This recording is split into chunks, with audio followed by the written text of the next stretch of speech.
Arms folded tight, a man scanned the unfamiliar surroundings. Anyone know where we are? He finally asked. He straightened his stance. Mormont Carl. Mercenary. Another man, deep in thought, spoke after a pause. Lyle, he said slowly. Carpenter. From Edora. But I've got no idea where this is. A shaky voice followed. A young man, eyes squeezed shut, stammered, I am Grit. I run a stall in Halsea. I don't know how I ended up here. A girl turned aside, studying the place carefully. Jenna, I live in the forest, she muttered. But I've never seen anything like this. Then, calm and steady, another man added, Han. Farmer. And no, I don't remember a thing either. The noise around them grew. People murmured, overlapping one another. Some insisted it had to be a dream. Others admitted their minds were blank. Carl, Lyle, and Han traded uneasy glances as someone whispered it might all be part of a magician's experiment. But Lyle kept his gaze far off and muttered, We're all from Tayanir. That much fits. We just need to piece it together. Before anyone could respond, a blur shot past the group. A girl zipped through the air, laughing as she twirled overhead. Why is everyone standing around? She called. The master tore open a rift in time and space. Battle's about to start. So be ready. Two men froze, staring up at her. One leaned closer, voice low. What are you? Hovering midair with her hands on her hips, she grinned. Isel, guardian fairy. And here's my advice. Don't start a fight unless you've got a death wish. Carl stepped forward, his tone sharp. Did you bring us here? Isel ignored the question and slowly drew her sword. Carl's hand went to his weapon. So you dragged us here, won't give an explanation, and think you can get away with it? His voice rose. Fine, I'll make you talk. Isel let out a tired sigh. Last chance. You sure you want this? Carl's grip only tightened. Big words for something so small. She raised an eyebrow. Bravery? Or just plain stupidity? That did it. Carl roared and charged forward, and froze mid-stride. His eyes glazed over. His body collapsed, hitting the ground with a heavy thud. Blood seeped across the earth. His head was gone. A glowing message appeared in the air. Emotion overload. Cause of death. Suicide. Silence. No one moved. The crowd stood stunned. Isel's voice broke the stillness. I warned him. The others stood stiff, fear wrapping around them like a noose. Her gaze swept across the group. Anyone else? Same result. Self-defense is simple enough to understand, right? The words snapped the silence in half. Panic erupted. People scattered in every direction, screams and disbelief filling the air. The mercenary was gone, completely gone. Something flickered in front of Isel, a glowing system window. The party had been formed. Time to slot the Haynes members into place. A sly smile touched her lips. So the master's ready. She spun back to the group, voice carrying. All right, everyone, brace yourselves. With a confident stride, she moved toward a massive door, raising her hand high. Open a rift. The door groaned. Behind it, a portal rippled into existence, radiating with an ominous glow. The crowd froze, rooted to the spot. Fear kept them still. Isel's smile never wavered. Step through. Unless you'd rather share the mercenary's fate. Someone near her started to protest, voice shaking. Han cut in, stepping forward with restrained anger. Isel, at least request weapons from the master. We're 1 stars. No gear, no armor. You expect us to storm a tower like this. Tower. Jenna's brows knit. What tower? Isel glanced at Carl's body, then back at Han. He wasn't wrong. Han pointed toward a small house nearby. There, the arsenal. Move. Grab whatever you can fast. The crowd scrambled, panic boiling over. What battle? What beginning? We're not ready. We can't fight this. Inside the arsenal, racks brimmed with blades, bows, and shields. Chaos erupted. People grabbing wildly, clutching anything that might keep them alive. Minutes later, they stumbled back outside. Armed, unsteady, but no longer empty-handed. By the portal, Isel was waiting, grin stretching wide. That's more like it. Time to go, she shouted, pointing at the swirling gate. One man hesitated, hand reaching toward the glowing surface. The rest just stood frozen. Fear thickened the air. Isel snapped at them, voice sharp. Move it, or do you want to end up like Carl? Jenna's eyes slid toward Han. He held a flimsy shield, barely worth anything. She stepped closer. What's on the other side? Why do we need weapons? He let out an irritated breath. Too many questions. Just know this. We're being thrown into an arena. We fight. That's it. Before anyone could answer, a system window appeared. One woman has left your world. Seconds later, more alerts flooded the air.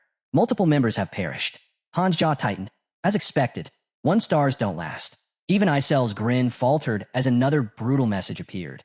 One group, wiped out completely. Han's expression darkened. That was fast. A voice rang inside Isel's mind. The master wants the next group. No more waiting. Han turned to the others. Our turn. Jenna's gaze locked on the swirling portal. Then why hasn't anyone come back? Then a man, shaking, stepped toward Isel. Please, he pleaded.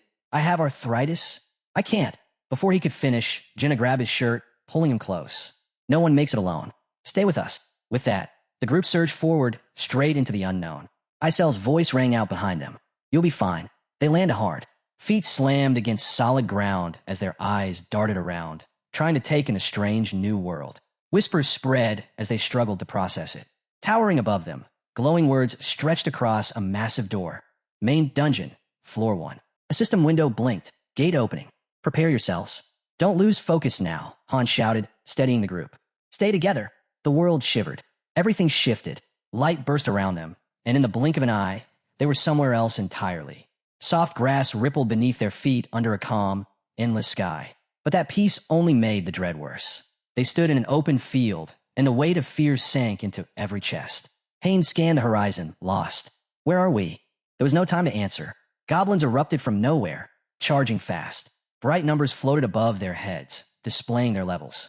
A system message flashed, defeat your enemies. Han's voice cut through the chaos. Together. If we don't fight, we die. But the instant the goblins closed in, terror spread. Haynes spun on his heel and bolted without a word. Han froze, stunned, speechless. Jenna's voice broke the moment. Where's the old man? Another message appeared. Status. Fear. Stats reduced by 30%. In the distance, the old man was already sprinting, yelling, I feel amazing now.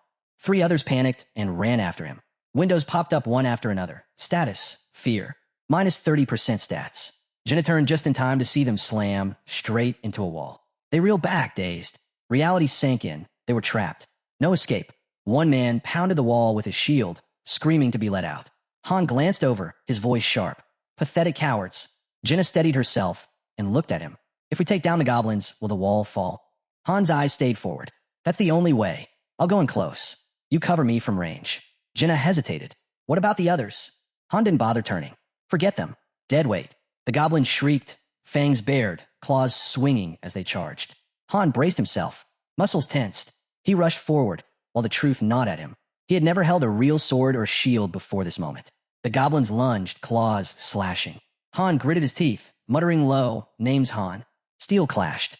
He and Jenna fought side by side, dodging, blocking, swinging with everything they had. Each strike was survival. It was starting to sink in. This wasn't some twisted illusion.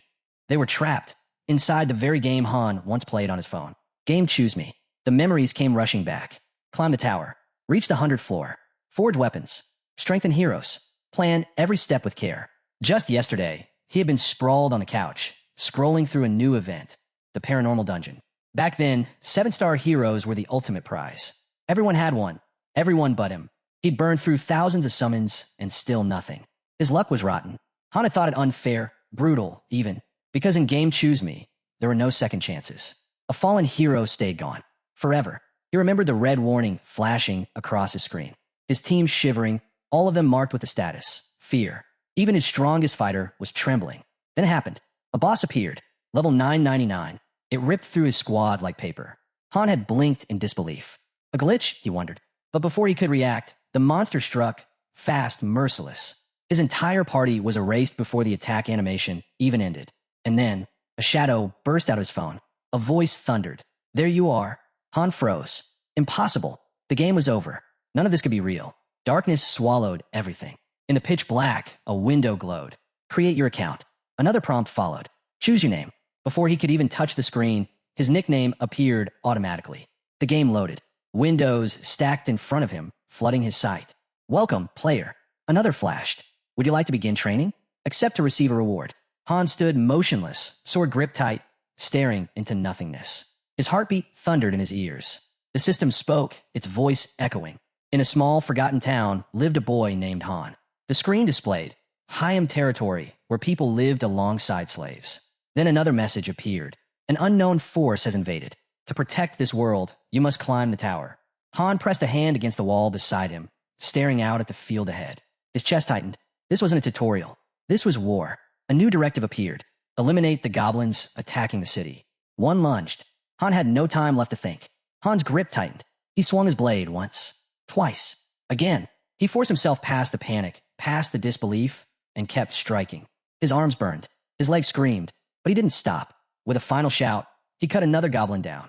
These weren't pixels. They weren't lines of code.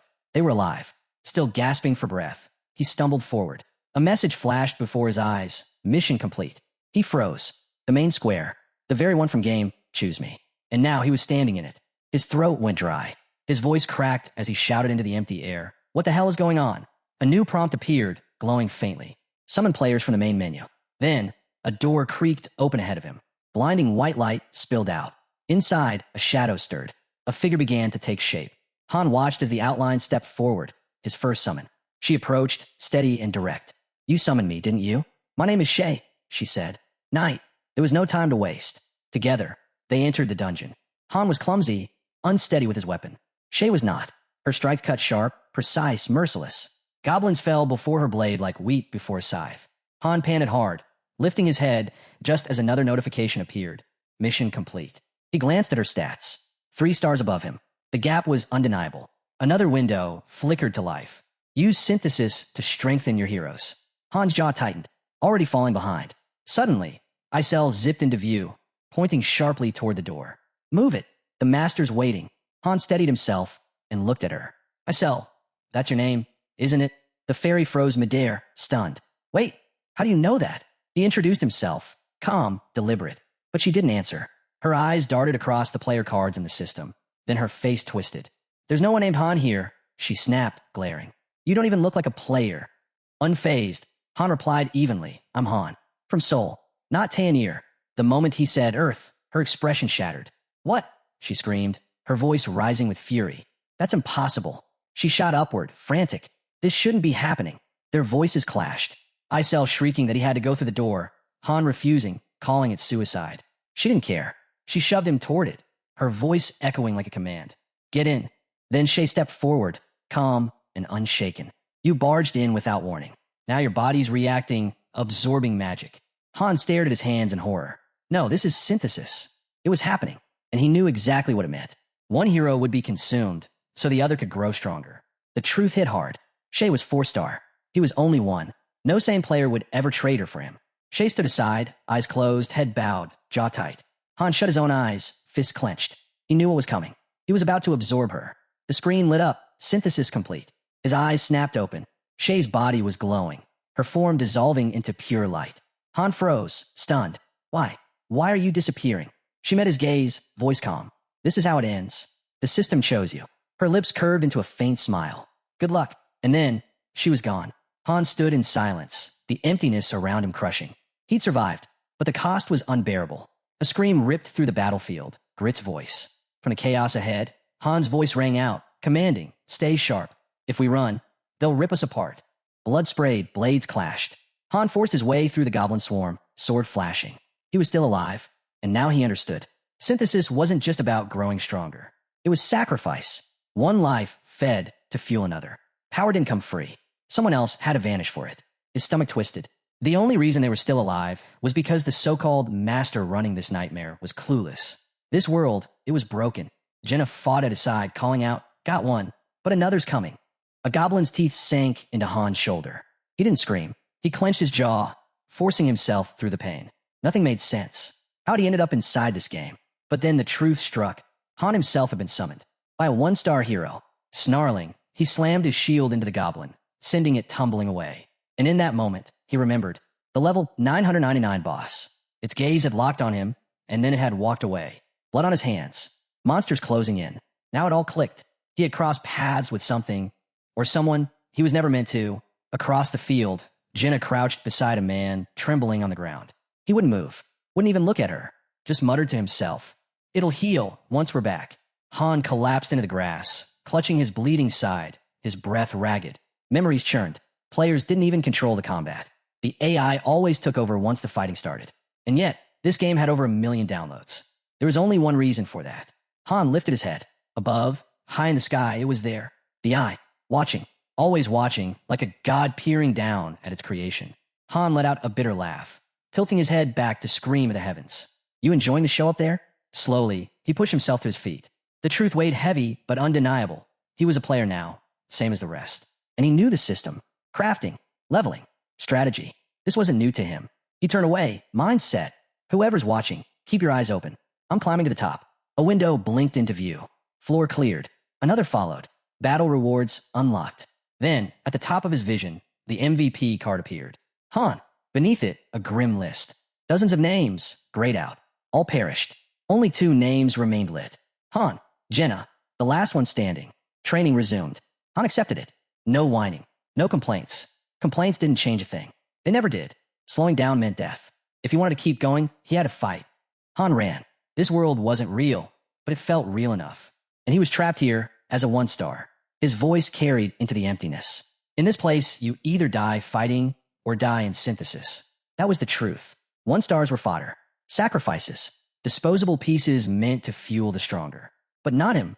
He wasn't going to be anyone's discard. Low stats, slow progress, that wouldn't define him anymore.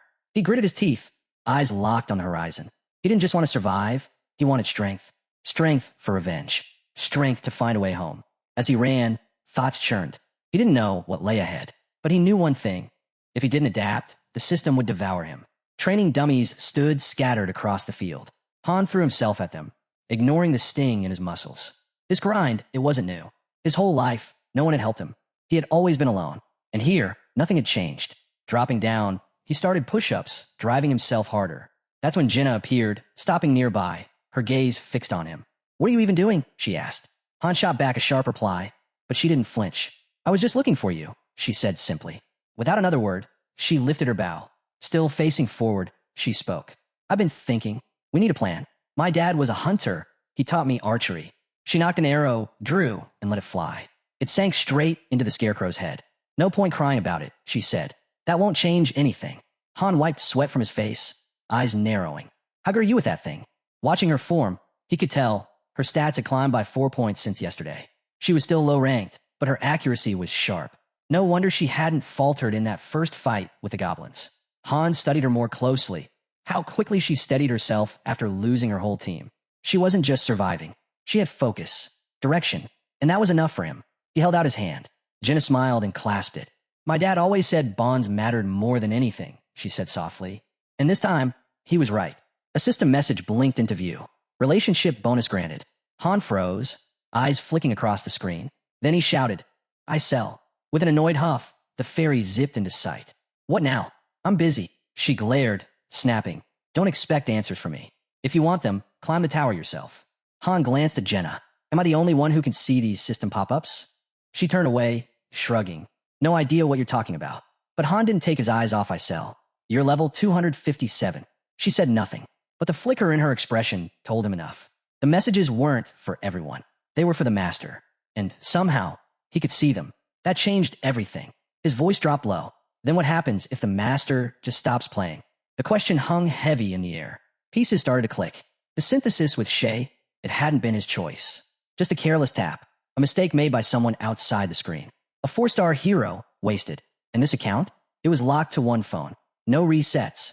No rerolls. Just one save file. And the master? Hadn't logged in for over a week. The weight pressed down on him. Han stepped closer to Isel. "Does time flow differently here than it does on Earth?" She glared. "I told you. I'm not answering anything else." Han smiled faintly. That was enough. Confirmation. Time didn't match between worlds. And Isel? She wasn't really in control. Fairies like her only acted under 2 rules, when the master gave a direct command or in self-defense. That meant freedom. Freedom to question, to experiment, to learn how this world truly worked, at least until the master returned and shut it all down. Later, beside Jenna, Han laid out the truth. "There are 100 floors in this tower. That's the goal." Jenna frowned at him, waiting. "All missions come from the master," he continued, pointing at Isel. "She just delivers them. Like it or not, we follow." He didn't finish the thought. He didn't need to. If they reached the top, Jenna stepped closer. "So it's just us?" Han shook his head. "No, the master can summon more. We won't always be alone." Still, every choice had a matter. Standing in a vast stone square, Han felt it. No matter how strong they became, their fate still belonged to someone else. The days that followed were brutal, training from dawn to dusk, grinding until their bodies broke. But on one of those days, Han made a discovery.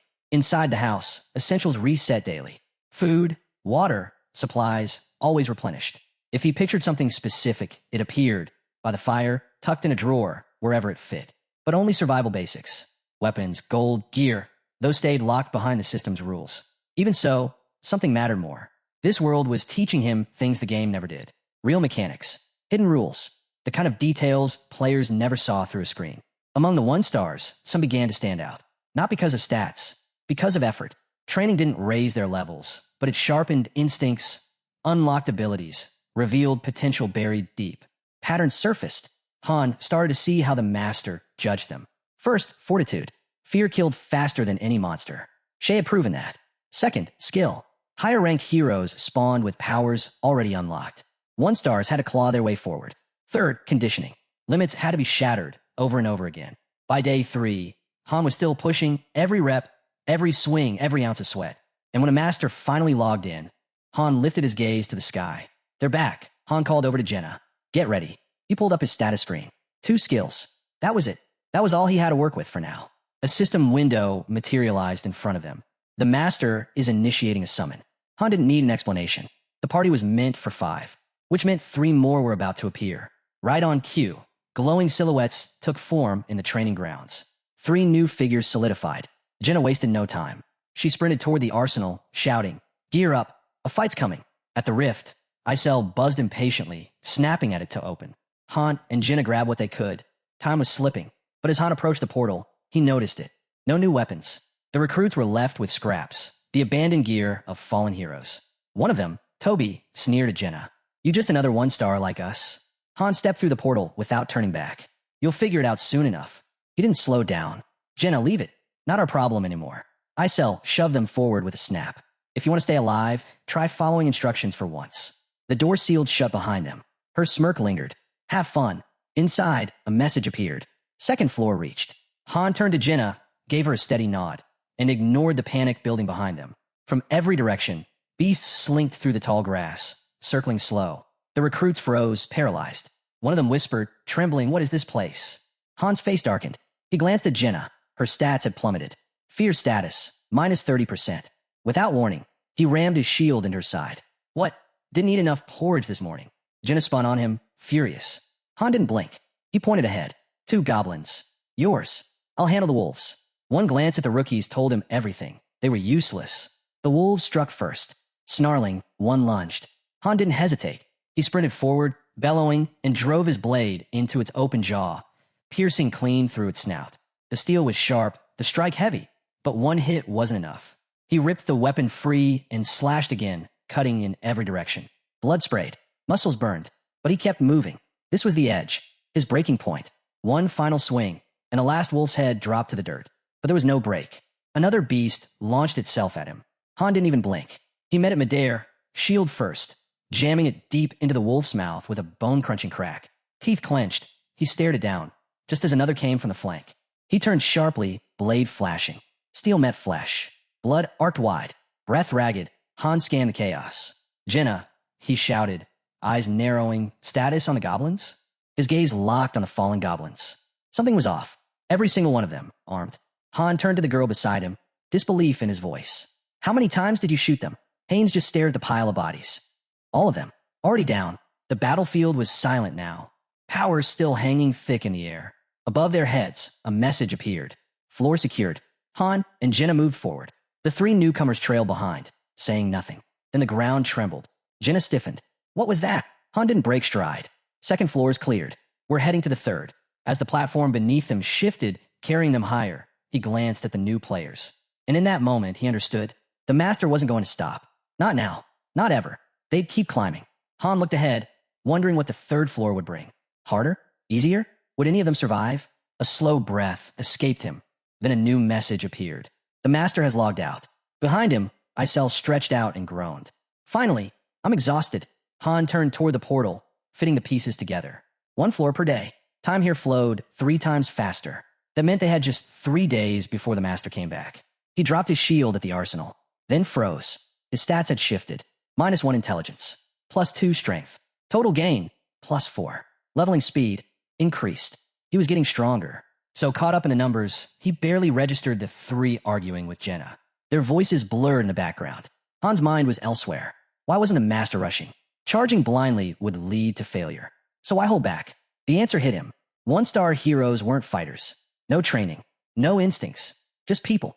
That's why they were considered disposable. He thought of Mormont Carl, reckless, headstrong, dead in an instant. Then Shay calm, decisive, unflinching. High-ranked heroes didn't hesitate. They just acted. 1 stars froze when it mattered most. Han's eyes shifted to Jenna. Maybe Shay had told her something before she vanished. Something worth keeping. Jenna met his gaze. Maybe we should explain things to the others. Han's response was sharp. Why bother? She faltered, glancing back at the trio. Maybe, just maybe, they could be taught. Helped. Han studied them a moment before muttering, they'll probably die anyway. Still, he could see it. They were starting to adapt. He called out, voice firm. Don't freeze next time. You're in this with us. Then he turned away. Just before vanishing around the corner, he shot one last look at Jenna. His face unreadable. I'm done wasting time on you. Out of nowhere, Toby stormed up and grabbed Han's collar. In an instant, Han flipped him to the ground and slammed his fist into Toby's face. Standing over him, his words came cold. While we fight, you hide. Han's gaze locked on Jenna. This what you wanted? The next day, training picked back up. Well, kind of. They started with scarecrows. Nothing serious. Just drills. Swings. Shots. Steps. Over and over again. Calling it training was a stretch. Han hacked at a dummy with a wooden blade. Jenna fired arrow after arrow, each landing cleaner than the last. The trio? Nowhere in sight. Like they were waiting for a secret exit from this world. Han stayed focused, driving his blade harder, faster, until pain shot through him. He looked down. An arrow jutted from his leg. Jenna rushed over. Are you okay? The wound was already closing. This place doesn't play by normal rules, Han muttered. I'll be fine. And, without hesitation, he went right back to swinging. Get ready, he barked. It begins now. Something shifted in him. Pain wasn't the enemy. It was proof he was still alive. Suddenly, thwack. Arrows hammered against his shield in rapid succession. A glowing system prompt appeared. The master has returned. Isel, sword overhead, scanning the field. Everyone, back to the square. Jenna stepped forward, cracking her knuckles. Finally, been waiting for a real fight. Han glanced at her, surprised at how fast she was adapting. The 3 recruits? Not so much. They shouted at Isel, furious. Send us home already. Her smile vanished. You're driving me insane. With a flare of power, she flung them high into the air. Han and Jenna just stood back in silence as the trio crashed down. Isel pointed sharply. Inside. Now. Another prompt lit up. 3rd floor initiated. New monsters deployed. Han tightened his grip and turned to Jenna. We've leveled up. Time to prove it. Then he charged. Steel ripped through goblin flesh as Jenna fought at his side. Starting to get boring, Han muttered mid-swing. They're just standing around. Again, Jenna shot back, nodding toward the others. Another message appeared. Tip, uncooperative players can be reset. Jenna met Han's eyes and gave the slightest nod. And then everything shifted. Back to the 1st floor. Jenna scanned the field. Could be worse. Same monsters. Same fight. But she cut them down easily, dropping the last one with a grin. A new system message flickered. 1st floor repeated. The master was testing them. Again. Together, Han and Jenna kept climbing, floor after floor, cutting down anything in their path, and collecting every reward. But eventually, Jenna staggered, barely keeping herself upright. She looked at Han, silently begging, no more. As they stepped out of the rift, she moved ahead, whispering, I'm done protecting everyone else. Han followed, steady as ever. The master doesn't care about weaklings. Ahead of them, a massive structure loomed. Its doors creaked open with a low rumble. A new message flickered into view. Synthesis process initiated. The 3 others stared blankly. What's that even mean? Han studied the glowing window. The answer was obvious. The master wasn't just summoning them. He was demanding sacrifices.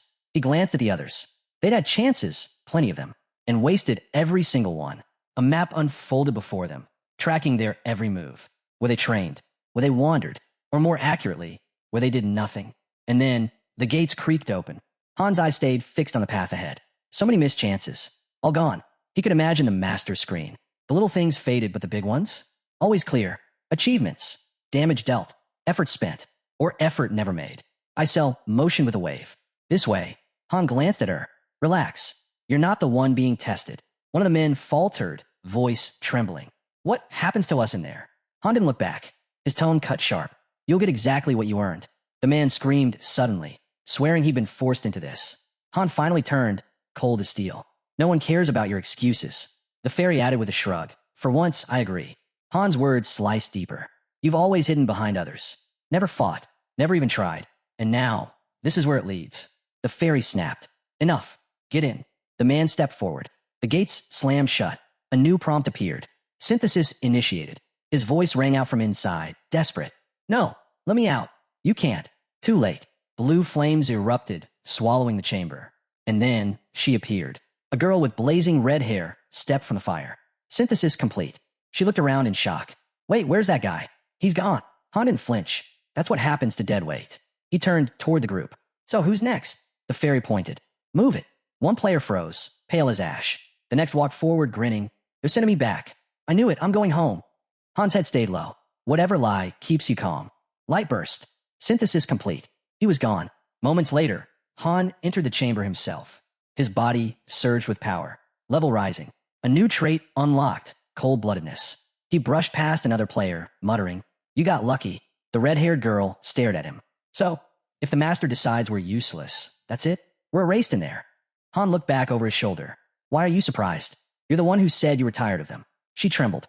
But what if I'm next? Han turned away. Then that's it. Every floor we climb, the monsters get tougher. And so do the sacrifices. Han's voice cut through the silence. The master sends the orders. We either fight to live or get burned in synthesis. The girl's voice softened. So you knew from the start. Still facing forward, Han replied, Maybe you should have listened to your father. She fell silent, gaze lowered. Han added coldly, Stick with the right people. That's the only way through. The next day, head lowered, the girl called out, I'm counting on you. Han's reply was flat. Is there a point? Her fists clenched. You told me if I stayed close, I'd survive. I'm trusting you now. His eyes narrowed. Then follow orders. Do that, and you'll live. A tall man stepped forward, fist tight, voice unsteady. I messed up. I was scared. I left everything to you. But I want to change. Han's tone sharpened. Why should I believe you? The man bowed his head. Then let me kneel, if that's what it takes. The girl cut in. At least now he knows his place. Han picked up a stick, staring him down. Ever fought a monster? The silence gave the answer. Han tossed a wooden sword his way. Then prove it. He turned to his teammate. I'm just trying to survive, same as you. Han pointed towards spear. Take it. From what I've seen, it's the easiest for beginners. Mid to long range fits you better. The girl crossed her arms, a hint of a smile on her face. Close range with the sword. Mid-range with the spear. Long range with the bow. Every angle covered. Han gave a short nod. For a squad thrown together on the fly, the setup wasn't bad. But his tone hardened again. Why are you just standing there? Get ready. The man hesitated. Maybe someone could show me the basics first. Han launched forward, slamming into the ground in front of him. No one show me anything either, he barked. The first time I touched a spear was in a real fight. You learn as you go. Then he exploded into a flurry of strikes. At least you got someone to train with. All I had was a scarecrow. The man gritted his teeth, squeezed his eyes shut, and swung the spear. Han kicked him hard in the gut. Eyes open. You close him to fight, you're dead. The man crashed to the ground, clutching his stomach.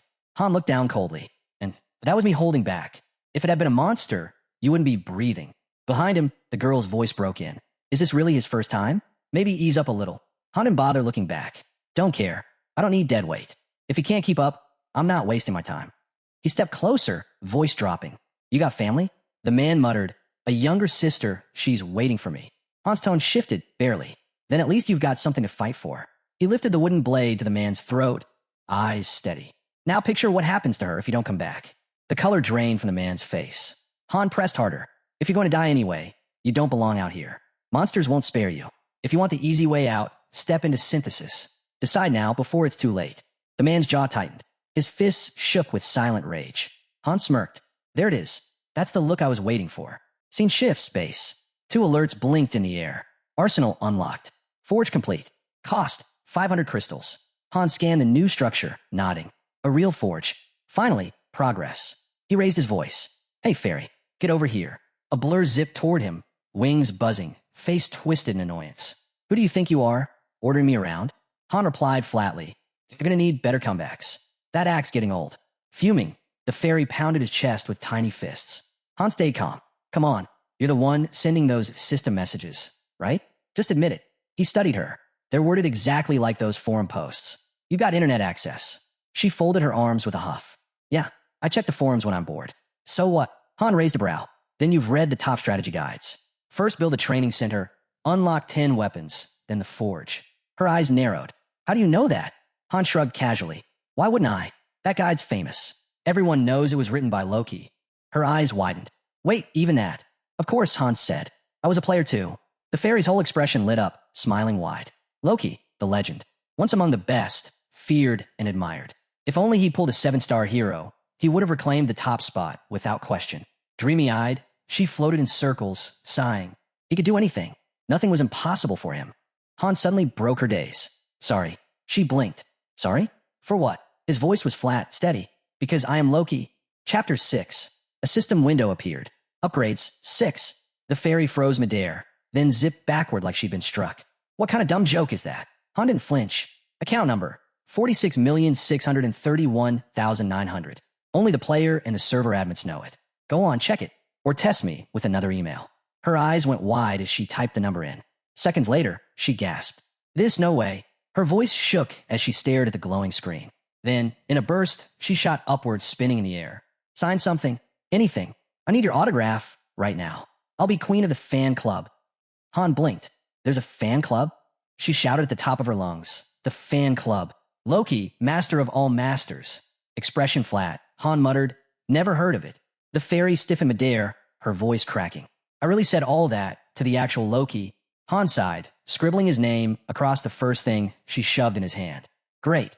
I'm a 1-star hero now. Huge win. But she wasn't done. Wait, you can't disappear again. What about the settlement? Han shrugged. Beats me. Scene shifts. A towering fortress stretched skyward.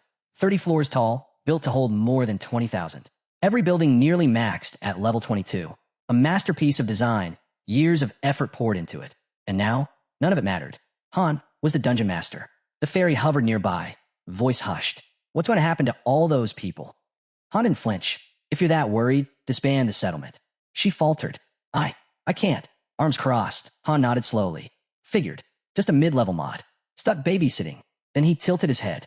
The guy who owned this account. He was human, right? And the ones summoned here, they're not NPCs. The fairy shook her head. No, every single one of them is real. They come from different worlds. She hesitated, then whispered. Even the creator doesn't know. To him, this is just a game. He throws them into danger like they're nothing. Han turned away, jaw tight. So if I make it to the top, can I go back? The fairy lowered her gaze. I don't know. Han's frown deepened. Then who brought me here? She looked aside. I can't tell you that. Floating higher, she added softly. My permissions are limited. I can advise the account holder, manage buildings, offer a few choices here and there. That's all. Han gazed out toward the horizon, arms folded. Do the other masters' cities look like this? More or less, she said. Some small differences, but the core's the same. Han's mind raced. He pictured countless floating islands, millions of them, each one a settlement of its own. He remembered the system that generated them, thinking it was just an algorithm. Skills mixed, traits shuffled by code. But it wasn't. These weren't programs, weren't simulations. They were alive. The infinite content system, the endless multiverse of worlds, all real. Han stared at his phone, thumb pressing a button, and the truth hit hard. None of it was virtual. The game, the missions, the sacrifices. Every careless choice he'd made had sent real people to their deaths. Han's jaw tightened. He called the fairy over. She drifted closer, worry flickering in her eyes. If you want to reach the top, Han said coldly, then listened carefully. Cut to the training field. The girl cut through the air, dagger flashing with each strike. Quick, sharp, fluid. Han watched closely. She was different. Fast, natural. Her progress was far beyond what he expected. First time holding a dagger, and already near mastery. The tall guy? Struggling, barely blocking, stumbling with each swing. Han's expression hardened. If that was his limit, he wouldn't survive. The girl gestured behind her, dagger loose in her grip. I even went easy on him, she said, but it hadn't made a difference. Han didn't sugarcoat it. Don't get cocky. We're moving out. She smirked. What? No more training for your #1 assistant. Before Han could answer, the fairy shot out of nowhere, yelling at the top of her lungs. #1. She's #1. I'm the top assistant here. She ranted, puffed up with pride, until Han casually plucked her out of the air mid-sentence. Not your shift, he said flatly. Pinned in his grip, she still thrashed. Still counts. I was here first. I'm the original assistant. Han gave her a sidelong glance, debating if he should crush her little delusion, then turned away without a word. Open the warehouse. Inside, a system message flashed. Iron, leather, and wooden boards found. Back outside, Han told the fairy to unlock the forge. She grumbled, but got to work. The girl rolled over a cart, curiosity in her voice. What are you doing? Han's eyes narrowed on the forge. I'm not planning to swing this junk forever. His thoughts drifted. He wasn't just a hero. He was a master, which meant he might have access to things no normal hero could touch. The fairy zipped beside him, eyes wide. So what'll it be? A Leviathan weapon? A brunk? Han didn't hesitate. Not here. Not yet. Then, a new system message appeared. No building upgrade found. Penalty, no master blacksmith available. Penalty, no blueprint detected. Success rate, extremely low. Proceed with crafting? The fairy leaned in, squinting nervously. Okay, seriously. What are you even trying to make? Han's answer was calm. An item. Another prompt blinked onto the screen. Select difficulty level. Higher difficulty equals higher potential reward. Han didn't hesitate. Extreme hell. The fairy nearly fell out of the air. Extreme hell. That triples the penalties. Han stayed steady. Just watch. The forge roared to life. Most masters ignore this system, he muttered under his breath. Too dangerous. But if you know how to handle it, it's worth the risk. Timer, 3 minutes. The fairy's voice wavered. I can't even tell what you're making. Han reached forward, hand closing around a glowing cube with precise, deliberate motion. Head lowering slightly, he said, I don't need to see it. From behind, the girl gasped. Wait, that's the thousand hands technique. Han's fingers blurred, lightning fast, snapping cubes together with flawless precision. System message, absolute success. UC rank, cunning long sword created. The fairy lit up, stunned. Another prompt followed. The cunning long sword, durable, lightweight, razor sharp. Mediocre materials, expert craftsmanship. But Han didn't pause. His hands blurred again. More cubes, more movement. System message, balanced short bow created. Sharp long spear created. Strong iron shield created. Han lifted the shield, gave a quick glance. C rank. Figures. Materials were trash. The fairy crossed her arms, floating beside him. You're not doing that again. Han gave a small nod. Too flashy. If the other masters see this, we're in trouble. Scene shift. 4th floor forest. The girl stood firm, bow drawn. In one fluid motion, she loosed the arrow. Clean hit. The enemy crumpled without a sound. Their mission, eliminate all enemies. She eyed her weapon, a grin tugging at her lips. This bow's way stronger than the last. Nobody's taking it from me this time. Han scanned the tree lean. Activate the personal lock. That'll bind it to you. The forest rustled. Harpies burst from the underbrush, wings slicing the air. Han's eyes narrowed. 3 of us, and the master expects a full clear? Unreal. They fell into formation. The tall guy lunged in, spear in hand. His movements were sloppy, wild, desperate. He missed. Han darted forward, intercepting a strike just in time. System alert. Ally is affected by fear. All stats minus 30%. He's panicking, Han muttered. The guy swung again, off balance. That's when the girl stormed forward and punched him straight in the face. Snap out of it. Blood dripped from his nose. He froze, stunned. She didn't back down. You get it now? This isn't a game. It's your life. Han cut through a harpy in one clean strike. Pull yourself together. The guy gripped his spear tighter. I got it. His voice steadied. And this time, they moved in sync. Coordinated. Focused. Together, they wiped the harpies out. System message. Floor cleared. Rewards, 10,000 gold, iron, or leather. The guy stood hunched, breathing heavy. I was dead weight again. So what now? What happens to someone like me? A soft chime. System message. You have been added to the master's favorites. Han stared forward, voice calm. You'll live. For now. The master marked you as a favorite. The guy's eyes went wide. His mouth dropped open, then clenched shut as he raised his fist high. I did it. The girl leaned close with a sly grin, glancing at Han. So number 1 passed, and now number 2 made the cut too? Han didn't look at her. I don't have subordinates. He turned, walking toward the warehouse. His gaze dipped for just a moment. But if I ever did have a first, it'd be her. My ex. Han's thoughts flicked back to old memories. Hero cards flashing through his mind. A perfect squad. 5 members. All 6-star units. All maxed to level 99. Each one with god-tier abilities strong enough to break the system. Maybe they were still out there. Somewhere. His mind shifted to the city. This game was kill or be killed. He knew that well. But the Vice Master could keep things running. Especially with those 2 backing him up. They were sharp. Too sharp. Sometimes Han even wondered, were they really AI? Then came the image of the tower. And like before, the truth hit hard. They weren't programs. They weren't code. They were real. A girl stood at the top, watching her companion. You're really leaving? Every minute counts. The other replied without hesitation. Dressed in white, the first girl's voice softened. I won't be able to help with this part. The research is in your hands now. There was a long pause. Then, as her companion turned to leave, she whispered, I hope you find the master. Back at the base. System message. Living area upgraded to level 2. Hero limit increased. Dining hall complete. Meals now higher quality. Cut to the training ground. System message. Training area upgraded to level 2. Training efficiency boosted. Near smaller building. System message. Forge, carpenter's workshop, and metalworking station merged into equipment workshop. And finally, system message.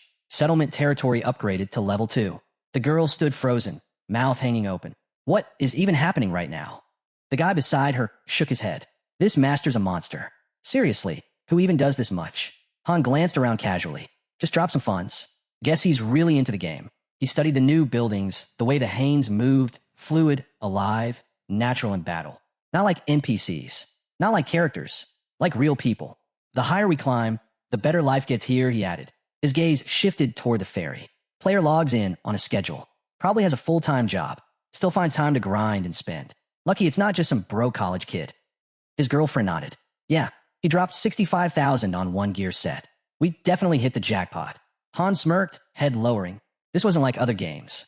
Crystals didn't just fall from quests. Everything here had to be earned. Finding someone willing to spend real money, that was pure luck. Then, system alert. The master is summoning 10 new heroes. The portal flared alive. The guy turned, stunned. Wait, is this really a summoning? Han nodded. Renovations are done. Time to celebrate. Inside the new house, Han pulled up the hero cards in his mind. He knew the system by heart. 2 summoning types. Gold summons and crystal summons. No question which was stronger. The whole setup was a trap. A system built to dig deeper, to make players spend more and more. A crowd gathered at the gate, appearing out of thin air. An older man blinked around, dazed. I was just at home a second ago. Han stood silent, listening as confusion rippled through the group. Voices rose, panic spreading. Without warning, he raised his sword, pointed straight at the old man. Startled, the man stumbled back. Who are you people? Han stepped forward, voice unyielding. Quiet. No explanations. Not yet. His gaze swept the crowd. First, survive. Then you'll get answers. The fairy shot upward, arm raised. Listen up. No time to waste. Carpenters, over there. Blacksmiths, step forward. Cooks move. The group muttered in disbelief, their confusion only growing. A girl nearby frowned. What are you even trying to pull? Eyes closed. Han replied calmly. She's assigning roles. There are jobs open. Take one. The fairy kept directing people toward the portal, her voice sharp. Watching her, Han muttered under his breath. If the ones who died earlier had been summoned now, maybe things would have gone differently. The settlement was changing, growing, becoming something real. Then a system prompt appeared. To create a group, drag chosen heroes into available slots. Han stepped forward, voice firm. Everyone listen. From here on out, we go all in. With only a few stars between us, we can't afford dead weight. If you can't pull your share, you're worth less than a raw potato. He pointed toward the group. The master decides who stays. 1 stars. Most will be thrown into the dungeon. And most won't come back. The portal lit up. The fairy shouted, Move now. System alert. A fighter has fallen. Return impossible. His spirit will be remembered. Han's eyes narrowed. That was quick. Beside him, the girl spoke. Shouldn't we at least explain things? Give them a chance. Han's reply was sharp. If they can't clear floor 1, it's already over.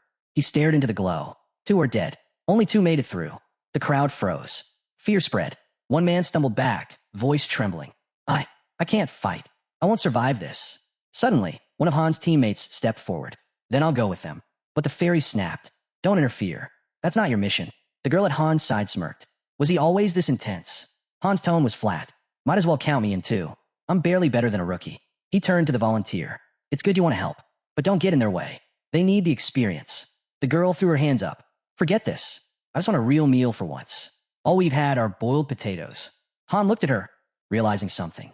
The fear she'd been carrying, it was gone. He lifted his eyes skyward. It's bright today. Almost feels like someone's watching. Han turned back with a faint grin. Relax. There's no god out there tracking every word we say. In his head, he pictured the system, cold, mechanical, automatic. Everything we say gets filtered, shortened, turned into basic messages before it's ever seen. Not long after, the guy returned, this time leading a group of new recruits. Han gave him a quick scan. No injuries. Everyone breathing. How many goblins did you drop? The guy scratched his head. Just 1. Han stepped aside. Whatever. Let's head back. Maybe this time we'll eat something besides boiled garbage. Scene shift. Dining hall. Han glanced around the new space. Looks better in here, he muttered. A real dining hall means real meals. If the master sees we're worth the effort, maybe we'll get rewards. The girl suddenly jumped up, cheeks flushed. This is amazing. I'm calling dibs on lamb steak. The guy chimed in right after. Turkey for me. Han raised an eyebrow. Why are you two even listening to me? Then came a letdown. Plates slid across the table, stacked high with potatoes. An old man rose nervously. He got spices, plenty of them, but the only thing stocked right now is potatoes. Han's eyes narrowed. That same man had claimed to be a cook. Pulling up his stats, Han's scowl deepened. No cooking skills. Not even one. Turning away, disappointed, Han muttered, maybe someone else here's got real talent. He looked at the girl. Name? She blinked. Huh, you're the new cook, Han said flatly.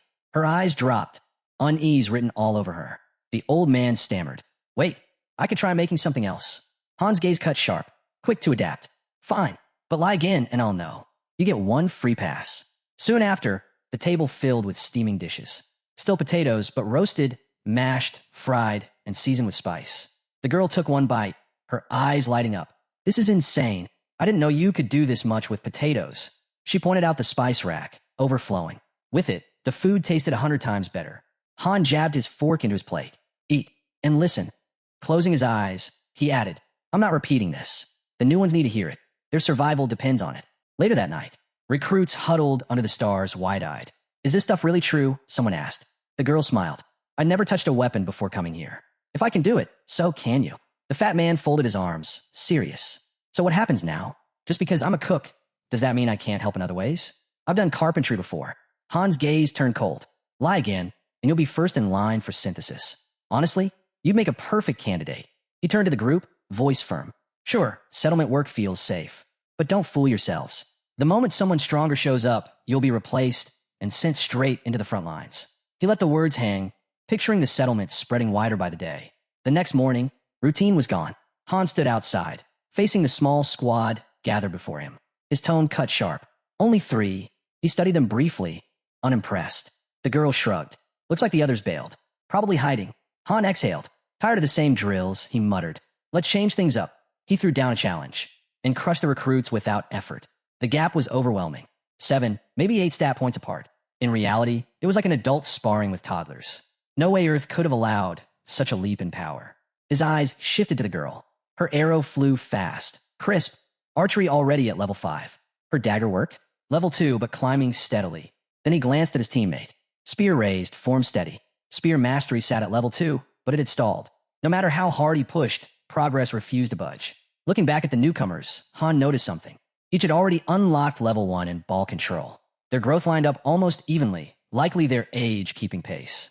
Still, compared to the cowards hiding in camp, they were miles ahead. Soon after, the master summoned another wave, 10 fresh heroes. This time, Han didn't even move. His comrade and the others handled it without him. The girl watched, lips curving slightly. Looks like the numbers are growing. Han gave a short nod. This is only the beginning. He took note. Just 1 death this round. Not bad at all. Then the girl asked, why hasn't the master sent us to the 5th floor yet? Feels like it's been forever. Han's gaze narrowed, fixed on the distance. The 5th floor wasn't just another step up. It was a wall. Because he's waiting, Han said at last. He knows better than to rush it. In his mind, the tower loomed. Every 5th floor was a turning point, a boss fight disguised as progress. Even he couldn't guarantee survival. He imagined a storm pressing down on the city. No matter how much they trained, no matter how carefully they picked recruits, waves like that always claimed lives. The spike in difficulty, not even his girlfriend understood how brutal it truly was. Cards flickered in his thoughts. Combat heroes, all just 1 star. Then the supports. Scene shift, 4th floor. The Hanes lined up in formation, steady and focused. Han watched from behind. Their shields for now, he murmured. No need to rush. Our spears and bows will cover them. The signal rang out. The team charged. 1 fighter blocked a harpy strike. A shout cut the air. Even weak ones can land a hit. Another knight deflected cleanly. Another voice followed, sharp and commanding. Stay together. This works only if we fight as one. A spearman slipped to the side and drove his weapon straight through. More voices rose across the field. It's not about being the strongest. Fight together. Han stayed silent, just watching. Clearing this floor alone would have been easy for him. But that wasn't the point. They had to prove themselves. System message. Battle complete.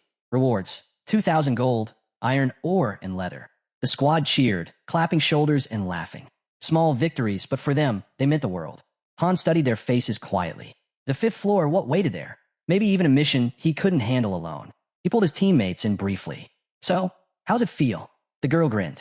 You guys nailed it. Han gave a small nod. Yeah, I'd say so too. Armory. The master had started showing up less often. Still, from the last batch of 10 recruits, he'd chosen exactly what they lacked. A blacksmith, a tanner, a carpenter. Inside the workshop, hammers rang nonstop. Ear-rank swords, shields, armor. Barely enough for rookies to survive. But the core team? They got stronger gear, crafted from better materials, giving them sharper odds in battle. Checking the player map. Han spotted 3 names marked for synthesis. All 3 had skipped training. All 3 swore they'd bolt the second danger showed. One of them was the same liar who once claimed to be a cook. Days passed. That same man stared at the shield in his hands. We're heading back to the 4th floor today? Honestly, I was hoping for something harder. Han kept his eyes forward, his tone cut like steel. So, we're not stepping onto the 5th floor yet. The fairy answered quickly. Not likely. The girl caught on instantly. Wait, are we? Han stepped forward. His voice carried no hesitation. This isn't going to be a routine sweep. Stay sharp. Don't panic, but don't relax either. Got it, one of them shouted, just as a blinding light swallowed the group. Scene shift. They landed inside a ruined structure. Cracked walls. Rubble scattered across the ground. The street ahead lay broken and empty. 5 heroes stood there, dropped into silence. Eren scanned the ruins. No monsters. Nothing moving. Form up, Han ordered. We head for the center. The quiet pressed in. No enemies. No civilians. Not even background noise. Han's gut told him this wasn't a standard clear. Han, Eren called, pointing. A skeleton leaned against the wall, its armor rusted and shattered. He knelt closer. This place, it's abandoned. The girl walked past slowly, gaze catching on dried blood across the ground. This isn't like the last floor at all. Han's eyes locked on the distant tower. There used to be flowers here, he muttered. Now, we're heading up. Suddenly, the girl froze, scanning the shadows around them. Han turned. What is it? She hesitated, then pointed forward. A city just ahead. Her voice wavered, cutting off mid-sentence. I want to think I imagined it. Eren stepped up beside her, shoulders tight. No, she saw something. She froze, then whispered, barely audible. Is this real? Her voice broke into a scream. There's a goblin horde outside the city. Thousands. They're headed straight for us. Han's focus snapped instantly. How many? Thousands, she repeated, eyes locked forward. System alert. Objective. Survive the goblin horde. Eren's voice cracked with panic. You've got to be kidding me. The girl shot him a glare. Does this look like a joke? Enough. Han cut in, his voice slicing through the chaos. Eren's fists clenched. What the hell went wrong? This isn't a clear, Han said coldly. It's survival. All we can do is hold out. Another fighter stumbled forward. Then what about hiding? No, Han barked. We can't hole up in buildings. Move now. The squad bolted, boots hammering the stone. Eren shouted over the noise. How long do we have to last? 10 minutes after contact, Han snapped back. His scowl deepened. Only a 9% chance for a survival mission on the 5th floor, and they'd rolled the worst possible outcome. Off the main streets, he commanded. Cut through the alleys. They tore through the narrow passages, breath heavy, hearts pounding. Han's mind raced. Low-tier cities had no safe zones. Heroes here were often wiped out before even getting their footing. From the rear, someone yelled, there has to be a better place to hold. They'll break through anywhere. Han growled. No time to scout, this is it. They skidded to a stop at a 3-way split. Tight enough to funnel the enemy. Circle up, Han ordered. We hold here. His blade gleamed as he raised it. Even if 10,000 come, they won't hit us all at once. One of the fighters gave a grim nod. Then we go all in. Han barked orders fast and sharp. Hold the choke points. Rotate the front line when you can. Don't waste rest. You, he turned to the girl, stay in the center. Save your arrows. Fire only when I call it. The squad square their shoulders. One breach, Han warned, and we're finished.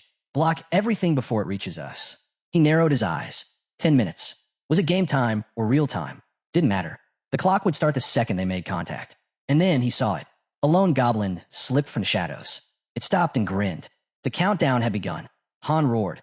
We don't even have a barricade. He lunged, cutting it down clean. But more burst from behind it. Screeching, snarling, flooding the alley. They're here. Han's command cracked like thunder. Forget walls. Stack their bodies instead. He carved through one, then another, but the swarm didn't stop. The girl's voice rang out from behind. She was ready, waiting for his mark. Han's rhythm was brutal and precise. Block, strike, move. Just mindless beasts, he muttered. We'll treat them like it. The horde slammed into them. Goblins shrieked, clawing in endless waves. One of the spearmen spun, panic rising. We'll never last 10 minutes at this pace. Han's voice cut through the chaos, calm and cold. When have I ever lied? But the goblins didn't stop. They poured in endlessly, clawing, crawling, clawing over each other to squeeze through every gap. Han gritted his teeth. We're not dying here. Not like this. Dawn broke just as another goblin lunged, jaws snapping wide. Han didn't flinch. His blade was already tearing through its throat. Ed, switch out, he barked. Ed groaned, still holding the line. I've got fight left. Then fight from the back. Move. Han snapped. He didn't dare look away. His stamina was draining fast, but worse, his eyes caught a teammate barely holding up, swings clumsy, movements breaking down. One mistake, one sloppy hit. That's all it would take. Han's grip tightened. One strike, one kill. No wasted moves. These things are no better than floor one trash, he roared, cutting through another pack. Still, they kept coming, flooding the field. A voice rose over the din. Do they even know fear? Han didn't answer. Instead, he called another rotation. The next fighter jumped in without hesitation. On it, scanning the swarm, Han spotted a weakness. A gap. He turned to the girl. Shift left. Use their own arrows against them. She moved instantly, spinning into position. One clean shot, straight through Goblin's eye. I'm done waiting, she shouted. Aaron slashed mid-swing. Han said 10 minutes. Han growled back. We're only at 5. Another Goblin lunged, but never made it. The girl slammed her knee into its skull, dropping it cold. Stay down, freak. Then a scream cut the air, raw, blood-curdling. System alert. One teammate critical. Health dropping fast. Han's eyes burned. Get him out. Fill the gap. Don't let a single one through. The injured man tried to argue, but Han's glare silenced him. Save it. Heal outside the line. The soldier collapsed, trembling. System alert. Fear status inflicted. All stats minus 30%. Han snarled and shoved another goblin back. Pull yourself together. You want to die whining? The man gasped out an apology. Stop the bleeding. Han roared. The girl was already there, bandages in hand, working fast. Han turned on the rest. You want him alive? Then fight like it. A goblin lunged from behind, but Han twisted, cutting it clean, then stomped another into the ground. Out of my way. The waves didn't stop. One fighter shouted, panic rising. My sword gone dull. Another soldier grabbed it without pause, forcing himself upright. I'll make it work. He stared at the chipped blade, doubt flickering. Han's voice lashed out. Worry about sharpening it after. Swing it now. The soldier swung. The blade cracked a goblin down. Han knew it was inevitable. Not junked here, but still just iron. Weapons wouldn't last forever. He roared above the noise, blade flashing through another swarm. Blades or not, these things still fall.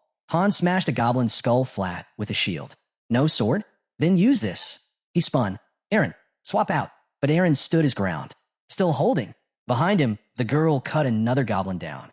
Take the break while you can. Don't try to be a hero. 3 minutes. Han barked. That's all we need. Why does 30 minutes feel like forever? He snapped again, louder.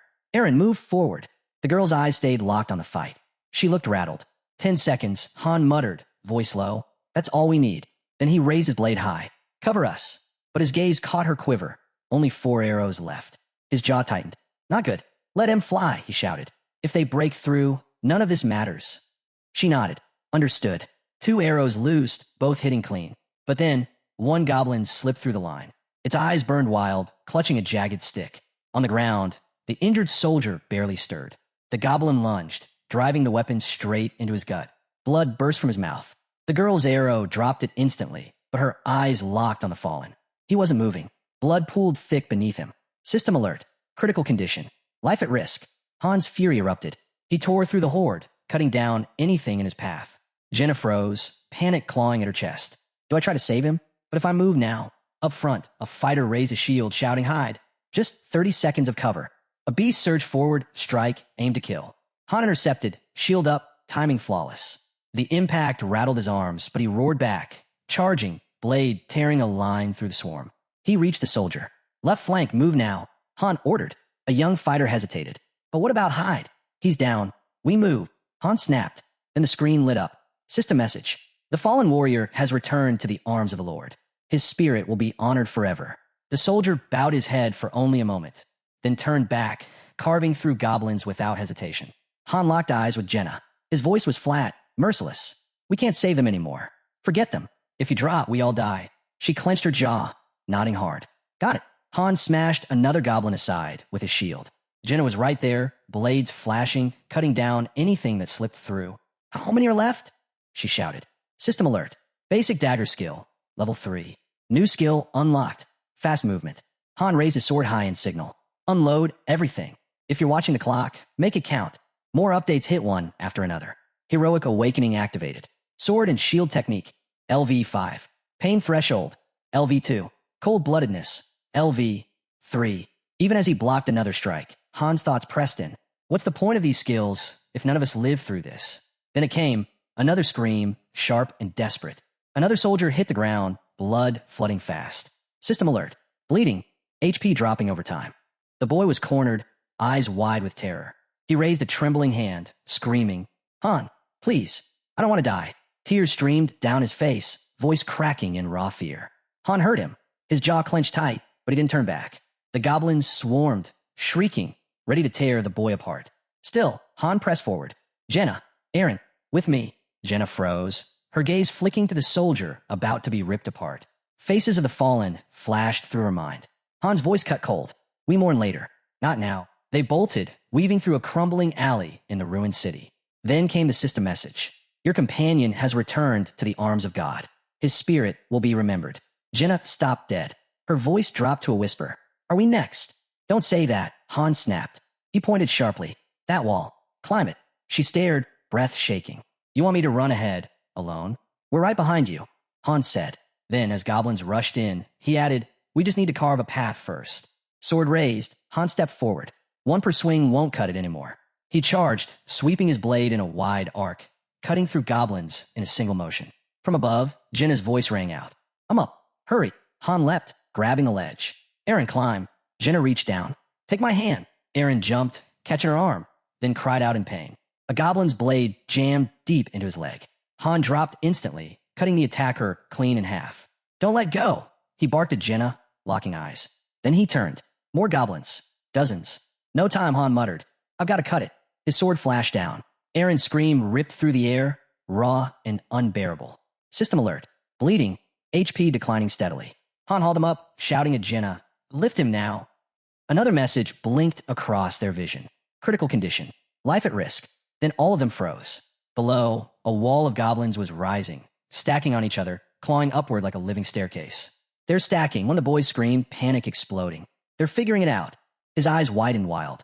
You have to kill Aaron. Use the spear now. Jenna didn't even flinch. She drove the spear down, fending off the wave clawing up the wall. Han's voice was ice. We can't risk him turning. There's nowhere left to run. But her grip slipped, metal clattering against stone. The spear, it's gone, she cried.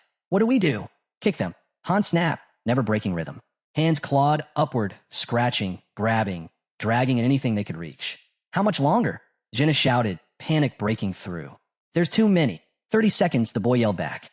Feels like an hour, someone muttered through gritted teeth. I'm serious. We're almost there. Han's blade kept flashing, every swing cutting back another wave. His thoughts narrowed to one single focus. Just a few more seconds. Just hold until the timer shows. And then, it appeared. A countdown lit up, numbers ticking away the final seconds. That's when it struck. A goblin lunged, seizing Han's shield and yanking it down. Han didn't flinch. His sword was already rising. But before he could swing, another goblin drove a blade straight into his gut. The creature grinned, its eyes glinting with malice. Han's body shuddered, his teeth clenched. You piece of... The goblin twisted the blade, then ripped it free. Agony tore through him like lightning. Han's scream ripped raw from his throat as his knees nearly buckled. His vision blurred. System alert.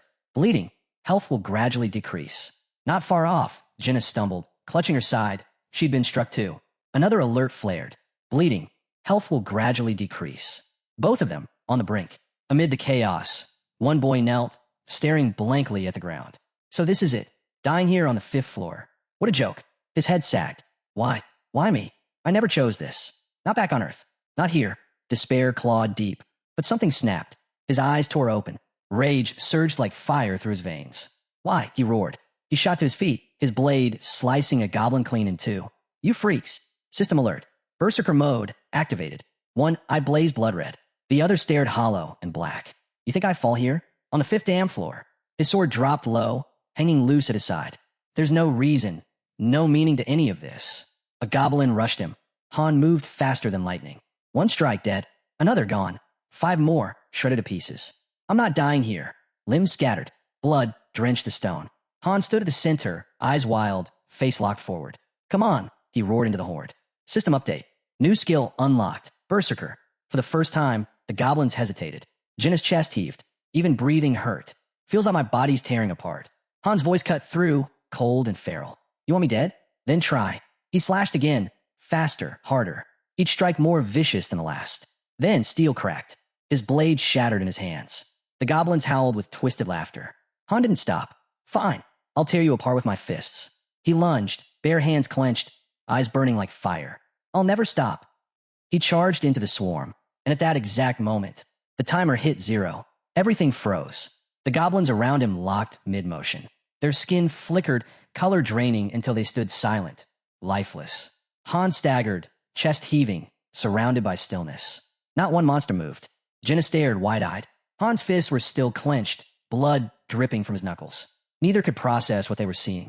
Then Eren, still breathing, still alive, lying on the rooftop, unmoving but alive. System message. 5th floor cleared. Their levels surged. Han, MVP. Rewards cascaded across the screen. 5,000 gold. Iron ore. Leather. Wooden boards. Before anyone could react, the system pulled them out. Congratulations. 5th floor cleared. Daily dungeons unlocked. Gather resources.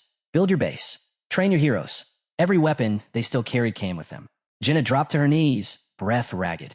She couldn't process it. Han stood motionless, his body still trembling from the battle. Eren lay nearby, silent but alive. Jenna's wide eyes fixed on him. Then, suddenly, a stunned smile broke across her face. Tears welled, spilling over. She laughed, a hollow, breathless laugh, half disbelief, half exhaustion. Han didn't move. The weight of it hadn't hit him yet. Too much, too fast. Still on her knees, Jenna lifted her head toward him. Can you help me? I can't stand. He said nothing. Just reach out a hand. As he pulled her to her feet, she whispered, Did we really make it? Yeah, Hans said. This is the waiting room. We're clear. She glanced around. Are all floors like that? He shook his head. No, that one was different.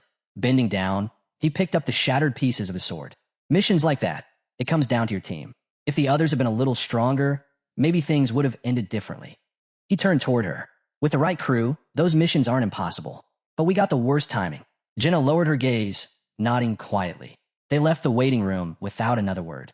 Outside, a boy rushed over, grinning. You guys crushed it. Chloe's got food waiting. Where's the rest of the crew? Still inside. They're dead, Hans said flatly. The boy froze. What? They didn't make it. Silence hit hard. The kid just stood there, stunned. Han and Jenna walked past. Then a voice boomed across the space, sharp and unfamiliar. The master calls for heroes. If your name is announced, step forward. Later that night, Han collapsed face first onto his bed. He didn't feel much of anything. Not grief. Not shock. Death was just part of the front lines. His mind drifted instead to the new skill, Berserker. How was that supposed to work with cold-blooded? One thrived on rage, the other smothered it. Total opposites. It didn't add up. Was it a glitch? Or was it because he was both a hero and a master? Too many unknowns. Too much to process. He'd figure out later. For now, he just needed a rest. As his eyes closed, he muttered to himself, It's only going to get harder from here. Scene shift, training grounds. Early morning. Jenna was already out there, her blades slicing clean through the air in sharp, practiced arcs. Han blinked. She was always the last one to rise. What got you up this early, he asked. She didn't pause, her strikes still crisp. I want to stay alive. Han watched her closely. Every move was fast, focused, precise. He remembered, Jenna had unlocked a new skill yesterday. Talented, relentless. Then his thoughts drifted to Eren. The guy trained just as hard, yet never gained anything in return. Still balanced on his hands, Han weighed his own limits. Skills level 5. Nothing special for a 3-star hero. Then came the system ping. Level 9. One more level, then promotion to 2 stars. That's when Jenna leaned in and poked him in the side. Han glanced down. What are you doing? She shrugged. You just look cool in that pose. Cut it out, he muttered. She smacked him lightly on the head, lips curling in a pout. Your muscles don't even look tired. Pulling a shirt over his head, Han thought to himself. She kept catching him off guard. After everything that happened yesterday, she bounced back faster than he expected. Jenna rubbed at her head, then said quietly, Eren's not here. He probably needs space, Han replied. He was closer to the ones we lost. Silence fell between them. Finally, Jenna spoke. He's usually first on the field, always here before everyone else. Han nodded. Daika was the same. They trained harder than anyone. His eyes swept across the training grounds. Compared to them, they're the real heroes. Across the field, others milled about, pretending to stay busy, avoiding synthesis training, only showing up when the master was watching. Han's voice dropped low. They had talent. They just never had time to prove it. Maybe it would have been easier if one of them had died on floor 5. Jenna didn't argue. She just said softly, let's get back to it. But before they could move, a voice called out, apologizing for being late. Eren. Something about him felt wrong. Han stepped forward. What's wrong? Eren's answer came quiet, heavy. If I'd been stronger, maybe things wouldn't have gone the way they did. Han's expression didn't shift. They died because they were weak. That's all. He looked out across the base. It's already been a month since I came here. Outside, barely 10 days. He pulled out his phone. Whatever checked in 3 times a day. Morning, noon, night. Time here ran 3 times faster. Han pictured the game in his hands. During battle events, the timer synced to reality. 30 minutes meant 30 minutes. Any other time, those survival runs would have stretched into 90. No one would have lived through that. Then Isel appeared, grinning like she just won a bet. Han, everyone should be learning from you. Cleared the 5th floor with a squad full of freeloaders, no less. She raised her arms dramatically. Truly, the master of all masters. Jenna leaned in, whispering, "What did you do to make her like this?" Han smirked. "Classified company intel." Isel wasn't finished. She spun on the others, shouting, "While I'm out giving it everything I've got, you're all sitting here like couch potatoes." Isel's voice rang across the field. "You think laziness goes unpunished? Think again." Han watched the commotion from the sidelines, then slipped away. Better to leave them to it. They'll move when someone gives the order. A system ping flashed in front of him. Group 4 has been formed. Names scrolled into view. Han, Jenna, Lewis, Jeffrey, and Owen. The others froze, confused. Han stayed quiet, unreadable, just listening. Then a voice thundered from above. "Selected heroes. Report to the rift of time and space." Immediately, Jenna blinked. "Why are we grouped with people we don't even know?" Inside the rift, standing among strangers, Han leaned toward her. "Relax. This will be way easier." Ahead, a glowing portal shimmered into existence. Daily dungeon. Active. These appeared once a day. Resource runs. Today's location, Kinout Forest. Estimated duration, 11 hours. Han skimmed the mission text. So daily dungeons are finally unlocked. Next to him, one of the men spoke up. "So, are we actually working together here?" Han glanced at him. "Name." "Owen," the guy replied. "But honestly, we're probably not much use." As the portal pulsed, Owen added quickly, "It's fine though. Daily dungeons don't start with combat." A flash of blue light swallowed them. In the next instant, they stood inside a dense, fog-laden forest. Group 4 has entered. Kinout Forest, low tier. Objective, gather resources. Return when time expires. Note, dungeon types rotate daily. Plan accordingly. Jenna scanned the trees. Where are the enemies? Is this another weird mission? Han reached over and tugged her cheek. She blinked. "What was that for?" "You looked ridiculous," he said flatly. He crouched, grabbed a pebble, and tossed it into a swirling portal nearby. "It's not about fighting," he explained. "Daily dungeons are for collecting." One of the men pointed at the swirl. "What's that thing supposed to be?" "Think of it like a trash can," Han replied. "Storage for junk. System alert. Item discarded. Not required by settlement. Avoid collecting unnecessary materials." Han snapped a branch from a nearby tree, holding it up. "Now this is what we want. Natural resources." He tossed it in. New item detected. Contributing to material pool. Note, 100 branches equals 1 log. Carpenter's bench required. Owen's jaw dropped. "Wait, that's it. Just snapping twigs and feeding them in." Another teammate muttered. "We're seriously not going to fight?" Han shrugged. "Not your problem." Then, with a faint grin, he added, "Let's go hunting instead." They followed. Jenna groaned. "Why do I never get a break with you guys? What are we chasing, boars? Deer? Rabbits?" Then her eyes lit up. "Actually, if it means meat, I'm in." They slipped into a quiet clearing, where a lone deer grazed. Jenna's gaze locked instantly. "That one's mine." She raised her bow, practically drooling. "Stay still, cutlet." One smooth shot, clean through the neck. The deer collapsed on the spot. Jenna strolled up, grinning wide. "Look at this beauty." Behind her, Han stepped closer. "You even know how to butcher that." Jenna didn't miss a beat. "Of course I do. Watch my dad 100 times." She got right to work. First drain the blood, then open the belly, pull the organs. Han stood by, watching her move with practiced precision. When the meat was neatly set aside, he turned. "Toss the rest into the rift when you're done. Don't leave scraps." She looked up. "Where are you going?" He didn't glance back. "Got something to take care of. And I'm sick of potatoes."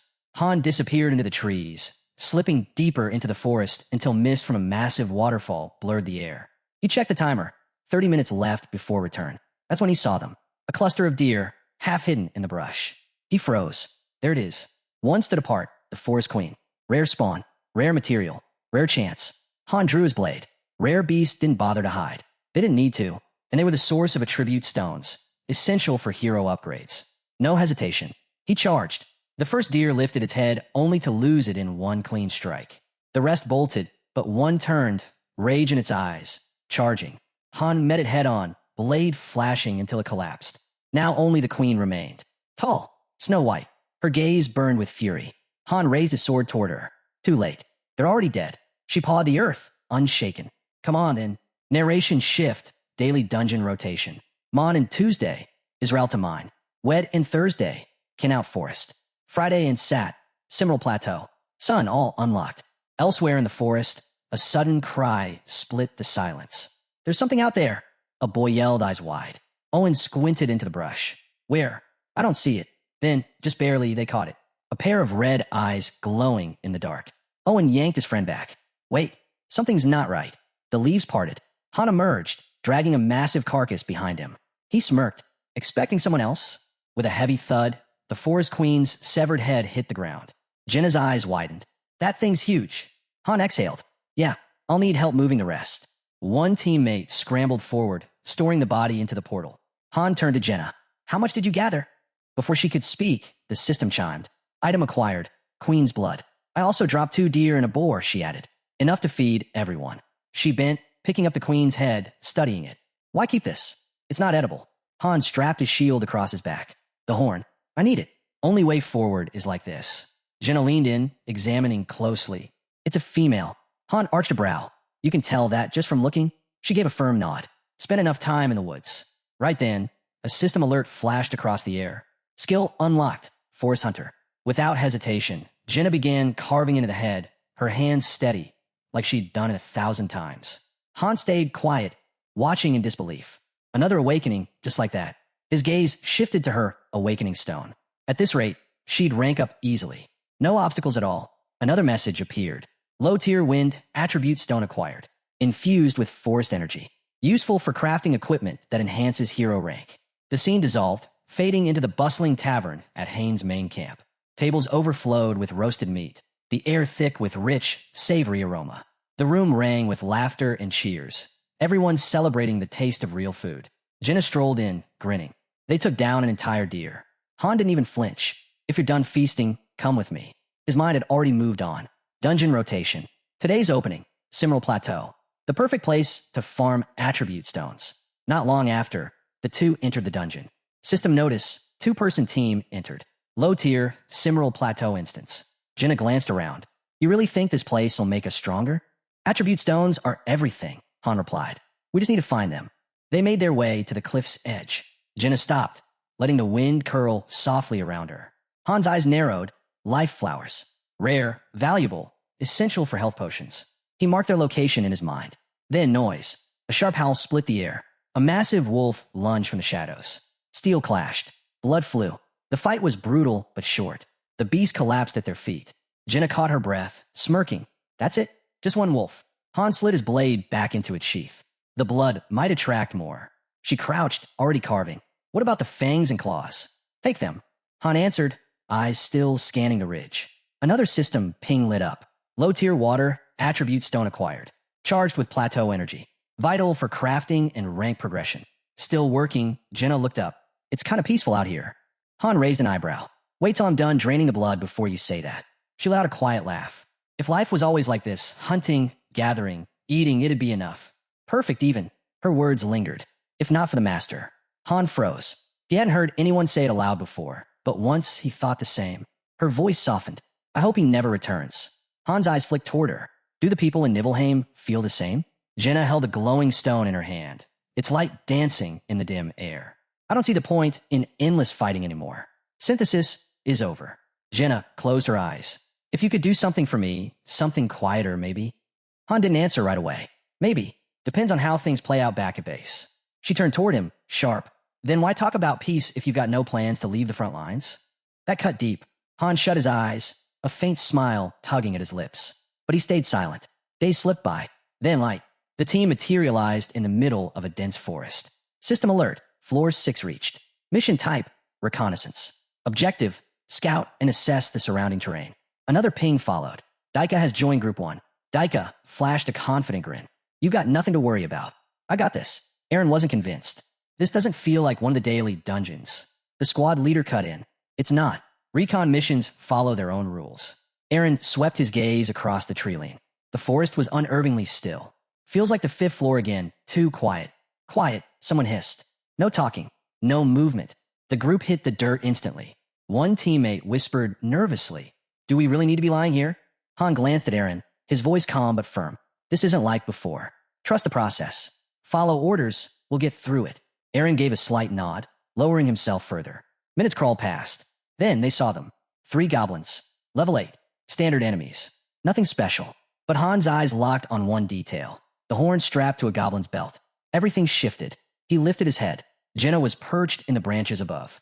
You see anything? She answered without hesitation. Goblin village up ahead. Large. At least 100. Hans got twisted. A trap. One wrong move, and they'd be buried in numbers. He ran the battle through his mind. Fast and precise. Then gave the call. Jenna, take the one on the right. Aaron, move as soon as they're distracted. Take the second. Aaron steadied his grip. Eyes locked in. Han turned to Daika. If it goes bad, cover them. You got it. Daika drew his blade. In an instant, Jenna loosed an arrow. Clean shot. Straight through a goblin's forehead. Aaron burst from cover. Spear driving through the second. The last goblin's hand shot for the horn. But Han was already there. Too late. One strike. Head severed. System notification. Floor cleared.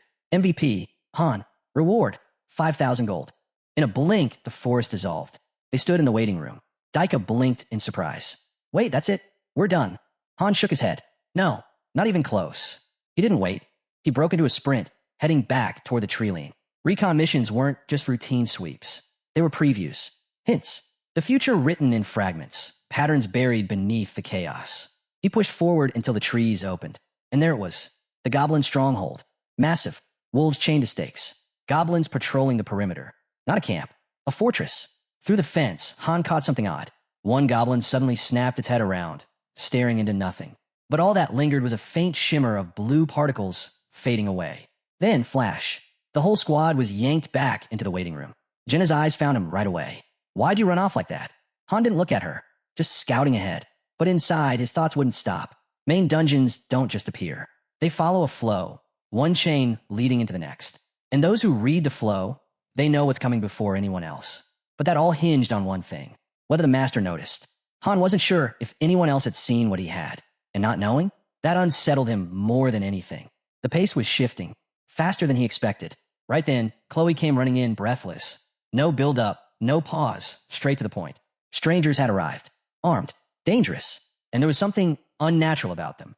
Han's expression hardened the instant he heard it. He already knew. In his mind, the image formed clearly. Top-tier heroes. The system backed him up. Notifications flooding in. The wolves of destruction have arrived. Special condition. 5 heroes with a linked bond. Strength amplified. Han's jaw tightened. This wasn't chance. And then Isel appeared. Han wasted no time. Did the master make another move? Her answer came with a smile. Yes. A beginner's bundle. 50 grand. Han calculated instantly. That meant 25,000 crystals. 50,000 gold. He glanced at Chloe, still frozen beside him. Yeah, these weren't just strong. They were elite. If it were him, he'd have brought them in too. The 5th floor demanded it. He turned to Chloe. Go back to the kitchen. Nothing will happen to you. I promise. These ones, they're built different. Aaron passed by then, his voice casual, almost careless. Relax. Kick back. New people won't change much in the end. Han said nothing, but he knew better. The scene shifted. Another building. A black-haired girl stood in silence. Jenna spotted her immediately and hurried over, all smiles. Hi there. The girl blinked, surprised, then quietly returned the greeting. Hello. What's your name? I'm Jenna, she said with a grin. Then tilted her head, expectant. The girl hesitated. Edith. Jenna's gaze drifted past her. The man behind Edith stood tall, serious, imposing. Yet in her mind, Jenna imagined kindness hidden beneath the steel. He stepped forward. Not a word. Just silence as his eyes scanned Edith's status window. The truth was clear instantly. She carried class. A 3-star hero. A thief type. Classic. Deadly. Her build wasn't about muscle or stamina. What stood out was speed. Dexterity maxed, sharper than anyone else. Daggers, not bows, were clearly her weapon of choice. Without breaking eye contact, Han asked again, her name, and if they could talk somewhere more private. They moved to a tavern. Jenna set water on the table before slipping into a seat beside them. Edith studied him for a moment, then asked plainly, Do you even know what this place is? Han's reply was steady. Some of it. Not all. What about you? Her gaze dropped, voice low. She admitted she didn't remember much, only that she'd been summoned to fight. Every attempt to think beyond that brought nothing but pain. That made Han lean in. What do you know about synthesis? The word alone made her tense. Slowly, she explained. Synthesis was strength, power gained by absorbing others. Han's mind turned. That kind of knowledge wasn't common. From the look of her equipment, she'd been in the mercenary trade. Resting her chin on her hand, Edith let something slip. She had been part of the wolves of destruction. Jenna's eyes lit up. That name sounds so cool. Edith gave a faint nod. The last memory she carried was a mission in Halcea, then darkness. Until she woke up here, Han sorted through hero cards in his mind. It became obvious Edith wasn't just another 3-star.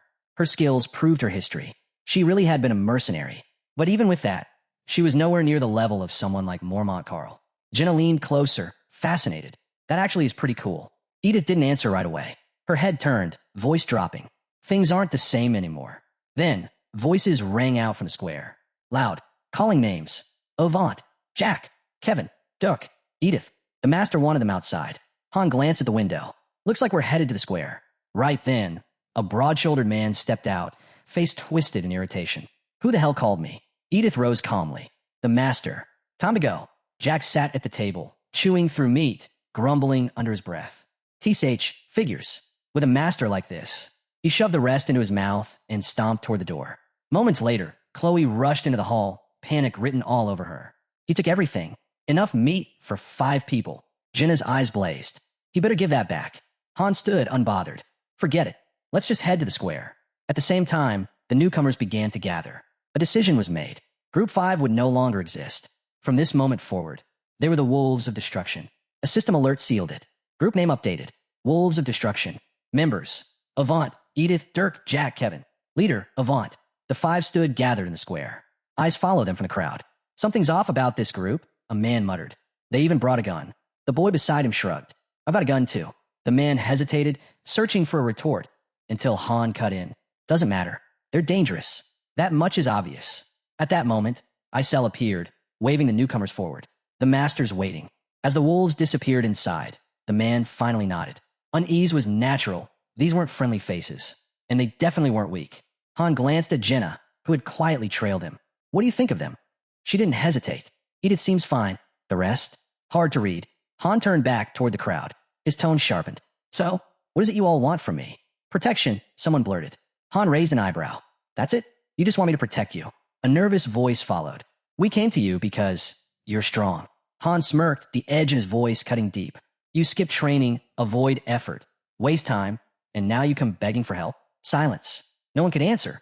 In his head, he compared them to Daika. Not even close. All these people ever did was put on a performance when a master was near. His eyes dropped to the rally meat Jenna had brought. They had endless chances to learn a skill, pick up a craft, do something. But all they'd done was run from synthesis. Han's voice went cold. Get out before I lose my patience. The view shifted to the newly registered stat cards of the Wolves of Destruction. The man from earlier, pale now, didn't wait to be told twice. He bolted. The others quickly followed. Han turned to Aaron. While you're bleeding out, swarmed by goblins, guess what these guys were doing? Eating, sleeping, acting like nothing was happening. His tone was flat. So no, I don't feel sorry for them. His gaze shifted to Daika, who stood nearby, bruised and battered. Looks like you've actually been working. Daika blinked, caught off guard. How could you tell? Han shrugged lightly. It's obvious. Still confused, Daika admitted it had just been a duel. He'd volunteered. Han gave him a single nod. Then take a break. You've earned it. He turned to Jenna again, who was softly humming beside him. You still trailing me? Before she could answer, a system alert cut through the air. Floor cleared. From the portal, a squad of mercenaries stepped out, muttering in frustration. What a waste. Just goblins. Barely worth the effort. Avant pushed past them, his eyes locking onto Han. Who the hell are you? Han smiled lazily, giving a careless wave. Does it really matter? That set Jaken off. He stepped forward, irritation clear in every movement. You think you're tough? Who even are you? Before tempers boiled over, Jenna slipped between them. No one's even introduced themselves yet, she said evenly. Kevin gave her a puzzled look. And who are you supposed to be? Avant stepped forward again, voice firm. I'm Avant, captain of the mercenary unit, Wolves of Destruction. Let's do this properly. Still lounging, Han gave a faint smile. Han. Avant's eyes drifted to the weapon at his side, assumption ready. A mercenary then? Han didn't blink. Nah, just a farmer. Avant studied him, unconvinced. For now, he let it slide, hand resting casually on his sword. Locals usually gather in the square during conscription, right? They do, Han replied flatly. Why ask? Avant didn't bother with an answer. His eyes said enough. He understood exactly what was happening here. Then, system alert. The master is summoning 10 heroes. The entire square froze. 10 at once? Han's brows rose slightly. That was new. A second message followed. Synthesis in progress. Free slots required. Once used in synthesis, heroes will be lost. The gate opened, releasing a wave of confused faces. A crowd of men and women stumbled out, glancing around in panic. They didn't even know where they were. Someone at the fair muttered with disdain. Another batch of nobodies. Isel stepped forward, her voice sharp and cold. She called out names, directing them toward the synthesis chamber. The newcomers froze, shock in their eyes. How did this woman know who they were? Before questions could form, she cut them down. The master gave the order. Just follow it. Chaos broke loose. Jakin stormed up, seizing one of the new arrivals by the throat. It's you, isn't it? This is your fault. The man's value suddenly began to spike. Jinna's breath caught. This can't be real. The person beside her didn't even flinch. Anything can happen here. We just got here, remember? Off to the side, Avant leaned toward one of his men. Don't forget, we still have a second target. The subordinate, still dazed, blinked slowly. Who's next? Spotting the last of the marked, he grabbed both targets and dragged them toward the synthesis gate. Han stayed silent, unsettled. So this is what happens to heroes summoned with money. Beside him, Jinna shook her head. This isn't right. They weren't even given a chance. Han didn't answer, but he agreed. Deep down, he knew, and was making a reckless mistake. Among those one-star throwaways, there could have been diamonds. But the master didn't care. No screening, no testing, just fuel for the grinder. Then, light burst across the square. A muscular man emerged, body glowing gold. I've leveled up, he shouted triumphantly. The system confirmed it instantly. But before relief could spread, the fair's voice rang out again. Another batch of names. Screams followed. Raw, desperate cries from the fresh summons. They begged, pleaded. No mercy came. Avant lifted his blade high. Don't let anyone escape. His crew moved in at once, weapons drawn, ready to cut down every runner. Avant glanced back, spotting Edith frozen where she stood. What are you doing? You with us or not? He snapped. She didn't answer. Her head dipped, eyes closed. Then, without a word, she drew her dagger. Han broke the silence, his voice steady. Isel, send a message to the master. Tell him this. Don't throw people into synthesis without checking first. Without hesitation, Isel summoned her keyboard, fingers flying. She added her own warning. You might be wasting valuable assets. Han exhaled slowly, eyes shutting. This world, it really is a second life. Jakin stormed forward, fury written across him. You'd better stay out of this, he spat. Han didn't even flinch. His smile lingered. I'm not interfering, just passing along some advice to the master. Then he turned his gaze on the still glowing warrior, smirking. Not so amusing anymore, is it? The man snapped. Roaring, he tore his axe free and lunged. You bastard. An arrow whistled through the air, burying itself just short of Jakin. Joanna stood, bow drawn, eyes sharp. The next one goes between your eyes. Jakin's jaw tightened. You little. Avant didn't hesitate. His sword came up, blade leveled at them. Did you just attack us? Edith rushed forward. Wait, don't do this. Let's just talk. Avant shoved past her. Stay out of it. His blade turned toward Han, voice low and sharp. Do you even know who you're talking to? Han met his stare calmly. Of course. And then, with a smirk, you're trash. A system alert cut across the air. Hostility detected toward 4 heroes of the Wolves of Destruction. Feud status triggered. Monitoring inter-hero relations. The wolves closed in, tension spiking. Before blades crossed, the fairy zipped between them, hand raised. Heroes can't fight each other, she warned. Unless you're eager to be punished by the master. Han's voice was cool. That's not a real rule. The fairy froze, nothing to say. Han's tone shifted, heavier now. Let's drop the act. You call yourselves mercenaries. Avant glared back, voice sharp. Yeah, mercs. Hire blades. Paid for the job, paid for results. Han let out a cold laugh. No, what I see is a pack of bandits playing dress-up as heroes. Avant's jaw clenched. His voice dropped, venomous. I've been patient with you. And this is how you repay me? You trying to die today? Han didn't acknowledge the threat. His eyes moved to Isel above. These so-called heroes. His tone cut like a blade. Dead weight. Rank means nothing without backbone. They'll drag everyone down. Start fights. Ruin everything. Isel stared down at him. Stunned, words caught in her throat. Han raised his hand, smile curling. Let's settle it with a duel. The system lit up immediately. Duel challenge issued. Han versus Avant. Rules were clear. Duels settled disputes between heroes. Conditions could be added at will. Avant's second in command gaped at him. What's gotten into you? Han didn't flinch. His eyes stayed locked on Avant. You're nothing but a rabid dog, snapping at anything you see. It wasn't theory. Han had already seen enough.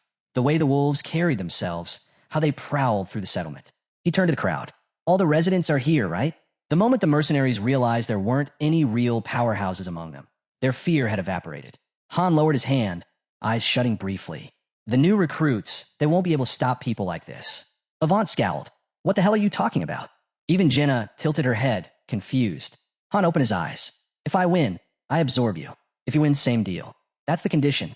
Avant's grin stretched wide, hungry, cruel. The system chimed again. Avant has accepted the duel. Condition confirmed. Synthesis. Begin duel? A weapon shimmered into being before Han's eyes. His lips curled into a smirk. This is going to be fun. The duel screen hovered, waiting. Han's fingers twitched toward it. Avant was already unsheathing his blade, wasting no time. Han chuckled. Nervous? Then his gaze flicked to Jenna. Get everyone out. Now. She blinked. Wait, you're fighting him alone? Han rolled his shoulders, stretching casually. Calm. Loose. Catching the worry in her eyes, he smirked. What? You're actually worried about me? Click. The button was pressed. The duel began. Both men locked eyes. No retreat. No interference. The fight wouldn't stop until one of them surrendered. Avant wasn't aiming to kill. He needed Han alive. Han spared a glance at Isel. Make sure no one interrupts. Before the words faded, Avant lunged, sword cutting through the air, rage behind every swing. Furious Han hadn't even drawn his weapon. Han read him instantly. Strength pushing 20. Swordsmanship at level 3. Definitely not an amateur. Then, his pupils burned red. Berserker, activated. Avant froze. His confidence fractured. He'd miscalculated. Han blurred from view, vanishing, then appeared behind him like a phantom. His hand clamped down on Avant's arm, his grip locking on the back of his skull, and he drove him into the stone. Face first. The mercenary slid across jagged rock, skin ripping against the ground. Han finally drew his blade, gave it a slow, casual spin, effortless. The message was clear. He was in control. Without hesitation, he plunged the sword straight through Avant's body. Say it. Han's voice was cold. Surrender. Avant screamed, body twisting under the pain. His own cries drowned his attempt at words. Han leaned closer, pressing the blade in deeper. His voice cut sharper than steel. Louder. Everyone here needs to hear it. Kevin suddenly stepped forward, panic etched across his face. Stop. That's enough. He's finished. Han's eyes cut toward him, cold and unshaken. Don't fool yourself. Him and his crew, they wouldn't hesitate to wipe us out. This isn't a sparring match. Kevin froze. Until now, he believed they were all chasing the same goal. But Han's words, unyielding, final, left no room for doubt. Avant, a bloody wreck on the stone, lifted his head. His voice broke, trembling. Why do you hate me this much? He whispered. We agreed to this duel. Isn't our choice how it ends? Just as he tried to stammer out surrender, Han clamped a hand over his mouth, silencing him. The fight's still on, Han said, voice like ice. He hasn't spoken. He turned back to Kevin. He's mine now, and I'll decide what happens to him. With one hard pull, he yanked Avant closer, his grip unshakable. Dirk and Edith stood frozen, discomfort plain in their silence. One of Avant's men snapped, shouting across the square. You'll regret this, Han. You know who we are. You think this ends here? Han didn't blink. His hold never faltered. Instead, his gaze slid to Edith. Calm. Steady. You really call yourselves mercenaries? She looked away, unable to meet his eyes. We used to be, she murmured. Han's smirk cut deep. No, you're bandits. Thieves who rob even their own clients. Then his tone sharpened. So why are you still with them? Edith faltered, caught off guard. My father asked me to. That's all. Don't judge me so quickly. Still pinning Avant to the ground, Han didn't soften. One question then. Are you staying? Or are you walking away? Edith froze in place. From behind, one of her teammates erupted in fury. Don't even think about it. Betray us, and you'll pay for it. Avant's bloodied hand reached toward his fallen sword. The teammate kept shouting, voice cracking with rage. You'll regret it forever if you turn your back on us. Avant's fingers brushed the hilt. Han moved first. His blade drove straight through Avant's hand, pinning it to the stone. He never even looked away from Edith. There's room for one more, Han said. Calm. Certain. Final. Her teammate screamed again, spitting venom. You'll regret this. Don't do it. Edith trembled. Her whole body tensed. She closed her eyes. Then, quietly, firmly, she stepped forward. She didn't turn back. She walked straight toward Han. And just like that, Edith severed her ties with the wolves of destruction. Han felt a wave of satisfaction ripple through him. Her choice had shifted everything. A true turning point. The wolves stared, frozen, rage and betrayal written across their faces. But Edith didn't waver. Disappear, she said, brushing off their threats like nothing. Meanwhile, Han shoved Avant harder into the dirt. The man coughed, gasped, choking through soil, still struggling to force out his surrender. But Han wasn't convinced. His voice cut like steel. Do you mean it? Or are you just hoping I'll let you crawl away? Avant's eyes burned, fury twisting his face. You'll regret this, he spat, then screamed for his allies, desperate for help. That was the end. The instant his cry rang out, his teammates snapped. They charged, blinded by rage. but they never made it. Isel materialized before them, her presence like a wall slamming shut. Hovering midair, her eyes were sharp, unyielding. "The duel isn't over," she said coldly.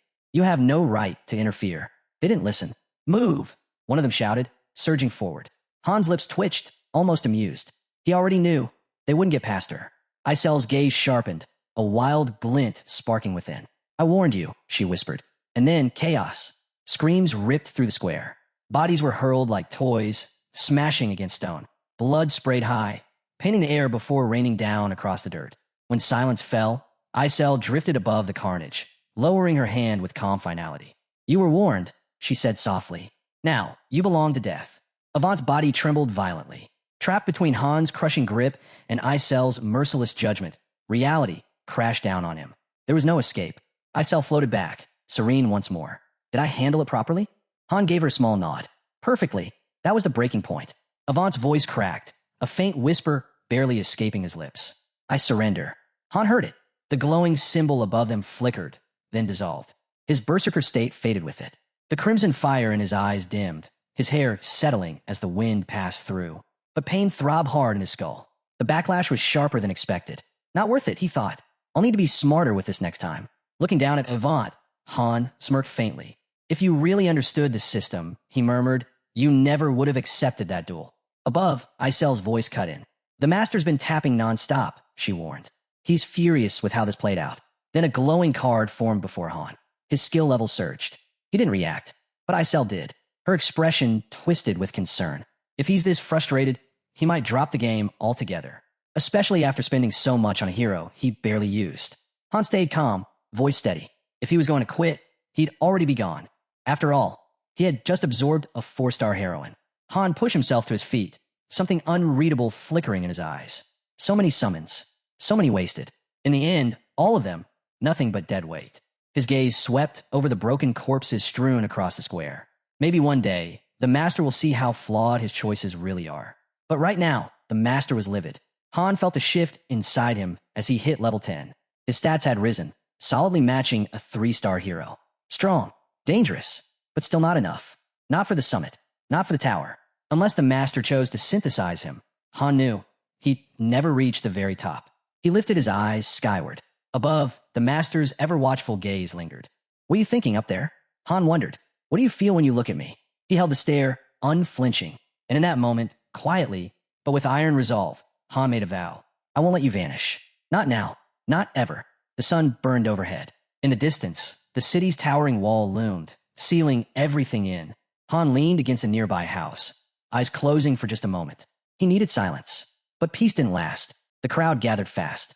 Dozens of voices swelled around him, full of awe, full of gratitude. Daika's face lit up with pure respect, eyes shining bright. But Han didn't join their celebration. He reached out instead, fingers brushing Jenna's cheek. His voice low, steady, edged with quiet disapproval. "Why'd you tell them?" Jenna kept silent. The crowd never noticed the shift in his tone.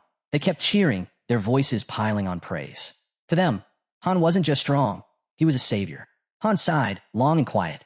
Then his gaze swept over the faces around him. "You're all missing the point." A man stumbled forward, voice breaking with emotion. "We give our lives for you.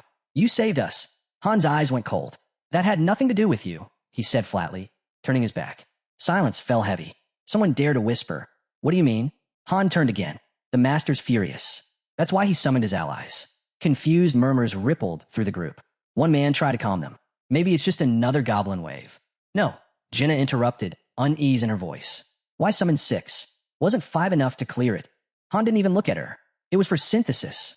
The words sliced through the air. Gasps. Silence. Faces drained of color.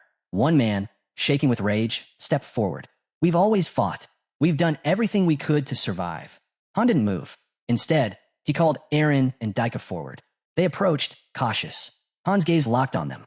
"You really think these people gave their all?" he asked. "What were they doing while we were out there? Breaking ourselves, pushing past the limit." Then he turned to Jenna. "Did they help you hunt?" She faltered. "They carried the meat." Han didn't blink. "Even animals can do that," he said. "They're no better than livestock." That broke the crowd. A roar of anger erupted. One man lunged at him. Han struck first. One blow. The man collapsed. Silence slammed down again. Then Isel appeared, her eyes blazing with authority. "Enough!" Her voice cut like lightning. All of you, get to the square. Now, from the crowd, a man stumbled forward, desperate. Please, Han, talk to the master. You're the only one who can stop this. Faces turned toward him, pleading, full of fear. But Han stood still. He didn't move. He didn't answer. And his stance never shifted. Jenna's voice broke the silence, soft, uncertain. Who are you sending in first? Han crossed his arms. His reply was firm. Absolute. Edith. She froze. Her level was too low, Han said, and as the newest arrival, she was the obvious choice. Edith's eyes widened in disbelief. Please, just give me another chance, she begged. But it was already sealed. A glowing card floated above the gate, her face stamped across it. System notification. Synthesis complete. Her level ticked upward. A faint yellow glow wrapped around her form. The crowd was silent. Horrified, Han's gaze swept over them, his voice cutting cold and sharp. Don't think you can cling to me and survive by doing nothing. If you want to live here, earn it. At the front, a man trembled, his voice breaking. I don't know how to fight. My hands won't stop shaking. Han didn't spare him a glance. Instead, he turned to his team. Start training the villagers, he ordered. The blacksmith shifted uneasily. From scratch, it wouldn't be easy. But Han was certain. Fear alone would force them to learn. He added, anyone who thinks they've got the guts for close combat, come to me. I'll show you what you're really made of. For hunting and butchering, Jenna. For carpentry, Enoch. They've got options, Han said. All they need is the will to survive. Jenna's eyes lingered on him. Something in him had shifted. Softer, more willing to guide. You've changed, she said quietly. Han brushed it aside. But deep down, he knew she was right. If they followed him, maybe, just maybe, they wouldn't die for nothing. Later, the group climbed toward the towering 10th floor. Han felt it in his gut. He was going to need a second squad, one that could stand on its own. The next morning, darkness still hung over the sky when Chloe appeared with a tray of steaming golden buns. Morning, she beamed. Han raised a brow. What's cooking? Bread, she grinned. No flour, though. My partner was a baker. We used ground potatoes instead. Han tore into one, nodding with approval. Clever. Maybe we should grow wheat on the plateau. Could be the start of something real. The door creaked open. Edith stood waiting. Let's head to the training arena. Han noticed it immediately, the shift in her stance. Straight, confident. On the field, Jenna was already waiting, bow strapped across her back. Han walked up. Lose the bow. Spar with Edith. Daggers only. Jenna blinked. Daggers weren't her specialty, but she didn't hesitate. She drew the blades, spinning them smoothly in her hands before stepping onto the field. The match began. Edith moved fast, darting, weaving, eyes tracking every twitch of movement. She couldn't help but admire Jenna's precision. But Jenna wasn't holding back. You're not a kid, she called out. So stop fighting like one. Their pace accelerated. In seconds they were blurs, blades flashing, steel clashing across the arena. In one swift motion, Jenna flipped Edith onto the ground, her dagger pressed just above her chest. Edith lay still, catching her breath. Tell me, she asked, are you really just a mercenary? Or do you come from some great warrior family? Jenna shook her head. Neither, she replied. I'm just a hunter's daughter. What you see is the result of years of training. Han stepped forward, watching the spar come to an end.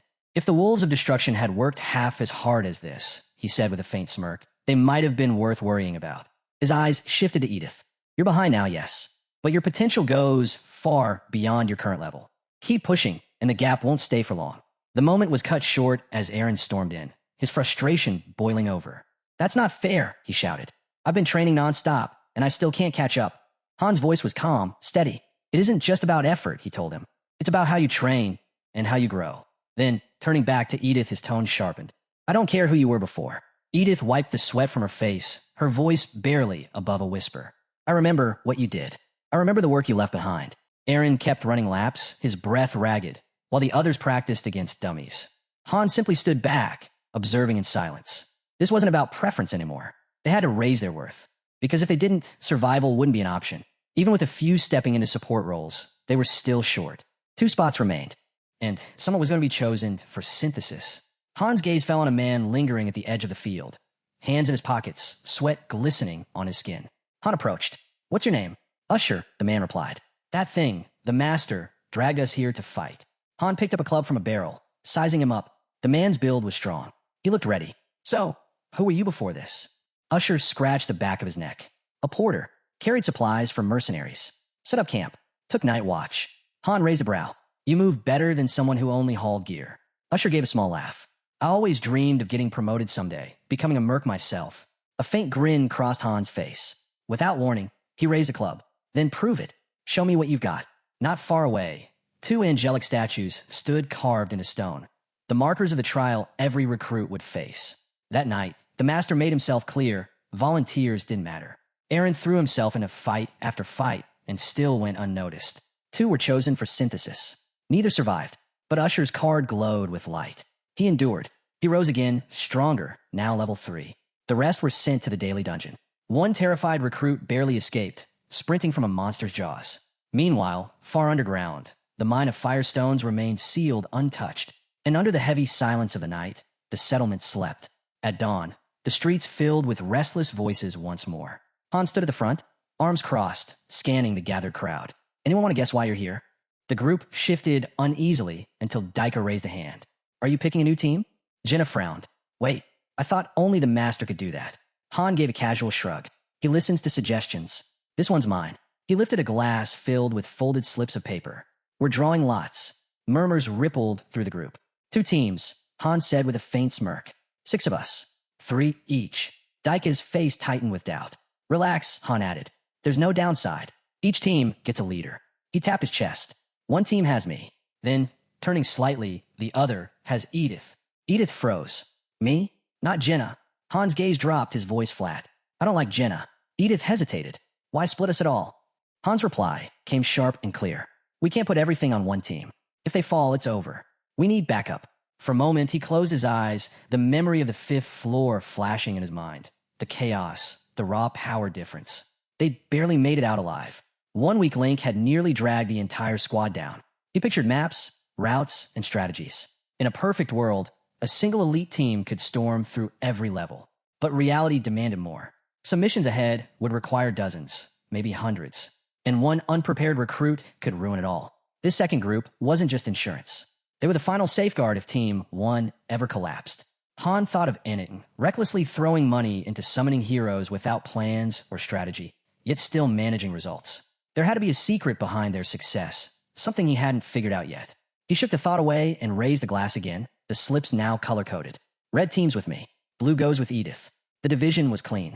No room for protests. Setting the glass down, Han's voice cut through the air. Move out. A sudden gust swept across the training field, stirring dust and rattling wooden dummies. Jenna and Eren glanced down at the red slips clutched in their hands. Edith scanned the faces around her. She didn't need to guess. They didn't trust her. Daika confirmed it bluntly. Yeah, we don't trust you. Edith only shrugged. I'm new. Haven't done much yet. I get it. Han watched the tension build, then called out with a crooked grin. You'd better level up fast, Edith. Otherwise, you'll be choking on our dust. She smirked right back. After what we pulled off yesterday, don't expect us to go down easy. The moment didn't last. Both teams reached their next destination, and the skies split open. Rain came down hard as monsters closed in from every direction. A glowing system prompt appeared before their eyes. 7th floor. Mission objective. Eliminate all goblins. Rain poured down in sheets, but Han and his squad stood firm, goblins snarling all around them. Eren grinned, hefting his massive blade off his back. This'll be a walk in the park, he said, ready to charge. But Han stepped in front of him. Stand down. I'll handle this.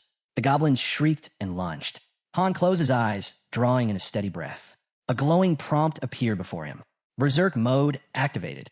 His body ignited in a deep crimson glow. Then he moved. Like a storm unleashed, Han tore through the horde, every strike cutting down another foe. In moments, the battlefield lay silent, littered with motionless goblins. Only one remained, frozen and trembling. Han slid his blade onto his back. Jenna stepped up beside him, wanting to finish it. He shook his head. No, something's wrong here. This floor has more to it. Leave it. It's no threat. Turning away, Han walked toward the river where a broken dam loomed, shattered under the storm. As he studied it, a system alert rang out. Floor cleared. Reward, 10,000 gold, iron, or leather. Back outside the dungeon, Jenna stretched. I'm heading to wash up. Eren cracked his knuckles. I'll hit the arena. Need more training. But before he could leave, Han stopped him. Wait, Eren. A new system prompt appeared. Master has selected double beginner's pack. Cost, 90,001. Reward, 5,000 crystals, 100,000 gold. Han turned to Jenna, his tone sharp. Grab the lot from my room. Then he looked Eren dead in the eye. Go get Edith. Another notification blinked. Items would arrive by mail. Han's gaze shifted toward a nearby building glowing faintly pink. New players are about to flood in, he muttered. A small smile tugged at his lips. This always happened. Han wasn't the type to spend freely, but once he started, he never stopped.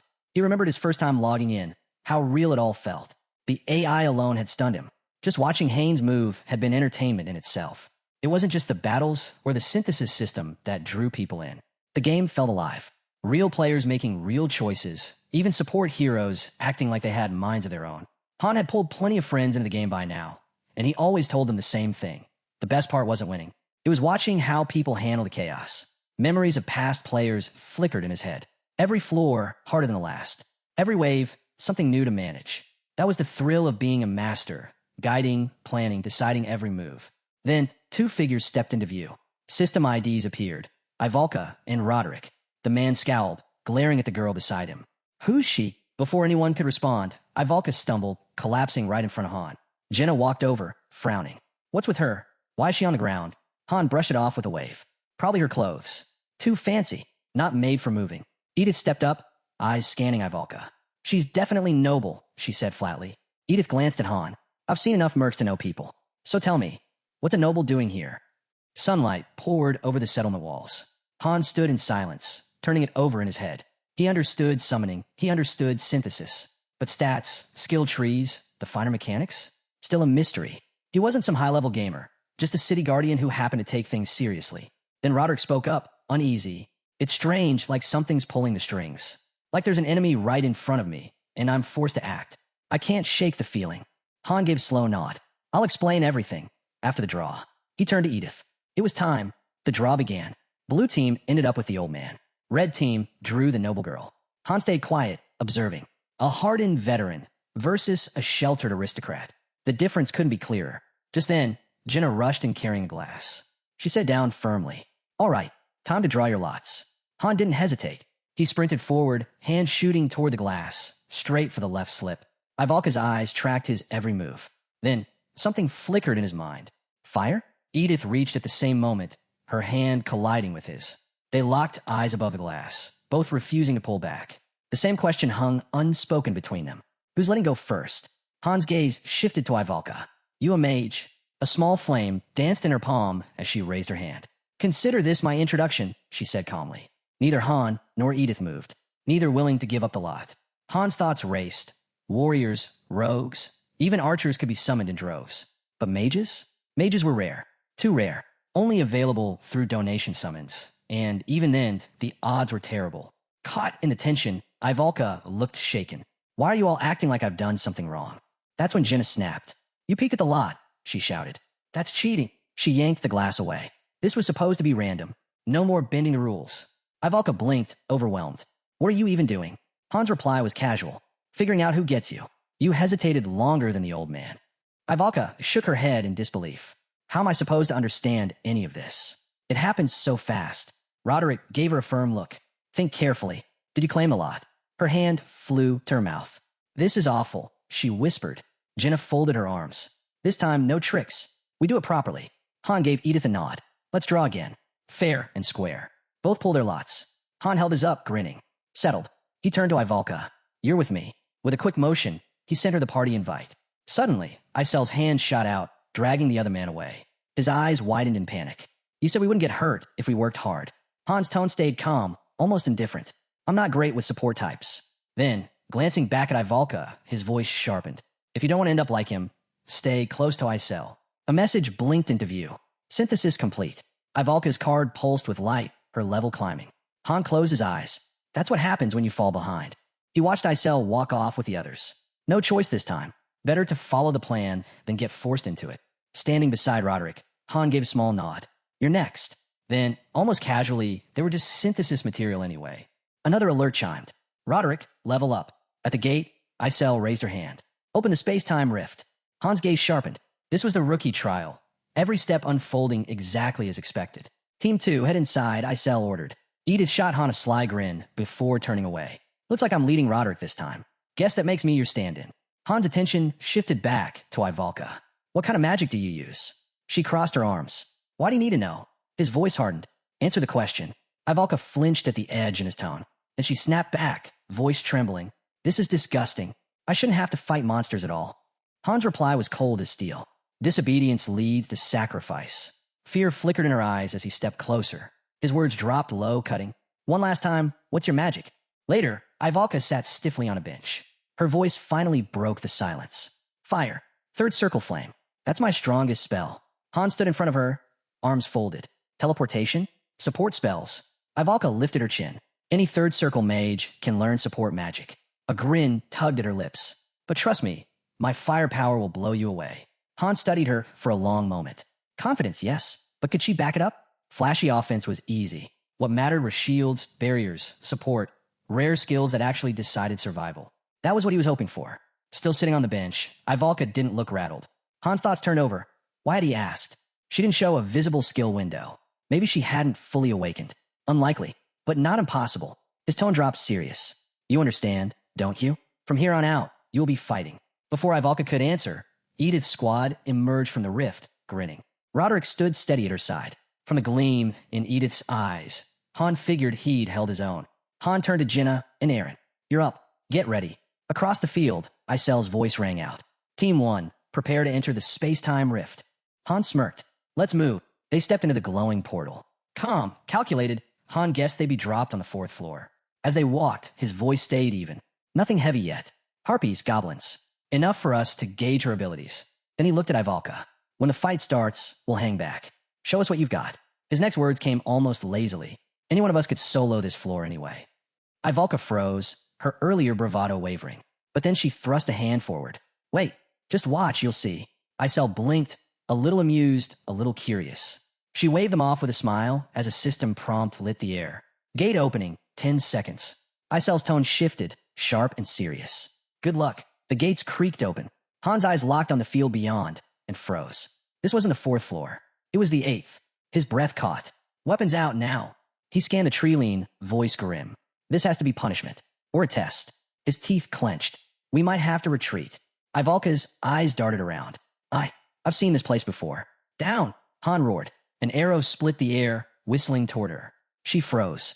Han lunged, slamming into her shoulder first, knocking her to the ground as it screamed past. A glowing prompt blinked before them. 8th floor, mission objective. Eliminate 27 level, 9 goblin riders. Then chaos. From the forest, goblins thundered out on massive wolves, snarling and armed to the teeth. Jenna's bow twanged. An arrow drilled through one rider, sending it crashing to the dirt. Han lifted his shield, barking orders over the storm of hooves and claws. Aaron, frontline now. The goblins surged forward. A blast shook the ground beside him, smoke clouding the air. Han threw his shield up, absorbing the impact. Out of the haze, one rider lunged. Han spun, steel flashing, cutting the goblin down mid-leap. But more came, wolves barreling straight for him. Aaron, I'm on it. Aaron roared, driving his spear clean through another rider. The goblin still fired as it fell, its crossbow bolt whistling, dead on, toward Aaron's chest. Han's voice cracked through the field, sharp and commanding. Ivalka, cast now. She spun, panicked. Cast what? What am I supposed to? Her eyes darted wildly. What do I do? Han's fury snapped through his words. You're a mage, prove it. He slashed through another goblin, blade cleaving in a blur. How long to cast? Dodging a rider's swipe, he roared again. Start casting now. Frustration boiled in his voice as his sword carved another foe down in a single sweep. Behind him, Ivalka finally shut her eyes. Runes flared to life, glowing circles spinning in the rain-soaked air. Between her hands, a dense sphere of mana swelled. Aaron, Han barked. Cover Jenna, block the bolts. Aaron twirled his spear, nodding once before planting himself in front of Jenna. She steadied her aim, arrows flying with renewed focus. Han stepped back, bracing himself protectively in front of Ivalka. The goblins had caught on. She was the threat. Their eyes locked on her, charging harder. Han grimaced. She doesn't need a magic shield, and soon. He risked a glance over his shoulder. Could she even channel through barriers? He wasn't sure. Didn't matter. She wasn't listening. Her eyes were shut, mana pouring into the spell, everything else shut out. Wide open, Jenna's shout cut through the clash. Han's jaw set. This was bad. Ivalka was rising, feet lifting off the ground, her entire body glowing as she focused. But she was frozen in place. At her level, she couldn't move and cast at the same time. The wolves drew closer. One lunged, jaws snapping. Han braced, shield colliding with the rider's strike. The impact rattled through his arm, knocking him off balance. The goblin slashed, narrowly missing as Han rolled hard, mud splattering across the ground. He sprang up in one fluid motion, sword arcing clean through the rider's chest. The wolf collapsed, lifeless, but the swarm kept coming. Another wolf lunged, low and fast. Han didn't hesitate. His blade cut clean, splitting it in a single stroke. Blood sprayed across the battlefield. He spun, and his stomach dropped. A goblin was already on Ivalka, weapon raised. Han didn't think. He just moved. He darted forward, yanked her back, and ran. Through the chaos, he shot her a hard look. You're reckless. Don't cast without defense. The squad sprinted toward the forest. Is the path still blocked? Jenna panted. We'll deal with it when we get there, Han growled, dragging Ivalka by the wrist. As soon as we hit the trees, you unload everything you've got. The goblins closed in. Ivalka nodded once, breath sharp, eyes narrowed. Jenna glanced back, pointing ahead. We might be able to cut through. Ivalka faltered. Han didn't slow. He shoved her forward with a hard kick. You think dying's an escape, he snapped. Then he stopped cold, eyes locked on the swarm. His body shifted, fangs bared, muscles coiled. Go, he growled. I'll catch up. A notification pulsed. Berserk mode activated. Crimson light tore across his body. His second transformation that day. His muscle screamed, but he kept going. A crossbow bolt screamed toward him. Han caught it with a shield, then ducked under a charging rider. The collision nearly dropped him flat. On one knee, gasping, surrounded. Another goblin rushed. Han's grip tightened. With a roar, he exploded forward, smashing through their line like a wrecking ball. They think mobility's their edge, he shouted, voice wild. Then we take it away. His shield slammed into a rider, sending both goblin and wolf crashing back. He fought like a storm, strike after strike, no pause, no mercy. Han, behind you. Aaron's voice cracked, panicked. Too late. Pain ripped through him. A system alert flashed across his vision. Berserk mode deactivated. A goblin loomed above, spear ready. Han twisted hard, driving his sword up through its chest. Blood splattered as its wolf collapsed under it.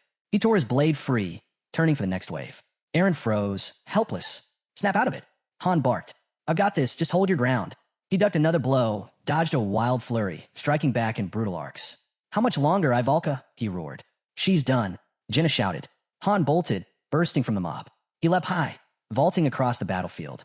Midair, he kicked off a goblin's helmet, weaving through the chaos like a blur. Disappear, he snarled. And then it came. A crimson light exploded around Ivalka. Wind tore outward, her hair flaring as the earth shook beneath her. Her eyes snapped open. Ignite. Flames roared from Ivalka's hands. A firestorm erupted across the field, ripping past Han, obliterating everything in its path, yet leaving him untouched. The blast split the earth, shockwaves rattling the ground. Smoke blanketed the battlefield.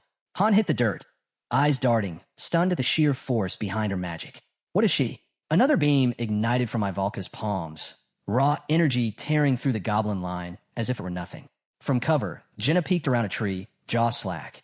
That's real magic. Han's focus sharpened. Goblins were regrouping in the haze. Need backup now, he barked. He launched forward again, muscles heavy with fatigue, but his strikes stayed precise. Brute force alone wouldn't cut it. He had to rely on technique. Steel rang. Han parried one goblin's slash, twisted, and drove his blade straight through its chest.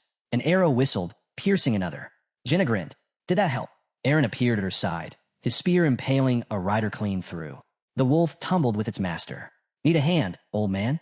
Aaron teased. Han chuckled between sharp breaths, finally growing a spine. Jenna dove in. Arrows sang from her bow. She rolled under a strike, drew a dagger, and rammed it into a goblin skull. Then a wolf, riderless, bolted straight at Ivalka. She didn't flinch. Her eyes stayed shut.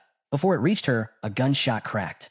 The wolf crumpled, a bullet buried in its skull. From the dirt, Jenna muttered, All right, now, it's serious. She whirled on Ivalka. Snap out of it. Move. Too late. Flames curled tighter around Ivalka's fist.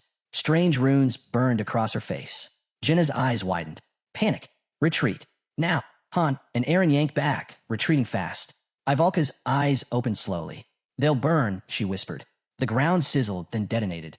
A torrent of fire ripped through the field. Ash and heat flooded outward. Han raised a shield, bracing against the inferno. If she didn't stop soon, they'd be consumed too. The smoke thinned. The battlefield was scorched, twisted, barely recognizable. Han scanned the wasteland. Is it?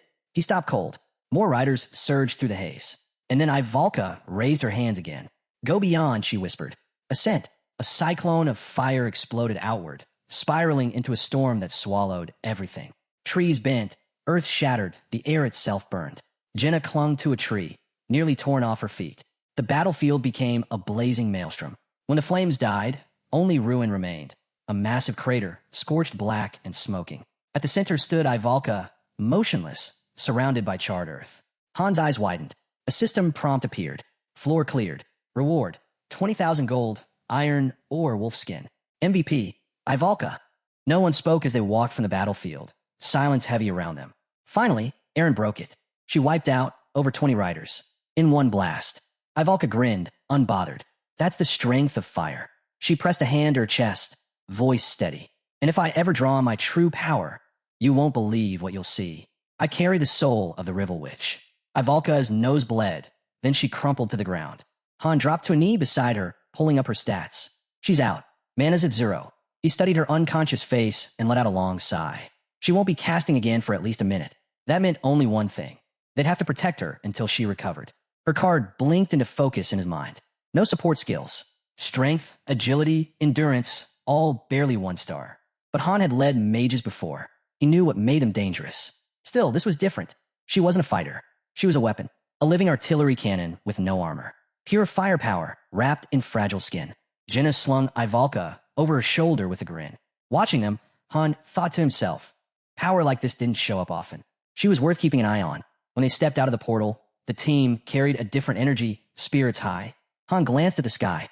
At this rate, he muttered, I might not be the one standing in the spotlight for long. The next day, progress shifted to a new priority, building a magic center. As the player logged in, the city map unfolded. A prompt shimmered into view.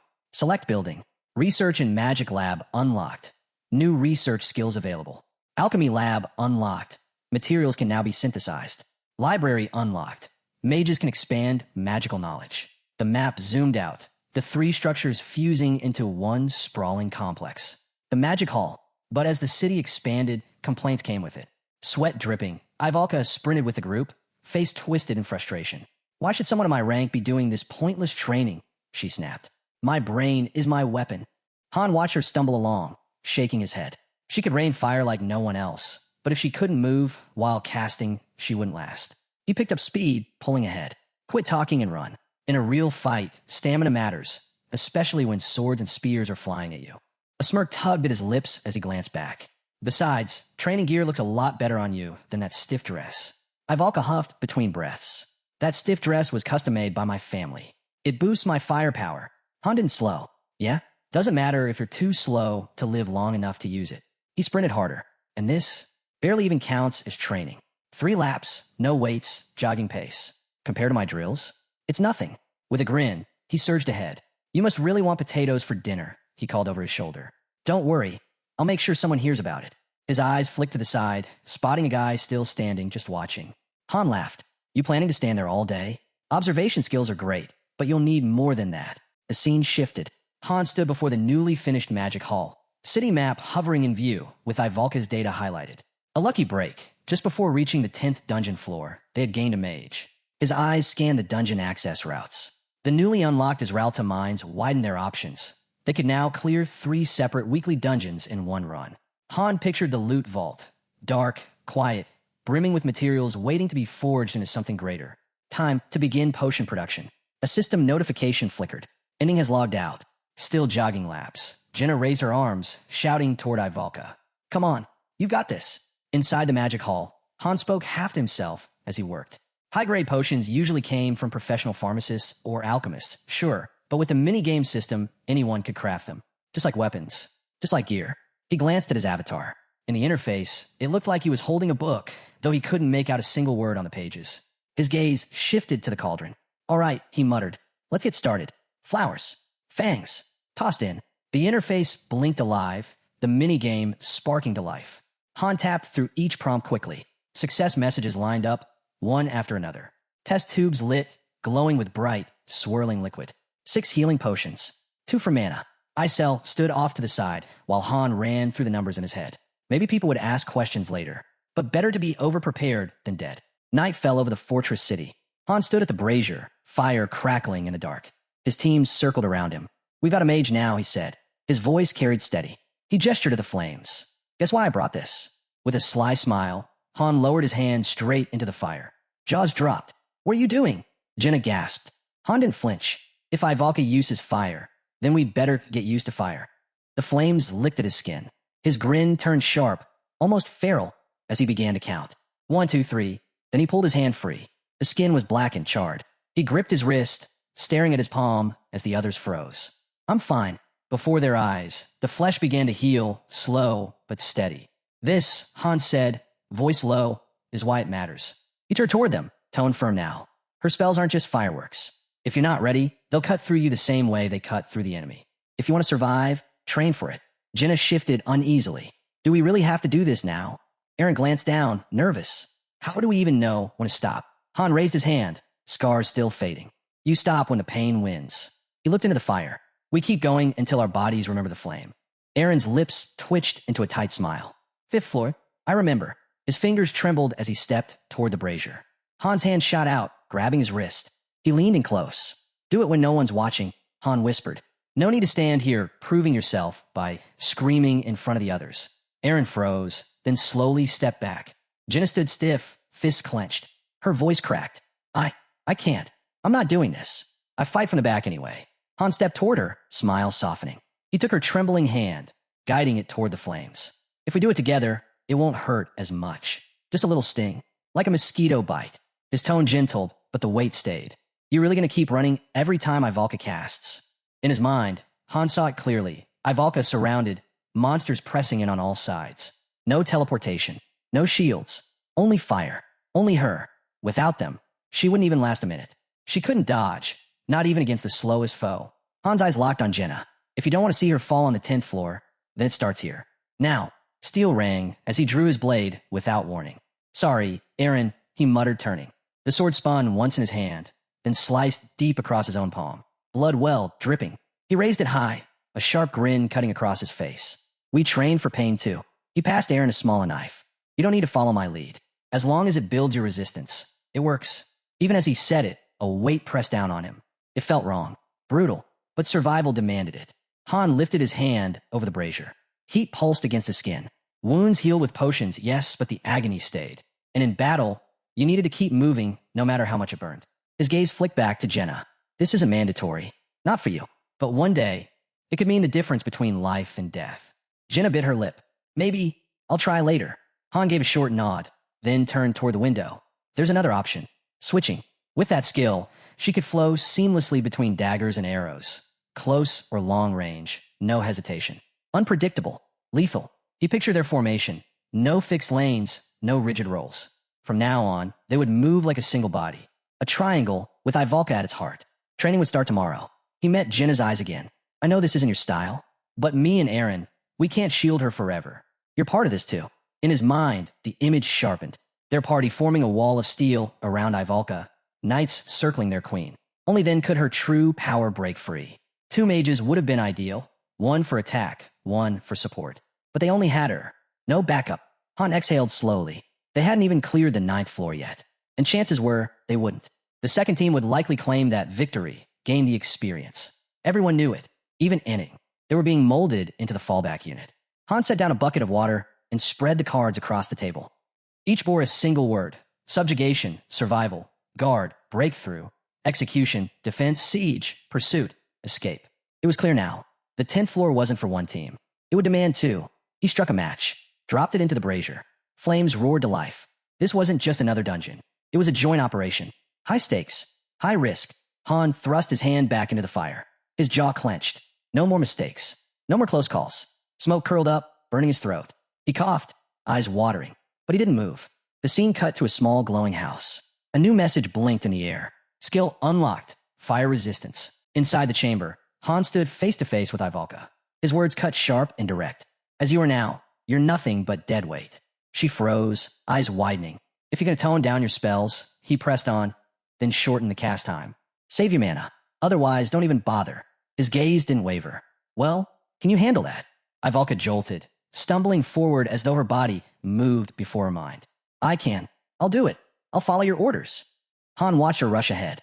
In his head, the battlefield replayed itself. Erupting flames, waves of heat tearing across the ground, chaotic bursts swallowing enemies whole. That was her gift. Pure fire. But raw destruction wasn't enough. Her arsenal centered around 3 branches of magic: ignition, flaring explosives, and focus blasts. Each came with its own variations, each draining her reserves at an unforgiving pace. The stronger the output, the heavier the cost. Han's hand brushed the hilt of his sword as he shifted toward Jenna. She was waiting with bow in hand, eyes bright, ready to push. He knew they all had more to give. Ivalka's firepower could wipe armies, but if the rest of them didn't rise to match her, they'd crumble long before the 10th floor. Jenna loosed an arrow with a grin. I'm ready. Han deflected it with a clean strike. Once, sparring had been simple, dodge, counter, reset. Not anymore. No shields. No buffers. He had started weaving in extra challenges, more pressure, more risk. Jenna's smirk widened. You're adapting fast. Almost impressive. His eyes fixed on the arrowhead, his voice steady. This isn't about trading compliments. Another arrow flew. He split midair. Skill acquired. Projectile defense. Fencing basics. LV6. Shield basics. LV6. Jenna suddenly broke into a charge, blade flashing in her grip. Han leaned back, slipping just out of range, but she was already reaching behind her shoulder, arrow drawn, switching weapons mid-motion. Han tightened his hold on his sword, tracking her every step. She'd begun as a 1-star, a name barely worth mentioning. But her growth, it was staggering. Without this push, without training, she might have stayed a shadow forever. Jenna raised a finger to her lips and whispered, teasing, "Didn't you say no compliments during training?" Han laughed under his breath, lunging in to grab her cheeks between his palms. Careful. People are going to start asking where those scars came from. He turned then, his focus shifting. Aaron's turn. A 1-star, through and through. Still crawling at level 3 with a spear. For days, he'd even disappeared from training altogether, isolating himself, forcing his body to adapt to pain. A dangerous path, but one he'd chosen alone. Meanwhile, Ivalka stood in the heart of the magic hall. Her own chamber forged for fire. Even restrained, her flames flooded the space, licking at walls reinforced to withstand her power. Unless the battle demanded more, she had to limit herself to first-class spells. Anything higher risked breaking the hall itself. Han's attention drifted toward the far wall, where a cluster of recruits sat, slumped in exhaustion. A scattered bunch of 1-stars. Weak, uncoordinated, drowning in their own struggle. Not one of them could hold a proper fight. And with the 5-person cap, every slot mattered. None of them were worth it. Han's jaw tightened. Was Enning seriously considering pulling these deadweights into his unit? The thought alone made his grip tighten around his blade. The following day, the scene shifted. Edith's squad returned, bloodied but standing. They'd cleared the 9th floor. Players stumbled out of the portal, battered and limping. Some carried wounds that potions couldn't fix. Others weren't whole anymore. Han stood to the side, arms crossed, his eyes refusing to meet theirs. What was the mission? His voice was flat, cold. Edith stepped forward, her eyes closed. We were ordered to wipe out a goblin village. Roughly 50 of them. Anything unusual? Han pressed. Her head lowered. The ground was slick. Mud everywhere like it had been raining for days. That was all she offered before turning away, saying nothing more. Han stared straight ahead. Now it was their turn. A sudden flash lit the portal, flames exploding outward. A system notice followed. The floor had been cleared. Ivalka's level rose instantly.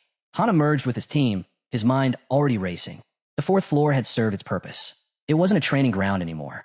He quickly took stock. Han himself had reached level 10. Jenna sat at 8. Aaron trailed at 6. Ivalka had just hit 4. His fist clenched. That was it. They'd hit the ceiling.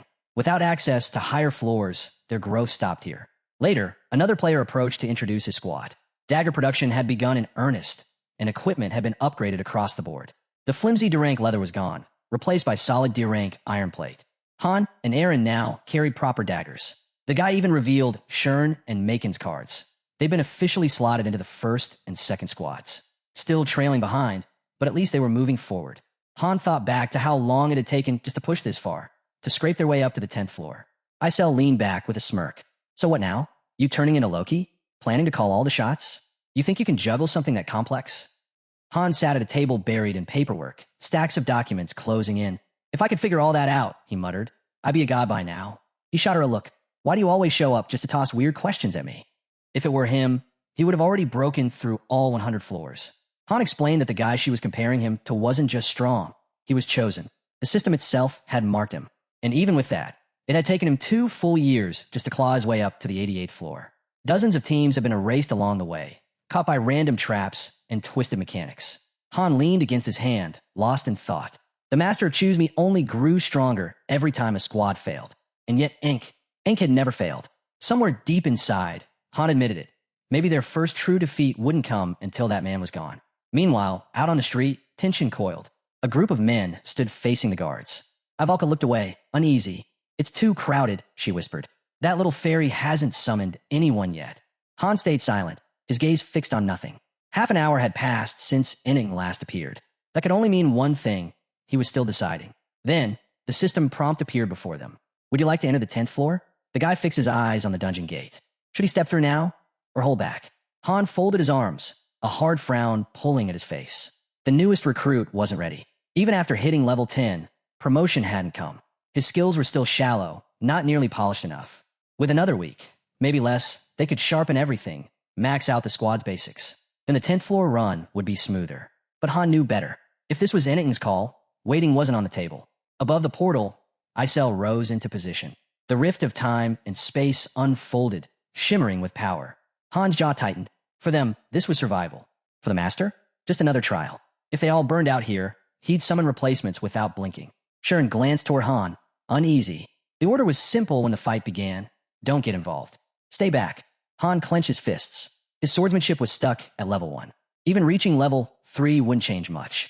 He'd only drag them down. He cursed himself quietly for not starting sooner. Then the system voice rang out. Critical mission. 2 squads required. Insufficient numbers? Reinforcements will be dispatched. Tactical stations active. Heroes may be assigned roles before engagement. Han's expression darkened. Tactical stations? He didn't even know how to use them. The mechanics were far beyond what he'd learned. Exhaling, he crossed his arms. Pull supplies from storage. System confirmed. Inventory restocked. The right hero with the right gear could trigger items mid-battle. Han went over the list in his head. 6 healing potions. Split evenly, 3 per group. Edith snatched them up, grinning. Locked and loaded. Han gave a short nod, turning to Ivalka. Magic potions are yours. His tone sharpened. And once we're in, expect separation. Find the center. If you can't climb, get high ground. Isel scowled, stretching out her hand. Nobody interfere with Han. I'll be keeping watch. Han brushed her off with a smirk. No need, fairy. Don't worry. I'll climb that tower. Light swallowed them whole. Suddenly, a man crumpled to his knees in a yard, clutching his head and sobbing. We're all dead. They'll kill everyone. No way to win. Han didn't hesitate. He shoved the man aside with his boot. The figure spun, dazed, eyes darting. Who are you? Jenna studied him carefully. He doesn't notice us. Can you even see us? She paused, brows furrowed. Or maybe he's just an NPC. Han stood still, watching. NPCs spawning mid-mission wasn't new. Sometimes they bugged, repeating lines, breaking immersion. Just part of the system. He lifted his gaze, scanning their surroundings. The town's buildings, something about them felt off. Familiar, almost. Aaron shifted stiffly at his side. Yeah, I've seen this before. Not exact, but close. Feels Western somehow. Han shot him a sharp look, startled. That couldn't be right. Aaron suddenly pointed toward one of the buildings. No, this lines up. We've been here before. The guy scanned the streets, brow furrowed. Yeah, this is the same city we saw back on the 5th floor. Except back then, it was already in ruins. Han paused, recalling it clearly. Leaves scattering over broken rooftops, the silence of a place long dead. The difference was obvious. Back then, the city had already fallen. Here, it was still standing. The girl spoke up, uneasy. The timeline feels wrong. Han stepped in front of Jenna, steadying her. That's not the only strange thing going on. We'll sort it out later. Han faced the group, arms crossed, voice firm. We've already been summoned. The only way out now is through. Complete the mission, or we don't leave. One of the men muttered what they all knew. The battle hadn't started yet. That gave them a small window to scout. Han gave sharp nod. 5 minutes. Gather what you can. Meet back here. If you're late, we move without you. Dark clouds coiled above the tower, casting the city in shadow. Han climbed to a window, taking in the streets below. From here, he had the best view. His brow furrowed. The soldiers patrolling the city looked uneasy. Morale was crumbling already. Then came the sound. Steady, heavy marching. Goblins. Thousands of them pouring in from the northern forest, closing the distance like a tidal wave. Han guessed they'd bring assault ladders first. No siege weapons yet, but it was only a matter of time. He shifted his focus eastward. The river. It was the same scenario they'd faced back on the 7th floor. An overwhelming rush of enemies, fury boiling at the front. But here, no battering rams. Han's eyes moved to the front lines. Knights were forming up outside the castle walls. But less than half of them were human. The rest, something else entirely. He calculated quickly. 10-1 odds. Even if the line looked steady now, it was a setup for disaster. Han descended the stairs, his thoughts racing. The mission wasn't official yet. That gave them one advantage. Time. Survival-type missions weren't about eliminating every enemy. They were about holding out, lasting long enough to see the system declare victory. He pictured the strategy unfolding, shouting commands, directing squads. If all they had to do was defend for a set duration, maybe this floor wasn't as impossible as it looked. He remembered the crowd from earlier, the way Ivalka had laughed at the noise. That many NPCs meant bodies on the field. Decoys, distractions, and with a defensive mage in their roster, they had at least one anchor to lean on. His squad regrouped one by one. Han stood silent, eyes narrowed. The wheel was turning again. Then he froze. 3 notifications struck in rapid succession. Triple ping. There was only one meaning behind that: top-tier difficulty. The system pulled up the city layout, stamping the mission across the screen. Prevent the city from falling. Han pictured it in his head, knights straining to hold the wall as goblins swarmed in. Even with squads 1 and 2 combined, they had only 10 players. Add squad 3 and the NPCs, and that brought the count to around 360 defenders. Against thousands. The guy's expression darkened. We'll share findings first. Then we finalize strategy and lock in positions. Jenna sat casually on someone's pack, swinging one leg as she spoke. I tried talking to the townsfolk. Nothing. They don't respond at all. We can touch them, see them, but it's like we're invisible to them.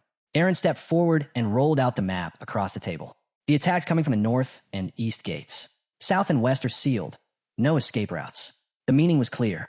If the outer wall collapsed, everyone inside was finished. Edith folded her arms, her frown deepening. So what's the plan then? Han lowered his head, silent, stretching. The mission left no room for guesswork. Defense, nothing else. He straightened, arms crossing over his chest. We hold the line. No one breaks through. We stop every last one. Edith blinked at him, disbelief written all over her face. That's impossible. Roderick raised a hand, calm and deliberate. Then what about retreat? We could abandon the city, fight from the outside, use hit-and-run tactics. Han's brow tightened. His eyes dropped to the map. Maybe, but I doubt the system would count it. Not unless we break the invasion completely. His gaze lifted toward the central tower. Inside, the glowing statue pulsed faintly, radiating power. Han knew the sign. Twin goddesses, markers of critical missions. Special events only. He snapped back to the group. Forget the goblins. If that statue falls, we fail. Doesn't matter how many bodies we cut down. Roderick crossed his arms, eyes shut in thought. So what you're saying is, we guard that thing while being crushed under endless waves. Han squared his stance to match him. Exactly. That's the mission. We don't hold the line. We don't survive. His eyes swept across the squad, reading the unease on their faces. Roderick took a step forward. So it's a trap either way. No matter where we run, we're stuck inside. Sweat traced down Han's cheek. The system was throwing them into a wall. Brutal, nearly impossible. But if it was still winnable, then there had to be a thread they could pull. His jaw locked. He spread the map out wider. They've got numbers, but no siege gear. No rams. No catapults. Just ladders. It's one force, one server. If we play this right, we can stall them. His finger stabbed the northern wall. Edith squad, you head there. Reinforce the line. Your job is to cut the ladders before they latch. Edith shot him a hard stare. There's 5 of us. Even with the 300 station here, that won't be enough. Han didn't flinch. With second squad joining, that's another 50 bodies. His voice dropped lower. And remember, they haven't rolled out siege weapons. Not yet. He pictured it. Soldiers swarming the wall, ladders clattering against stone. They're betting everything on numbers. We stay mobile, reinforce weak spots, and we can hold out longer than they think. Edith's expression stayed sharp, unrelenting. That's not the problem. Han paused, shutting his eyes, listening. Her voice came quieter, steady as steel. Even if we hold them here, it won't end. Not tonight. Not tomorrow. Han saw it in his head. Alleys flooded with goblins, streets drowning in chaos. Odds stacked 10 to 1. 2 squads against thousands. Even if they bought time, even if they stalled. Best case, they delayed the inevitable. Worst case, the city drowned in green, and they went down with it. He could see them now, thousands of goblins rushing past broken defenses. Even if their fighters gave it everything, even if they cut that ratio in half, they'd still be outnumbered 5 to 1. And one thing they'd learned from the 5th floor, goblins don't run. This fight couldn't be won. Not by normal means. Just then, one of the guys walked up to Jenna, who looked startled. There's a river east of the city, he said. Same one we saw on the 7th floor. He remembered it clearly, standing in floodwaters, rain crashing down, the dam breaking, everything overflowing. Han's mind raced, piecing together every battle from floors 5 through 9. One thing kept coming up: the dam. The game had pushed them toward it for a reason. But why? How could a dam, far from the front line, change the course of this fight? His fist clenched. They were still missing something. Then Jenna froze, eyes wide. She clasped her hands tightly. I hear a horse, by the river. In her head, the memory hit like lightning. Rain. and across the river, an army forming ranks. Han spun to her, stunned. It all clicked. Edith stood still, staring into the distance. Shocked, Han grabbed Jenna's face, frustrated. Why are you just telling us now? Then he turned to Edith. Buy time, as much as you can. If the outer wall breaks, fall back to the inner defense line. Use everything, soldiers, civilians, whatever it takes. Shut the gates. Hold them off, no matter what it costs. Then he turned back, a small grin forming. We got the harder job, and when we come back, I want to hear you say we were too strong, not too late. Edith grinned back. We'll give it everything. Jenna blinked. Wait, this is a plan? Isn't this reckless? What are we even doing? Aaron turned sharply, tense. We're leaving the walls? There are thousands out there. Are you trying to get us killed? Han looked up, eyes sharp. If we stay, we're dead anyway. He imagined soldiers stranded by the river. Back on the 7th floor, the dam was already gone. If what Jenna heard was a reinforcement unit, then maybe the reason we lost the 5th floor was because they never made it across in time. He spread the map. Our job is on the east bank. Wipe out the goblins. And stop the dam from going. One of the girls glanced at him, uncertain. Han drew his sword. We move now. Time to strike. Charging ahead, he roared. This is just the inner wall. The real fight's beyond it. Near the gate, he turned. Jenna, scout the area from above. Aaron, be ready. Open the gate on my mark. He faced forward again. Ivalka, charge a 2nd level spell. Fire the second that gate opens. Out of the corner of his eye, he spotted Shern getting into position. Aaron reached for the rope. Knights rushed in, yelling for him to stop. From up top, Jenna shouted, They're everywhere. Goblins are packed outside. Open that gate, and they'll pour in. Han snapped, voice sharp. Doesn't matter, we're going through. He stepped between Aaron and the knights. Ivalka's burning us a path. Nobody interferes. The knights roared back in protest. We'll die before we let you through. Jenna darted out from behind a wall, her boots slamming into one knight's chest, sending him sprawling. Ivalka's palms shimmered, fire gathering fast. The gate creaked open. An arrow sliced through the crack. Han snatched it midair, inches before it could pierce Ivalka. Without pause, he spun and hurled it back. A goblin screamed as the shaft buried itself deep. From above, Jenna dropped down and crushed another soldier flat. Then rain. It spattered against stone. Cold. Heavy. Han tilted his head back, droplets sliding across his face. The sound echoed in his ears. Rain. He glanced toward Ivalka. Fire still coiled around her hands, unbothered by the storm. So, it's true, he muttered under his breath. Water can't snuff her flames. The gate groaned wider. Aaron screamed. A surge of monsters burst through, flooding forward. They charged straight at Ivalka. Her hand rose. Ignite. Flames erupted, a torrent exploding outward. The front ranks of goblins dissolved instantly, their bodies reduced to ash. The gate itself transformed into a blazing wall, fire consuming everything in its reach. Dozens gone in an instant. Jenna and Aaron sprinted forward, weapons ready, both throwing a quick glance back at Ivalka. She was already clutching a potion. Drink after every cast. Han barked, eyes locked on her. Don't stop. This is just the warm-up, you ready? Ivalka stepped past him, voice steady. Who do you think I am? Shern froze nearby, eyes wide, body trembling. Han shot him a look, still thinking of tagging along. The system alert flashed, Shern in panic. Stats cut by 30%. Han closed his eyes, exhaling. Go find Edith. She'll put you to work. Survive this, and maybe she'll finally hear that confession of yours. The knights slammed the gate shut behind them, bolts locking in place. Han's voice cut cold. Seal it tight. No turning back. He faced the swarm ahead, blade drawn. Forward's the only path, and I'll cut down every last one of them. He surged ahead, issuing orders. Positions. Everyone spread. To Ivalka, his tone sharpened. Stick to first-class fire. Low output, widespread. Scorch the field, don't stop. Rain hammer harder, sizzling as it hit the flames. They'll break through if the fire drops. Han growled. The horde surged again. Han tracked the rhythm. 20 seconds till her next cast. A goblin lunged. 18. His blade rose, cutting it down. Bolts whistled overhead. Crossbows firing. Han raised his shield, catching the volley before it struck Ivalka. A stone hurtled in. He spun, kicking it aside. Aaron's spear drove through a goblin's gut, ripping it free in a spray. Jenna's blade flashed, severing one head clean. She spun, loosing an arrow point blank into another skull. For seconds, another goblin crept up behind Aaron. Han didn't hesitate. He hurled his sword. The monster dropped instantly. Drawing a fresh blade, his eyes never left Ivalka. Protect her. Han's voice cut across the chaos. They're locking on shift formation. Ivalka unleashed her next surge. Fire tore outward, a roaring blaze that lit up the battlefield. Screams ripped through the air as goblins went up in flames. Go! Push through! Han barked. They charged over scorched earth, heat searing through armor and skin. But they pushed on. With Ivalka at their center, it was possible. Still, the goblin tide never stopped. A wall of snarling bodies bore down on them, the stampede endless. Keep firing. Han roared above the storm. The rain's choking the flames. We need more spells. The fire barrier was already dimming. Han jabbed a finger left. Aaron, reinforce that side. I'll hold this wave myself. Steel clashed with flesh. The rhythm of combat was brutal, unrelenting. And through it all, Han kept the clock in his head. 20 seconds more. A goblin sprang from a flank. Han spun, cutting it down in one fluid strike. Switch positions, he commanded. Ivalka's voice rang out, another blast. Flames cascaded, reducing the next charge to cinders. Han snapped forward.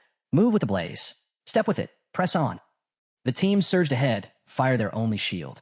Each burst carved them a path closer to the river. But the goblins didn't break. Packed shoulder to shoulder, they pressed under rain-soaked banners. No fear, only hate. Then the ground shook. Towering above the horde, a brute emerged. Massive, grotesque, his banner raised high. Red eyes blazed under a crooked brow, sword lifted to the sky. His roar split the battlefield. Filthy swine. Another wave of fire tore across the field, flames twisting through the rain like serpents made of light. Han shouted, Aaron, push harder. Don't stop. But through smoke and heat, two crimson eyes pierced the haze. A goblin lunged, spear thrusting.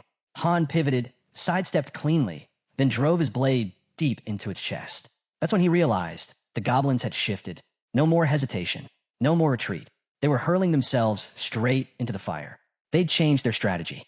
Han snarled, blades sweeping in wide arcs, cutting down bodies one after another. Still, his eyes flicked upward, toward the hill. The brute was still there, roaring, pointing, commanding. He wasn't just muscle. He was directing every move, driving them like pawns. And then it hit Han. The delay in Ivalka's casting. He'd noticed it. That monster wasn't just strong. He was calculating. Meanwhile, Aaron and Jenna strained to hold formation. Heat pressed against them like a weight, each breath searing. Even with fire resistance, their movements slowed, exhaustion setting in. Han knew what he had to do. He had to draw the commander's gaze, break his rhythm, put all the pressure on himself. Raising his voice above the storm, Han roared, This is it. Miss this chance, and we're finished. Aaron shot him a glance, confusion flashing across his face. What are you saying? But Han was already moving. His decision was made. That leader had to fall. Across the chaos, the commander's roar cut like thunder. His orders were clear. Target the mage. Kill her at all costs. Inside the thinning wall of fire, goblins clawed and shoved, desperate to break through. One managed to slip past, briefly, before a crushing blow sent him flying. Blood sprayed, a fong ripped loose, and his body hit the ground like a rag doll. Arrows rained through the smoke. Han ignored them. His focus was locked on Ivalka. Now, he shouted, Give it everything. She obeyed. The blast ripped across the field, fire bursting in all directions, flooding the world in blinding light. A searing beam carved through the front lines, reducing goblins to ash. But the swarm didn't falter. Even as their bodies burned, they surged forward, driven by the roar of their chief. His twisted face bellowed through the flames, forcing them to charge again and again. Han's fist clenched. One strike wouldn't do it, but he wasn't done either. The fire thickened, darker, hotter, and then it exploded. The ground itself became a storm of fire. Goblins shrieked, stumbling and collapsing as the inferno devoured them whole. Panic rippled through the horde. Yet still, the massive chief's voice thundered over their screams, dragging them onward. That was the moment. The squad pressed forward through charred remains and drifting smoke. Jenna raised her bow, steady, precise. Aaron braced beside her, shield lifted. She loosed. The arrow sliced through the air like a bullet. The goblin chief saw it too late. His command turned into a strangled cry as the shaft buried itself in his skull. Blood burst, his body shuddered, then toppled. But there was no triumph. Behind them, Ivalka collapsed. Han lunged, catching her before she hit the ground. Her eyes fluttered open, dazed. She didn't understand what had happened. Neither did he. The blast, the overwhelming firepower, even that hadn't been enough. Because the goblins weren't truly after them. The fortress was the real target. They were just in the way. Han looked out over the battlefield. The commander was down, but unease gnawed at him. What next? Then he saw it. Shapes moving through the haze. One goblin stumbled out of the flames. Then another. Then dozens. Pulling back. Reforming ranks just beyond the reach of fire. The horde turned. Step by step, they shifted direction. Toward the fortress. Wind swept the soaked field, bending the grass under sheets of rain. Han understood in an instant. They were alive only because the commander had fallen. This wasn't a win. It was a pause. Potions. Now, heal up, Han ordered. Every second counted, but the breather wouldn't last. Far to the north, the sound rose, war cries and steel. The goblins had already slammed into the outer wall. This was only the beginning. Through the storm ahead, a massive wooden pier loomed. Goblins marched across it, relentless, unstoppable. Han's chest tightened. Rest was over. The next wave was here. Heavy footsteps thundered through the gloom. Aaron froze, his voice shaking. Han didn't move. This fight, he growled, is just getting started. And then it emerged. Towering. Monstrous. Eyes glowing with fury. A level 23 ogre stepped into the rain. Han didn't hesitate. Ivalka, firewall. Aaron, hold the line. But even as the flames roared up, he knew fire alone wouldn't stop this monster. We need more, he muttered. Then louder. Ivalka, hurry. I'll take the ogre. The beast bellowed, axe raised high. It slammed down with earth-shaking force, the ground splitting where Han had stood a second earlier. He rolled aside. Barely. One mistake, and he was finished. The next swing came even heavier. Han realized instantly no shield could block that. This fight wasn't about defense. It was survival. The goblins circled outside the fire, hesitant to enter. But the ogre stepped through the wall like it was nothing, flames clinging to its skin, ignored. Now it was just Han and the monster. The size difference was absurd. Still, he rushed low, blades slashing across its leg. Arrows suddenly tore into its back, Jenna's shots, sharp and fast, sinking deep into muscle. The ogre howled, staggering. They were sinking. Big target, easy hit. Jenna called. Defense is thick, but it can't dodge. Her tone shifted as she saw the damage. Forget that. Aim for weak spots. Han shouted back. Soft points only. Nothing else matters. Then Jenna's cry split the chaos. Panic. Another ogre. Han's stomach dropped. He hadn't seen it. Their formation collapsed. Aaron was overwhelmed, drowning in goblins. The line was breaking. No time left. Han braced. Shield up. The blow landed like a hammer, rattling his bones, forcing him back. He staggered, then steadied, teeth clenched, body screaming. He surged forward, sword flashing, and the ogre shrieked. Han's strike had landed, right between its legs. The roar told him everything. Weak point confirmed. The beast pounded the ground in a blind frenzy, but Han was already moving. He scaled its massive frame, blade in hand, and drove steel at its throat. Not deep enough. Without pause, he slammed his shield against the hilt, forcing the sword deeper. Flesh tore. Blood poured. The ogre convulsed, staggered, then collapsed. One down.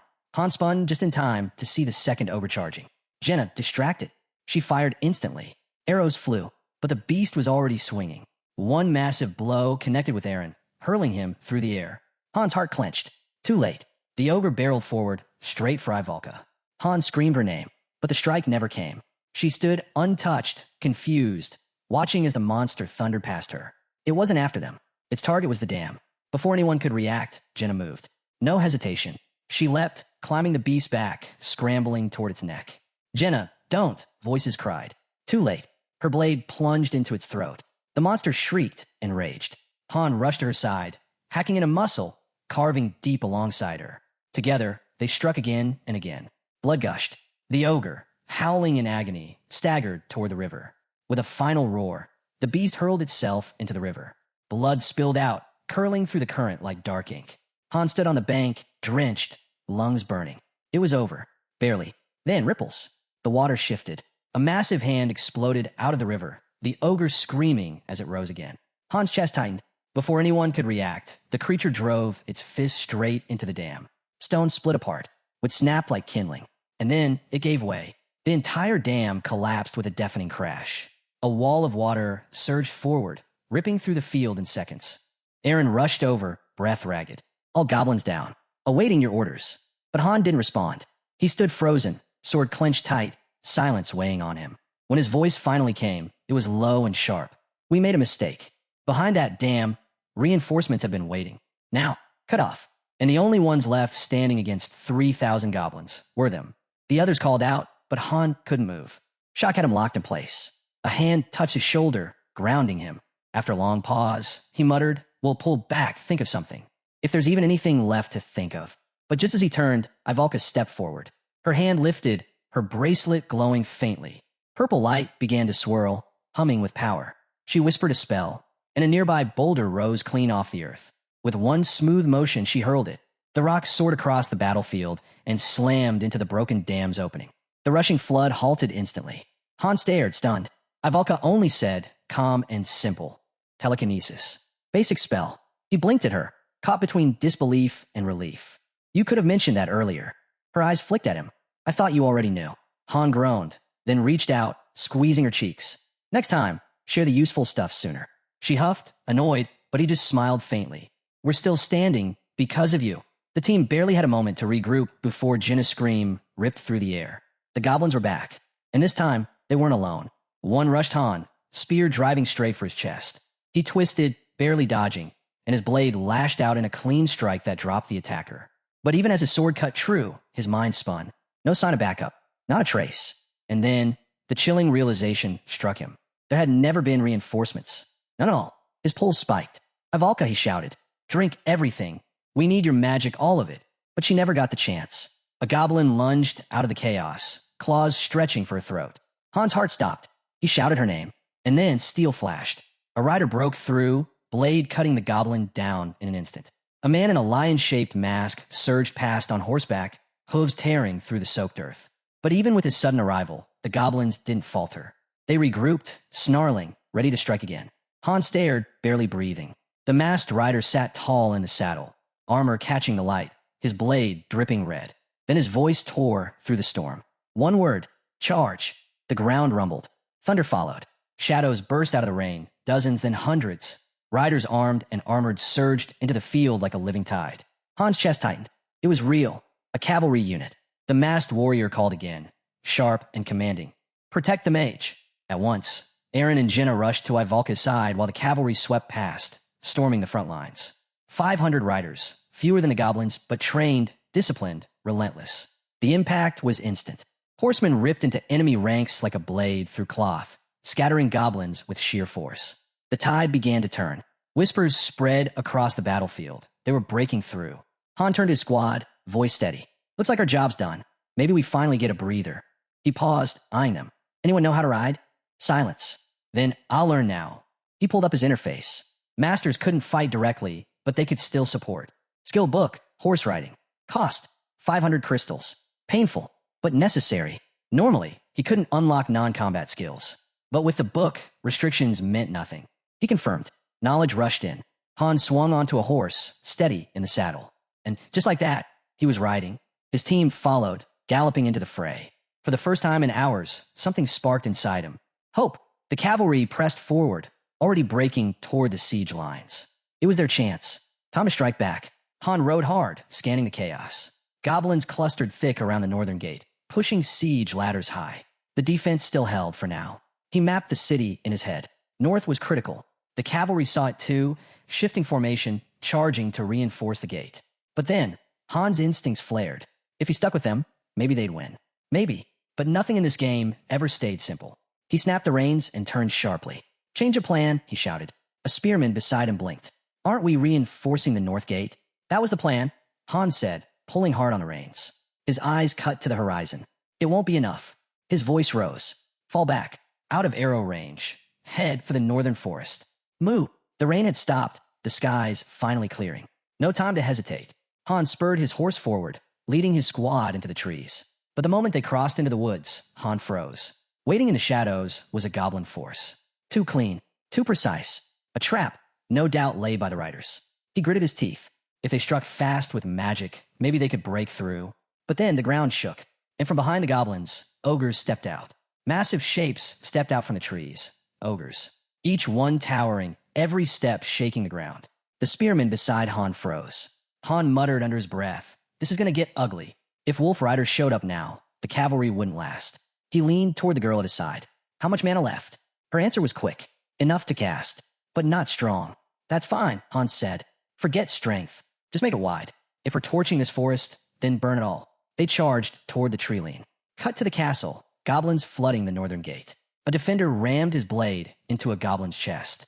Relief hit, until the creature grabbed his tunic, dragging him in close. Before he could break free, a girl darted forward. Her sword struck clean, dropping the goblin instantly. The soldier gasped, shaken. She snapped at him, "Don't lose focus." Her gaze shifted, narrowing on the horizon. "What is that?" Elsewhere along the wall, the knight in the lion helm bellowed, "Push forward." No hesitation, the line surged. Again his voice roared, "Show them what the Iron Lion cavalry is made of." Steel clashed against claws. Knights slammed into goblins with crushing force, driving them back step by step. The girls scanned the field. A shout rose from further down the wall, "Reinforcements!" But a goblin scrambled up behind her.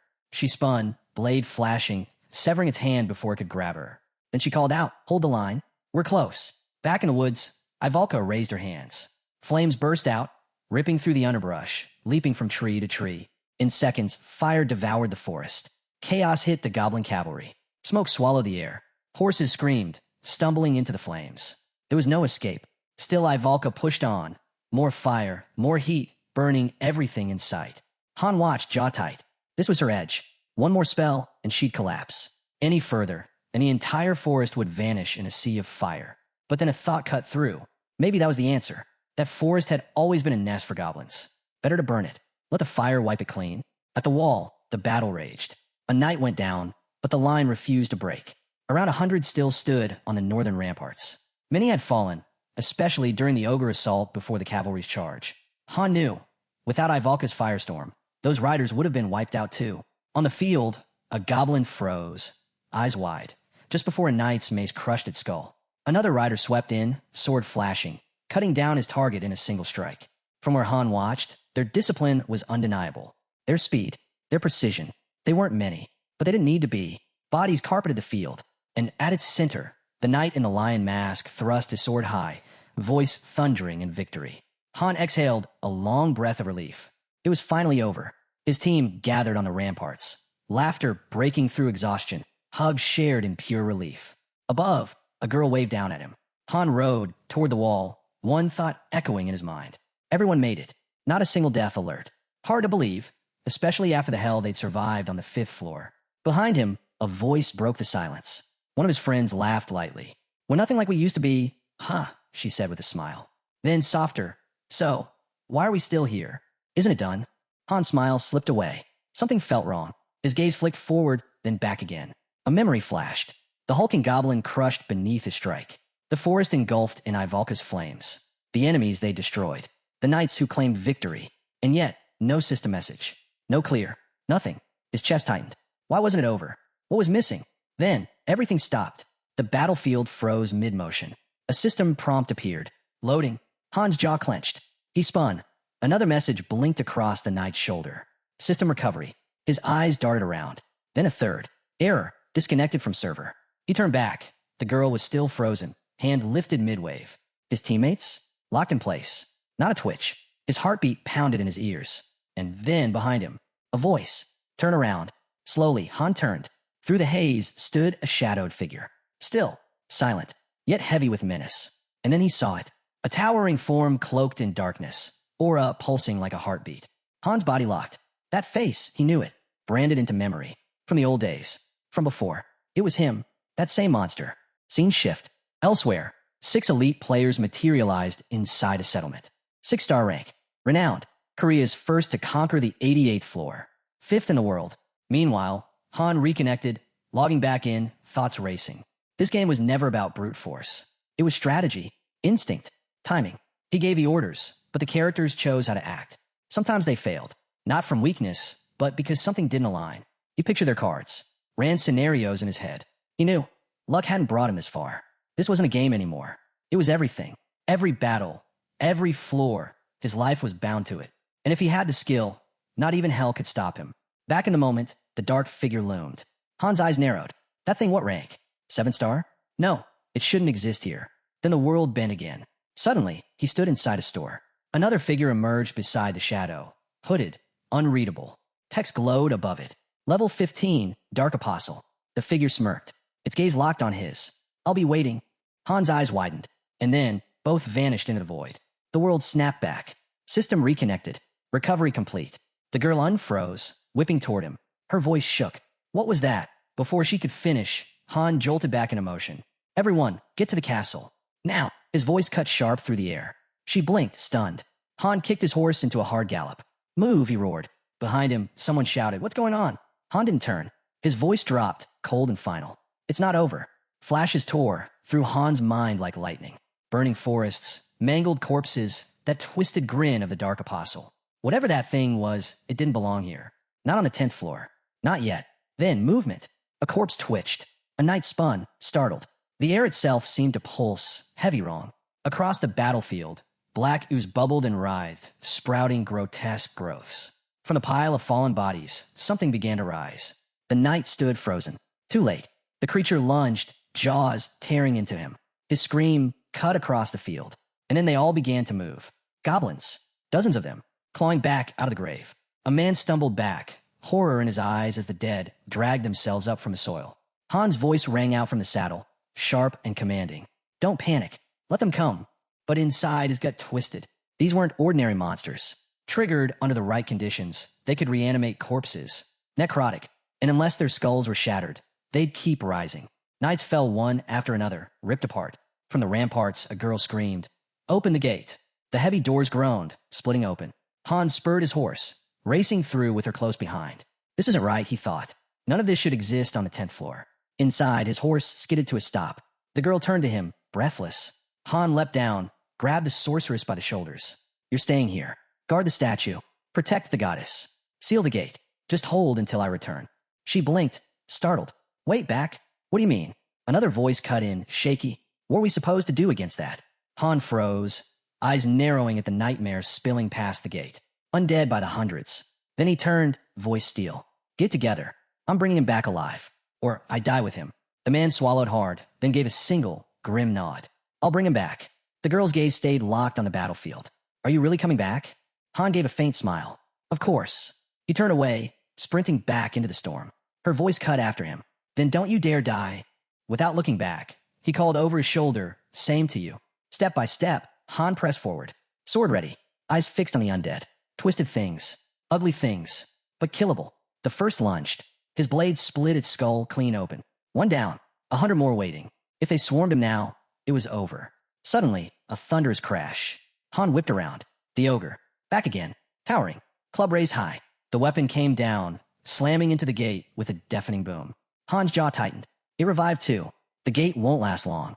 Then, out of the horde, undead wolves burst free. Eyes glowing, fangs bared, sprinting straight for him. They leapt. Thwip.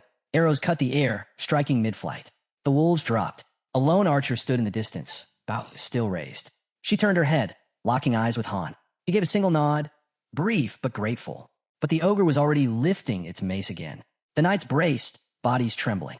Another impact hammered the gate. The wood splintered, groaning under the pressure. Then, one final crash. The gates shattered inward, exploding into fragments. A flood of undead stormed through, roaring as they poured into the stronghold like a living tide of black. Han spun jaw tight. The gate's gone, no time left. He raised his sword, grip iron, and charged headfirst back into the chaos. But his focus wasn't here, not on the horde. In his mind, he saw it, the apostle, slipping deeper into the forest, glowing faintly in the distance. That's where he'll be, Han thought. Waiting. He carved a path forward, each swing a kill. One chance. Just one chance was all he needed. Then the ground quaked again. Another blast. The battlefield shuddered beneath his feet. His thoughts locked onto two possibilities. First, if the goddess statue fell, everything was lost. Han's gaze darted to the defense lines. They were buckling, knights staggering backward. Second, if the undead lost control of themselves, their hunger would devour them whole. And every ounce of strength they once had in life would be turned against them now. He surged forward, cutting through a fresh wave. They were faster, stronger, crueler. Their thirst made them monsters, twice as deadly, 10 times as vicious. The stronger they had been in life, the worse they were in death. Han's movements blurred, slicing through the storm of claws and fangs. No hesitation, no room for mistakes. One slip, and it was over. Yet even in the madness, something inside him sharpened. An urge, a need, to tear them apart, to wipe them out completely. Above, his eyes caught the girl on the wall, fighting like she'd never stop. She's giving everything, he thought. Even now, in his mind, he imagined 2 angels standing guard over the battlefield. Protect the goddess statue. That was all that mattered. A map formed in his head, tracing every shift, every threat. If the outer walls fell, retreat to the inner gate. Barricade it. Same tactic they used on the 5th floor. It bought time then. It had to buy time now. Screams cut through his thoughts. Civilians. They rushed toward the inner gate, pounding on the doors, desperate. What's happening? they cried. Faces pale, eyes wide. And behind them, another wave surged. Undead. Relentless. Han didn't slow. It's not about holding out. It's about how fast I end this. He pulled his cloak over his mouth, forcing through the choking smoke.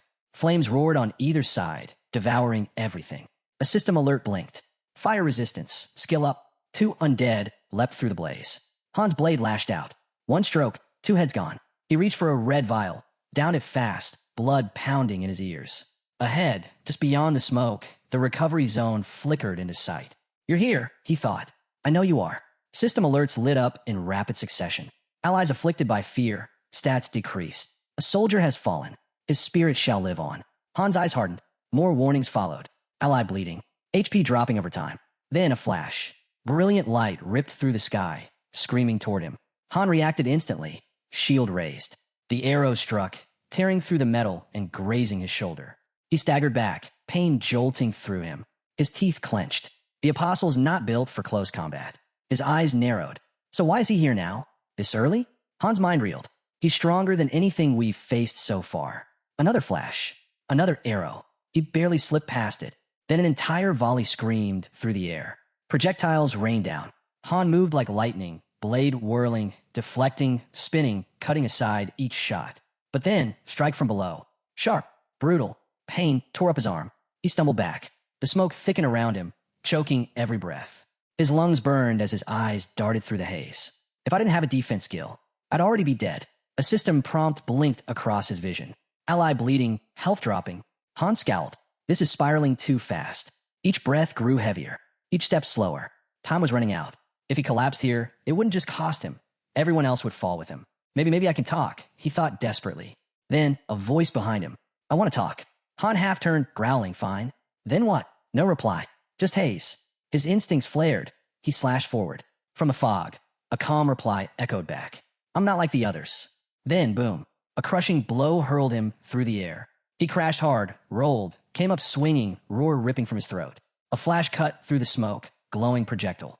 Han lunged forward, eyes flaring red. Berserker mode activated. Power surged. A black trail burned behind him. His teeth sharpened, grip tight around the dagger. He shot forward like a missile. Through the smoke, he saw him. The apostle. Mid-incantation. Arrows ripped into the cloaked figure. Legs, chest, arms. Blood sprayed across the ground.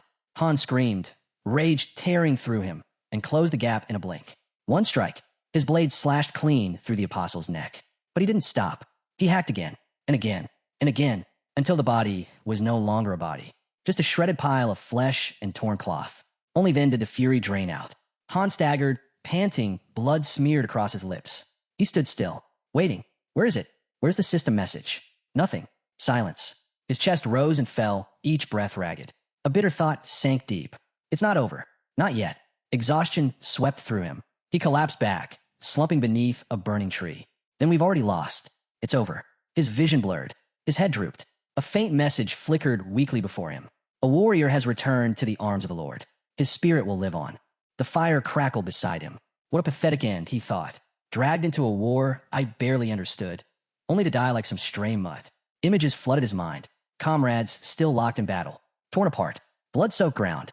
The gray-haired man standing unyielding before the statue. The girl, blade flashing, refusing to quit. And then, the statue. It glowed in his mind's eye. Suddenly, that same light burst beside him. His body shimmered, fading into it.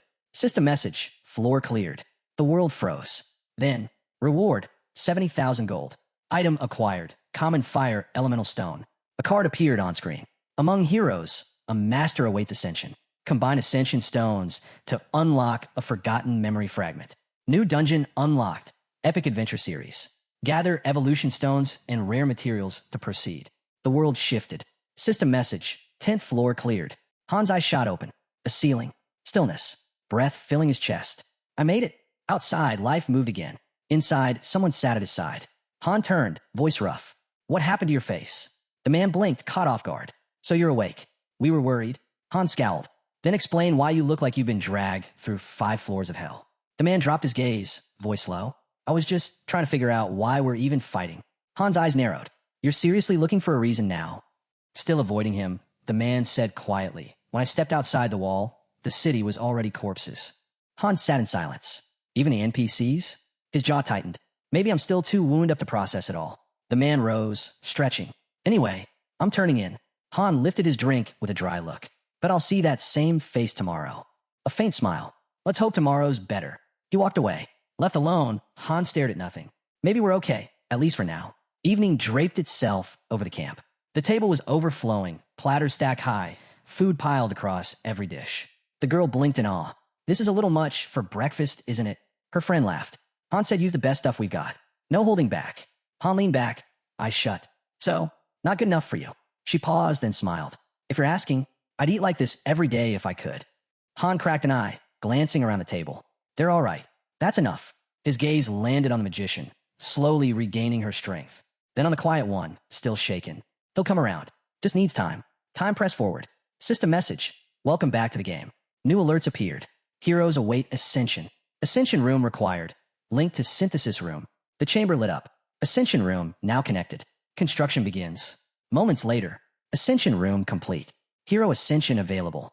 Crystals floated in the air, glowing with radiant light. Item synthesis initiated. A burst of brilliance erupted. From its center, a fairy emerged, hands cradling a glowing crystal. She darted upward to Han, grinning wide. You passed the first star, she cheered. Keep going. You're headed for the 7th. The tower is yours for the taking. Han hesitated. 7 stars. Can I really reach that far? The fairy only laughed. If not you, then who? If it were easy, Sirius would have done it already. Han lowered his head, weight heavy on his shoulders. After everything I've poured into this, and I'm still not a 7-star. There's something I'm missing. Just then, the door to the synthesis room creaked open. System alert. Master initiating ascension. Han's breath caught. So this is it. The upgrade wasn't just a feature. It's an ascension chamber. He stepped inside. It stretched before him like a stairway. A path upward, maybe even beyond the master's interface itself. With the right hero, the right materials, something would happen here. Something even the system itself couldn't fully track. Han stepped up to the altar and set the crystal down. A blinding surge of energy erupted, flooding the chamber. A massive magic circle lit beneath his feet, light spearing upward like a pillar into the sky. Han squinted through the blaze, and then the visions came. A figure, seated in a chair. A child, cradled gently in his arms. Han's hand flew to his sword. His voice cut through the glow. Who are you? He stepped forward and slammed into something invisible. A barrier. Trapped. He could only watch. Han's eyes fixed on the baby. No family. No past. Nothing. Yet somehow, he knew. This kid, he's the one meant to be here. Not me. But there was no time to dwell. The vision shifted. Endless halls stretched around him, unfamiliar and cold. Every turn ended in a dead end. Still, he pressed on. At last, he stepped outside and found nothing. No buildings. No master's lobby. Just emptiness. Then, groaning gates creaked open. Through them, a fairy emerged. Smaller than before. Fragile. Almost delicate. Han narrowed his eyes as she approached. You expect me to enter the rift of space and time? She didn't answer. Only stared. Han turned, continuing forward, until a massive door loomed before him. Its inscription burned in his sight. Extreme difficulty. A system prompt blinked. Advent dungeon initiating. Then it hit. A crushing weight smashed him to his knees. Siren screamed across his vision. A cold dread climbed up his spine. Status, fear. All stats dash 30%. His sword slipped from his grip, crashing into the dirt. Teeth clenched, fists balled. Heat flared inside him. A crimson aura burst to life. Berserker mode, active. Han forced himself to his feet, breath ragged. Fear won't break me. Then he saw it. A figure, level 999, slowly forming out of the air. A dark entity, cloaked in silence. At last it spoke. We finally meet. Han seized his sword jaw tight, mind racing. Why is this thing here? Is it the one that dragged me into this world? He burned to strike, but one look at its level stopped him cold. This was the monster. The one that wiped out his elite party. 6-star heroes, hardened legends. Gone in 10 seconds. The entity stepped closer. What's wrong? Not going to attack? I thought you hated me. Han's voice cut sharp. If you drag me here just to talk, spare us both and throw me back. The entity chuckled. Good. That fire's kept you alive this long. Then agony. Searing pain tore through Han's skull. He dropped, clutching his head, through clenched teeth. This is how hero ascension begins. The entity shook its head. No, you're different. You won't ascend like the rest. Dark energy seeped across the chamber, curling around him. This space, the voice whispered, it's my gift to you. From the darkness, another figure stepped forward. This time, human. The voice continued, smooth and unsettling. This whole stage was crafted just for you. The great Ranker himself. Han's eyes narrowed. Who are you? From the shadows, a girl emerged. She smiled. A fairy's face, but older, more human. He blinked. She looked exactly like the fairy from before. Her head tilted slightly. You noticed? I'm not her. I was made to look like her. She tapped her chest with a finger, still smiling. I'm one of her replicas. Number 100,479. Then, with a playful grin, she extended her hand. Funny, right? Same number as the game's downloads. Han pulled the CEO's business card from his pocket, eyes sharp. His voice dropped cold. What is this? Some kind of joke? The girl only smiled wider. I've gone by plenty of names. I just use whatever fits the moment. Han stomped the ground. The sound cracked through the chamber. She chuckled. Bold of you. His eyes didn't waver. You're part of this. You helped drag me into this nightmare, didn't you? Her grin didn't falter. You really do hate me. The funny thing is, I never meant for you to get pulled in. That was an accident. Han snapped back, voice sharp. Like hell I care. Send me back. Now. Or regret it. Her grin widened. Is that a threat? From a weak little 1 star. Han's gaze burned. I won't be 1 star for long. For the first time, her smile faded. She stepped forward, boots splashing in a shallow puddle. Her voice lowered. Maybe I should have killed you when I had the chance. Then, without warning, a magic spear burst from her hand, striking Han square in the chest. His armor cracked and stopped, frozen just inches from his heart. She snapped her fingers. Didn't even flinch. I'll give you that. But guts won't make you invincible.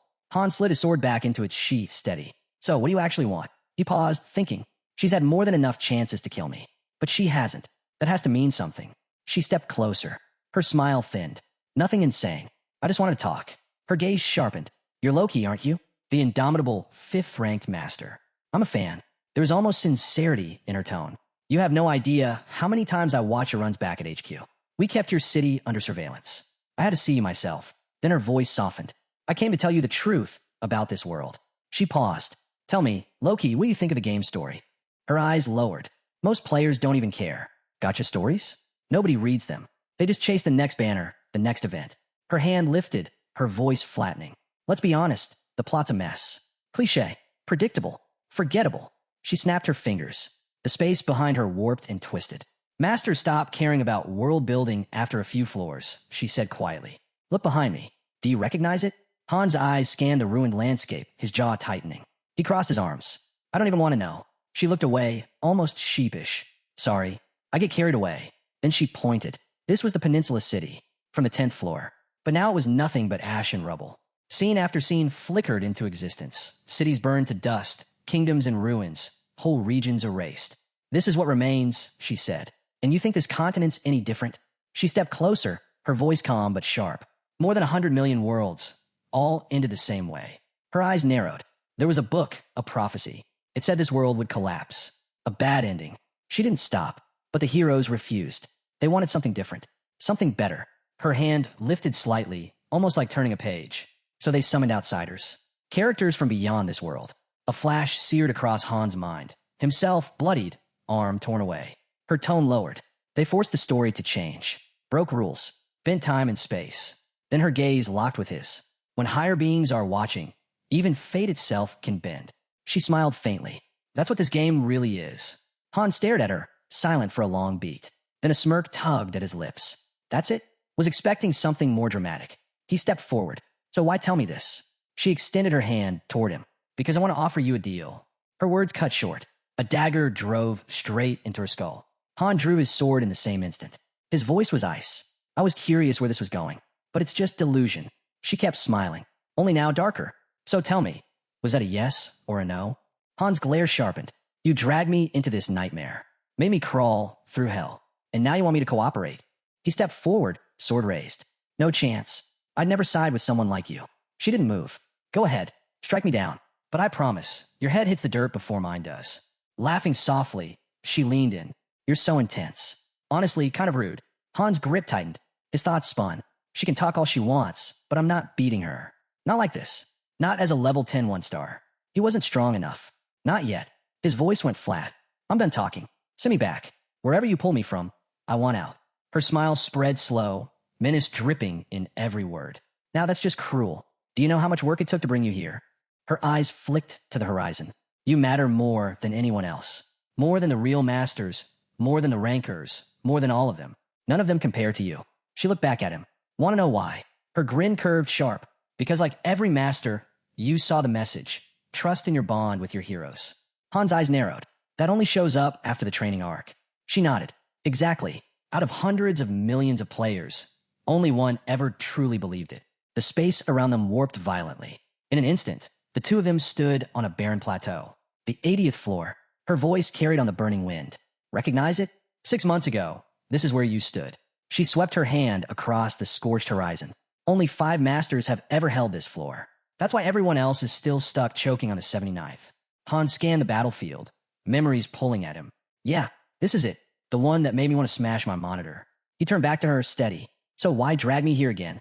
With a lazy flick of her wrist, 2 chairs appeared. She dropped into one and motioned toward the other. Before anything else, sit. There's no truth when you're standing. Han didn't move right away, but as lava split the floor beneath them, she smiled faintly. So, seeing it like this, instead of on a monitor, it hits different, doesn't it? The 80th floor. Conquest stage. No clear objective. No fixed structure.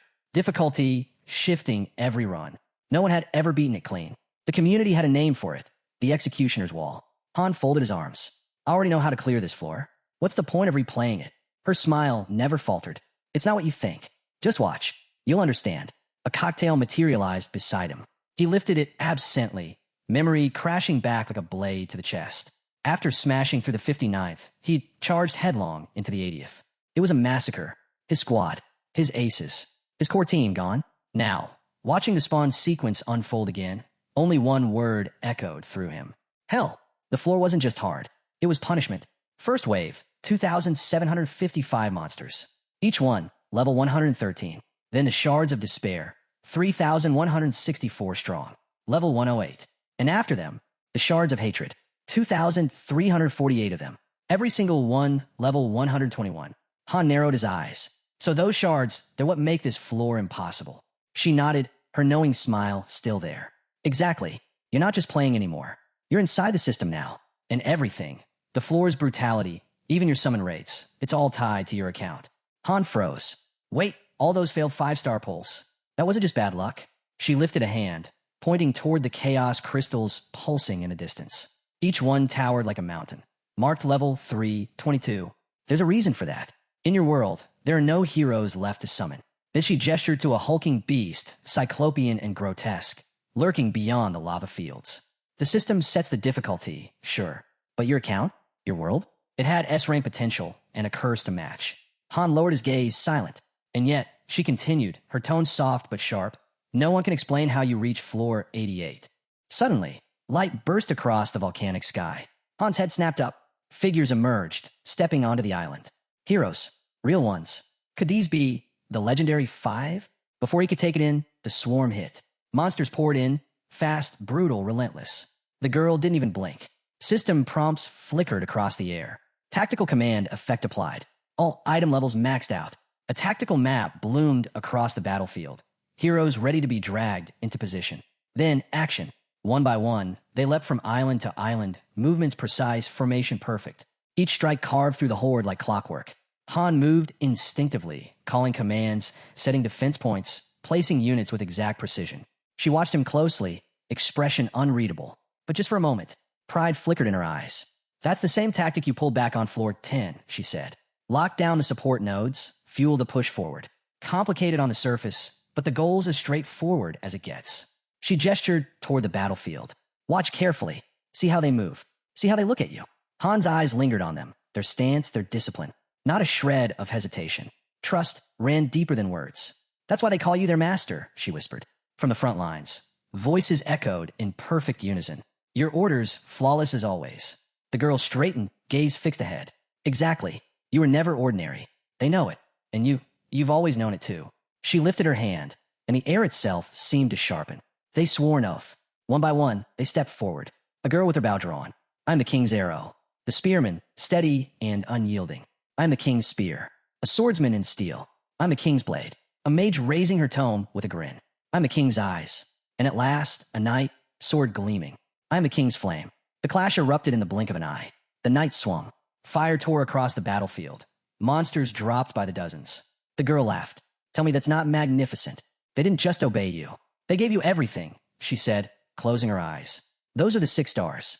Not even the 7s could stand against them. You shaped them into legends. Han looked at her, confusion still clouding his face. And what does that mean for me? She opened her eyes again. It's not just their skill. It's how they see you. Her tone slowed. Picture a tower. Picture heroes uncovering its truth and losing faith. Who would stay loyal to a master who treated them as disposable tools? She leaned closer. But you weren't that kind of master. You led them. To them, you were king. Her eyes softened. And even now, they're still searching. Because they know you're alive. Her gaze shifted toward the small fairy hovering nearby. Think about it, Han. What kind of hero scours the world for months, just because their master vanished? Han shook his head. No one from the other lobbies would. You're different, she answered simply. Your strategies, they're rigid, sharp, impossible to copy. Even I couldn't have created them. Her voice grew distant, as if staring up an unseen tower. But the thing that stung me most? You never used synthesis. Han's expression darkened. She didn't stop. That's how most players manage their heroes. Anyone weak, anyone disobedient, they're erased. No second chances. Fear keeps the survivors in line. Han's thoughts drifted. A rookie's eyes came back to him. Raw talent, but unrefined. Another master would have tossed him aside, sacrificed him for the slim chance of something better. But Han never pulled a 5-star. Not once. His entire deck? A single 4-star. The rest, barely worth mentioning. People laughed at him, called his account garbage, told him to quit. But he never did. He knew what it was like to be left behind. A memory surfaced, him as a child, standing alone on the sidewalk. A father laughed with his son. But when a man's eyes met Han's, the laughter died. The warmth vanished, and the man looked away. That memory lingered. No, Han muttered under his breath. I never treated them like that. Maybe I used synthesis once or twice, but never to discard someone just for being weak. Her smile softened. Most players did. Every single day. But you didn't. That alone speaks volumes. She studied him for a moment before continuing. It's not just your playstyle. It's how you see people. Most masters burn through heroes like they're disposable.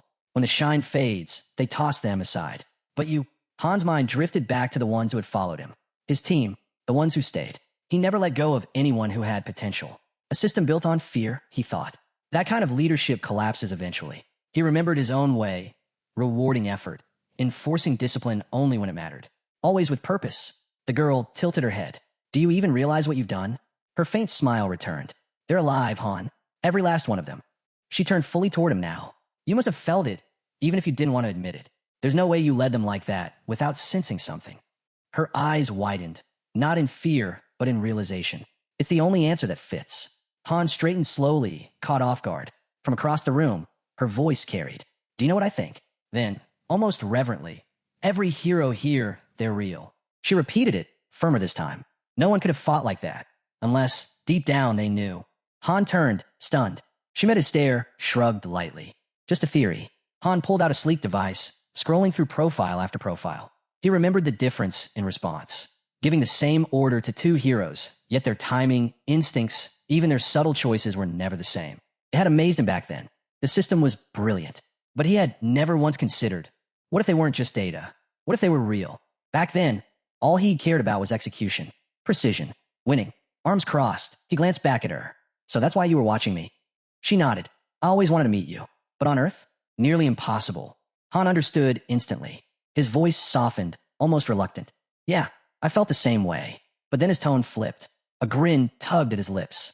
If that's the case, maybe I should just go dig you up in some random forest. The shift didn't last. His expression hardened. His voice dropped cold as he stepped closer. But you stirred up too much resentment. And I can't forgive that. Kate lowered her head, fingertips brushing the rim of her glass before setting it down without a word.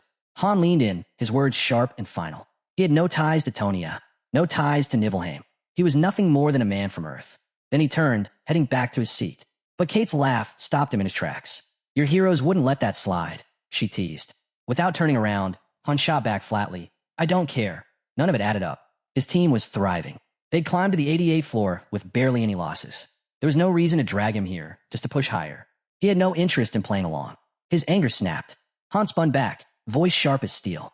Back off, before I lose what little patience I got left. But Kate didn't so much as flinch. She spread her arms slightly. I saw something in you, she said evenly. The potential to become the Han Mobius needed. Then she gave a casual shrug. But truthfully, I just wanted to see if you'd make it this far. And if that means putting up with your tantrum, so be it. Han's glare darkened. The Dark Apostle on the 10th floor, he said coldly. That was you, wasn't it? Kate's gaze never wavered. And if it was, she asked coolly. What then? She crossed her legs, as if to soften the air. Don't be so dramatic. I intended to stop interfering after the 15th floor anyway. Resting her head against her hand, she added, Tonia would have welcomed you, with or without me. But this place? It's as merciless as Nibelheim. Even if you give everything you've got, odds are 90% you'll quit before the end. She paused, her eyes locked on him. But if you take my help, that can change. Han stayed silent. Kate extended her hand across the space. I'll swear on my name, she said. Climb the tower, and I'll send you back. More than that, I'll hand you half my Mobius shares. A faint smile touched her lips.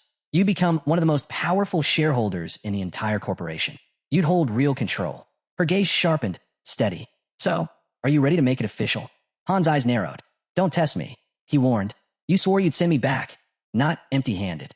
He took a step closer, tone cutting. This deal of yours, it's too good. There's a catch. There has to be. Kate blinked, momentarily thrown by the edge in his voice. Why do you still despise me so much? She asked quietly. Han didn't answer. Instead, he drew his blade and hurled it straight at her head. She never got to finish her sentence. That was his reply. He would carve out the truth on his own. He didn't need her, didn't trust her, and he'd never rely on her. Kate pulled the blade free, calm, unshaken. Her form flickered, glitching before snapping back into place. She met his eyes, unreadable. That's the resolve it takes, she said simply. No one reaches the summit without it. Then, softer, almost gentle, the words repeated. I forgive your arrogance. And then, she revealed it. At her signal, a golden door shimmered into existence. Vast, towering, radiant. She called it the true prologue. The doors groaned open, flooding the space with blinding light. Kate turned back to him, the faintest smile tugging at her lips. I built this ending just for you, she whispered. But then her eyes narrowed, and the light behind her shifted, no longer gentle, but sharpened into a weapon. A warning. In an instant, the world around Han dissolved. He now stood in a land unlike any he had ever known. Humans and non-humans living side by side, laughter ringing through the air. Children, towny as children, ran through golden streets, chasing each other beneath the sun. A world at peace. Kate's voice cut through the illusion. This land once thrived, she said, until they came. She didn't need to say who. The laughter fell silent, swallowed by chaos. The peaceful streets crumbled, torn apart by an invasion that left only ash and ruin behind. Kate turned toward him, her voice quieter now. Do you see why this ending hurts? The truth unfolded. This wasn't a war waiting to begin. It had already been lost. To undo it meant bending fate itself. Yet, even in that despair, a spark of hope lingered. Kate lifted her hand, pointing at him. If you want to save this world, you must conquer the tower. She promised he wouldn't fight alone. Others would gather, bound by fate. Fellow heroes who would stand at his side. She reminded him. The future of this world rested on him. His choices, his strength. Entire lives now waited for his decision. But her warning cut deeper. The enemy wasn't just powerful. They were hidden, burrowed in places no one dared explore. Could Han face them? Could he endure the climb? Doubt surged inside him. None of this sounded real. He didn't believe her. But Kate didn't falter. Keep climbing, she told him firmly. You're not alone. At the summit, I'll be waiting. Han turned his back. Leave me out of this. And then, everything shifted again. A system prompt lit the air. Memories he thought long buried surged to the surface. The hero he once was awakened. His card shone, evolving. His rank leapt forward, now 2 stars. His gaze lifted to the glowing pedestal ahead. It was finished. The system's voice echoed, congratulating him on new skills unlocked. Nearby, Aaron gave a quiet smile. His traveler, his comrade, was back. What did you see? He asked. Han only shrugged. Another step forward. You'll face it soon enough. Then he asked, what's the status? Aaron's reply was plain. No change. Han nodded. He hadn't forgotten. Aaron still had a sister waiting. That was the mission. He would climb. He would finish this. And then, he would go home. Later, lying in the dark, Han stared at the ceiling. Everything looked the same. Yet inside, something had shifted. He made a silent vow. Whoever dragged him into this world, whoever pulled the strings, they would regret it. Morning came. A flickering system alert filled his vision, glitching, unstable. The message? An apology. A formal notice, blaming the chaos on a massive system error days ago. Han exhaled slowly, remembering the disconnections that plagued the lower-tier masters. So that's what it all was. Another layer of lies. To Han, it only confirmed the truth. There was no chance the Dark Apostle's appearance on the 10th floor was coincidence. It matched the glitch too perfectly. No question about it. Another message blinked into view. This one promised compensation, 50,000 gold. Not bad. Isel appeared in her usual bright burst of energy, clapping to celebrate his rank up. But her excitement dimmed the moment she saw his face. What's wrong? She asked. You don't look even a little happy. Han hesitated, then said quietly, I met your original. The words froze her in place. What do you mean by that? Han paused, then guessed aloud. It had to be Mobius CEO. That was the only explanation that made sense. Isel looked rattled. Whatever he'd stumbled onto wasn't something she'd prepared for. She had no idea what her original might have told him. But Han brushed it aside. It didn't matter.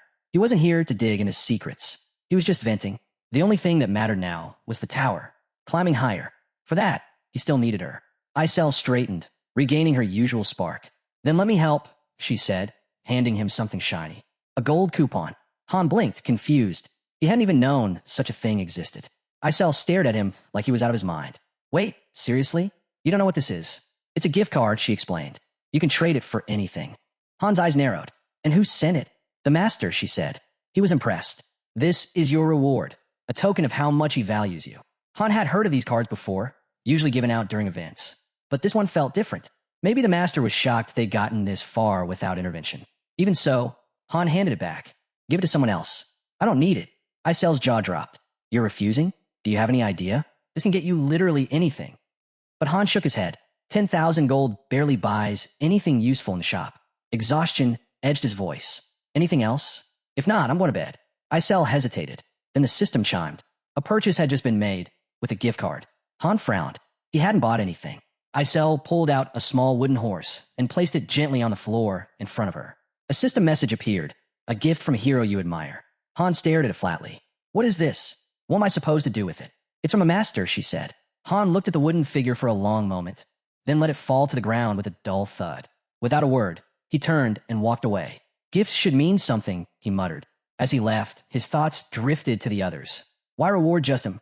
What about the heroes who'd fought just as hard? His eyes flicked back once at the trinket on the floor. A gift without meaning, without purpose, was worthless. Later, lying on his bed, Han's mind kept circling. He knew, deep down, the kinds of gift that would bring real joy to real heroes. And he caught himself. Why was he even thinking like that? That wasn't him. Not long after, he stood before a massive portal. This time, he didn't even flinch. Around him, voices rose, chanting for the rift in space and time to open. Han sized up the situation fast. His level wasn't the problem anymore. What mattered now were the threats waiting on the other side. He let out a slow sigh. Let's wrap this up quickly. Even as he steadied himself, his thoughts flickered back to the master. For someone who had joined so late, the power he wielded was absurd. Unreal. Then his gaze caught Ivalka. She was tense. No surprise, after what she'd endured back on the 10th floor. She turned to him with a question. Where to next? Han didn't answer. He didn't need to. They weren't ready for what lay ahead. Not at this reckless pace. No one truly understood how the choose me ending worked. Yet there was again, bold and mocking across his vision. Climb the tower and save the world. The sight made his blood boil. Then another alert flashed. Main dungeon, 11th floor. Before he could react, the system spoke again. Gate opens in 10 seconds. Prepare for entry. Han cut his eyes toward the group. Get ready. We're going in. Ivalka froze, blindsided by how fast everything was moving. Han's thoughts soured. He remembered that familiar arrogance among certain players. The ones who swore raw skill was enough. Who believed heroes alone could carry them through. With no strategy, no preparation. He hated that kind of thinking. To him, progress was earned, floor by floor, blood by blood. Getting shoved forward like this only proved how clueless the so-called player behind them really was. Then the mission alert appeared. Objective, eliminate all enemies. Han's jaw tightened. Whoever was pulling the strings thought they were some kind of expert. But to him, it was clear they had no idea what it really took to reach the 100th floor. Moonlight spread across a desolate field, revealing endless rows of gravestones. Long shadows stretched across the dirt. The ground shook. Bony hands clawed free, followed by entire corpses dragging themselves upright. Hollow eyes glowed. Rusted weapons clattered in their grip. Level 11 elites. Han's voice cut the night. Positions. The group snapped into formation. Blades out, shields braced, breath steady. Tension thickened. The undead surged forward. Han charged first, taking point at the front. This wasn't about chance anymore. This was his proving ground. Every skeleton that lunged fell beneath his blade, but he knew it wouldn't last. If enemies kept scaling like this, the climb ahead would be nothing less than hell. Each fallen corpse erupted in fire, dragging his memory back. Back to that first encounter with a 4-star threat. The master had merged that monster with him. He remembered the 5 heroes summoned during that trial. Only one survived. Even so, Han hadn't blamed the master. Not then. A sharp crack snapped him back to the present. Jenna tore through the chaos, spinning midair. Her kick smashed into a skeleton, sending it tumbling across the ground. Her expression said everything. These enemies weren't just strong. They were endless. Relentless. Han pressed forward, blade cutting through ranks of the undead. But his mind drifted back to the beginning. Back when a master used a plan. There were structures, training regiments, crafted gear, carefully built strategies Han himself had recommended. But after the 5th floor, everything shifted. Impulse replaced order. The plans vanished. What remained was only chaos. Beside him, Aaron moved in sync, deflecting strikes in perfect rhythm. They fought as one, their bodies moving on instinct alone. The sight pulled another memory from Han, a mission that should have been impossible. And yet, together, they survived. But after that, it was as if the master stopped trying entirely. Ivalka's eyes closed in silence. Heat gathered in her palm until a sphere of flame bloomed, burning brighter with each second. Han's gaze lingered, thoughts darkening. Every misstep since the 5th floor replayed in his head. 5 summons wasted. No upgrades. No gear. No strategy. And still, they were thrown headlong into the 10th floor. Even so, against every odd, they endured. Now they stood surrounded by scorched bones and silence, bodies battered, lungs burning, but alive. Victorious again. Yet Han knew the truth.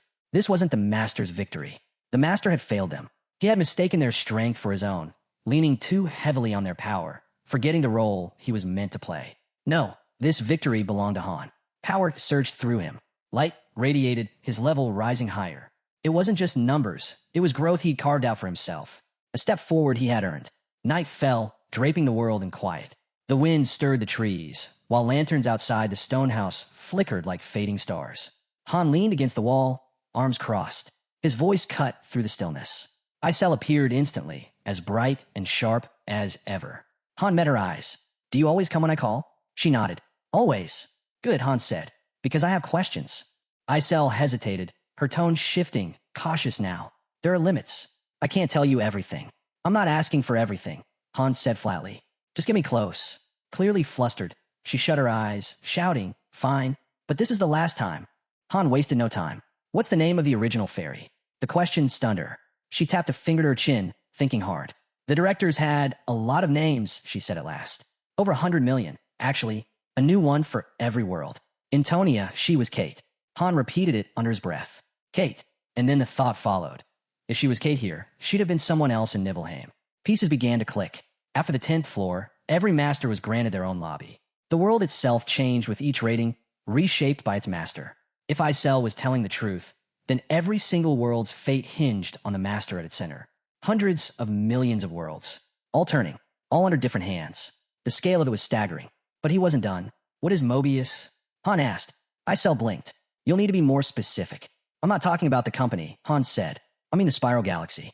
The one with endless worlds." She studied him, then gave a slow nod. "Each master gets a world. Unique. No duplicates. Not even among heroes." Han's stare sharpened. "I've met Kate," he said. "I want to know who she really is." His voice dropped lower. "Did she ever hurt the master?" That was the real question. Isel's tone shifted. "No one becomes a master without first living on Earth." Han dismissed it with a wave. That wasn't what mattered. He pressed again. Had Kate ever betrayed the master? Isel stayed silent. The silence was louder than any denial. When Han pushed once more, she faltered. The thought itself unsettled her. She didn't want to believe Kate could be capable of something like that. Flustered, she promised to check the data, then vanished. Left alone, Han sank onto the bed, folding his hands behind his head, eyes locked on the ceiling. There was no point chasing Mobius tonight. It wouldn't change anything. The fire crackled in the corner, sparks drifting upward like fleeting thoughts. For now, he let the quiet take over. Eventually, Isel returned. This time she stood firm. Her voice was steady. "The master is just an ordinary user. Nothing more. There's no danger." Han wasn't convinced. "Are you sure?" She nodded. "I confirmed it with another director. It's safe." But then she added, interference like that came with heavy risks and strict conditions. It wasn't something done lightly. Han leaned back into the pillow. That was enough for now. Outside, training dummies stood motionless in shadows. Then Usher's voice rang out. "Start the duel." The match began. Han struck first, blade cutting clean. In that instant, it all clicked. The master's failures weren't a mystery. They came down to bad choices. Nothing more. Roderick's weapon flew toward him. Han dodged. The strike was powerful, reckless. His teammate wasn't holding back, but Han was ready. He raised his shield, bracing against the next blow, and then the realization hit. The master wasn't just inexperienced. He was infected, blinded by the belief that he couldn't lose. Usher unleashed another wave of attacks. Faster, harder. Han kept slipping away, eyes sharp. If that arrogance spread any further, it would consume him. Another swing, blocked. But Edith appeared in the shadows, daggers flashing. Steel cut across his cheek. 3 against 1. He couldn't win this head-on. But Han's mind wasn't on the fight alone. He recognized the signs. The infection was still in its early stages. If they acted fast, maybe it wasn't too late. Jenna and Aaron dove in, blades flashing, fists striking. Now, it was chaos. A full clash, heroes pushing each other to their limits. And in the center of it all, Han saw the truth crystal clear. The only way to snap the master out of this spiral. It was clear now. The only way to break the master's arrogance was to take away the crutch he leaned on most. That crutch was Han. Han gritted his teeth and threw himself back into the brawl. Later, sunlight spilled across the city streets, turning the cobblestones gold. The team walked in silence, their boots tapping against stone. Jenna glanced at Aaron. "So it's true?" she asked. "We're going straight to the 12th floor?" Aaron hesitated. "That's what it looks like, but yeah, it feels rushed." Han trailed behind, still processing it himself. They had just cleared the 11th floor, and by Earth's clock, not even a full day had passed. Then Isel appeared before them. She raised her hand, calling for a tear in space-time. The air shimmered. The next gate was already forming. 2 floors cleared in under 24 hours. Jenna stepped up to the glowing rift. She glanced back. "You coming?" Han didn't answer immediately. His eyes were on the ferry. Which floor did the master choose? Isel hesitated, then finally said it. "The 12th. Han's eyes narrowed. "Yeah, thought so." The others looked at him, puzzled, waiting for his move. He made it. Crossing his arms, Han said flatly, "I'm not going." Isel froze. The words hit like stone. Han didn't budge. "I mean it. This isn't something to mess around with." Jenna blinked, stunned. "Wait, you mean we can refuse? I thought we had to follow orders." Han scanned his team. "There's always a choice," he said calmly. "You just have to be ready for the consequences." Jenna frowned. Didn't others try to resist and still got pulled in any way? "They broke the rules," Han replied, his voice even. Isel's tone spiked, frustration slipping through. "You need to rethink this. It's too dangerous." Han cut her off. "Dangerous? You mean like throwing us into a dungeon without warning?" The fairy tried again, but Han silenced her with a glare. "I already know what you're going to say." A surge of bright blue light rippled from the gate. Han felt it, the invisible line. Crossing it wasn't optional. Refusing to enter was one thing, but rejecting synthesis? That was worse. The master could erase him, replace him with someone more obedient in an instant. But Han stood firm. "I'm not going," he said again, voice steady. Final. Ivalka's voice split the silence, raw with disbelief. "So that's it? You're just leaving us behind? That's your call?" Han answered coldly. "I won't stop you." The air froze. Aaron's grip on his spear tightened. "If he's out," he said, nodding toward Jenna, "then so am I." Jenna stretched lazily, her tone edged with ice. "You could have told us we had a choice, Han." She stepped back. "I'm done too." Her partner looked stunned. Ivalka, caught between them, hesitated. Her voice shook. I'm not going either." And then, a glowing message materialized in the air. "Group deployment denied. Some heroes' refuse orders. The master may choose to listen or punish." Han read the message and smirked. "Let him try." Isel looked rattled, her voice trembling. This wasn't in the script. Jenna glanced at him. "So what now?" Han looked away for a moment, then gave the slightest grin. "Now we wait." Above them, the sky split open. An enormous eye appeared, gazing down from the heavens. The player was watching. Han didn't flinch. Let's see how he reacts. The others slowly tilted their heads back, staring into that overwhelming gaze. And then it hit Han. The master probably had no idea his creations could resist him. Maybe he never even bothered to read the rules. That ignorance had led them here. Sensing the shift, Isel quietly summoned the rest. One by one, the group gathered. Edith arrived, scanning their faces. "Why'd you call everyone?" A voice answered from the crowd. "We're not going." Edith blinked, stunned. "Wait, what?" The sky was calm, sunlight pouring down as if mocking the tension. Han sat on a bench, relaxed, answering her questions without a flicker of fear. Edith, though, was shaken. She realized how dangerous this was. If Han couldn't stand by this choice, he could be erased. But he wasn't pretending. He was steady, unmoved. They went back and forth, Edith warning him.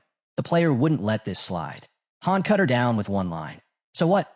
We're supposed to follow every command without question. We're not here to serve." We're here to survive. The words landed. Edith froze, then looked at the others, trying to sway them. Han stayed quiet, watching, and in that silence, he understood. They weren't united by loyalty. What bound them was survival. Edith turned back at last. Her eyes found Aaron. We're going, she said firmly. We need strength. I won't be someone's experiment. With that, the others moved toward the portal, leaving Han and Jenna behind on the bench. Jenna sat down beside him, her voice low. So what happens to us now? Han didn't soften the truth. I don't know. It's all in the master's hands. He paused, then added, if I get synthesized, don't fight it. Save yourself. Jenna looked at him, calm. Steady. You're going to outlast us all, she said. Aaron's voice carried from nearby. He's got more resolve than any of us. Ivalka nodded in agreement. If nothing else, you're the one who never wavered. Han exhaled quietly, closing his eyes with a faint smile. They'd come so far, learned so much, but peace never lasted. A system alert burst across his vision. One of his team was bleeding out. Then another, and another. The warnings piled up in rapid succession. The 12th floor was different. The gate opened, and the group stumbled out, bloodied, battered, barely standing. They leaned on one another, dragging themselves forward on sheer willpower. Han's eyes locked on Edith. How are you holding up? At first, she said nothing. Then her voice broke the silence. Han, her eyes swept over the survivors, sharp and unyielding. How do you just ignore a command like that? Han cracked a grin. Simple. You just do it. A sharp notification blinked. Edith declined the mission. With that choice, the second squad was instantly shut down. Her team stood there, worn out but still on their feet. Isel froze. Confidence drained from her, replaced with panic as everything unraveled. Han only chuckled. With both teams out, the master can't touch the main dungeon or the exploration one. He faced the group, calm and steady. We'll keep training like nothing's changed. No reason for him to suspect a thing. Restock your potions. Jenna, Aaron, handle the daily solo. I'll meet you after. Isel snapped. If this keeps up, the master might just abandon us entirely. Han didn't blink. Then he was never strong enough to reach the top. She stammered. He could synthesize you. Han shrugged. Better a clean in than that. And if anyone gets absorbed into the system, it'll be the one who sparked this rebellion. Isel lowered her head, hiding her face. Her body shook as she tried to hold back. But Han pressed on. Yeah, maybe his stress spikes. Maybe his spirit drops. But our team, they'll see what's happening. They'll start to trust again. He stretched out a hand toward her. There's still time for him to change, to earn us back, to lift morale. Then he turned, leading the squad away. Just before fading from sight, he threw out one last jab. Our player's not exactly a genius. Isel stood rooted to the spot, dread heavy on her shoulders. The next day, they entered the weekly dungeon. Their goal, gather elemental stones for ascension. The portal glowed, confirming both mission and location. Han split them into two groups. One squad returned with a fire elemental stone. Jenna and Aaron pushed through the forest path. Han and Ivalka descended into the ravine, cliffs alive with glowing crystal veins. After regrouping, they dove right back into training. Han's sword and shield mastery climbed to level 6. But he knew the next leap wouldn't come easy. He needed sharper drills, stronger opponents, someone who could actually challenge him. He cut through his teammates' attacks with ease, then pointed at Ivalka. Your turn. Unlock telekinesis. Ivalka groaned. But all I got is fire magic. Han smirked. Then get used to potatoes because that's all you'll eat until you pull off. The sky darkened. Winds tore through the training grounds. Days slipped by. And still, the master didn't log in. Leaning against Han's shoulder, Isel whispered, what if he's not coming back? Han sipped from his mug. Guess we'll see. Then, out of nowhere, a new notification flashed. The master logged in. Isel lit up, hope surging. He didn't forget us. Edith appeared beside her. Maybe he finally came to his senses. Han lifted his cup again, unimpressed. If it were that easy, he wouldn't have crashed this hard to begin with. Han set his mug down with a soft clink. It's clear what he's doing. Compensation currents to reshuffle the raid lineup. A notification popped instantly. Advanced summon activated. New cards drawn. Stein, Mizel, Tazur. All rare. Edith glanced at Han. If they're like us, we'll have to draw lots to see who stays. Han rose, already walking away. No need. They're not joining this squad. She blinked. Why not? You'll see. At the stairway, the newcomers were already fighting. Mizel wrinkled her nose, griping about Tazur's smell. Stein tried to calm things down. Tazur snapped back, calling her pretentious. Mizel fired right back, neither giving an inch. Han strolled closer, watching them unravel. Less than 5 minutes in, and they were tearing each other apart. Stein spotted him and rushed over. You were summoned before us, right? Han gave a single nod. The bickering behind them grew louder. I'm Stein, he said quickly. Knight in training. Please, can you step in? They won't listen to me. Nearby, Tazur sneered, like I'd take orders from a weakling. Mazel backed him up, sharp and dismissive. No offense, but I'm not following some spoiled noble who lucked into power. That cut deep. Stein's fist clenched. Say what you want, but drag my family into it again, and we're done. His patience snapped. Sword drawn, he turned on his own teammates. Edith muttered under her breath to Han. What's wrong with him? Han didn't look away. Not every summon works out. Some combos tank stats just by existing together. And then the chaos broke loose. Stein swung wildly, shield up. Tazur yelled he'd teach him a lesson, hurling knives like darts. Stein barely blocked in time. Mazel joined in with spells, sparks tearing through the air. The summoning gate became a battlefield. That's when Isel stormed in. Have you lost your minds? Do you want to die before the mission even starts? Tazur froze mid-attack, startled. Who even are you? Isel stepped forward, hand to her chest. The master's confidant. And if you think any of you can match me, you're dreaming. Stein dragged a hand down his face in exasperation. Isel folded her arms, her tone final. This ends here. I'll overlook it once. Don't expect a second chance. Mazel glared, jabbing at Tazur and Stein. Then get rid of them. I won't stay with these two. I can't even breathe around them. She spun toward Han, sword lifted. If I'm joining a party, it'll be one led by a real hero. Isel stood firm. Not your choice. Only the master decides who belongs where. Right then, the team assignment screen blinked into existence. Beside them, a time rift portal tore open, glowing with shifting light. Han started walking off. Edith called after him. Where are you going? Bed. He didn't even slow down. Those three? They're not coming back. He dropped onto the bed, hands folded behind his head. His eyes closed, only for alerts to start flooding in. Tazur has entered madness. Combat initiated. More messages rolled in. Health bars plummeting. Warnings piling up. Han groaned, rolled to his side, and tried to drown it all out. Then another alert blinked into view. All three characters defeated. Mission failed. Master has been defeated. High above, Isel hovered quietly. A prompt flickered across her vision. Exit game? Are you sure?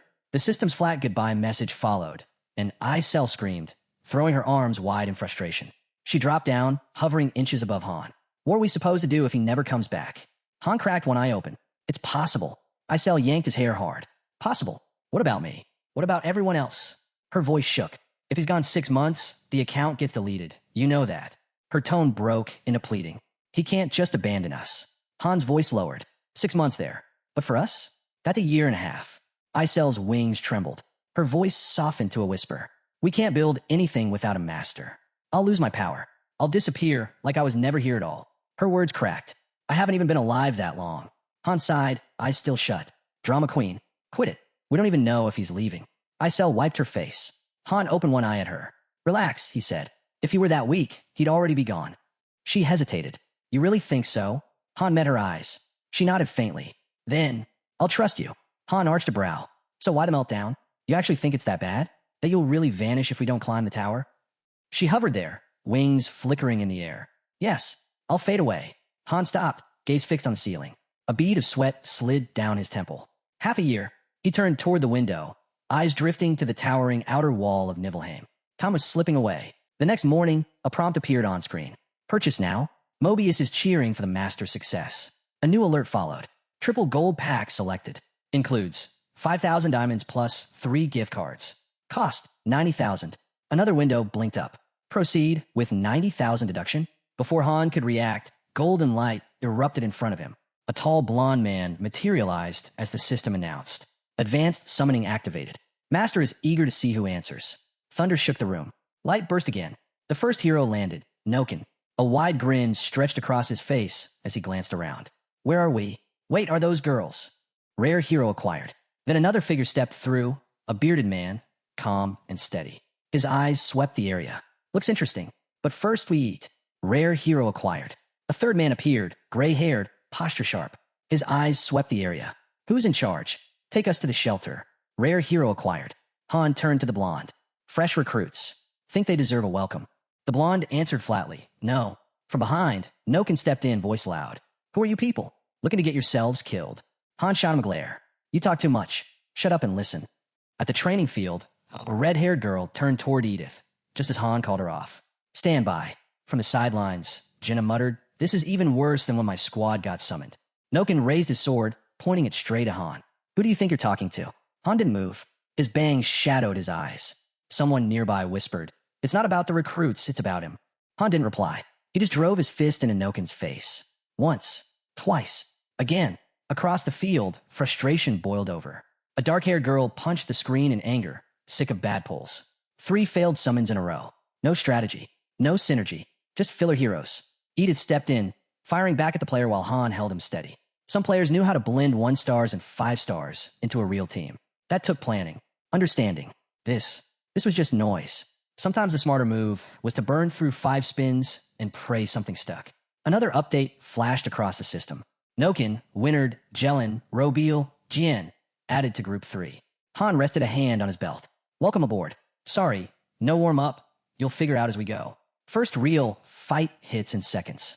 The hall blazed with light as the rift of time and space stirred, opening wide. The battered newcomers stepped forward one by one, swallowed by the glow. Someone muttered that at least they hadn't killed each other, though one of them looked barely alive after the ordeal. Isel descended, wings glimmering, handing out the reward. The master sends his regards. A voice whispered from the back. They're catching on. Fast. Nearby, training dummies creaked in the wind. Days slipped past. Jenna trailed close behind Han. Her voice was hushed. Do you think we're really in danger? Han looked over his shoulder. Do you? She hesitated, then admitted the recruits were the problem. They keep stirring things up. We could lose everything. From the corner, Nokin averted his gaze, sweat breaking out when Han's eyes locked on him. The blonde hero turned, scanning the squad. Jenna moved closer to Han, but he motioned her back. Nokin stepped forward, facing the group. Someone pointed out the obvious. They were running out of time. Still no mage, but overall, the formation looked solid, balanced enough to hold. Group 3 was finally shaping up. No deaths yet. On the surface, the master strategy seemed to be working. The blonde crossed his arms. Anyone know why those other squads never take missions? He didn't wait. Because their master abandoned them. The rest sat around the table, listening in silence as he went on. Once we level a bit more, we'll outpace them all. Every last one. Well, maybe not the mage. We could actually use her. Jelen raised an eyebrow. Aren't we already full? The bearded man grunted. We got 2 freeloaders. Drop 1, problem solved. Nokin's jaw fell open. He couldn't believe what he was hearing. Han, steady as ever, just said, That's an interesting take. The blonde moved behind him. So, what are you even doing here? Just came for a drink. Han poured himself a cup, tone casual. But don't mind me. Keep talking. Be honest. Nokin muttered something under his breath, then stood. Not much else to say. I'm heading out. Need rest. Han watched him leave, silent. These guys, they didn't see teammates as people. To them, it was all numbers, units, resources. And still, the master seemed satisfied with them. Han's mind drifted upward to the tower. Floor after floor. They had clawed their way through the 14th, not without stumbles. 13 and 14 had been tolerable. But the 12th? Brutal. Maybe they'd gotten lucky. He raised his arms slightly, caught in thought. Not one member of Group 3 had hit level 10, yet the master kept forcing them higher. Once they broke floor 15, synthesis would unlock. Jenna caught up, out of breath. Are we really just going to keep circling like this? She shut her eyes for a moment. If we don't change something, they'll catch us. I'm out of options, Han. Everything I've got, it's all on you. Han didn't slow. I'll do what needs to be done. If you'd rather move to Group 3, I won't stop you. Jenna stiffened. Not happening. I can't stand them. Han smiled faintly. Good. Then wait. Our turn hasn't come yet. He broke into a sprint, calling back over his shoulder. So, you cracked telekinesis yet? Jenna smirked. Who do you think I am? With a flick of her finger, violet energy coiled around nearby debris, lifting it into the air. Sweat dotted her brow. Easy. Han nodded. That's real progress. In his head, he took note, no incantation. That meant she'd already reached beginner tier. Above them, a pale blue shimmer rippled faintly. A protective barrier. But then the thought hit him. Despite all their grinding, the master wasn't actually moving forward. From above, Han pictured the city below. The lobby was polished, sleek buildings, busy zones, but overcrowded with heroes. Clearing the 10th floor had unlocked new construction slots, third-tier structures, ready and waiting. But the master hadn't built a thing. Not that anyone noticed. The heroes were too busy fighting among themselves. Han turned his focus toward Group 3. Sunlight spilled through the room as he reviewed their prep for the 15th floor raid. Chloe stood in front of Jelen while Han quietly observed. Subtle things began to click. Maybe this was what the master saw in them. Small details surfaced here and there. Arguments over who got extra meat, someone dragging a couch out of the dining hall. But if they really cleared floor 15, that's when everything could break apart. A voice rang across the settlement. Group 3, report to the square. Now, Nokin and Jelen exchanged smug glances. Finally, one muttered, This'll be easy. The system confirmed it. Group 3 has received basic health potions. Han and Jinna sat on a bench, watching. She scowled toward the gathering. We fought so hard, and now they're the ones getting rewards. Han stayed calm. We can restock later. Around them, tension simmered. A few onlookers shifted nervously. Back when we hit floor 10, the square was empty, someone whispered. Now it's packed, another said. Could be a good thing. The gate lit up as a voice declared. Rift of time and space, open. The blonde stepped forward, his tone sharp. You arrogant bastards better keep watching. When we're back, I'll ask the master to teach you all a lesson. Edith smirked from behind Han. Looks like you've got fans. Han didn't answer, but in his mind, if Noken actually survives this, maybe I'll let him. Then the question everyone had been avoiding finally came. What happens if they finish the mission? Jenna turned away, her face tight. Han's reply was flat. Then we follow the master. No more resistance. If we don't, we're done. The portal pulsed brighter, wrapping Noken in a glow. Han's thoughts sharpened. Maybe they'd clear it. Maybe not. They'd survived worse. Odds didn't always matter. Sometimes heroes clawed their way back from the impossible. And if they did it now, the master's confidence would soar. The rest of them would be shoved into the shadows. Han turned to the others. If they make it back, don't fight it. Just go along. A flash of blue swallowed Group 3. Their figures flickered, then vanished into the next floor. Han knew exactly what that meant. The second they succeeded, he'd be first on the list for synthesis. From inside the portal, Noken's voice echoed, sharp and eager. Time to kill. As they disappeared, a new structure began to form behind them. Han stared, mind racing. Clear the floor, or be crushed beneath it. That was the deal. The blonde's expression shifted.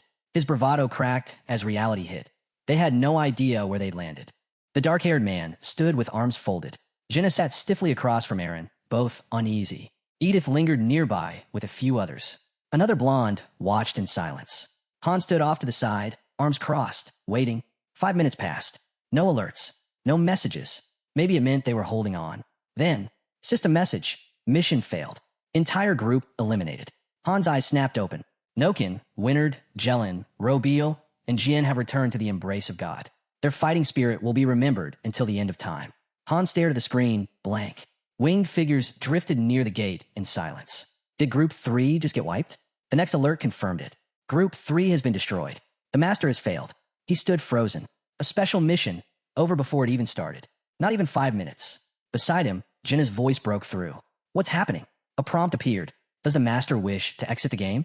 Then Isel's panicked whisper. He threw the phone. The system gave its cold farewell. Goodbye, user. Isel grabbed Han's sleeve, eyes wide. This is bad. What do we do? Han's calm reply cut through the noise. Everyone's watching. Let go. He rose to his feet. Jenna followed. Let's go. Nothing left to see. Jenna hesitated. But what about Group 3? They're gone, Han said flatly. Aaron glanced over. Jenna whispered. They had just entered. Han thought it through. An entire squad wiped before the fight even began. Not a single point earned. They were weak, he said at last. That's all it proves. Night fell over the settlement, heavy as a curtain. Somewhere near the wooden dummies, a scream cut the air. Han heard his name. Isel rushed toward him, anxious. What do we do now? Tell me what to do. He didn't turn. I'm training.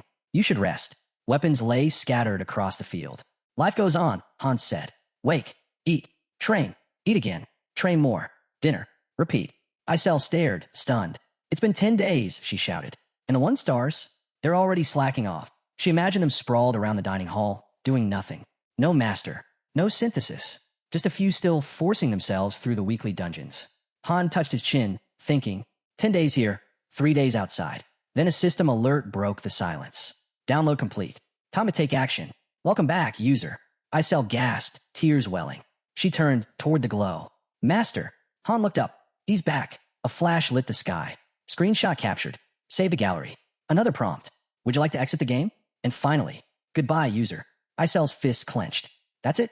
He came back just for this. The fairy trembled in the air. Is he really planning to quit? Han watched the glow fade. He took a screenshot. That wasn't random. Isel blinked. You're saying he logged in just for memories?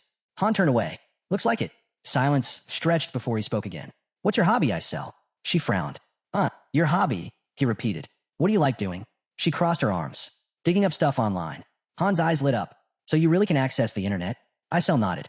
Han stepped closer, his voice serious. Then I need your help. Inside the building, the lights flickered faintly. Isel floated nervously. What kind of help? You want to connect to the network from here? She asked. Han stretched out on the bed, one arm tucked behind his head. Don't tell me you can't. Of course I can, the fairy snapped. She hovered closer, eyeing him. But crossing dimensions like this isn't easy. There are consequences. Han raised a brow. So, what's the holdup? 1 hour, max, Isel said, closing one eye as if weighing it out. Just a watch. But if you post or comment, the timer burns fast. Han leaned back, unfazed. Sound like a pain. It always is, she muttered. I haven't even checked Loki's blog in forever. Han sat up. Still do it. Her eyes widened. You're going solo? If it's even possible, Han replied. A bead of sweat traced down her cheek. She smacked both sides of her face and let out a shout. Fine, but only this once, because it's you. With a sharp flick of her hand, a laptop-shaped shimmer appeared, glowing with magic. Energy hummed in the air. Han glanced at her. I can't hold it long, she warned. Do you really have a pose like that? He asked dryly. It helps me concentrate, she muttered, wings fluttering. Hovering above the radiant screen, she urged, hurry up already. Relax, Han muttered. I'm moving fast. His eyes locked onto the screen. It had been ages since he last logged in. Data spilled across the plain white background. Forums, guides, notices. Han scrolled quickly until the help board loaded. Then he froze. A crooked smile tugged at his lips. The screenshot was there, his master's username attached. He was right. Han studied the profile image. Was that supposed to be his self-portrait? Or AI art? Could this really be him on the other side? The comment section was packed, filled with users tearing into the master. Time ticked down. Isel's arm shook. Han, he didn't hesitate. His fingers struck the keys. If I can upload all my logs from a cloud, maybe it would change something. The cursor blinked. Then the replies exploded, comments pouring under his post. Isel's body jolted. She let out a strained yell, head snapping back. Han blinked. Right? Should have gone anonymous. She collapsed onto the bed beside him. Han glanced over. You did great. It's done. Still panting, she asked, did it really go through? Han nodded. Now it's on the master. Her eyes narrowed, drained. You actually sent something? Yeah, he said evenly. All my logs. Her eyes went wide. Wait, like a heavenly book. Han blinked. Isel puffed steam from her nose. There's a rumor. Says the public guides are fake. Locke hid the real raid path inside the book. And you, she jabbed a finger at him. You just handed that to the master. Han sighed, resting his arms on his knees. Cut me some slack. You're not completely wrong, he admitted. What I sent was 2 years' worth of runs. Strategy, analysis, mistakes, fixes, everything. Might as well have been a thesis. Isel's eyes lit up. So the book's real after all. Flames roared in the cauldron. Han calmly added, it's not everything. Just everything I wrote down. From a nearby slot, thick pages spilled out, worn with use. Han glanced at them, wondering, would the master even bother reading it? The pile was massive, never meant for public eyes. Reflections flickered across the window. But if he actually understands it. A grin spread slowly across Han's face. Light stirred in nearby houses. He leaned back, considering the question, would the master just vanish for good or return stronger, ready to try again? Outside, the settlement rested in quiet safety behind its towering walls. Then, system notification, download complete. Tap to proceed. Han reached forward. The chime followed. Welcome back. A dagger spun through the air, catching the light. Han sat still, calm, hands folded. He was back. A fairy floated in front of him, holding a small horse statue. From the master, she said. System notification. Battle comrade statue purchased for 5,000 gold. Granted to the user. Han extended a hand. I'll take it. The fairy hesitated. You're not going to smash it again, are you? Han accepted it gently. Before I sent the message, I made a change. He looked down at the statue, peaceful in his palm. I added a note. Told him to give this to a hero he actually cared about. A new prompt appeared. The user was pleased with the gift. Bond level increased. Han froze mid-step, eyes narrowing. The master had read it. All of it. Above, a vast eye opened in the sky, silent and watchful. Han didn't blink. I don't need a careless master. If this one's serious about climbing, he better match me, or surpass me. Anything less won't work. Clutching the horse, Han glanced toward his allies. If he really has it in him, then he'll be the star we follow. System notification. First group loyalty restored. By the fountain, the horse statue stood tall. What if the master never changes? Someone asked. A soft wind moved through the square. Behind the fountain, a tall building loomed in shadow. Han tilted his head up toward its rooftop windows. Unlikely, he said, but we'll see. Another voice called out. You mean logging in again? Han answered without pause. Depends how fast the interference points start stacking. He bent down, tightening his shoes. What's the situation? Han slid on his jacket as Isel spoke. It's how the main office links everything. Cause, effect, the core of the game. The more active the master, the more interference points stack. And if he starts leveling fast, they pile up even quicker. She lit up, practically bouncing. Oh, and don't forget the diamonds. Han raised a brow. Diamonds? She nodded fast. They're like solidified glasses, physical shards of creation power.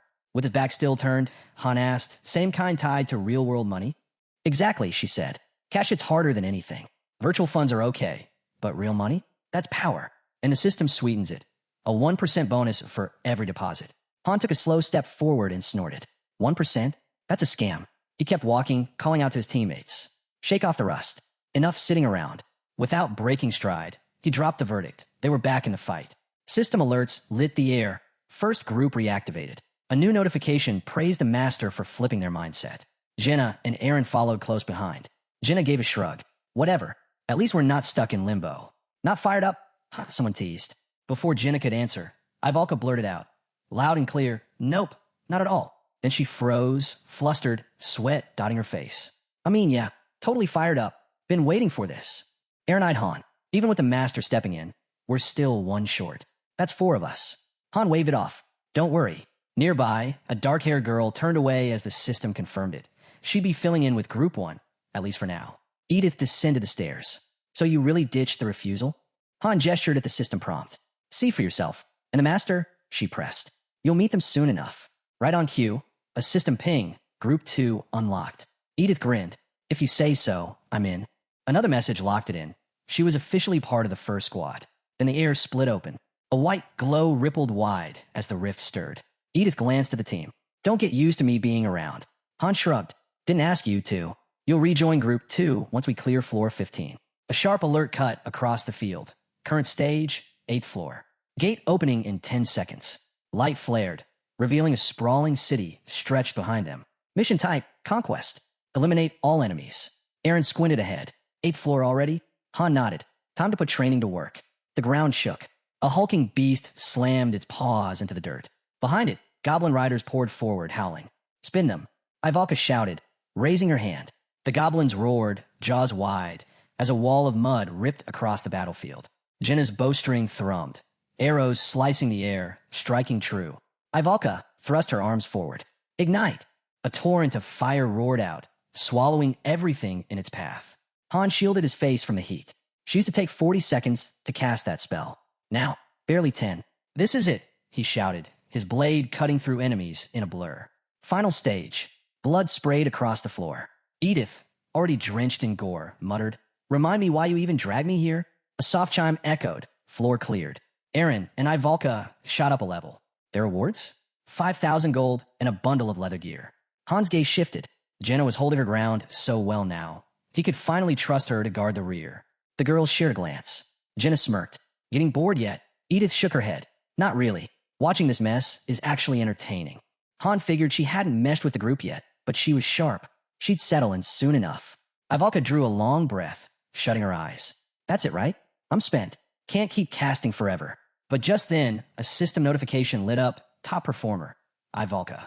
Han paused, taking it in. She really had come a long way. Her control over magic was on a whole different level now. Without hesitation, he grabbed her arm. We're not done. She groaned. You've got to be kidding me. I'm already drained. Relax, someone cut in. This next part's nothing. Ivalka glared. That's what you always say. And it's never true. Nearby, rows of glass tubes shimmered in the dim light. Another system alert pinged. Han had maxed out his research capacity. A follow-up message urged them to begin research, essential for running the lobby smoothly. The group now stood in a shadowy chamber, a faint glow illuminating their surroundings. Ivalka scanned the space. A magic lab? Hands on her hips. She turned to Han. Care to explain why we're here? I said no physical work, didn't I? He replied. She frowned, confused. From now on, he continued, your role is research. A system prompt appeared. Research options unlocked. Hero feedback, building upgrades, dungeon analysis, all available. Assigning heroes would generate research points, the lifeblood for upgrading lobby systems. The system even flagged Ivalka as a recommended candidate. Before she could respond, a tiny fairy flickered into existence right beside her. Ivalka shrieked. Could you not pop up like that? Isel, the fairy, gave a shrug. Not my choice. Just deal with it. They moved toward a small desk. A chair and container sat waiting. Isel pointed. Simple. Solve the problem. Drop it in. That's your assignment. Ivalka scowled. Why me? I already studied all this back at the academy. Isel snapped back. Because the master said so. So unless you want to get tossed out, Do the work. Han opened a book, ignoring the bickering. Ivalka sank into the chair, cheek resting on her hand, looking utterly unmotivated. Another system alert blinked into view. Research unit gained. Current speed, 10 units per hour. Cost, 10 diamonds per hour. A pale blue flame flickered to life inside the cauldron. Han glanced over. 10 an hour? That's awful. Not that I'm surprised. She's not exactly built for this. The system confirmed the schedule. 3 hours of research per day. Another warning followed. Push researchers too far, and they'd burn out. Isel repeated it word for word. 3 hours a day. No more. Ivalka gawked at her. 3 hours? My brain's already fried. The system promptly logged her outburst. I mean it, she shouted. This isn't easy. I'm losing my mind over one stupid problem. This is slavery. Han finally realized she wasn't just being dramatic. Her workload really was stacked. He shut the book with a snap. They couldn't afford to break her down this early. Isel, he called, put in a request with the craftsman. A moment later, a notification popped up. Han had ordered a fur coat for 3,000 gold. A dazzling white coat shimmered into view. Ivalka snatched it up instantly. Han smirked. What did I say? You wanted it anyway. Consider it advance payment. Keep this up and the perks won't stop. Ivalka shot him a glare. You think you can bribe me with snacks and a coat? They both tugged at the fluffy garment until Han leaned back. Fine. Hand it over then if you don't want it. She clutched it tighter. Who said I didn't? Fine, I'll do it. I'll take care of everything. Behind them, water roared over a stone bridge, its echo filling the chamber. Another system notice appeared. The craftsman is still working. Upgrading gear. Sending heroes to weekly dungeons. Forging weapons in the central workshop. Clang. A hammer struck metal. Lines of heroes waited for their turn. Han rested his chin in his hand, quietly watching. The recruits, the restructuring, the upgrades. This was the master's doing. He'd changed and for the better. At the next table, a girl struck up a conversation. Ivalka leaned back, eyes closed. I stick to fire magic, but I've studied plenty of the others. She glanced at Han. You've got some skill. Ever think about picking up magic? Han arched a brow. You serious? She nodded. It'd be hard teaching you on my own, sure. But with the books we have, it's possible. Han pulled out 2 game cards. Both showed 2 stars, proof he was still a beginner. If I reach 3 stars, I can specialize, he explained. Right now, I'm leaning warrior. But if I meet the right requirements, I might unlock a hidden class. Something like swordsman mage. Just picturing it left him wide-eyed. Appreciate it, he added. But I think I'll stick with one path. Rare doesn't always mean better. She smiled. Fair enough. But if you change your mind, you know where to find me. That's when someone snorted. You're only suggesting that because you don't want to make the choice yourself. Ivalka froze. Excuse me? What kind of ridiculous? The guy just grinned. Bullseye. She lowered her gaze, her voice trailing off. Han shifted closer, changing the subject. So, before all this, what was your life like? She turned her head away. I was a farmer. Ivalka scoffed. Yeah, right. Nobody's buying that. The lamp by the window flickered weakly. Focus, someone reminded her. With a sigh, she picked up her pen again. Han spoke quietly. She was from a noble family. Lost everyone during the war. Ivalka's eyes narrowed, then widened as light shimmered above the table. What is that? Han looked up, his eyes sharp. It's starting. The air rippled. A system alert chimed. Hero reaction research reached level 1. Sparks erupted through the room. Another message followed. The goddess has blessed the lobby. Ivalka stared at the glowing motes, speechless. Han spread 3 cards across the table. This research unlocked 3 new paths. The master spent 30 points here. Ivalka dropped her head with a groan. Ugh, I feel sick. Check your stat window, Han told her. A screen snapped into view in front of her. She screamed. Han leaned in. Yeah, that's what I thought. Now you can see everything. Your skills, all laid out in numbers. Images flickered in his mind. Groups of players crowding around buildings, confused, lost. The third group gone before they even understood the mission. They never saw the messages. But hero reaction research changed that. Ivalka eyed the screen, unsettled. Can you read them? Han asked. Strength, intelligence, HP, agility, even your skills? She nodded slowly. Yeah, there's a mid-level spell listed. Telekinesis. Those are your basics, Han explained, standing. Come on, the others need to know. They stepped outside, just as a shrill cry split the air. Gee, Ghost. A glowing orb hovered in front of Blonde Boy. He stumbled back, panicked. It's chasing me. Han grabbed his collar. Calm down. That's no ghost. Then what is it? The spark drifted forward, stopping just above the boy's chest. His face flushed instantly. Across the way, Jin-eyed Han. I knew something was off. You've been muttering to yourself, so I tried doing the same. The windows of the nearby building glowed softly. The group gathered at a table, conversations buzzing low. A girl leaned forward. Turns out there are stats, levels, skills. And when we fight, we really do grow stronger. I felt it after a few battles. A surge of power. Ivalka frowned. That's impossible. Even the best mages couldn't just grow like that. She turned on Han. So how'd you figure it out? No one else ever did. Han shrugged. Accident. Ivalka folded her arms. That's it? That's your answer? Jenna cut in. He's been here longer than we have. Ivalka raised a brow. Still shady. Then she sighed, brushing it off. Whatever. Keep your secrets. Everyone does. But, I'll admit, your advice has helped. Jenna nodded. Everything you said checks out. Aaron chuckled beside her. Careful, Ivalka teased. You're starting to sound like a fan. Jenna smirked. I call it survival. Han sat between them, quiet. If they made it through this, if they survived, he'd tell them everything. They deserve that much. A faint smile touched his lips as he closed his eyes. When that time came, though, it would also be goodbye. By morning, sunlight spilled over the building. Word spread fast. Everyone was buzzing about the new stat windows. System screens shimmered into view across the lobby. Most displayed only fragments of data, limited by the low research level. Some players couldn't access theirs at all. Out on the training field, shadowed figures moved through their drills. Jenna fired arrow after arrow, steady and precise. Across from her, Han stood poised, blade in hand, deflecting each shot with smooth, practiced swings. Lowering her bow, she held up her empty quiver. Wait, deflecting all that, that's an actual skill. Han tossed her another quiver. It is. She sighed. Not fair. I can't even block one. Han tilted his head. Think about it. If I've got a skill that reflects attacks, maybe there's one that counters it. Jenna blinked. What did you just? Before she could finish, Han blurred forward. In an instant, he was behind her. Jenna spun, barely dodging the strike. Are you trying to kill me? Han grinned. If I wanted to, I wouldn't miss. Relax. We're still in the lobby. He lifted his sword again. You want to get stronger? Then the training has to be harder. Jenna twisted back, narrowly evading another slash. Her bow raised, posture tightening into defense. Someone scoffed from the sidelines. Not exciting enough before. Now they're using real weapons. No rules. Han strapped a shield on his arm, sword still in hand. His voice rang clear across the field. From here on out, we train at the edge. Near beatdowns. No holding back. The sharp clang of steel rang out from the practice dummies. The onlookers exchanged glances, impressed. Wasn't he just a farmer? One whispered. Yeah, right. Another muttered. That's definitely a rumor. The clash on the field grew fierce. Jenna crouched low, fingers grazing the dirt.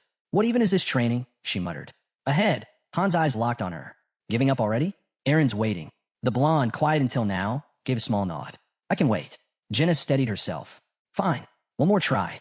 Her eyes swept the field, calculating. Coming. Han shouted. He lunged, blade raised, dagger flashing toward her face. In one motion, he deflected it cleanly. Jenna drew her bow in a snap. A red glow flared in her eye as she loosed an arrow. The system chimed, skill acquired, exposure weakness. Han barely managed to block the shot. Jenna dropped to one knee, breathless but grinning wide. That was amazing. Someone from the sidelines called out, How'd you even do that? Still smiling, Jenna answered, I just really wanted it. He said there was a skill that could break through his guard. So I focused, and it clicked. Han blinked at her. She learned a skill just like that? Just by willing it? Strange, but undeniably impressive. You up for another round? He asked. Jenna lifted her bow, steady. This time I won't hold back. The arrow flew. Han dodged, but she wasn't just shooting now. She was calculating. The first arrow forced him to move. The second, maybe the third, would be aimed where he least expected. Feints layered in between. That red glow returned to her eye. She was locking onto the rhythm, breaking his timing, twisting his instincts. That was how an archer turned dodges into hits. Han's pupils narrowed as the system flashed. Basic archery skill leveled up to 6. A barrage of arrows tore through the air. She leveled mid-fight. Han gasped, deflecting desperately. Her movements were sharper, faster, beyond anything from before. He caught her smile in the chaos and felt the pressure tighten around him. Am I actually about to lose? The onlookers froze, whispering. Are they even human? They're monsters, both of them. Sweat slid down Han's temple. Aaron turned away from the fight. Incredible, he muttered. Han's the real deal. His hand shook at his side, jaw clenched, veins standing out as frustration burned through him. On the field, the wooden dummies sat untouched. The real clash was in the air. Another arrow. Han swung wide, tried to force the distance closed. He lifted his blade high. At this pace, he'd need the shield, his final fallback.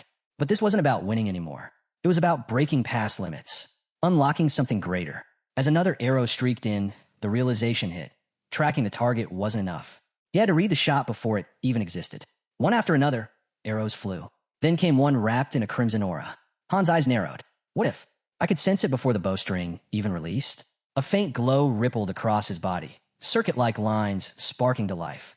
The next arrow soared. System notification, new skill acquired. Insight. Arrow defense upgraded to level 3. Basic swordsmanship advanced to level 7. In a blur, Han deflected every arrow in his path.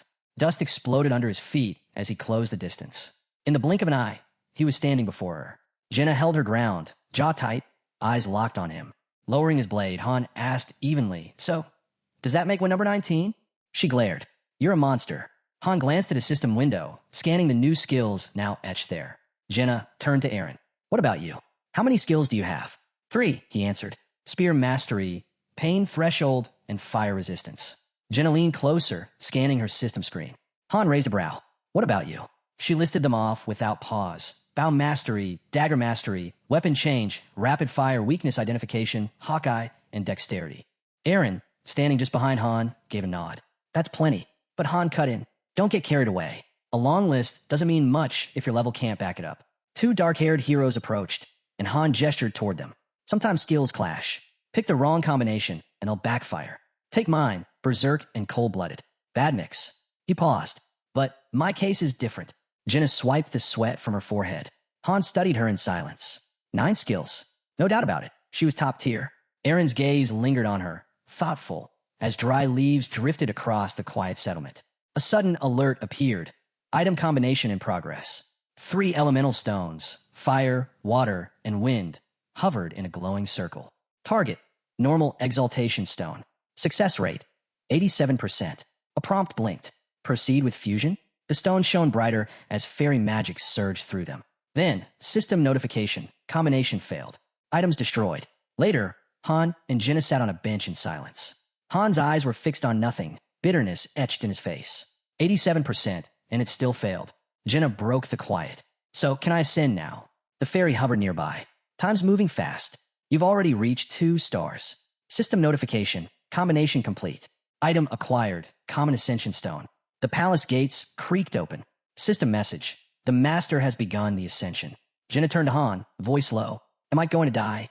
Before he could respond, she added softly, "Don't worry. I'll be back soon." Han didn't answer. His thoughts drifted. Level 12. Ivalka was at 8. Aaron at 9. Jenna already 10. He remembered his own ascension, the chaos, the interference. Nothing about it had been normal. Ahead, the stone horse stood tall, its shadow stretching across the fountain. Whatever Jenna was facing now, it wasn't what he had seen. A message flashed before his eyes. Jenna's lost memories have been restored. Ascension complete. Stars, too. At the temple's entrance, a new game card appeared, her image glowing faintly on its surface. Jenna walked toward him slowly, quietly. Eyes down, she murmured, "I had a strange dream. The forest near my home, it was burning." She sank down beside him. Han shrugged faintly. "Probably just a dream. Don't dwell on it." "You're right," Jenna whispered, closing her eyes. "Just a dream. Nothing more." A voice asked if she felt anything else. She nodded slightly. "It's like something heavy just disappeared from my back." Han looked away, lost in thought. So this is what ascension means. Not just leveling up, but unlocking who they were. A memory flickered in his mind, someone hammering steel. And suddenly, it all made sense. Every hero started empty. No past, no memories. But by the 4th or 5th star, the truth would break through. The reason they were summoned, and the fate of the world they left behind. He saw it, cities burning, ruins smoldering. Sooner or later, they'd all learn what happened to the old world. A system alert chimed. Another ascension complete. A new card flickered into being. Blonde warrior, spear in hand, standing tall, radiating raw intensity. Han wondered what dream that man had seen. Whatever it was, it had lit something inside him. The blonde approached. "You're really not leaving yet?" Han shook his head. "Still work left to do." Aaron stepped in, smirking. "Grinding harder than me now." Then his tone darkened. "Careful. Push too far, and your body won't keep up. But that's just who you are, isn't it?" Han's breath grew heavy, sweat streaming down his face. System alert. Berserk mode activated. His eyes burned red as his blade shredded into the training dummy, strike after strike without pause. Aaron looked away, silent. Then he turned and left without a word. Alone, Han stood before the splintered dummy fist tight. He was stronger now, no question, but the strength wasn't landing where he needed it. His thoughts scrolled through his skills. Berserk gave raw power, but no precision. All force, no focus. His gaze shifted to weapon skills. Still no synergy. If they matched, they'd have fused already, like sword and shield had. Skills that were compatible didn't just stack. They became one. From the shadows, Edith leaned against a post, watching. Still training this late? She asked. Han turned. Didn't expect you. She stepped closer. Had something to ask before we hit floor 12. Her tone sharpened. Is it true? None of you had combat experience? Jenna, a forester. Aaron, a hunter. And you a farmer. Arms crossed. She didn't flinch. I don't buy it. Han nodded once. It's true. Her expression shifted. Then tell me. Have you ever killed someone? Han stayed silent for a moment. You've cleared floor 12, he said flatly. So you're sizing us up. Testing how far we'll go. Her eyes narrowed. Exactly. That's what survival takes. He stared straight ahead. I'm here because others aren't. 3 people fused into me. Edith froze, eyes widening. Han's voice stayed cold. Now you know. She looked down. So the rumors were true. You're the one who destroyed the wolf mercenaries. Han turned, stepping away. What? Are you here to pass judgment? No, she said quickly. That's not what I meant. His blade cut the air with a sharp swing. Everything here is labeled a monster. That means we kill it. End of story. Edith crossed her arms. That might be how you see it. But maybe your teammates don't. Han stopped. Then maybe I need different teammates. Above them, the sky had gone completely black. Night had settled over the settlement. Han tilted his head up. I know them better than you think. Don't worry about it. Edith lingered, hesitating, then gave a quiet nod. A blinding white light erupted across the horizon. A fairy's voice boomed overhead, summoning the rift of time and space to open. The group trailed behind Han as he led them forward. Jenna glanced up. Back to the 11th floor. Han shook his head. No need. We've cleared enough there. The 12th will open any second. Right on cue, a system alert flashed. Prepare yourselves. The door to the 12th floor of the main dungeon will open in 10 seconds. Han moved to the front, turning toward the archer. No matter what happens, stick to the plan. Do your job.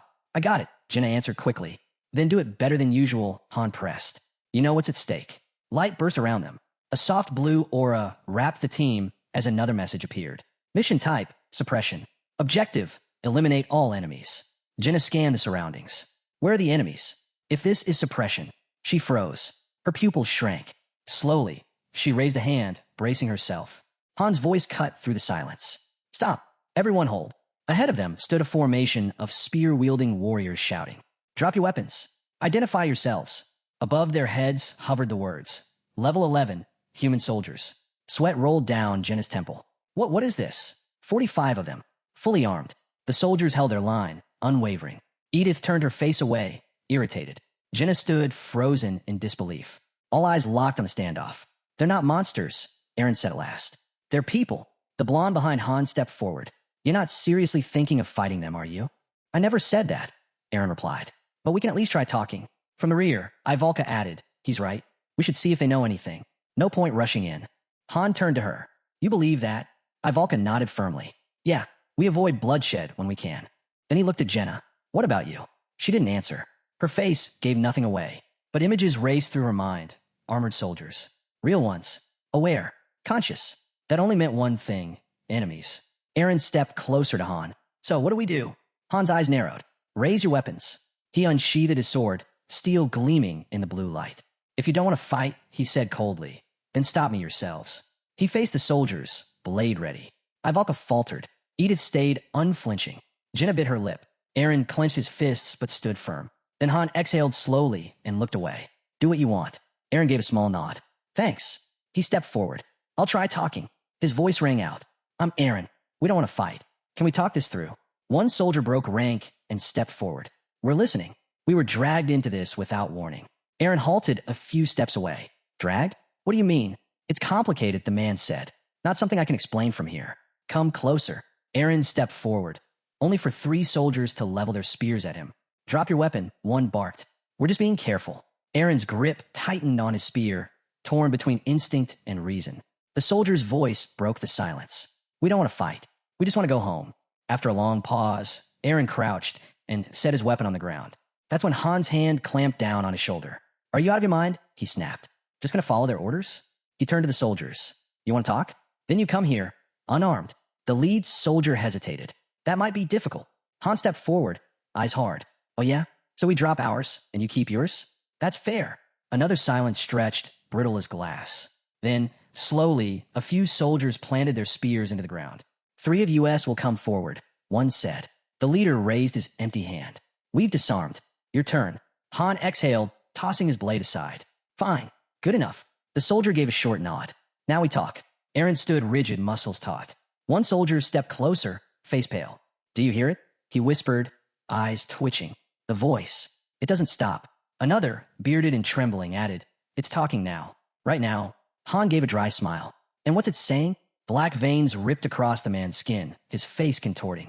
It's saying, the lead soldier staggered back, hand flying to his sword. Kill them, he screamed, madness twisting his voice. In that instant, a hand flicked from beneath a cloak. A crossbow lifted. Steel hissed through the air. Han's mind snapped back. Another place, another betrayal, back when he'd still been a master. His fingers clenched around his hilt. One truth cut through everything. Hesitate, and you die. Without pause, his blade tore across a soldier's throat. Jenna gasped, frozen. Han didn't stop. His dagger spun, burying itself in another skull. The next attacker fell in two as his sword ripped through torso and spine. No mercy, no hesitation. A crossbow locked onto him, but a dagger pierced the archer's eye before the trigger clicked. Edith stood behind him, arm raised, her stare cold. Bodies already littered the ground. Aaron stood motionless, sweat dripping down his face. Han turned, voice like iron. Well, still think talking's gonna save us. Aaron's jaw tightened. Slowly, he bent, reclaiming his spear. I'll fight. Edith blinked once. Jenna already had an arrow notched. What about you? Someone asked. Her eyes glowed as she nodded. If we don't strike first, we won't last. A mark lit up. Her arrow loosed, sharp, precise, merciless. Ivalka moved in beside her, palms blazing with light. Starting the spell, Edith smirked faintly. So, I was worried for nothing. Told you, Han said, voice steady. He raised his blade again. Doesn't matter what face they wear, monster or man. If they're in our way, they fall. The soldiers surged forward, red eyes burning. Han glanced back at his team. When I chose them, it wasn't for strength. It wasn't for skill. It was mindset, raw will to live. Behind him, they stood ready. Not just survivors. Beasts in human skin. Han faced the field, eyes locked on the enemy. Get ready, he said flatly. This one's a brawl. The soldiers snapped into formation, spears bristling. Edith flicked her dagger forward, voice sharp. Something's off. Han narrowed his eyes. Yeah, I feel it too. No time to think. The team launched. Han swung, calling orders to Ivalka mid-strike. Aaron tore through the front lines, jaw tight. Ivalka's hands lit crimson, ignite. Fire burst out, engulfing the enemy. Jenna's bow thrummed, arrows slicing clean. Aaron's spear rammed through a charging soldier, the body crumpling in his path. The real fight had begun. Han slipped past the blade, countering fast, his sword cutting deep. They've got the gear, but not the training. Sloppy, broken. Another soldier lunged, then faltered. Han's eyes narrowed, armor without discipline. Dangerous, but hollow. The man dropped to his knees, weapon clattering to the ground. Please, he rasped. My wife, my daughter. I need to go back. Han loomed over him, unreadable. Go back, he asked quietly. Ow! The soldier's eyes burned red. His skin was pale. He convulsed, then coughed violently. Thick black liquid spilled from his mouth. Moments later, his body collapsed. Ivalka stared, voice low. These people, something's wrong with them. Edith gave a curt nod. Brainwashed. I've seen it before, but not this many. Han shot her a look. You think they're the same as last time? Edith didn't hesitate. Yeah, I know I've already killed them. Nearby, a severed hand twitched in a pool of black blood. Han knelt, Kate's face flashing through his mind. The same black ooze. He dipped his fingers into it, thoughts running cold. It's too early, he muttered. We don't have proof. Just then, system notification, floor cleared. Jenna and Edith leveled up. Rewards, 3,500 gold. Leather acquired. Top player, Han. Han rose, turning to the others. You'd better start getting used to this, he said calmly. Just like I have. The group fell silent. Aaron finally asked what they were all thinking. So, killing humans. We treat it the same as monsters. Han nodded once. No difference. Not here. His gaze drifted to the horizon. The 14th floor. The 15th. Both crawling with human-shaped enemies. Different armor. Different faces. New strategies. But always the same. Hostility. Han pictured the first wave charging at them. And in that bitter thought, a strange kind of relief. Easier to fight when you stop trying to explain it.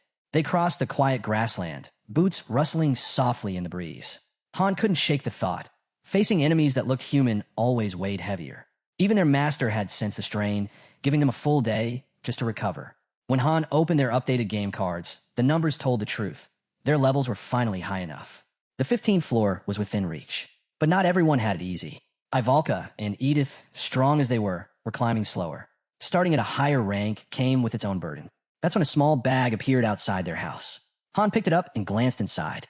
The equipment workshop's been at it non-stop, he muttered. Fresh leather pouches. Perfect. More room to carry supplies. He pulled out a test tube filled with glowing red liquid. A system alert lit up. Basic health potion equipped. Isel, standing nearby, immediately warned him, "Don't drop that.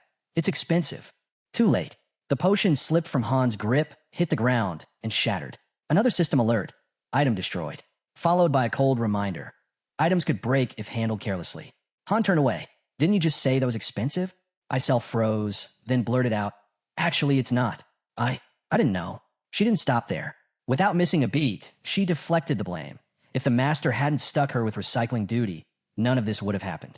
The commotion drew the attention of the others. Han fixed his gaze on her. "What do you mean by that?" Isel didn't flinch. She looked straight at the group and spoke plainly. If they wanted to survive, they needed to follow Han. No excuses. No freeloaders. Anyone who dragged their feet would only endanger everyone else. At the exit of the 14th floor, Han stopped. One step forward would take them into the 15th. The mission waiting there was a mystery, but one thing was certain. It wouldn't be like the 10th's story quest. He faced the team. "Stick to what we've been doing, and we'll make it through." Jenna nodded firmly. "If we follow you, we'll be fine." Han shook his head. "Don't lean on me too much."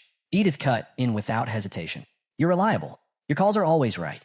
A stat window appeared before Han. 107 points. About the strength of a seasoned 3-star hero. That's when reality sank in. 2 full months had passed. Not once had they stopped. Then came a new notification. A feature had unlocked. The system now allowed their runs to be recorded and played back anytime. First, he had to activate it. Han smirked. "So the master wants everything saved now, huh? Makes sense." The purchase prompt appeared. 300 diamonds. He confirmed without hesitation. A congratulatory message followed, and a projection lit up across the ceiling. Live footage of their movements. Han immediately saw the value. Training, dodging, studying enemy patterns, it could change everything. For now, the master could only watch. But higher floors would grant more control. Han gathered the team before the floor began. "2 things you need to know," he said firmly. "First, this mission isn't like the others." He held up a small statue of 2 angels, identical to the one from the goddess mission on the 10th floor. "Same condition applies. If this breaks, we all die.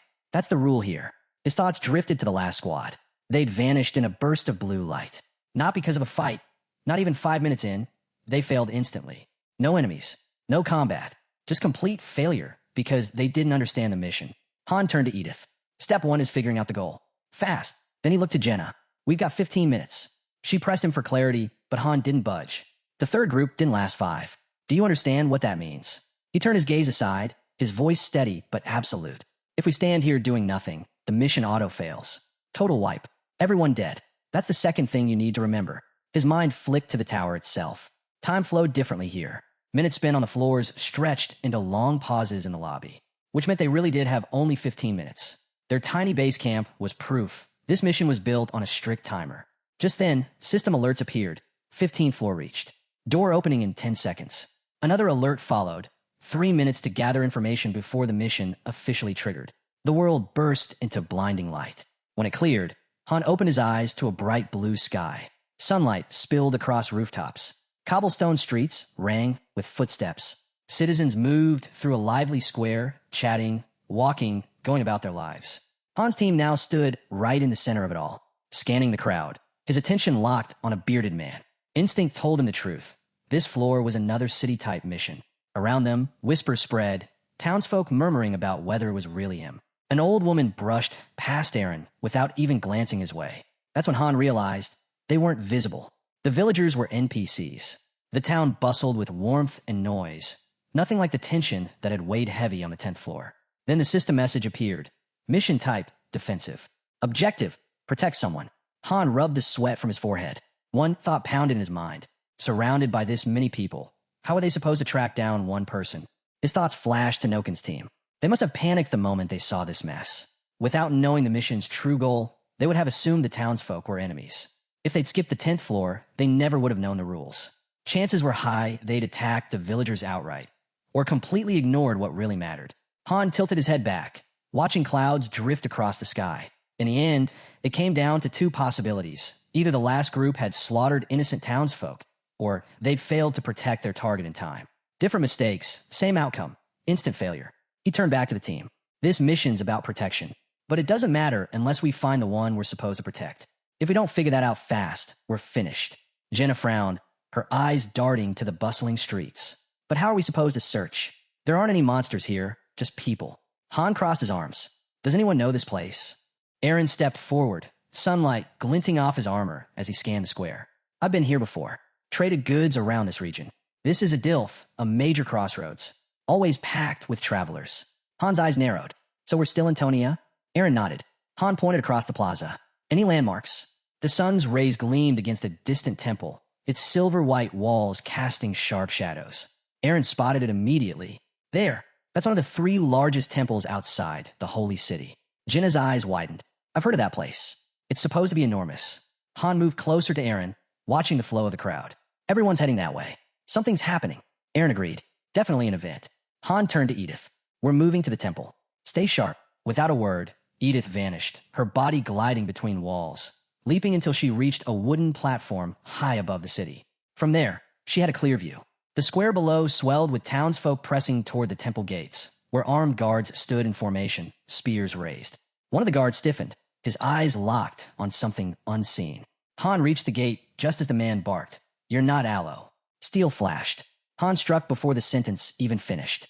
The second guard froze in shock, shouting an alarm, but Han drove his shield straight into the man's face, sending him crashing down. Grabbing the first guard by the head, Han tightened his grip, but before he could go further, Aaron dashed in, tried to stop him. Han released the guard and turned calmly to his teammate. Do you understand what just happened? His voice carried as he looked to the rest. The moment that guard noticed us, it meant one thing. They're not background characters. They're enemies. He remembered the soldiers on the 10th floor, unable to even see them. This was different. Blood ran down the injured guard's face. The second lay on the ground, helmet dented, groaning in pain. Ivalka dropped to her knees beside him, unease written in her voice. What if they weren't enemies after all? Han's tone stayed even. Maybe, but I didn't kill them. Ivalka's gaze lingered on the guards. They already look half dead. From above, one teammate pointed out the breathtaking skyline, while another whispered in awe, asking if this was the legendary snow White Hall of Silver. Aaron confirmed it. Yeah, that's the place. Near the temple fence, an old man shuffled forward, staff in hand. He raised it high, squinted toward the swelling crowd, then slammed it into the ground. A magic circle rippled outward, glowing across the stone. His voice boomed, carried by spell work. Remain calm. The sun's rays are about to descend. Ivalka froze in awe. Voice amplification magic. Han didn't spare a second. We don't have time for this. We're going in now. Jenna jogged up beside him. Then what's the plan? Han's eyes swept over the gathering. With this many people, there was only one answer. The mission's target is whoever's at the center of all this. As they closed in on the gate, another guard stepped into their path, arms wide. You're not authorized to enter. Han's hand went straight to his weapon. Move if you want to live. The guard faltered, eyes flicking over their gear, then locked on Han. Wait, you're heretics, aren't you? Han smirked, shifted his weight, and kicked a nearby statue. Stone cracked, splintered, and crashed to the ground in shards. The guard's face twisted. Kill the intruders. The temple guards charged. System alerts blinked into view. Level 13 soldiers detected. Unknown level hostile approaching. Han's grin widened. Behind him, Ivalka muttered under her breath. Unbelievable. He really has no shame. The clash erupted. Han spun to the group. Tell me, any of you believe in this religion? A sharp, unanimous answer. No? Good. Han raised his shield. Then don't hold back. Push through the targets inside. He surged forward beside Aaron. Let's break through. A sword swung down. Han caught on a shield, then drove his blade clean through the attacker. Aaron parried a spear, steel ringing loud, before cutting down his opponent in one crushing strike. Another enemy lunged, axe raised high. Han braced, blocked the impact, then shoved the man back with brutal force. Don't fight them all, Han shouted over the chaos. We only need a path through. One guard leveled his spear to rally the others. Protect the temple. Don't let them. An arrow whistled through the air. Jenna's shot cut him down mid-command. Han barked, keep moving. Only fight if you have to. The team pressed forward, deflecting blows, countering when cornered, carving their way through the tide. Han felt it now, deep and undeniable. The one they were meant to protect was inside. If they didn't reach them in time, everyone here was dead. Without hesitation, he slammed his boot against the massive temple doors. They burst open. Han strode in, shield raised, every sense on edge. He glanced at the timer. Minutes left, maybe less. The stained glass windows loomed overhead, painted in shifting colors of light. A system message lit up before his eyes. Mission type, defensive. Objective, protect the target. Time remaining, unknown. Han's pulse hammered in his ears. His voice tore through the temple. Where are they? Ivalka stepped forward, her hand glowing with power. I've got something. A surge of purple energy burst from her fingertips. Furniture rose like feathers, flung aside as if weightless. And there, behind it all, stood a girl, silent, staring back. But then, another voice rang out. Who are you? A priest appeared, clutching a thick book to his chest, tone sharp. How did you even get in here? Han's eyes flicked instantly to the mission window. No change. Not him, he muttered under his breath. Wrong person. The temple's main doors were still wide open. Too open, which meant there had to be more side halls, hidden corridors, and with them, more guards. Shouts erupted as soldiers stormed in. You there? Do you even know where you are? Han didn't hesitate. Split up, he ordered. Take the right. I'll go left. The team scattered. We'll regroup soon. A knight raised his weapon, yelling to capture him. Han cut him down before he finished the threat. He threw himself into a side corridor, the door hanging ajar, boots pounding against the steps as he sprinted deeper. His thoughts churned. Who was the target? The old man? No. Impossible. Then the clue echoed in his head. The rays of the sun. That was it. That had to be it. A shadow blocked the path. I am Kyle, Holy Knight of the Sun, and I. Han blew straight past without even looking. Hey, I wasn't finished with my intro. Kyle's protest faded behind him. No time. Han tore down the corridor, kicking open another door. Inside, a man sat chewing meat caught mid-bite. Without breaking stride, Han slammed a nearby guard against the frame, startling the man inside into choking on his food. Still moving. Always moving. He brushed past the girl in the hall, not stopping, knowing some couldn't see what he could. Then, a glowing system window blinked to life before his eyes. Time remaining. Less than 3 minutes. His jaw tightened. Almost out of time. Another door. Another kick. This time, sunlight. He stepped into a garden bursting with color, bathed under the blinding rays of the sun. Flowers shimmered in the light, and the air hung still. Too still. His breath caught. Shadows moved behind the glass doors ahead. Then, the figures appeared, armor glinting in the sun. A knight turned his back while others drew their blades. One stepped forward slowly, pressing cold steel against Han's forehead. The heretic must die. The sun poured in through the glass, stretching long rays across the floor. And there she was, standing in the center, framed by the light. A girl, her silhouette bathed in gold. A voice broke the silence. Someone called her name. An old man stepped out from behind her, his presence heavy. The townspeople have gathered in the square. Friases turned, brows furrowed slightly. Did something happen in the garden? The bearded man's face hardened. His voice dropped low. Intruders broke in, but they'll be handled. There's nothing to fear. Back in the garden, steel clashed hard against Han's shield. The force rattled his arm. Blood spattered across the flowers. 3 guards closed in. These weren't like the last. Faster. Deadlier. Han stomped down on one's foot and drove his blade straight into the knight's shin. Armor cracked. The man collapsed.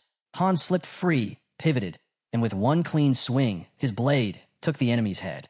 Blood sprayed as the body crumpled. Another strike came. Han blocked with his shield, then slammed it forward like a battering ram. The guard's face shattered beneath the impact. Without pause, Han thrust his sword straight through the man's skull. A third knight lunged. Their blades collided, strike after strike. Sparks burst with every clash. The knight pressed hard, each blow forcing Han back, but Han met the assault with equal force. One swing of his blade cracked the enemy's weapon clean down the middle. The knight staggered. Han didn't wait. His second sword flashed, a brutal arc that severed the head from his shoulders. The body toppled. Elsewhere, a girl stood before the gathered townsfolk. Her voice carried steady, thanking them for the trust they placed in her, swearing she'd never forget it. An elder at her side nodded gravely. Even the goddess herself would be proud. Meanwhile, Han pushed into another wing of the temple. The door creaked. An old man spun at the sound, eyes narrowing. Han stepped in, bruised, blood-streaked. "You, an intruder," the man barked. He raised his staff high. "How'd you get past the guards?" With a roar, he unleashed power. A death spell surged forward. Han braced. Friases turned at the sound, her eyes widening. But the spell wasn't aimed at Han. The staff was pointed at her. Han moved instantly. A blur of steel. The elder tried to counter, but he was too slow. Han's sword cut clean. The man's head hit the ground, his staff still clutched in dead fingers. Silence lasted only a second. Then, from above, red light tore through the air. Screams erupted. Panic swept the crowd. Han stood ready, sword and shield drawn. One truth locked in his mind. He wasn't here to kill a heretic. He turned. There she was. Terrified, eyes fixed on him. It's her. Han stepped in front of Friasis just as she whispered, "Who are you?" His reply was flat. "You don't need to know." She tried again, voice trembling. "Did you come to kill me?" Before Han could speak, a scream cut through the temple. The blonde girl shouted. An instant later, an arrow shattered against Han's shield. Friasis recoiled. "What's happening?" Han barked the command without hesitation. "Stay low." Above them, shadows emerged. Assassins crouched on high beams, blades drawn. More enemies closed in fast from every direction. A hooded figure hurled something through the air. Han's eyes tracked it instantly. A coney, poisoned. Friasis froze, panic written in her every breath as the attackers closed in. Han didn't hesitate. He pulled her behind him, shield raised. One assassin lunged straight for her. That was all Han needed. She's the target. The assassin lifted his arms to strike, only to be blown back by a sudden impact. From the rooftop, a girl stood steady, bow drawn, already knocking her next arrow. Han didn't pause. He drove forward, blade piercing clean through the assassin's chest. Another enemy whipped his hand forward. Something snapped from his sleeve. Han deflected it with a shield, sparks flying, and answered with a vicious slash that cut the man down instantly. A solid thud hit behind him. Edith landed hard, brushing herself off. That wall was brutal. Took forever to climb. She nodded toward Friasis. Saw two more on the way, took care of them. Her gaze lingered. "Wait, who's the kid?" She looked familiar. The blonde's eyes widened. "Who are you people? You can't just barge in here. This is a noble's estate, not some marketplace." An arrow ripped past her cheek, making her flinch. "Just leave already." Han leaned close, voice low, calm. "You sure about that? Because if we walk away now, you're dead." She froze, overwhelmed, trying to process. Another assassin reached for an arrow. Han didn't give her time. "Come with us and live. Stay and you're finished. Your choice." His lips curved into the faintest smirk. "So what's it gonna be?" Her breathing quickened. She shut her eyes. "Fine, I'm coming." System notification, mission complete. Special NPC has joined the party. They regrouped on the balcony, bodies of fallen assassins at their feet. But another alert appeared. Mission objective updated. Escape. Escort the NPC out of the city. Han exhaled sharply, jaw tight. Of course it's not over. He snatched up a crossbow and turned to Edith. "Get ready. We're moving." Below them, the sound of armored boots thundered closer, soldiers flooding the estate. Han glanced at Friasis with a crooked smile. "Look at her face. Remember it. She's the one we're protecting." "I'm not a child," Friasis snapped. Han laughed. "And she really hates being called one." Ivalka pointed. Jenna blinked. "Didn't expect to see her here." Friasis scowled. "How do you even know me?" Still loading a bolt. Han muttered, "Doesn't matter." Edith tied a rope and pulled it tight. "This is our exit. Left side. Less guards. Tight climb, but good cover. We'll follow right behind." Aaron confirmed. Han scanned the group, quick and sharp. "Here's the order. Edith first, then Aaron. I'm next with Friasis. Ivalka and Jenna, you cover the rear." His gaze locked on Ivalka. "Throw up a wall of fire. We need the cover." "Edith, Aaron, secure the drop. No one interferes." Ivalka's hands rose. Flames roared to life, climbing the stone in a blazing curtain. The guards staggered back as fire licked across the walls. "Take down the mage," someone shouted. Edith didn't wait. She swung over the edge. Going down, Aaron followed close behind, gripping the rope, descending fast. Han glanced at Friasis. "You're with me. Stay close. Don't let go." They slid down together, rope burning under their hands as arrows hissed past. Friasis shut her eyes tight, clinging to the line. "We're almost through," Han urged. "Just hold on." He looked up. Above, the mage began her descent. Below, Aaron fought like a storm. His spear slammed into one enemy, spun, and dropped another. Then he faltered. A blade tore into his side. Friasis' eyes went wide. Through the fire, guards pushed forward, their faces twisted with rage. System alerts flashed in the air. Aaron is bleeding. Aaron is poisoned. Health will decline over time. Han's head snapped toward him. "Aaron, I'm fine." Aaron snarled, blood dripping as he clutched the rope. Flames danced across his battered figure. He refused to fall. Friasis let out a shaky breath. "I seriously thought I was going to lose a layer of skin back there." Her thoughts spun. Target secured. Team intact. Now we just have to escape. Han's voice cut through her panic. "Run left. Go. Unless you want to die here." A knight roared behind them. "Seize the witch and her bandits." Friasis recoiled. "Witch? What witch?" Han threw her a quick glance. "Pretty sure that's you." She snapped back. "That's ridiculous." From the shadows, a knight lunged. "You're not getting through." Han didn't slow. One thrust, clean and merciless, dropped him where he stood. The group pushed into the square, only to be surrounded by shouts from every side. Kill them. Kill them all. Edith's voice rang clear. Over here. Han whipped his head toward her. What's the path? She pointed ahead. That way. Move now, and we can hit the outskirts. The ground trembled as Ivalka lifted her hand, magic flaring. A shriek echoed down the street as sunlight lit the stones beneath them. She glanced at Han. We could use a breather. Friasi staggered, collapsing beside him. How is this even happening? Han crouched down. 5 minutes. That's all we can spare. Then we keep falling back. He pulled a potion from his pouch, handing it off. He didn't say it aloud, but he knew. Ivalka's barrier wouldn't hold forever. If their pursuers broke through, they were done. Ivalka tightened her grip on the flask. Han spoke low, sharp. If you can push to tier 3 magic, we still have a chance. As long as we keep a way out, we survive. His eyes shifted to Aaron. How bad is it? Aaron forced a grin. Nothing I can't handle. Han's gaze dropped to the blood-soaked hand pressed against Aaron's side. He wasn't fooled. Aaron exhaled heavily. Potion didn't help. Still burns. Jenna stepped closer, voice soft but urgent. Is there any way to heal it? Aaron looked down, silent. Then, someone turned toward Friasi's. What about you? Got any skills? Anything useful? She blinked. What kind of skills? Healing, if you've got it. Some NPCs get rare traits. If you do, now's the time. Friasi's lowered her gaze. Sorry. I don't. Han studied her for a moment, then let out a quiet sigh. It's fine. Every eye shifted to Aaron. Edith fidgeted. Jenna's stare held. Ivalka stayed silent. Han bowed his head. Reality hit like a blade.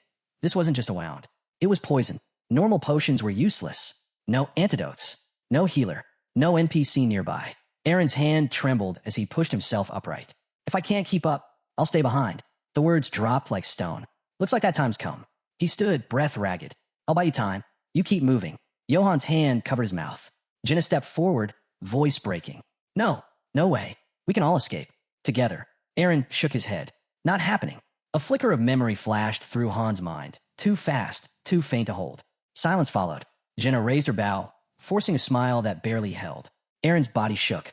Jaw tight, eyes shut. He whispered, I'm just not strong enough. Han turned to Ivalka. What now? She looked away. Her reply was soft, almost cold. It's your call. But if we're being logical, we leave Aaron. Han stared at the ground. Friasi's was helpless. Carrying Aaron? Impossible. Protecting one who couldn't fight was already stretching them. 2 would shatter the team. Han shut his eyes. Then, wordless, he pulled a flask, drank, and passed it to Aaron. Aaron frowned. What's this? Drink, Han ordered. Aaron shook his head. Potions won't work on poison. They won't cure it, Han said. But they'll slow it down. He looked at the others. Get the supplies ready. A pack was handed over. 1 dose every 10 minutes, Han instructed. Aaron stared at it. This is a waste. I've made my choice, Han replied, final. Then came the voice. They'd have to split. Han nodded. Group 1, me, Edith, and Friasi's. We take her out. He turned to the rest. Group 2, Ivalka, Jenna, and Aaron. Keep him alive until we're clear. Jenna's voice rang sharp. So we're just protecting Aaron? Han's jaw clenched. They're after Friasi's. If we pull them away, she has a chance. Aaron started to speak. Wait, quiet, Han cut in. Edith stepped closer, uneasy. That route's crawling with soldiers. It's a near dead end. Han shook his head. Then we won't follow the old plan. The voice pressed him. New tactics. Han laid it out. At first, the mission was simple. Find a target, save them, escape. That's over. Now we got one goal. Get the target out alive. He paused, steady. Forget subtle. They won't let us walk out quietly anyway. The voice came again. Then we use blend-in. A spark flickered in Han's eyes. Exactly. We break out tonight. No turning back. Someone suggested waiting for nightfall. Han considered. Splitting weakened their strength. Fighting through was impossible. But night gave them one advantage. Stealth. If we don't fight, Han said flatly, we won't need a mage. Fire spells would give us away. That decided it. Ivalka wouldn't be joining his group. Jenna and Aaron, though, they were fast, flexible. Exactly what this leg of the plan needed. Head for the outskirts, Han ordered.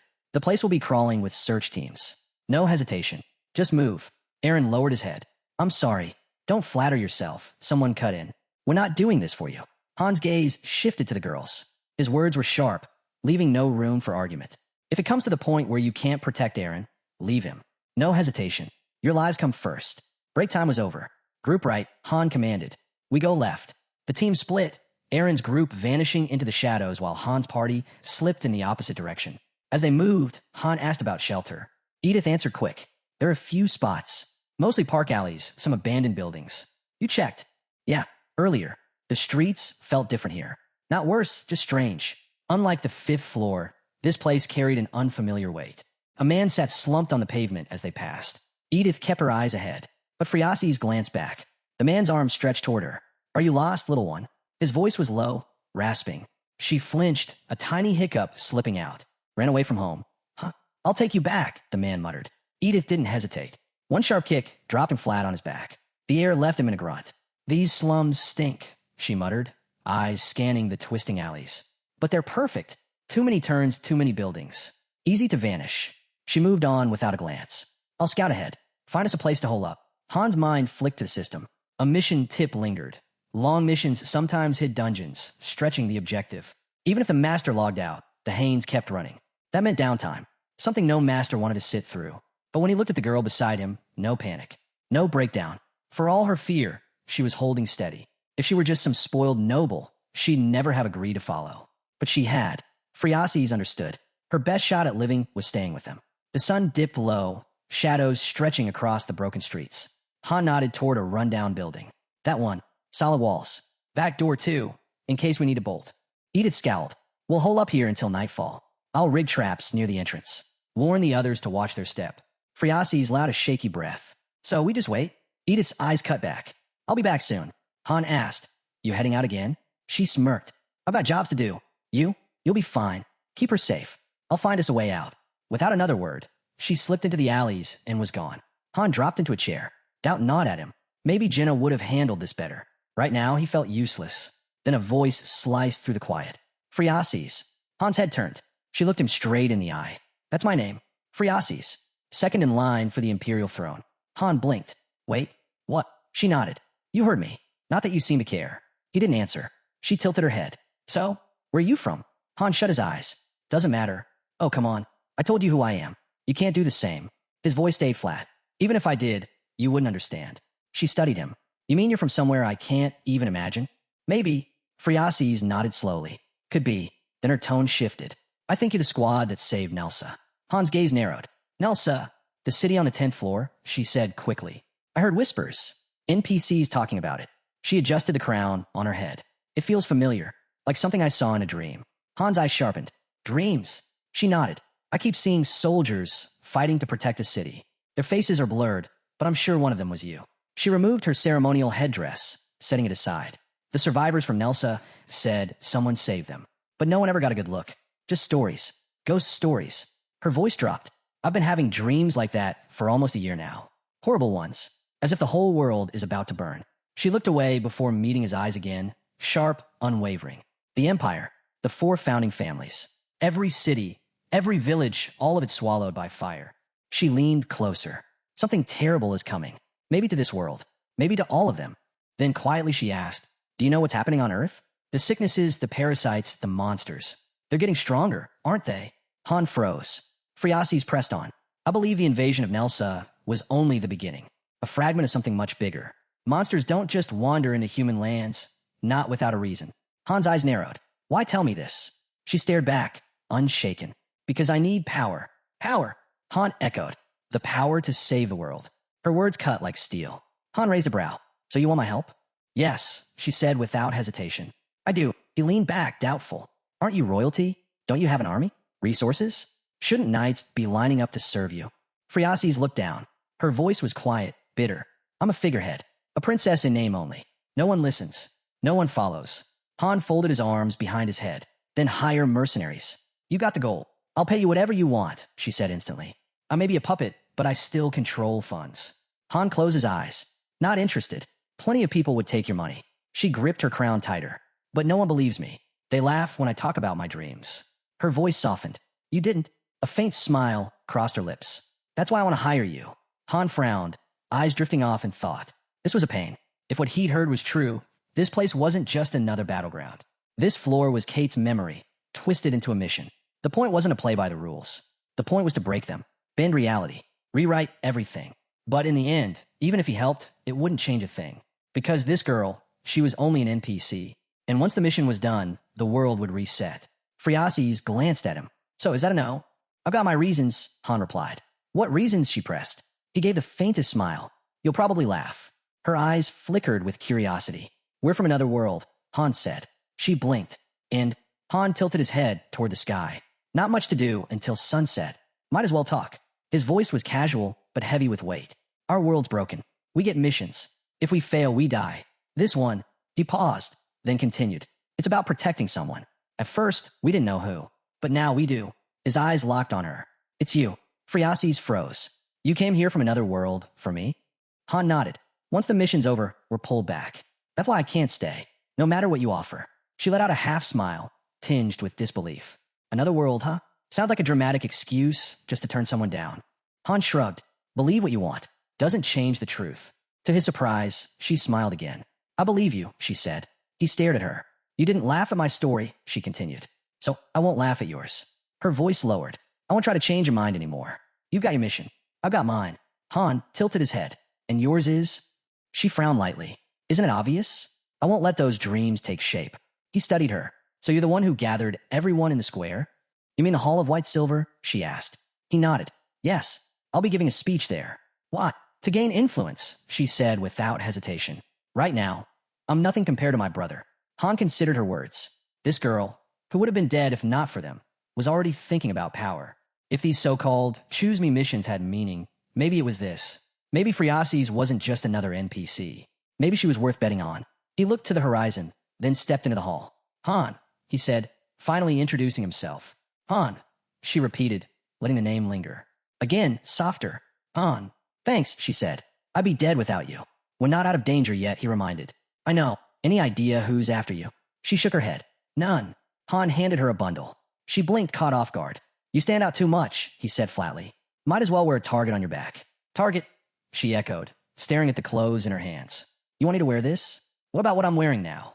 Throw it away, Han said, pointing at a bin outside. Or don't tell me you're getting attached. She hesitated. No, I just thought I was. Her voice dropped lower. Can I be alone for a minute? Han paused, then silently turned and walked away. Tears slipped down her face. Crown or not, she was still royalty, barely 15. No wonder she was crumbling under how quickly everything was falling apart. A while later, she stepped out in her new clothes, fidgeting with the fabric. Feels strange. Han picked up her old outfit. Yeah, probably because the fleas loved it. She shrieked in outrage. He tossed the bundle into the bin. Relax. Kidding. That joke was terrible, she shouted after him. Han sank into a chair. We move out in 2, maybe 3 hours. Get some rest. She turned away, refusing to answer. If something happened to Aaron, the system would alert him. For now, they still had time. He could only hope Aaron was holding on. Above them, the moon hung frozen. Friasis closed her eyes and drifted off. Han sat there, watching her slow breathing. He let out a sigh. Maybe he'd shared too much. The door creaked. Edith entered quietly. She's out. What about the exit? Han asked. I found one, Edith replied. But there's a problem. A level 21 knight is guarding the square, along with about 24 regulars. Level 11 humans. Han's thoughts spun. 24? Way too many. Another gate? Edith suggested. He shook his head. Pointless. They'll all be covered. His eyes slid back to Friasis. He could break through alone, but protecting her at the same time? Impossible. And if she didn't make it through, the mission meant nothing. His gaze drifted to the square. That night, stronger than anything he'd faced before. And time was slipping away. Any word on Aaron's team? Han asked. Nothing, Edith said. What about the city layout? She nodded. Good. Then go back to the shelter. There's a dress and crown there. Find Jenna. Put them on her. His voice hardened. She'll be the decoy. With no other exits, Edith's intel left them boxed in. If they'd had time, maybe they could have scouted more, but Aaron couldn't wait. The idea clicked. Jenna dressed as the princess. Send her out, stir chaos, draw some guards away. Jenna rolled her eyes. Fine, I'll do it. Han calculated quickly. The shield was too reflective, too risky. He set aside. Less than an hour. Stay hidden until my signal. Out of nowhere, Friasis spoke. You could get hurt. Han's reply was calm, almost cold. Even if it kills me. She faltered, then whispered. This might be the last time we see each other. Han gave a faint smile. Probably. Their eyes locked in silence. Then a blur streaked past the window. Outside, darkness had already swallowed the light. Aaron staggered, wiping blood from his lips. Ivalka's voice cracked with panic. How much longer can he last? At this pace, not long. Jenna's voice cut sharp through the night. Move it, Han. He didn't need a second warning. Time was gone. Edith's gaze flicked toward the discarded disguise in the trash. Her foot shifted across the ground. Han caught it instantly. Their chance was now. If they moved before sunrise, they had a shot. The ruined city spread before them. Empty shells of houses, black against the night. One of the girls stumbled forward, shoulders heavy, breath ragged. At the center, the guard of the square stood unmoving, a shadow carved from steel. Han crouched low behind a splintered plank, sword drawn. In the dark, Jenna and Friasis were near twins. Same frame, same silhouette. No one would know the difference. Then the system slammed him with a message. Eren had been poisoned. And not lightly. Han surged forward, another notice flashing. His health was dropping too. The poison was spreading. It didn't matter. If Jenna was exposed, the mission collapsed. Soldiers would swarm, and Eren wouldn't last. They needed to pull every eye away from Friasis. It was now or nothing. His vision tunneled.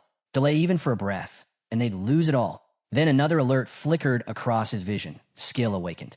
Stealth movement unlocked. A guard shifted nearby, torchlight cutting across the stone. His face was streaked clean of blood. One of the girls whispered, voice trembling, "How much time? He's not going to make it." She clenched her teeth. "Please." Someone stepped to her side, holding out a dress. "Put on." Han leaned back against the wall. Stealth like this belonged to thieves, not him. Maybe the odds had finally tilted. He fixed his eyes on the square. 22 enemies. If Jenna made her move, who'd break ranks? Who'd chase? Blue light flared across his vision. Worst case, he'd face them all, but not yet.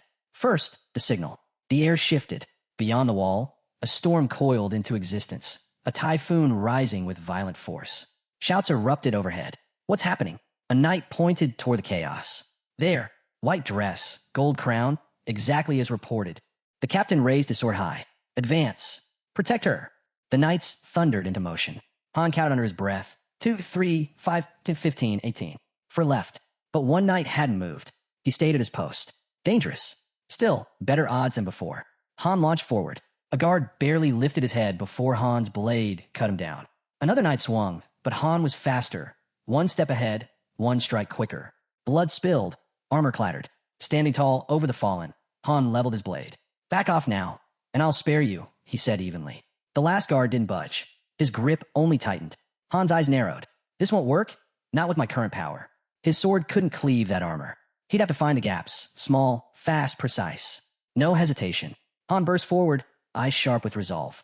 A countdown ignited in his vision. 20 seconds. Han's eyes locked on the knight's hand. His blade cut down, blocked. He struck again. Harder. Steel against steel, sparks lighting the dark. The knight met every blow, giving no ground. Han leapt back, teeth clenched, gaze sharp. "You bastard." And then it hit him.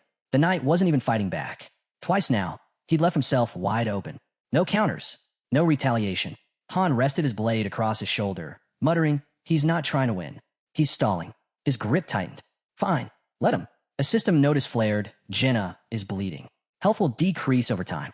The knight smirked. Another alert. Eren is critical. Vital signs unstable. Han dragged his sword forward, fury burning through him. Then let him die. Heat surged through his veins. Rage boiled over, dragging him toward berserk mode. With a roar, he launched skyward and came crashing down, his strike like a hammer splitting stone. Strength plus 40. If his blade couldn't cut that armor, he'd crush it instead. But then, another warning. Ivalka is entering mana frenzy. Han's heart sank. Damn it, not even 60 seconds left. He glanced her way. Another flashing notice. Mana frenzy triggered by overcasting. Risk extreme.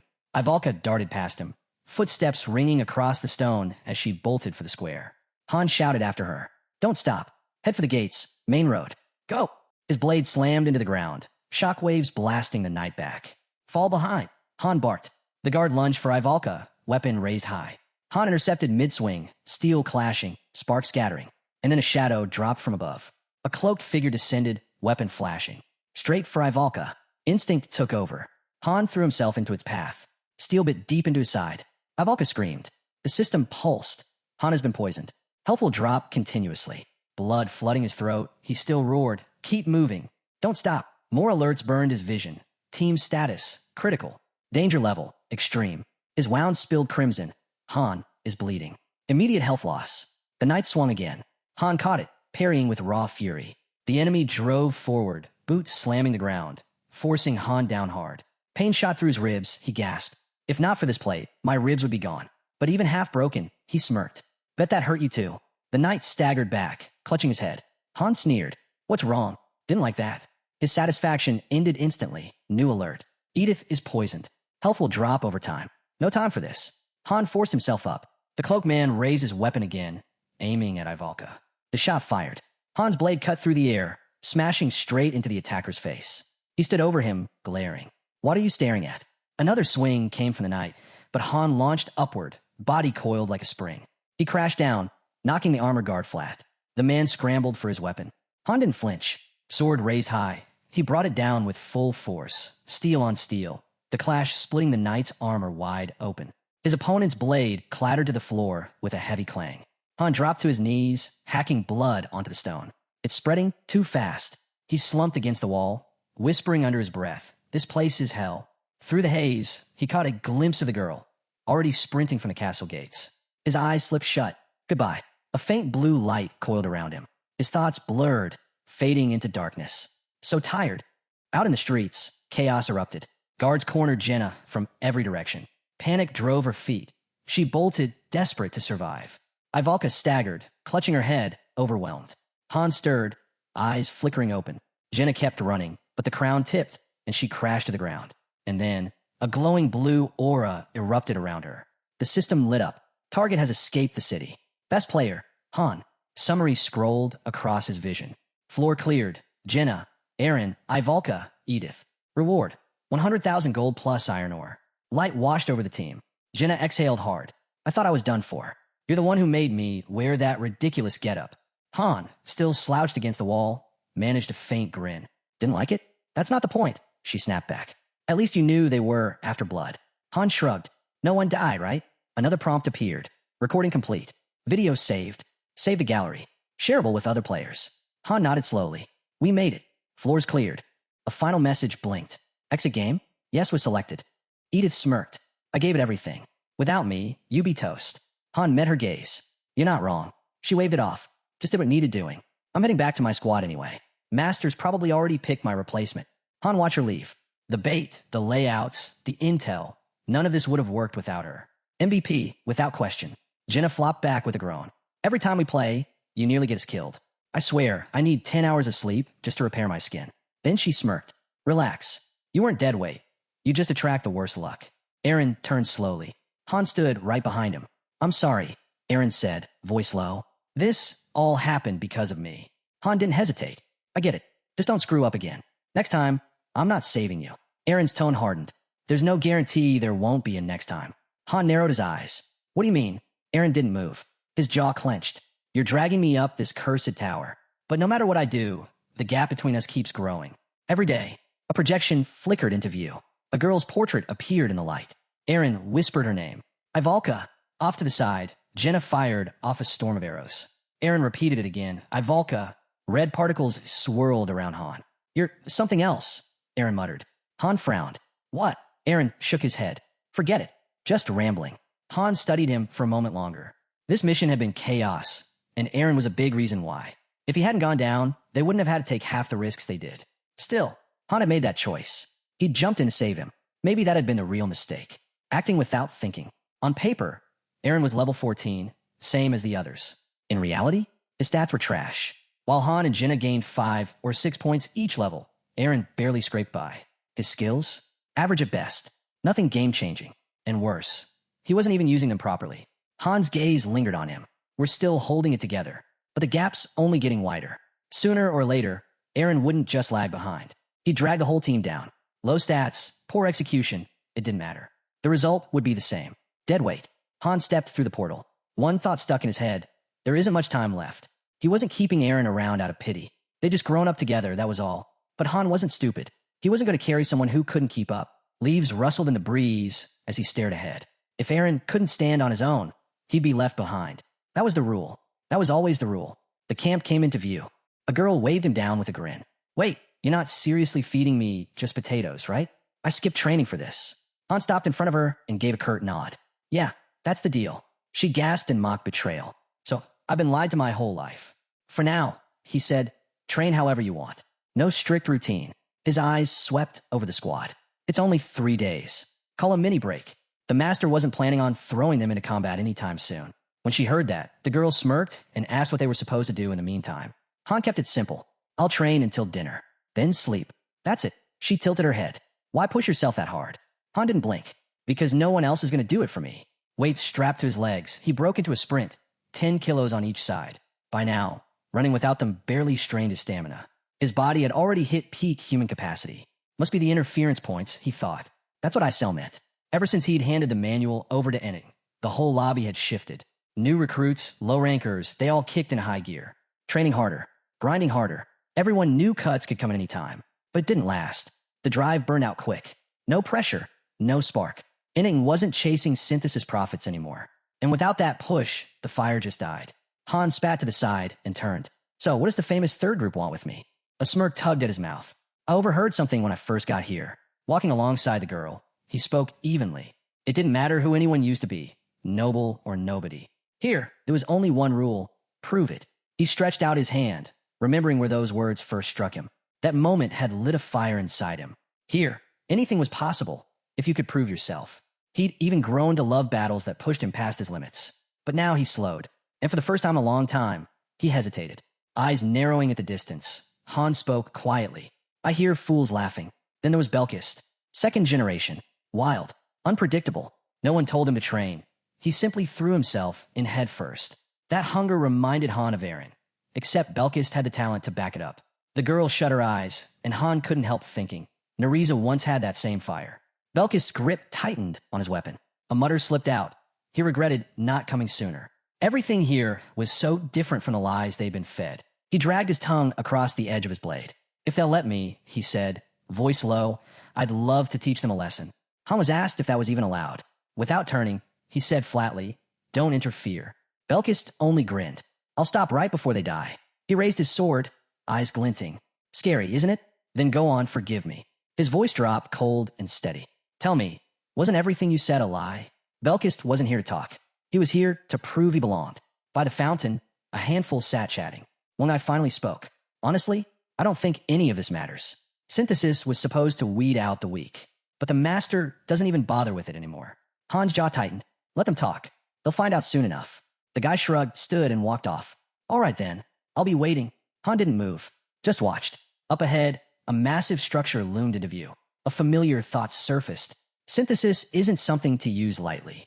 It was a rule he'd written for himself back when he built Niflheimer. Other masters followed after, inspired.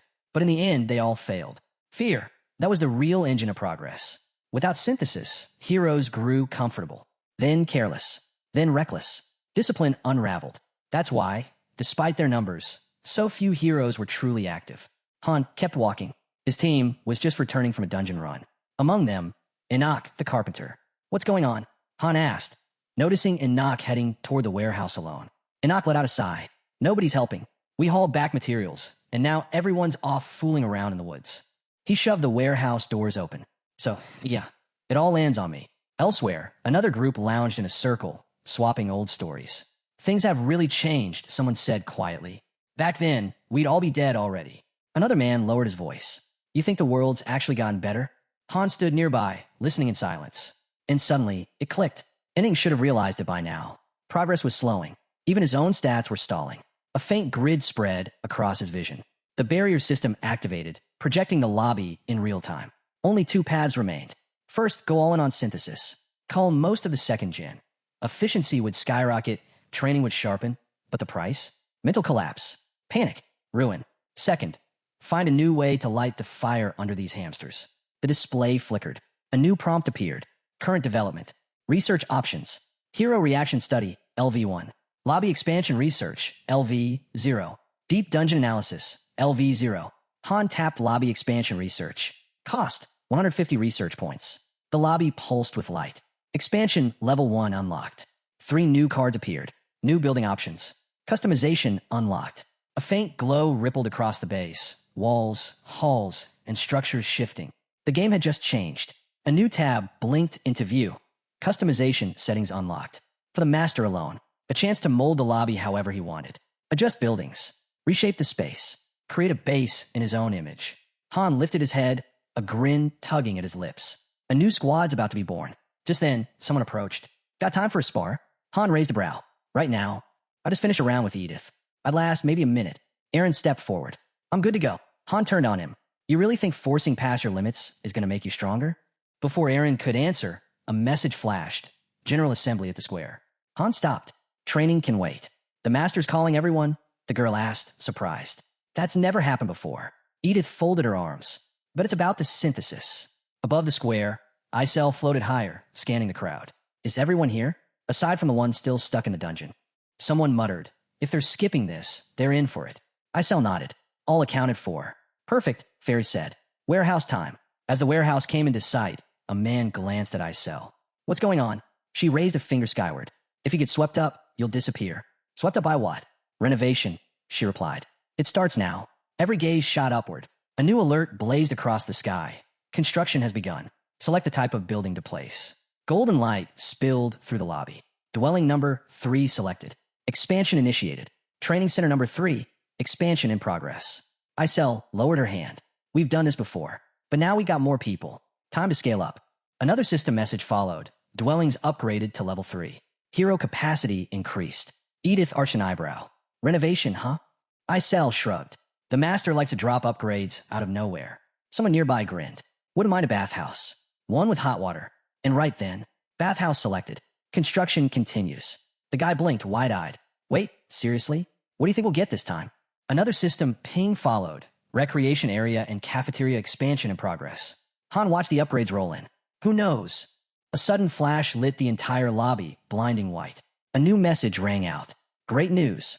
The area is evolving to level 3. Someone muttered under their breath. Didn't see that coming. Aaron shot Han a look. Seriously? Han's eyes gleamed. A faint smile pulled at his lips. Let's find out. A girl tried to calm the murmurs around her. Relax, it's just more upgrades. Remember when we started? Half the time, we didn't even have roofs. Wait, what do you mean? Someone asked. She gestured around. The master's rebuilding everything. Look, the guy nodded, impressed. Good. My bed was trash. Another chimed in hopefully. I think the food's getting an upgrade too. Off to the side, Isel raised her hand. Rearrangement complete. Let's move out. They stepped outside, then froze. She's right, someone whispered. Everything's changed. Another message flared. Amazing. Lock lobby has evolved to level 2.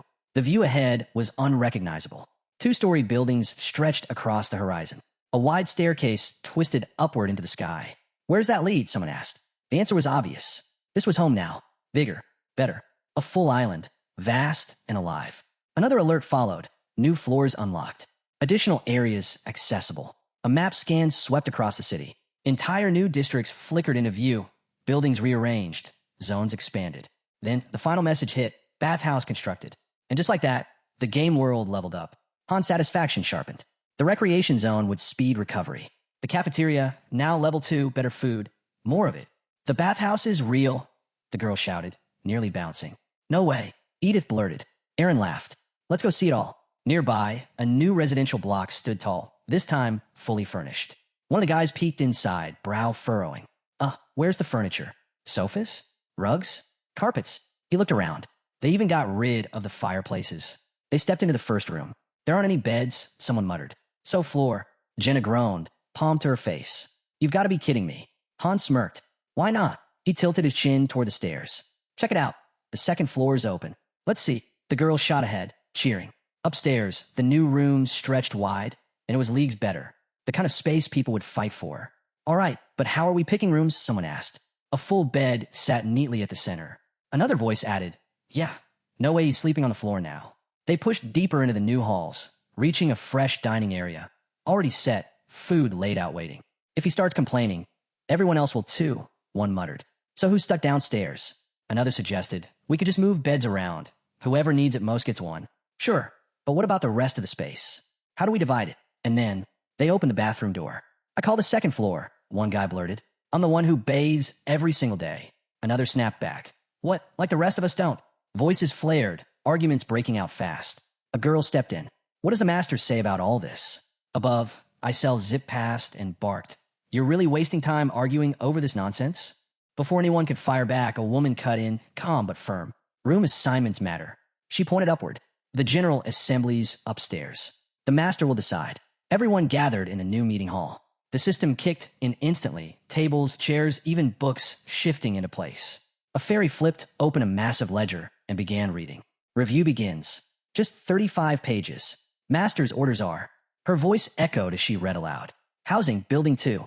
Dining room, level 2. Bathhouse, level 1. Rest area, level 1. Managers, Chloe. Food inventory, meat, potatoes, fruit. A chime followed. Settings saved. The fairy snapped the book shut. Wait here. Room assignments next. Han turned to his team. Second floor. Take whichever rooms you want. One man grinned. Of course. Han's crew gets the top. Group 2 received the same. Plenty of space waiting above. The girl's face lit up. Second floor too? Nice. But then Isel raised her hand. Everyone else, first floor. Confused murmurs rippled through the room. Wait, what's that mean? That's not fair. We don't agree. Belkis groaned. What meeting do we even miss? We were out hunting. Someone replied flatly. Doesn't matter. The master already decided. The girl glanced at Han, unsettled. What's happening? Something feels wrong. Han's gaze stayed forward, calm. No, this is how it works now. A display lit up across the wall. Room assignments complete. 13 people per floor. One man asked, so, the third group stuck downstairs too? That set off the crowd. There's space upstairs. Why cram us below? Total waste. Until now, heroes had lived as equals. Effort or not, strong or weak, everyone got the same. But that era was gone. The fairy's jaw tightened as complaints mounted. She muttered, second floor can hold 30 easy. But when numbers grow and synthesis is off the table, splitting them is the only way forward. Jenna raised a hand. Do we really have to divide like this? Isn't there another option? The reply came quick. It's simple. Nobles and peasants. Another girl waved her fan lazily. If the master wants total control, this is the cleanest cut. Honestly, I'm sick of how they act. This way's better. Someone echoed it. Nobles and peasants. Han's teeth clenched. That's wrong. She's up before dawn, trains nonstop, clears dungeons, joins every mission, and still finds time to help the rest. Jenna's smile was faint, but steady. More than half the meat you eat, she's the one hunting it. The protests only grew louder. What about us? The girl shot them a look, voice cutting through. You've done nothing. She's been carrying the weight alone. Simpleton, someone hissed back. Edith's eyes narrowed, a growl in her throat. So what now? Ranking instead of synthesis. Voices erupted all at once. How are we supposed to sleep without beds? My back's gonna snap in half. At first, customization had been harmless, a way to decorate the lobby. But the masters had learned fast. Heroes weren't just numbers on a screen. They had limits, habits, weaknesses. Inning's original model wasn't perfect, but it worked. Structure reduced the need for synthesis. Then Isel's fist clenched. Her voice dropped, trembling. They tricked me. Her hand slammed into the ground with a crack. The man beside her flinched as she screamed. Do they even realize what they're doing? A month ago, they should have been synthesized already. Her fury spilled over. They don't get it. They have no idea how lucky they are. Someone opened their mouth to argue. What? She snapped, eyes blazing. No? You want to know what one of my nuclear strikes feels like? Silence. Cold. Heavy. The fairy's voice cut sharp and flat. Enough whining. We're moving on. As the group looked ahead, someone pointed. Wait, there's another floor back there. A girl blinked. That's the second floor? Yeah, came the answer. You're on food duty up there. A man raised his hand. Hold on. How are we supposed to eat? Isel didn't blink. Figure it out. That's your job. The fairy, face neutral, added. First floor has no meat. Pantry's stocked with potatoes. Fry them. Boil them. Doesn't matter. The man's scowl deepened. That's it? That's all we get. She nodded. That's all. Logistics. His voice cracked with rage. So we sleep on the floor and live off potatoes. I didn't even want to be here. And now this? The girl stared at him, calm as stone. So what are you going to do about it? His fist shook, eyes wild. What'll I do? You really want to know? He lunged forward, screaming. Die! The fairy threw her arms up, bracing. But she didn't need to. The attacker's strike froze midair. His eyes widened. Belkis stood behind him, hand clamped tight around his arm. Isel's voice tore through the air, razor sharp. What the hell do you think you're doing? Belkis smirked, unbothered. Relax. Nobody's dead. It's all good. Behind them, a new house shimmered into existence, glowing bright. A voice rang out, steady cool. I don't care who you were before. Aristocrat or nobody, it doesn't matter here.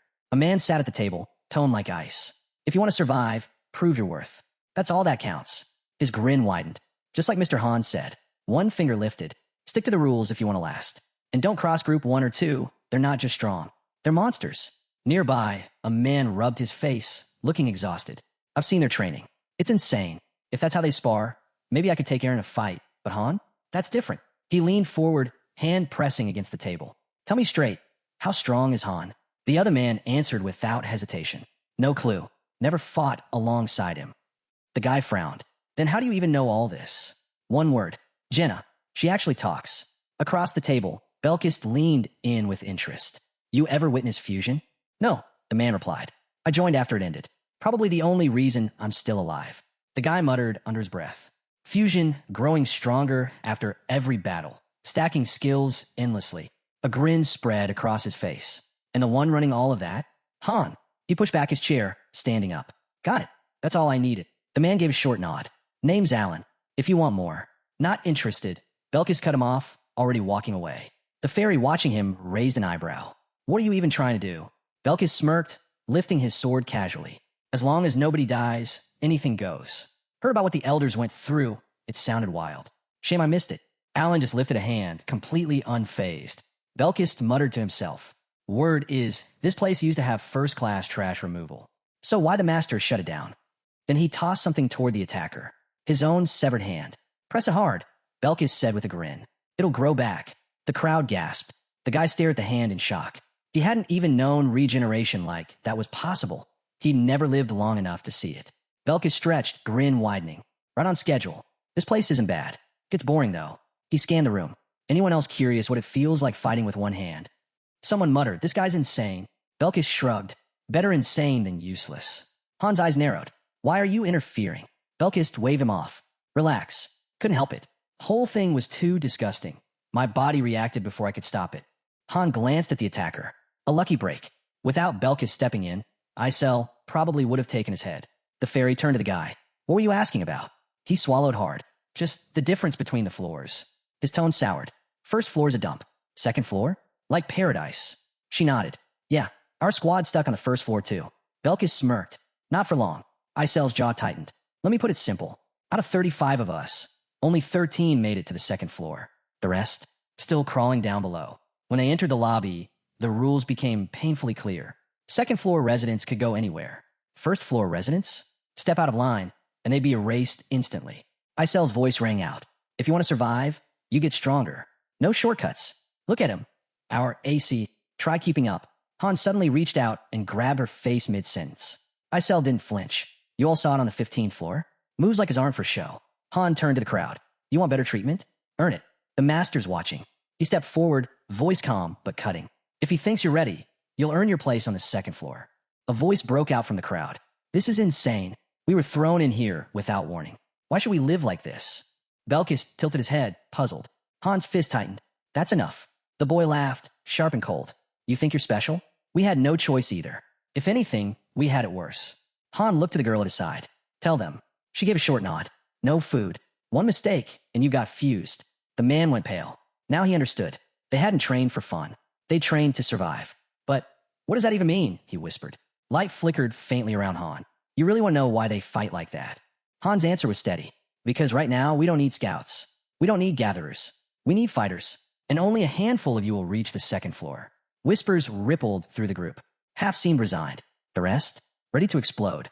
Han thought to himself. These people were soft. Used to comfort.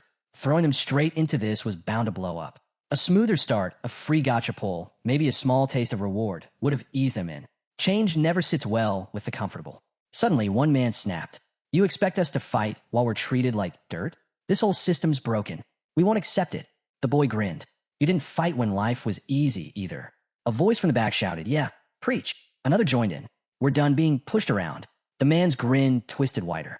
You think we haven't noticed? You're hiding something. Han's eyes narrowed. What are you talking about? The man glared straight at him. Tell us, how do we make the master change his mind? The fairy froze. He knew. Han had buried it deep, but somehow they'd figured it out. The monster couldn't touch them, and now the secret was out. The man turned to the others. Why fight? Why risk dying, just to crawl back to the same miserable life? A voice answered coldly. He's right. Hands shot up. Voices rose. We're not fighting. A system message blinked into view. Han has refused to participate. Group 4, inoperative. Group 5, inoperative. Han closed his eyes. 10 people refused. He opened them slowly, voice dropping low. Looks like they've forgotten their place. A system alert flashed. Mass strike initiated. Haynes has officially gone on strike. A sword hit the ground with a sharp clang. One man froze, staring at it, until the blade began to spin on its own. Han's voice cut through the silence. Icy and absolute. One hand each. That's the price. Clutching his ruined arm, the man muttered bitterly. Figures. Was mine anyway. Han went pale as it sank in. Wait, you're letting them live? Han gave a calm, almost pleasant smile. When words fail, we act. Harsh lesson, sure, but one they'll never forget. The man clenched his fists. That's not a warning. That's underscore. They already know the master can't control them. Han nodded. Exactly. They've got the freedom to refuse. Isel can't touch them, unless the conditions are met. Edith raised a hand to the side. Wake up, all of you. Defying orders? That's gambling with your life. Sidon shot back sharp. And fighting isn't the same? Risk is risk. The girl's eyes narrowed. You still don't get it. Han stepped in smoothly. That spark in your voice, the defiance, that's the same drive that makes you capable of risking everything. Sidon raised a hand, irritated. Don't start preaching. Isel moved forward. Names! A nearby door creaked open. A firm voice called from the other side. Move. Get through. Now. Belkis tilted his head, surprised. The man beside him didn't move, gaze locked ahead. Then someone finally asked, uneasy, what's synthesis? Without hesitation, Isel held out her hand. That's it. The fairy snapped. Get in. Quit wasting time.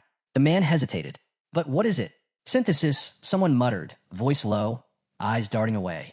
Han caught the whispers and scoffed. First time meeting him, and now they freeze? Move, or she'll throw you in herself. A dry laugh escaped him. Quick to shout about rights, but clueless about synthesis? The girl exhaled. I told them. They just didn't believe me. The crowd stirred with panic.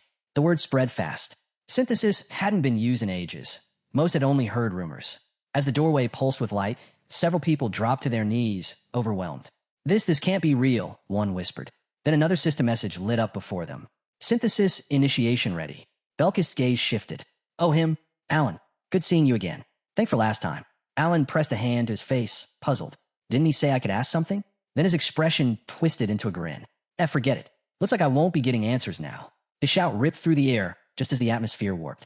A building formed in an instant. Synthesis complete. In a burst of blinding light, two figures vanished. Belkis' level ticked upward. A new skill unlocked. As the group started down the stairs, someone gasped, overwhelmed by what they had just seen. It's unreal, but the awe faded quickly. It still wasn't enough. One man spotted the rewards nearby and turned to Han. Is that it? Will this do? Han shook his head. Not even close. We're far from done. The guy sighed. Figures. Shame, really. Nearby, another man sat frozen in fear as voices whispered about how incredible it all was, hoping they'd live long enough to see it again. Isel turned, ready to address the crowd. A man shouted out, insisting he'd been working the entire time. But someone corrected him. Not Alter. Walter. Hurry up. Walter snapped. His hand shot out, seizing the man by the collar. You lied. You swore nothing would go wrong. Then where are the other two? The man turned his face away, guilt heavy in his voice. I didn't know. I was tricked. I never thought it would end like this. Isel's voice cut through, cold as ice. It doesn't matter. A blinding light erupted around her. Screams tore through the room. She stood still, watching, a grim smile curling at her lips. System notice, synthesis complete. Oliver vanished. Then Walter, swallowed by the same merciless light. A card floated into view. Neriza, her body shimmered, yellow particles swirling as her gaze locked forward. Suddenly, the man cried out. Wait, I take it back. I didn't mean it. Another message blinked. Group 4 ready for deployment. Isel began to call names. A voice cut in, desperate. Take me instead. It was my fault. Don't punish him. Jenna's reply was hollow. There's nothing we can do now. The man screamed, his voice breaking. I said I was sorry. Why didn't you stop? Han rested a hand against his face, silent. In his mind, the truth echoed. This wasn't for them. This was for everyone else watching. More names rang out. A fairy drifted around the trembling man. He refused to move. Anything but synthesis. Anything. But fear kept him rooted to the floor. He sank down, mumbling to himself. I have to do something. Han stepped forward. Then what? What now? The man clung to a rumor. There was a way to speak with the master. Maybe he could be reasoned with. But the cost. He'd have to cut off his own hand. The man froze. What? Say that again. Han's jaw tightened. If they hadn't worn those devices, none of this would have happened. A sharp breath. A trembling finger pointed to the side. Sithin's voice cracked. Are you insane? Han shrugged lightly. What's the problem? The man snapped back. That's insane. Not a finger, an entire hand. Grinding his teeth. You said you were ready to risk your life, didn't you? His hand trembled. Then let me do it. I can't. Han cut him off, sharp. You'd rather everyone die? The man's voice broke. That might be better. Han lowered his head. Every choice, every step had led to this moment. There was no turning back. No second thoughts. But deep down he knew. If someone truly had the resolve to do it, to cut off a limb just for a chance to survive, then maybe they deserve that chance. Still, it wasn't something anyone could just attempt. Others had tried. Most failed. It demanded raw strength, perfect control with a blade, precision down to the bone. Anything less, and you'd butcher yourself for nothing. Isel's gaze drifted between Han and Sidhan. The room was silent. Everyone else was gone. Only one remained. The building towered above them. The man trembled. What's going to happen to me? The answer came flat. Don't worry. It doesn't hurt. Sidhan lowered his gaze, whispering something too faint to catch. System notification. Synthesis complete. In a flash of radiant light, he was gone. Han's stat spiked. He barely reacted, muttering under his breath. Nothing special. A pause. Only 25 heroes left. Then, out of nowhere, a voice rang out. They're not even human. They're monsters. Belkist snapped around. Who said that? Han cut him off. Let it go. But the guy clenched his fists. One lesson left. Too many still don't know their place. Han asked calmly, "What's eating you?" The man shot back. "Wipe that grin off your face." His voice sharpened. "You're soft. If it were me, I'd have ended it. All of them. Right then and there." He turned dismissive. "Anyway, we're moving on. See you on the second floor." Suddenly, the air dimmed. A deep purple glow spread across the room. Notification. The master has begun summoning 10. Han looked up, wishing he could see who'd be chosen. The familiar platform flickered into view. But the rules had changed. Summoning platforms would now follow hero rank. First floor, free summons. Second floor, paid only. Thinning had begun. Not all would make it. Only a few would climb higher. Han's voice was calm, almost detached. "Don't get comfortable. Just reaching this point doesn't mean you're safe. You can still be cut." The girl beside him spoke dryly. "Yeah, and I want to find out what that feels like." Their eyes shifted toward the other heroes. Someone muttered the obvious. If there's a second floor now, the third won't be far behind. The system was growing. The ranks would keep splitting apart. Day 2 arrived. The lobby came back into view. This time, the common room was open. The girl smirked. Look who finally rolled out of bed. She glanced at Han. Strangest part? Breakfast today, kinda addictive. Han chuckled. Makes sense. Fewer mouths to feed. Jin eyed the food and laughed. Hard to believe Amarin and Chloe used to cook for 30 warriors every single day. Han grinned. Guess it paid off. Their cooking's actually good now. Meanwhile, the first floor is turned into one big potato farm. He turned toward the window. From this height, the layout spread clear, every building visible. And looming above them all, the second floor, always in sight. No accident. The design was deliberate. Constant pressure to keep climbing. The guy next to him groaned. Morning already? Han walked over. You sleep at all? 3 hours, came the reply. This is insane. The Real upgrade waited ahead. A new hall. Built solely for training and duels. The duel halls were something else. Completely sealable. Perfect for pushing limits, even testing Berserker mode. The space cut off regeneration entirely, making every clash feel real. Too much. Drag the wounded outside, they'd recover instantly. Han looked forward. With stronger facilities came harder choices. Squad setups had to change. Who would rise to fill the empty spots in Squad 1 and Squad 2? The guy swung his sword with a sharp snap. Belkist. The girl followed up with her own strike. That's when it clicked. Belkist and Arizo were still stuck in their barbarian phase. Rough. Unpredictable. But Belkist? His madness wasn't without reason. Just yesterday, he'd unlocked a new passive skill. A 1% drop rate. Rare didn't even begin to describe it. It flipped negative effects, rage, confusion, straight into raw energy. Add status deviation on top, and the damage output skyrocketed. Nariza couldn't match that brute force, but she had her edge, sharp instincts, stealth, strategy. Not reckless, but precise. Her value was different. Han stood back, hand resting against his face. The truth sat heavy in his mind. There was no saving the rest of them. Suddenly, Belkis turned, a savage grin splitting across his face. Han scoffed. Arrogant bastard. The group nearby froze, eyes dropping to the ground. Belkis strode forward, unbothered. So, Han, what are you going to teach me? His tone mocked, daring. This place is crawling with pigs and dogs scared of their own shadows. Han didn't move. You got something against pigs and dogs. A sharp glow burst around Belkist. They're animals. Every last one of them. He lifted his sword. Training without pain? Useless. Han's faint smile was all the answer he gave. Belkist's eyes lit up, hunger for the fight blazing. Then, in a flash, they clashed. Belkis charged, blade tearing through the air. Han slipped past the strike with ease, then drove a crushing kick into Belkis' chest, sending him sliding across the dirt. Belkis' eyes went wide. Shock, but only for a second. Then he was back on his feet, charging in again. Han met him head-on, deflecting blow after blow. No need to unleash Berserk just yet. But one day, ahead, the buildings came into view. A call rang out. Group 1, gather up. From above, Isel watched the chaos. These climbs hit harder the older we get. The girl beside her glanced over. Aren't we headed for a dungeon? Han's voice answered from behind. Doubt it. We're still short one. The girl frowned. Then what's the point of this? Arms crossed, she muttered. Not even sure we qualify for the weekly dungeon. That's when Ivalka's eyes went wide. Wait, the master gave us a research mission. The girl looked confused again. Research. Han's thoughts raced. Missions came in threes. Main dungeon, weekly dungeon, or research. But something felt wrong. The research dungeon only unlocked after floor 10. So why were they being sent now? Isel spoke up.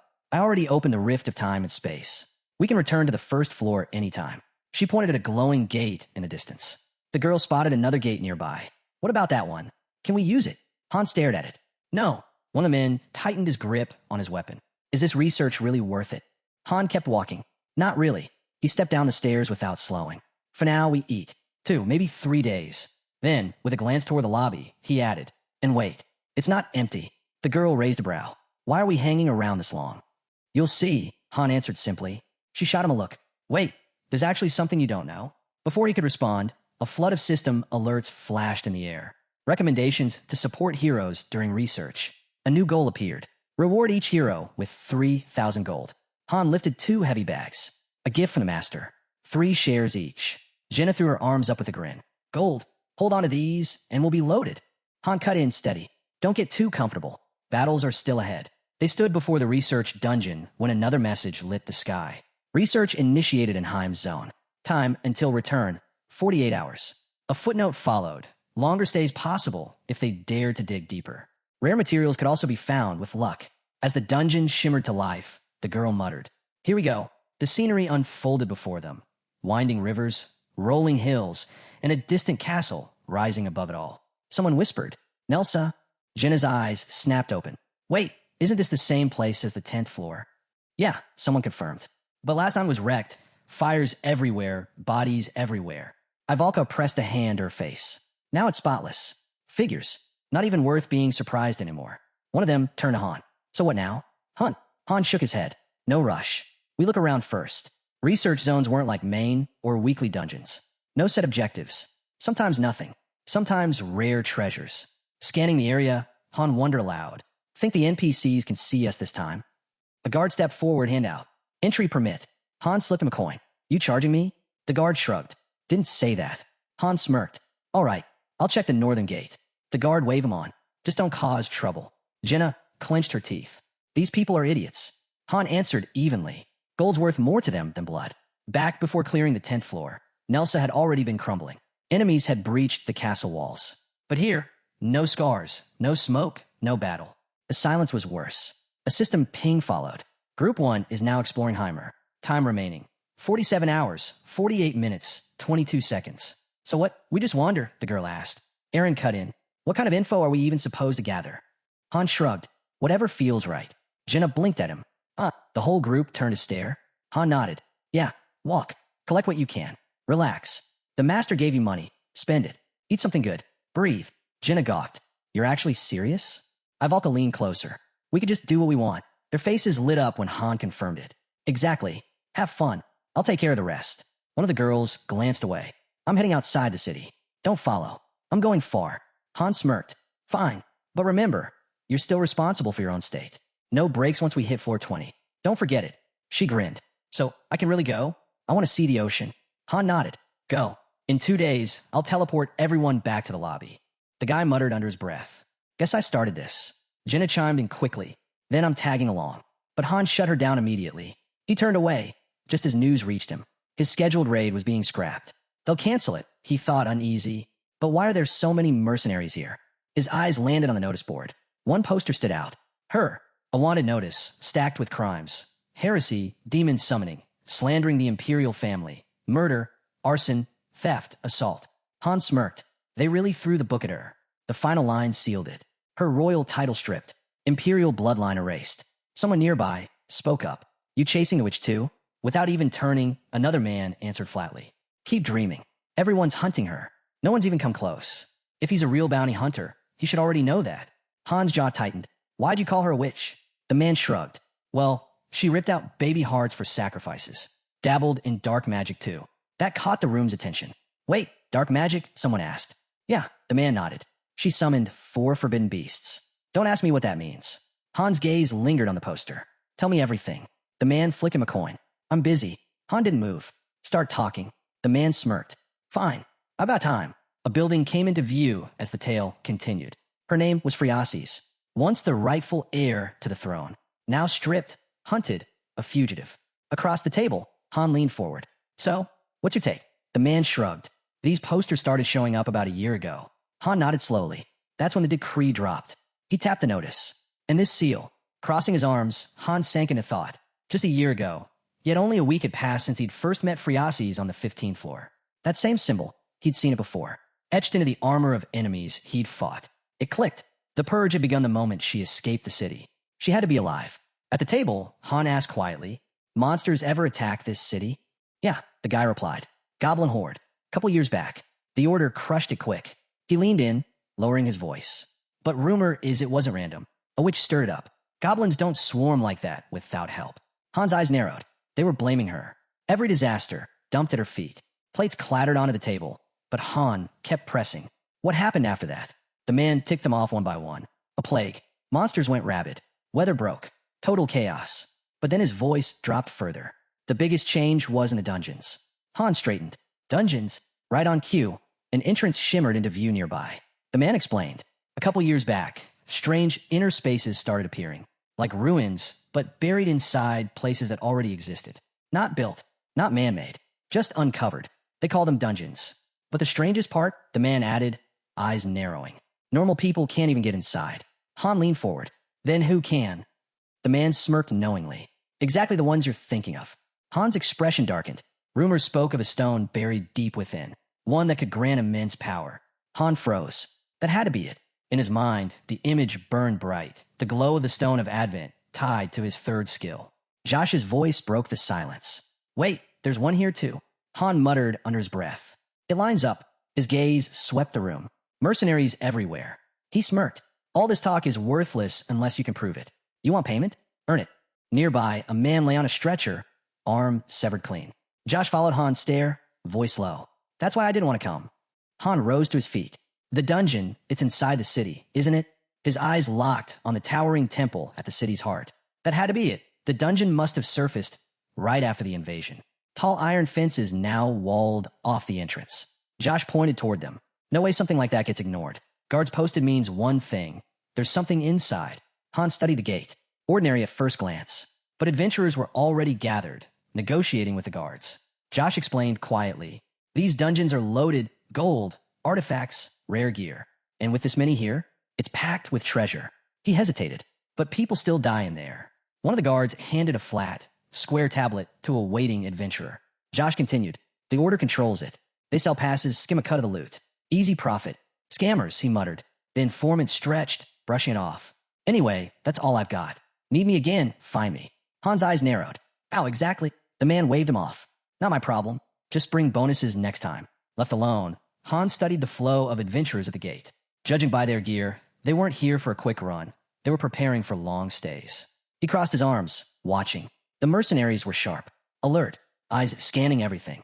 Yet no one stepped forward recklessly. Only certain people were allowed through. Han lingered a full 30 minutes, taking it in. Out of the entire crowd, maybe 10% were admitted. And one more detail, if the leader of a group got clearance, the whole team passed with him. Han's eyes stayed locked on the gate. Whatever it took, he was getting inside. Above, clouds drifted. The restless crowd murmured. Then, footsteps. Josh came running back, gasping for air. You're still here? He blurted. Han glanced over. Didn't think I'd see you again.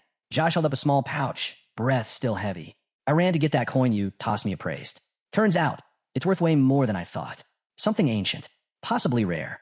Han didn't even glance back. You weren't thinking of robbing me, were you? Josh flinched, hands shooting up. What? No way. I wasn't asking for anything. Still trailing behind, he tried to pivot. All right, fine. Free version of those extra services I mentioned. Han's reply was flat. Not interested. Josh grinned slyly. Still hung up on that witch, huh? Fine. I'll tell you who spread the lies about her.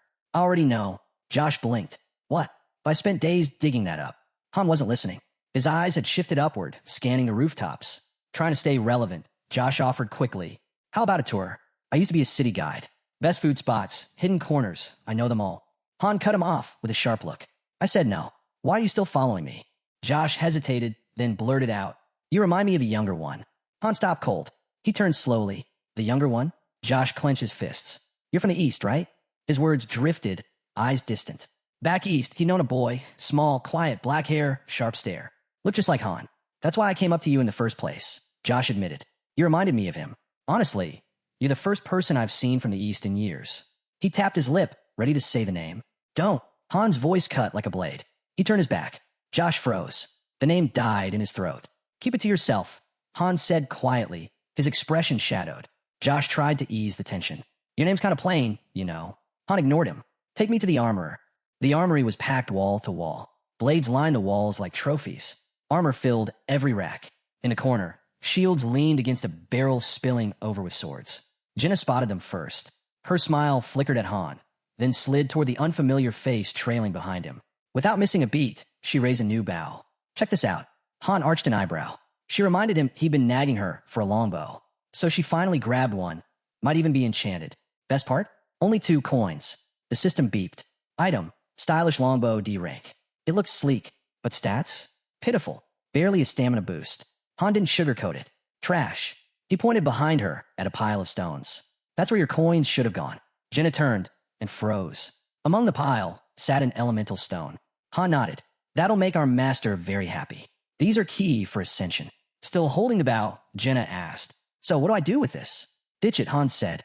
We've got bigger priorities. His eyes locked on a stone etched with a spiral. Regenerative. Worth every coin. It even stored past battle data, like a magical recording. No XP from replays, but missions could be retried. Perfect for practice. Jenna tilted her head toward Josh. So who's this guy again? Han waved her off. Don't bother. We don't even know each other. Josh scoffed. Wow, thanks for that. As Han and Jenna started walking off, Josh hurried to catch up. I'm a guide, he blurted, trying to sound official. Let me introduce myself properly. Han smirked. Perfect. Without even looking back, he flipped Josh another coin. Josh fumbled, barely catching it, then immediately launched into a rapid-fire pitch, rattling off wild investment schemes. Another ancient coin sat heavy and warm in his palm. Han gave a short nod. Not bad. Handle your business. Josh's face lit up. Thanks for believing in me. Han glanced at him. You starting something? Josh grinned wide. Top secret for now, but I'll pay you back. Promise. Han waved it off. You don't owe me. Josh shook his head firmly. I hate being in debt. If you ever need something, just say it. Han paused. His voice dropped low. If you get the chance, help the witch. Josh froze mid-step. What? But Han and Jenna were already gone, their boots fading down the cobbled street. Jenna caught up beside him, confused. What was that about? Han answered evenly. The girl. The one we rescued. Han's voice dropped to a whisper. She's the witch. Jenna's eyes flicked to him. You mean the princess? Elsewhere, the baker had dozed off at his counter. Han checked the time.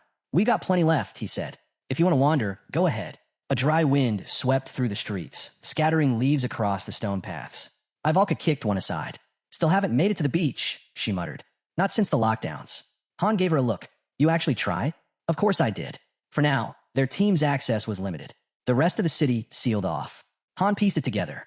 They were boxed in. Every 10 floors, another research dungeon unlocked. Clear all 100, and the city would be theirs. The plaza by the fountain buzzed with life. Ivalka's gaze drifted over unfamiliar faces. How long's it been? She asked. About a week, Han replied. She blinked. Feels shorter. Watching people shuffle up and down the stairs, she guessed some had already cleared the second floor. Then she asked, Anyone working on the workshop gear? Han nodded. Take the rest of the day off. Training starts again tomorrow. Ivalka didn't look thrilled. Jenna nudged her. Go take a bath or something. Aaron appeared suddenly, climbing the stairs. Han called out. Where are you going? Aaron stopped. I told you to rest, Han reminded him. Push too hard, you'll break. Aaron opened his mouth to argue, but Han cut him down. Training's tomorrow. Resting isn't optional. Han studied him for a moment. That kind of drive, he'd seen it before. Back in Niflheimer. Spearmen who pushed and pushed, never backing down. Most of them never made it. Willpower alone wasn't enough. In his mind, Han pictured Aaron's spear abandoned in an empty field, left to rot in silence. If someone gave everything and still fell short, then they simply didn't have it. Find another way, or die trying. Night draped itself over the city, shadows stretching beneath the faint glow of the barrier above. From the training yard, steel clashed in sharp rhythm. Edith pressed hard. Usher stumbled, struggling to keep pace. Faster. Edith barked. I get it. Usher snapped, barely holding his guard. I'm just tense. Off to the side, Han stood still, arms folded. Jenna glanced at him, brow raised. She hadn't expected Group 2 to train this hard, and definitely not with live blades. Han stayed silent, eyes scanning the lineup. Something wrong? She asked. Daika is not here. Edith, Usher, and Roderick were present. But Daika, the one who'd been there from the start, was missing. Han could still picture him, a back turned, fading into memory. 2 new names lit up, Belkist and Neriza. System notice, removed from Group 3. Their cards appeared on screen. At the same time, the building nearby shifted, expanding outward. Another alert followed. Heroes are being relocated. A map flickered into view, showing updated floor plans and assigned quarters. Belkist's profile scrolled across the screen. Cafeteria, Level 2.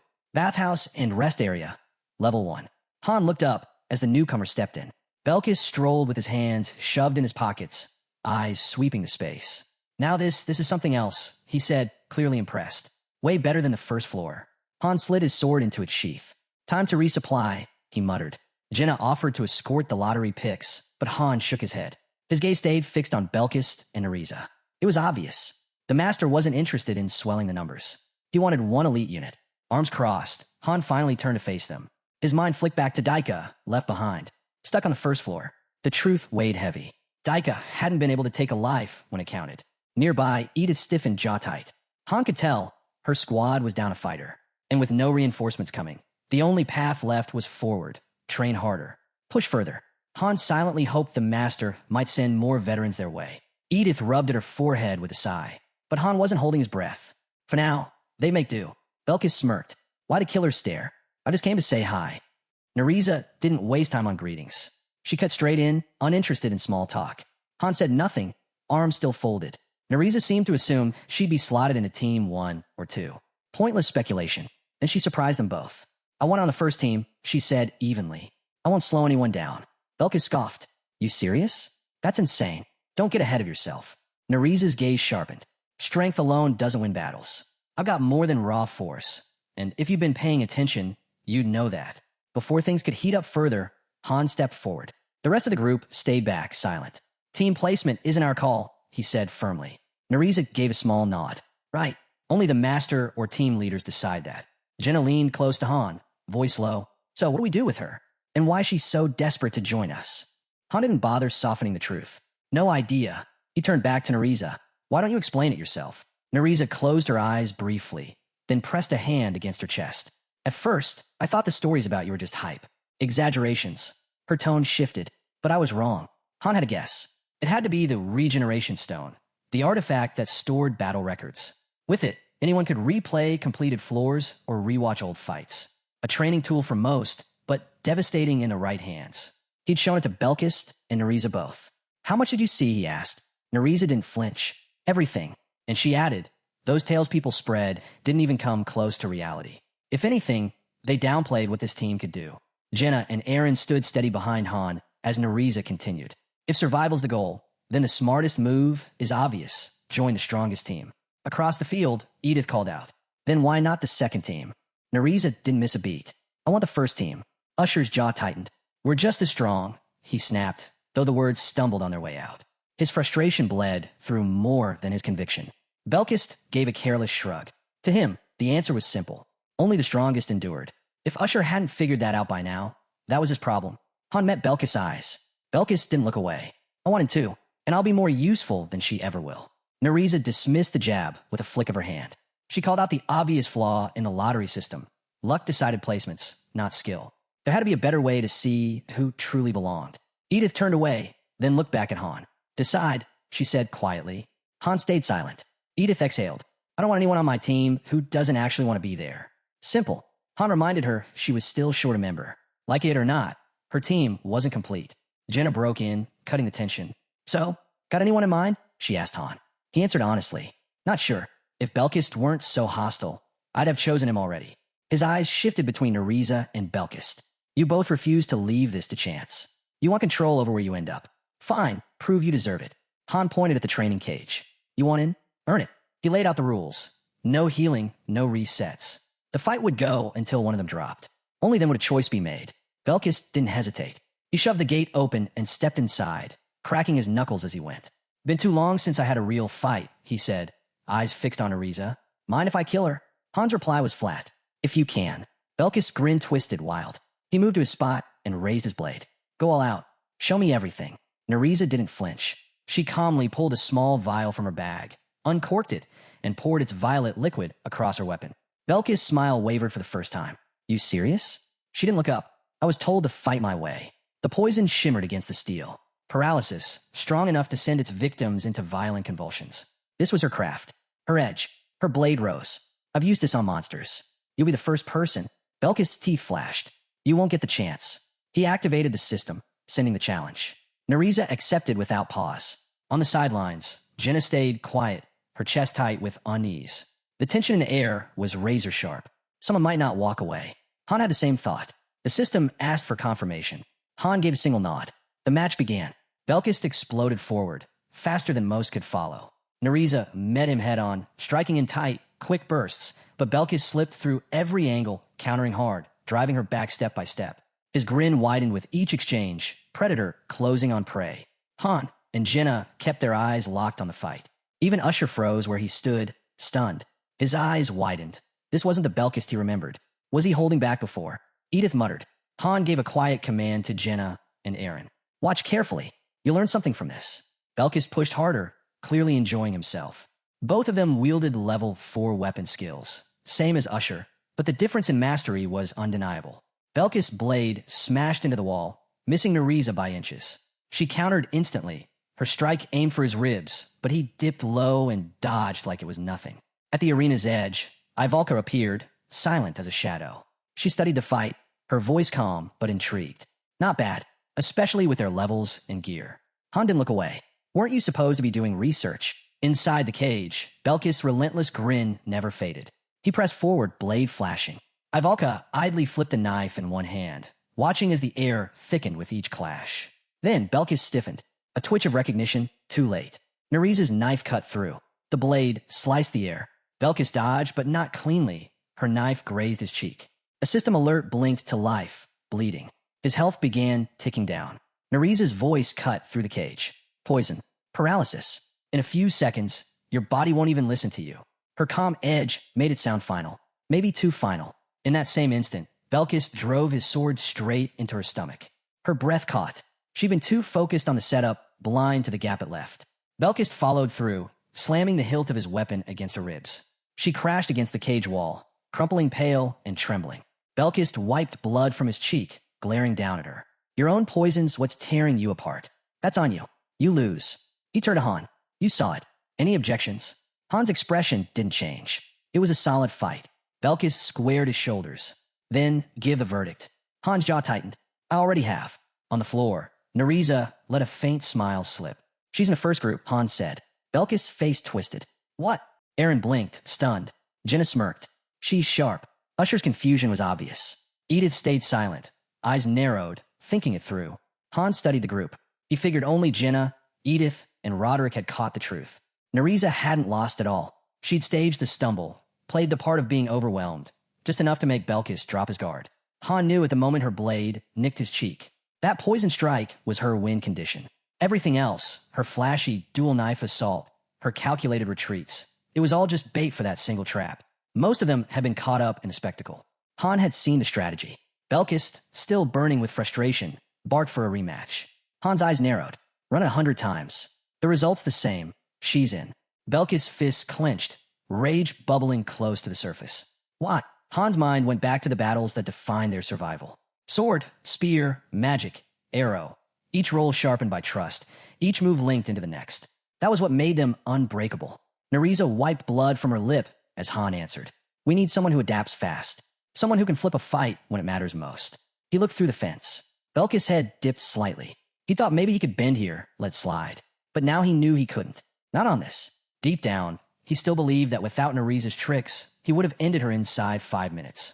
Han folded his arms. You've got skill, he said evenly, but not a place on this team.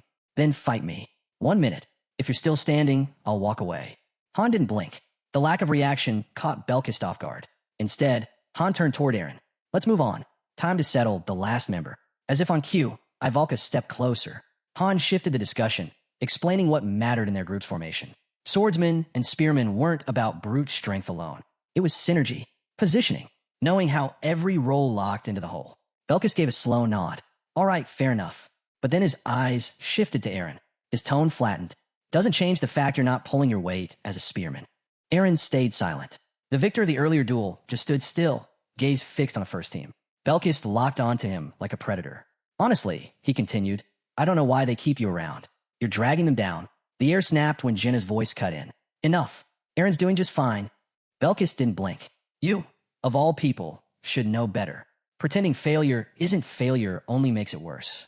Jenna froze. Words caught in her throat, and nothing came out. Han's voice cut cold across the field. That's enough. All of you. Belkis gave a thin smile, but didn't push further. Han let out a quiet sigh. His next words stung more than Belkis's.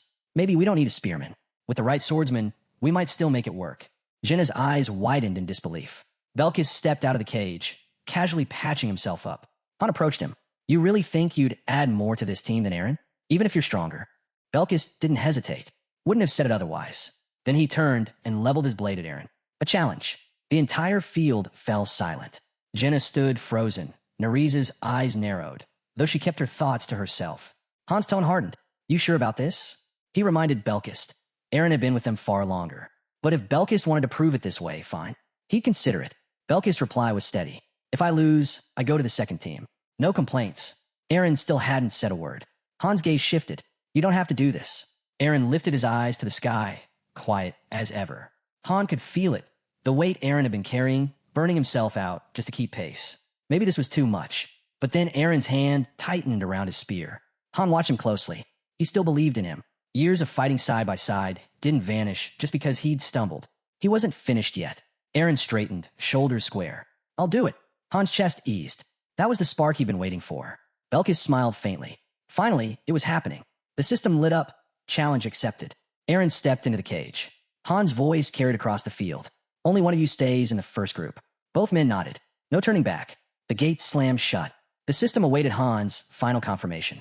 Inside, Aaron spun his spear, hand steady. Belkis flipped his blade in a clean arc. Their eyes locked, brimming with confidence. Han gave a nod. The match began. Jenna's chest tightened instantly. Deep down, she hadn't believed Aaron would actually agree. Not after Han gave him the choice. But Han meant what he said. This fight was Aaron's decision. Belkis moved first, charging in without a shred of hesitation. Jenna's chest tightened. She knew what this meant. Belkis wasn't just reckless. He was lethal. If Aaron lost, she refused to finish the thought. The clash came hard and fast. Aaron met the charge head-on, his spear hammering against Belkis' guard with a solid impact. Han's eyes narrowed. If Aaron stuck to their drills, he had shot. So far, they were evenly matched, both wielding level 4 techniques. Belkis had the edge with his passive buffs. But Aaron had something greater. Experience. Belkis lunged again, blade flashing. Aaron caught the strike, twisted smoothly, and slammed the butt of his spear under Belkis' chin. Belkis staggered back, pain flashing before his smirk returned. Faster than I expected. Aaron said nothing. He shifted low, spear angled steady, stance firm. On the sidelines, Usher clenched his fists, silently rooting for him. He wanted to see Belkis knock down a peg. Aaron advanced with purpose. This wasn't wild brawling. This was control. Every movement measured, deliberate. He was dictating the pace. Han's thoughts were clear. Belkis' past didn't matter. Whatever skill he'd had before this world meant nothing now. He hadn't fought the things Aaron had. Aaron had boss monsters, twisted humans, deadly traps, chaos itself. He'd survived it all. Belkis had never even sparred against someone like Aaron or Roderick, let alone stare death in the Eye-Mid dungeon. A true spearman forged through that kind of fire became something else entirely. Their technique stopped looking human. Aaron unleashed a flurry of rapid jabs.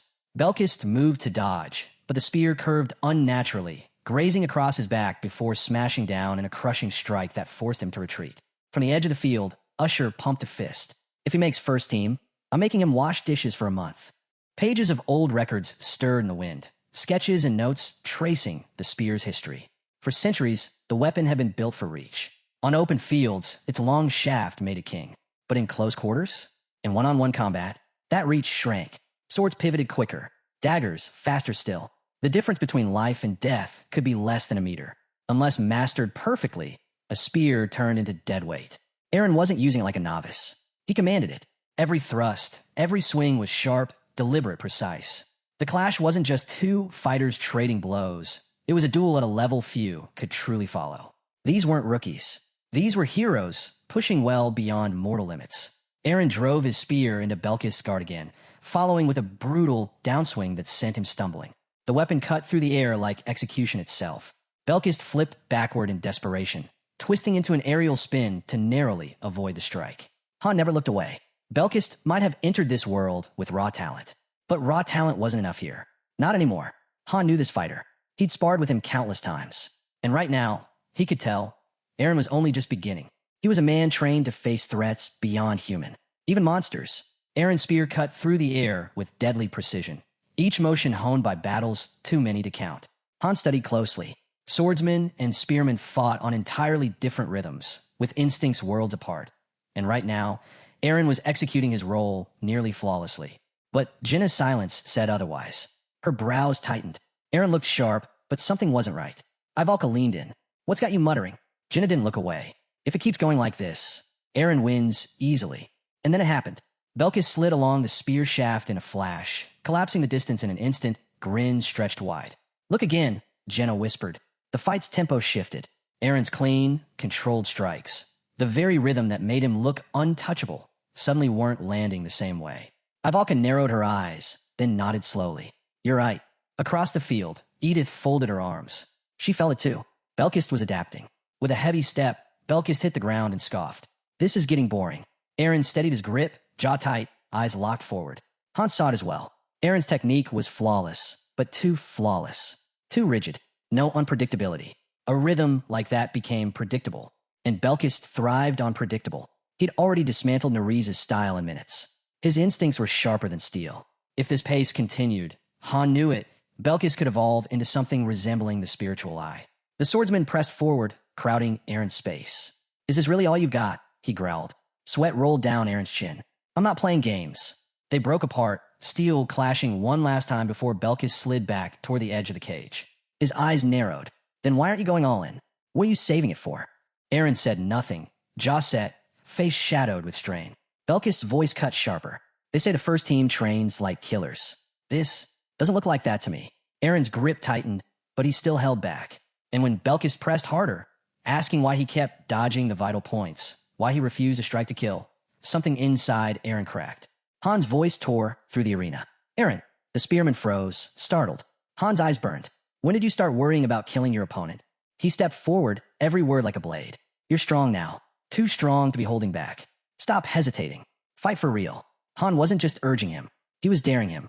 Belkis' crooked grin returned, like he'd been waiting for that exact command. Aaron's gaze dropped for a moment. Then he gave a single nod. His spear spun in his hands, scraping against the floor. If you die, he said coldly, don't blame me. Belkis sank into his stance, blade poised forward. Finally, let's finish this.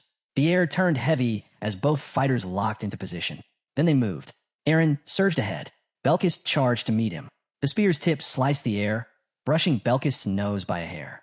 Aaron didn't relent. He unleashed a whirlwind of strikes, each faster, each heavier, the pace building like a storm. Belkis gritted his teeth, steel sparking as he parried blow after blow. And then it came, one opening. Aaron lunged. Belkis slipped aside at the last instant, spinning into a counterattack, his blade flashing in a relentless barrage. He weaved between jabs, a grin stretched across his face, enjoying the storm. Aaron pivoted, dragging his spear back into a sweeping arc, then slammed it down with everything he had. Belkis dropped low, narrowly escaping. The spear struck the arena's edge. It shattered. The sound thundered across the city, reverberating like a quake. Jenna's eyes went wide. Usher froze where he stood. The ground itself trembled beneath the ring. Ivalka turned away. Roderick closed his eyes. And then, the final blow. Silence followed. Blood spread across the floor. Belkis, a deep gash carved into his side, exhaled sharply. All this blood's making me sick, he muttered. Across from him, Aaron fell to his knees. Belkis raised his blade and claimed it. Victory. Usher's jaw dropped, fury rising. Aaron had him. He was certain of it. You cheated, he snapped. There's no way that was clean. Belkis blinked, unfazed. What are you even talking about? Usher stepped forward, shouting louder. Don't act dumb. You rigged it somehow. Before it could boil over, Roderick pulled him back. The system's verdict came down. Belkis, victory. Ivalka frowned. The result felt wrong. To her, Aaron had the match won. Jenna shook her head, tense. He fought hard, but it came down to one strike. Han finally spoke, voice low, unshaken. You're right. His eyes stayed locked on Belkist's back as the swordsman walked away. There was something about him, something beyond technique. From the very start, Belkist had been studying Eren. His rhythm, his timing, every motion. He adapted in real time, shrinking the gap one step at a time. That moment where he threw himself to the ground, it hadn't been desperation. It was strategy. One decisive gamble to flip the match. No matter how battered he got, he never lost focus. He waited, calculated, and when the opening finally appeared, he struck like a predator. One clean blow. Enough. Passing the wounded spearman, Belkist glanced down, voice cold. Shame. Would have been a better fight if you'd actually gone all out. Eren pressed a hand to his bleeding shoulder, gave a quiet nod. Yeah, I know. Off to the side, Nariza folded her arms. Her look said everything. She wasn't impressed. Not yet. Han's gaze hardened, but he didn't waver. No one challenged the outcome. Belkist stepped out of the cage. Han turned to the group. He's in the first team. Eren stayed on the floor, motionless. The system chimed. Team update proposed. Han looked at the prompt. New first group. Han, Jenna, Ivalka, Nariza, Belkist. The system's prompt appeared. Confirm Eren's removal? Han answered without pause. Yes. Eren lowered his head, the weight pressing down like stone. Han didn't soften it. You didn't lose because you lacked strength. You lost because you held back. And you know it. Usher's fists clenched. He was doing it for us. He was protecting the team. Han's reply cut like steel. This isn't about sparing feelings. We're not here to be friends. Usher had no answer. His jaw tightened, but nothing came out. Han stepped forward, his gaze sweeping over each of them. This is survival. If you don't understand that, you'll die. Jenna started to speak, but Han shut it down with a hand. Enough. Rest. We're done today. The group slowly drifted out, leaving Eren behind, alone in the ring. The system confirmed it. Nariza and Belkist, officially first group members. Belkist's lips curled into a grin, satisfaction clear. Nariza glanced around, calm as ever. Well, she said, I'm looking forward to seeing what this team can really do. Han faced a new lineup, eyes sharp. One thing still nagged at him. Did you really think being in Group 1 makes things easier? He didn't wait for their response. It's the opposite. You'll get the missions no one else touches. The worst of it, Belkist's grin only grew wider. That's exactly why I wanted in. I came here to get stronger. As the others drifted off, Han turned toward the lone figure still standing in the cage. Eren hadn't moved. Sitting there won't change anything, Han said, blunt as ever. Eren's reply came low, steady. I don't want to leave. Han was halfway up the stairs when he glanced back. It's not complicated, Eren said, his voice carrying. I got weaker. Han pressed. Then why didn't you go for Belkist's weak points? Eren rose slowly to his feet. You had the lead, Han continued, and you gave it back. What? Eren hesitated, then admitted quietly. We weren't supposed to kill each other. Han froze, staring down at him. Since when did that matter to you? This wasn't the Eren he knew, not the one he'd trained beside for years. Eren lowered his head. There was one moment, just one, where I thought Belkist might actually beat me. He let out a long breath. I've never thought of myself as gifted. Not like the others. In the thick of battle, he believed he could win. But buried beneath that confidence was a darker realization. If he failed, Belkist wouldn't just win. He'd come back stronger, wilder, unstoppable. Eren's face tightened. He burned brighter than me, he admitted. And I didn't have the right to put that out. His eyes drifted toward Nariza and Belkist. The truth sank deep. All those years of training, the discipline, the grind, none of it mattered. Not when it all came down talent. Han didn't flinch. So that's it. That's why you handed him the win. Eren's voice cracked. I couldn't bring myself to hurt someone who might be more valuable than me. His gaze drifted distant. I've been stuck. I look at you, at Jenna, and I don't see that in myself. I feel frozen, like I haven't moved in forever. Han tilted his head slightly. The cracks were showing. Then, almost casually, he said something unexpected. There's an instructor slot open. Eren's eyes widened. Han looked off toward the distance. The first floor is for training recruits. It's safe, steady. Someone like Eren, or even Daika, could thrive there. Instructors don't fight on the front lines, Han explained. They teach, pass on what they know. Normally, dozens competed for one spot. But Han didn't hesitate. I'll put your name forward, he said. You and Daika. Eren stood frozen, his shadow stretching across the blood-stained floor. Han pressed. So what's stopping you? What do you really want? The truth was simple. Eren didn't crave power like Belkist. He just wanted to go home. He looked at Han, opened his mouth, but nothing came. Instead, he walked past him, then stopped and finally said it. I'll do it. I'll take the role. Han scoffed. Stupid decision. Eren turned, puzzled. Don't take it out of guilt, Han said flatly. Not if your heart's not in it. He paused, his voice softening just slightly. There was another spearman I knew. Not much talent. Barely made second rank. Han's eyes cut into him. You really want to get stronger? Aaron froze. A flicker of fear crossed his face. Han turned away. To him, that silence was the answer. But then Aaron dropped to his knees, the dam finally breaking. I don't want to be this weak anymore. Tears welled, his voice shaking, not from pride, but from pain. I want strength, not to prove myself, but because I'm tired of feeling like a failure. I'm tired of being afraid of myself. He bowed low, fist tight. But one thought still haunted him. What if he was never meant to reach that kind of strength? Han walked back quietly. He knelt, said something only Aaron could hear, and with one hand, gently wiped the tears from his face. It steadied him. When Aaron's breath finally calmed, Han rose and turned to the others. Everyone hold tight. He gestured toward a section behind the arena wall. Symbols lit up faintly as a hidden gate revealed itself. When the time comes, Han said, "We'll go through." Aaron blinked. "Where does it lead?" Han gave a small, knowing smile. "A place called Niflheimer. It's different." The field went silent. Jenna stepped forward, hand outstretched, her smile warm. "I'm Jenna. Nice to meet you both." Nereza and Belkis didn't answer. Their eyes shifted away, still guarded. Han caught the look on their faces. There were basics every newcomer needed drilled in, and now was the time. He broke the silence. "Our team's fighting inside fire." Belkis and Nereza had probably seen it through the Regeneration Stone's replays, but watching and living it were two very different things. "You'll need fire resistance," Han said. "Fast." Nereza clasped her hands behind her back. "So you're talking about learning the resistance skill?" Han nodded. "Exactly. Non-negotiable. Any idea how?" Belkis was first to answer, his tone skeptical. "You just grab the flames, right?" Han chuckled. "Sounds stupid, yeah? But it works." Belkis crossed his arms, smirking. "For days. I'll master it." He glanced at Nereza, expecting her to flinch. She didn't. "Then I'll do it in 3, she said flatly. Han smirked, turning to Jenna. "You'll be covering Aaron's role now." She blinked. With a bow. "How's that supposed to work?" Han shifted to Belkis. "You and I are short range. No solo acts. Stay close. If you push too far ahead, we can't cover you." Belkis' grin returned. "Got it." Then Han's gaze moved to Nereza. She was versatile, quick with blades, deadly with daggers, comfortable with tools. She had stealth, speed, sharp instincts. And poison, her signature weapon. Han studied her. Before this place, she'd been an assassin. Nereza gave a small nod. "I did work like that." Han frowned. "Then a standard role won't suit you." She didn't fit one slot. She could shift across positions. Unpredictable, but valuable. "You'll take center," Han said. "Your role changes by mission." Sometimes she'd push the front. Other times, she'd cover Jenna or Ivalka. And when needed, she'd infiltrate enemy lines. Nereza closed her eyes, taking it in.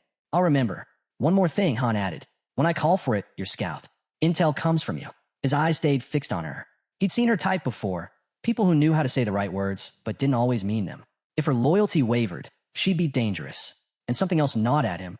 Han suspected her time on the first floor had left her with habits that wouldn't work here. Just then, Ivalka stepped forward, pointing to herself. "What about me? What's my role?" Han looked her over. "Focus on running. You know the sandbag drills." She frowned, disappointed, and walked off without a word. Nearby, Edith exhaled, weary. She was still down a member. Han crossed his arms. "We'll probably always be understaffed. The Master's not rolling a gotcha summon to save us." Then he added something unexpected. "If you can't find anyone here, try the first floor." Edith blinked. "Seriously?" Han nodded. "Yeah, look closely. Some down there show promise." He mentioned Daika, how he'd just taken an instructor post. "Tell Daika to keep an eye out," Han said. "But make sure he only looks for the ones with real grit. The ones who don't flinch." That was Edith's best chance.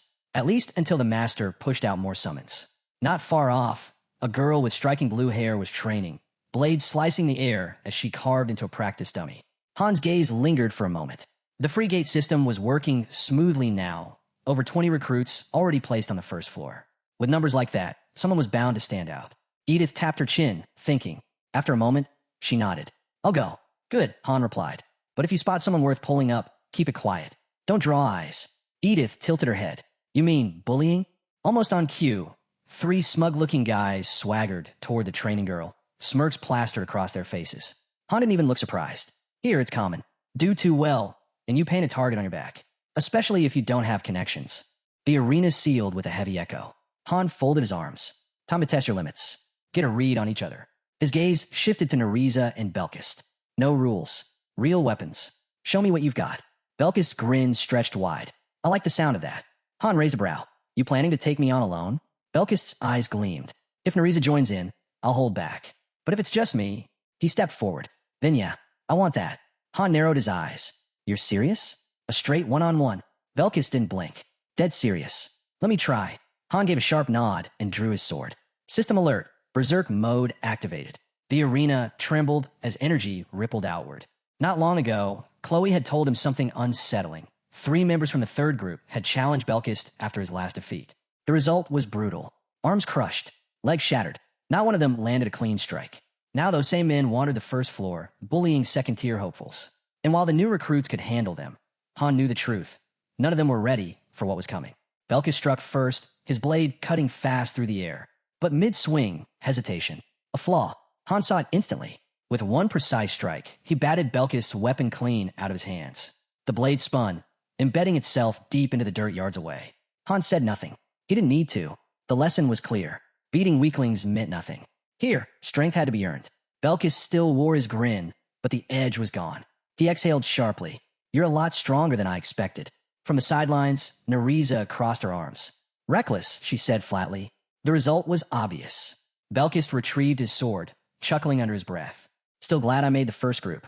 Then, with a glance at Neriza, he added, if we're going to stand a chance against him, I'll need your help. Neriza didn't waste words. She unsheathed her blade, coating the edge with poison. Han arched a brow. You're really going with that? She locked eyes with him. Isn't this what you expected from me? Without another word, they both sank into stance. Round 2 was about to begin. Watching from the side, Belkis knew this time was different. Both were dead serious now. Maybe even Han wouldn't walk away without taking a hit. But Han's expression didn't change. He stepped forward, and the system roared to life. Berserk mode reactivated. The training hall fell silent. The air itself seemed heavy. Belkis and Neriza steadied themselves, still worn from the last clash. Belkis believed that if they worked together, they might finally push Han back. Han crushed that thought instantly. Numbers don't make strength, he said flatly. You two have no coordination. Then his gaze shifted toward Jenna, and his next words made her blink. Truth is, either of you would lose to her. Belkis stiffened. Neriza's grip tightened. Han didn't let up. At best, you could handle someone like Eren. Maybe Usher. He called Jenna forward. She hesitated, then stepped up. I'm a little nervous, she admitted. You shouldn't be, Han replied. You're stronger than you think. Now standing between the two, Jenna appeared calm, focused. Han looked back at Belkis and Neriza. Forget one-on-one duels. From now on, you fight as a team. Their new task, defeat Jenna. Belkis scowled. That's how little you think of us. Han's answer was sharp. You'll see soon enough. Belkis muttered irritably and glanced at Neriza. Just so you know, I don't work well with partners. She shrugged. Neither do I. From atop steps, Han's voice cut through. Then stop talking and prove it. Beat her, and I'll give you all the sparring you want. Belkis gave a hard nod. Fine, don't regret it. He shot Neriza a smirk. Just try not to hold me back. Cracking his neck, he faced Jenna. I'll handle this. But Jenna didn't wait. Her arrow flew instantly. Belkis reacted, slicing the first one out of the air, but he missed the next wave. Arrows rained down from above, forcing him to dive back. Then came a final shot, faster, sharper than the rest. It streaked past his neck, burying itself into the wall, just inches from taking him out. Han watched silently. She's stronger than you, he said again. Belkis' grin faltered. He muttered, I feel like a frog staring at the sky from the bottom of a well. Han pointed at the scattered arrows. This isn't a duel. Neriza's part of this too.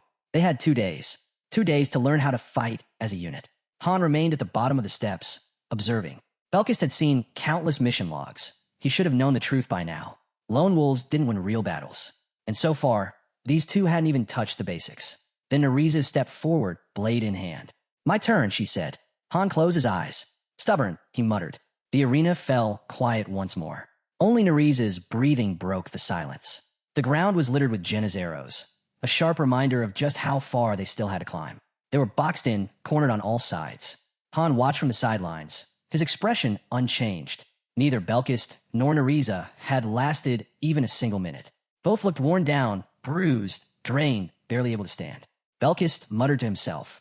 As much as he hated the thought, the only chance they had was to fight together. Neriza knew it too. This wasn't going to be easy. They charged in, side by side.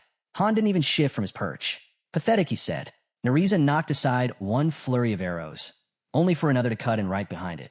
And before she could react, Jenna was already there, dagger flashing, then gone again, darting across the wall, already preparing her next strike. Belkis became her new target. Arrows rained down in rapid succession, each one finding its mark, each one drawing blood. Han narrowed his eyes. Belkist was struggling even more now than when he fought alone. Belkist cursed under his breath, refusing to fall. Han's response was ice cold. Swearing won't save you. Keep this up, and I'll demote you to Group 2. Their training's easier. Belkist shoved past Nariza, snapping. You can't even last 10 seconds out here. Nariza smirked. Big talk from someone who hasn't touched her once. Han's gaze darkened. Their pride was cracking, and fast. Jenna drew again. She wasn't just skilled. She was born for this. This wasn't sparring. It was a hunt. And to her, Belkist and Nariza weren't fighters. They were prey. They lunged again. Jenna released. An arrow struck Nariza square in the chest. 2 more pierced Belkist in an instant. Nariza collapsed against the wall. Belkist barely kept his footing. Han looked down at them. Don't waste time. You'll recover once you're out. Then, colder, stop pretending you're heroes. Walk away. Outside the ring, Han leaned back against the wall. Ivalka strolled over, noting something unusual. Those two actually made a decent pair. Han raised a brow. She wasn't even supposed to be here. Her focus was telekinesis training, not snooping around. Aaron stood in the distance, quietly watching. Han didn't miss a beat. 10 seconds before I tell Chloe, he warned Ivalka. He began counting immediately. Ivalka groaned, but didn't push back. She turned and left. Inside the ring, Belkis cracked his knuckles, clearly eager to keep going. But Jenna wasn't. Han collected the scattered arrows. That's enough. Tomorrow, you try again. Nariza didn't look worried. We've still got time, she said casually. Jenna held a flask, irritation written all over her. Han addressed them all. Because you keep challenging her, she's falling behind on her own training. Don't waste her time, or mine. Then came the blow. If you can't beat her tomorrow, I'll replace you both. Belkis froze, thinking he misheard. But Han's tone left no room for doubt. He meant it. Jenna walked off, gathering her arrows, but left them with one last chance. Tomorrow's match would decide everything. Lose, and it was over. Belkis and Nariza remained where they stood, weighed down and defeated. Han could only hope they wouldn't mess it up this time. Jenna turned to him. You'd really cut them loose? Han didn't even blink. Have I ever lied? She opened her mouth, about to throw a certain incident back at him.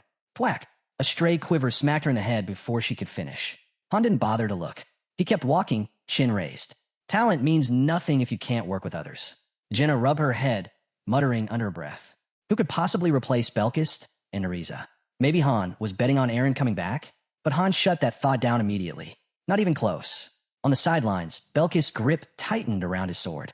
His stance was strong, precise. Han could see that. The problem wasn't skill. It was trust. Either they didn't trust each other enough, or they trusted themselves too much. Belkis looked ready to snap. Han just hoped they'd figure it out before tomorrow. Morning arrived. Han, Ivalka, and Jenna gathered in the square. Jenna scanned the area. Where are they? Don't tell me they ran. Han didn't flinch. They're on the first floor. Ivalka perked up. Wait, so training's canceled. Jenna tilted her head. Why'd they go down there? Han shrugged. Asked for time. So while they're off doing whatever it is, the rest of us? Double workload. Ivalka groaned. She should have expected that. Then, the sound of footsteps echoed from the corridor. Jenna turned and froze. The so-called quitters were walking straight toward them. Han narrowed his eyes. You two ready? They stepped through the archway. Nariza gave a short nod. We did everything we could. Belkis stood beside her, calm and collected. Let's get this over with. The arena was exactly as it had been yesterday. Han laid down the rules again. Real weapons. No limits. One chance. Nariza looked straight at Jenna. We understand. Belkis glanced at her. He wasn't a fan of the plan, but he was in. From across the arena, Jenna raised her bow. They're just standing there? She fired. Belkis stepped in, batting the arrow aside like it was nothing. Nariza followed up, hurling her dagger. Jenna ducked, rolled, and loosed another volley. Belkis' eyes lit up. He grinned. I get it now. Jenna faltered. Something was different. He wasn't charging blindly anymore. He was reading her shots, cutting them down like paper. The system chimed. Skill awakened, anti-projectile defense. No hesitation. Together, they rushed in. Jenna fired again. Too far. Too slow. Not enough to stop them. Belkis cleared the arrows across the ground. Nariza knocked down the ones raining from above. Step by step, they closed the distance. Then they split, left and right. Jenna's eyes widened. She was flanked. She vaulted into the air, blades sweeping beneath her. But mid-leap, another dagger spun toward her. She barely twisted away, ricocheting off the ceiling, and landed, face to face with Belkis. Still, waiting. Belkis lunged without a word. Jenna twisted away just in time, flipping back and countering with a spinning strike meant to knock him off balance. But then she felt it. Cold steel pressed against her throat. She froze. Behind her, Nariza. The assassin's voice was steady. It's over. Jenna groaned. The outcome was clear. Belkist let out a laugh. Too easy. Han gave a single nod of approval. He turned to the other recruits, shaking his head. All that struggling, when the answer was right in front of them from the start. Jenna should have noticed sooner. But she hadn't. She'd been consumed by Belkist's presence, her focus locked entirely on him. Han silently watched Nereza slip back into the shadows. Not surprising. When someone like Belkist drew that much attention, it was easy to forget the danger right behind you. Now the three stood side by side. Han gave them a short nod. You passed. He told them to hold on to that moment. This was real teamwork. Anyone who had studied their past boss fights should have known already. A team's combined strength could always surpass raw solo power. Belkist grinned. So, does that mean we're ready to take you on next? Han smirked. You sure about that? The arena's open whenever you feel brave enough. But deep down, he already knew how it would end. One strike in berserk mode, and Belkist would be finished. One mistake, and they'd both fall. It wouldn't be the first time they barely scraped through after challenging him. The gate to the next floor remained sealed. Han figured the system, and YTNG was waiting, holding off until the squad's synergy tightened before unleashing the next challenge. As the squad made their way toward the second floor gate, Han slung his sword across his back. He casually mentioned that Jenna would be joining the duels in the next round. Leaning against the wall, Belkist raised an eyebrow. What are you talking about now? Han explained. From here on, Belkist and Nereza would be fighting as a team. The announcement caught them both off guard. But Han clarified it wasn't permanent. They'd rotate, switch partners, and test every combination. The point was simple. Every member needed to learn how to fight alongside anyone. Resting on one knee, Belkist admitted something. He'd always thought this squad worked solo. Back on floors 5, 10, 15, it had always looked like Han was carrying the weight alone. He hadn't realized just how strong the rest of the crew actually was. He turned to Han. Then what's the point of all this team training? Han shot back. What? Are your eyes just for decoration? He thought back over every floor they'd cleared. Not a single one could have been conquered alone. Then he laid it out plainly. You can't build a strong team from weak players. But even the strongest individuals will lose if they can't work as one. Han lowered his gaze for a moment. Sure, one powerful player could carry the team. But did they really have anyone like that? He didn't think so. And he certainly didn't see himself that way. Belkist stood tall. Han told them both to quit complaining. If they mastered coordination, he'd give them all the one-on-one training they wanted. Belkist admitted he was getting impatient. As the recruits headed upstairs, Han stayed behind, watching. They were improving fast. At last, they were ready for proper 2-on-2 matches. The arena was rarely silent. Mornings were drills. Afternoons? Weapon work. Most of their time was spent locked in sparring. This time, Jenna paired with Belkist against Han and Nereza. Teams shifted with every round. But one thing never changed. Any team with Han always came out on top. Even so, little by little, they learned to fight together. A week later, Ivalka joined the rotation. That's when the group began practicing real formations. Han pinpointed every weakness, Jenna's, Ivalka's, and built strategies around them. He refined their strengths, covered their gaps. For Belkist and Nereza, he drilled directly into their weak points. During a short break, Nereza watched him closely. The more she saw, the more impressed she became. Every move, every tactic, everything clicked together too perfectly. Sitting across from him, she wondered aloud. What had he really done before all this? Han answered casually. Told you already. I was a farmer. Nereza snorted. You'll have to do better than that. Just then, a call rang out from the ferry. The first squad was to assemble. First floor. Belkist leaned against his sword with a sigh. Took them long enough. As they walked down the corridor, Han asked if they were excited for the real thing. Outside, Belkist stretched his shoulders. Anything's better than beating on wood. Han waved the group forward. This isn't a sightseeing trip. Move. Before they left, Aaron stepped up. Good luck out there. Han nodded. Don't worry. We've got it. They headed toward the familiar gate. A crowd was already gathered in the square. Han glanced back when Nereza caught up. Who are all these people? She explained they were third-gen recruits, summoned after the floor split. The newcomers eyed Han's team with suspicion. An assassin stepped forward, assuming Han didn't understand. He mentioned the rumors, strange ones spreading fast. Han tensed. He'd expected this sooner or later. He, Jenna, and Edith were first gen. Nereza and Belkist came in second. That was after Han handed his guidebooks to the master. These new faces? Third generation. Suddenly, someone from the crowd shouted, calling Belkist a cocky idiot. Belkist spun around, furious. Say that to my face. Han cut in instantly. Let it go. An older man shoved his way forward, loudly introducing himself as Melkard. He claimed he'd been trapped here for 4 days and wanted to skip straight to the second floor, muttering something about chronic illness. Han didn't hesitate. He pushed the man aside. Lobby healing works on everything. Flu, cancer, you name it. Don't fake it. Above them, Isel hovered, her voice sharp as it cut through the noise. Enough. You're holding up the Masters team. Han turned to Nariza. When did people start acting like this? Right after the floors split, she answered. As the gate ahead began to dissolve, Ivalka frowned. Why'd it mess with people like this? Han kept his eyes forward. Separation changes people. Ivalka muttered. Still, it's strange. Han shook it off. None of it mattered now. They had a mission. The system chimed. Main dungeon, 16th floor. Opening in 10 seconds. Han faced the group, voice firm. Once we're in, you follow my lead. No exceptions. His gaze swept across them. Anyone have a problem with that? Belkist and Nariza answered immediately. Nope, we're in. A flash of light swallowed them whole, pulling the squad onto the 16th floor. The system prompt appeared. Reconnaissance mission. Uncharted territory. Belkist frowned. Never done recon before. Jenna thought back to the 6th floor. Similar assignment, just scouting. She smiled faintly at Han. Hopefully this one's just as easy. Han shook his head. This isn't the 6th. Don't expect it to be. The world around them resembled an ancient castle, or maybe an old mansion. Nariza froze the moment they landed. Han noticed. You recognize this place? She hesitated. Not sure yet. If something clicks, I'll tell you. Han approached a massive door and knocked. A small metal grid slid open. Not an exit. Not even within the mission boundary. He stepped back and turned to Nariza.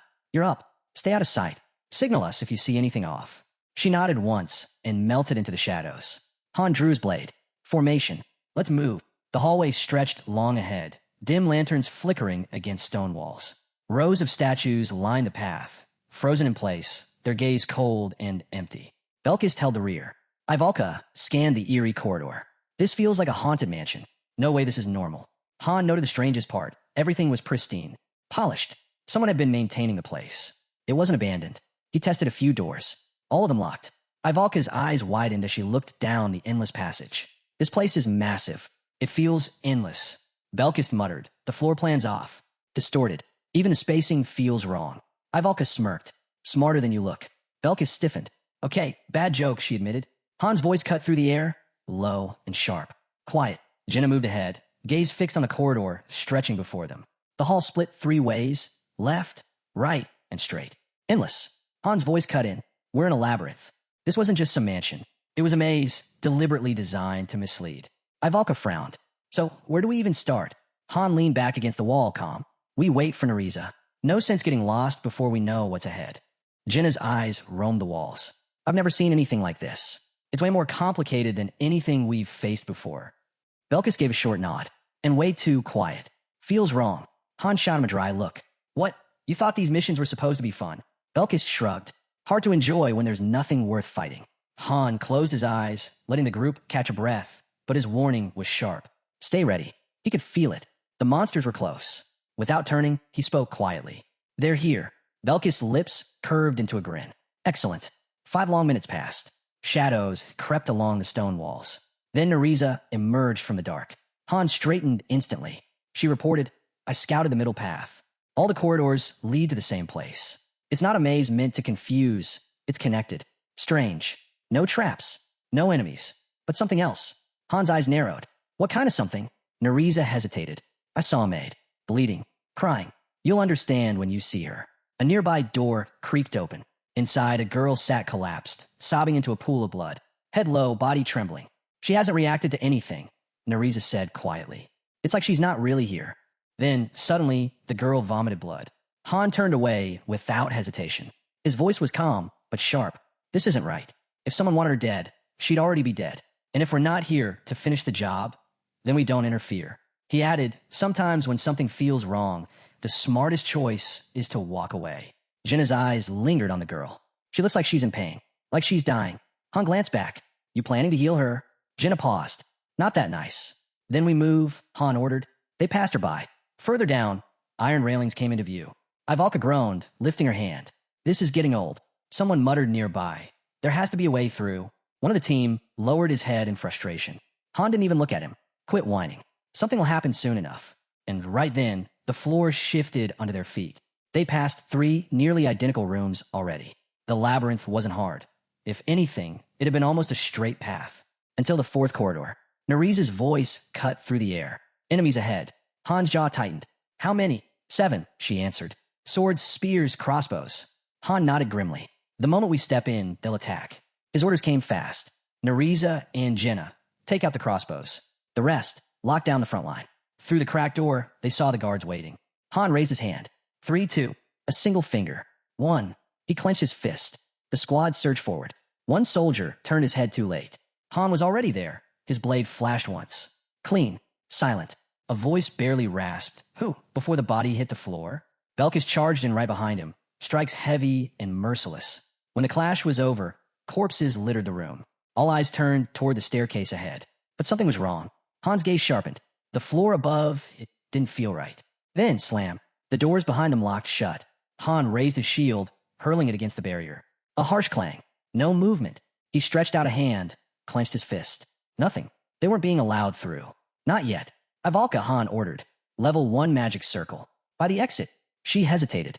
You sure? Before he could respond, the barrier rippled, then burst open. Soldiers flooded in. 18 at level 14. 5 at level 17. Ivalka didn't wait. Her hands flared. Fire erupted down the corridor, engulfing the first wave. Go! Han barked.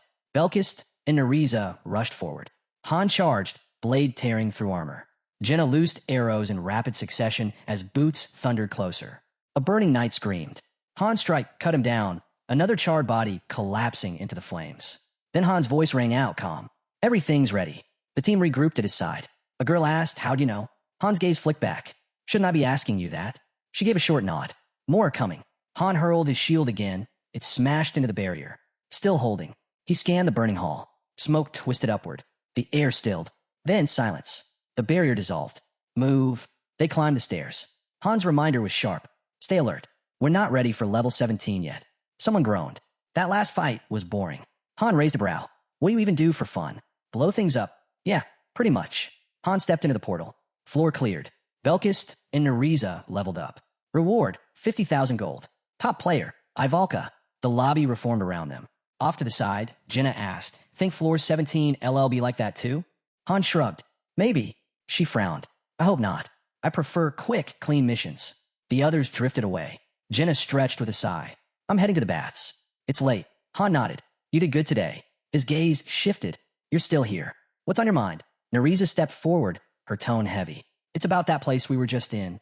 Cut to a wide shot of the building. Later, seated at a table, Han poured tea and slid a cup across to her. So, what is it? Nariza lifted the cup, took a sip, then set it down. I recognized it, she said softly. Han's eyes sharpened. Her next words cut deeper. I didn't just recognize it. I used to work there. Han's jaw tightened. Why tell me this now? Nariza leaned in, palms pressed flat against the table. Because I think you got a real shot of making it all the way. An emblem shimmered faintly between them as she spoke. The mansion we saw, it was called the Golden Manor. It belonged to the Haljan clan, one of the 4 major clans. The kind of power even the Emperor doesn't touch. Han cracked a faint grin. Wouldn't know. I'm just a farmer. She rolled her eyes. No one's buying that. Then she laid it out. The continent, Tayanir, was ruled by a single empire.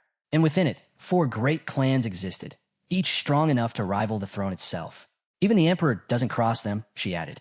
Han asked evenly, so Golden Manor really belonged to Haljan? Blueprints flickered into view. Nariza studied them. The entrance matches. But the inside? Something's off. Her gaze dropped. I don't know why we were sent there, but it wasn't random. Something about that mission, it felt aimed at us.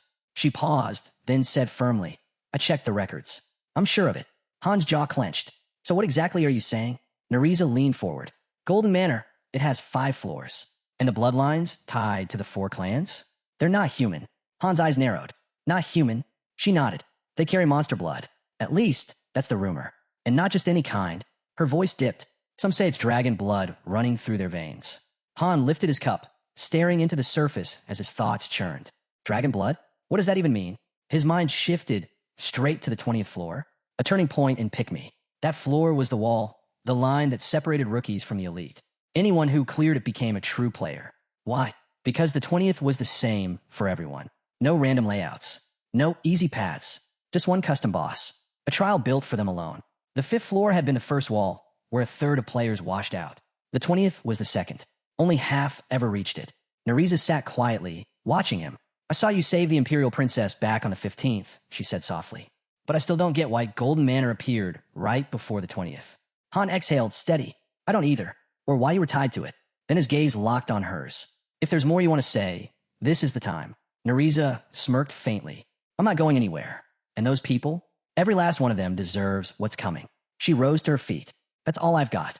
Use it however you want. Han closed his eyes, letting the weight of her words sink in. From the corner, movement stirred. Isel stepped out, a playful smile curling her lips. So, finished with the secrets? Han didn't move. You were eavesdropping? Isel chuckled. I thought I was being subtle. Guess I sparkled too much. Han turned slightly. What do you want? She shrugged. Nothing big. Just we've been making progress. But I'd be lying if I said I wasn't nervous. Han's jaw tightened. This is it, he muttered. This is where everything really starts. The interface pulsed alive. A fairy flickered across the screen, confirmation. They were on the road to the 20th floor. Even outside, the game's fan forums were in chaos. Strategy posts drowned under warnings and complaints. Han lowered his head. Yeah, this is where it gets real. For everyone. Isel leaned in. So, did Nariza tell you anything useful? Han gave a faint nod. When I line up her information with what I already knew, the pieces start to fit. A new notification flashed. There's an order, Han said. They're after the key NPC on the 15th floor. And the ones funding them? The Haljan clan. He paused, voice low. I still don't have every detail. But I know this much. They're tied to the goddess somehow. No doubt about it. Isel's eyes widened. Wait, are you saying the floors are connected? Han turned from her, nodding. Exactly. And Nariza gave me 2 key pieces. A map of the labyrinth glimmered in the air. First, the Golden Estate. It has 5 floors. And the layout matches perfectly with the 16th through the 20th levels of the tower. His gaze shifted out the window. The ones living on the 5th floor of that manor carry dragon blood. Isel blinked. Wait, you mean? Han's eyes lit. Exactly. The boss on the 20th floor will be a dragon. A crooked smile touched his lips. Beasts like that are near unstoppable. Lucky for me, I'm not pure blood. Isel's brow furrowed. Doesn't matter. Pure blood or not, a dragon's still a dragon. Han's fist tightened. Then we prepare. That's the only way forward. Isel hesitated, watching him. His gaze stayed on the horizon. We finished this quest. Just back me up. She squared her shoulders. I'm in. The scene shifted. Outside the window, buildings shimmered into focus. Down below, figures gathered beneath a glowing blue light. In an instant, the squad materialized inside a vast structure. They had arrived 17th floor. Towering arches stretched overhead, shadows spilling across polished marble. Belkist scanned the chamber. 5 exits. Already better than the last one. Han nodded. Stay sharp. If this ties into the same labyrinth, we'll be stuck here for days. One of the girls grimaced. We're not going to starve in here, right? Han gave a calm smile. Follow the rules. You'll be fine. But inside, he wasn't so certain. The difficulty here was anything but ordinary. Without warning, a trap snapped open ahead. The team reacted instantly, colliding with a squad of enemy guards. Moments later, floor cleared. Reward, 50,000 gold MVP, Belkist. Breathing hard but steady, they pushed forward. Han sketched out a rough map as they advanced. Another floor conquered. The 18th was cleared. Then, without hesitation, the girl rushed ahead, tearing through the next swarm of enemies. Floor 19 cleared. An archway stretched before them, tall and commanding. Jenna smirked. That's it? You said we'd be starving by now. Nariza answered coolly. There were some tough spots. Han's tone sharpened. It only seemed easy because we kept taking the same route. A notification appeared across his interface. Build permission granted. He selected Level 1 storage. Ivalka tilted her head. What's that for, Master? It's been getting noisy around here. Han didn't look back. A place to keep everything safe. She blinked. Isn't that just a warehouse? Light swirled as the structure began to rise. No, Han said firmly. It's a tomb. Ivalka froze. A tomb. The vault stood complete. Inside, the walls bore the names and faces of fallen heroes. An album recorded their endings, the last floors they reached, the days they returned to the goddess. At the center of the square, the massive vault gates loomed in silence. The squad gathered. Han glanced down. The masters already pushed the second team to the 16th floor. He knew the meaning. New groups were rising, but they needed time. Pressure was building. From the back, a voice whispered, "Third group's next, aren't they?" Everyone understood. The 20th floor was waiting. Nearby, the girl received a system update. Her training shifted, bout only. Accuracy above all else. She could ask for advice on side weapons, but her path had been carved. Ivalka read her assignment and stiffened. Fire magic to the 4th circle. The 4th? She muttered. That's serious. Nariza clenched her fists. I'm taking the weekly dungeon. No more paralyzers. I'll craft poisons that kill outright. It'll take time, but I'll manage. Belkis grinned. How about sparring, Han? Real weapons this time. Han faced him. Morning warm-up? Belkis shrugged. Any time works. Han smirked. What a strange guy. Knock him down 100 times, and he just keeps coming back. Not like Aaron. Not like the rest. Then another voice rose. I want to train too. Han turned. Didn't think you cared. Maria looked away. I changed my mind, she said quietly. Besides that vault, it creeps me out. The giant doors loomed behind them, carved deep with heavy markings.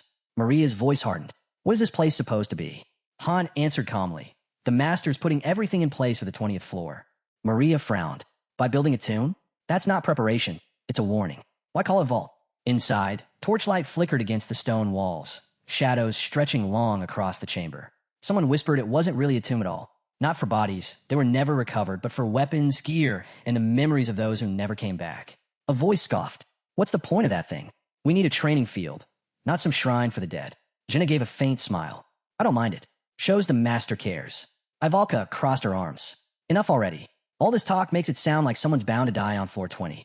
A girl beside her wrapped her in a quick hug. Don't say that. We got Han. We'll be fine. Same as floor 15. Ivalka pulled back, unimpressed. Fine. We barely survived that. Jenna laughed lightly and placed a hand on her shoulder. Relax. Nobody's dying this time. Nereza smirked. Don't underestimate me. I'm tougher than I look. Han glanced away. Without someone who thinks like you, Jenna wouldn't have made it this far. That's why you're still here. Nereza shut her eyes for a moment. Well, floor 20's next. No chance it'll be easy. Han tilted his head. Scared. Not a chance, she shot back instantly. If I was, I'd be with the support squad, not standing on the front line. His reply was soft. His gaze turned away. It's not too late, you know. Nereza went quiet, eyes fixed on the ground. Then, flames ripped across the air. Ivalka launched a blast of fire. Belkis' blade slammed into Han's shield. Han grinned as a new message lit up his interface. New skill acquired. Swordsmanship LV.5. His eyes flicked to Belkis. Swordsmanship LV.8. The guy was climbing fast. Off to the side, a bowstring snapped. Jenna's arrow split its target cleanly in two. Her eyes gleamed. She just unlocked tight bow. Han unclasped his training weights and let them slam into the dirt. He scanned the field.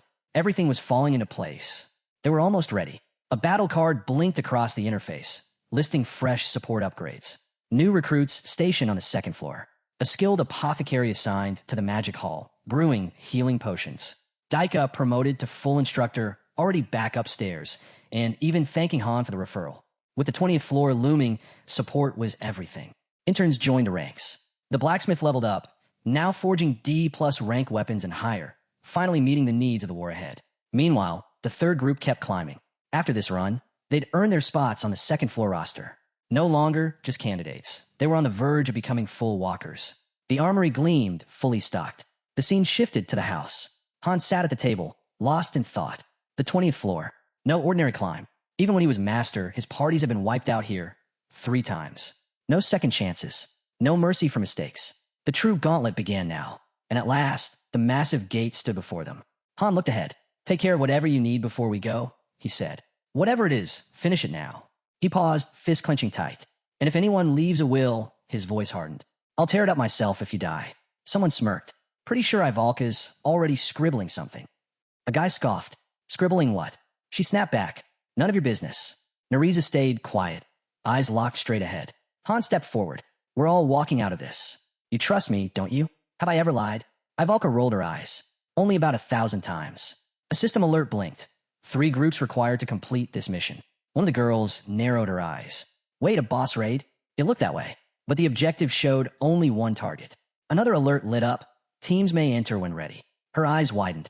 Then I'm not holding back. A hint appeared. Subsequent groups can only join once conditions are met, or enough time passes. Jenna raised a brow. So this is war? Han gave a slight nod.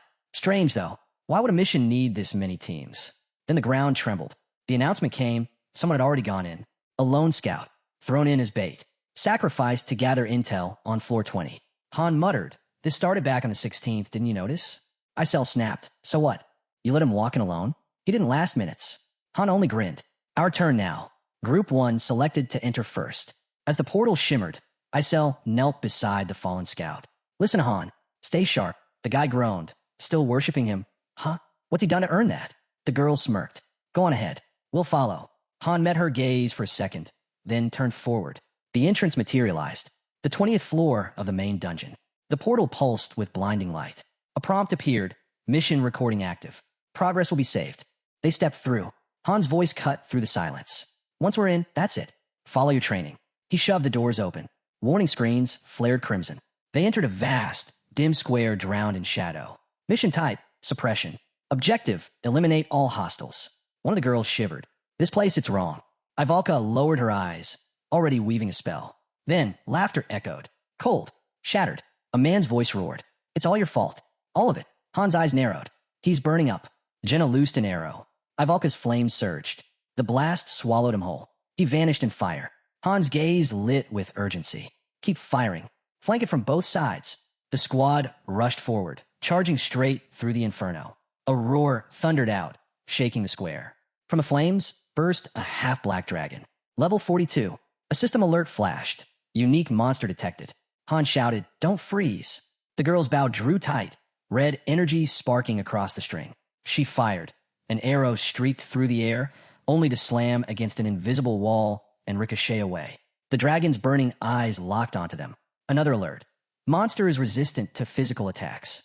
Ivalka stepped up, hands blazing. Burn! A wall of fire roared across the battlefield. The dragon didn't even flinch. It grinned. System alert. Monster is resistant to magic. Even high-tier fire spells couldn't scratch it. Han charged, blade flashing, only for his strike to bounce off with a harsh metallic clang. He clenched his teeth. Nothing was landing. Belkist's eyes narrowed. Neriza's burned bright blue. Together they struck in perfect sync, still useless. The dragon raised its head. Fall back now. Han barked. It curled tight, then detonated a massive energy shockwave. Han slammed his shield into place, absorbing most of it, but when he turned, Neriza was already bleeding. I'm fine. Just a scratch, she muttered, pressing the wound. Jenna drew fast. Then I'll take the eye. Her arrow split the air, only to shatter mid-flight against the same unseen barrier. What? She gasped. Why can't we hurt it? Someone shouted from the back. Blades, arrows, spells. It's like hitting steel. That hide's insane. Han's grip tightened. It's not invincible. We just don't have the strategy yet. Belkis growled. Strategy? We can't even chip it. The dragon lunged, slamming down. What do we do? Someone yelled. We can't just stand here. Han's eyes locked on Belkist and Neriza. I'm ready. Belkist answered instantly. Han raised his shield as Neriza unleashed another blaze, wrapping it around the beast. Again, no damage. Seriously, what's left? Someone called. Nothing's hitting. Han slashed the air. Fall back. This thing isn't built for group fights. It's one-on-one. He charged alone, striking hard. The barrier cracked, finally shattered. But the dragon hardly reacted. Its body still resisted almost everything. Han cursed. Everyone else was wasting stamina. They had to regroup. Then the ground split. Smoke and ash hissed upward as shapes crawled free. Level 14 greedy shadows. Han gave a dry laugh. Perfect. Just what we needed. Do we take them down? Someone asked. Before Han could answer, the dragon strike slammed him head-on. His shield buckled, but he forced himself upright, eyes cutting through the haze. There had to be a way. Belkis darted forward, blade flashing. We can hit these things at least. Let's clear them out. From behind, the girl readied her bow again. We just need time. Hold it off. She loosed another shot, dropping low to reload. Han's mind raced. Physical resistance. Magical resistance. 3 moves. Scales as projectiles. Brutal close-range swipes. Endless shadow spawns. Simple pattern. Overwhelming force. The dragon lunged, jaws snapping shut. Han countered with a sharp strike, only for the blade to glance off, barely drawing blood. He cursed under his breath. This was slipping fast. Another wave of shadows surged forward. Han's eyes burned as he charged again, blade slicing at the dragon, only to be swatted aside like an insect. Blood spilled. His health bar dropped fast. Still, he pushed through. Gritting his teeth, he grabbed a flask. One gulp. The potion was gone. The empty glass clinked against the stone. Still bleeding, still breathing, Han forced himself back up. His body shook, wounds tearing open again as he threw himself into another strike, then hit the ground hard, battered and gasping. From a distance, Jenna screamed his name, panic cutting through the chaos. Han roared back, "Worry about yourself." Ivalka's voice cracked with fury. "Why will my spells land? These shadows don't die. I'll end it right here." Han carved through another spawn. "Just a little longer. Hold out." Belkist's blade flashed. "Yeah? How much longer are we talking?" Han barely ducked under claw swipe, thoughts racing. Out of plans. No answers. When would this phase end? The dragon raised its head again. Another swarm poured in. Untouchable. Relentless. Endless reinforcements. No opening. no end in sight. Han's eyes flicked to his torn body, then to the high walls. Guards, watching. When had they arrived? And why weren't they moving? The dragon slammed down, claws ripping toward the spirit. Belkis shouted, voice carrying a strange thrill. This feels just like when I watch Han's old battles. But this time, I'm in it, and it's fun. Han met the beast head on. Behind him, someone shouted with blind confidence, "You've got this." He scoffed without looking back. "You're getting better at spouting nonsense." Then the ground ignited. Energy surged around the dragon. The formation finally activated. The rear guard could join. The tower blazed as an official deployment order rang out. Rear guard selection initiated. A girl turned to the glow. Who are they? The master had chosen Group 2. They stepped forward without hesitation, announcing their arrival. Confused, the girl looked at Han. Beside her, a boy shouted his name. A man grit his teeth. "Why aren't we allowed in?" The boy snapped back. "Our role's not the same as Group 1's. The guards' eyes gleamed as soldiers. Level 18, level 20, charged in, their weapons glowing. Energy shimmered across the field. Even the statue began to shine. One man cursed. Why cut down all these things just to protect some object? Meanwhile, Han's shield clashed with the dragon, and realization struck. The vanguard wasn't supposed to win. Their job was to hold the boss. The rear guard's mission? Seize the control point. This wasn't just a raid. It was a split mission operation. Han lifted his shield again. Could they actually pull this off? From behind, a voice rang out. "Han, take out Jenna's first." "I'm on it," she called back. Edith slashed her sword, voice fierce. "Hold the line. I'll break through fast." Group 2 stormed the field. The boy led the charge, blade tearing through the enemy line, the others pressing close behind. Han's eyes flicked off the dragon. Clear every last shadow before Group 2 hits the altar. Third circle spells. Ready now. The girl looked at him. Something happens when they reach it. He didn't answer, but his expression said everything. She understood, hands already weaving a spell. The dragon howled, furious, but pressure was mounting. Shadows swarmed in. Ivalka thrust her hand forward. Fire detonated across the battlefield. "Burn everything in our way," she shouted. The blast tore through the swarm, carving a path open. Jenna tossed Han another potion. "Drink it. You're not going down now." He caught it, dropped his head, and swallowed it back. At last, the last shadow collapsed. The fight shifted. Han's eyes darted sideways. In one blur, he slashed. Light burst from his blade, blood spraying. Energy surged alive across the steel. The dragon's head snapped up. The second group had secured the altar. Power erupted from the structure. The goddess's blessing had begun. A system prompt appeared. Master, swipe to unlock full power. Holy energy flooded Han's weapons. His blade blazed with light. The girl turned her eyes away. Jenna stared speechless, and Belkis grinned like a man possessed. Han smirked. Time to bury this thing. Group 1 surged back into the fray. A display flickered overhead, showing Group 2's current formation. Facing the dragon head-on, Han set the plan. Their attacks were finally landing. It was time to divide and conquer. One squad keep the boss pinned. The rest wipe the shadows. Han led Team 1. Belkis and Nariza cut across the second flank. Jenna and Ivalka, Team 3, covered them from the rear. The dragon coiled. "Brace, it's launching a scale storm." Han shouted. In one twist, a storm of scales tore free. Then stillness. No hesitation. Han and Belkis rushed in, blade striking true. Every hit connected, forcing a roar from the beast. But one scale crashed to the ground, bursting into black smoke. Out crawled a corrupted shadow. Level 14. Han shouted over the chaos. This boss isn't holding anything back. Wounded but recovering, he signaled. Group 3, cover fire until he could rejoin. The girl's arrows flew, thinning the pack. Jenna picked off shadow after shadow until she froze. Her hand reached back. Empty. Her short bow quiver was dry. Han caught her expression and cursed. No ammo. Then it hit him. Switch to the longbow. Aim at the boss. I'll clear the rest. Jenna blinked, then snapped to it. She pulled the longbow, drew back, and fired. The arrow sank deep. Blood splattered the ground. Han stepped into the crimson spray, eyes burning, shield raised. He charged forward, driving another strike. Team 2, rotate in, he roared. When I drop, start chugging potions. A blade spun through the air. Han caught it mid-flight and drove it deep into the dragon's hide. The beast shrieked and hurled him back. From the edge, Edith shouted. She was barely holding on. Han rolled to his feet, jaw tight. Team 2 wouldn't last much longer. Above, guards scrambled along the walls. "We can't hold forever," one shouted. "If they break through, the altar's lost. Cut the ladders." "Don't let them climb," another screamed.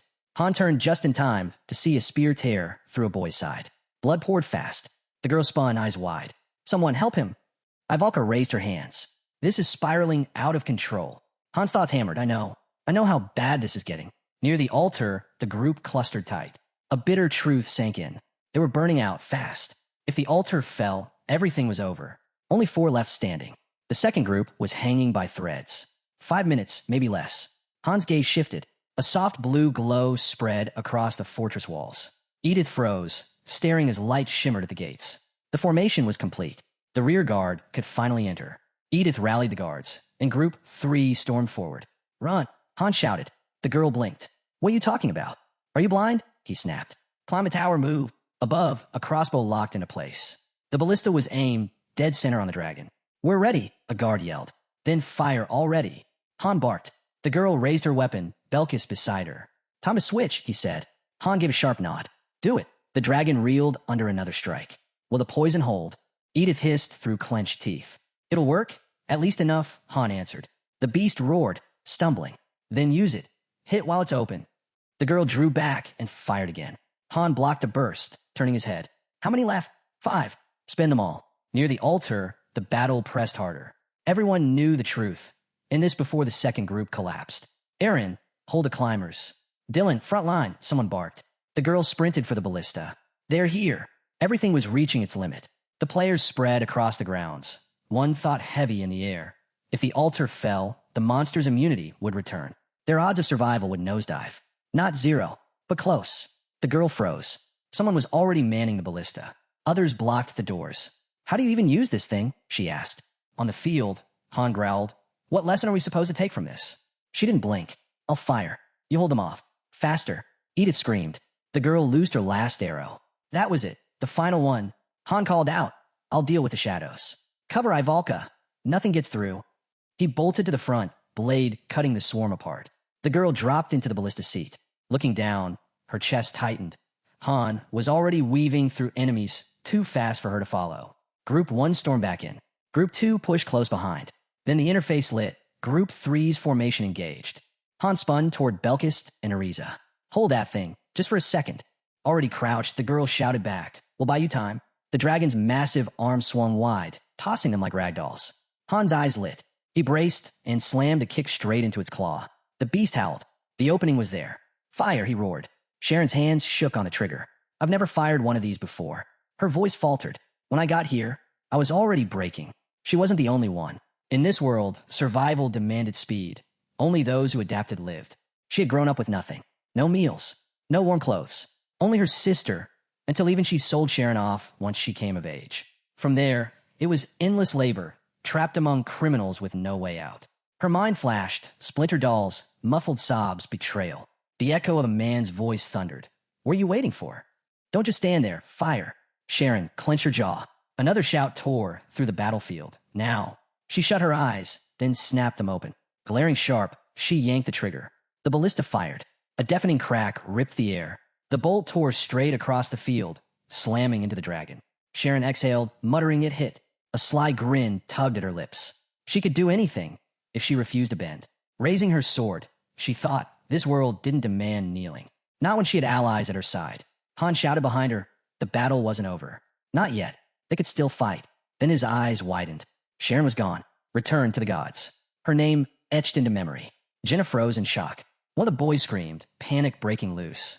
The commander's roar cut through, wiped them out. Now, someone aim. Ronnie broke down. Jakali stood frozen.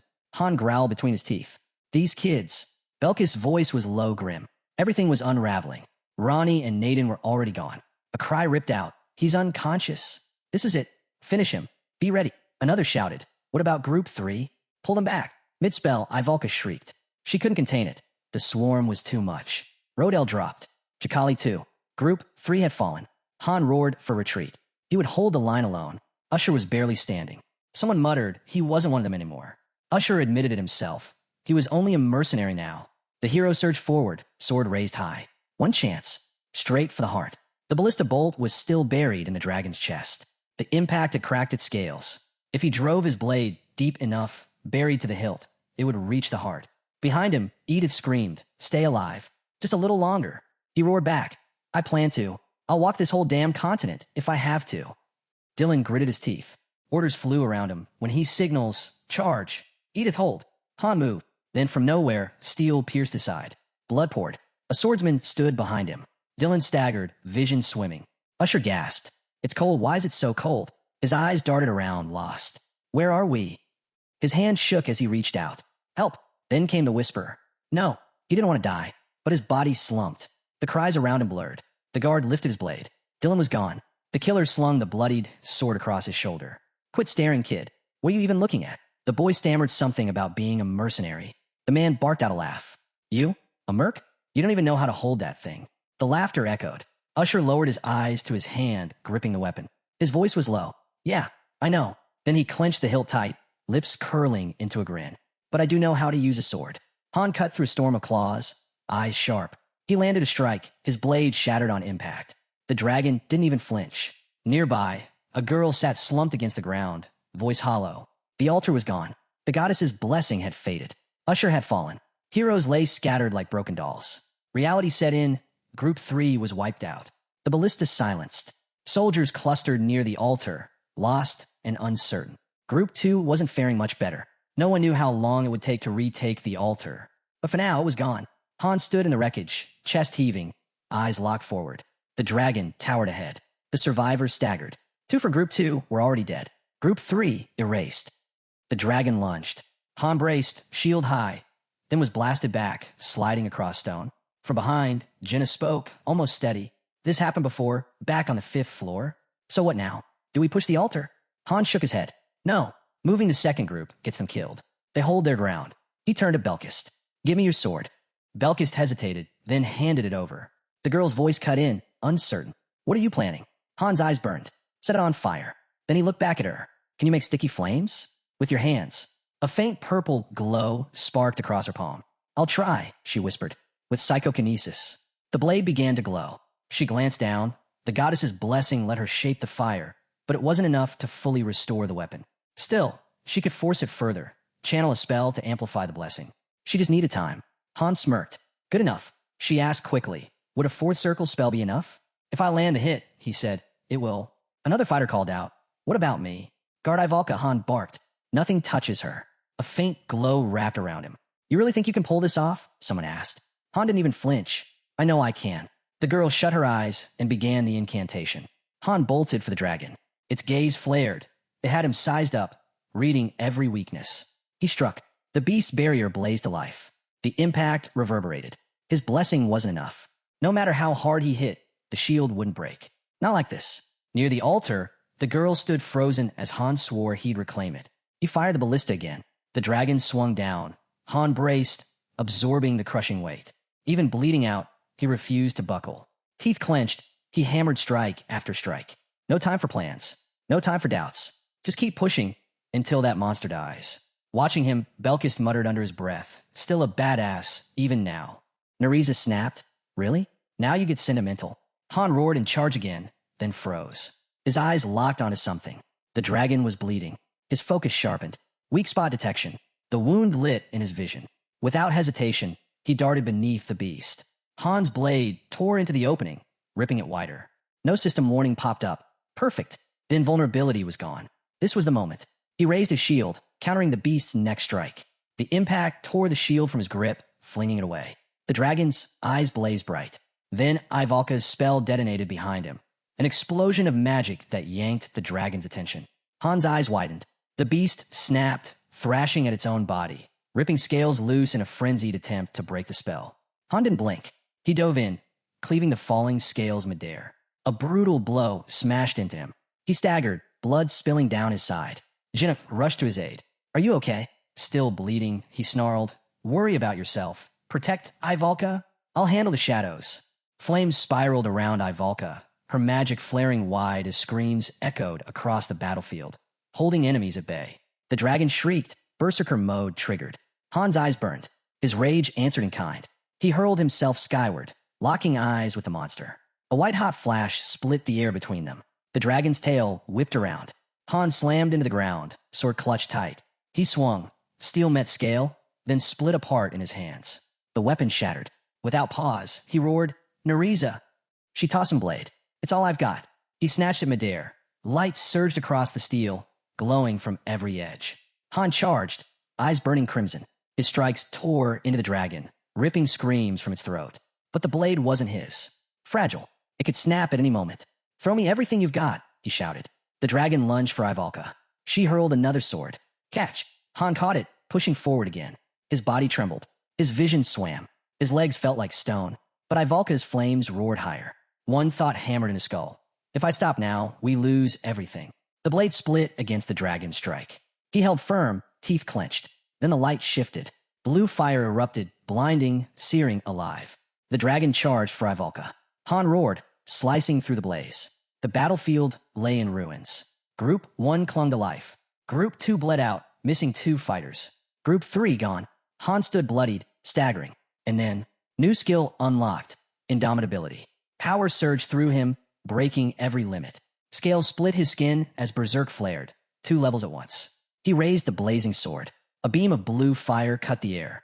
Then another, and another. The dragon shrieked, writhing under the assault. On the sidelines, Belkist clenched his jaw. Damn it, they just keep coming. Han didn't falter. He swung down with everything he had. The blade sank deep into scale and sinew. The dragon roared, refusing to fall. Han growled, body breaking, spirit unyielding. The dragon's eyes glowed red. Its roar split the field. With one last leap, Han closed the distance. Han! Jenna screamed. He landed on the beast. Its jaws snapped shut, teeth sinking into him. Han struck back, slamming a kick into its eye. Blood sprayed as light burst outward. Locked in, teeth clenched, he roared with it, tearing the wound wide. The dragon convulsed, blood pouring from every gash. Its body gave way, collapsing in a thunderous crash. System prompt, new title acquired, Dragon Slayer. Han grinned faintly, drained but victorious. The berserk state faded. His body buckled. He began to fall, until someone caught him. Smiling softly, the girl whispered, "You did good." Around them, shadows still stirred. A voice rang out, orders to regroup, survivors scrambling.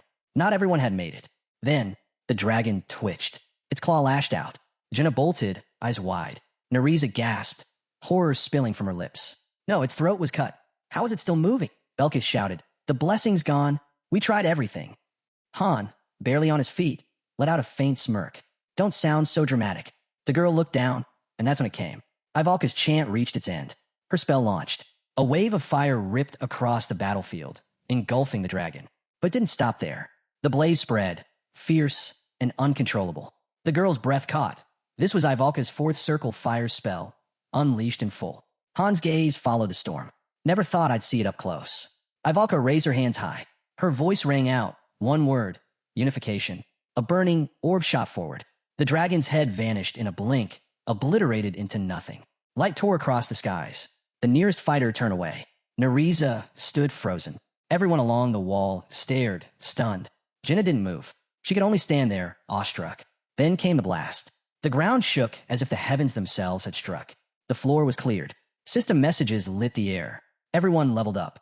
Loot shimmered into view. Dragon heart, bones, scales, claws. 150,000 gold. Top player, Han. Portals opened, glowing. Messages rolled in. Floor, 20 cleared. Master title, amateur unlocked. Weekly dungeons, open. Second exploration dungeon, Hausia, now accessible. New structures, available. Hero Ascension, ready. Dimensional Rift, activation unlocked. The girl grinned. Nobody died. Belkist gave a shrug. Well, none of us, anyway. Han sank down beside her. You can let go now. She laughed softly. Right. Off to the side, a voice cut in. You're human? Han tilted his head. What kind of question is that? Belkis scoffed. Seriously, though, who takes out a dragon alone? Han's eyes drifted over the survivors. First group, 5 left standing. The girl frowned.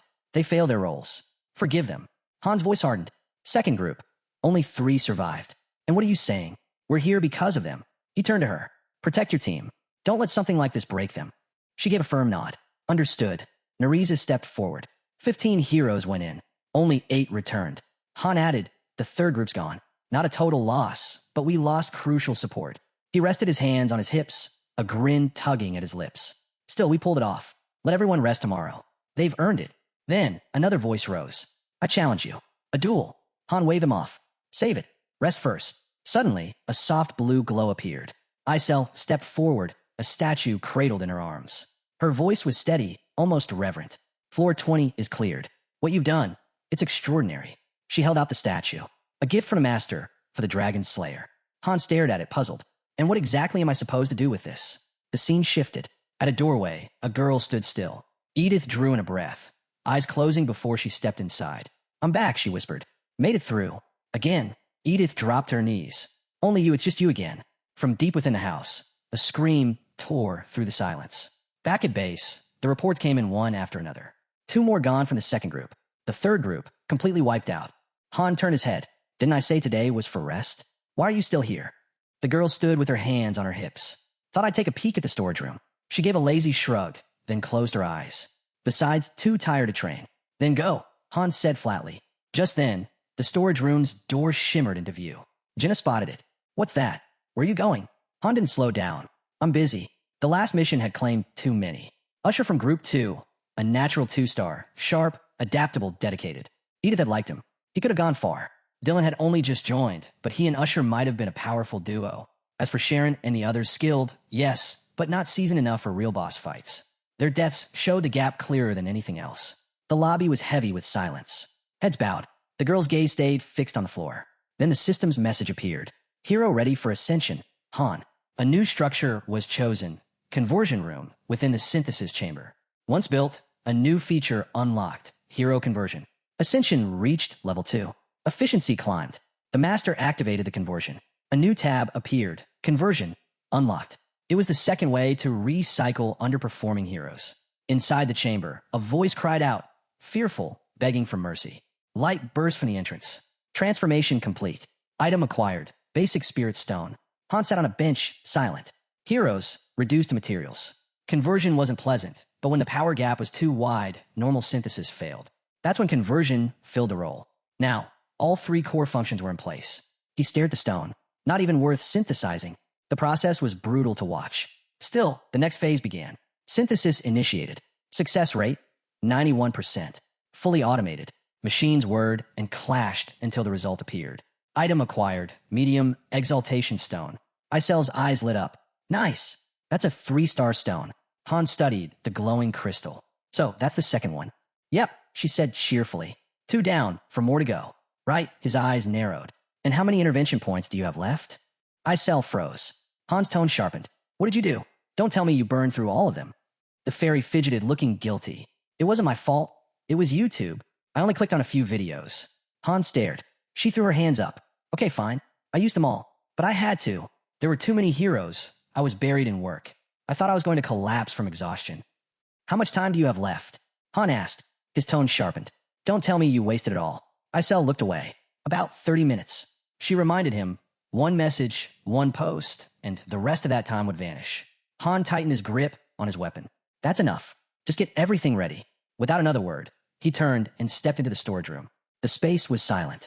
At the center, a glowing pedestal pulsed faintly. Han approached and placed the stone on top.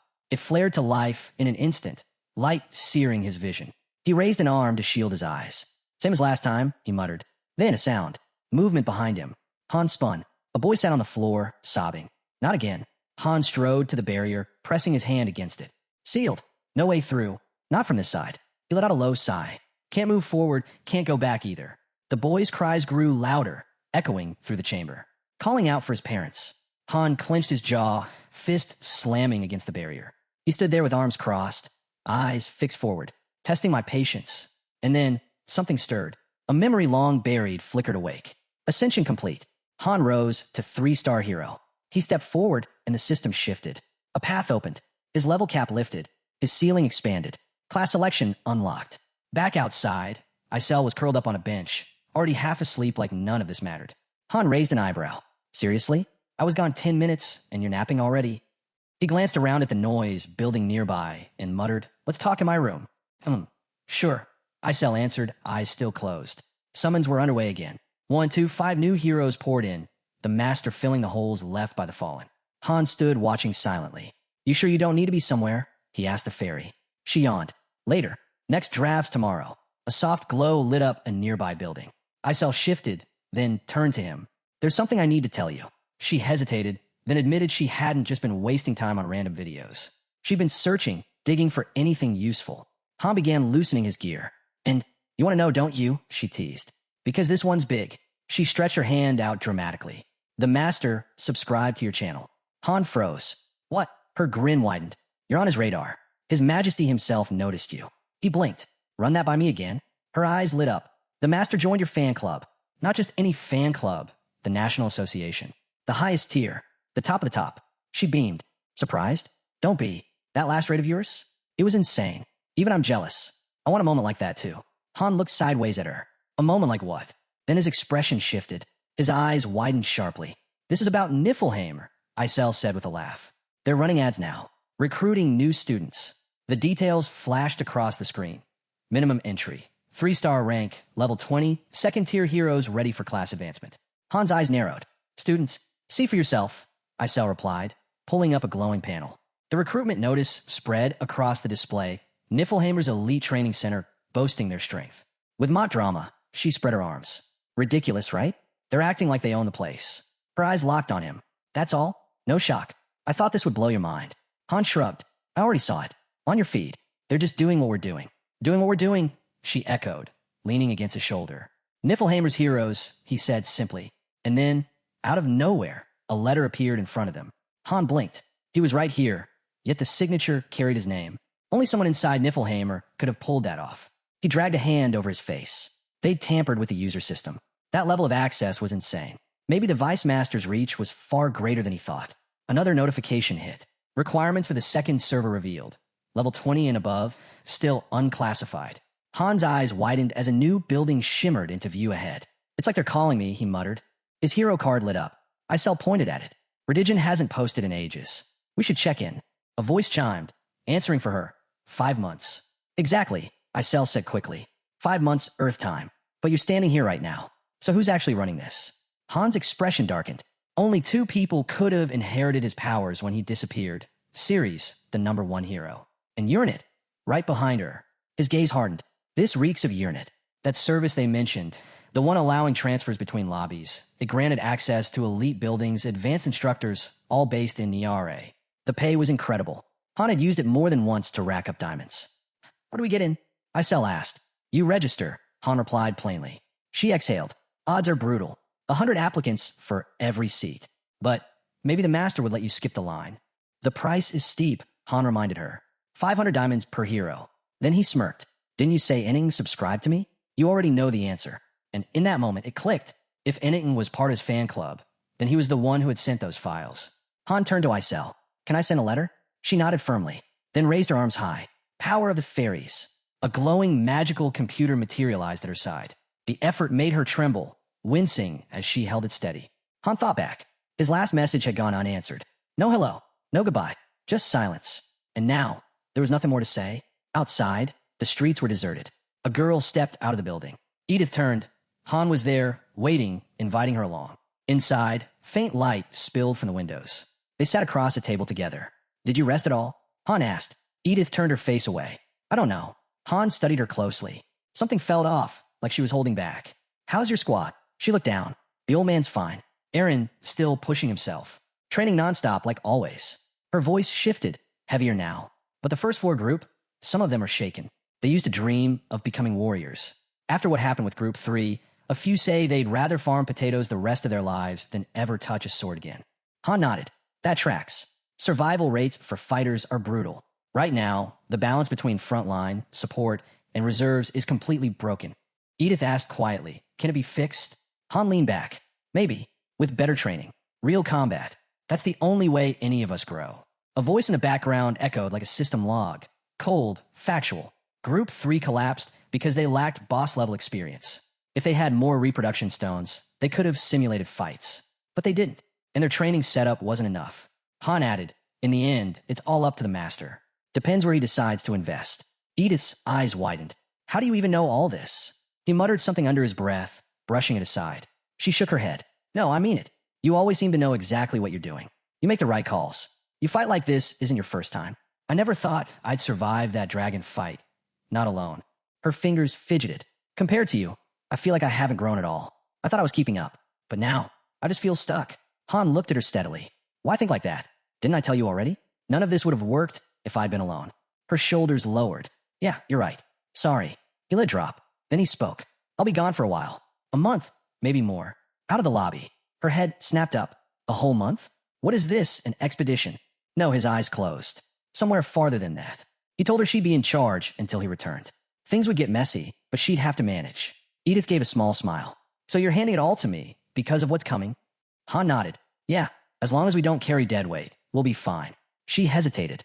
Then, where exactly are you going? To another lobby. Her eyes widened. Another lobby? You're leaving for that. In Han's mind, there was no doubt. Aside from him, Edith was the key. Jenna and John didn't compare. Not in leadership, not in presence. She wasn't replaceable. Han clenched his fist, debating how much to reveal. For now, only a little. The space around them stretched endlessly, an ocean of light and shadow. Edith's jaw slackened. There must be 100 million lobbies like this. Han let out a quiet laugh. That's just a guess. There are far more. Edith pressed him again, wanting something solid. You've probably only seen 10, he finally said. Maybe less. Don't think too hard about it. Her eyes lingered on him, still uneasy. What kind of place is it? But then she exhaled and shook her head. Doesn't matter. If you're going, I'll back you. Han gave a slight nod. I know. That's why I'm counting on you. Suddenly, footsteps echoed nearby. Han's stat screen lit up. Berserker, level up. Indomitability, level up. The upgrades boosted his resistances, bleeding, poison, exhaustion. Enough to make Berserk mode sustainable. And Dragon Slayer? A massive damage buff against dragons. Not grindable, only achievable through merit. Even though Ivalka had taken the final strike, Han still earned the reward. His luck was terrible, yet somehow it always landed in his favor. He looked out the window. It won't be long now. I'll meet the others soon. A board appeared before him, glowing. He activated the rift panel. Go on, he muttered. Choose me. The system answered instantly. Spacetime rift initializing. Sunlight spilled across the square as the notifications rolled in. Access to the dimensional community will unlock. Coordinates will lock in. This action is irreversible. The board pulsed with its final prompt. Are you absolutely sure? Yes/no. Han didn't hesitate. He hit yes. Energy surged. Isel shrieked, flinging her arms wide as the rift tore open with a thunderous roar. Spacetime rift activated. New menu option. Departure. Isel stared toward the horizon, arms crossed. I had a bad feeling about this from the start, but Han shook his head, a small grin tugging at his lips. No, this changes everything. With the rift open, he was finally moving toward what he wanted. Then he remembered. Niflheimer had accepted Eniting's registration. Isel zipped up to him. Wait, what did you even write to the master? Han shrugged. Nothing major, but it mattered. 3 steps. That was all it took. Open the rift. Complete registration. Leave a private comment. In that post, he slipped in a tiny detail, one only Niflheimer would recognize. Didn't matter if the odds were 1 in 100 or 1 in 1,000. They'd know. Step 2? A simple tip. You already gave him a guide, Isel reminded him. Han's eyes stayed closed. Not enough. Not for what's coming. He explained. The lobby was built to raise low-tier heroes. A good start, but not something you could rely on forever. Sometimes those low-rank heroes are actually talented, Isel argued. Han nodded. True, but real growth comes when the system fits what that hero needs. Tossing them into cookie-cutter training won't work. And we still need veterans to hold the line. She tilted her head. Then what's the third part? So I'm not dependent on them. Han answered simply. A system update rolled across Han's screen. Spatial coordinates locked. Tonia City Lobby. A voice followed. Leadership must adapt. Enic must begin making his own decisions. Han now had access to the dimensional community's beginner protections. Until level 40, death was off the table. It came with a cost, but it also opened the gates to something greater. Lobbies, events, hero transfers, cross-server battles, worlds colliding. He closed his eyes for a moment. When they opened again, the weight of it hit him. Outside heroes could now step foot into their lobby. A warning blazed across the portal. Invasion detected. Review evacuation protocols. Han's gaze sharpened. Technically, he still belonged to Niflheimer. But this lobby? This one was his. And from here on, it would only grow stronger. The final update appeared. To access external content fully, a flying ship is required. Sunlight gleamed off the high fence. Shadows stretched long from the massive gate. Below, chaos. Belkist fought with wild intensity, blades swinging in savage arcs. Eren matched him blow for blow. His spear whistled through the air, relentless, each thrust sharper than the last. He lunged. A strike aimed straight for Belkist's eye. Belkist twisted away just in time. The spear cut air. A heartbeat later, Belkist's blade hovered at Eren's throat. He smirked. What's wrong? This your idea of a break? Han's voice cut in. Eren, got a minute? Eren froze, silent, wrapped in black. From the sidelines, a girl groaned. Finally, done. Ivalka clutched her head, exhausted. Han glanced around. Do we even have chess here? He asked, half serious. Jenna spun on her heel, waving. Yeah, we do. And believe it or not, I actually know how to play. A faint smile touched Han's lips. He and Ivalka hadn't even spoken yet. I've never really played chess seriously. Ivalka blurted suddenly. Jenna raised an eyebrow. Wait, seriously? Didn't you grow up in the woods? This your first time even seeing it? Before it could spiral further, Han stepped in. I need a word with Jenna and Aaron. Since no one else is here, I'm literally standing right here. Ivalka shot back. A voice teased her. You could step out a bit. Won't take long. Ivalka rolled her eyes. Fine. She stalked away. Han sat down and gestured for Jenna and Aaron to join. The moment they did, he spoke plainly. We're leaving. Time to prep. Both of them froze. Sunlight spilled across the room. The door shut with a soft click. Jenna blinked. Wait, we? As in, all three of us? Another lobby? Han nodded. We train there. A month tops. Then we return. Worth it. Aaron lowered his head, voice low. There are better picks than me. Han's frown deepened. Didn't you say you wanted to get stronger? Silence stretched. Aaron's eyes stayed fixed on the floor. Finally, he muttered. I'll pass. Han gave a slow nod. Makes it easier. Then turned toward Jenna. Mind giving us a minute? Aaron spoke up, voice tight. This place you're talking about, is it the same one as before? Han's eyes met his. Yeah, Niflheim. For you, it'll feel like a month. For me, it could be forever. Jenna froze in the doorway, frowning as she glanced back. Han added quietly, I might not come back. Aaron's eyes snapped upward. You see now. Han asked, what I'm offering you. He pressed on. They still need instructors. Daika can't handle it all alone. You don't have to fight on the front lines. There are other paths. Leaning back, Han's voice softened. Take time. No one said you need to run headfirst through every thorn in your way. Aaron opened his mouth, but the words caught in his throat. His fist tightened. Then, with quiet resolve, he said, I'll go. Han's eyes closed as he nodded. Good. Talk to Edith. She'll release you from your group. Aaron hesitated. But my training... It won't be a month, Han interrupted. It'll be a year. Aaron's eyes widened. A year? Yeah, Han explained. A month's enough for growth. But true change? That takes longer. In Niflheim, time runs 3 times faster. Belkist, overhearing, looked baffled. Then why can't I go? Where are you even headed? And what about me? Ivalka shouted. Han answered calmly. I'll call for you. When the time's right. Nariza stepped in, agreeing. I've been thinking the same. Han turned back to the group. Until then, listen to Edith. Especially you, Belkist. He smirked. You really need to learn how to relax. Nariza raised an eyebrow. You sure about that? Considering his past. Belkist chewed on a bite of food, then fixed Han with a steady stare. You're seriously coming back? Han raised a brow. What's that supposed to mean? Belkist didn't blink. Are you planning to stay there? For good? Han didn't flinch. He considered it. But then, firmly, he shook his head. No, I'll be back. Ivalka's gaze lingered on him, uneasy. Then, ding, a system alert chimed. Niflheimer, flying ship, Rangrid 07, requesting landing clearance. The board lit again.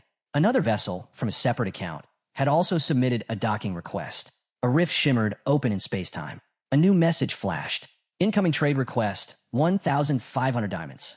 Captain initiating transaction. Han turned to the group, steady as ever. Everyone ready? Jenna and Aaron gave a silent nod.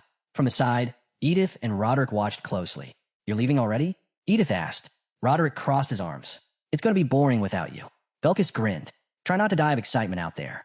Ivalka turned away without a word. Nariza's voice was soft. We'll be here when you return. Han laughed. What is this? A farewell ceremony. Right then, Isel came soaring in, frantic. Wait, I heard the rumor. Are you seriously not coming back from Niflheim? Han raised an eyebrow. Who's been spreading that nonsense? Jenna smirked. Relax. I'll drag you back myself, if I have to. Isel flailed in sudden panic. Don't let them take it. Those thieves will steal everything. Han reached out, tugging her cheek playfully. Sounds like something I started. Not you. She shot back, waving him off. Their hands clasped. Her voice trembled. Just promise you'll come back, okay? Han exhaled, half smiling. You're worse than my mom. You promised. Isel shouted after him. Aaron chuckled. You're the only one she nags like that. They walked toward the portal. Light coiled around Han as someone whispered, awestruck, about the view waiting beyond. All eyes lifted skyward. A flying ship hovered just past the threshold. Jenna froze, wide-eyed. It's real. Know much about them? Someone asked. She shook her head faintly. Only what my dad used to tell me. Han stood watching too. He'd seen one before, but back then, he hadn't been ranked high enough to even step aboard. IDs cleared. The ship stirred awake.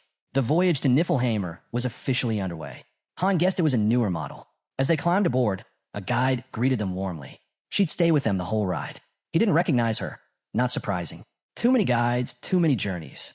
Jenna leaned close, whispering, "Do you think we'll be okay?" A couple of nearby passengers snickered. Han's cold glare cut through them. They looked away fast. This wasn't some leisure cruise. They needed to stay sharp. The Rosa lifted off, smooth and steady, gliding through a glowing portal. Most passengers looked unsettled. Han didn't even blink. Below, the ground split into jagged ridges, a desert scarred and lifeless. They'd crossed into Taun. Jenna and Aaron stared at the alien landscape, struck silent. Han? Unimpressed. He knew the trip would take 2 days. On the horizon, a colossal tower pierced the sky. At its base sprawled the ruins of a city. Once magnificent, now just broken stone and ash. 20 trainees filled the Rosa. Jenna whispered, "Why does Tonia look abandoned?" The others were fire, floods, but this one's just empty. Before anyone could answer, a voice crackled over the intercom. "All passengers, please proceed to the deck." They were nearly there. Han frowned. Aaron was missing. Then he remembered. Aaron had mentioned slipping away to train in an empty warehouse. The guide had warned them earlier. Stepping outside the protection zone during descent was dangerous. Turbulence would be fierce. As they reached the deck, Jenna and Aaron exchanged uneasy glances. The atmosphere shifted. Nerves tightened. Panic rippled through the crowd. Han stood firm. And then, floating ahead were dozens of massive ships, blotting out the sky. It looked like the heavens themselves had torn open. Jenna and Aaron froze, speechless. Jenna managed to ask the conductor, What is that?" The answer hit like a blow. A carrier ship, big enough to move an entire fleet. Patrol ships swarmed around the massive carrier, darting like hornets. Their vessel veered sharply, cutting through another swirling vortex. Wind howled, lashing at the hull. Everyone braced as the ship pierced through the portal. The conductor stepped forward. "Welcome to Niflheim." They descended into a colossal structure, the ship gliding down without the faintest bump. Stairs extended smoothly, waiting. One by one, the passengers disembarked. At the base, the conductor offered a brief farewell. Jenna's eyes widened. The sight before her was overwhelming. A massive crowd had gathered outside, voices buzzing with excitement. Then the murmurs began. Someone pointed. "It's them, the 7th-stage trainees." From the crowd, a figure stepped forward. Elderkin, the top instructor. "Follow me," he commanded.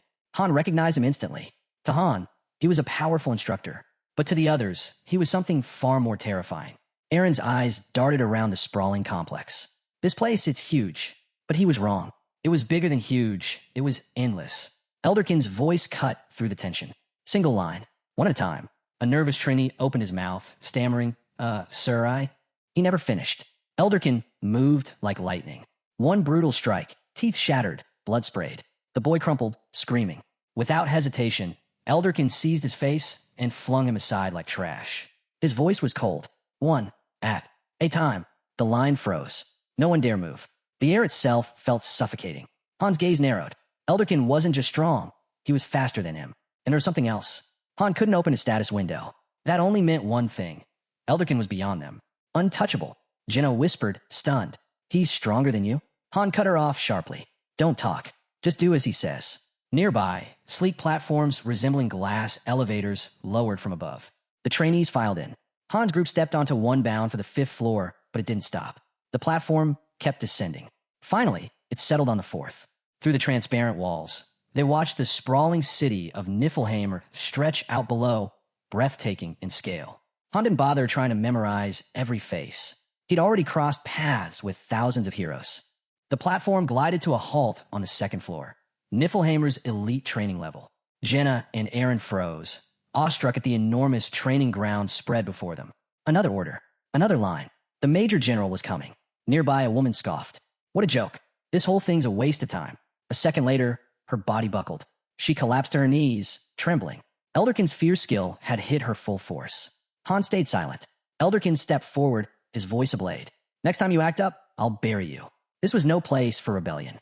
Here, the hierarchy was absolute. Power above, silence below. No one even knew what lay beneath this floor.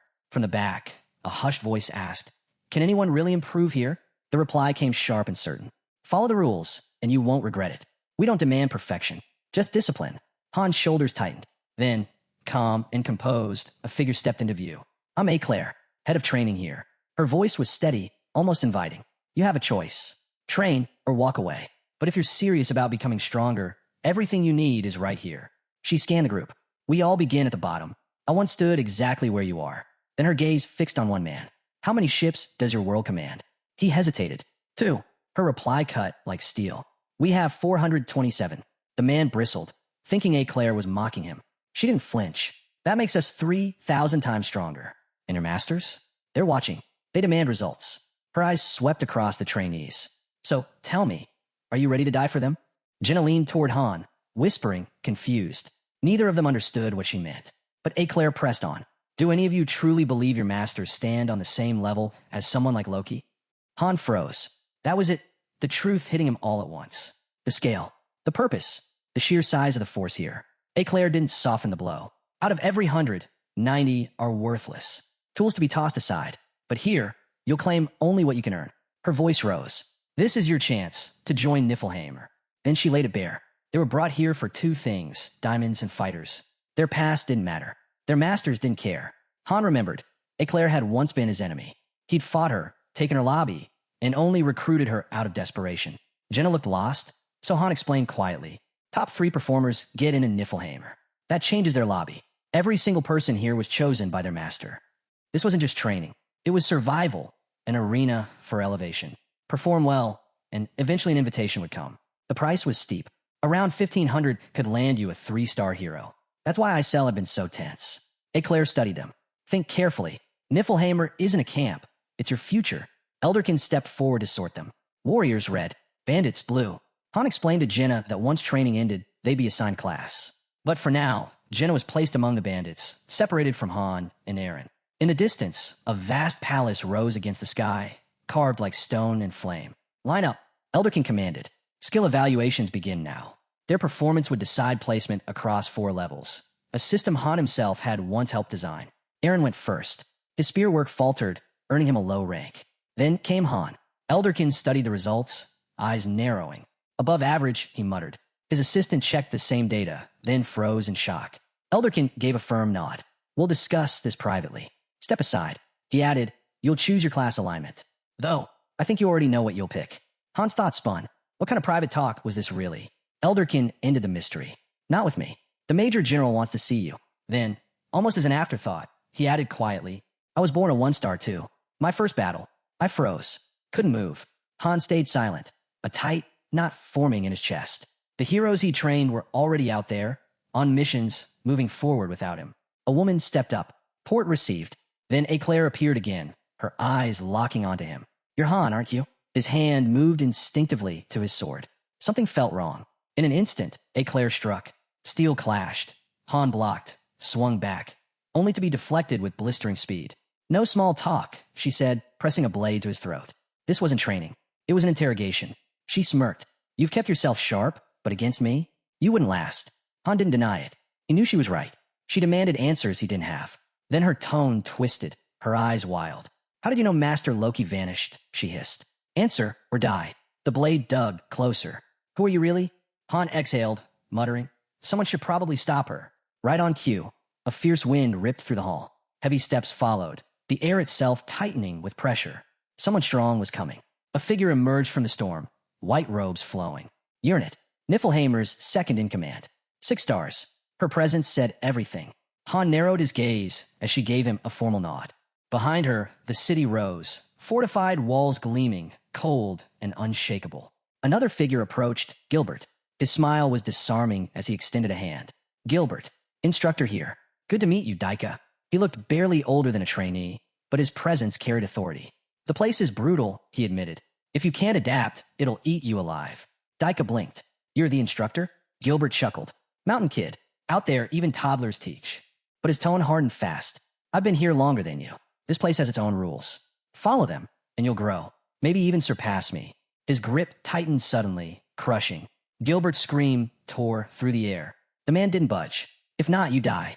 A voice cut in. A young woman approached. What brings you here? The man asked. I need to appoint a new instructor, she replied. He tilted his head. Plenty of ambitious ones showing up lately. He listed 2 candidates, fighters who thrived under pressure. Teams here shifted constantly, alliances forming and breaking in a heartbeat. He recalled a quieter group, moving as one, deadly in their silence. Together, they could dominate. The thought unsettled him. He remembered Ryman. And then, everything ruptured. A violent burst of purple light erupted behind him. A summoning. Heads whipped toward the second floor. A crazed man muttered, "Finally, someone strong." Out of the glow stepped beast-like limbs, lion in form, savage in power. A girl grinned, sharp as a predator's fangs. Above them, a vast structure floated among the clouds. Beneath it hung a shadowed level, detached and alien. A world apart, the scene shifted back to Niflheim. Uranit moved with measured steps, bowing low before her master. Han stood nearby, his neck bruised, blood drying across his skin. "You don't have to rush," he said flatly. She bowed deeper. "I've been waiting for you." Someone turned sharply to Eclair. "You injured the master?" Eclair recoiled, horrified. "No, I didn't know it wasn't." Uranit's gaze slid to Han. "Are you all right?" He gave a short nod. "Worry about her. She's the one losing control." Eclair froze, her body trembling with rage. Uranit stepped closer, her voice low. "Please tell Master Loki I'm sorry. I regret raising my blade. I regret every word." Her voice broke. Tears streaked down her face. "How do you plan to atone?" he asked. Terror overtook her. Hands shaking, she lifted her sword toward her own throat. But Han saw it clearly. She didn't even know who the true enemy was. Uranit rested a hand on her shoulder. "I'll handle this. But not here. This isn't the place." Purple light flared from her body, warm and steady. In an instant, the chaos vanished. They were somewhere else. Quiet. Peaceful. A gazebo stood surrounded by endless flowers in bloom. Golden dishes shimmered on the table, radiating warmth. And as the hero looks around, he remarks that the clear sky must mean they're on the 13th floor of Niflheim. Uranith confirms it, explaining that among the 20,000 residents, only the top 5 rankers and their secretaries are allowed here. She pours him a drink, and as he takes a sip, he asks how she knew it was really him. While pouring her own glass, she explains that only the 13th and 12th floors knew he had not logged in for over 3 months. And since there was no information leak, anyone aware of that fact could only be him. The hero insists that her reasoning is still not enough. She continues, saying that when he vanished, she already suspected he had fallen into Mobius. Only she and her secretary Nisord knew of his presence in this world. Until now, when Eclet also knows. Uranith asks if he would like to see the others, offering to summon them all since they would be delighted to meet him. She mentions that Nahaku is currently away on a mission, while Lydigian and she are on standby. The hero asks about Ceres, recalling that Nahaka handles diplomacy and is often gone, and that Mutin moved his residence outside Niflheim entirely. But Ceres' absence is rare. Meanwhile, Uranith orders Nisord to bring more tea and cookies. Nisord quickly returns, setting the items on the table and bowing respectfully to the hero. He then asks Uranith whether she still resents him, expecting anger for having once used her as a chess piece. Uranith answers that she could never hate him. He never discriminated against them, always gave them a chance, and led them to victory through wisdom and courage. Without him, their city and everyone in it would have perished. To them, he is more than worthy of being their master, Loki. She adds that it is an honor to meet him again, that he looks every bit as brave and noble as she remembered. Uranith then tells him that they have prepared a mansion for him on the 13th floor and urges him to rest there until morning. When he asks about the mansion, she proudly explains that it was built specially for him at the very center of the 13th floor, a magnificent place worthy of him. But the hero declines, saying he is no longer a master and does not need such luxury. Uranith protests, saying she worked hard to prepare it and even arranged a welcome party. He remains firm, saying he will return to the 2nd floor. She slams the table in frustration, saying they cannot go down there. He tells her not to argue. She insists, asking how they are supposed to assist him if he stays below. She reminds him of all that needs to be done and all they must discuss. The hero simply replies that he has training to complete and they can meet once it is over. She suggests dismissing all the current trainees and replacing the instructors, but he waves it off. Frustrated, she complains that the dormitories on the 2nd floor are far too small for him, but he still refuses. She begins to cry, like a child, saying that it is beneath his dignity. He asks what dignity she means, and she insists that he carries the aura of an emperor. He turns to the maid and asks if she can see that too. The maid hesitates, unsure, which makes Uranith glare at her coldly. The hero stands up and announces that he is leaving. He asks Uranith to open a portal discreetly so that no one notices. She complies, opening a shimmering gate to the 2nd floor. As he steps forward, he tells her she has done well in his absence and asks whether she still regards him as her master. After a moment of silence, she answers softly that she does. The hero smirks. Suddenly, the ground trembles and a powerful voice roars, demanding to know where the master is. Uranith calmly remarks that Lydigian must have sensed his presence and is breaking through the barrier. She adds that she never told him anything, but that Ledigian has been the one most eager to see him. She warns that there is no time. Ledigian may be calm normally, but once angered, he is uncontrollable. The hero steps out of the portal and finds the surroundings busy, everyone immersed in their duties. Realizing no one notices his arrival, he concludes that Uranith must have cast an illusion over the area. A gray-haired girl appears behind him and tells him that if he is looking for his companions, they are this way. The hero looks at her and asks why she followed. She answers that it is for his safety and that anyone daring to touch him will pay the price. The hero glances at her and mutters that he would crush their spine himself. Looking at the scene before him, he can think of only one thing. He wants to go home. Above, the city hovered high in the sky, its lower tiers sealed behind ornate bars. Han lay on a wide bed in a quiet room, thoughts drifting back to Uranith. He couldn't deny it. She had done her job well. Technically, this was the intern dorms, but his room? It sat on the faculty floor. He'd originally been assigned to the 4th floor. That was, until the room mysteriously caught fire. Now, adjusting his suspenders, Han finished his outfit just as a maid entered. "Need help?" she asked, then added softly. "You'd be more comfortable on the 3rd floor." Han shook his head. "No, and don't tell anyone who I really am." She nodded. "I'll stay close, just in case." Descending the grand staircase, Han spotted Jenna waiting at the bottom, bright as always. Aaron stood next to her, drained and lifeless. Han knew he hadn't slept, but still offered him a quiet smile. Jenna spoke first. "Already talked to the girls. This place is unreal, full of monsters in human form." She leaned closer, her voice dropping. "They say Niflheimer has never lost a fight." Han understood. She was talking about duels between masters. This place truly felt untouchable. No fear, no rivals. "Do you want to reach the top?" he asked. Jenna gave a small nod. "I'm heading back. The others are waiting." Aaron agreed. Han didn't say it aloud, but he knew the truth. Reaching the top meant one thing, being sold to Niflheimer.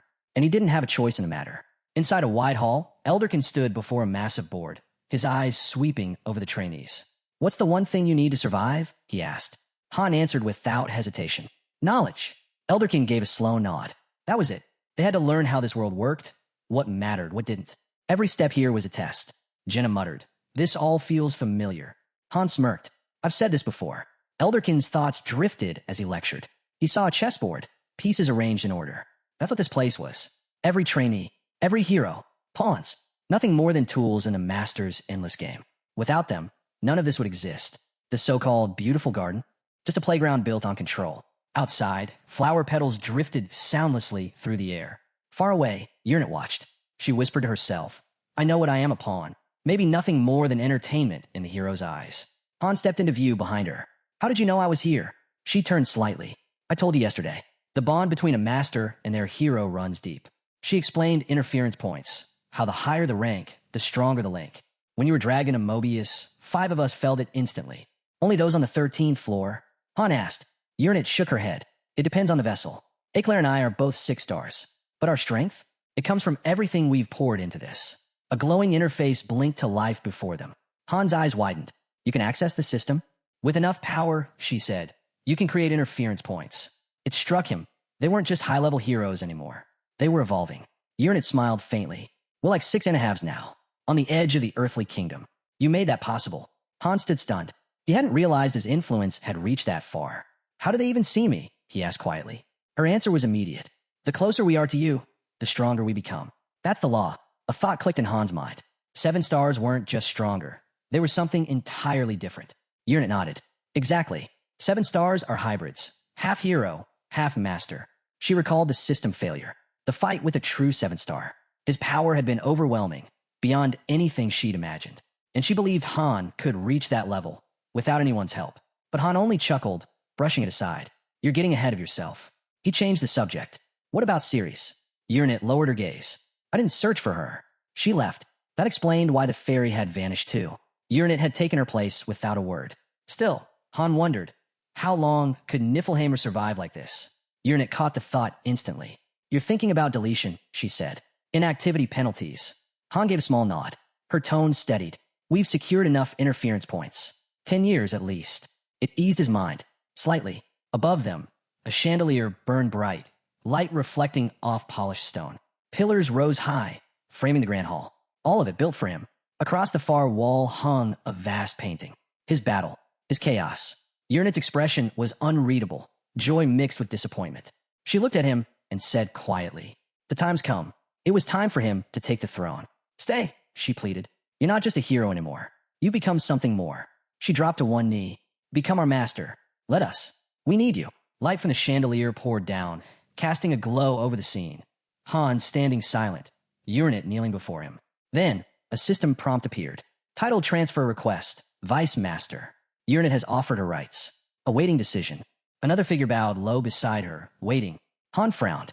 "I'm not a master anymore." Uranus smiled softly. "You'll have our full support. Tonia will be protected. Everything taken care of." She stepped closer, confidence shining. "So, will you accept?" Han didn't hesitate. He pressed no. Uranus froze, blinking in disbelief.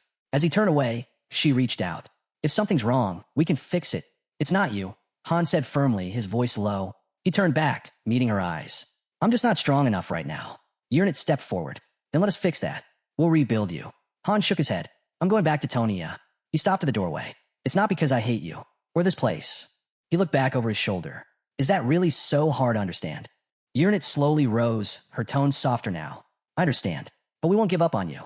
She hesitated, then asked quietly, "What if you can't go back to Earth?" Han stilled, eyes fixed on the curtain ahead. "If that day comes," he murmured, "I'll do whatever you ask." A faint glow shimmered behind him, carrying the weight of farewell. Then, a sharp voice broke the silence. "What trick are you pulling now?" Uranus didn't move. She stepped aside, revealing another Han, an exact replica. "I decided training would be wasted on the real master," she explained. "So I fused several spells. This double will take his place. Even his team won't notice." A brunette frowned. "You're really using a double? Time's running out. We can't waste a second." She glanced at Han. "Right." He hesitated, then gave a short nod. "Fine. Just make the time count." Elsewhere, in front of a weathered building, a blonde figure stood bloodied, spear clenched tight. His team was surrounded by knights. One of them froze, sweat running down his face. He hadn't seen the ambush coming. Han spun toward Eren. "What are you doing? Move. Take them down."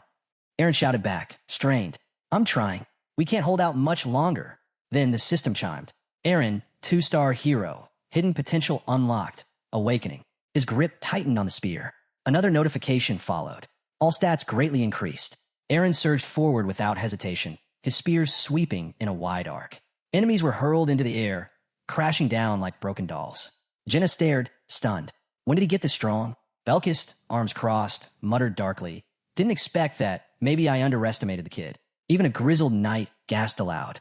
"Eren!" someone shouted, pulling him back from the haze. His eyes widened, chest heaving, the rush fading from his body. Han gave him a small, knowing smirk. "Not bad." Tears welled in Eren's eyes as he cried out, "Teacher!"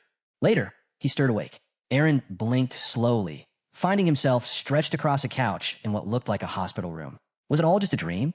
Across the room, a man droned on at a podium. The audience, serious faces in suspenders, sat stiff, locked on every word. Beside him, Jenna had slumped over, sound asleep, drooling on her notes. Han sat with arms crossed, clearly irritated, glancing sideways. Eren stared at him in silence. Something in his chest clicked. Quietly, he turned back to his desk. Neon lights flickered in the hall outside. The brunette called for order, telling everyone to stay in line. Han studied their uniforms. They're definitely from a main building. But he stopped when a maid appeared at his side, bowing low. "Master." She gestured to a massive door, ornate, etched with the image of a goat. "This elevator is restricted to high-ranking personnel only. It connects all 13 floors and leads directly to Lady Uranus' garden." The elevator began its descent. Rooftops and glowing squares embedded in the walls passed them by. At the bottom, a grand structure awaited. Domed roofs rising over a courtyard blanketed with blooming yellow roses. Inside, a blonde mulled over the idea of sending 1 million diamonds to the city. Han, calm as ever, sipped his tea. "Don't interfere with the others. Let them handle their own affairs." Uranus turned aside, brushing her eyes with the back of her hand. "I'm not sad," she murmured. "I'm moved. Watching you push yourself. Growing without leaning on us." Han glanced at her. "So that's what you want? For me to stop relying on you altogether?" Her face lit up in a smile. He leaned back slightly. "Good, because I was about to ask you for a favor." Her eyes narrowed. "Really now?" He leaned closer, then gently pushed her face aside. "I'm uneasy. Just give me some space." The scene shifted. Harsh terrain spread out before them. Jagged, rocky, unforgiving. The brunette crouched low, brushing her fingers across the ground. "Black iron," she said. "Harder than steel." Deep gouges tore across the surface, sharp, violent cuts. Only one person could leave scars like these. Han drew his sword, stepping forward to inspect the cracks. The one who did this, he muttered. He's so skilled, for a second I thought it was a system glitch. The name echoed in his mind. Redigen, the one he'd been waiting for. Then the system confirmed it. Hero detected. Redigen, arrival confirmed. A scarred man raised his head. Han's memory stirred. Redigen, born a 2-star. But among thousands, he had always stood brightest. They summoned him, someone whispered. Han's grip tightened. So this is our real first meeting. Redigen stepped forward, driving his sword into the earth. Back then, I helped you grow, he said, lowering his head. This time I'll do it again. But now you're the master. Before Han stood the most flawless sword master he had ever known. Yet something felt wrong. Han narrowed his eyes. He couldn't sense anything. No aura. No presence. Just stillness, like staring at a lifeless statue. And then it struck him. This was it. Pure serenity. The peak of self-discipline. Redigen stared into the blade. His reflection gazed back, unmoving. Sword and body, perfectly one. The brunette gave a nod. Go on. Insert it. The scarred man stepped closer. Have Redigen's methods changed? Redigen's voice was calm. Your unit should have already given you access. Check for yourself. The system lit up his profile. Hero, Redigen rank, level, 99 class, sword master. Strength, 10 out of 10. Intelligence, 10 out of 10. Health, 10 out of 10. Agility, 10 out of 10. One skill remained sealed, hidden beneath the maxed heavenly sword spirit. Han studied the screen. At first glance, it looked no different from a level 1 hero. Then it hit him. Redigen had done it deliberately, locked himself at base values. And yet, he cut through black iron like nothing. Han smirked. Perfect. That's all I needed to see. Redigen gave a small nod. I'll follow your lead. A system alert flashed. Berserker mode activated. Hero, Han rank. A red aura exploded around him. We're going all out, the brunette declared. Han's card appeared. Name, Han rank, level, 20 BXP. 58/160 class, beginner. Strength, 55 plus 10 bonus. Intelligence, 0 minus 10 modifier. Endurance, 31 40 seconds plus 10 bonus. Agility, 49 of 310 plus 10 bonus. Skills, Sword and Shield Mastery, LV 8. Insight, LV 5. Fire Detection, LV 3. Pain Threshold, LV 4. Composure, LV 5. Berserker, LV 6. Indomitability, LV 1. Dragon Slayer, LV 1. Stealth Movement, LV 1. Horseback Riding, LV 1. Han shot forward, the ground splitting beneath his feet. Their blades clashed, sparks scattering. Han spun into a crushing strike. Redigen didn't even move. Blocked with ease. Again, Han pressed forward. Again, Redigen parried, clean, flawless. No waste. No openings. Every swing Han made, Redigen brushed aside as if it were nothing. Not just strong. Faster, sharper, precise beyond measure. Han lunged. 3 steps. Redigen answered with 1. Red light burned in Han's eyes. And still, I can't reach him. Then, suddenly, Redigen knelt. I apologize for raising my sword, he said softly. Han scoffed, frustrated. Cut that out. Apologizing just pisses me off. Redigen closed his eyes. Of course, if you were at my level, it wouldn't look so one-sided. Han laughed bitterly. This is my limit. Pathetic, huh? You could have been a monster if you'd wanted to. He paused. You were the most gifted hero I ever had. Redigen chuckled. Your inter could have reached level 10 in basic ball control. I barely hit 7. Han shook his head. The only reason I never broke past the cap was my class. Thought it was a system bug at first. Redigen gave a respectful nod. To be praised by you, it's an honor. But if raw talent was enough, someone else would be standing here instead of me. Before he could finish, the brunette cut in. I agree. Energy sparked as a shield formed along his forearm. I might not match Redigen in every stat, he said, but in power, we're equals. All 5 of us. One-on-one, it's anyone's fight. Han's aura ignited again. Berserker mode flaring to life. Then keep going, Redigen, he growled. I'm not done until I've had enough. Elsewhere, in the cafeteria, a girl scanned the room, leaning toward Aaron. Hey, you notice something off about our brunette friend? Aaron, mid-bite, blinked. Like what? She nodded toward him. He's been distant, watching everyone, but not really part of it. Across the hall, a long-haired man stood, puffing his chest. No warrior here can match me, he boasted. Training with these clowns is pointless. Is there even anyone remotely talented in this dump? A red mohawked trainee snorted. You fighting, or just barking? Before either could make a move. Smack! Smack! Han dropped them both with one hand. Aaron didn't even put his fork down. Honestly, that's just business as usual. A girl with a ponytail stormed in, fury in her voice. What do you think you're doing? You want to get kicked out? Because that's exactly how. She pointed at the two sprawled on the floor. No, trainee on trainee fights. You've got issues, settle them another way. One more stunt, and you'll regret it. Jenna suddenly stood. Han hasn't done anything wrong. The blonde turned sharply. Then what are you even saying? A bald trainee stepped up with a smug grin. Perfect. Only one way to prove yourself, battle. He jabbed a finger at Han. Come at me. I'll crush you with one finger. 1 second later, crack. His arm hit the table, crushed in a single arm wrestling slam. Han didn't flinch. Aaron looked on, deadpan. I really don't get what my red-haired girlfriend's so upset about. This is just how Han always is. Back on the battlefield, winds tore through the rocky terrain. Redigen stood tall, poised like a legend carved in stone. The brunette dove from above, fury in every strike. Yet Redigen met him with effortless calm. Han blinked. That wasn't a parry. Why wasn't he countering? Again Han attacked. Harder, faster. Again Redigen blocked. No follow-up. No retaliation. Something had changed. Steel rang as they clashed, but Redigen's thoughts wandered. Statistically, he was the top 1%. 10 abilities tuned to perfection. Cold-blooded, berserker, indomitability. The synergy was unmatched. His value? At least 5,000 diamonds. He'd pay that without hesitation to hire someone like himself. Smash! A blade slammed against the side of his head. Redigen staggered, eyes wide. This guy's value couldn't even be measured. His gaze sharpened as he leveled his sword, its edge hovering at Han's throat. Holding the blade steady, he spoke low. Only real players know what it means to lose. He stepped back, voice steady. Fight me again, because in this city, I've never lost a true match. Steel clashed against steel. Sparks flew as the two locked in another brutal exchange. Han's mind wandered even as his body moved. He thought back to every battle he'd ever fought. No matter how powerful his opponents had seemed, none had ever truly pushed him. But this was different. His sword was not from his hands. Redigen stood tall, unshaken, completely in control. Han was used to crushing weaker foes. This time, he was the one being crushed. Redigen caught the disarmed blade midair. His eyes lingered on Han. Even in the short time, he said, "You've almost reached average proficiency. A little more effort, and you'll be there." Han chuckled, breath uneven. "You're a monster. Nothing like anyone I've faced." His gaze sharpened. "What about the power sword? Last time, you used a smooth one. Didn't seem to hold you back at all." Redigen didn't bother with words. Instead, he flicked a blade toward him. "Why don't you find out? Guess what I brought this time?" Han caught the spinning sword midair. He swung, only for it to cut the air without leaving so much as a scratch. Just as he thought, his strength, 40 out of 100, wasn't enough. He lunged forward. Redigen parried effortlessly. "Strength alone doesn't mean your strikes will land," he said, calm as ever. Reclaiming the weapon, he tapped a hand against his chest. "Even if someone slashed me here with a sword rated at 10 strength, I wouldn't even flinch."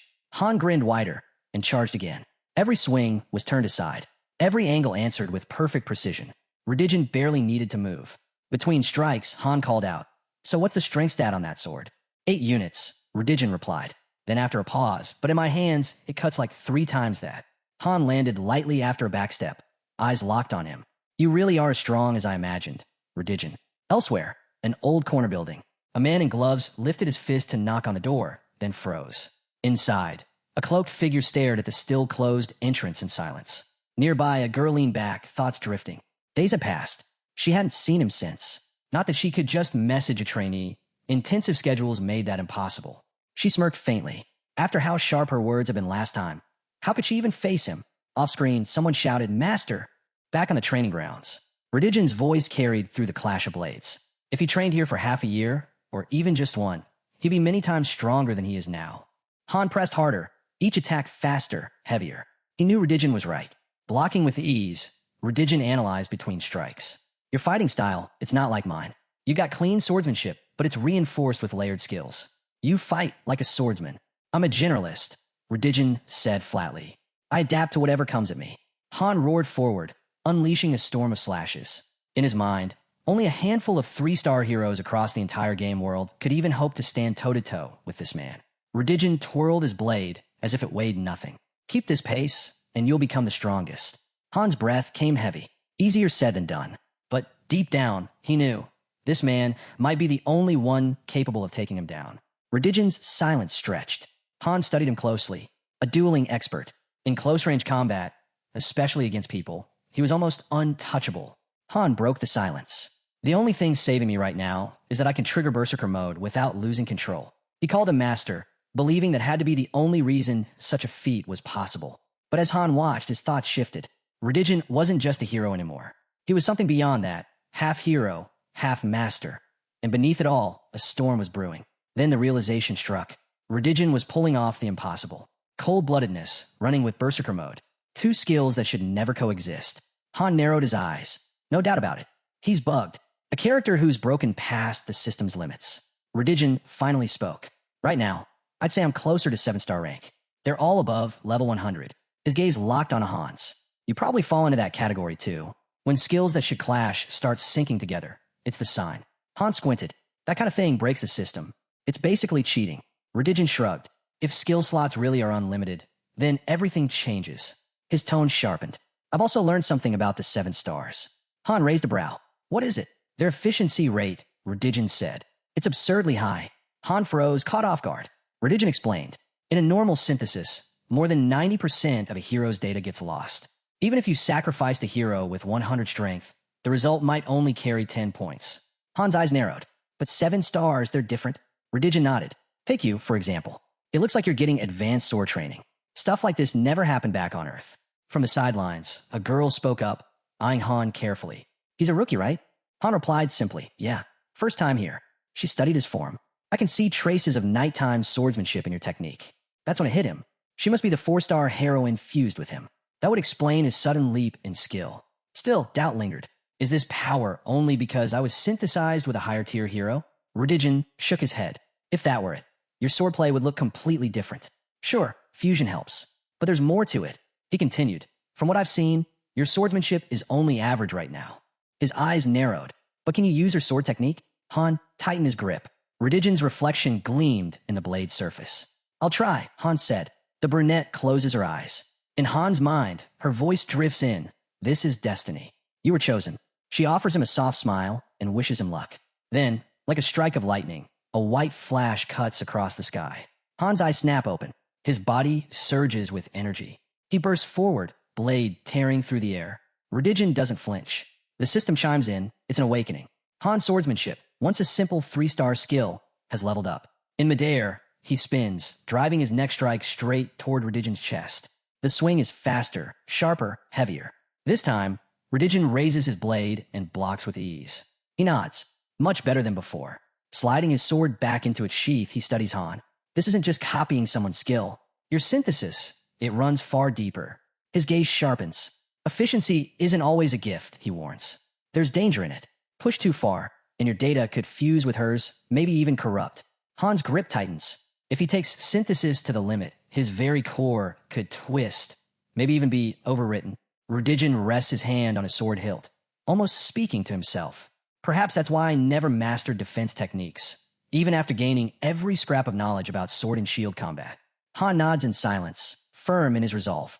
He has only one goal, to unite blade and body until they move as one. Just then, a maid arrives, balancing a tray stacked with food. She quickly sets a table, arranges the dishes, then bows gracefully. Lunch is ready. The fighters glance at each other. Han nods. Yeah, let's eat first. Redigen agrees with a quiet nod. The scene shifts. Now on the 18th floor, a dark, narrow corridor lit by faint light. A system prompt hovers above. Mission type, research. Objective, survey the area. The blonde teammate calls to the girl beside him. Cover my flank. Without hesitation, the squad locks into position. A red-haired warrior lunges ahead, spear cutting through a knight in a single strike. Bennick, the team leader shouts. Take out the ones behind cover. Anin, the blonde, scans the field. These knights are skilled. Stay sharp. I know. She shoots back, never losing focus. Suddenly, a sharp command cuts through the chaos. Everyone down. The squad freezes.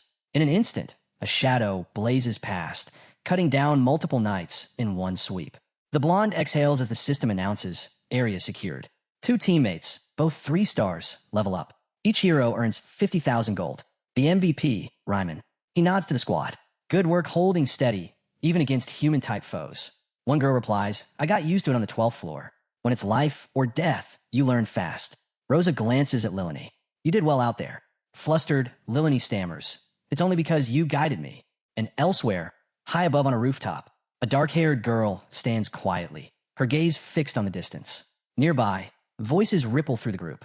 Group 3 was sent straight to the second floor right after arriving. Another voice cuts in. Then we'd better step up if we want to follow.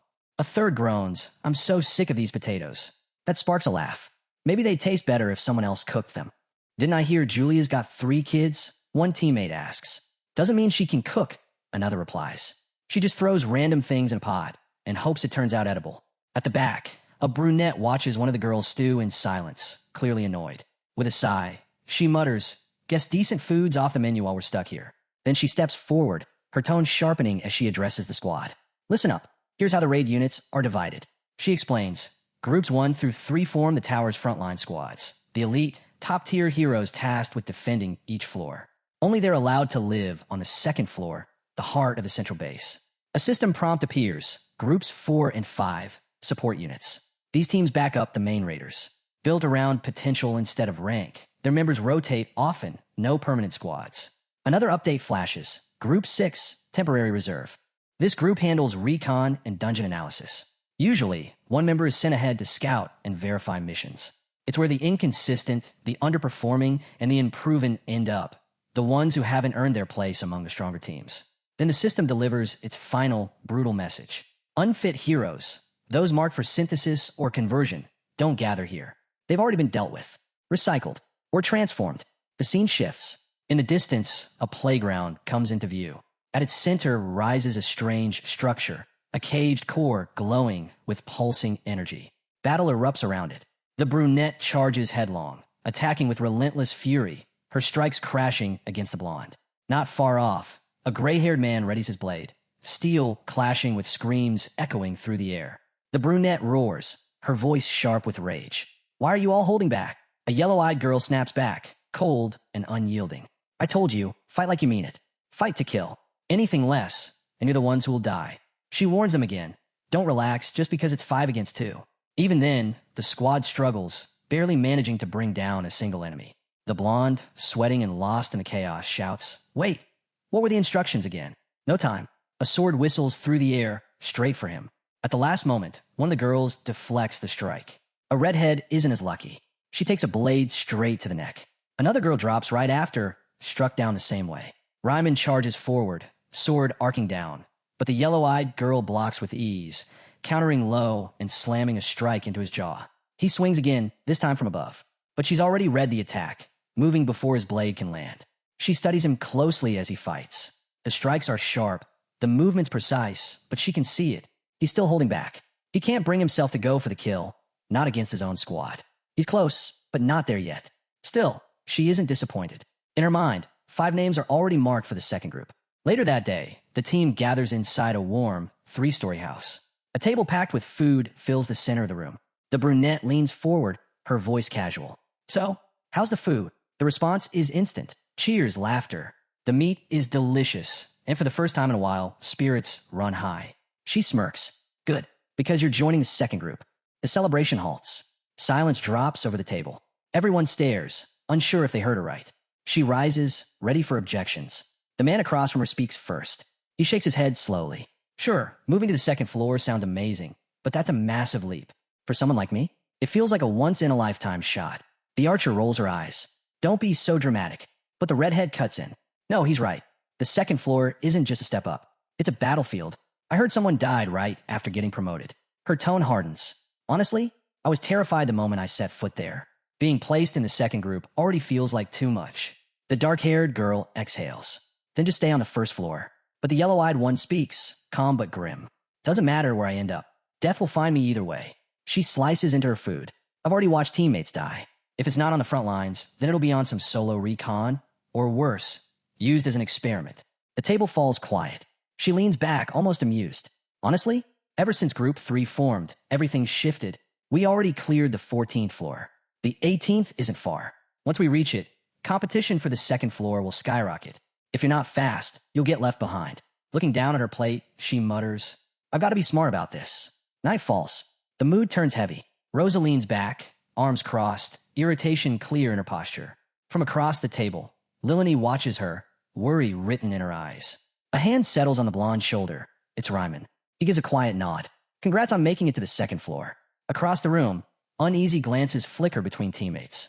Far away, beneath drifting leaves, a warrior with no eyes sits in stillness. Then the system voice cuts in.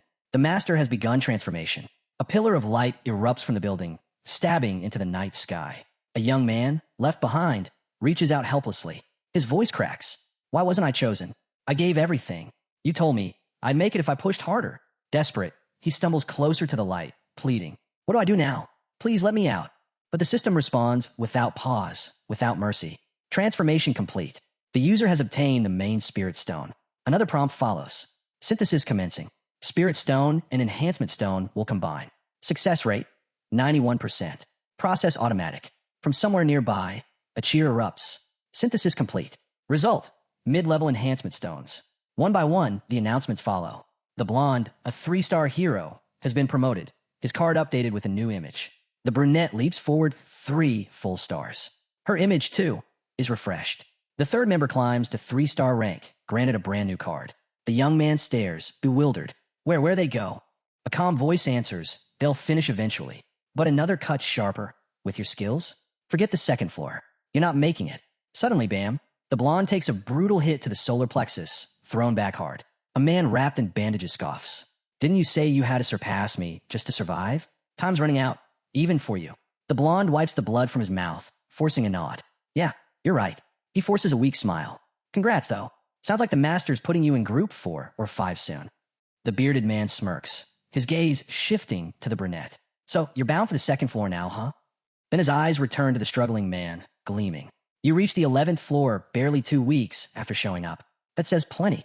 The man lowers his gaze, but the bearded one only grins wider. Outside, the battlefield stretches across rocky terrain, jagged stones shattered underfoot. Weapons of every color clash in furious rhythm. At the center, Reorganizing absorbs each strike from his master without flinching. Nearby, Han watches, a grin tugging at his lips. In his thoughts, he knows, once he reaches level 10, his secrets won't stay his own. A chessboard forms in his mind. A voice speaks. If basic weapon proficiency is the battlefield, then intermediate proficiency is war. A pawn slides forward. Another voice responds. At this stage, it's not just about attack. It's about control, claiming ground while striking the enemy. A knight leaps into position. This is the essence of intermediate mastery, the opponent says.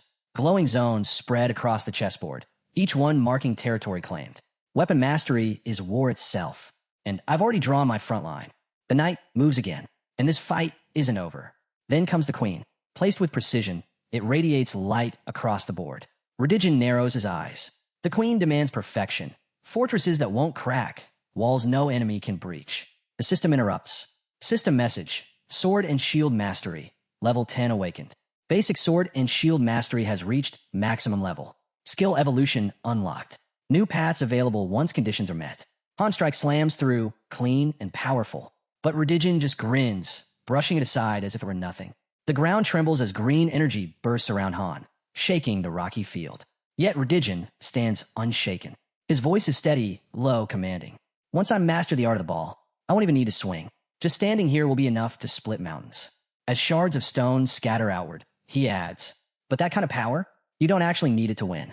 Above, the sky roars. Thunder cracks as Han clenches his fist beneath a storm of endless strikes. This isn't what I wanted, he mutters. I never planned on stepping into expert class. His eyes flick toward Urinate, waiting at his side.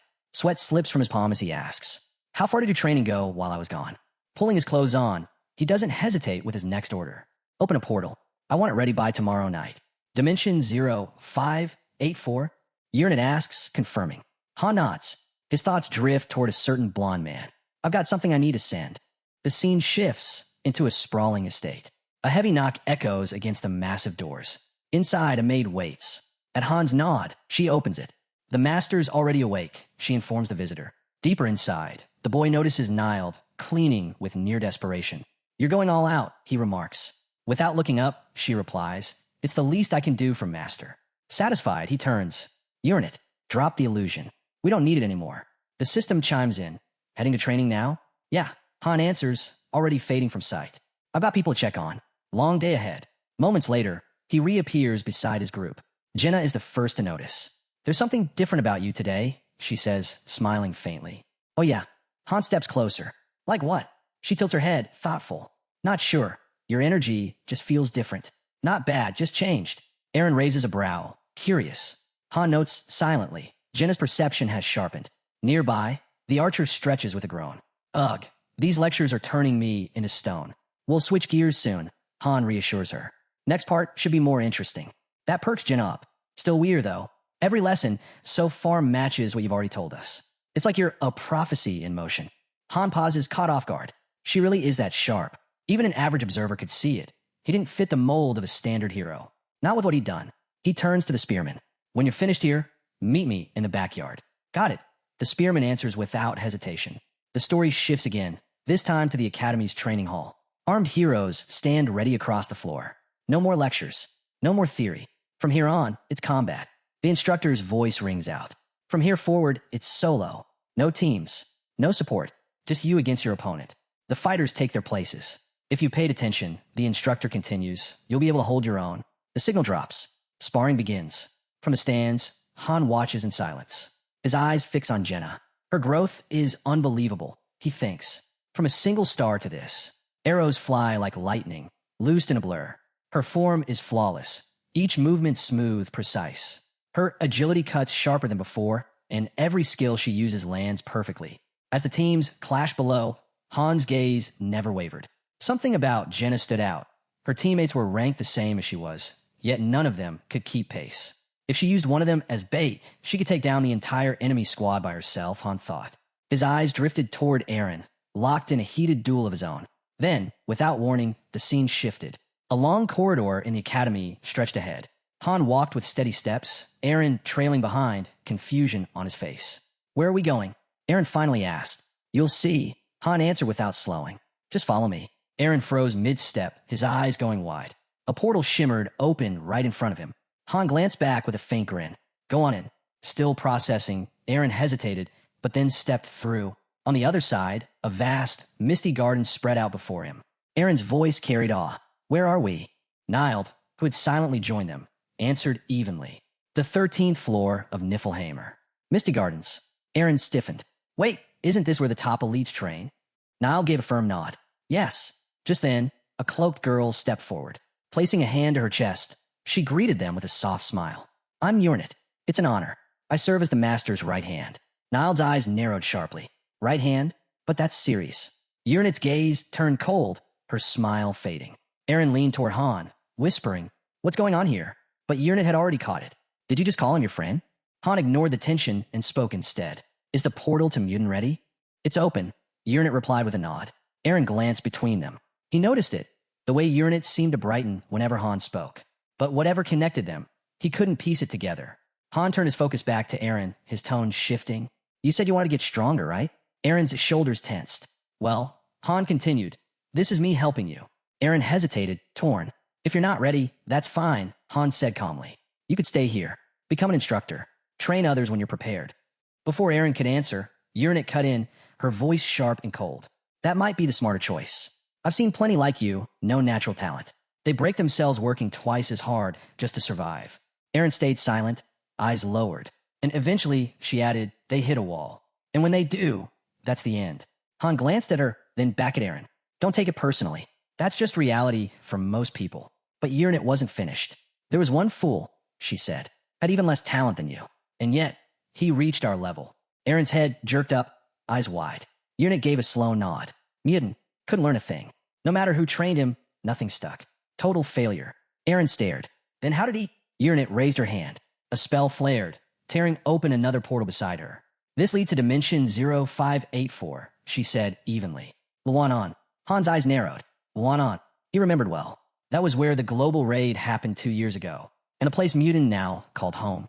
Urnit's gaze lingered on the swirling gate. That place is draining his life away, little by little. Niall stepped forward, eyes closed as if bracing herself. Many followed Mutant there, hoping to learn from him. None of them returned. Han didn't hesitate. They all died. Aaron froze.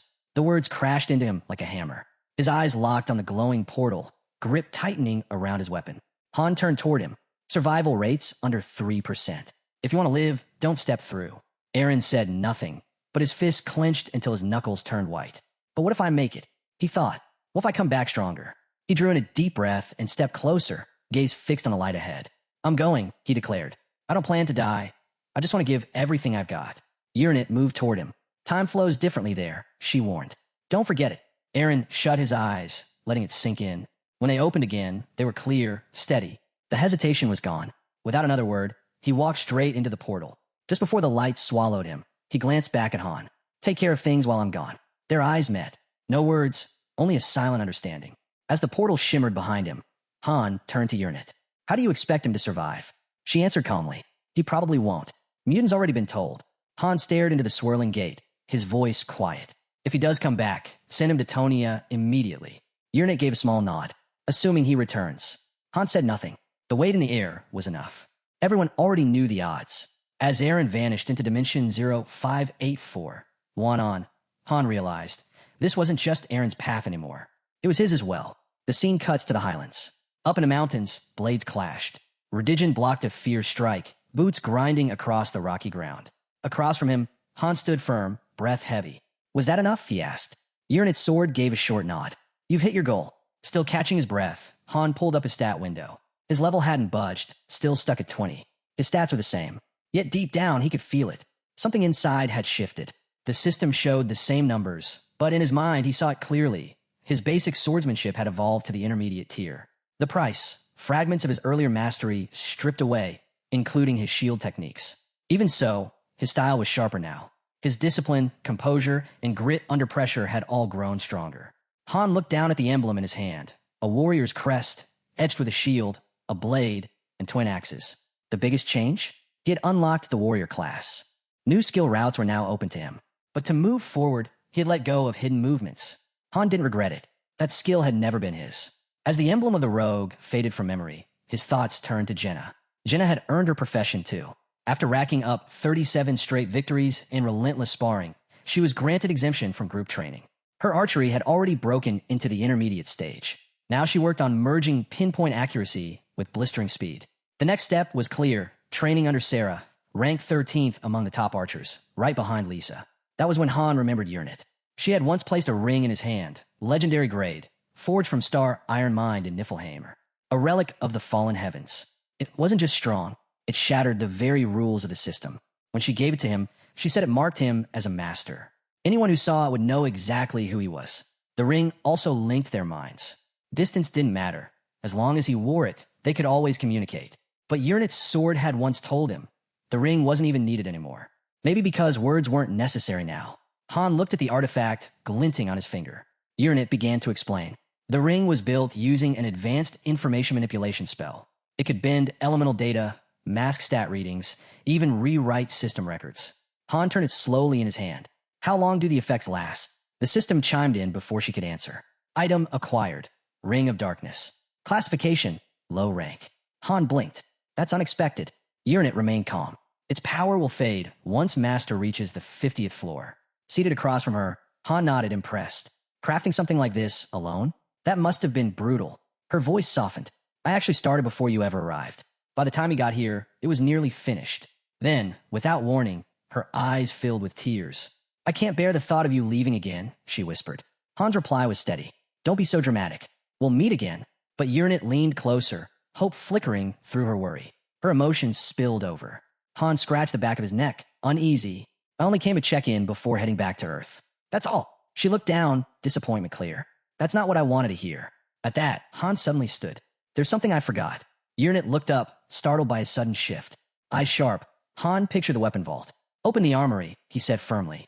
Then he glanced at her, his intent clear. I've decided. I'm taking a weapon from Niflheim. The scene shifted to the tower's legendary armory at its very summit. Han stepped inside, Uranit by his side. Rows of weapons stretched endlessly before them. Swords, axes, spears, all gleaming with power. He paused before one, a premium-grade steel sword, forged from high steel by a unique method. But before his hand could reach it, Uranit's voice came from behind. That's too ordinary. It doesn't suit you at all. Come with me. They walked deeper, down a long corridor, until they stood before a massive door carved with the image of a ram's skull. Uranit stopped, turning to the man behind her. She raised both hands toward the massive door. The etched magic circles lit up, humming with power.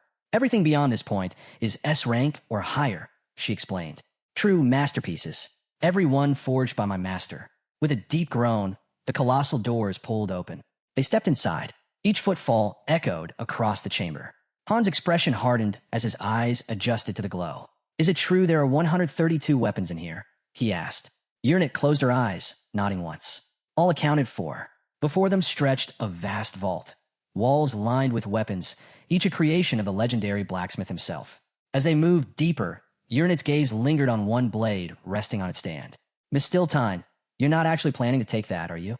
She explained its power, how no defense, no matter how strong, could withstand its piercing edge. A weapon built for tower ascension. A system prompt appeared, listing Miss Stiltine's stats in glowing script.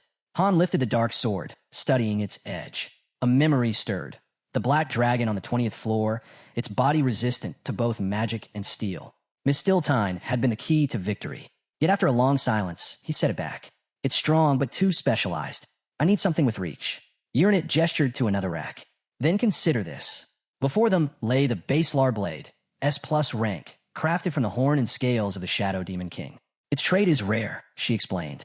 True physical penetration. No defense, armor, scales, or enchantment can block it. Han reached for it, fingers brushing the dark edge. His eyes narrowed. This might be the one. But after a moment, he shook his head. It's useless against magic. That makes it a liability. I need balance. Urnit stepped closer, pointing to another stand.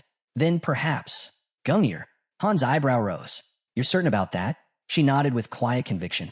You don't need spear mastery to wield it well. Han studied the weapon, thoughtful. It's compatible with Bryanac's early model. If it works, one throw could wipe out dozens. Pride warmed Urnit's voice.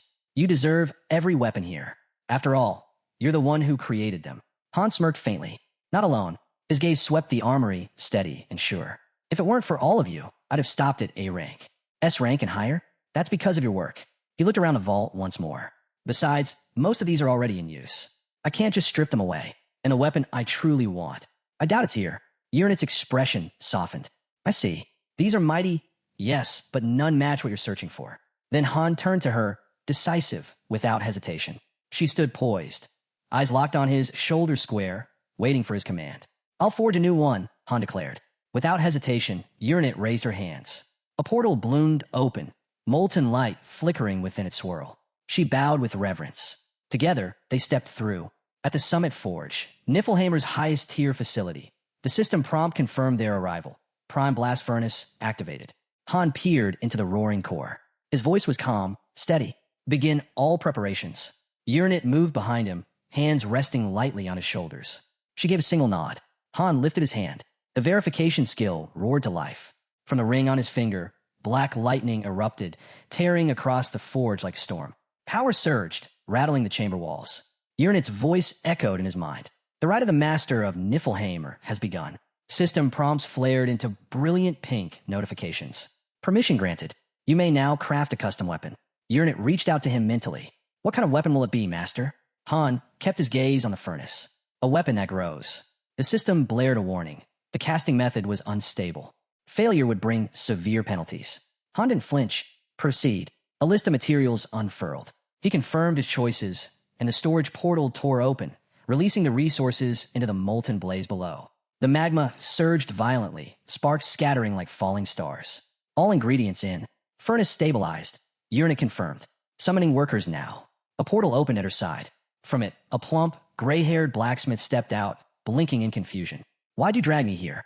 The master isn't. His words froze. There stood a boy, calmly watching the system prompts unfold. Recognition struck him like thunder. His breath caught. His voice failed. Urnit broke the silence.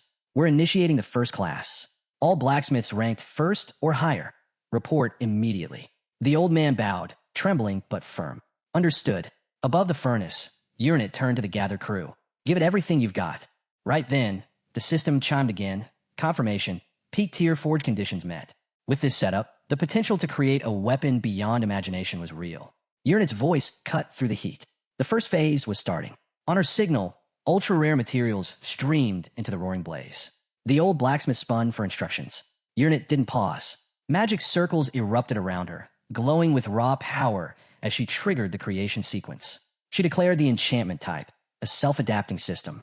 The weapon would scan its master's combat style in real time and evolve to match it. The blast furnace and processor roared to life.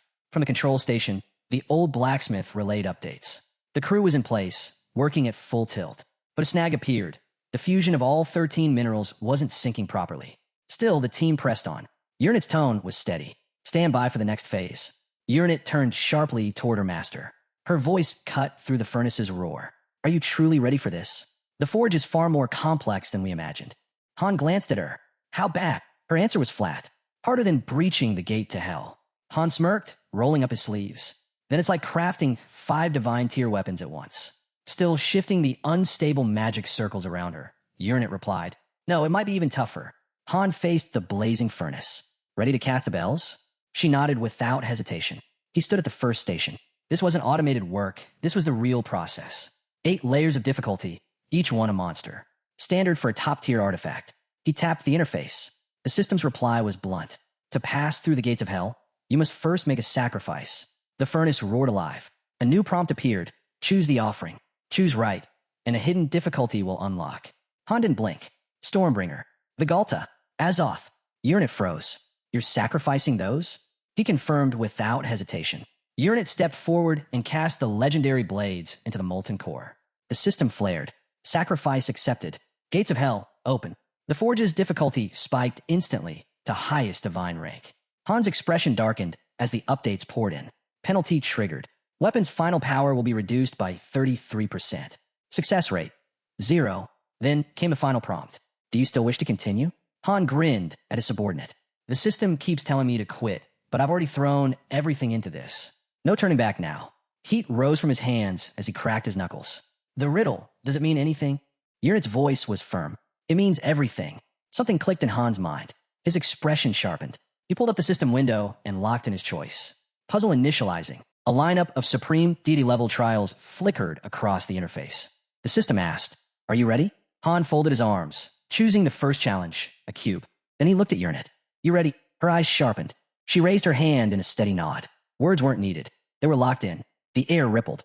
Out of nothing, a cube spun into existence, twisting and shifting on all sides. The system chimed. Puzzle initiated. 27 by 27 cube. Nightmare mode. Penalties enabled. Han didn't flinch. His gaze locked on the artifact, fingers flying over the console. He broke the cube down, spinning, rotating, reassembling piece by piece. Then came the warning. Penalty activated. Blindness. Darkness slammed down. Still, Han didn't pause. His hands moved with precision, as if guided by instinct. 3 left, 2 right, 5 up for down, 2 left, 1 right, 2 up, 8 down. Minutes bled away. Click. The cube locked into place. System prompt. Puzzle complete. Time, 14 minutes. Accuracy, 100%. A blinding surge of energy burst out from the cube, blasting straight into the furnace. The system responded instantly. The eternal flames of hell have ignited the first blast furnace. Uranet pressed forward, weaving a vast network of magic circles and locking them together. Interference points aligned perfectly. With a sharp command, she declared the processing plant ready. Han didn't waste a second. The next challenge appeared. A rhythm game, cranked to hell difficulty, penalties stacked high. A glowing synth board materialized before him. Objective: land a 128-note combo. He jumped in without hesitation. Fingers flew. The melody thundered. Accuracy flawless. Perfect score. Trial cleared. The system rolled on mercilessly. Next game, Tetris. Same brutal settings. Same blindness. Darkness fell. Han didn't flinch. Block after block. He stacked them with precision. Lines cleared clean, combo after combo. 15 in a row. System prompt. Hell mana detected. First furnace fully charged. Then came pinball. Triple speed.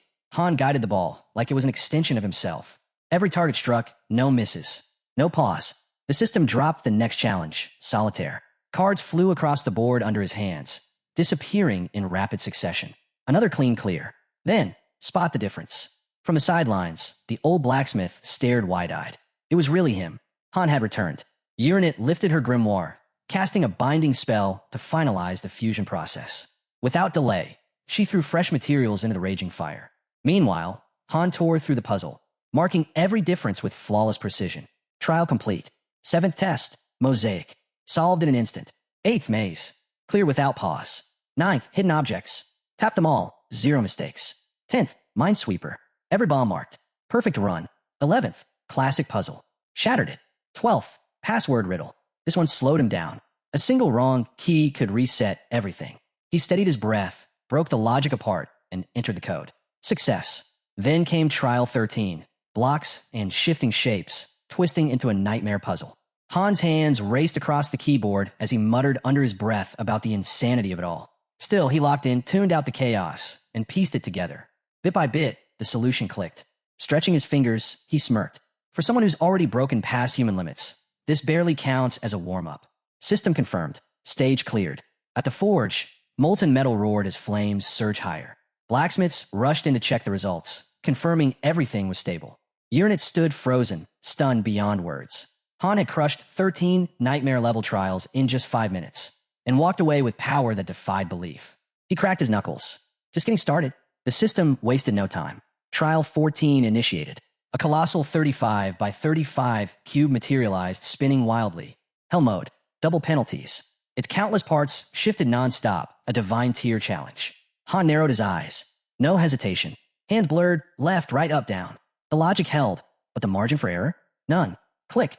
The cube locked into place. System prompt. Challenge cleared.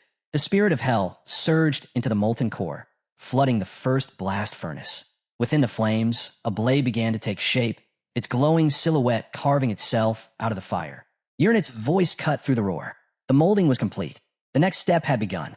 Trial 15, Labyrinth. Timer, 30 minutes. The minutes bled away. System prompt. Trial complete. The first furnace in history now burned with eternal hellfire. Enchantment arrays spun alive around the blade, weaving regeneration, mastery, and raw lethality into its form. Before Han could draw breath, 2 alerts crashed across the interface. Trials 16 and 17 begin. A twin trial. A 100 by 100 find the difference, paired with a massive mosaic. Both at once. Han blinked. 2 at once. Grinding his teeth, he threw himself into the challenge. One screen, hunting microscopic differences. The other, snapping mosaic tiles into place at impossible speed. This shouldn't even be possible, he muttered. And yet he pulled it off. The sky cracked open, red lightning splitting the heavens. New enchantments poured into the blade. Self-growth, judgment through nature, and crushing offensive power. Han's breath grew ragged. His strength was nearly gone. But the system had no mercy. Trial 21, Rhythm Game, 7 keys. This is bad, his vision blurred. Focus slipped. Then, from the molten pool, the sword's handle began to rise. System prompt. Weapon forged. Rank. Immortal. Curse. Wrath of Hell. Uranus lifted her grimoire high. Reveal yourself, she commanded. The pages turned on their own. A vast, unseen presence swept through the forge. With closed eyes, she whispered, "This is the final spell." Behind her, Han staggered, barely keeping upright. The system delivered its decree. Final phase initiated. Every single riddle, puzzle, and trial merged into one colossal challenge. Time limit, 5 hours. System windows burst open across the interface in a storm of light. Han didn't hesitate. He plunged in, hands flying over multiple keyboards, tackling one problem after another without pause. As answers fell, a glowing blue magic circle flared beneath the sword. He pressed on. Keys clacked. Equations streamed through his mind. A green circle ignited, then orange. His body screamed in agony, every muscle burning, but he refused to stop. A purple circle flared, swelling with raw power, summoning everything left within him. Han lifted one trembling finger and struck the final key. A flash of blinding light ripped through the forge. System prompt. 3-star Bifrost successfully forged. Han collapsed to the ground, drained beyond measure. Behind him, Uranus shut her grimoire with shaking hands. Her breathing came in broken gasps. Flat on the ground, Han turned his head toward her. Did I mess it up? She shook her head slowly, a faint smile tugging at her lips. No, look, before him floated a black blade. The Bifrost. Its rank unknown, born from the eternal flames of hell. A weapon with no limits. A blade that could grow without end. 3 system notes followed. Han's eyes narrowed. Why is this linked to the proof of the fallen heavens? Uranus lowered her gaze, voice barely audible. She admitted the truth. She'd been afraid he might leave. That was why she slipped in one last enchantment without telling him. Han froze, stunned. Her words spilled out. The blade now carried the power to cross dimensions and summon weapons directly from Niflheimer. Slowly, he rose and gripped the sheathed sword in his hands. He'd never seen anything like it. Never even heard of enchantments with this kind of reach. Eyes fixed on the weapon, he muttered, "This blade, it's on a whole other level." From behind him, Uranus's dry voice cut in. "You're good at everything, except planning ahead." Han smirked, dismissing her with a grin. "You kidding? I can see the future." His cloak rested on the ground as Uranus stepped closer. "Can I follow you out of Niflheimer?" she asked quietly. If something happened to you, I'd be left alone. Han inspected another sword, testing its fit for the sheath. But Uranet's warning followed.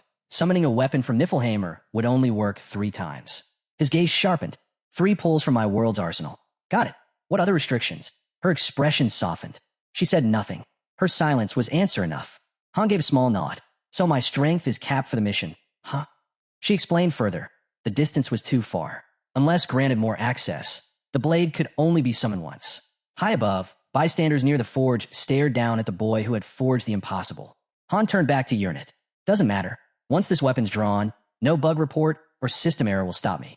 Still, I won't use it unless I have to. His eyes flicked toward his old gear, lying on the ground. It's done, he said flatly. A subordinate stepped forward. Should I dispose of them? At his nod, she cast both sword and shield into the furnace. Han watched silently as they vanished into the fire. Started to miss my old master, he muttered. Then he slung the new blade across his back and turned with a smirk. The screen shifted. System display. Bifrost blade. Longsword. Forged from eternal hellfire. Infinite potential. Legendary item acquired. Calcium. Proof of the fallen heavens. Crafted from Niflheimer's star iron. Nullifies all laws. Demands immense magical power to wield. Scene 91. Training arena. A black-haired girl launched a fierce kick, slamming into the stairwell. A weapon instantly flared to life in response. A nearby bandit rolled aside, just in time, only to be met by a spearman stepping forward, spear braced and ready. High above, Han and Jenna watched in silence. Below them, students clashed with blades and fists. Jenna asked if Han noticed the same thing she did, though she admitted she couldn't keep up with their speed. In the arena, the spearman barked a lesson mid-duel. Long-range fighters must always control the distance. Never let an enemy close the gap. Veselin hurled her sword into the air and shouted her own advice. Strike weak points like the neck and stay unpredictable. Movement was survival. Then a swordswoman leapt in, calling out a final reminder. Instructors would intervene when needed. Until then, the students had no choice but to wait their turn. The focus shifted. An archer stepped into the arena, facing her mentor head-on. Jenna wasted no time. She charged in, blade flashing. But the black-haired instructor slipped past each strike with effortless grace, a faint smile tugging at her lips. She noticed it immediately. Most students pulled back once they sensed her power. But not Jenna. Jenna pressed forward without hesitation. As the instructor countered, her mind drifted, remembering the man who'd once entered the same lobby as her. Across the field, another clash unfolded. Han struck once, just once, and his mentor was sent flying. The students gasped in disbelief. He had actually landed a direct hit on an instructor. The swordswoman froze in shock. A level 20 did that. Her disbelief twisted into fury. Teeth clenched, she readied herself, when suddenly the system flared. Veselin has entered berserk mode. Crimson energy erupted around her, raw and unstable. But before the rage consumed her, a hand pressed gently against her shoulder. A calm voice cut through the storm, telling her to stop. She stilled. The fury drained away. Her eyes softened as she whispered an apology. The man behind her stepped forward, unreadable as ever. His thoughts lingered. This was already the 7th group of recruits they'd trained across the lobbies. Thousands had cycled through, and yet none, had ever shown this kind of ability. His gaze landed on Han, standing tall. Even without Veselin at full power, no trainee had ever struck an instructor before. Elsewhere, Uranet watched quietly, sipping her tea. A faint chuckle escaped her lips. Looks like things might be getting out of hand, she murmured. The scene shifted. High above, a colossal floating island buzzed with machinery. At its heart stood a pristine estate, polished and grand. Inside, Niled stood before his master.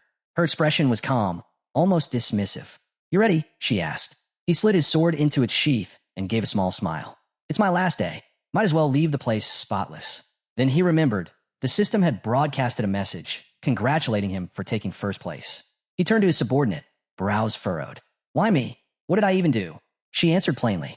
You were the best, the most talented out of everyone. As she spoke, Uranet's eyes flicked to the blade strapped across his back. Niall caught her look and gave a nod. Yeah, he said. It's my reward for finishing first from Niflheimer. Han's voice cut in almost immediately. Then who placed second? Uranet didn't hesitate. Her mind went to Jenna. Jenna was top among the bandits, second overall, she explained. She's exceptionally skilled. Her master added with a low chuckle. Truth be told, I had to drag her back myself. And honestly, I doubt she was even going all out. Uranet gave a small nod. She had already sent word to the Major General.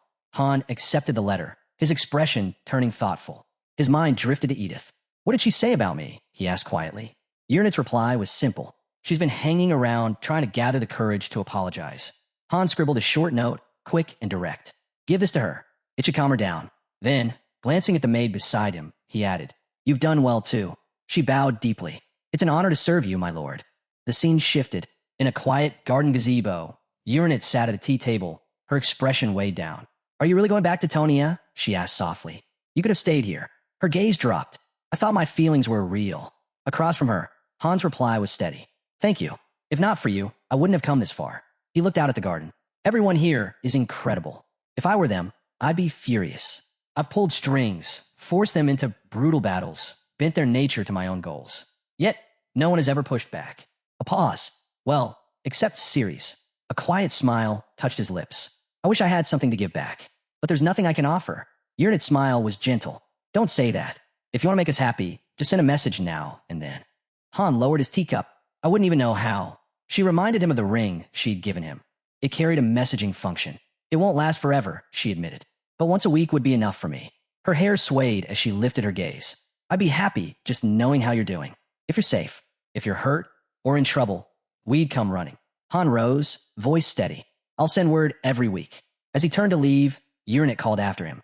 Oh, and Ledigian wants to see you. He said he had some advice.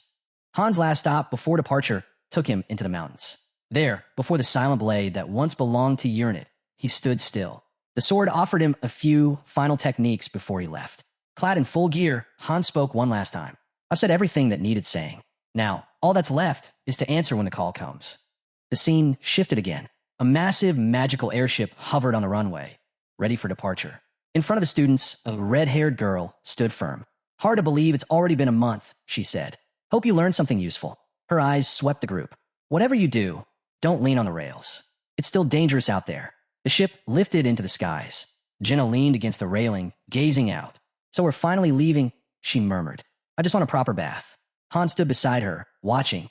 A thought crossed his mind. Did she hate Niflheimer that much? She sensed it and gave him a faint smile. It's not that this place was bad. The instructors were incredible. The architecture's amazing. Her eyes turned forward. But it's not home. I just wonder what's changed since we've been gone. I bet we'll see a lot of new faces. The instructor's voice rang out, calling for everyone to prepare. The interdimensional jump was about to begin. The airship drew closer to a massive yellow portal, and with a surge of power, it pierced through, emerging into an entirely new world. What greeted them was nothing like they expected. Students crowded the rails, eyes wide. The skies loomed dark, and the ground below was split open, flames bursting violently from scorched, broken earth.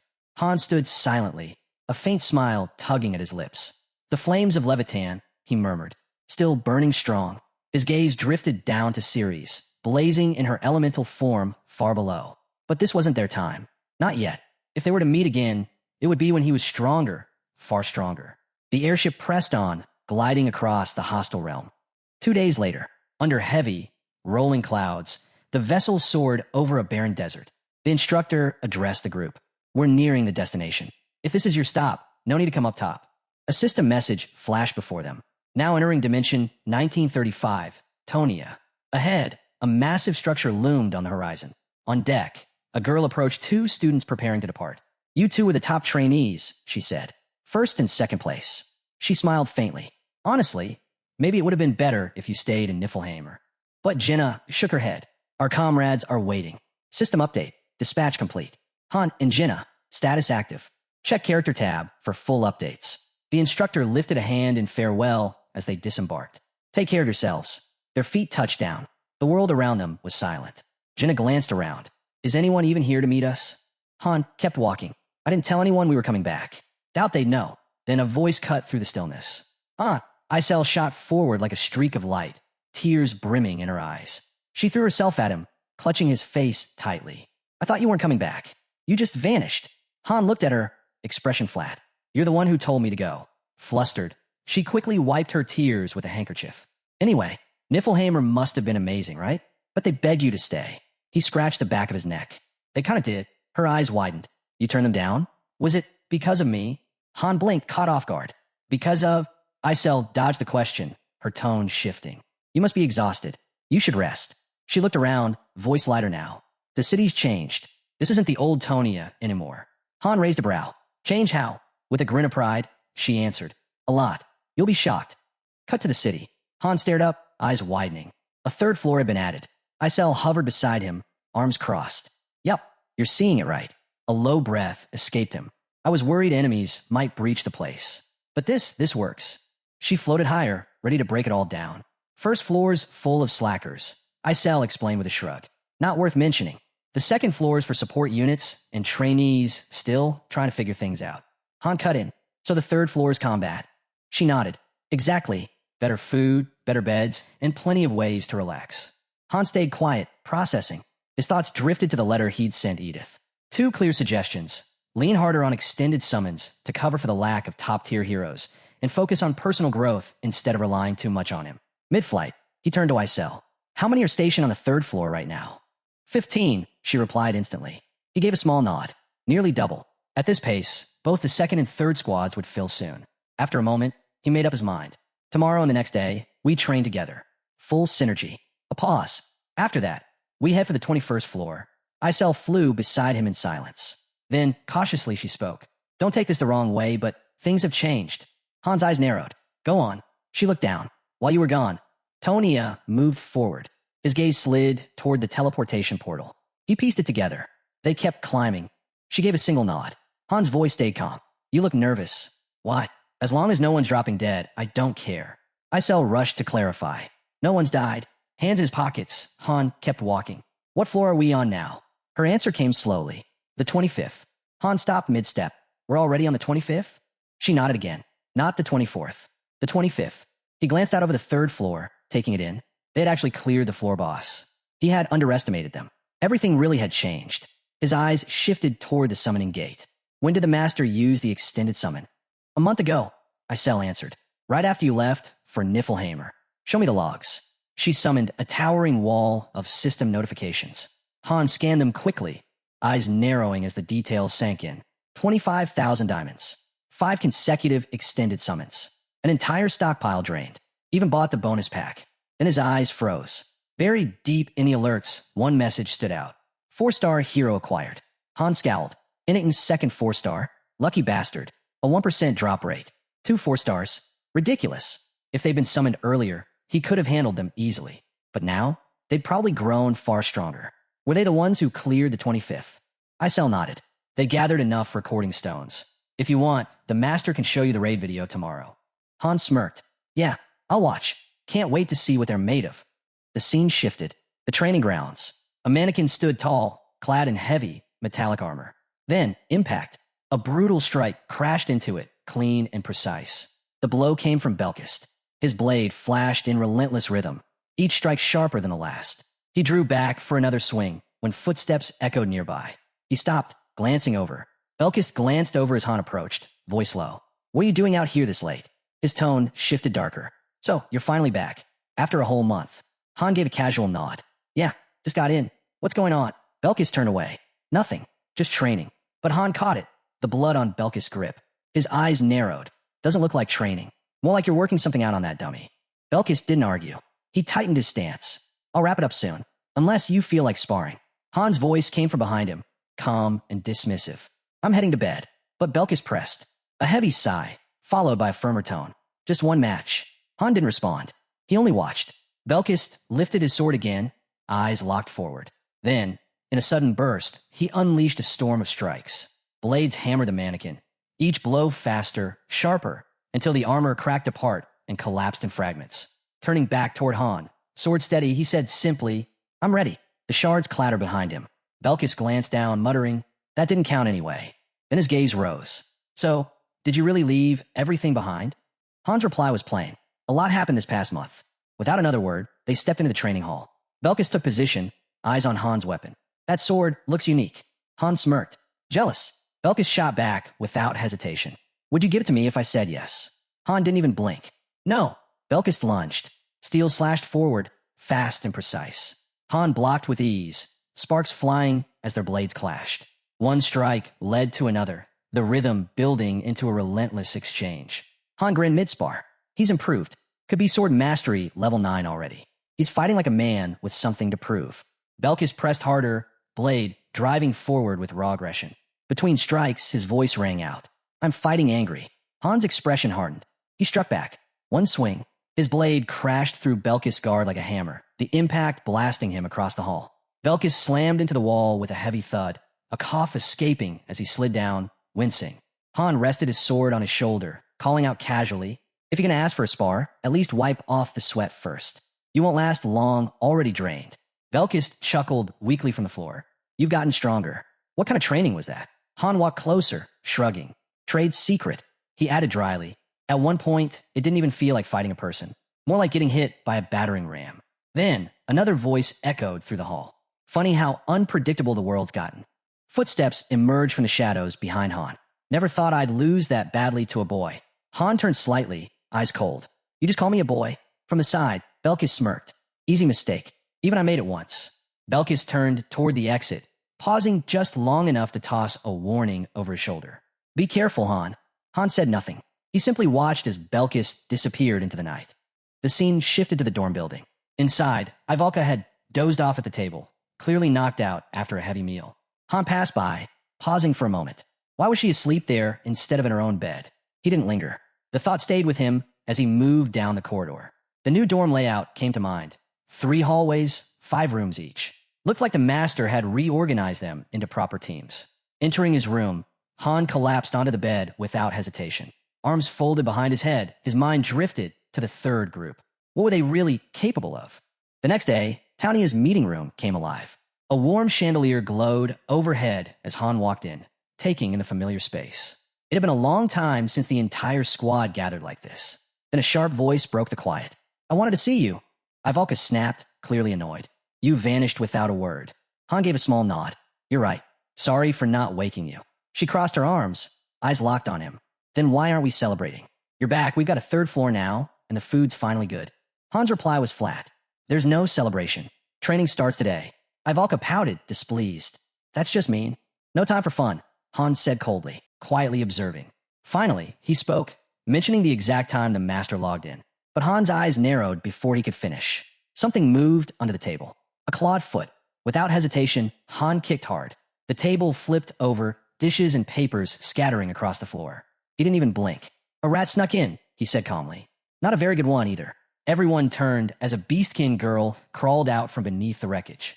She brushed herself off, annoyed, before planting her hands firmly on her hips. "Well, guess I've got no choice now," she huffed. She introduced herself with pride. "Rikari, Great Gale Tribe. We're not like the rest of you." Her glare swept across the room. "You're all just a bunch of dirty little cowards." With smug confidence, she strutted into the center. The others stayed silent, watching. Rikari laughed. "What? You're that scared? You're just people." In a blink, Han had her by the scruff, lifting her off the ground like a kitten. Rikari kicked and squirmed, shouting, "Let me go, you dirty little man." Han didn't even flinch. "What kind of monkey are you supposed to be?" From across the room, Narissa spoke up, her tone calm as always. "She's part of the 3rd group. Got summoned about a month ago." Still thrashing, Rikari spat back. "Coward. Figures you'd act like this. You're human." Han raised a brow. "You're the one who snuck in." "Shut up." Rikari snapped. Then suddenly, her voice rang out in a piercing scream. "Help! Someone! The guy who got beat yesterday." Belkis froze. The words hit like a blade. His body stiffened, teeth clenched, hand instinctively moving toward his weapon. Jenna reached out quickly, trying to stop him. "Belkis, she's just a kid. Don't let her get to you." But Belkis's eyes burned with fury. "You expect me to let this scarecrow talk like that and walk away?" At his threat, Rikari's face flushed crimson. Rage twisted across her features. And then she snapped. The wolf girl lunged at Han, claws flashing in a savage swipe. The strike tore through the air with raw power, carving deep gouges into the floor where he had stood a second earlier. Han had moved barely. Staring down at the shredded boards, Han's gaze sharpened. What was that supposed to be? From the side, someone explained quickly, "She's with the 3rd group. They're all werewolves. From the Far East. Rare race." Han didn't look impressed. His eyes stayed locked on Rikari. Irritation thick in the air as tension weighed heavy in the room. Rikari tensed again, clearly signaling backup, ready to strike fast, end it before it spiraled out of control. But she never got the chance. A clean blow struck the back of her neck. Belkis. She collapsed instantly, hitting the ground unconscious. He stood over her, blade lowered. She talks too much. The others barely reacted. Cold eyes glanced her way, one muttering that she clearly didn't share their mentality, especially not toward humans. Jenna stepped in beside Belkis, smirking as she poked at the wolf girl. So, what are you going to do with such a cute little enemy? Han exhaled, tired. I haven't decided. Either way, she's trouble. The scene shifted. In the dormitory hall, Han carried Rikari over his shoulder, heading straight for the forest exit. She hadn't stirred once since the hit. The artificial forest stretched wide before him, shadows deep between towering trees. He glanced around, muttering, "Wonder how much it costs to build something like this just for us." Eventually, a small cluster of houses came into view. Quiet, empty. Then, a voice cut through the silence. "Who are you?" Han turned. Perched high in the branches, several girls watched him, half hidden among the leaves. He set Rikari gently on the ground. "She came to spy on us. Got caught. Lost control. I handled it." The girls exchanged wary looks. One whispered to the other before a red-haired girl dropped down from the trees. Her eyes were sharp as she stepped closer. "Are you really Han?" Han raised a brow. "Yeah, and how do you even know that?" She didn't answer. Instead, she grabbed Rikari by the arm and said flatly, "I'm taking her." With that, the two disappeared back into the trees, leaving Han standing alone. Still processing the encounter, he wandered deeper into the forest until something unusual caught his eye. Logs hung high in the branches. Unnatural, not part of the forest design. To the side, a neat row of training dummies stood in formation. Then, laughter echoed through the clearing. A voice rang out bold and clear. "So you finally showed up." From the canopy, a figure dropped down, landing with a confident grin. "Kishasha." She introduced herself. "I've heard plenty about you." Han blinked. "What? Strongest male in the lobby, right?" She pressed, golden energy flaring around her. "I've seen your fights. Magic or not, I've been waiting for this."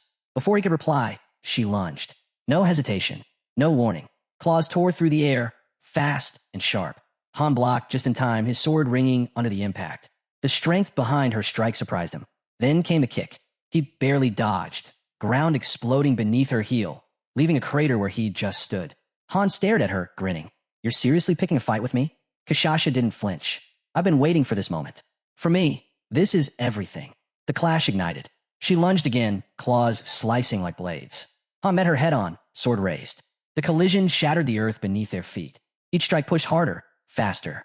Han's mind caught up with the truth. Kishasha from the third group. Up close, no doubt about it. The rumors were real. They had cleared the 25th floor. She came at him again, claws ripping through the air. Then her status flashed across the screen. 4 stars. A system ping cut in. A seal slot flickered into view. Bloodline of the Werewolf King. A warrior born for war. As the forest blurred into the background, Han struck. Kishasha blocked, but the force launched her across the clearing. Didn't matter. She was already moving, sliding, smiling, diving back into the fight like she lived for it.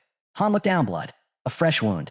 She was faster, stronger, outpacing him on every stat. Still mid-fight, Kishasha raised a hand. "You're different," she admitted. "Didn't expect you to keep up like this." Her stats flickered again. On top of everything else, she carried a seal skill. A 4-star standout flirting with 5-star territory. Han's jaw tightened.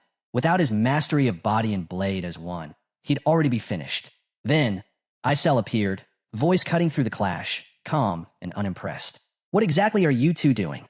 Han didn't miss a beat. "Relax. We're not out for blood. Just saying hi in our own way." Kishasha chuckled. "Yeah, just a little back and forth. Our kind of conversation." She launched herself up again, claws flashing. "You're human, but I like you." Han smirked. "Good to know." His grip tightened on the sword. No distractions. This wasn't about words. It was about strength. He wasn't like Ledigian, some prodigy who could master every path. He had one, and he was going to take it as far as it could go. He struck again. Unity of body and blade, earned only through action. Kishasha slipped out of range, smooth as shadow. "Nice move," she teased before slamming into him with a brutal kick. Pain tore through Han's body, and he realized she was still holding back. He muttered under his breath. He didn't have time for a drawn-out fight. It was time to end this. Then, berserker mode. Kishasha's eyes lit with excitement. "What's this now?" Han's reply was low, cryptic. What a pity. But before he could finish, her expression shifted, shock flashing across her face. Han's eyes hardened. Boom. A shock wave detonated outward, searing heat rippling through the clearing. Trees blackened, leaves burned to ash, and within the blaze, her true form emerged. A skill had triggered, imprinting B+. She wasn't just strong. She was the heir of the Werewolf King. And now it was clear why they were called werewolves. From the inferno, a beast charged straight at him. Elsewhere, the ground shook as another devastating wave rippled through the training grounds. Belkist planted himself in front of a dummy, standing firm like a shield. Nearby, Narissa arched a brow. You're here early. Weren't you still supposed to be in training? Belkis didn't look back. That's none of your business. Narissa smirked, eyes closing. Hit a nerve? Guess being called weak really got to you. His jaw tightened. I don't care what they say. A sudden flash of system light caught both their attention. Narissa's gaze dropped. One day after summoning, and they've already cleared the 4th floor, and came back alive. Belkis looked up sharply. So, the 3rd group's heading for the 2nd floor already? She shrugged. Most people get stuck on the 1st floor for a while. That's just how it goes. Then Edith's voice cut in. Tom can't train werewolves. No point keeping them on lower levels. He strode past, tone steady. If that's what the master wants, then that's it. Even when told they weren't ready, he dismissed it. They'll catch up soon enough. Doesn't matter. His gaze shifted away, voice low. They're still weak. Real training hasn't even started. Then, suddenly, names echoed across the floor. Everyone was being called to the central square. Heads turned. Conversations died. The werewolves walked in, calm, collected, utterly certain of themselves. Whispers spread through the crowd. They came back from 25th floor. No one expected them to land in the 21st. It was shocking enough. But the 25th? That was an entirely different level. No wonder there were gaps left in the 1st and 2nd squads. Could they really be that strong? The atmosphere shifted. Someone glanced at Edith. Didn't see that one coming, huh? She let out a breath. Yeah, even I didn't. What am I supposed to say to Han when he gets back? Another figure, arms folded, muttered under his breath. So that's the price for reaching the 2nd floor. Nearby, a fairy chuckled. All right, let's move. Storage rooms waiting. The scene shifted again. Light poured into the massive lobby, stretching all the way toward the 3rd level. Belkis scanned the space. They built an entire forest just for the 3rd group, he muttered. Must be nice. Narissa scoffed. You complain too much. Maybe take it up with Isel. Though good luck with that. A sly grin tugged at her lips. Anyway, I only came to see what everyone finds so special about this place. Doesn't seem all that impressive. Her gaze flicked toward Belkis. By the way, what's the deal with that girl? She leaned closer, her tone sharp. You're supposed to be the strongest here, right? Belkis smirked, calm and unshaken. Yeah, he replied. Not far away. Rikari was unconscious, Dory carrying her effortlessly over one shoulder. Belkis still wore that smirk until something caught his attention. His expression hardened, jaw tightening as he stepped forward. Kishasha turned on him. What's that supposed to mean? You're not the strongest human. She walked closer, hair flickering with fire. I heard about someone else. Black hair. He's the real one to watch. Her voice sharpened. What you showed today wasn't bad, but it still wasn't enough. Now standing face to face with him, she didn't hold back. You don't belong here. A blast of energy roared forward, striking the training dummy behind Belkis. He shielded his face with one hand, but his mind wandered elsewhere, back to when he believed he could fight monsters. But now, seeing it up close, the truth cut deep. He couldn't beat something like that. His grip tightened around his weapon, frustration burning beneath the surface. Like this, he stood no chance. He wasn't ready. Not yet. Scowling, he turned away, swallowing his rage. Above, the protagonist landed lightly, catching fragments of conversation carried by the air. Tension was thick, and a smirk played across his lips. Rumor had it, if the one who killed the true beast ever spoke, the monster would rise again to fight. Belkis' teeth clenched. One day, he muttered, I'll be strong enough to beat them all. Han drew his blade, steady and sharp. So tell me, what exactly is this beast? The creature's eyes gleamed as it lifted its weapon, sneering. Looks like someone's in need of a lesson. The squad moved forward as one. The forest shook with every step, and laughter rippled through the trees. Hidden in the brush, a girl crouched low, her chuckle sharp. Been a while since something's felt this exciting. Guess it was worth coming out. The protagonist stood silent, eyes closed, listening carefully. Someone asked if he was all right. It's nothing, he replied. Injuries were nothing new. He'd lived through them countless times before. Of course, you're a veteran, came the answer. But as he turned away, a thought lingered in his mind. 10 seconds. That's all it would have taken for everything to fall apart. His body in pieces. Kishasha lying dead. No, if anything, he would have been the first to drop. Today, luck had been his greatest ally. Across the clearing, the girl extended her hand. She was no ordinary fighter. Her instincts were razor sharp, her movements lethal, and she had the ability to transform. Kishasha wasn't someone to underestimate. With her palm covering part of her face, she muttered, sending Rikari after him. Terrible choice. That girl can't stand people. Hard to blame her, though. Lost her parents to them. Han's voice cut through the quiet. Looks like she's been clashing with Belkis. Leaning against a tree, the girl shrugged. Just curious. He seemed strong. Kishasha stepped forward. We're not people lovers, sure, but that doesn't mean we're out for blood. If I came off rough, that's on me. Truth is, I'd rather fight than hold a grudge. From behind a tree, another voice snapped. How would you bring him here? He's a traitor. The protagonist exhaled.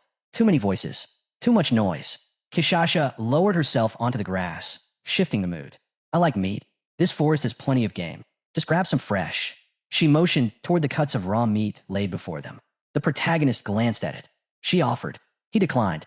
Not hungry. Han grinned. Hope you're ready for the next round. Climbing the tower will be a lot easier with you on board. The girl met his gaze. Do we really need to talk about that? We came here on a contract. Her eyes scanned the group, and I was planning to offer you the same. The hero's expression hardened. And what contract is that? Kishasha licked her fingers before answering. The end of the world. Our homeland was swallowed by darkness. Then a voice spoke. Said it could save us. She dropped to one knee. I agreed. Another girl raised her hand. But the rest of us, we don't remember anything like that. The pieces didn't fit. Resting a hand on her knee, Kishasha continued. We're still running missions, though. Most of the people here are clueless. At least there's one real fighter among them. She lifted her hand high. I'll tell the others, keep out of our land. Trespassers aren't forgiven. Then, pointing at him with a smirk, she added, but you're welcome anytime. The following day, they stepped into the dark forest to begin training. Meanwhile, back in the lobby, sweeping changes had been announced. The biggest? Every faction now had its own training center. No more clashes, no more overlaps. The system had finally been streamlined. Enem logged in. Her old house flickered into view, and a small ping signaled one unread message. The training results rolled across the screen. 1 high-grade spirit stone, 2 exaltation stones, and a solid 300,000 gold. Around her, other players received their own sets of rewards. Isel leaned over, eyebrow raised. Another gift from the master? Han looked anything but impressed. Again, he turned to the fairy at his side. Tell her to stop sending me these. The fairy blinked. I thought you liked them. Han shrugged. I'd rather get food. She nodded quickly. Got it. 1 second. A system tip flashed. If the protagonist doesn't like the gift, try something else. Moments later, a glowing light shimmered, leaving behind a white horse statue. The system chimed again. Han is extremely disappointed with the white warhorse statue. Without a second thought, he hurled it to the ground. The statue shattered, pieces scattering across the floor. Even with over 100 players filling the lobby, Han's presence still held command. Turning slightly, he spoke. Pull up the mission logs from the 25th floor. Use the replay stone. Isel gave a short nod. Standing in the hall center, the prompt appeared. Activate replay stone on Han? Confirmed. He closed his eyes. When they opened, the scenery had changed. Now he stood on the edge of a cliff, looking out over a vast desert. The mission details weren't clear yet, but it was obvious Kishasha's squad had already swept through. In the distance, a city began to form on the horizon. Maybe the objective lay there. Then chaos. Shouts erupted in the streets below. A crowd surged forward, voices rising. Soldiers barked orders. Seal the exits. Not even an ant was to escape. Someone ordered a wanted poster drafted. I knew it, muttered a passerby. In a narrow alley, a girl was cornered, her back against the wall. Her voice shook. Please, I'm just looking for something. I don't want any trouble. One man unsheathed his blade. Looking for something? My son's dying because of your plague. The mob swelled with anger. She's the one who made the monsters go wild. It wasn't me, she cried. Shut your mouth. Someone shouted that she was a traitor. Off to the side, Friasis crossed her arms. Han simply watched. This wasn't a helpless child anymore. Should we shoot? One man asked. The answer came cold and flat. Dead or alive, she's worth something. Do it. Crossbows lifted, bolts taking aim. And then, crack. The arrows splintered midair, never reaching her. Friasis' lips curled into a wide, chilling smile. Filthy people, so many of you. She launched forward. I could wipe every last one of you out. Kishasha cut the air with her blade. Protect her. Protect him. The rest can tear each other apart. One man stumbled back, panic on his face. She's the Empire's top criminal. He tried to warn them. If you defend her. But his words cut off as a brutal strike dropped him instantly. Friasis froze, startled by the sudden blow. A new notification flared across the screen. Floor 25 mission type, escape. Main objective, escape the restricted zone. Special objective, protect NPC Friasis. Remaining players, 96. The full team roster appeared. Someone at the front suddenly shouted. Where did they come from? His voice cracked with panic. Listen, we're not here to fight. Just give us the witch. But before he could finish, an attack ripped through the air. The girl raised her hand, her voice flat. This is exactly why I hate dealing with people. She scoffed at the idea of wasting words on someone she was going to kill anyway. Kishasha looked down. Follow me. Friasis blinked, startled. Wait, they're werewolves? She thought they'd long since vanished from his continent. The girl's eyes narrowed. She claimed she heard something strange. Blood was in the air. Someone needed to check it. Nishaz stepped forward without hesitation. I'll go. From the window, the girl explained the mission in blunt terms. The NPC had to escape. That was the objective. Survival. Then Friasis gasped, her voice soft with disbelief. They really are heroes? Like the ones who saved me before. Kishasha didn't even turn. What are you talking about? Nana rolled her eyes. Too loud, she muttered. Keep shouting and I'll rip your arm off. The girl stepped closer, gaze sharp. Is there someone named Han with you? Black hair, black eyes. Sword and shield. Taller than me. Nana scoffed. What kind of nonsense is this? Some warrior.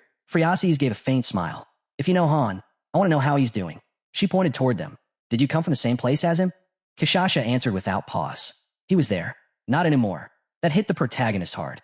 The way she said it. Han hadn't just left. He'd gone somewhere else. A place called Nil something. Maybe even dead. The finality in her words made it sound already decided. Then, without warning, the girl jumped down, landing hard. Monsters are leaving the city, she shouted. They'll be here any moment. Kishasha's eyes narrowed. So that was why the nearby soldiers hadn't seemed worried despite all the chaos. She turned sharply. We're leaving. Now, come with us. Rikari gave a sidelong glance. Not bad for a human. Friasis looked away, uncertain. A roar split the air. Lizard-like monsters came crashing into the soldiers, sending the streets into panic. Rikari grinned. You gonna run faster or what? Friasis gasped for breath. This is as fast as I go. Kishasha frowned. We'll have to slow down. Then she shouted, Dory. From above, Dory vaulted over the rooftops, landing in front of them with a thud. I'm here, she said without looking up. What's the situation? Her tone hardened as she explained. 3 exits. West, east, north. The west was already lost. Civilians were flooding east. The north was clearer, but slow caravans with camels clogged the path. That meant the others, including Means, were already heading east. But the monsters would be on them any second. Dory's voice dropped low. It might already be too late. The monsters were closing in fast. Their only option left was north.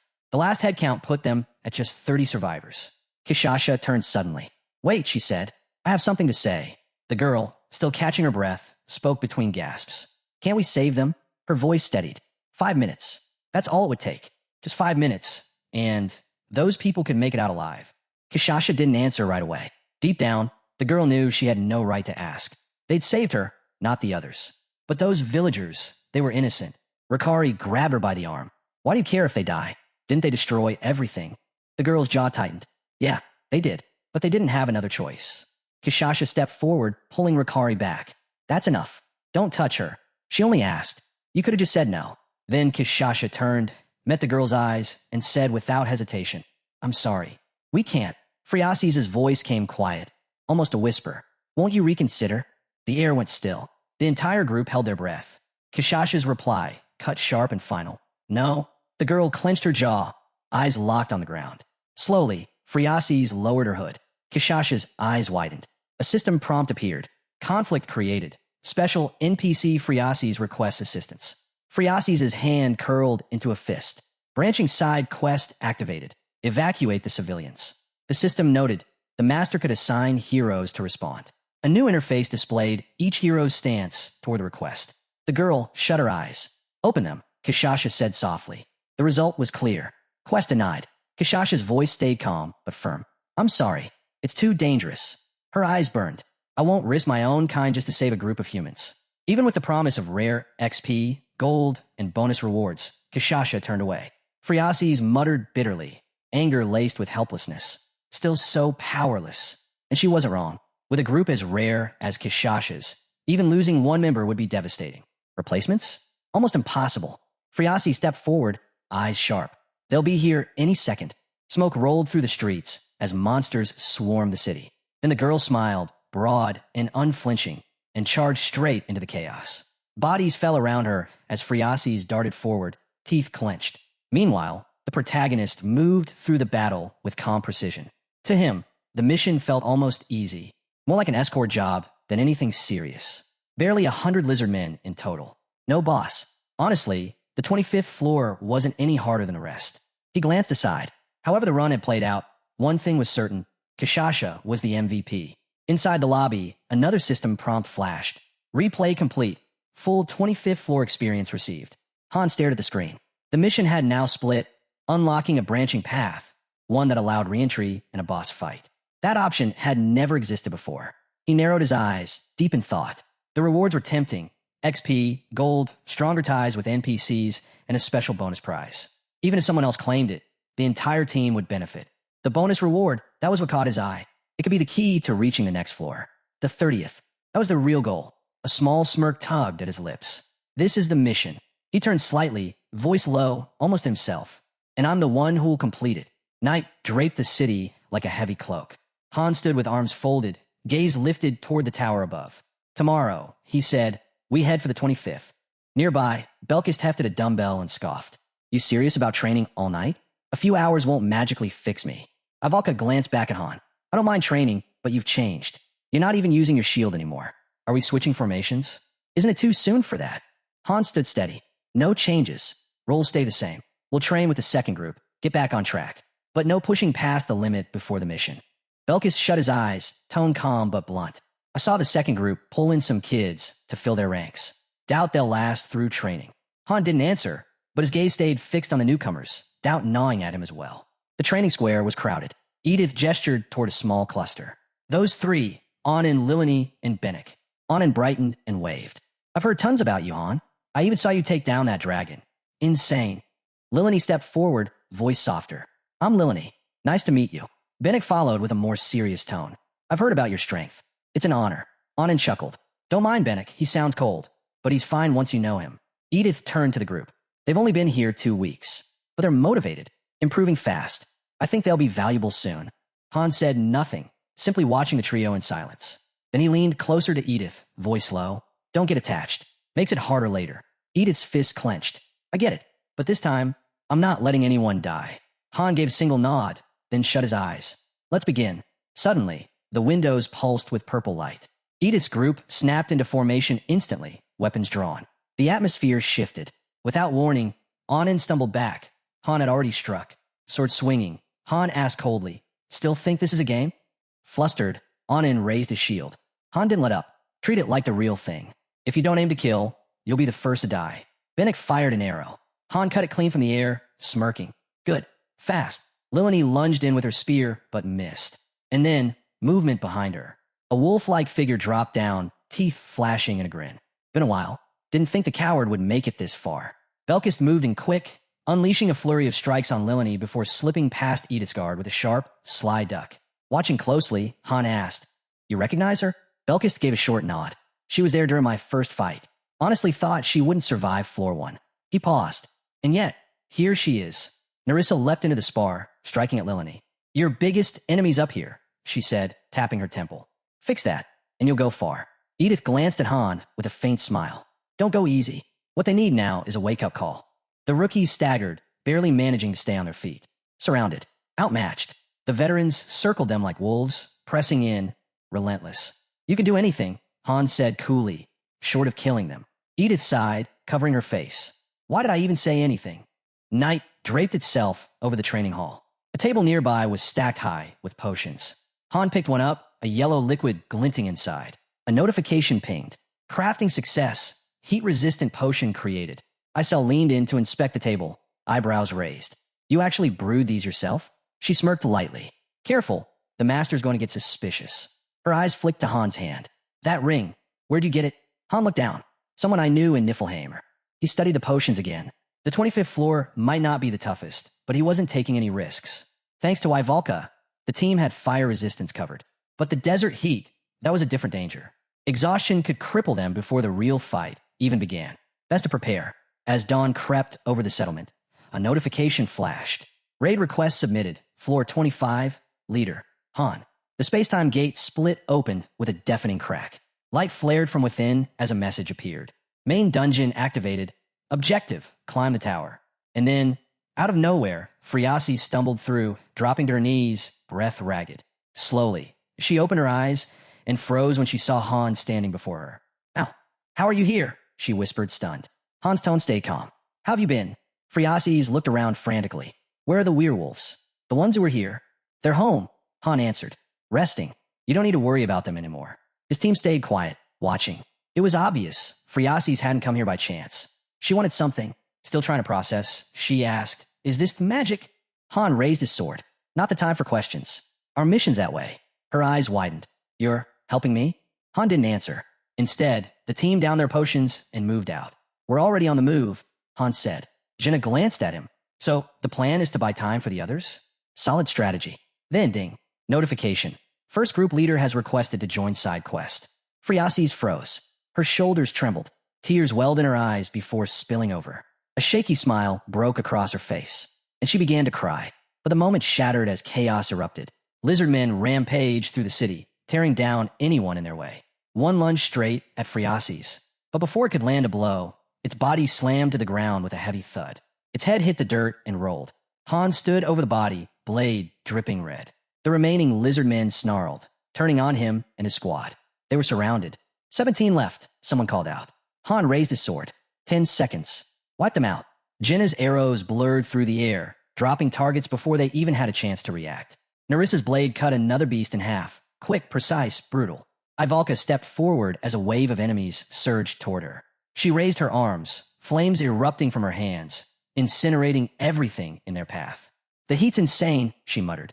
"If it weren't for Han's potion, we'd already be ash." Belkis carved through the enemy line, blade flashing as a faint smirk tugged at his lips. Off to the side, a bystander crouched in terror, clutching his head. What are they?" he whispered. "They can't be human." Han sliced through another enemy and glanced toward the crowd. "They still see us?" Jenner shook his head. "Doesn't look like it. They're not running. They're frozen." Belkis drove his sword into a lizardman's chest. "If they do see us, they're already as good as dead." A man stared down at the bloodstained street, voice trembling. "Ghosts!" Han caught on instantly. Their team was invisible. Only the destruction was visible. The bodies, the aftermath, nothing more. Friasis rushed to the civilians. "Move. If you want to live, head for the eastern gate." Her voice was sharp, unforgiving. "You're being protected, but only I can see who's doing it." The crowd recoiled. "Did you summon these monsters?" "No." Friasis snapped. "They're not mine. I didn't summon anything." The man pushed forward, shaking with rage. "Liar. You betrayed the Empire. You sold your soul to bring these demons here." Before he could speak again, a woman swung a shovel across his back. The crack echoed. "You talk too much," she spat, "especially for someone who only helped the nobles escape." Her grip tightened on the handle. "I don't care who saved them, just as long as someone did." The boys sprinted for the gate, shouting over their shoulders, "We'll never forget what you did for us." Watching them vanish into the distance, Friasis allowed herself a faint smile. Somehow, it had worked, but Han's expression stayed cold. "It's not over yet." The system still showed the side quest as active. Friasis' smile faded. Staring at the endless tide of enemies, her voice dropped. "There's too many." Han didn't waver. "If we hold them here, we don't get flanked.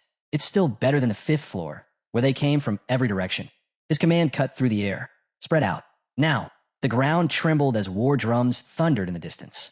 The lizardman's chieftain stepped forward, face twisted in rage. His roar shook the streets. "You dare defy the laws of nature?" Then, boom, an explosion ripped through the air. The chieftain's head was blown clean off before he even finished a sentence. His body collapsed with a heavy thud. Jenna stood with her bow drawn, voice calm. "Want me to just keep clearing out trash like that?" Behind her, Friasis turned to Han, panic returning fast. "Are you sure we can handle this?" "There's too many." Han's voice never wavered. "There's 100. Each of us takes 20. Then he surged forward. "Stay back and watch," he told Friasis. Ivalka followed, arms outstretched. Flames burst from her hands, rolling forward in waves that burned through the first line of lizard men, their bodies turning to ash. Jenna stepped in next, arrows flying so fast they blurred into streaks of light. Each one hit with explosive force, tearing enemies apart. Her quiver shimmered, arrows replenishing endlessly. System notification: mana increase quiver capacity 100 arrows. A glowing crosshair lit her eye. She locked on and released a storm of arrows that shredded the enemy ranks like paper. Meanwhile, Han was already deep in the front lines, his blade cutting brutal arcs. One lizardman's head flew from its shoulders.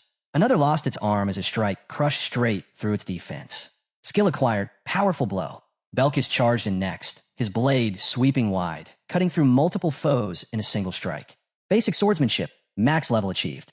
"This is crazy," Narissa muttered, barely able to process what she was seeing. Friasi stood frozen, wide-eyed. "You've all gotten insanely strong." Her gaze lingered on Han as he calmly sheathed his blade. You're on a whole different level than last time, she said softly. Then, a faint smile touched her lips. And yet, you haven't changed at all in 3 years. Han looked at her. You have. Phreases gave a small, grateful nod. Thanks. And what about the two with the spear and daggers? They're alive, Han replied simply. Edith and Aaron. Just not here right now. Before she could answer, another group of lizard men stormed into view, shouting that they'd found humans. 31 of them, all level 22. They charged forward, then stopped dead. Their eyes darted across the field to the mangled remains of their fallen comrades. Silence. And then, they turned and ran. Belkis blinked. Why are they running? Han's gaze swept the blood-soaked battlefield. Because now, they know fear. Belkis muttered, almost disappointed. That was barely even a warm-up. As calm settled over the ruins, Han turned to Narissa. Sweep the perimeter. Assume it's clear for now, but don't relax. Ivalka fanned her face. Ugh, this heat's unbearable. Even with the potion, it's useless.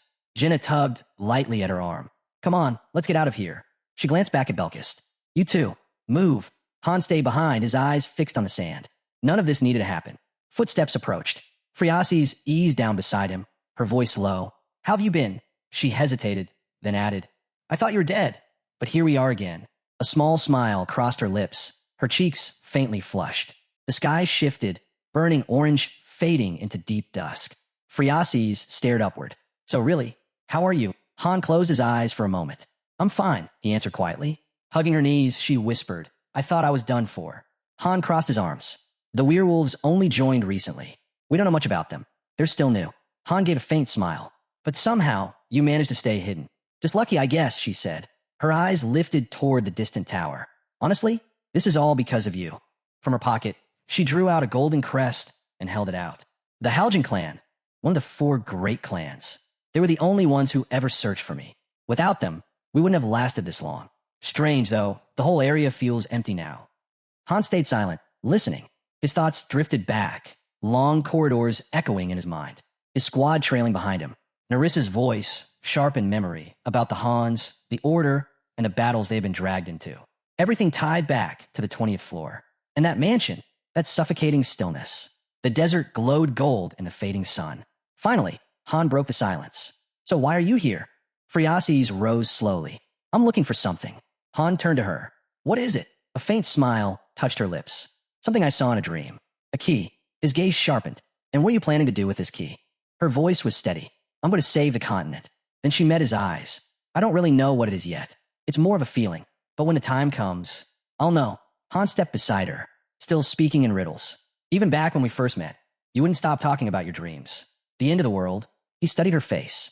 A realization flickered through him. She'd appeared in 2 major missions already. Even ones she wasn't directly part of, they somehow circled back to her. In his mind, he retraced the village map. 3 exits in total. Most evacuees had gone east. But Phreases? She had gone north. Han smirked faintly. If that was the road she chose, their paths would cross again. Without a doubt. Suddenly, a portal shimmered open before them. Quest complete. Phreases blinked, startled. What's that? Don't think too hard about it, Han said, eyes scanning the fading battlefield as corpses dissolved into dust. It's time to move. He turned on his heel. Phreases fell in a step beside him. Weird things always happen when you're around, she muttered. Han didn't reply, but his thoughts lingered on her. The truth was undeniable. She had already died once.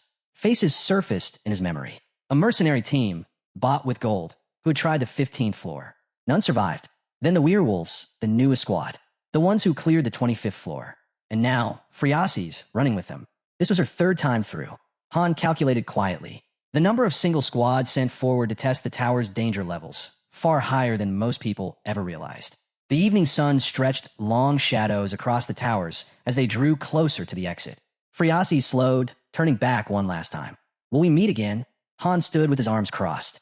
We will. On another floor. She smiled faintly. Then I'll survive. For all of us. As she walked away, the final notification appeared. Quest complete. All team members leveled up. Reward, 100,000 gold. MVP, Jenna. The desert dissolved. In an instant, the group stood before a towering gate, looming in silence. Han's thoughts drifted. He remembered something he'd read about a hidden bonus stage inside the rift of time and space. A challenge only one person could enter, and only once. Ivalka fanned herself, eyes narrowing. I don't like this. When it starts off easy, that's when things usually go wrong. She glanced at Han, waiting for his answer. He nodded once. Then, without a word, Han stepped forward. You go on ahead. The girls exchanged puzzled looks. Maybe he wanted to grind for materials. Or maybe he just needed a moment to breathe. But Han knew the truth. This was a solo trial, one he couldn't walk away from. He entered. Darkness swallowed him whole. A pitch-black chamber stretched endlessly, corridors twisting and branching like a maze. No monsters, no traps, just silence. He walked. An hour passed.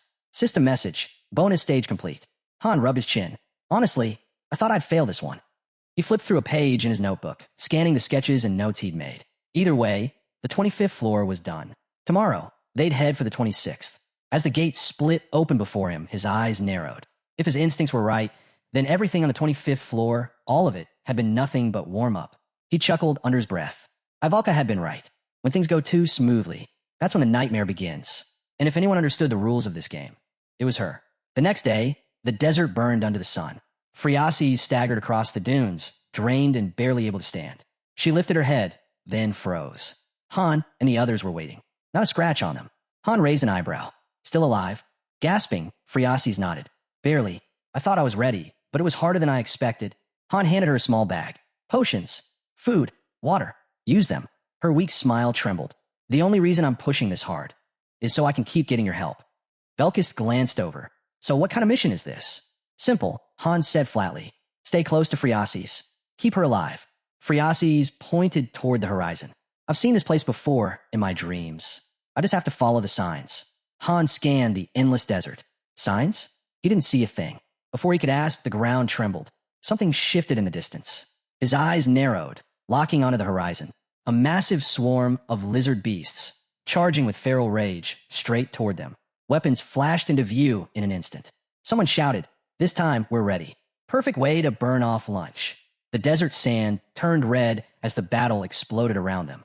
Friasis stood frozen, watching the slaughter unfold. Even the Empire's royal guards, they weren't like this. Not even close. When the final beast collapsed, Han and his team began fading, their forms slipping out of sight. With a grin, they called back, "See you on the next floor." Friasis met Han's eyes and gave a firm nod. "I'll be there." A system message pulsed across their screens. Floor cleared. Rewards, 50,000 gold, 1 desert essence. Highlight, the protagonist, surrounded by his companions. Belkis looked around, brow furrowed. I still don't get it. What's the point of these missions? Feels like we're just babysitting some girl. Han's voice cut in sharp. Watch your mouth. Belkis smirked. Why? She royalty or something? A lost princess of the Empire? Yes, Han said flatly. Belkis froze. Wait, what? You're not joking. Helen stepped in, arms crossed. If you'd been paying attention back on the 15th floor, you'd already know. Belkis scratched his head, still lost. Guess I didn't really get what kind of place this was. The moon hung full and bright above them. From the shadows, one last lizard beast lunged, blade raised, screaming about defying the laws of nature. Belkis stepped forward, cut it in half with a single swing, and scoffed. What laws? Friasis moved past the body, her voice low. Time's running out. We don't have long. Her gaze lifted skyward. If my dreams are right, we have 10 years left. Then the world ends. Han rested his blade on his shoulder. And how do you plan to find these keys when you don't even know what they do? Friasis pressed a hand to her chest. Because they're tied to legend. Ancient. Older than the Empire itself. She stepped beside him. If I gather them all, they'll grant me power. Then she revealed a glowing blue crest. House of Asines. One of the Empire's 4 great clans. The strongest of them all. She walked forward, still beside him. I made a vow. To prove myself. Even if it means doing the impossible. Han frowned. Collecting the keys is the impossible part. Friasi stopped, turning toward him. Why are you helping me? I have nothing. No influence. No power. Nothing to offer, except myself. The words left her lips, and she froze, instantly regretting how it sounded. But Han didn't even blink. I don't want anything from you. His voice was steady, flat. Then he turned and walked on. This mission just happens to match my goals too. Friasi stood still, stunned. Slowly, a smile spread across her face. Thank you. Behind her, Jenna leaned toward Ivalka. Tell me that didn't sound straight out of a cheesy romance novel. Ivalka giggled. Imperial noble and her knight. It's got all the tropes. Suddenly, Han appeared behind them. What are you two whispering about? Without waiting for an answer, he reached out and pinched Ivalka's cheek. You know I love a good misunderstanding, he said, half irritated, half mocking. Another system prompt cut across their screens. Floor cleared. Friasis turned to him. Will I see you on the next floor? Han clenched his fist. Hard to say. We're not the only ones climbing anymore. Her expression tensed in confusion. At that moment, Isel called out, movement ahead. A nearby portal shimmered, and several figures stepped through. Company. Unexpected. Han's mind pushed ahead. A massive dragon filled his thoughts. The 30th floor? There was no way a single group could handle it alone. He remembered the disaster on the 20th. The raid collapsing into chaos because of another team's blunder. If anything hadn't learned from that, Han thought grimly. Then he was more clueless than I imagined. The scene shifted to the settlements. By the next evening, the narrator revealed the third group had already advanced to the 28th floor. Han stood watching a pack of werewolves. This time, they were escorting Friasis. Their attitude grated on him, but Gwen was in charge of them. And for now, that was enough. His gaze slid toward a looming structure. A training center had been built in Niflheimer while he was gone. Primitive, maybe, but a smart investment. The lessons were basic for now, just the fundamentals. Still, it was a step forward. Nearby, Belkist and Helen were locked in combat. Han saw the difference instantly. Both had reached 3-star ranks, warrior and thief. Every movement carried sharper precision, more weight. Elsewhere, Edith and her squad were drenched in blood. The narrator confirmed it. The third group had cleared the 28th. The next day, the second group pressed on to the 29th. They made it through, but cracks showed. 3 of the rookies lagged behind, barely keeping up. At the gate, Han stopped. The 30th floor was next. A boss tier challenge. The 25th had been nothing. But this would be brutal. He ran through the roster in his head. 3 full squads. 15 players, including himself. But reality cut deep. Not one of them was ready. Levels weren't high enough. The system itself recommended 30 just to stand a chance.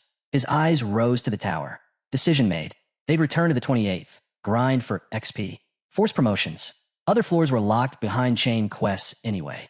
As soon as the second group cleared, editing would slot them in. Back on the 28th, they cut through endless waves of lizard men. No Friasis this time, just pure grinding. Beyond the desert hills, anything that moved became prey. But then the tone shifted. Night fell over the settlement. While hunched over a spread of maps, Han uncovered something unsettling. Some players from the first floor had been hoarding loot from the weekly dungeons. Instead of transferring rewards through the dimensional portal, they'd stash them in private storage. Then it happened. A nearby building lit with a violent purple glow. Half the culprits were dragged straight into the synthesis chamber. The rest, banished to distant prison zones. No one knew what awaited them there. As the gate creaked open, the warriors stepped forward into the unknown. That same night, editing sent a thief unit to scout the 30th floor. They never returned. The thieves, nervous and under-equipped, arrived only to be hit with a system prompt. Requirement: 5 full parties. Empty slots may be filled with summoned assistants. It didn't matter. They were annihilated in 5 minutes. That confirmed it. Han pictured the tower again. The 30th floor wasn't just another stage. It was a trap. A nightmare waiting for Tonia. 5 complete teams would be required, and Inning had already sent them, each with assigned leaders.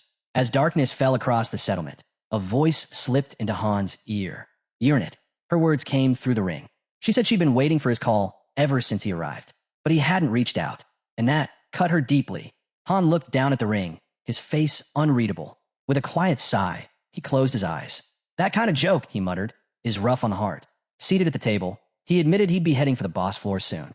She deserved to know, just in case. Urnit's tone shifted. Are you saying you might not make it back? Han glanced at his notes, voice steady. It's possible. She didn't hesitate. If it came to the worst, she urged him, use the ring. No second thoughts. Han offered a faint smile, eyes resting on the band, and nodded. She gave one last offer. Nahaku could go in his place. But Han shut down instantly. That wasn't happening. Satisfied, Urnit eased slightly. Take care of yourself, she said softly. You're not living just for yourself anymore. Still seated in the gazebo, she listened as he promised they'd talk again once it was over. Don't die, she whispered. Whatever happens. Han promised he'd call her, so she wouldn't be left waiting in silence. At that, Urnit finally closed her eyes, a trace of calm settling across her face. Han touched the ring gently, then exhaled slow. His gaze returned to the pages before him. The 30th floor, completely uncharted. If it had followed the usual rules, he'd expect a raid, a scouting op, maybe a survival escape. But Tonia had never played by the rules. His eyes narrowed on the maze layout again. The labyrinth from the bonus stage. He knew it would return. Every twist, every dead end, every false path had to be learned. He crossed out lines on the formation chart. The synthesis of the captured thieves had revealed something critical. This wasn't just going to be brutal. It demanded all 25 players. No empty slots. No missing pieces. Then his elbow knocked the ink bottle. It tipped, spilled. Black spread across the paper, swallowing his careful notes. Han didn't move.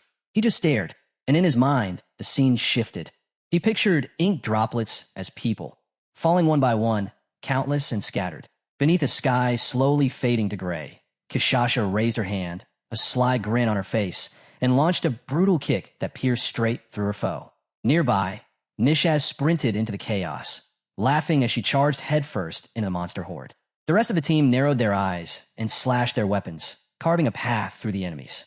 In Han's mind, the battlefield was already a graveyard. To speed things up, he made the third squad grind the 28th floor over and over. One fighter had broken past his limits in a rage-fueled assault. Now only the remaining groups needed leveling. That's why the 4th and 5th teams were being pushed harder, summoned more often. A sword dripping red flashed through Han's thoughts. They'd been dispatched into the desert zone. Their mission simple: sharpen their combat skills. He remembered that eerie girl casually signing the paperwork. His thoughts then drifted to the world beyond the battlefield, where intense groundwork was being laid. Ivalka had been sent to the Magic Hall, locked into 18-hour shifts, cracking complex problems nonstop. Eventually, she nailed it. High-speed research. In all of Tonia, no one else could pull it off. One man introduced Night City, noting that the hero's reaction rating in the lobby was stuck at level 3. For their data to mean anything, they needed level 5. 5 research units were on the case. Han remembered Ivalka, completely drained, yet still smiling. After 3 brutal days, she was finally done. Right then, a system message popped up with a glowing card. The hero's reaction research had reached level 5. A blessing from the goddess hit the lobby, and with it, a new communication function went live. Teams could finally talk across distances. Leaning on the wall with his arms folded, the protagonist made a mental note. Long-range comms were now a reality. Smirking at a startled girl, he spoke through the radio, explaining the limits. With reaction levels still low, it only worked within a kilometer, and only team leaders had access. Edith shut her eyes, fingers pressed to her temple, concentrating. This would be vital on the 30th floor. The others had to be told. Jenna strolled over, hand on her hip, teasing that it had been a while. He'd been buried in work. Han glanced over at the fighters in the distance. They'd been training since dawn. Something felt different in the air, like a shift was coming. Turning to Belkist, eyes sharp and intense, Han told him he was impressed. Belkist was going all in, more than even Aaron, putting everything on the line instead of just going through the motions. You could see it in every clash. Jenna watched the sparring match, noting how hard they were going. But from what Han said, it sounded like they still held back during routine training. Nariza gritted her teeth and swung hard. Her blade spun through the air, embedding itself in the ground behind her opponent. Belkist snapped at her to retrieve it. She wiped the sweat from her jaw and moved to obey. Han, arms crossed, stared ahead.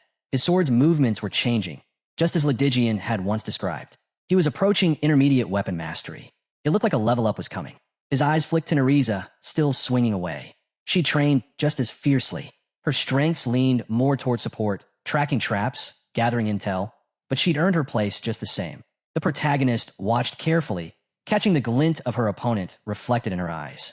It was obvious there was still a serious gap between her and Belkist when it came to real combat. Without warning, Han jumped in, deflecting the incoming strike with a swift parry. He moved smoothly, swinging his sword and telling her to fall back. He'd handle the rest. Belkist stepped in, grinning. "Took you long enough. I've been waiting all day." Han smirked, the grin on his face turning sharp. Joining the first squad was the right move. No way the second would have given me this kind of workout. As he drew his sword, he let out a laugh. "Since when did you get so talkative?" A system window flickered into view, showing updated stats.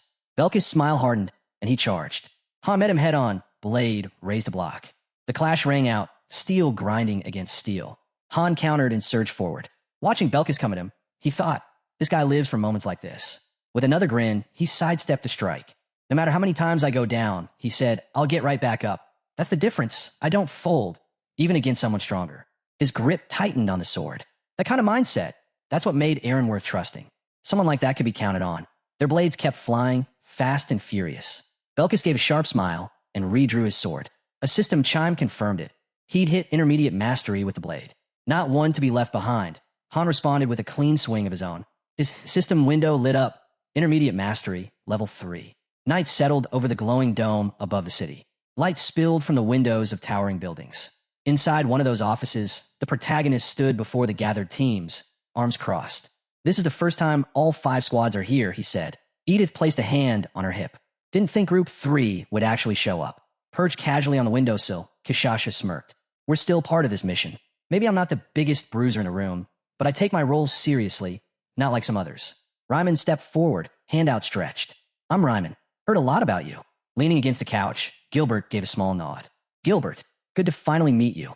Standing next to Han, Edith pointed right at him. Let's be clear. I'm the one who brought everyone together. He didn't. I need to lock in a command structure for the 30th floor and whatever comes after. Han added, there are 25 of us now. We need a leader. Kishasha let out a laugh, tossing one leg up in the air. If we're picking a military lead, why not go with the strongest? Keep it simple. Edith raised her hand and pointed straight at Han. He's got the most on-mission experience. He reads situations fast. Anyone who's fought beside him knows. He's the real deal. Still crouched on the table, Kishasha kept smiling. I won't argue. Dragon Slayer leading the charge? Fine by me. But we won't be fighting side by side. We just don't sync. Edith clenched her fist, tension rising. If that's the case, then maybe picking a leader doesn't even matter. Han's brow furrowed slightly. He stayed calm. Our styles don't match. Forcing that won't help. It'll only slow us down. Kishasha rested her hand on her cheek, brow arched. Smart move, she said. You get how teamwork works. I'll follow your lead, on the mission, at least. Han folded his arms and turned to one of the men. I'll give the basic commands. The rest? You'll have to figure it out yourselves. Edith looked out the window. He acts cold, but he's got a good heart. Closing his eyes, Han addressed them all. Don't hesitate. The first to flinch is always the first to fall. There's always a way out, remember that. Then, without warning, he stepped on the girl's foot. Ryman flinched, stunned.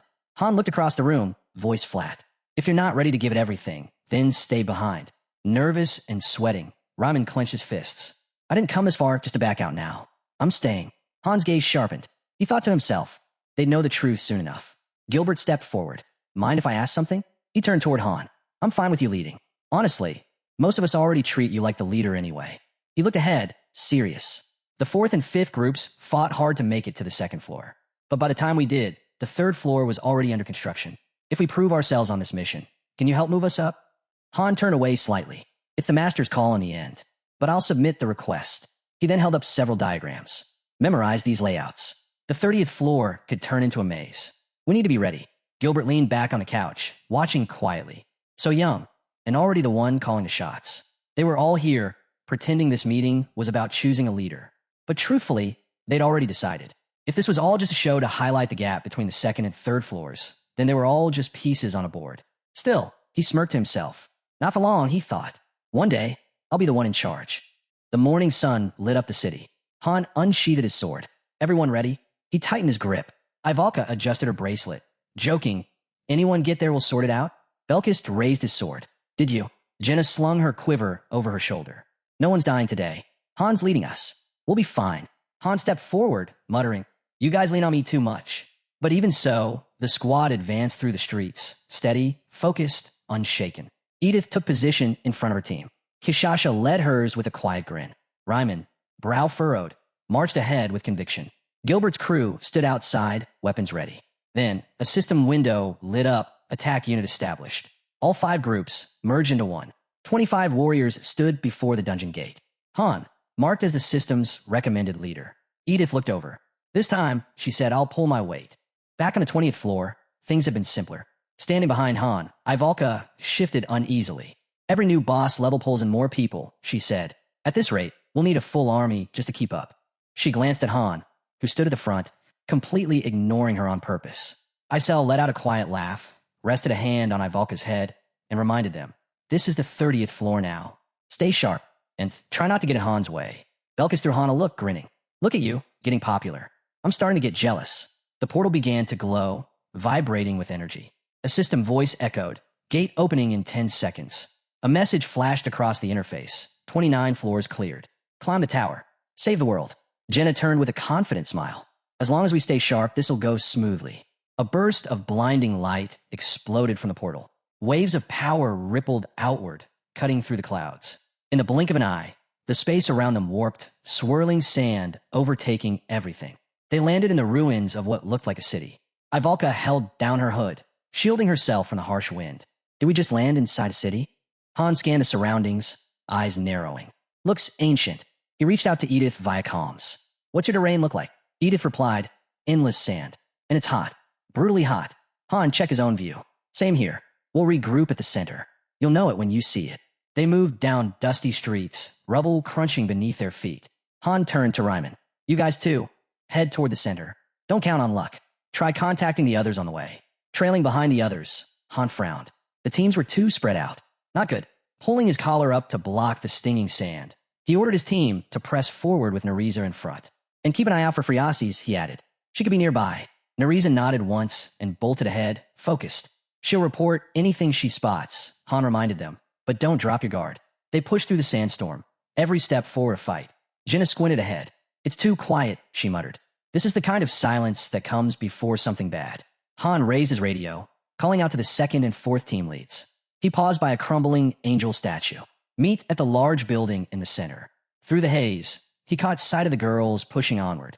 In the background, Ryman's voice crackled through the comms, relaying updates. Weapons were drawn. Everyone was on edge. Then, out of the storm, Nereza reappeared. Someone slumped over her shoulder. I've got the princess, she said. Found her unconscious in the middle of the road. Han stepped in beside her, eyes locked on the girl's face. What are the chances this is a setup? Ivalka's eyes shimmered faintly as she examined the girl. She's clean, no signs of anything. Han uncorked a flask and held it to the girl's lips. What the hell was she doing out here? Friasis swallowed the potion slowly, eyes fluttering open. She whispered his name. Han, still holding the bottle, answered quietly. This should help with the heat. Leaning against Nereza, Friasis gripped the flask and whispered, I just wanted to find the keys. Han's eyes narrowed. Are you sure this is the place? She looked up at the building topped with the statue and gave a slow nod. It's the same one I saw in my dreams. The keys, they're here. Just then, a system window flashed into view. Mission. Ensure NPC Friasi survives on the 30th floor. Han's jaw tightened as he stared toward the looming structure. Without a word, he started walking. Stick with Jenna, he called back. If things go sideways, she's your best shot at staying hidden. He tapped his temple, connecting to Edith. You see that mission window? Her voice came through the comms. Yeah, I got data on recon and NPC protection. Han glanced around the ruins. No need to search. Friasis is already with us. Let the others know. Start moving toward our position. Ivalka grumbled under her breath, brushing sand off her coat. I seriously hate this place. Han's eyes drifted back to the building. You're absolutely sure it's here? He asked again. Suddenly, the wind picked up, forming a spiral of sand around the rooftop statue. Han stood silent in front of the building, staring upward, thoughts drifting. He remembered a time long ago, just a kid, standing at a door, part of a normal, peaceful family. Elsewhere, Gilbert imagined himself in the heart of this broken city, reflecting on how painfully average his life used to be. He saw flashes of the past, standing guard in basic armor at the fortress, barely knowing how to wield a blade. Then came the monster. Fangs wide, eyes blazing, his world flipped upside down. The image changed. A flood of beasts charging forward. A world that once felt safe, now swallowed by chaos. He saw arrows flying from every angle. The memory of one piercing his eye made him scream again in his mind. He was cornered. Orcs surrounded him, one licking its lips with savage glee. Panic took over. He ran. No plan, no destination. Just pure fear. Behind him, the orcs gave chase, arrows raining down. He pictured himself collapsed beneath a tree in the forest, completely lost. One thing was clear.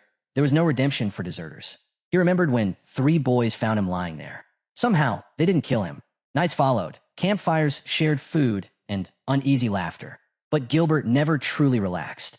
He always suspected a knife in the dark. He recalled the crunch of a blade hitting flesh. Were they friends or just thieves with kind faces? Then he saw himself standing over a body, sword dripping.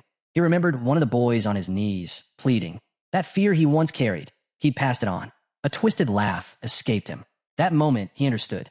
He tasted something dark, something addictive. Back in Sand City, Ryman's voice came over the comms. Group 1 has secured the target. Groups 3 and 5, do you have eyes on the dome? Kishasha answered, standing with her squad in the middle of the street. If you mean that massive fortress in the center, yeah, we see it. We're moving in. Gilbert pressed a hand to his earpiece. Not yet. We don't have visual on the structure, but once it's in sight, we're heading straight for it. A map of the city blinked into view, marking the positions of each team. Groups 1 and 2 were closing in on a massive structure, its angel statues nearly buried beneath the sand. All eyes turned toward the rooftop of the crumbling castle. Moments later, the teams began gathering in the square nearby. Han stood next to Friasis, brow tight. She's the one. She's our protection target. The girl turned her gaze to Ryman. I'm Friasis, she said softly. Ryman studied her face for a beat. Are you really royalty? Gilbert stared at her, a flicker of recognition in his mind. He pictured a child from archived footage. This was her, just grown up, arms crossed. He admitted silently. This was their mission. But what that really meant, he still didn't know. Han's eyes rose to the temple before them. This place is it, he said. Only major structure in the city. Group 1, we're going in. Everyone else, stay outside. Edith turned toward him, uneasy. We don't know what's inside. You that sure about this? Ryman didn't wait. We'll take the south, he said, already walking. Gilbert nodded toward his squad. We'll scout west. At the temple doors, Nereza stepped up, placed a hand on the surface. No traps. Seems clear. With a groan, the doors opened. Inside, Friasis's eyes lit up. A glowing dagger hovered over a pedestal, radiating power. This is it, she breathed. Nereza loosened her collar slightly, eyes narrowing. Still no enemies. Doesn't feel right. Han stared at the dagger. It shimmered with energy, like it was calling him forward. But something about it felt too easy. Then Friasis reached out. The second her fingers touched the blade, a message lit the air. Objective complete. Key of emptiness acquired. Ivalka put her hands on her hips, confused. That's it? Nothing's happening. The floor beneath them rumbled. Ivalka's shoulders dropped. I knew it. A red alert flashed in front of them. Han froze, lifting his fingers to his earpiece. Edith's voice came through, sharp and urgent. Get out of there. Now. The skies over the temple deepened to a surreal shade of blue. Han glanced up from behind Friasis. Did the sandstorm just stop? But the tremors grew stronger. At the temple exit, Nereza called out, southwest. Closest route out. I'll lead. Han hit his comms. Evacuate now. Everyone get moving. They took off, the city rumbling beneath their feet. Ryman, running hard, shouted, What happened?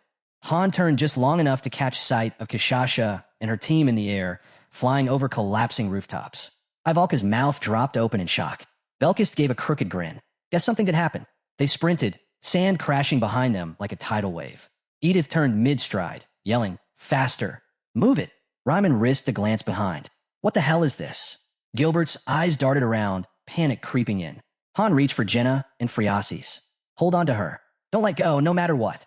He picked up speed, shouting, You've got 5 minutes to the exit. Run! He called out again, louder this time. Anyone still standing? Help the wounded. We don't leave anyone. Suddenly, Giadi clutched at Gilbert's arm, desperation all over his face. Don't leave me. Gilbert yanked his arm free with a cold stare. Out of my way. Giadi hit the ground hard, breath knocked out of him. Behind him, the storm roared closer, sand ripping through the air like a beast. His scream tore through the chaos, raw, terrified, full of tears. As the last of the squad fled, a message flickered into view. Return to the embrace of God. His fighting spirit will be remembered forever. The storm surged forward, swallowing the city whole. Towers vanished under waves of sand. Gilbert stared straight ahead, rage smoldering behind his eyes. Just pawns, he muttered. But I'm not going down with them. I'll finish what I started. The sandstorm barreled through the ruins. Han vaulted over a low wall, voice sharp over comms. 1 minute to the exit. His eyes scanned ahead. No enemies, no movement. Still, he didn't relax. Don't slow down, he shouted. Keep running. Even after we're clear, buildings crumbled and disappeared beneath the roaring dunes. The teams regrouped behind the fortress, breathless and dust-covered. Friasis lowered her head. Is this my fault? She asked, voice barely audible. Han stared at the bottle in his hand. Pointing fingers won't help now. Ivalka raised her hand to the sky, eyes closed. We made it out somehow. Han narrowed his gaze. Wait, do you hear that? Jenna looked in the same direction, her expression darkening. The ground rumbled beneath them. An earthquake, she said quietly. Han tapped his earpiece. All units, regroup. Now, Ryman's voice came through. Is it over? Mission complete. Walking across the trembling ground, Han replied, Don't count on it. This is just the beginning. He turned to Friasis. Grab your weapon. Stay sharp. Overhead, the sky began to crackle with energy. System alerts flared. Sandstorms whipped across the city. Buildings were lifted, twisting upward into the sky.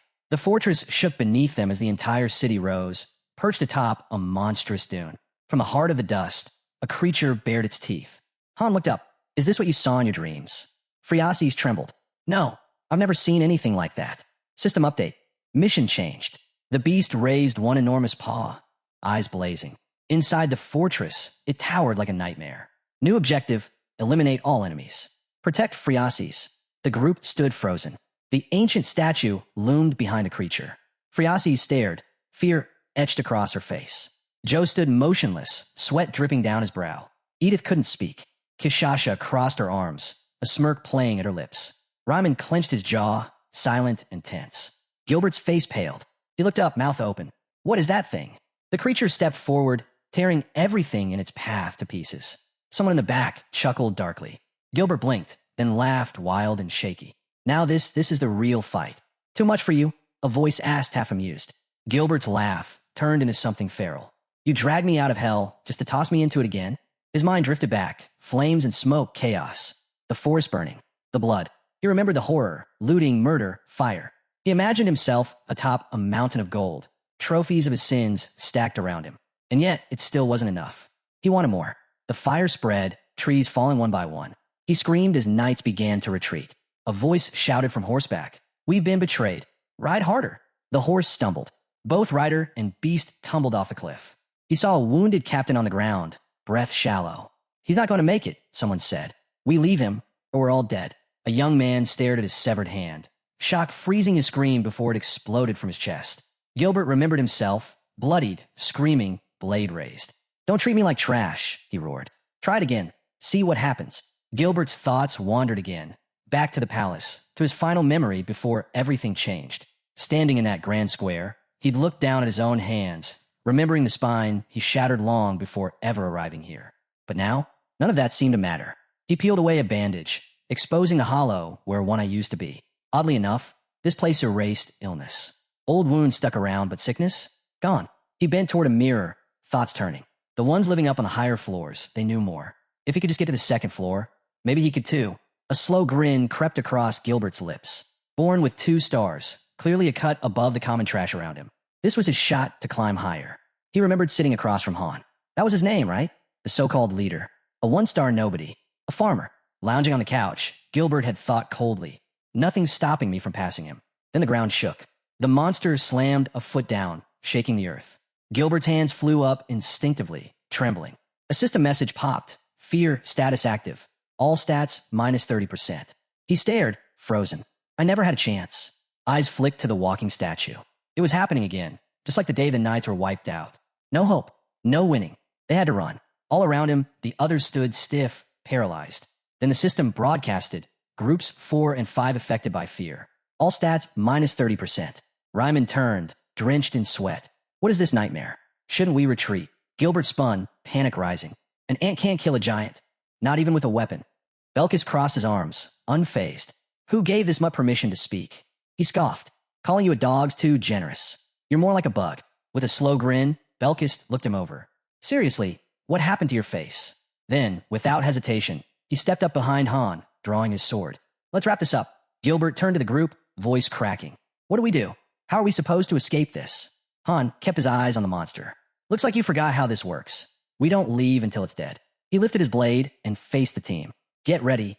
Gilbert felt his breath catch. He's completely insane, he thought. That thing was a nightmare made real. The terror he thought he'd buried clawed its way back up. Han raised his sword again. Prepare for battle. Gilbert shouted, pointing at the beast. You've lost your mind. This is suicide. Another alert flashed. Panic attack triggered. All stats minus 50%. Breathing hard, Gilbert stared Han. You really think we can take that thing down? Then, thud. A severed arm flew past, landing in the dirt. Gilbert's eyes tracked it in stunned silence. Belkis stepped forward, sword steady in hand. Why'd you stop me? He asked Han. You were about to do it anyway. System notification. Gilbert is bleeding out. Health will drop over time. Han turned to a nearby boy, frozen in place. Name? The kid's eyes darted to the arm on the ground. Recon, he mumbled. Han nodded. You're leading 5th group now. Another window popped up. Leadership transfer proposed. Gilbert, Recon. Recon blinked in shock. Me? The system's voice rang through his mind. Choose, die, or fight. Han glanced over his shoulder. Around here, you fight anything that breathes. That's the only rule if you want to live. Ivalka sighed, rubbing her forehead with closed eyes. Of course it's never simple. Jenna raised her fist with a grin. But we've pulled through worse. We'll do it again. Belkis let out a low chuckle, slinging his sword over his shoulder with ease. Nariza turned away from the group, silent, eyes shut. Rickon stood frozen, eyes locked on the monster ahead. Slowly, his expression hardened. He gripped his sword tight and yelled, We can fight too. Friasis stepped forward, concern in her voice. Are you sure? Holding his blade awkwardly, Rickon asked. How do we even hurt something like that? Jenna shot him a calm look. You watch. Study its movements. That's how you find your opening. Her eyes locked on the towering monster ahead, easily over 300 meters tall, maybe more. It looked like it was carved from stone. Against something like that, they were less than ants. Ryman threw his hands up. So what now? Someone say something. Han stepped forward, steady and focused. We buy time. Gather intel. Retreats, not an option. One of the fighters dropped his head into his hands. How do we even start? From behind the fog, dark figures began to emerge. Friasis slowly turned. Her breath caught. Through the thick pink mist, a swarm of creatures charged forward. Dozens of reptilian beasts tearing across the sand toward them. First wave incoming, the system announced. Han gripped his sword. They'll be here in seconds, he muttered, just as another wave surged in from the west. A second alert flashed. Second wave engaged. Edith raised an arm to shield her face from the dust. Kishasha sprinted ahead with her squad, laughing. Leave these little bugs to us. Han turned to Raimon and Edith. Forget about Group 3 for now. That next wave's heading straight for us. Fourth and fifth will be right behind. He faced the rest. Listen up. Protect the target. Figure out how to kill that giant. And whatever happens, don't let anything get through to Friasis. His eyes moved to the Colossus in the distance. He scoffed. It's obvious who it's here for. Stay out of its way, and it won't touch us. Squads moved into position. Raimon stepped forward, sword ready. Han, we've got movement, east side. Another system ping. Third wave launched. Han scanned the battlefield, taking in the enemy's rhythm. This floor is not just testing us, it's trying to wipe us out. Jenna turned sharply, voice urgent. Han! Everyone's eyes locked on the feet of the stone giant as it slammed 1 foot down. The shockwave sent a cloud of sand blasting out. The team scattered, barely outrunning the storm of debris. Han tapped his comms. Everyone spread out. Keep your distance. Don't provoke it. He bolted forward. Friasis, stay with me. Edith's voice buzzed in his ear. We're getting overwhelmed. Some of them are heading right for us. A wave of savage lizards barreled in. Han cut, one down mid-charge, voice steady. This was coming. Don't lose focus. Prioritize the furthest flank. More shadows crept through the dust. Fourth wave activated. Then came the riders, storming in atop snarling lizards. Fifth wave deployed. Jenna didn't hesitate. Arrows flew from her sidewinder bow in rapid succession, every shot landing clean between skull and scale. Ivalka narrowed her eyes, lifting her hand. Flames spun into a blazing vortex, hurling monsters into the sky in a searing spiral of fire. Nearby, Friasis stood frozen in place, arms stretched out, turning slowly as panic overtook her. Run, Friasis! Han shouted, reaching toward her. But she didn't move, paralyzed, wide-eyed as the towering creature's fist came crashing down. At the last second, Han lunged forward, slamming into her and knocking her clear of the impact zone. You okay? He asked, scanning her quickly. He glanced up at the monster's enormous face. This thing's got serious strength. More lizard men surged into view, another wave. Han opened a channel to Edith. We're still holding, but if they keep coming like this, we won't last. A fresh system alert flashed. Next wave incoming. He moved, circling the giant statue, analyzing every angle. The surface was solid and slick, nearly seamless. No handholds. Climbing this won't be simple. Jenna ran beside him. What are you thinking? We either break into it or get to the top, Han said, eyes never leaving the structure. Ivalka arrived, panting. Wait, you're not serious. Nearby, the last of the pink flames faded into the wind. They're about to burn out, Han said flatly. Once they're gone, we're trapped in the fire.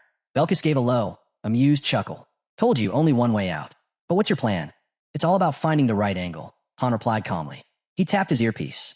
Anyone seen the goddess statue? Forget the fire. Focus on landmarks. A voice came through.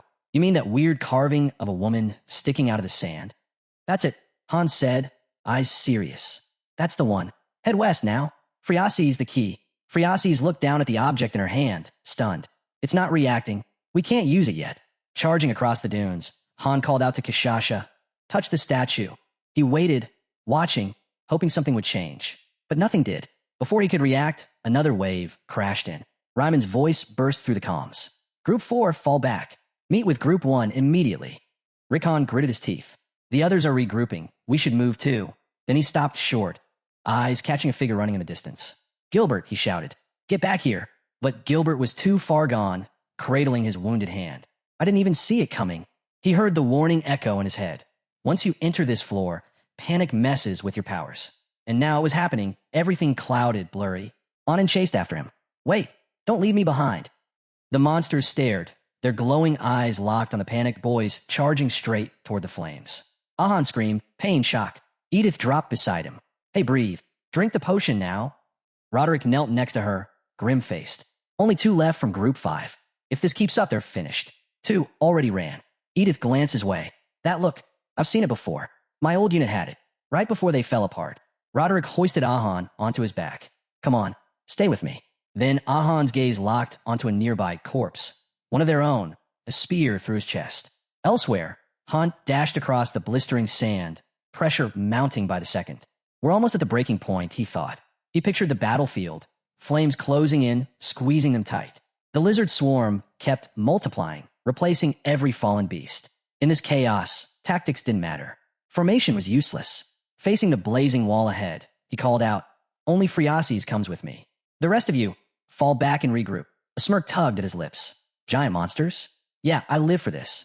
His eyes flicked up to the goddess's statue, once towering above the palace where the key was kept. That whole section, gone. Wiped out the moment the beast arrived. He remembered the werewolves guarding it. Then it clicked. There had to be a second statue, right where Kishasha was still fighting. Her presence there? No accident. Just then, alarms flared. Another wave incoming. A shadow streaked overhead, Dory flying in fast. She slammed down like a meteor, scattering lizard men on impact. Red energy blazed from the enemy's limbs. The werewolves surged forward in a blur, shredding the lizard commander without breaking stride. Kishasha's comm crackled. Han's voice came through. Stone brutes down. Pull back Group 3. She spun just in time to spot him. Han, charging straight at her. The monster lashed out. Kishasha grabbed Phreases and sprinted. All right, party's over. We're leaving, she yelled, bolting away at full speed. Watching her vanish, the protagonist muttered. She really needs some proper training. The monster wound up for a massive blow, its fist flying straight at Han. Nearby, the statue loomed, silently watching. With a deafening crash, the golem's fist slammed down, shaking the earth. A cloud of dust exploded outward. Then, golden light flared, wrapping around Phreases and Han as they lay near the statue's base. Suddenly, beams of light burst from the angels above. A violent explosion rocked the area. A system prompt flashed. The artifact had activated. Divine power surged from the goddess's statue, locking the monster's arm mid-swing. Holy light crept up its limb, burning with purpose. Behind it, the battlefield raged on. Ryman stared in disbelief. Did that thing just stop moving? Han climbed the creature, raising his hand. Everyone, eyes up. The protagonist knew what came next. Time to scale the beast. A system prompt hovered near the tower. Team leader, choose your first climber. Ivalka stepped forward, eyes shut. Her hands glowed. Flames erupted across the battlefield, carving a path. From the tower, a squad yelled, Move it! Now! Edith gave a quick nod. Thanks for the backup. Then she started climbing toward the top floor. Han turned to a tired girl beside him. Where's Roderick? Supporting the 5th team, she answered. Just then, a blade pierced deep into the monster's face. A trembling fighter leaned on his sword, catching his breath. A voice rang out. Hold formation, then fall back. Roderick was a blur, his strikes pounding the monster again and again. Recon watched in awe. That's insane. The hero stood still, eyes locked ahead. In his head, he was somewhere else. This used to feel like war, he murmured. Now, feels more like a vacation. Sitting back, Recon let out a small laugh, gripping his weapon. I used to dream of wandering the continent as a mercenary. Looks like that dream's finally real. Roderick bowed his head, listening. You've still got a ways to go before you're the real deal, Recon added. Then, softer, but honestly, you're already a damn good warrior. Recon looked over at him, a little surprised. Roderick just stared at the ground, saying nothing. Then, footsteps. Someone stepped up beside them, voice steady. Count me in. I'm with you now, too. Eyes locked ahead, Dylan told the man next to him, No matter how this ends, I'm walking out stronger. Roderick glanced over. Still just a kid, he muttered. A flash of memory, Dylan, shaking, paralyzed by fear, collapsing under the weight of it all. But now, that same boy stood tall, a sly grin creeping across his face. His hand reached out, not just to fight, but to hold on to something worth believing in. Then, a silent body slumped near the wall, spears scattered across the ground. One hand still gripped a sword like it refused to give up. Suddenly, it moved, ripped the blade free. The hero lunged forward, both hands gripping the weapon, slashing clean through the enemy. All around him, warriors stormed the field. A scream rang out, raw and panicked. Nearby, Recon wiped his mouth and asked, Where's Gilbert? Edith shot a glance toward the chaos. Not dead, probably, but he can't win this one alone. From the top of the tower, the team spotted the next wave. A system prompt flashed, advance now. They didn't hesitate, just nodded to each other, smiles full of fire. Then gone, just dust left behind. They shot forward like lightning, fueled by momentum and the command they'd been waiting on. Each member moved with purpose, scaling the tower with wild speed, each using their own technique. Suddenly, the entire tower shifted. A system warning popped up, defense system activating. Gears churned, walls rotated. Far above, a hatch groaned open. Something shimmered inside, then burst forth. Monsters, dozens of them, sleek and mechanical, poured out from the top. They descended fast, targeting every climber on sight. From the peak, a blinding spear caught the sunlight, and dove, sharp and lethal, straight at the intruders. Two figures twisted midair, narrowly dodging. One landed clean on the edge. Above them, the weapon changed, refining itself, growing more vicious with every second. The hero braced, then swung with all his might. His massive sword shattered the spear into fragments. But the flood didn't stop. More enemies spilled out, laser focused on him. He gripped the remains of his weapon and rushed forward, slashing clean through robotic skulls. Blood and sparks flew in all directions. The group didn't falter. They surged ahead. The heroine and the fighter next to her moved like one unit. Spears flashing, stabbing with pinpoint accuracy. Two more men broke away, charging in with clenched jaws and fire in their eyes. Magic exploded from behind them. A blast of pure force tore into the oncoming robots. One girl let out a cry, voice rising above the chaos. Group 2's breaking through. Now's our shot. She raised her weapon and swung with everything she had. Raw energy erupted from their formation, sweeping across the battlefield like wildfire, wiping out wave after wave. A voice rang out behind them. Group 4's backing you up. Everyone move. He tore ahead, eyes locked on the next target. They had their rhythm back. Formation was tight. It was time to finish this raid. Then the ground shook.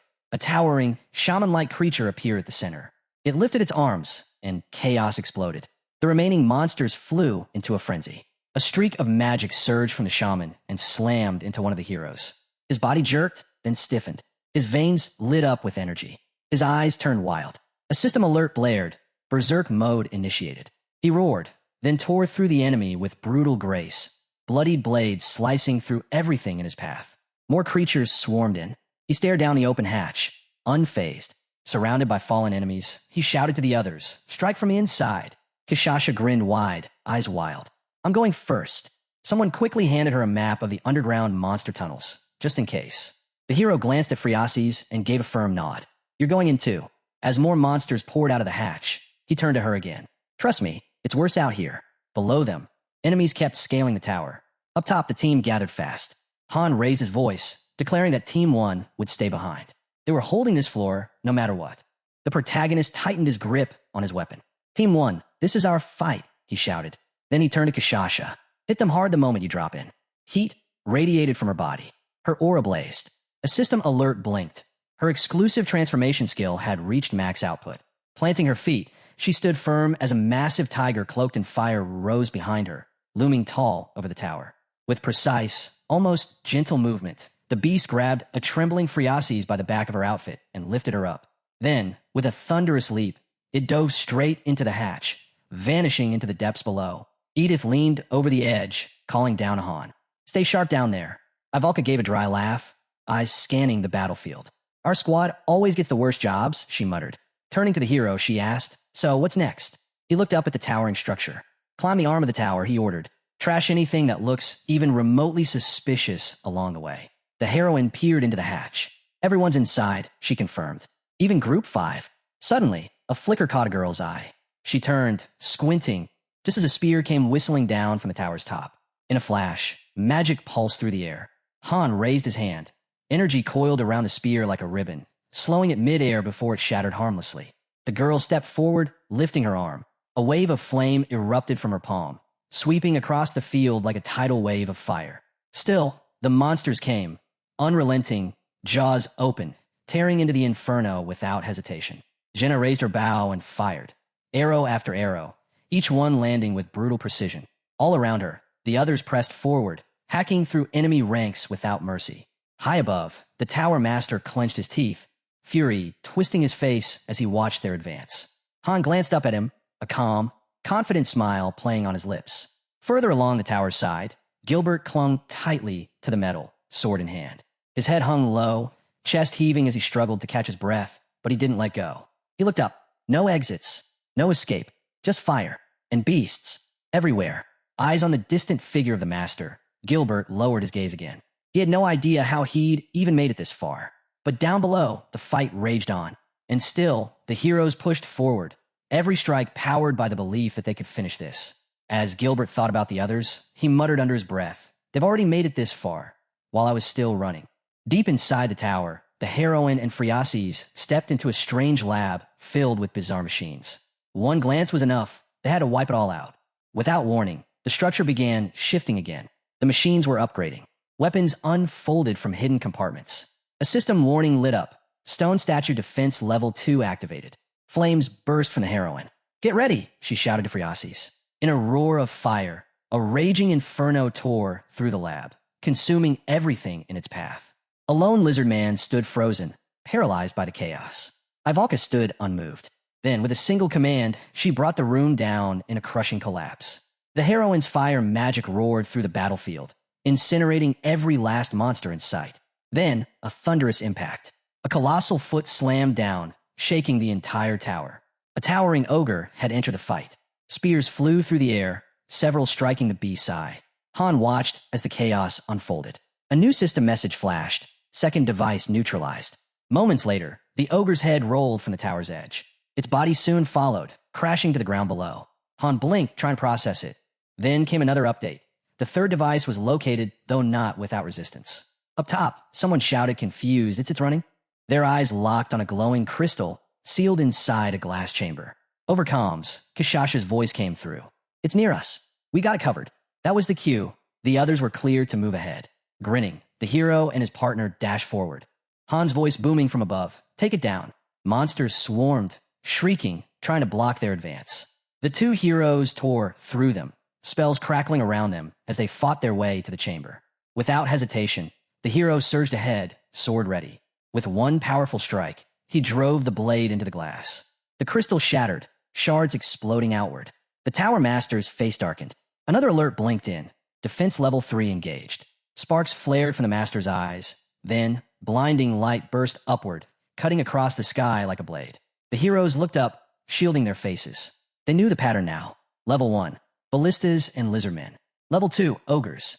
And now, level 3. Whatever it was, it wouldn't be easy.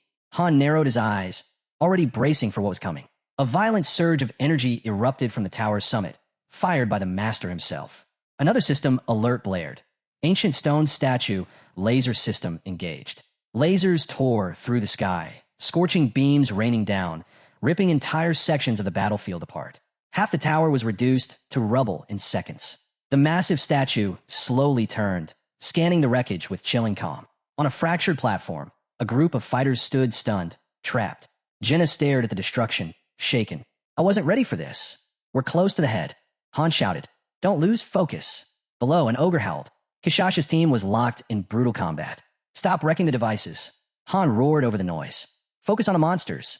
A man glanced over, silent, but his eyes burned with resolve.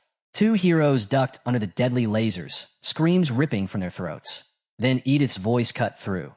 "There's some weird magic in the lasers. It's vaporizing the monsters instantly."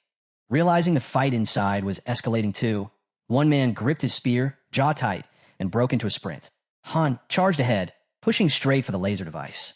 Energy blazed around him, carving a burning path as he ran. Without slowing down, he hurled his spear straight into the device. It exploded on impact, showering sparks. Edith's voice crackled through the comms. "That section's clear. We're good to move." Elsewhere on the tower, Kishasha shouted back. They had taken out the fourth target. In the fading glow of one last laser beam, two figures appeared. Angels, locked in an embrace, gazing skyward. Moments later, the light vanished, and so did they. The massive statue gently lowered them to the ground. Then, a loud system message echoed. The ancient statue no longer holds the goddess's power. The blessing had been lifted. Struggling to stay upright, Jenna stared into the distance, panic rising. "We're out of time." The heroine broke into a run. Behind her, Han yelled, "Don't be scared. I'll catch up." Staring down the monsters ahead, another heroine nodded and bolted forward. No time to wait. Jenna and Ivalka turned, eyes on Han, still locked in battle. "Hurry up and climb," they yelled. Slashing through enemies, the protagonist called back, "I'm coming." Around them, the tower kept burning, flames climbing skyward in massive waves. Two boys, scrambling up the structure, looked at each other nervously. "This path's insane," one shouted. Reaching down, Jenna extended her hand. "Han, grab on." Han darted forward, leaping between crumbling ledges. Jenna's eyes locked onto him, her hands still outstretched. Teeth clenched, Han pushed harder, nearly there. Inches from her, his grip slipped. His face twisted in shock as he lost momentum. Jenna froze, panic flooding her. "Han," she screamed. "Falling." Han stayed eerily calm. "This place is ridiculous," he muttered. Not even a ledge to grab. Mid-fall, he began gathering magic into a glowing sphere. He knew how to end here, one shot. Power surged through him. He spun toward the wall and jammed his sword into it, trying to stop the descent. Sparks flew as the blade tore through the stone. Half the tower split apart under the force. Dangling from his sword, Han panted heavily, strength fading. Then, ping, a system message flashed. Screenshot saved a gallery. Above, Jenna leaned over the edge. "Han, are you okay?" His voice echoed from below. "Still alive? Just hanging out." Jenna blinked, heart racing. "Stay put. We're coming down for you." Han gripped his spear tighter. "No need. The crystal's got to be close. I'll find it." Still suspended, he turned toward a passage lit by flickering fire. There was no other choice. If he wanted to live, he had to move. Sword still in hand, Han glanced to the side, unaware that someone was already there. Gilbert stood just behind him, sword clutched tightly, barely upright. He stared at Han, breathing heavy, completely drained. Han looked up, confused, just as Gilbert leaned in, grabbing a fistful of Han's hair to keep from falling. Smiling, Gilbert murmured, "I'm not done yet. I'll make it. I'm getting back up there." Eyes focused, he readied himself, already forming a plan. He looked toward the statue, then grinned. Han blinked, struggling to make sense of what was happening. Then his gaze steadied. Eyes shut, breath calm. His form began to shift. He was already moving on. Han's berserker state faded, his form stabilizing. Gilbert, still gripping Han's hair, looked up in panic. He had no idea what was happening. Then, Han's transformed hair slipped loose. Gilbert's hands missed their hold, and he fell. His body drifted, shrinking in the distance, flames rising to meet him. In seconds, he was gone.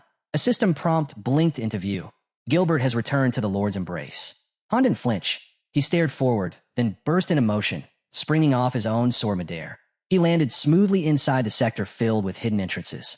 Far below, his sword tumbled through the air. Without missing a beat, Han reached out. Magic pulsed. The blade spun around, boomeranged back into his waiting hand. He stepped inside one of the structures and glanced to the side. "Status report," he called. Boots landed beside him. Without looking back, Han moved deeper into the tunnel. Then, monsters. Dozens of them. Weapons ready. One lizard-like brute stepped forward, roaring that he was the strongest. Han didn't even blink. One clean motion, and the creature's head hit the floor. A spear flew at him next. Han ducked and smirked. He knew this place. It was a bonus scenario he'd cleared before. Everyone else needed maps. He didn't. He could move through traps, bypass enemies, and head straight to the goal. Spears rained past as he called into the comms. "Where are you?" A girl's voice answered. "We're inside a strange round room. It's filled with machines." Han nodded to himself. "I'll handle anything in your way, including the machines." Elsewhere, near a glass tube glowing with energy, the heroine cursed. She still couldn't find the fifth device. At the same time, Ivalka and Jenna stood on a ledge, staring at the statue's head. There, on its shoulder, a crystal, but they couldn't get a clean shot. The head blocked the angle. Suddenly, the entire tower rumbled. A system alert blared. Stone statue defense level 4 engaged. A new passage opened. From it, a towering golem mage emerged, its arms now massive, razor-edged blades. The monster charged with terrifying speed. At the same time, the statue's head began to shift, activating advanced magic. Streams of glowing light shot out, combining midair to form deadly spells. Ivalka stepped forward, determined to stop the spell. But before the golem's blades could reach her, Han appeared. He cut through the attack in a flash, his weapon intercepting the blow with perfect timing. The golem shrieked and spun into a frenzy. Han didn't back down. He slammed it to the ground and raised his sword high. With raw force, he drove it down, aiming straight for its core. Energy exploded around him. Power burst through the blade and tore through the monster's body. Han thrust out one hand, channeling it deeper, and pulled something out from inside the golem with a brutal yank. Meanwhile, the statue's mouth opened wide. Dozens of lasers blasted out, ripping through the air with terrifying speed. Han stood tall, facing the incoming blast. Eyes locked on the statue, he shouted, "Come on then, give me everything." Suddenly, his sword surged with strange, vibrant energy. Sparks danced across the blade. The statue responded in kind. It fired a full barrage from its mouth, laser beams tearing through the air, obliterating everything in their path. And Han, he launched himself straight into it, eyes forward, unshaken. The clash between Han's sword and the statue's magic sent tremors through the entire tower. But he stood firm. The surge of power pushed him back, his feet grinding against the stone, but he didn't yield. Bit by bit, Han advanced, pushing through the storm, step after grueling step. The two forces collided, then began to merge. And finally, his power broke through, overwhelming the statue's magic and tearing forward, unstoppable. Behind him, the other heroes stood frozen in awe as the world around them fractured and fell. Han turned back with a grin. Took you long enough. We were starting to get bored. Ivalka, eyes blazing, snapped. Don't do that again. I thought you were dead. He just laughed. Relax. I'm the only one here who nearly died. Their attention dropped to the massive sword in his grip. Someone muttered, I want one of those. Before anyone could blink, Ivalka launched a wave of fire magic. It roared across the space, blasting every remaining crystal to pieces. Jem stood there, wide-eyed, watching Ivalka calmly shake off the flames. She turned to Han. You're insane. No one else could have survived that. Han didn't respond. He simply raised his weapon and called to the heroine, You're with me. She hesitated, eyeing the statue's massive, open mouth. We're really going in there. Ahead, a team was sprinting, dodging the giant hand reaching down from the statue's shoulder. It clawed through the air, trying to grab them. They kept running, inching closer to the head. Suddenly, gears groaned to life deep inside the structure. From the shadows, a new golem mage emerged, blades gleaming. Jenna launched in, striking fast and hard. Her hits landed across the monster's shoulder, sides, and core. She smiled. Clean hits. Finally, Han shouted, Keep moving. Without hesitation, Jenna dove into the statue's mouth, yelling, I'm on it. Other leaders chimed in through the comms, reporting heavy resistance. But they were pushing forward. Han glanced into the passage ahead. We're nearing a dead end. Get ready to pull out. I've already marked fallback routes. Inside the building, Han vaulted forward with sharp, measured steps. The others followed carefully, scanning the area with every breath. Jenna whispered, Something's not right. One hand on the floor, she paused, body trembling, jaw slack. Ding. The system window lit up. Defense system max level reached. Han leaned in. This isn't on you. Stay sharp. Before they could react, a golem mage charged in from the left, armed and relentless. Then another burst through the wall. From the center of the room, the largest yet emerged, this one armed with a sword, towering over the rest. A voice echoed from above. You've made it to the testing chamber. Congratulations. The monster stepped forward, slow and deliberate. The voice continued. From this point on, you're the subject of my next experiment. One of the creatures extended razor-thin needles from its fingers. Nearby, pieces of machinery twisted and fused, building something new. Jenna narrowed her eyes. Han, where's the weak spot? He scanned the enemies. No idea. Then the voice returned, proud and chilling. Behold, my greatest creation, level 46 high golem mage. Stronger than anything you've faced before. The new golem took a heavy step forward, radiating power. The protagonist eyed it and thought, level 46? That might be stronger than even the halfling dragon. The gate creaked open. Without hesitation, he charged, his weapon slicing clean through the space between the doors. The golem sneered, voice dripping with disdain. What can insects like you possibly hope to achieve? Han glanced over at Jenna. Time for me to move. She gave him a small nod. It was good seeing you again. The golem shouted after them. Stop where you are. But the hero didn't look back. We'll meet again, he said. Wait for us. A hatch popped open with a hiss, unleashing glowing baton-like beams. Jenna lifted her head. What's that light? Doesn't matter. Keep moving, the protagonist told her. The lights tore forward, cutting through the air. Someone shouted across the comms. One of the 7 ancient statues had taken critical damage. Kishasha's voice rang out next. We hit a wall. Dead end. Han answered quickly. Take the stairs. Turn right at the split. Follow the path halfway. The exit's there. Wait for us. As they moved down the corridor, Jenna asked, What's the plan? Take out the statue's head. Then we leave. She exhaled, almost smiling. You always take the hardest jobs. Suddenly, she froze. Something's behind us. The protagonist's eyes narrowed. It's already through the door. The golem's roar filled the corridor. You dare challenge my final creation? Without warning, a storm of attacks launched from the shadows. Arrows whistled toward Belkist. He grit his teeth, smirked, and muttered, We'll settle this here. Ivalka shot him a glare. What are you even saying? We should be fighting together. A new alert popped up. Bennick was down, bleeding out. Edith messaged in. Enemy count just spiked. How many? Han asked. Over 1,000. I'm pushing for the exit. The protagonist sighed, hand pressed to his forehead. Got it. I won't let Friasis die, even if I'm the last one holding the line. Edith responded without hesitation. Then I'll give it everything I've got. Nerissa turned back. 3 of us can still move forward. If 2 hold them off, I'll boost them with everything I've got. Han gritted his teeth. You really don't believe in us? She didn't answer. Just looked away. The protagonist called out. If you get the chance, run. No needless sacrifices. Then he broke into a sprint. Don't die on me. Easy for you to say. Ivalka shouted back. Jenna ran beside him. You sure you're all right? Han didn't look at her. We trust each other. That's what we trained for. The golem battle exploded into chaos. The room shook with every clash. Fear was thick in the air, but no one stopped fighting. A crushing strike landed. Someone screamed, begging a girl to hold on. She groaned, gripping her head. Stop yelling. It hurts. Ryman grinned through the pain. We're almost done. Just a little more. It felt impossible, but the end was close. Rose looked at him, eyes wide, voice shaking. Do you really think we'll make it back? The golem's eyes flared, burning with fury. That same question hung heavy in the air. Would this nightmare ever end? Belkis bled out where he stood. Rose collapsed beside him. The hero winced. It hurt more than anything. A monstrous figure stepped into view, massive, overwhelming. The thought hit hard. This wasn't just difficult, it was punishing. It almost felt like the devs never intended anyone to finish it. Grinding his teeth, the protagonist remembered. It had been the same with his own account. Beside him, the girl glanced over, concern in her eyes. He shook his head. Don't worry, we're clearing this floor. No matter what. Suddenly, a steel door materialized, then exploded inward. Someone had knocked it right off its hinges. Inside, a shadowed figure sat calmly on a chair, muttering under his breath, People really are fools. The protagonist stepped inside, frowning. The figure turned slowly, eyes locking onto him. So, you've finally arrived, he said with a crooked smile.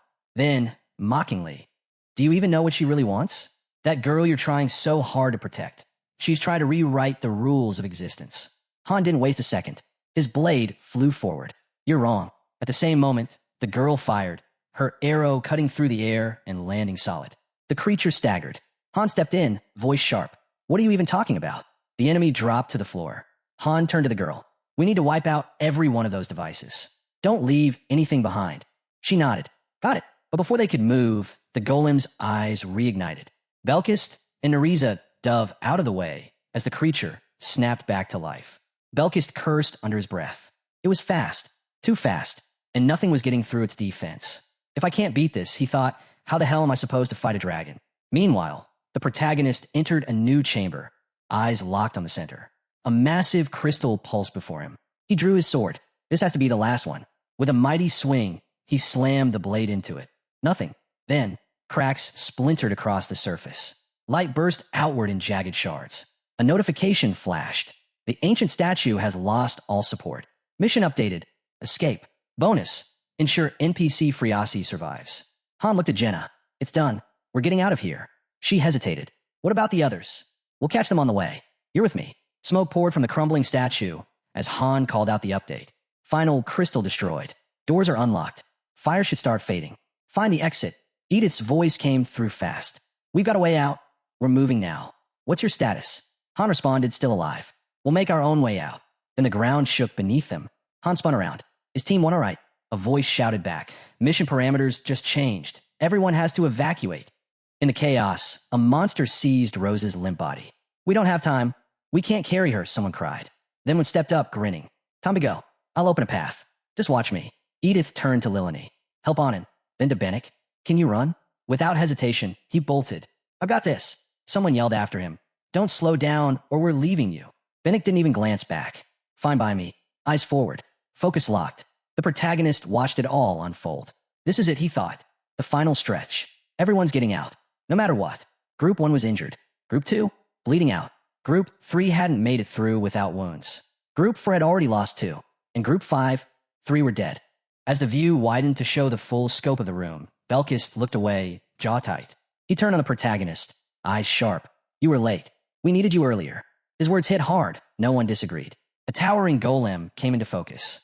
What's wrong with it? Someone asked. It shut down, came the reply. The golem stood still, almost like it was questioning why it existed at all. Off to the side, Han glanced around and said what no one wanted to hear. This whole place is coming down. Talk later, move now. Despite the blood running down his leg, He pushed forward, waving for the others to follow. Belkis stared ahead, muttering, "It's nothing. Just a scratch." Nariza grabbed him from behind. "You idiot," she snapped. "You'll die like this. I'll carry you if I have to." Pipes burst overhead. Steam and fire erupted around them. The protagonist kept his focus. Every step forward counted. Without the map burned into his memory, they'd have all been dead already. Then, a narrow exit came into view. They'd reached the top of the statue. Jenna peered over the edge. "That's a long way down. Telekinesis?" Ivalka shook her head. "Not in tight spaces like this. Too risky." "Then get the ropes," the protagonist said. Ropes were dropped. "We'll go one at a time," someone confirmed.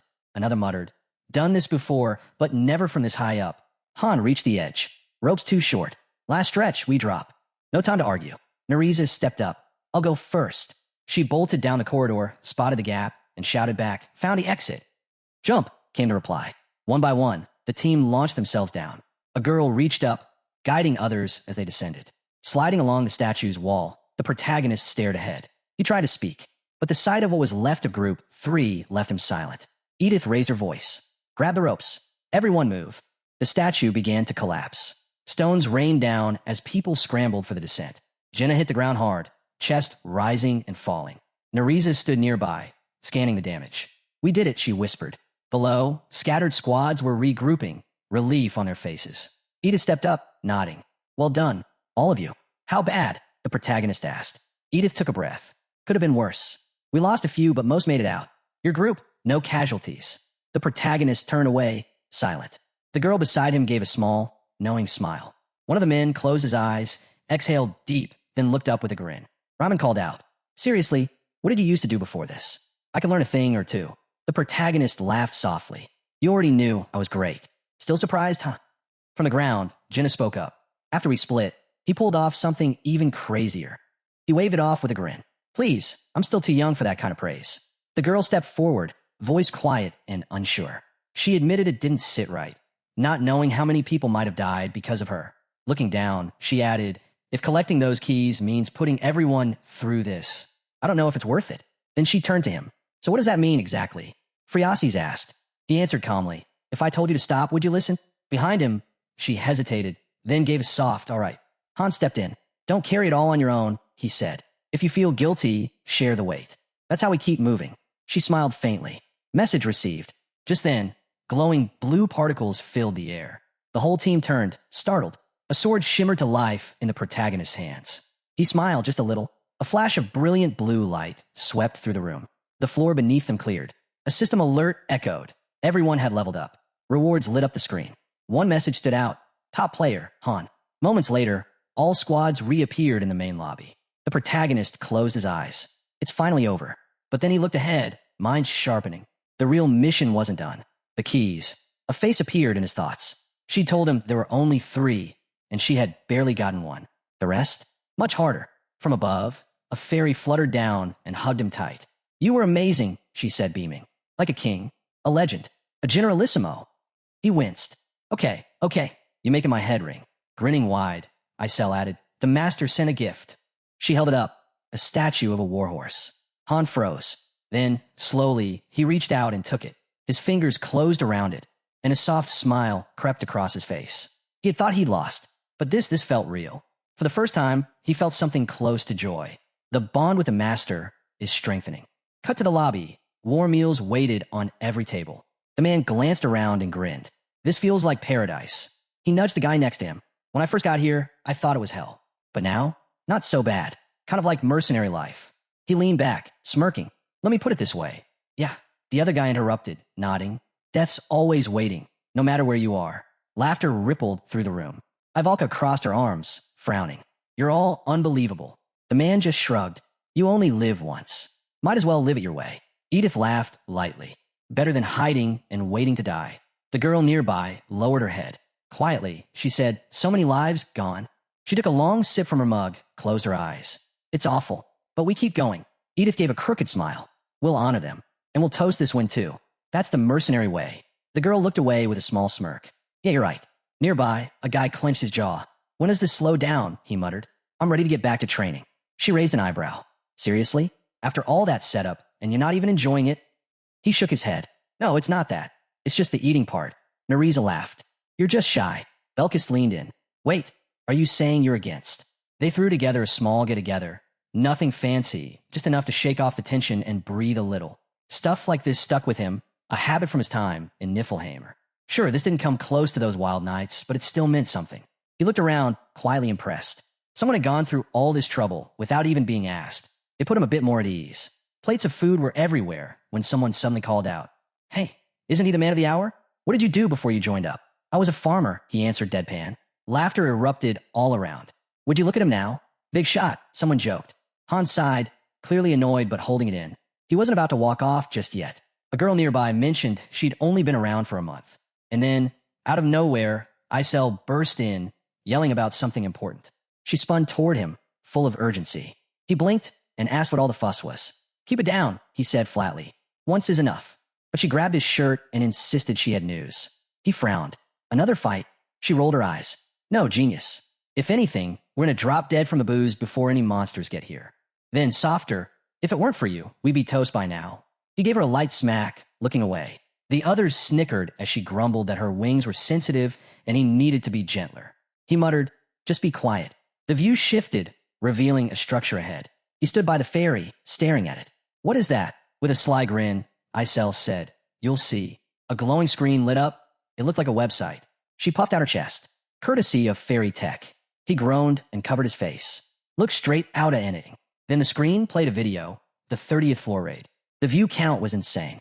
She beamed as it played. Skimming through the comments, he muttered how it reminded him of the feedback he used to get back in Niflheim.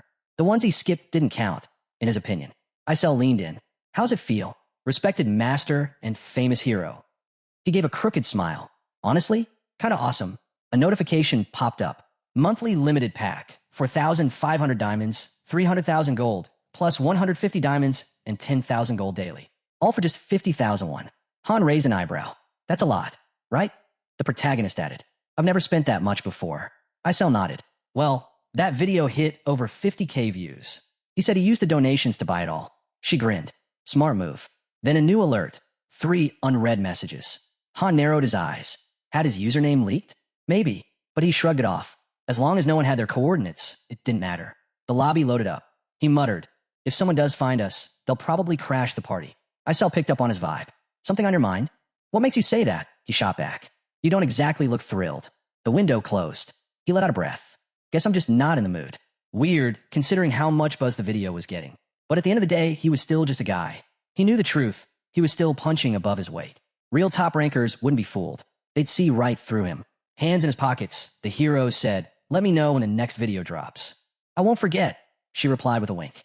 Just then, a man walked up with a grin. "Man, I've been gone forever. What did I miss?" Han shrugged. "Not much. Just talking." Ryman clinked his mug down, then raised it. "Come on, share a drink with me." The protagonist paused. He wasn't really into alcohol, but this felt like a moment. Besides, things were about to get busy again starting tomorrow. One drink wouldn't hurt. Suddenly, the lobby screen lit up again. A bright message flashed. "Congratulations on clearing the 30th floor. New weekday dungeons unlocked. Israel to Mine, Kindred Forest, Simul Plateau. A third research dungeon, Kaya, was now available. Several new buildings had been added too. Tonia Lobby had leveled up. Every 10 floors, the Master's Zone changed, separating low and high-level players.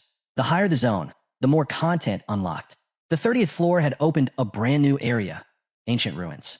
If they could send a team there using a flying ship, they'd come back with rare materials and high-value gems. Stuff normal dungeons couldn't offer. But building a flying ship? Not even close to easy. It took rare resources, advanced research, tons of money, time, and at least a 4-star magic engineer.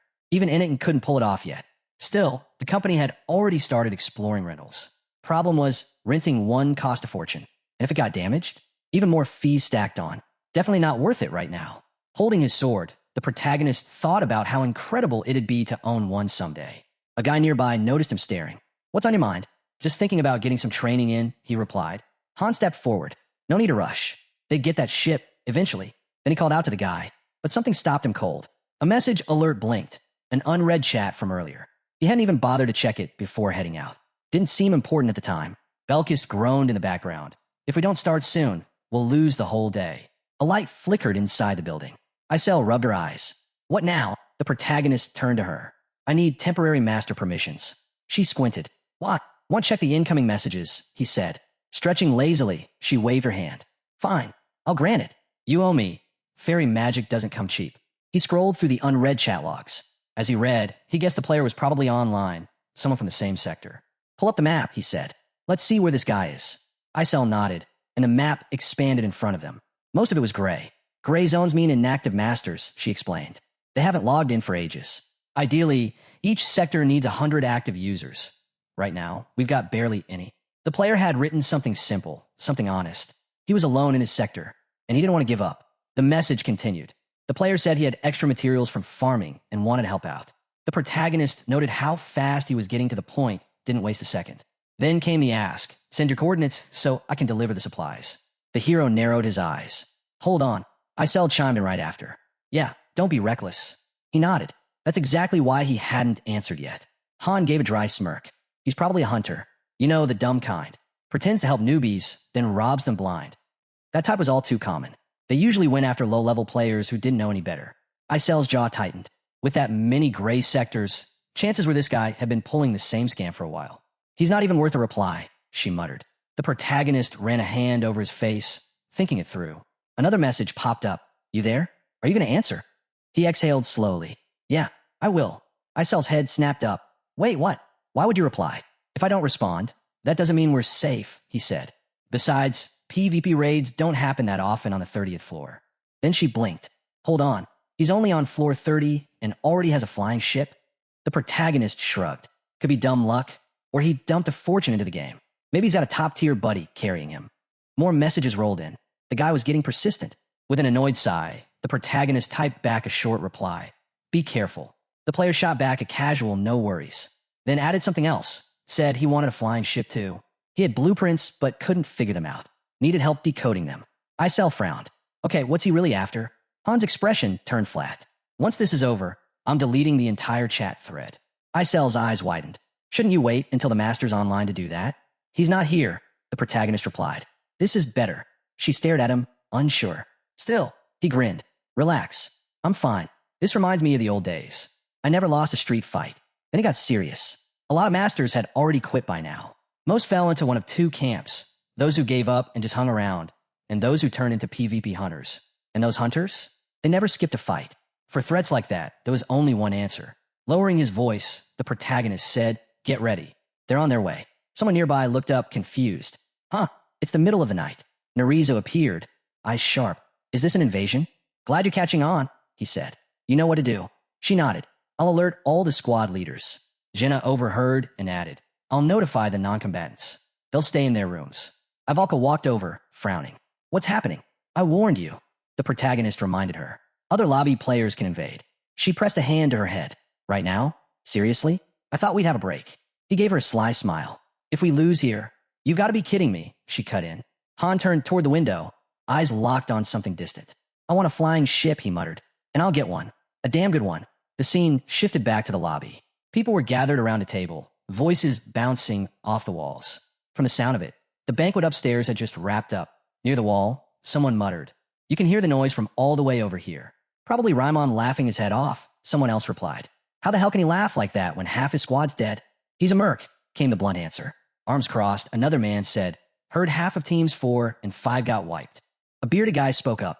Isn't that good news for us? The other man scowled. Gilbert died, you idiot. The group at the table fell silent. The weight in the air said it all. Someone like Gilbert going down? Them in trouble. The elite squads didn't care about guys like them, but even they had limits, and no one knew how much longer any of them could last. One man stood up with a sneer. Gilbert pushed too hard for the second floor. Idiot got himself killed. Mark let out a dry laugh. Seriously, aren't you tired of this crap? Is this what we call living? Another pointed at him. Is that booze in your hand? He held up a sausage. What? Stealing food and alcohol now? You think that's how we're going to impress the master? Then his eyes glinted. But I've got a better idea. A real one. Something that'll make an impact. And I can let you in on it, if you're up for it. Everyone stared at him, stunned. He asked again, well, you in? Before anyone could answer, a scream shattered the moment. Panic in someone's voice, shouting for evacuation. A man rushed in, yelling, we're under attack. Take cover. The first man glanced around, still expecting an answer, but Mark cut him off. What kind of invasion? Get inside now, the messenger barked. Stay away from the perimeter. Emergency order from the 3rd floor. Another guy's eyes went wide. You mean, from another lobby. Mark echoed the question in disbelief. People froze where they stood, backs against the wall. Raimon's voice rang out, confused. Wait, this is real? Another lobby's invading. Edith frowned. Hold on, didn't you call us here with some kind of plan? The protagonist grinned. Yeah, we're gonna crush them. Perched on a shelf, someone asked, what is this, a war? Just wait for my signal, the protagonist said calmly. Be ready. One man glanced around. Only 5 of us. That's it. Belkis just smirked. I was getting bored anyway. Perfect timing. Don't jump the gun, Han warned. Another voice pushed back. Then when? You want to wait until they're inside? The protagonist grinned again. Don't kill them. Not yet. We've got plans in motion. Killing? That's plan B. He added, the system protects heroes up to floor 40. They won't die in PvP, but if they go down, they'll get hit with penalties. How bad? Someone asked. Bad enough, he said. They lose stats, skills, gone for good. Even top players turn useless if they take a hit like that. Suddenly, a portal ripped open, blue light flaring. A flying ship surged through, setting off system alerts. Unauthorized entry detected. The ship dropped lower. No alarms, no resistance. None of the heroes had picked up on the breach. It landed quietly. The ramp extended. From the corner, the protagonist watched people begin to file out. One of them scoffed. No welcome party? Lame. Another cracked their knuckles. Warehouse should be on the first floor. Let's clean the place out, gold, gear, whatever we find.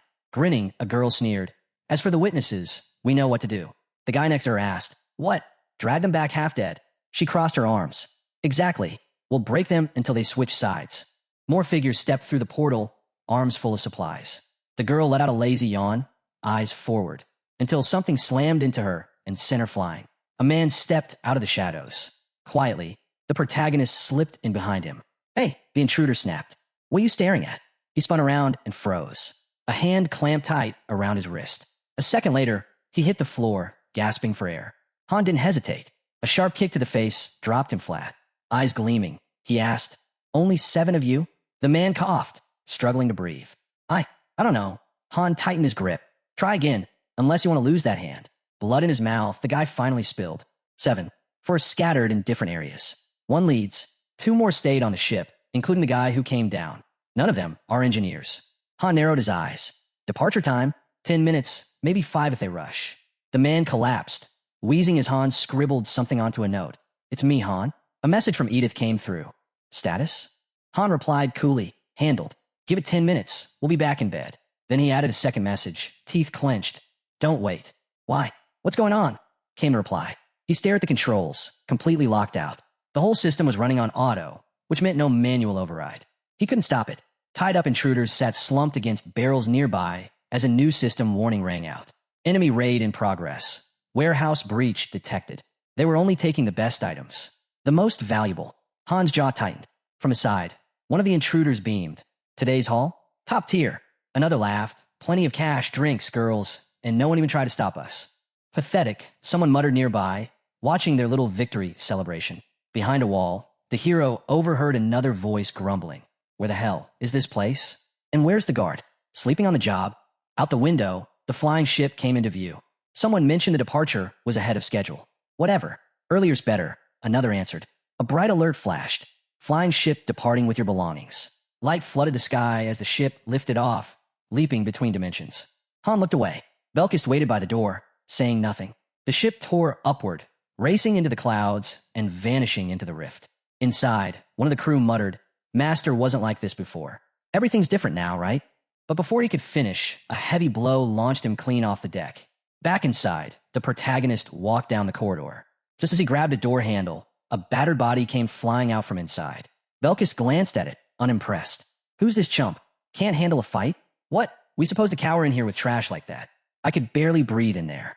Turning to him, the protagonist asked status. The man caught his breath. That was the last one. Across the hall, a panicked voice shouted, Stop! Don't kill him. You'll regret it. There are consequences, real ones. No one listened. Steel flashed. A sword drove forward. Nothing but weaklings, Belkis scoffed. Nearby, Jenna stood with a blood-soaked blade. That's it. We're done here. She stared at the downed enemies, cold and unflinching.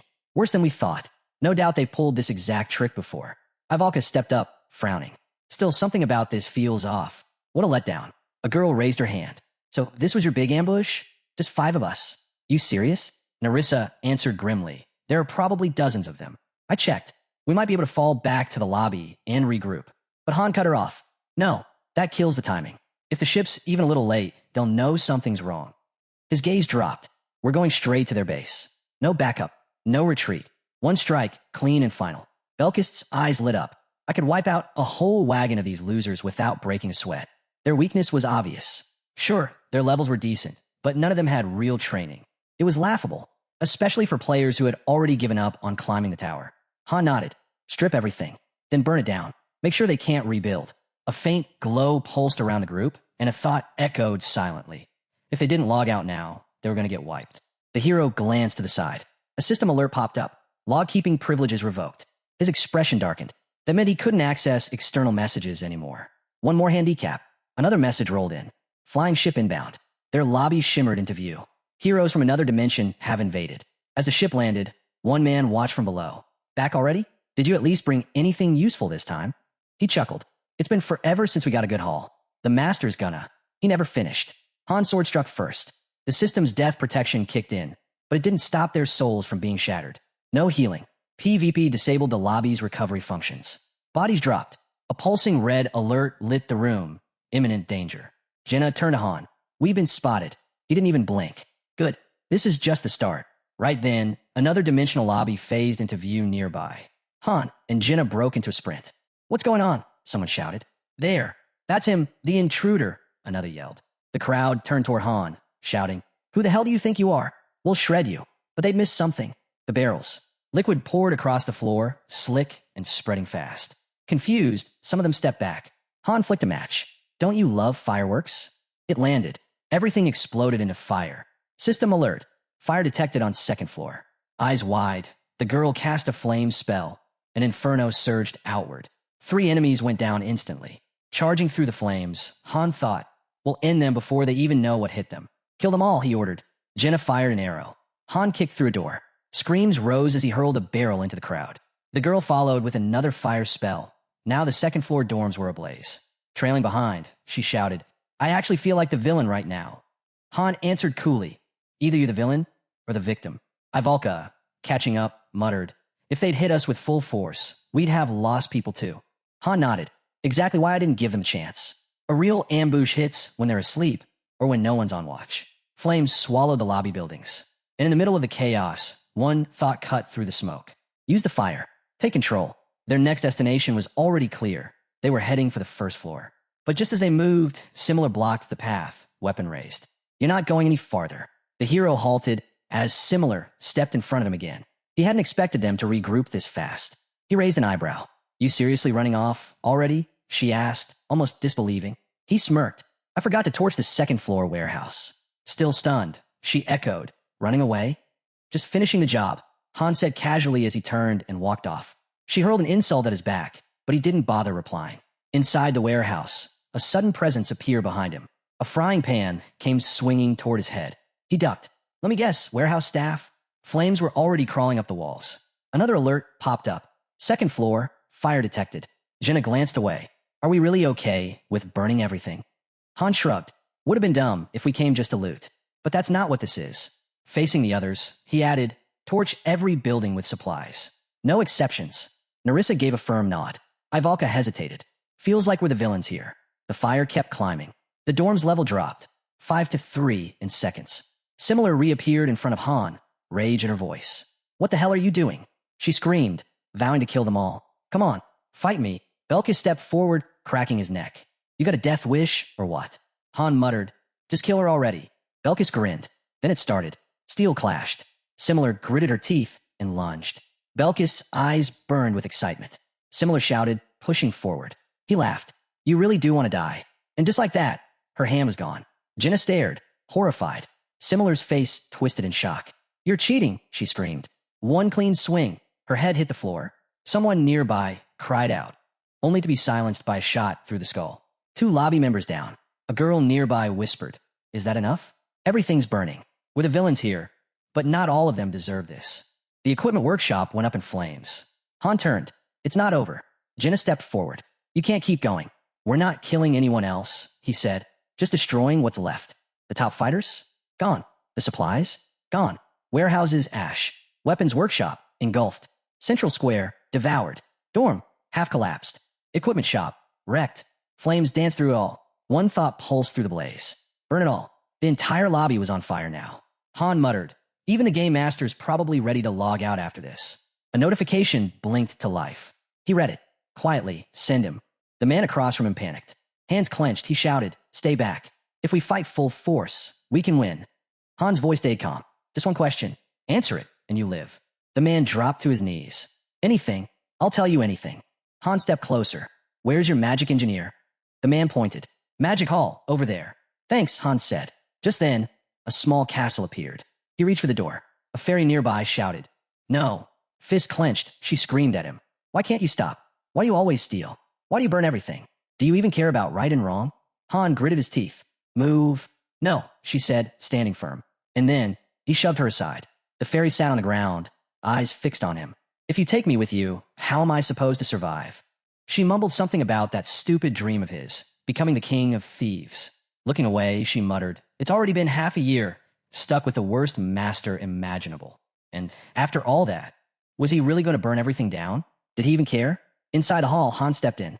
Potions were scattered across the table. A girl was lying across it, completely out cold. He placed a hand on her shoulder. This was her, the magic engineer, the key to the flying ship. Even with the chaos outside, she hadn't woken up.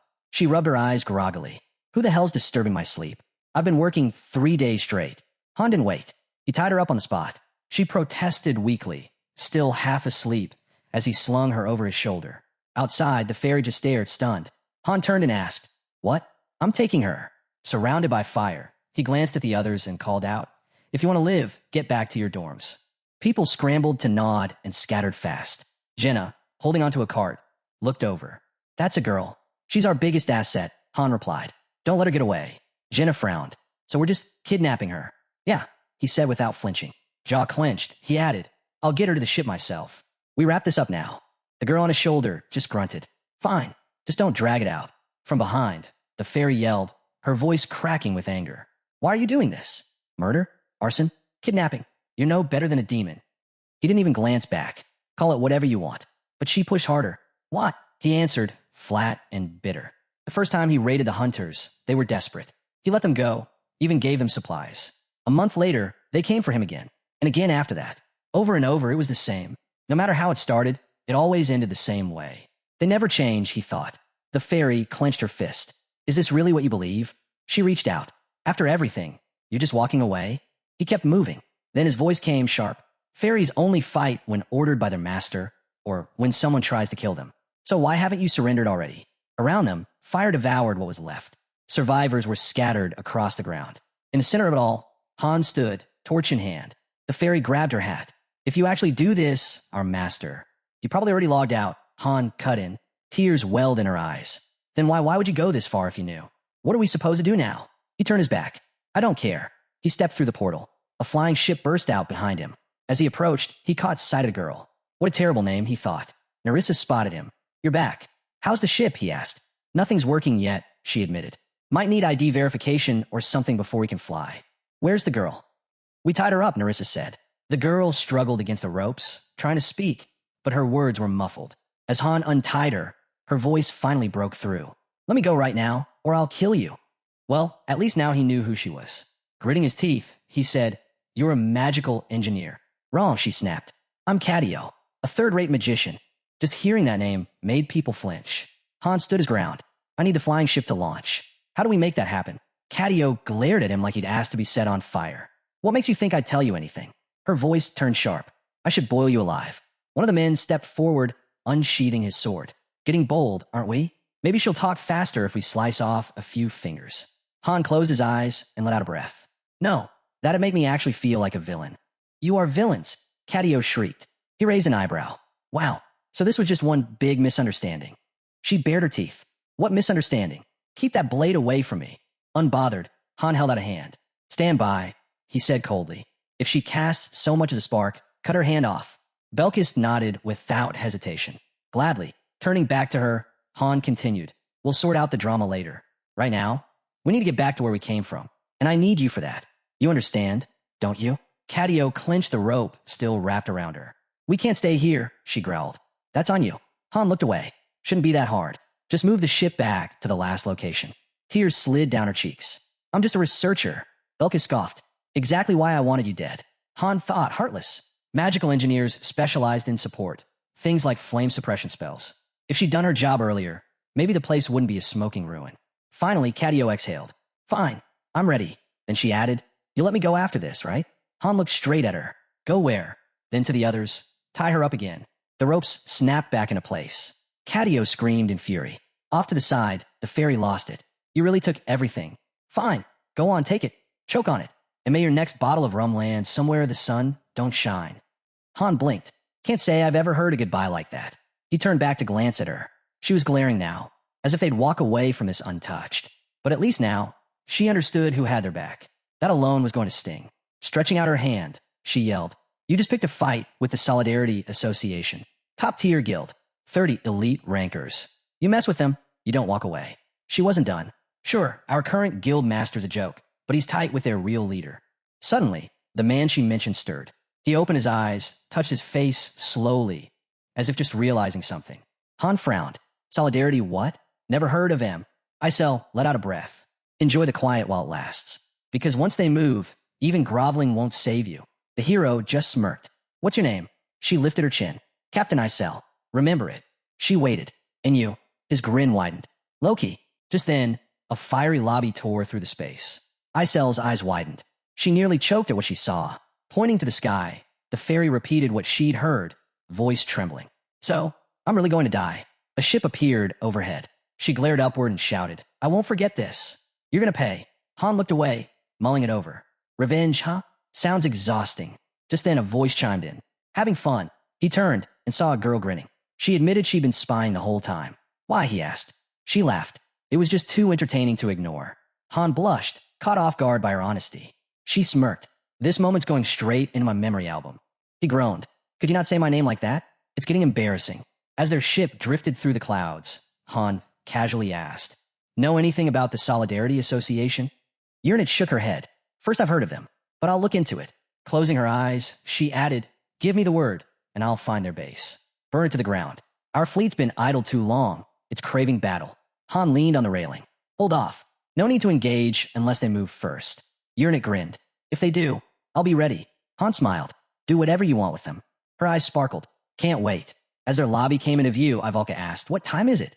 Morning, probably, Jenna guessed. Han glanced around. We really walked far. The girls tensed. Wait, we're not training today, are we? He waved it off. Nah, you got the day off. Belka spoke up. What about the shift? I'll handle it, Hans said. As the building came into view, a bound figure lay on a bed inside. Han stared. How the hell is he still asleep? He stepped in and raised his voice.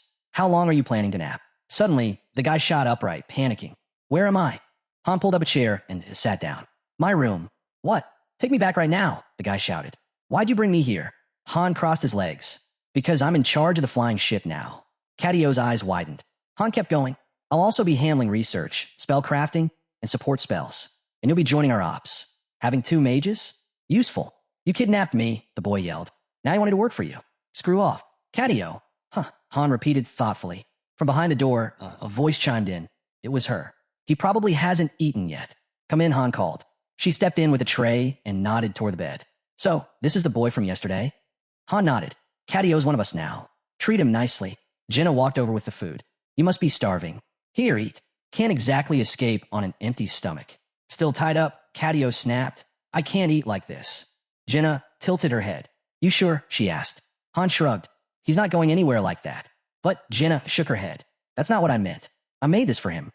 Catio hesitated, grabbed a sandwich, and scowled. You think food will win me over? He glared at all of them. I'm not helping a bunch of villains who burn down homes and enslave people. Han leaned back, casual as ever. Tell me, what do you really know about villains? He asked. Do you even understand what your so-called master's done? Catio froze, a slight tremble running through him. Han didn't let up. You're just as guilty, you know. An accomplice. I was following orders.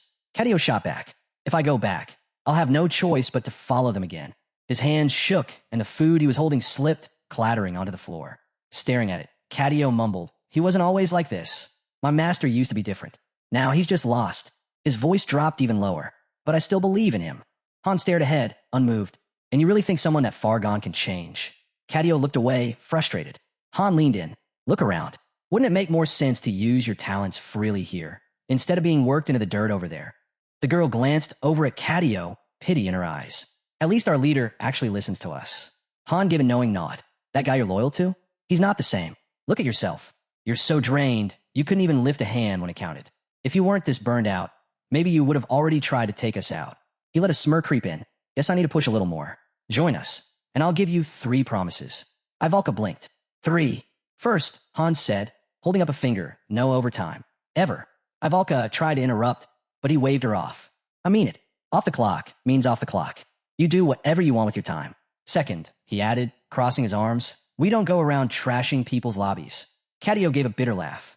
You literally just did. Because your master hit first, Han replied calmly. Check the logs. It's all there. Catio didn't respond. Han kept going. We're a raid unit. That's all we do. No distractions, no nonsense.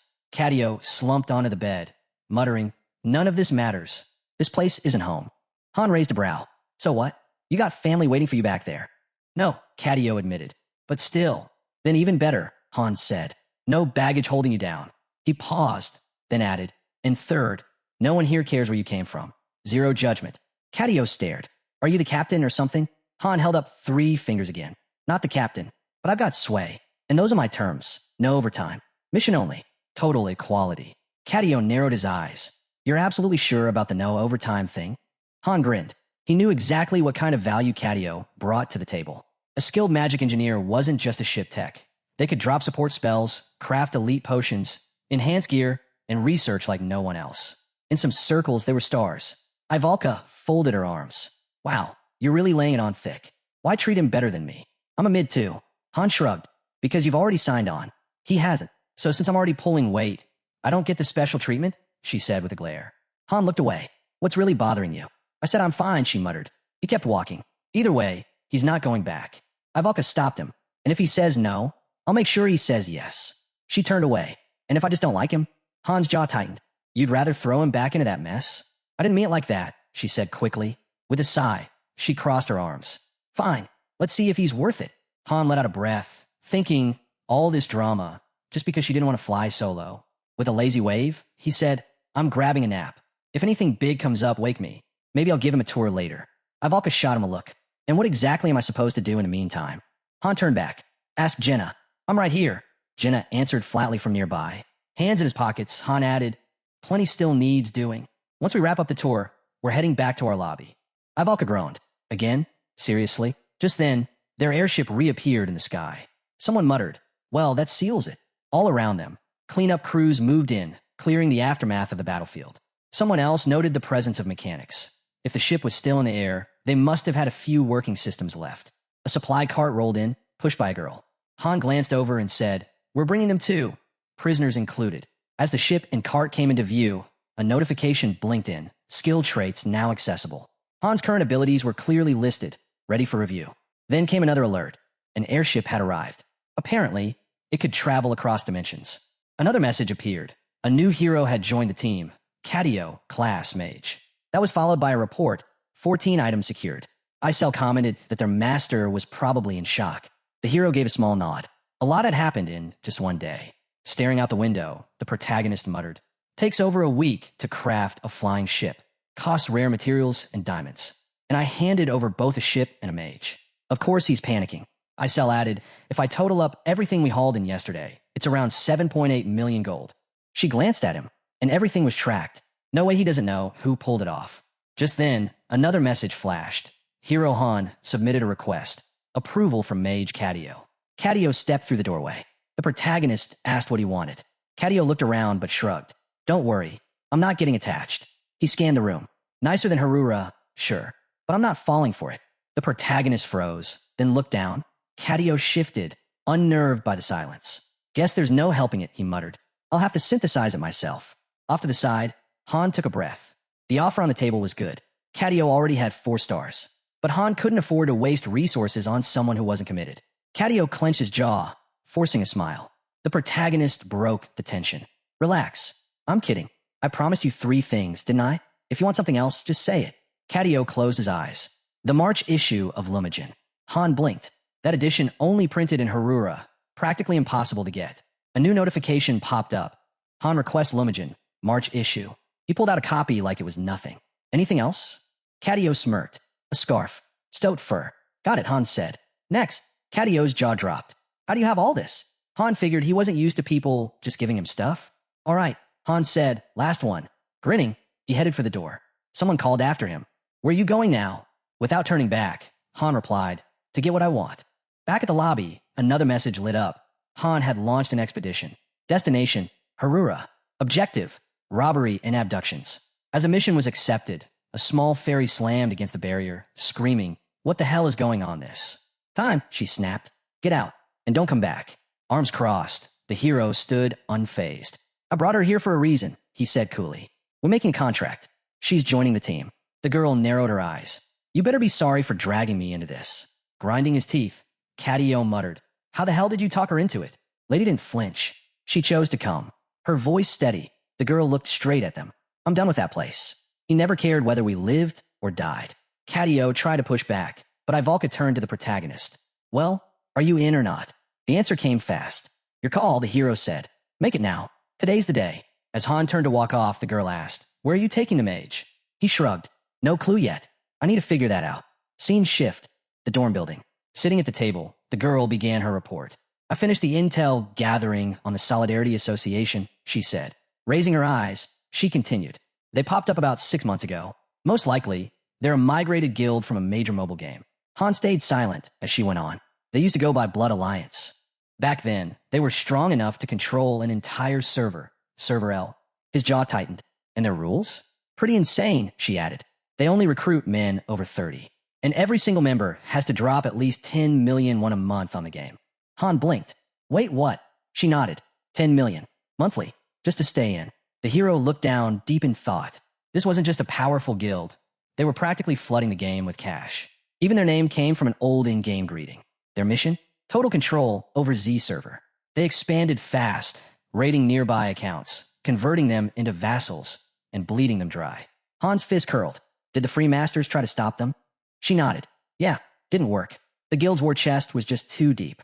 Players kept joining by the day. Han asked, what about their army? She pulled up the numbers. 73 natural 5-star heroes.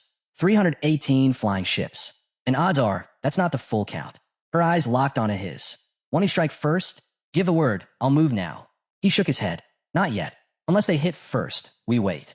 Han exhaled. Deep down, he already knew. It's probably them. She smirked. Same pattern. First it was the Dragon Knights.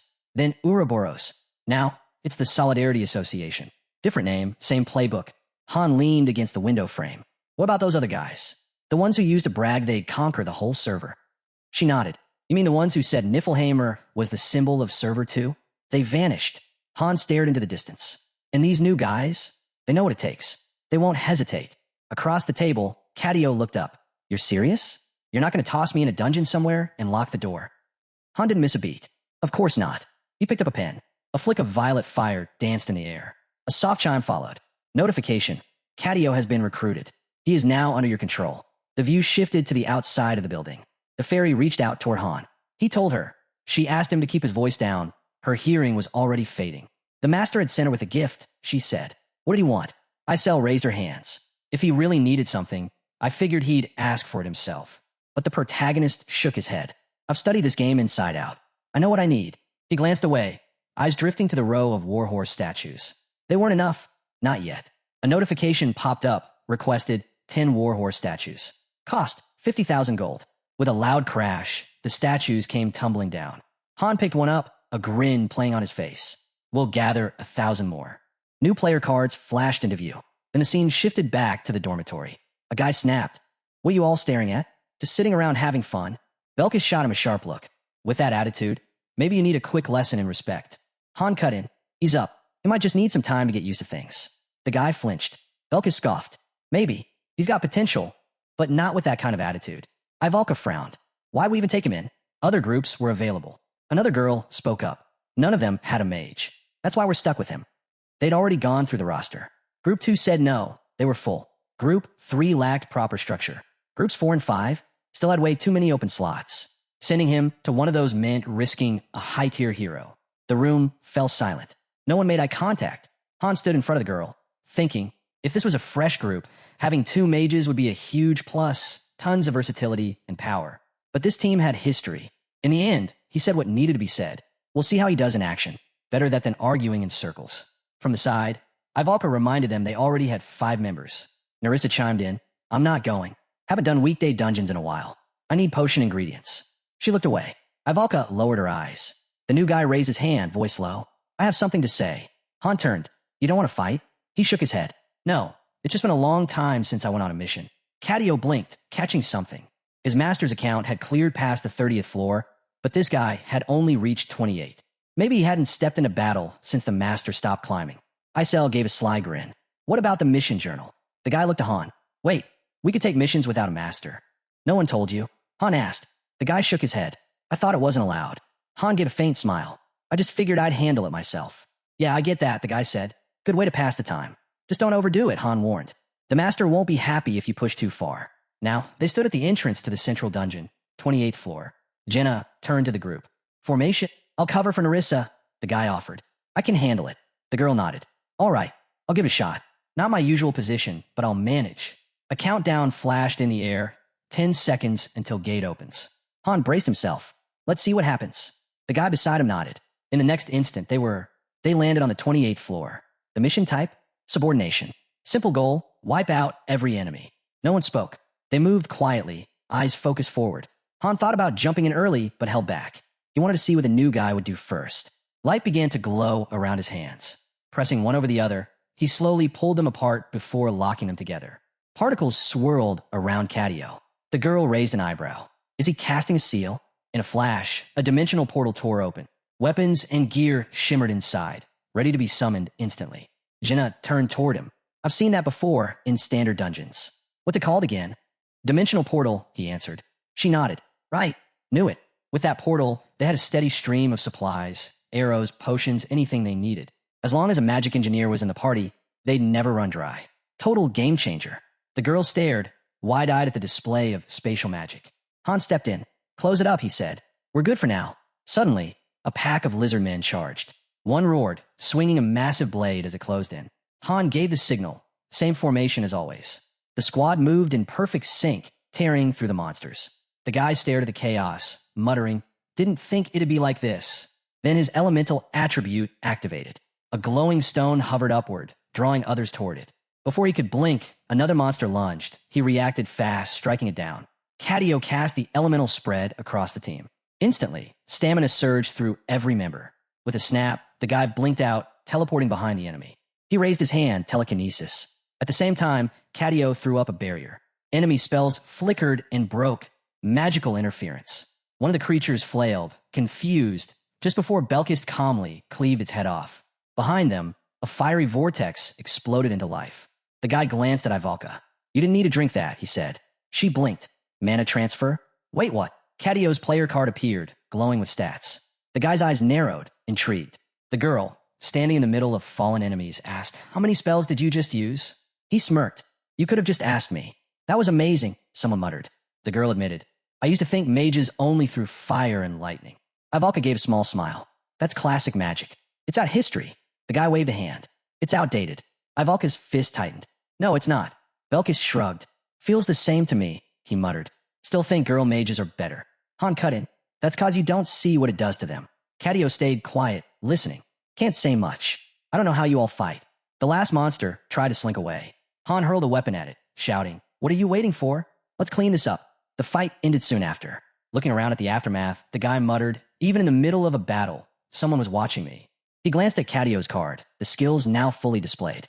Ivalka followed his gaze. Daylight spilled over the settlement outside. Meanwhile, the guy was busy typing furious messages to Han in the chat window. Seeing it, Han asked, He hasn't logged out yet? Honestly, Han thought, now would be a smart time to quit. In his mind, he pictured it, an island burning. All his main units wiped out. The magic engineer gone. The ship destroyed. Every building leveled. Their levels dropped to nothing. He really should have been focused on rebuilding. After everything, that's what made sense. But instead, he acted like nothing had happened. Han noticed it too. Taking a slow sip from his coffee, he muttered, way too confident for someone who just got wrecked. Across the room, Uranit sat at a table. The protagonist glanced away. You're following all this, right? She gave a small nod. Just say the word I'll deploy the fleet. Han set his cup down. Not yet. We're doing this without the fleet. He looked at her calmly. Don't worry. We got it handled. A few days passed. Inside a massive hull bathed in blue light, the ship stood parked, still under repair. The girl was working on it, tools in hand, not looking up as Han approached. How long? He asked. We're short on hands, she replied. Give me a week, minimum. Nearby, Catio turned toward the protagonist. Why are you even here? Planning to run back to Harura? Han walked over. Can you do it? Before Catio could answer, a voice rang out from the ship screen. This is Captain Isel, it declared. Future king of the bandits. Catio stepped closer, assuming the comms had connected. But the screen erupted with Isel's fury. Traitor, she screamed. We fed you, gave you clothes, and this is how you repay us. Then she stuck out her tongue. Hope your necks are squeaky clean. Judgment Day's on the way. Her voice swelled with manic pride. Storms? Hurricanes? Please, I'm the king of bandits, reborn again and again. Han stared at the screen. Do you actually need something? The protagonist reached for the controls. I'm turning this off. Wait, she shrieked. I haven't even said why I'm here. Her voice dropped to a slow, smug burn. I'm here to declare war. The screen shifted. Warships. Dozens. Maybe hundreds. The Golden Fleet is mobilizing, she announced. Han blinked. You call it just a flex? No, she smirked. I'm offering you a choice. He narrowed his eyes. What kind of choice? Join the invincible fleet, she said, her grin wicked. Because once we fire, there'll be nothing left but smoke. She tapped her fist to her lips and added, I'm actually impressed, Han. Conqueror of giants. Master of the desert winds. You've made a name for yourself. Enjoy that glory, she said. Right next to me. Han figured she'd seen the footage, their floor 30 clear. Probably went up that same night. Arms crossed, Isel declared, so yeah, I'll be fighting you now. Catio interrupted, frowning. And what exactly do you think you're going to do? Standing behind Han, he whispered, don't let her get under your skin. She's reckless, but she's no joke. She's pulled off wins before. On screen, Isel zipped through the hangar. Prep's done. Support's locked in. This offer's real. If you join me now, she said, I'll personally ask the master to cancel the assault. Han's face turned serious. You ready? He hit the power button. I'll be there soon. Then he turned. Jessie, prep the ship. Still focused on her work, she replied, it's mid-repair. The outer hull's barely holding. One direct hit and we're done. You just need to get him there, Han said. She paused. Eyes shut. 10 minutes, she said quietly. It's possible, as long as we take him back to where it all started. Sunlight poured across the veranda. Unit held her teacup, eyes closed. Softly, she whispered, so Han's finally using it. As he stepped down the stairs, the protagonist muttered under his breath. When am I ever going to get another shot like this? He glanced at the sky. Masters passed out, couldn't ask for better timing. Han slipped on his jacket. Edith looked over. Where you off to? Just a walk, Han replied casually. He passed through the portal and found Lady and Catio waiting. Lady held her head, wincing. Somehow it's done. Coordinates are locked. Catio crossed his arms. Reckless. One arrow hits the wrong spot and this whole thing goes down. Han gave him a light pat on the head. Appreciate it. Let's keep this between us, yeah? The ship lifted. On the screen, a system confirmation came through. Transition approved. Autopilot engaged. With a sudden lurch, the vessel shot out into the open sky. Han pressed the red button. Isel's face popped up on screen, eyes wide in shock. Is your master online right now? Han asked. He waited. No, she answered. He's offline. Han opened his eyes, voice ice cold. Good. Then clearly and calmly, he said, tell everyone, this is the end. The skies filled with Sinanu ships, engines blazing. Isel's voice cracked with rage. Han, you arrogant idiot. I'm not some pixie. You won't get a second chance. Her eyes swept over his worn-out ship, and she let out a laugh. What is that? You seriously came to fight in that wreck? Then her gaze sharpened. She hovered next to a massive cannon, already charging with deadly mana. Why'd you come alone? She sneered. Wait, don't answer. You're finished. And don't bother begging. I'm not letting you leave alive. Han calmly peeled off his glove. You're in it. What's the status on the proof of Other Heavens and Bifrost Link? Stable, she answered. No disruptions. Then with a quiet smile, she added, you can summon anything your mana allows. Follow-ups won't be affected. Suddenly, red energy burst from Han's ring. A golden glow lit up in his palm as the weapon began to form.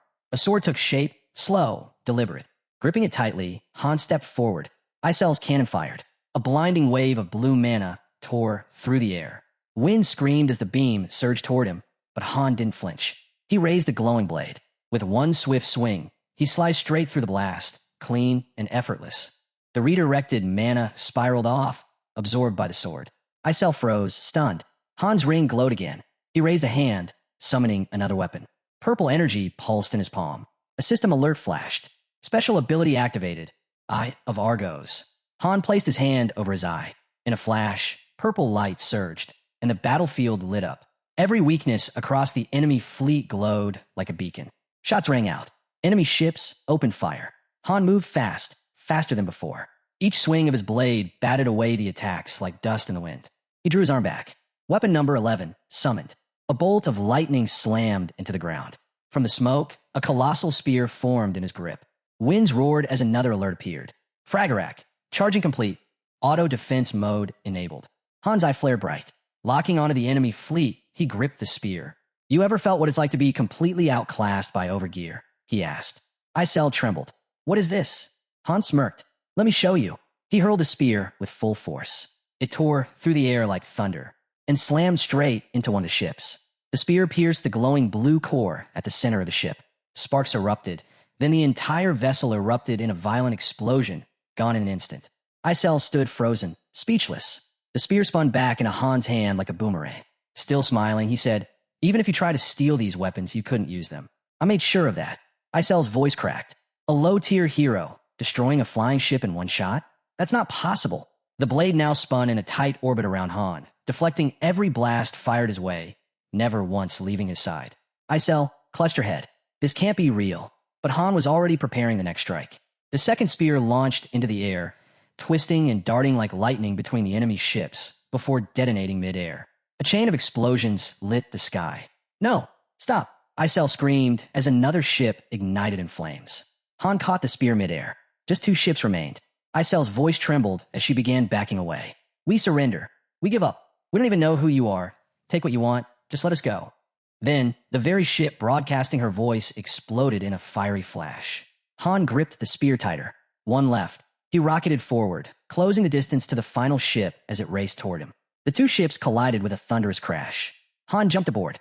A soldier charged him, calling out something unintelligible. Han answered with a clean punch to the jaw, sending the man to the deck. Standing over him, Han said calmly, "Big mistake." The soldier scrambled back in terror. More crew members emerged on deck, staring at him in stunned silence. Then one by one, they dropped to their knees. "Great General," one of them shouted. "We didn't know. We were wrong," another cried. "We didn't recognize you. Please have mercy." One man clutched Han's leg, sobbing. "If we go back like this, they'll synthesize us. That's a death sentence."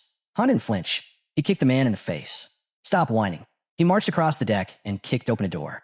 Inside, Isel sat on a bench, sucking on a lollipop like it was her last meal. Without looking at him, she said, "This is the last candy I'll ever eat." Han walked up. "Give me oil." She blinked. "What?" "I need fuel," Han repeated. "That's all I'm here for." Floating up in front of him, she shouted, "I told you to go. Haven't you destroyed enough?" "My ship's running on fumes," Han said, "and I didn't spare you out of kindness." Isel's voice cracked. "You already took everything. The fleet, the heroes, all of it." Han stared her down. "So what? You're giving up?" Isel ripped the lollipop out of her mouth and threw it at him. "You think we had anything to begin with? We barely survived and started rebuilding, and then you show up with that weird weapon and erase it all." The lollipop bounced off his chest. "They weren't even ours," she shouted. "All those ships were borrowed. Even if we worked the rest of our lives, we couldn't pay back the debt." Her hands trembled. "You think I wanted this life?" she muttered. Then she yanked off her hat and threw it to the ground. "Let the so-called bandit queen die here. See if anyone cares." Her eyes lowered. Quietly, she said, "I never wanted to be a thief. I wanted to be a hero, someone like Loki, someone worth remembering." She pointed toward a hallway. "Second room down, left corridor. The oil's there." Then, pulling a wad of crumpled papers from inside her shirt, she added bitterly, "If that filthy tower, if the master ever changed their mind," Isel muttered, "there might still be a way back." She knew the odds. Still, she was willing to bet everything on that sliver of hope. She tossed the papers toward him. Han caught them in midair and unfolded them carefully. His eyes scanned the pages, one of his own strategic manuals. Old work. His handwriting. Isel set her hat back on and straightened her posture. "I want to end up like my sisters," she declared. Crying, defeated, pathetic. She threw her arms out. "I'll go down with flair."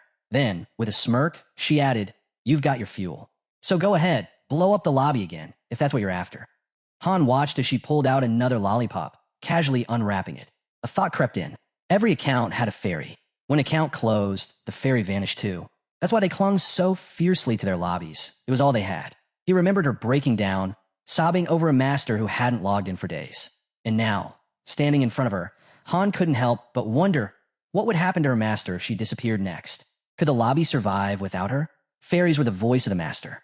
They executed commands, kept things running. Without them, the system broke down. There was no fairy left in Niflheim, but Uranus had filled the role. Han sent her a message. Is Isel still around? A storm of wind and lightning swirled behind Uranus as her reply came through. She sends updates from Ceres now and then, but no, she's not really present. Her next message came with numbers, cold and bleak. Without a fairy, lobby function drops by 87%. Orders lag. Missions misfire. Even basic tasks fall apart. Han read it and gave a quiet nod. Got it. He slung his staff across his shoulder and turned to Isel. Go to Niflheim, he said. There's a vacancy. Isel froze. Eyes wide. What? No, I can't. If I leave the lobby, the managers will come for me. Right then, a portal snapped open beside Han. Out poured a cascade of gleaming jewels. Isel stared, speechless. Uranus's voice cut in. 13 managers already gone. They won't be coming after you. Above them, a massive shadow blanketed the sky. A colossal ship drifted into view. I had a feeling something was wrong, Uranus admitted. Guess I wasn't imagining things. Han stepped out onto the deck. How many on board? He asked. 2, came the reply. Isel looked up and gasped. Below, the ground team stared up in fear, shaking as they realized what had arrived. She turned to Han, her voice barely a whisper. You're Loki. Han didn't answer. He just grabbed her and tossed her onto the ship. Then, standing tall, he gave his next order. Evacuate everyone in the lobby who still has value. Leave the raiders behind. He turned to Uranus. Can you step in for this battle? Uranus looked at Isel and gave a soft smile. Maybe with her. She's still technically part of Aurora. I'll try. Han looked up, steady and sure. If you can do it, then do it. If not, I'll handle it. He took one slow breath, then raised his voice for all to hear. I am the greatest hero of them all. As the light around his weapon faded, he muttered under his breath. Only 2 summons left. A brilliant pulse of violet light surged across the settlement, flashing through every window. Cadio came sprinting toward him, livid. What did you do? He didn't stop. You think I didn't see? He shouted. You lit the fuse. Harura's under siege. The whole fleet had mobilized. And Han? He took off in a busted ship and came back like it was nothing. Still moving, Han glanced over his shoulder and barked. Less talking, more running. If I let a mage with stamina that low hang around, I'd never live it down. Nearby, Jenna pulled back her bow, eyes locked on the target. Feels like we've been stuck in this game for a full week and still no deployment, she muttered. Her arrow flew. Dead center, perfect hit. Next to the target dummy, Belkist asked, You know why Han's holding back? Han wiped sweat from his face, lifting his shirt slightly. A flicker of fire mana danced behind him. Ivalka stood quietly, observing. He's probably trying to sort out the team structure, she said. Belkist raised an eyebrow. So someone from the first group's about to get dropped? His smirk widened. Why the long face, Ivalka? She turned and walked off. Jenna narrowed her eyes. Don't go too far. You know she's a core part of this team. The master wouldn't just cut her. Then she turned to Han. You agree, right? Han nodded slowly. Belkist isn't wrong. Jenna exhaled. But he's not exactly right either. She looked straight at Han. What about me? If someone else offered more, would you replace me too? Belkist chuckled. That's Han's call, isn't it? Still wiping his face, Han shook his head. Not really. I can recommend. But the final decision's up to the master. In his mind, he saw the team laid out like pieces on a chessboard. Everyone had trained specifically for this, building up fire resistance to support Ivalka's magic. She was the core of their strategy. Removing her now would topple the whole formation. If that kind of order came down, he wouldn't follow it. Jenna kept her tone level. Our 5-man squad is tight. Every role's defined. If any of us weren't pulling weight, we'd be gone already. She glanced over at Cadio, who was panting heavily. The master's not replacing us, she said. He's trying to figure out where to put him. Night fell over the building. A soft glow lit the workspace as glass clinked on the table. We did it, a girl cheered. Medium healing potion, complete. Grinning wide, she gave Ivalka full credit. The recipe was nothing like what she'd used before joining them. But now, it was finally clicking. This was Tilda, a pharmacist. She tapped her fist to her lips, thinking. Still, the success rate's low, and it burns through ingredients fast. And with limited pouch space, we'll have to prioritize medium potions. She frowned. We might not be able to make enough before the next run. Ivalka scribbled in her notes. If you join the first group, that won't be an issue. You'll be able to restock supplies using the interdimensional portal. Tilda blinked. Seriously? Then her face lit up. In that case, we'd better double the batch. Ivalka paused. surprised by her excitement. While Tilda worked the cauldron, Cadio sat nearby, grumbling. Han had promised no night shifts, and here he was stuck watching potions boil. The thought of brewing high-grade supplies while scaling a tower made his stomach turn. Out by the gates, Isel stood tall, voice ringing out. First group, assemble. With a hand pressed to her chest, Ivalka declared with pride, elemental magic stands above all. She folded her arms and nodded at Cadio, casually assigning him ship duties. Let the schoolboy in a maid outfit handle the chores. I've got real work to do. Shaka let out a sigh. Can we save the flirting for later? Jenna laughed. As long as we're not headed for another scorching desert or an endless maze, I'm good. Her eyes settled on the portal ahead. A flower garden might be nice for a change. The team stepped into the teleporter, vanishing into a burst of blinding light. As it faded, the clouds split apart to reveal a crystal-clear sky. Ivalka blinked in disbelief. Her gaze slowly dropped to the endless stretch of blue below. They weren't on land anymore. A ship rocked gently beneath them, drifting in the middle of the ocean. The vast sea stretched out in every direction. Silence fell. This is it, someone murmured. The legendary ocean. Han didn't waste a second. Fan out. Check for anything useful. They searched the vessel and gathered the basics. Supplies, fresh water, and a compass tucked away below deck. Ivalka raised her hands in frustration. Seriously? They dropped us in the middle of nowhere for an exploration mission. Han studied the compass. This is the destination. There's an exit out there. We follow this course. Then he turned to the group. Who here can swim? Silence. Han's expression darkened. Folding his arms, he said flatly, everyone but Ivalka take rowing shifts. Ivalka stepped up.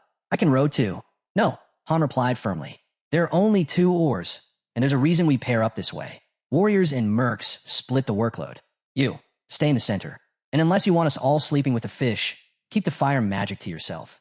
She stared at him, speechless. Han didn't budge. Think about it. We're on water, in a wooden boat. You set it on fire, and we're done.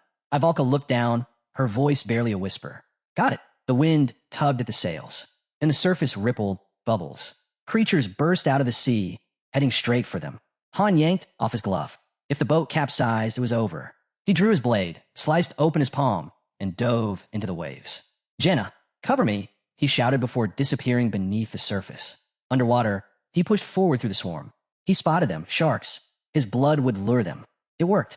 The moment they turned, Jenna zeroed in and opened fire. The sharks dropped, but the other sea beasts were closing in. Han weaved through their attacks, slashing with precision. One by one, they fell. Then air. He shot upward, gasping. He stopped cold. Something had grabbed his leg. Where is he? I can't see him. Jenna shouted, eyes scanning the waves. Belkis glanced at Ivalka. You gonna burn the ocean next? Go ahead. Narissa stood still, eyes closed. We wait for the order. The water turned red. Suddenly, Han broke the surface. Jenna rushed to pull him aboard. You're insane, she breathed, voice shaking. You just jumped in like it was nothing. She dropped beside him, heart pounding. Ivalka let out a breath she didn't know she was holding. Gazing over the drifting bodies, Han spoke quietly. We move. Keep your guard up. As night crept in, the battle didn't stop. A merman clawed its way onto the deck, and Han struck it down. He didn't look back as he warned, they can sneak up on us. Stay sharp. Ivalka sat quietly on the floor. Belkis flopped down beside her, nudging. So, no shot of trying another magic type? Thought you were dead set on steering the boat with telekinesis. He gave her a lopsided grin. If it's too much, just say so. No shame in quitting early. I'm itching to get back to my training anyway. Just then, a system alert flashed across the screen. The quest might continue even if the master logged out, and the search could take a while. Above the ship, the sky shimmered, warping. A message appeared. Floor cleared.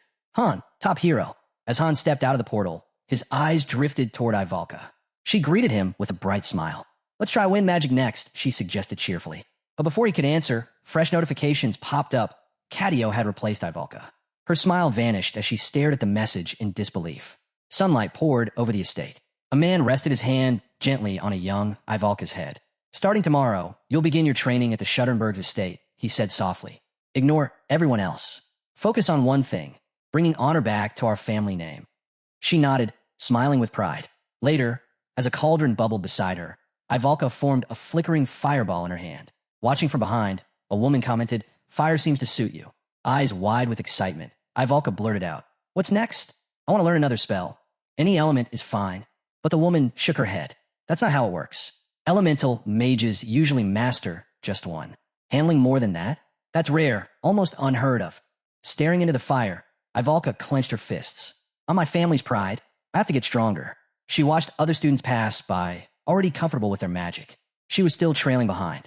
Later, at a desk stacked with scrolls and papers, Ivalka made a quiet promise to herself. I'll surpass them all. I won't let that purple crest on the wall be taken from me. Behind the desk, her teacher flipped through reports, muttering, we accepted every child the families recommended, but none of them are showing true potential. Suddenly, flames roared down the corridor. Miss Fawn, Ivalka called out, spinning around as the woman approached. Was this you? Fawn asked calmly. I was just practicing, Ivalka replied. Fawn said nothing. Ivalka lifted her hand, crackling with energy, and burst into laughter. Fawn raised her own arm. Streams of green magic spiraled out, dousing the flames instantly. With a small smile, she turned to Ivalka. Looks like we've got a real talent on our hands. I can't wait to see what you become. Ivalka lit up, thrilled by the praise. Isel suddenly spun into the room, twirling like a whirlwind. Surprise, she shouted, dancing around Ivalka. You've officially been removed from the first group. Ivalka blinked. Wait, what? What does that even mean? Relax, Isel said with a grin. You're on break until somewhere between the 35th and 40th floor. Give or take. Ivalka's jaw dropped. That's forever. I'll get rusty. Isel shrugged. Orders from the master. That's that. Still smiling, Ivalka pressed. No reason at all. Huh? Han met her gaze, serious now. I don't like shaking up the team without a reason. But deep down, you already know why this happened. Noticing her frustration, Han asked, didn't you always say you wanted time off? What's with the attitude now? Standing in front of her, he added, don't stress about it. If things get rough, I'll personally call you back. Ivalka stomped toward the portal, fuming. Fine, I'll just start training in a different element then. As she vanished, Han folded his arms, muttering, maybe the master can bribe her back with her favorite dish or something. Later, Ivalka stepped into her room, still grumbling under her breath. Meanwhile, the ship floated silently beneath a wide-open sky. Cadio wiped the sweat off his face with a rag. Han walked up without a word and started dragging him away.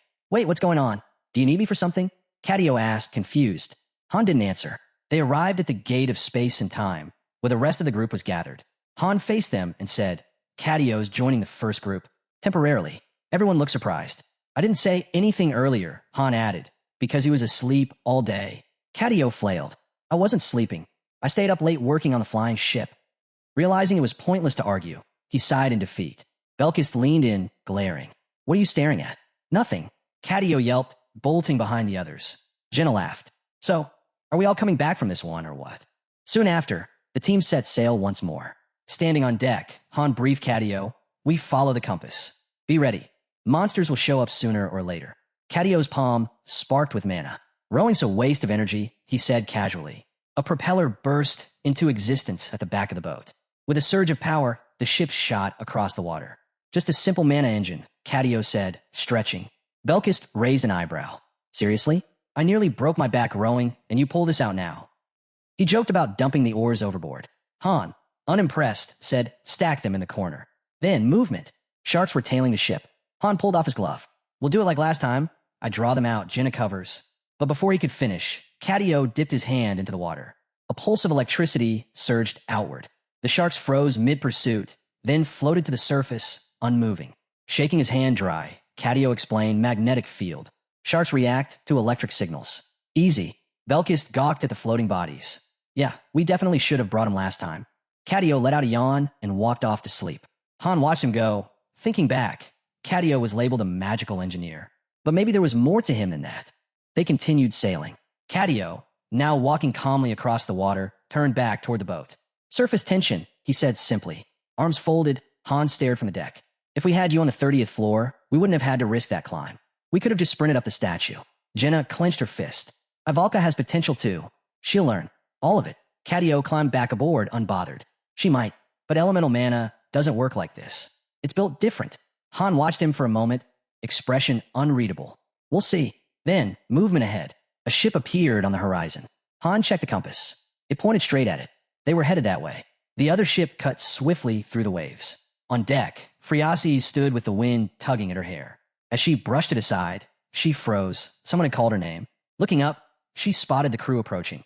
Leaning over the rail, she raised an eyebrow. What are you all doing here? She asked, tossing down a rope with a playful smile. You really do show up everywhere. Cadio chuckled, but Narissa was quick to cover his mouth. Time to head inside, she said, leading the group away. Everyone could use some rest. The others followed silently, keeping their eyes on Han as he stayed behind to speak with Phreases. No one said it out loud, but the thought lingered. Having a princess suddenly swarmed by unexpected guests couldn't be easy. Han stepped forward, visibly irritated. Can we talk inside? He asked, his tone flat. I'm tired. I need sleep. Phreases clenched her fists, forcing a polite smile. I've got questions first. Like, how did you even end up on that boat? How did you find us? What exactly are you after now? Han turned away with a scowl. This is our mission. That's all. Don't expect me to have the answers you're looking for. He looked back at her, unmoved. You were the one offering money and begging for help when we first met. Now suddenly you're second-guessing things? Phreases lowered her hand to her chest. I didn't know what we were getting into back then. So many of your people have died. Han's expression hardened. And I already told you, don't think about that. That's easy for you to say, she murmured, her voice heavy with regret. Arms crossed, Han stood silently as she explained where they were, off the southeastern coast, deep in the endless sea. He gave her a skeptical look. So you're chasing the key now? For real this time? Avoiding his gaze, Phreases fidgeted with her fingers. Yes, I am. Han raised a brow. First the desert, now the ocean. You've been on quite the tour. She explained she'd gathered some money and planned to hire mercenaries from a nearby island. Glancing at a nearby sailor coiling rope, she added, I can find the key without you. Han's expression darkened further. And what if it goes like last time? Think you'd be fine then. When she coughed, he didn't flinch. Hiring more mercs would just get more people killed. We'll handle it. You just guide us. Phreases closed her eyes and smiled faintly, still as stubborn as ever. Then her smile faded. She placed a hand over her chest. But what if your mission ends up being to kill me? Han met her gaze without hesitation. Then I do it, he said simply. Because if I don't, I die. Fear flickered in her eyes. Slowly, she reached down and clutched the pouch at her waist, then nodded. Without a word, she pulled out the pouch and held it toward him. This is everything I've got. I'm hiring you. Han turned away, visibly annoyed. Keep it. But a system message appeared. 10,000 gold received from special NPC, Phreases. He took out one coin and studied it, unimpressed. Barely enough to buy 2 warhorse statues. Still, Phreases stepped forward and offered her hand. I'm counting on you again. And just call me Phreases this time. Phreases' expression shifted. Serious now. There's something you need to know about the key, she said. Her voice dropped as she explained. Gathering all the keys would unlock a gateway, one that led to a higher dimension. Han turned to her, caught off guard. He searched her face, then asked, why? What does reaching a higher dimension even do for this continent? He rubbed his face, sighing. A dream's just a dream. That doesn't explain much. Then came the truth. Phreases had been haunted by strange dreams, visions, for nearly a year. In them, the entire continent was destroyed. Everything wiped out. She believed they weren't just nightmares. They were glimpses of the future. And she was desperate to change it before it came true. Han remembered the moment she'd first told him. She just sat there, quiet, staring off into nothing. That girl had seen the end of the world, night after night. In those dreams, she appeared with a dagger and the keys. They were always tied to preventing the disaster. The same keys that supposedly unlocked the higher dimension. Somehow, every quest in this world circled back to that same purpose. Standing beside her on the deck, Han broke the silence. I've been thinking about that dream. Can you tell me more? But before she could answer, a system window opened. Floor cleared. Best hero, Catio. Han looked down at his hand and let out a quiet laugh. Guess it's time to head back. I'll finish this merc mission next round. He glanced at Phreases, saw the disappointment in her eyes, and gave a soft goodbye as the portal lit up behind him. Back at the base, Belkis stood with arms crossed. We'll need a new formation, he announced. Starting tomorrow, our newest member joins training. Catio threw up his hands. Hey, that's not in the contract. No one said anything about overtime. Han didn't flinch. You'll live. Finish everything, and I'll double your vacation time. Belkis chuckled behind him. Oh, I'm loving this. The scene shifted to a crowded city plaza with a grand fountain at its center. As Han walked through the streets, a familiar voice called out. It was Ivalka, arms crossed, eyes shut. She said she was just out for a walk. Needed a break. Han gave her a look, but she turned away before he could say anything. I can go wherever I want, she snapped. It's not your business. But then she raised her hand, and mana flickered to life in her palm. I've been training, she said calmly. While you were all off on your missions, I wasn't slacking. I'll get this under control. Soon. Han turned to Isel. How many recording stones left in storage? 2, she replied. Give her 1. Mark it down. He handed it to Ivalka. You can watch past missions with this. Best way to learn. Study yourself in action. Ivalka looked down at the stone, her tough exterior softening just a little. Elsewhere, Catio raised his hand and let loose a blast of mana. Their ship launched forward, skimming across the ocean. A pack of electric sharks chased from behind as Catio stood confidently atop the water, grinning. Ivalka watched him from afar, using a magical screen. The gate remained sealed, unmoving. Above Han, who sat quietly with eyes closed, Isel floated in midair, arms crossed. "Really?" she muttered. "This isn't nap time. You're not a kid." She glanced down, frustration creeping in. "My only decent spell trait is power. Beyond that, I'm useless." The boy engineer had her beat, and Ivalka knew it. Isel, watching from above, muttered that the girl was arrogant anyway. As her figure shimmered and faded from view, she added, she had it coming. Back in the real world, Han sat quietly on a bench in front of the glowing portal, one leg crossed over the other. As the gate started to flicker, he turned his head slightly. "What do you think?" Ivalka walked up with her hands in her pockets. "Still here, huh?" she said with a small smirk. She hadn't checked the time. Must have been hours. Looking down, she smiled. "You're good. Back when I was your age, I couldn't do anything close to that. Life's rough like that." She sank onto the bench beside him and shut her eyes. "Still, you're just a kid. If I'd known this is where I'd end up, I would have trained harder." Han looked away. "I could always switch to another team if I wanted." Her expression hardened. "Don't bother. I'm not quitting." He folded his arms and didn't say a word, just watched her. Then he mentioned Nate. Said he had a choice to leave or stay. He stuck with the original team. Han remembered how Nate broke down, promised to grow stronger, to never let weakness win again. But in the end, he still felt powerless. Ivalka stood, head lowered. "I've still got one shot," she said quietly. "Tomorrow, 7 a.m. She turned and walked away, the morning sun spilling over the city skyline as Han stayed seated, watching her disappear into the light. Inside the base, walls hummed softly with power. Lady was at her tablet, fingers tapping quickly. No issues with the lift. Fuel looked solid. No visible damage. Should be mission ready. Catio, watching the monitor, didn't look convinced. "Not until we get the weapons and onboard systems installed. Right now, we don't even know if it can fly." Lady noted it down. "Still, since we're headed for the ocean, I'd say flight's guaranteed. But if you're up for more tuning, I won't stop you." Then the system chimed in. "The flying ship capitalism is now complete and ready for deployment. Restrictions apply in certain regions." The whole team stood before the finished vessel. Catio dropped to his knees, shouting, "I've been conned. I've worked harder here than I ever did in Harura." Another system message appeared, complaining detected. "Reward, warhorse statue." Catio stared at it in disbelief, then tossed it aside with a growl. "How many of these things are you going to dump on me?" "I don't want them." The system beeped again, dissatisfaction confirmed. "Loyalty has decreased." Han picked up the statue calmly. "You've done enough. Take a break." He turned it over in his hand. "No owner, right? I'll claim it." Then he glanced at Lady. "When you've got a moment, check for ancient ruins in our sector. We're heading toward the 40th floor soon. Could get busy." Han walked over to the engineer, who was now standing in front of the humming ship, listening. It was quiet, gentle, like the flutter of butterfly wings. It wouldn't crash and it could float. Still, no weapons, no equipment. That part would come later. Behind them, Catio sprawled out on the floor, groaning. "Why is that firewitch still here anyway? There's only 5 of us." He remembered seeing her, always nearby, always training. Now, she was in the field, practicing wind magic, even though she was supposed to be a fire mage. The most Ivalka could summon was a light breeze, barely enough to stir the grass. Lying nearby with his eyes closed, Han muttered, "Elemental mages usually stick to one element. You're probably not one of the rare ones who can branch out." His voice trailed off as he opened his eyes, gaze dimming as he looked down. The view widened, revealing the entire city spread out beneath the sky. Suddenly, the portal began to stir. A system message rang out. "Main dungeon, activation imminent. Doors opening in 10 seconds. Glowing words stretched across the portal. Climb the tower and save the world. Flying ships permitted." A burst of blinding light poured from a gate. Through it, the sail of a ship began to emerge. The team now stood by the ocean's edge. The system confirmed. Floor 33. Exploration required. Friasis turned, gently smoothing her hair. "We're back," she said with a smile. A new alert appeared. Route update complete. Additional quest received.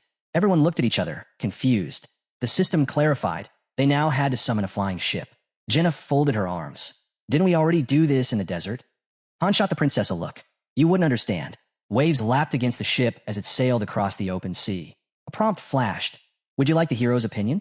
The vote results appeared. Most of the team had no strong thoughts either way.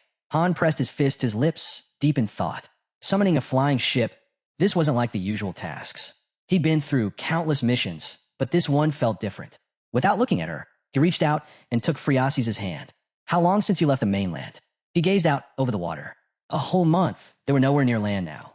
Then, Cadio paused, eyes narrowing. Isel's voice echoed in his head. An order from their master. Summon the flying ship. His face said it all. Refusing was an option. Han exhaled slowly, eyes shut. Notification. Leader of first group is considering mission abandonment. Jenna turned sharply. Is the ship even ready? A system response followed. Would she be willing to hear him out? The ship cruised forward, cutting across the waves. Han stared ahead. Mermaids, sharks, nothing out here could damage a ship this size. This mission feels more like a break. Then he pictured it. An enormous castle, submerged far beneath the sea. Friasi's had seen it in a dream, an ancient dragon temple at the far edge of the endless sea. And inside, a glowing key. Nearby, Jenna lay in a hammock, arms behind her head. This mission's not bad, she said. Kinda peaceful. Shame Ivalka's not here. She glanced over at Han. What are you thinking about? She closed her eyes and chuckled softly. Relax. It's just a side quest. What could go wrong? So far, there've been no real threats. Nothing dangerous. Nothing serious. Then, a new system message appeared. Special zone entered. Access forbidden. The sky darkened. Han's gaze lifted. Something was off. We should turn around, he muttered. I've got a bad feeling. Friasi stepped forward. Her voice was calm. Unnaturally so. We set foot on sacred ground with dirty feet. And now you think you can just leave? Her tone shifted, deeper now. Something else was speaking through her. You're not heroes, the voice said coldly. Not even close. Friasi's gaze turned sharp. We won't be the prey, she said coldly. We'll become the hunters. Nature's law must be answered for. Han stepped forward, scowling. Who are you really? Her lips curled into a calm, eerie smile. Too calm. Too wrong. Then her voice shifted, dripping with venom. The hunt begins. And just like that, she collapsed. Han caught her before she hit the ground, alarms blaring all around them. Friasi's clutched her head, dazed and confused. What's happening? He helped her up, but Jenna's voice rang out, sharp and urgent. Han! A shadow loomed. A towering wave surged toward them, and from beneath it, spiked tentacles erupted. A massive kraken clamped onto the side of the ship. Han's eyes narrowed. Sword drawn, he barked, cut anything grabbing the hull. Now, the monster let out a shriek and suddenly released them, violently. Han stared, stunned. The beast writhed, then vanished beneath the surface like it had been yanked away. Something was still down there. Shapes moved in the water. Dark, massive, wrong. Han ran to the edge, calling out to Friasi's. Get to the helm. Take control. We need out of here. A bone-chilling laugh echoed over the waves. Friasi sprinted for the controls. Got it. Another wave slammed upward, and with it, the Kraken's shredded body broke the surface. Jenna's breath caught. What? Han lifted his eyes. Narissa stood frozen. This can't be real. From the blackened sea, it emerged. A colossal water dragon. Its jaws crushed the Kraken's remains. System alert. Danger level critical. Han stepped back. A boss? Now, we're only on floor 33. It wasn't just any boss. It looked like a warped version of the one they faced on floor 20. System update. Mission type changed. Escape. Objective. Leave the danger zone and protect Friasi's. Han's heart pounded. Forget fighting. We're not winning this. We run. The dragon began to dive. The team scrambled, panic spreading. Winds howled against them. The ship rocked violently. Crates slammed into the deck. One of the crew slipped, screaming as he grabbed for anything to hold on. Then the dragon hit them. The ship flipped with a thunderous crash. System, water dragon roar, divine protection activated. Even as chaos erupted, one thought rang clear in Han's mind. There has to be a way out. He stabbed his sword into the deck to anchor himself. Friasi's.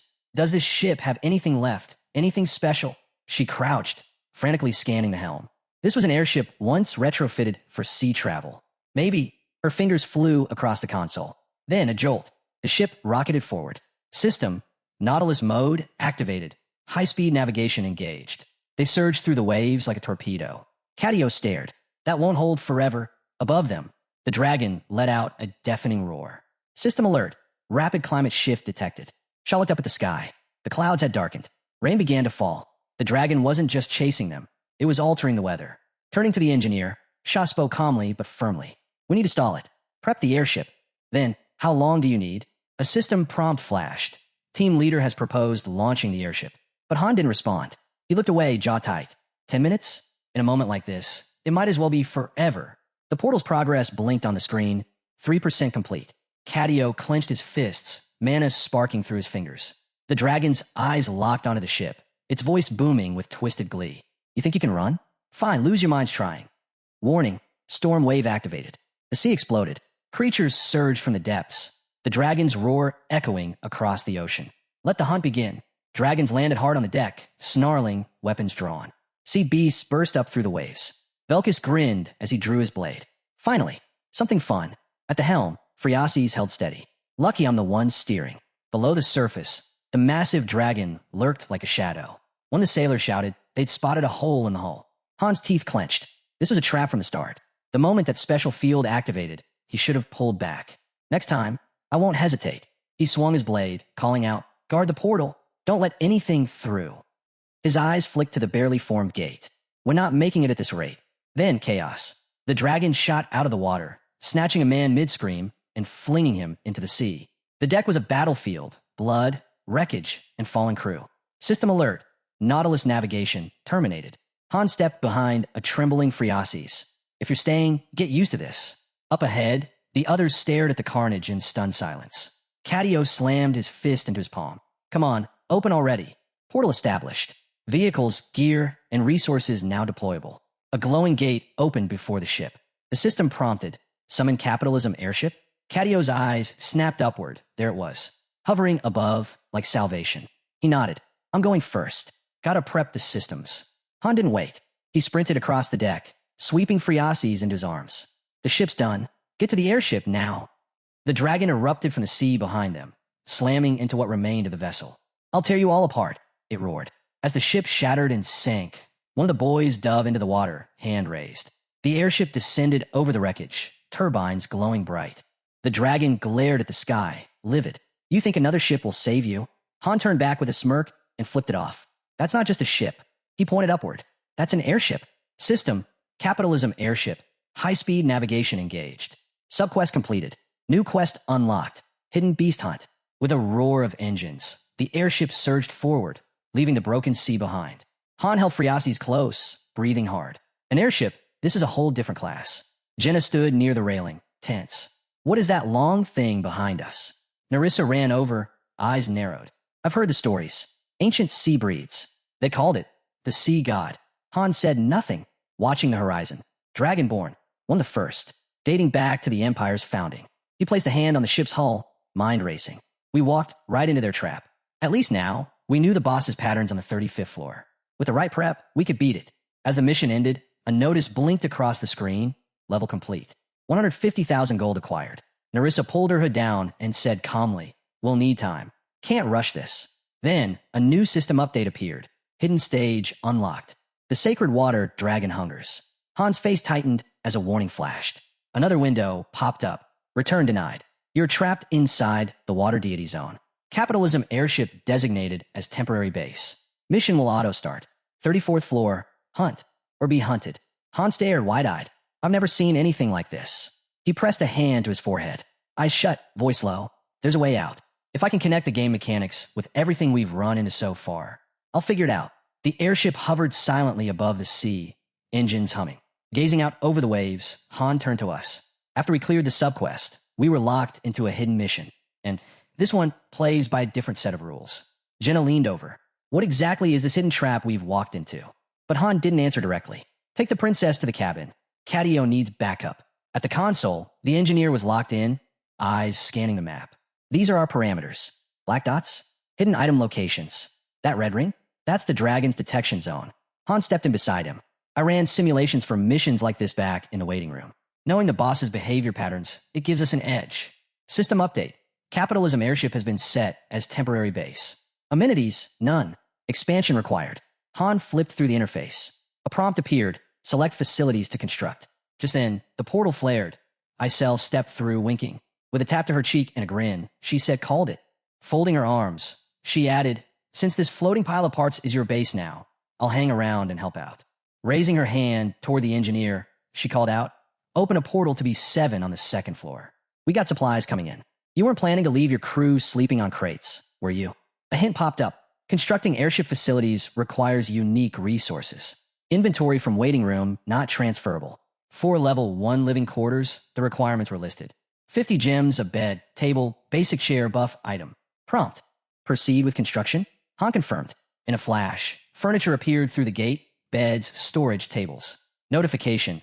Living quarters established in Capitalism Zone B7. Rest efficiency increased. Then, training center completed in Zone C2. A small structure formed near the deck. Arsenal deployed in Zone C5. Crossbows and ammo materialized. Bridgehead established in Zone B1. Sofas. A table. Strategic space done. Standing on deck, Han looked out across the water. This isn't just a ship anymore. It's our base now. A flying war room ready for whatever comes next. Arms crossed, he turned to the group. Once the basics are done, we start claiming outer bases. Prep's nearly finished. We move tomorrow. Belkist, standing off to the side, folded his arms. Is there even a point in taking those bases? Han held up a glass vial filled with shimmering liquid. I don't know all the perks yet, but I've got a pretty good idea what kind of gear we're talking about. Stuff you can't craft right now. Like this. He pulled out a card, Sparkling Forest. This one lets you breathe underwater. But we'll have to wait a few more days before the dungeon with the needed drops opens. Belkist narrowed his eyes. Tears of the Merman? You're telling me that'll actually let us breathe down there? Han looked over the uneasy crew. While we're in transit, we train. Underwater combat's next. He stood firm as the group shifted uncomfortably. You all saw that anchovy-looking monster. It never came up, so neither will we. The groans came fast. Memories of their last scorched earth mission still fresh. At least this time, no one had to light themselves on fire. Later, walking through the corridor, hands in his pockets, Han called out, Isel. The ferry zipped in, bright as ever. What's up? I need to contact the waiting room team, he said. Can you make that happen? Isel blinked. Hard to say. Time runs differently over there, but I'll try. Moonlight streamed over the airship's sails when a voice crackled through the comms. It was Edith. You mid-mission? What's going on out there? Han leaned on the railing. Camping for now, but there's something I need to tell you. Back on her end, Edith casually caught a flying dagger and flipped it in her hand. Are we training for underwater combat? Han shook his head. Not yet. Start by getting used to fighting on water, not under it. He glanced toward the clouds. Once we've got the right materials, the master's setting up a pool. Make sure everyone knows. He turned to Isel. There's one more person I need to reach. Isel sighed. Still not done. She threw out her arms, shut her eyes, and let out a piercing scream. Pure fairy magic. The scene shifted to the stillness of night. In the heart of the city, Tilda stirred a bubbling cauldron while Ivalka carefully added ingredients. Nearby, an open book glowed with annotations. Ivalka muttered, 3 days in, and still nothing from them. Then, Han's voice cut in. How's the training going? Tilda flinched, nearly dropping her ladle. Ivalka smirked. Give it a little longer, she said. You'll see what I've got. But Han's tone changed. Stop working on wind magic. Ivalka frowned. So there's no point in learning other elements now? She glanced at the potion bottle on the table. What about this brew? It's mid-tier already. Through the link, Han's voice came back calm, but clear. Pause that too. Cadio can make a stronger restoration potion on his own. The girls exchanged surprised looks. Han continued, what we need now is a magic hall. Build it at the base. Ivalka rested a hand on her notebook and nodded silently. Then Han added, once it's ready, send it to Cadio. And make sure to praise the pharmacist. She earned it. Gazing out at the endless sea, Han recalled their tactics from the 20th floor. Internal flame blast, he said flatly. Ivalka's shoulders dropped. You'll need to master it in under 30 seconds, Han said, or boost your firepower. One or the other. As Han kept his gaze fixed on the sea, he spoke again. This wasn't the only requirement. The girl blinked, thrown off. Wait, I have to learn how to swim too. Han didn't look at her. His eyes drifted up to the moon as she blurted out. You're joking, right? Someone actually quit over that. Standing near the edge, the protagonist responded calmly. This wasn't a joke. He never took his eyes off the water, even as she said she'd be back. She just needed time to get ready. Ivalka gave him a small, sheepish smile. Thanks, she said. Han closed his eyes for a moment, a faint smile crossing his face. Then he turned to Isel. You did well, he told her. Now, facing the ferry, Han explained the bigger picture. Right now, only the first group was active, but the others would need support soon. Isel gave him a concerned look. Han imagined Cadio off somewhere, fast asleep. He stated it plainly. A mage couldn't steer the ship and cast support spells at the same time. And if an engineer tried to take the wheel, they'd be useless in close-range combat. That left a critical gap on the front lines. Isel tapped a finger to her lips, thinking out loud. You could still fight while piloting, technically. She shot him a quick glance, raising an eyebrow. Han turned slightly, hands slipping into his pocket. Right, I forgot something, he muttered. Might as well have you call Eads again. The night deepened and the scene shifted. Far off, the castle doors stood tall and silent. Inside, Roderick sat at a table, staring into a mug. You remember that guy? How he'd once sculpted a cup, saying porters had too much downtime. Crafting had become his thing. Edith stood nearby, one hand on her hip. Message from Han, she said. No more time for sentiment. Things are moving fast at the warehouse. Roderick's eyes dropped to the table. He clenched his fist and nodded. I get it, he said. I'm going. Outside, a training dummy stood untouched. Daika glanced at the group, confused. Instructor training? He echoed. Edith stepped forward, arm outstretched. We're training people in every role now, she explained. We gotta raise the bar. She met Daika's eyes.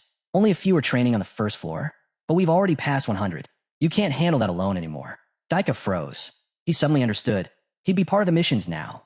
His voice broke as he shouted, I can't kill anyone. Edith didn't flinch. I know. To get to the second floor, they have to get through you first. A drop of sweat slid down Daika's cheek. She continued, I know about your fight with Gilbert. You lost. Her tone sharpened. You're weak, Daika. If you want to lead, you have to get stronger. That means going on missions. Either way, someone's going to die. She turned, looking back at him. Roderick and I will handle the front line. You just cover us for now. When we hit the higher floors, when the lizards show up, you'll have to fight too. Her eyes narrowed. There's no time. We move before the pool's ready. It won't take long. Once it's done, you help train the rest. Daika blinked, stunned. He wasn't in this alone. Roderick turned to him, voice firm. I'm not dying out there. Daika stared at him, then suddenly bolted after the group, yelling, I'm in. High above the ocean, the airship floated steady and silent, its turbines humming as sunlight danced across the waves below. Through the wide window, the pool glimmered in full view. Inside, Jenna lined up a shot beneath the surface. Bow drawn, she squinted, then let the arrow fly. It sliced into the water, cutting a slow path toward Han, who calmly raised his sword, eyes locked on the incoming projectile. A moment later, everyone surfaced, blinking through the sting of salt water. Jenna rubbed her temple, clearly annoyed. These arrows are useless down here, she muttered. I can't get the right angle, and nothing flies straight. I can't fight like this. She swam over, frustrated. Why not just use that mage instead? He's practically ready to quit anyway. Belkis let go of his training board with a sigh. Yeah, I already knew I was hopeless in the water. He popped up next to Han, wiping water from his face. Why aren't we just using magic to move underwater? He asked. Then he dunked his head back under, grumbling, honestly, burning my hand sounds less painful than this. Han scanned the pool. Jenna's arrows moved too slow. His sword swings felt like he was dragging through mud. It was clear they needed a new approach.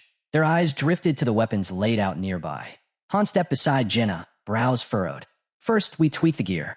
Once the master's synced up, we send it through the portal and let the factory handle the rest. Shorten the tip, cut down the fletching, less drag, better flow. He picked up a sword hilt, tested the weight, then gave it a clean swing. The modified blade sliced the air with ease. This, he said, holding it up, is what we need. Streamlined. Fast. Jenna blinked, a little impressed. Okay, that's actually a solid weapon. Just then, a system notification lit up. Download complete. You can now enter the game. Another report followed. Group 1 was still deep into a long-term mission on floor 34. Han stared ahead, quiet. He'd finally made it. Then another prompt appeared. Group leader has proposed equipment upgrades. Isel tossed the weapon into the portal. Production on underwater combat gear had officially started. Until it was ready, they'd keep training with what they had. Above, the airship cruised effortlessly across the sky. A new message flashed across the screen. Jenna has unlocked underwater combat. She narrowed her focus and loosed another arrow. At that same moment, Han got another alert. Level 2 achieved, Divine Sword Union. He surged forward, blade flashing. Each of Jenna's arrows was knocked aside mid-swim. Precision, timing, no wasted motion. Then the final prompt hit, underwater combat mastered. Han glanced at another arrow as it zipped past. Picked up the basics on day 2, he said. Moving smoother now. Still just the first level. Can't go full speed yet. Meanwhile, Edith stood by the edge of the pool, watching the new wave of recruits gather. The training center on the 3rd floor had opened, and the pool was finally finished. Group 2 had joined in. Ivalka among them, following Edith, who already knew her way around the water. Han stepped up, introducing the eager group of Raymen. Clad in swim trunks and ready to dive in, they looked more than ready. This mission's the real deal, he said. Everyone's learning to swim. With no pool on the 2nd floor, even groups 4 and 5 had come up to train on the 3rd. No one was getting left behind. Han glanced at the display. The pool was cramped, sure, but it was the best they could manage. This wasn't a basic structure you could throw together. It needed resources, experts, and most of all time, even with enhancement gems. The biggest hurdle was always transport. As dawn broke over the ocean, Cadio stood at the front of the deck, arm raised. We've reached the first base, he announced. Right on cue, a notification popped up. Capitalism has arrived at the first base. First item, now available. Catio pointed toward an island ahead. Deep inside a cave, a group of boys stood around a lone box, eyeing it warily. Could be a trap, one muttered. Or worse, a water dragon. Han glanced at the engineer beside him. That overgrown worm should have noticed us by now. The target was clear, the item. Without another word, he jumped from the airship. Keep the ship ready to lift off, he called back, sprinting across the water toward the cave. He stopped in front of the box, weighing his options. Go for it and risk everything, or play it safe. Decision made, he kicked it open. System message. Item acquired. Lowest level water dragon tears. Han grabbed the vials and stashed them quickly. But then the sound. A sharp click like a trap springing. His head snapped up as a massive form stirred in the distance. System alert. Divine protection applied. He braced himself. This was expected. A window appeared. Tears of the waterman. Grant's underwater breathing. No time to think. He ran. A rope flew toward him. Jump, someone shouted. He scaled the side of the ship just as the high-speed system activated. The airship blasted forward, slicing across the waves. The dragon's gaze tracked him, then turned away. Han noticed the acceleration. Faster than last time, he muttered. From behind, Jenna shouted. What's with the emergency alert? The monster was already here. Where's the girl? Han asked, scanning the deck. She's still inside. I told her not to leave, Jenna answered. The dragon inhaled deep. I'll tear you all apart. It growled, eyes burning, locked on Catio. It's coming from the left. Han shouted. I see it. Catio snapped back. The beast let loose a colossal hydraulic shockwave. System message. Group currently in solo combat. Han's thoughts raced. So, that bastard inning finally showed up, huh? Another hit rocked the ship. The gap's not closing, someone yelled. A second wave. Warning. Group in danger. Summoning weapon advised. We need a mage. Master asked for a weapon, Isel said. Again, Catio groaned. I'm a little busy staying alive here. Han stepped forward. I've got this. Leave it to me. He looked down. Once high-speed mode's active, only I can control this thing. Prompt. Activate manual control. A guide loaded. The dragon breathed in again. A glowing icon flashed across the console. Suddenly, it unfurled its wings and slammed down hard. The acceleration spiked. Perfect drift, someone shouted. The dragon's eyes gleamed. You little pests, it hissed, unleashing a triple hydraulic blast. Boost gauge, maxed. Han's grip tightened. The ship launched. Perfect. The vessel soared through the air, smooth and fast. Eyes briefly closed, Han thought. Phase 1 complete. Catio turned in disbelief. How the hell is Master pulling this off? Han didn't look back. Cast auxiliary spells on the deck. Isel blinked, then smiled. Didn't know Master could fly a ship like that. That moment gave them just enough of a break to regroup. The mage, now completely wiped out, muttered under his breath. Please, just leave me stuck with this team forever. Han covered his face with a sigh. Then someone brought up an idea. Didn't he say he could make advanced potions? Have him whip something up right here in the magic hall. No way. The mage groaned. I haven't even rested yet, and we're out of ingredients.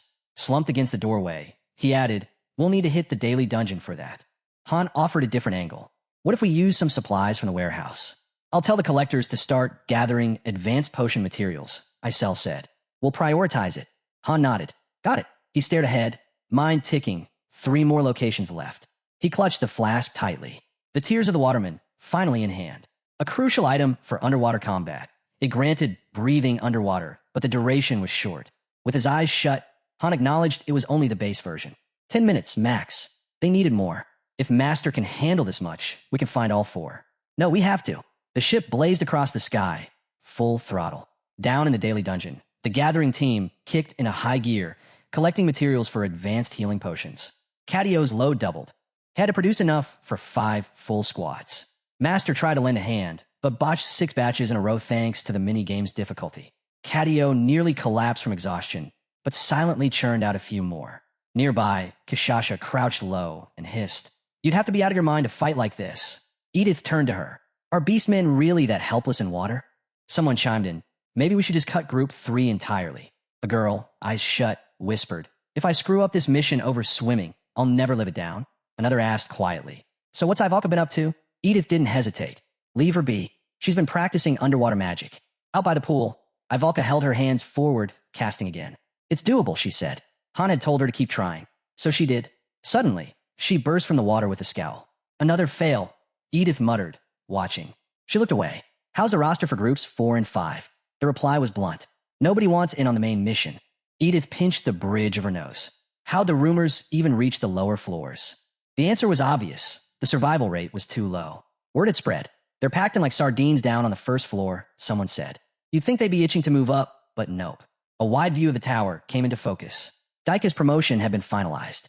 3 stars now, his level and skill caps raised. He was eligible for a class change.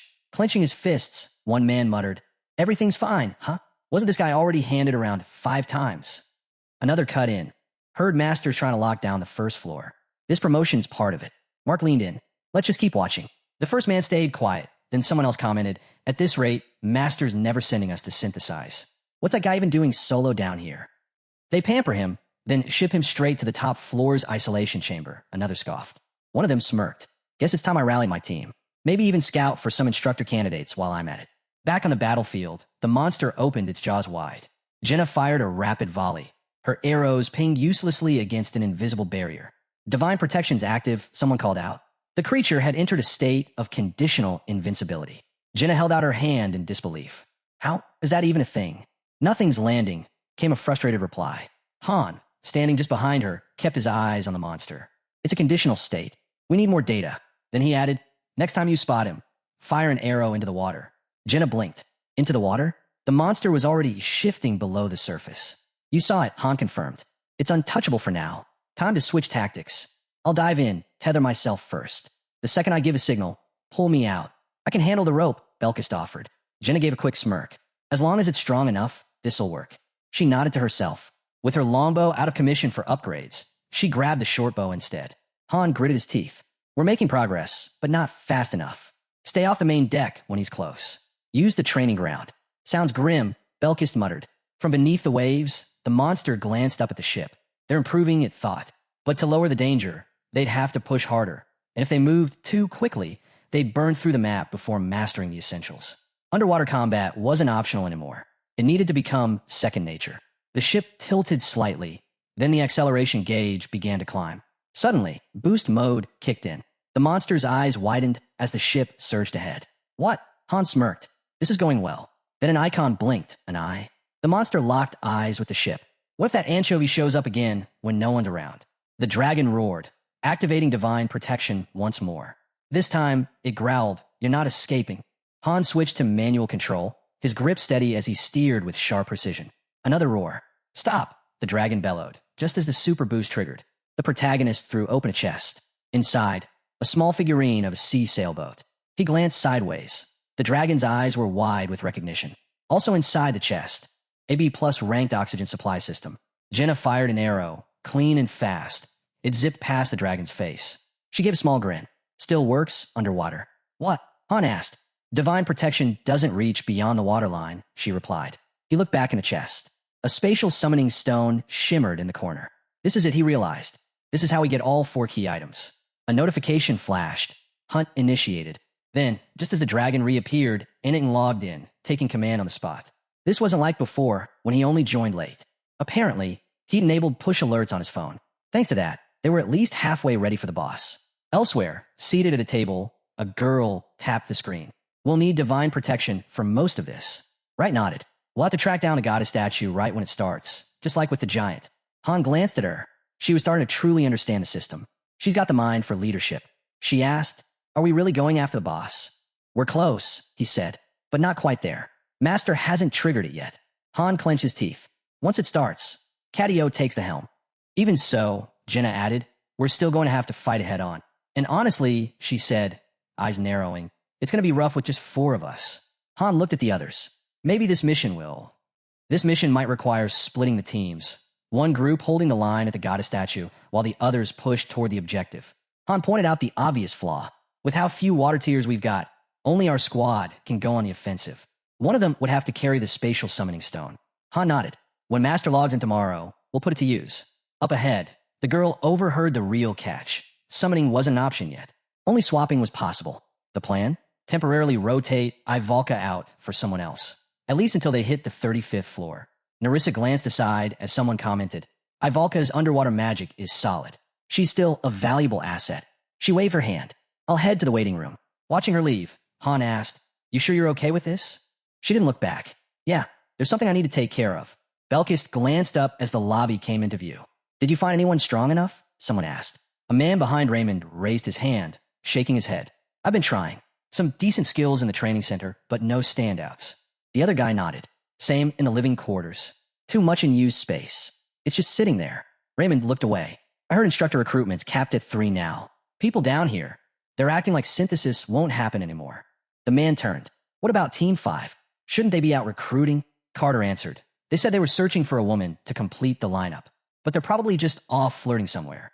Quiet buildings faded into the background. Someone muttered, no, they're serious. They really want in. Another voice followed. Staying on the first floor, it's risky. A short laugh. No kidding. Master could ship her off to be synthesized at any time. Gritting her teeth, the girl shot back. That's not the issue. It's the people down here. Their attitudes lately are the real danger. The man smirked. Everyone's grouping up under Mark now. But it's not the kind of leadership we want. The boy exchanged a look with the others. The ship cruised forward, fans kicking in. She heard it, loud and clear. Of course. It had to turn out like this. Ivalka reappeared with a grin. I was just taking a little break, she said smugly. Time for the genius magician's grand return. Standing across from her, Han asked, so, did you learn how to swim?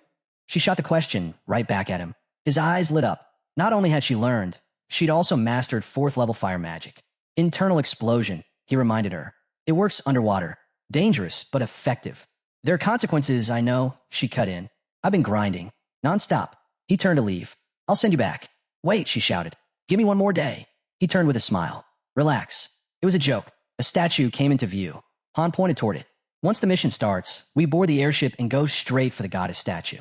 The girl asked, that's how we trigger divine protection, right? He nodded. With our current numbers, we won't last long without it. The more we delay, the worse our odds. A tactical map loaded on screen. Han explained, we've only got 5 bottles of water tears left. Group. One team would take the offensive, face the anchovy head-on. The rest? They'd defend the goddess statue. Belkist raised a hand. Can I really fight underwater? It's not easy. Han turned to the girl. What about you? 4th level fire magic. Can you actually use it underwater? Her head dropped slightly. On land, I can only hold it for 30 seconds. And underwater, he stepped closer, eyes on her. I need a real answer. She lifted her head. I can do it. Han crossed his arms. Then Belkist and Narissa, your front line. You'll take the anchovies attacks. Jenna, you with the boss group. Jenna blinked. I'm in. For real. Han rested one hand on his hip. You'll cover the breakthrough point. Underwater attacks are weak. We'll need magic the moment we break through. Ivalka raised an eyebrow. The girl nodded. Got it. Training time was locked at 20 hours a day now. They weren't in the waiting room anymore. This was a mission. Ivalka had learned the basics of swimming. Yes, but her eyes dropped again. I can't cast underwater spells yet, she admitted. I have to keep my mouth shut to breathe. And without the previous stages of training, elemental magic's harder. Then she stiffened. Her eyes shut tight. I'm not saying it's impossible, she shouted. I just need time. I'm working on casting internally. I've already memorized the theory. It's just the execution. I'll figure it out. Han frowned. For now, there was nothing more to do but wait. But time wasn't on their side. The dragon returned. Han reminded them. This was a race. The ship sped toward it. This wasn't a standard mission. It was a covert hunt for a water deity. Group formations flickered across the screen. Light particles gathered around Ivalka. The ship hovered, then stopped cold over the ocean. Outside the window, a deep, endless pool came into view. Underwater, Han and the girl pushed through the current. Jenna had reached level 4 in underwater combat. Han, too. With boost enabled, they could now hit 100 meters in just 40 seconds and hold underwater for 10 full minutes. They trained deep beneath the surface until nightfall. Under moonlight, Han slammed his sword down hard. Dirt scattered, but he didn't look satisfied. Something was off. His skills weren't syncing. Everything was technically correct.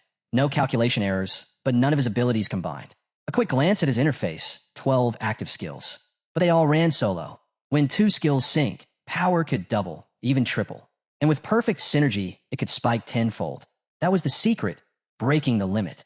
4 low-level players without raw stats. It was the only way to outperform top-tier heroes. Nearby, Jenna called out, You really think you can slice the sea with a sword? He glanced over. Probably not. She sat down next to him. You're not sleeping either? Nope. Figured I'd train instead. Same, she replied, cracking a grin. Figured you'd already be asleep by now. Han smirked.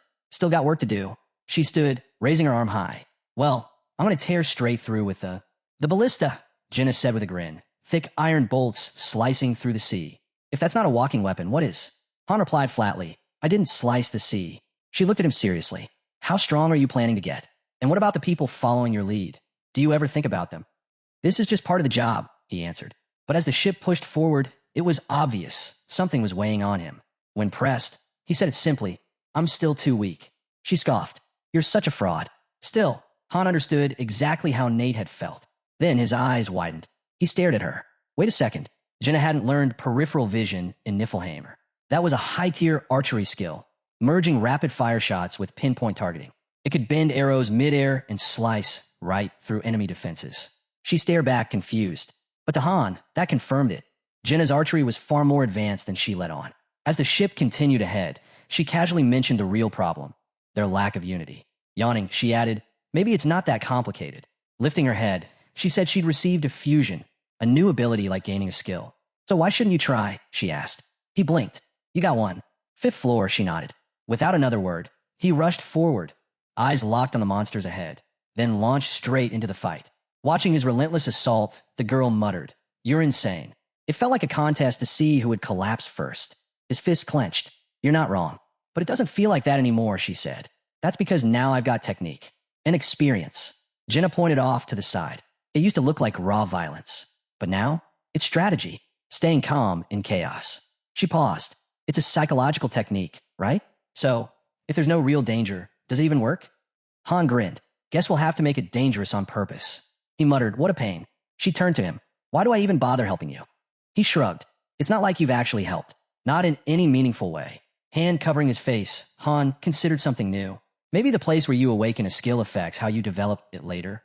Then, water gathered nearby. The girl stepped forward, arms raised. A training dummy appeared. A second later, boom. A blast hit it square in the chest, ripping it apart. Ivalka turned to him, smiling. Well, what did you think? Flawless, Han replied. Even underwater, he narrowed his eyes. Power seemed low, though. I held back, she explained. Dummy's too small. In real combat, it's different.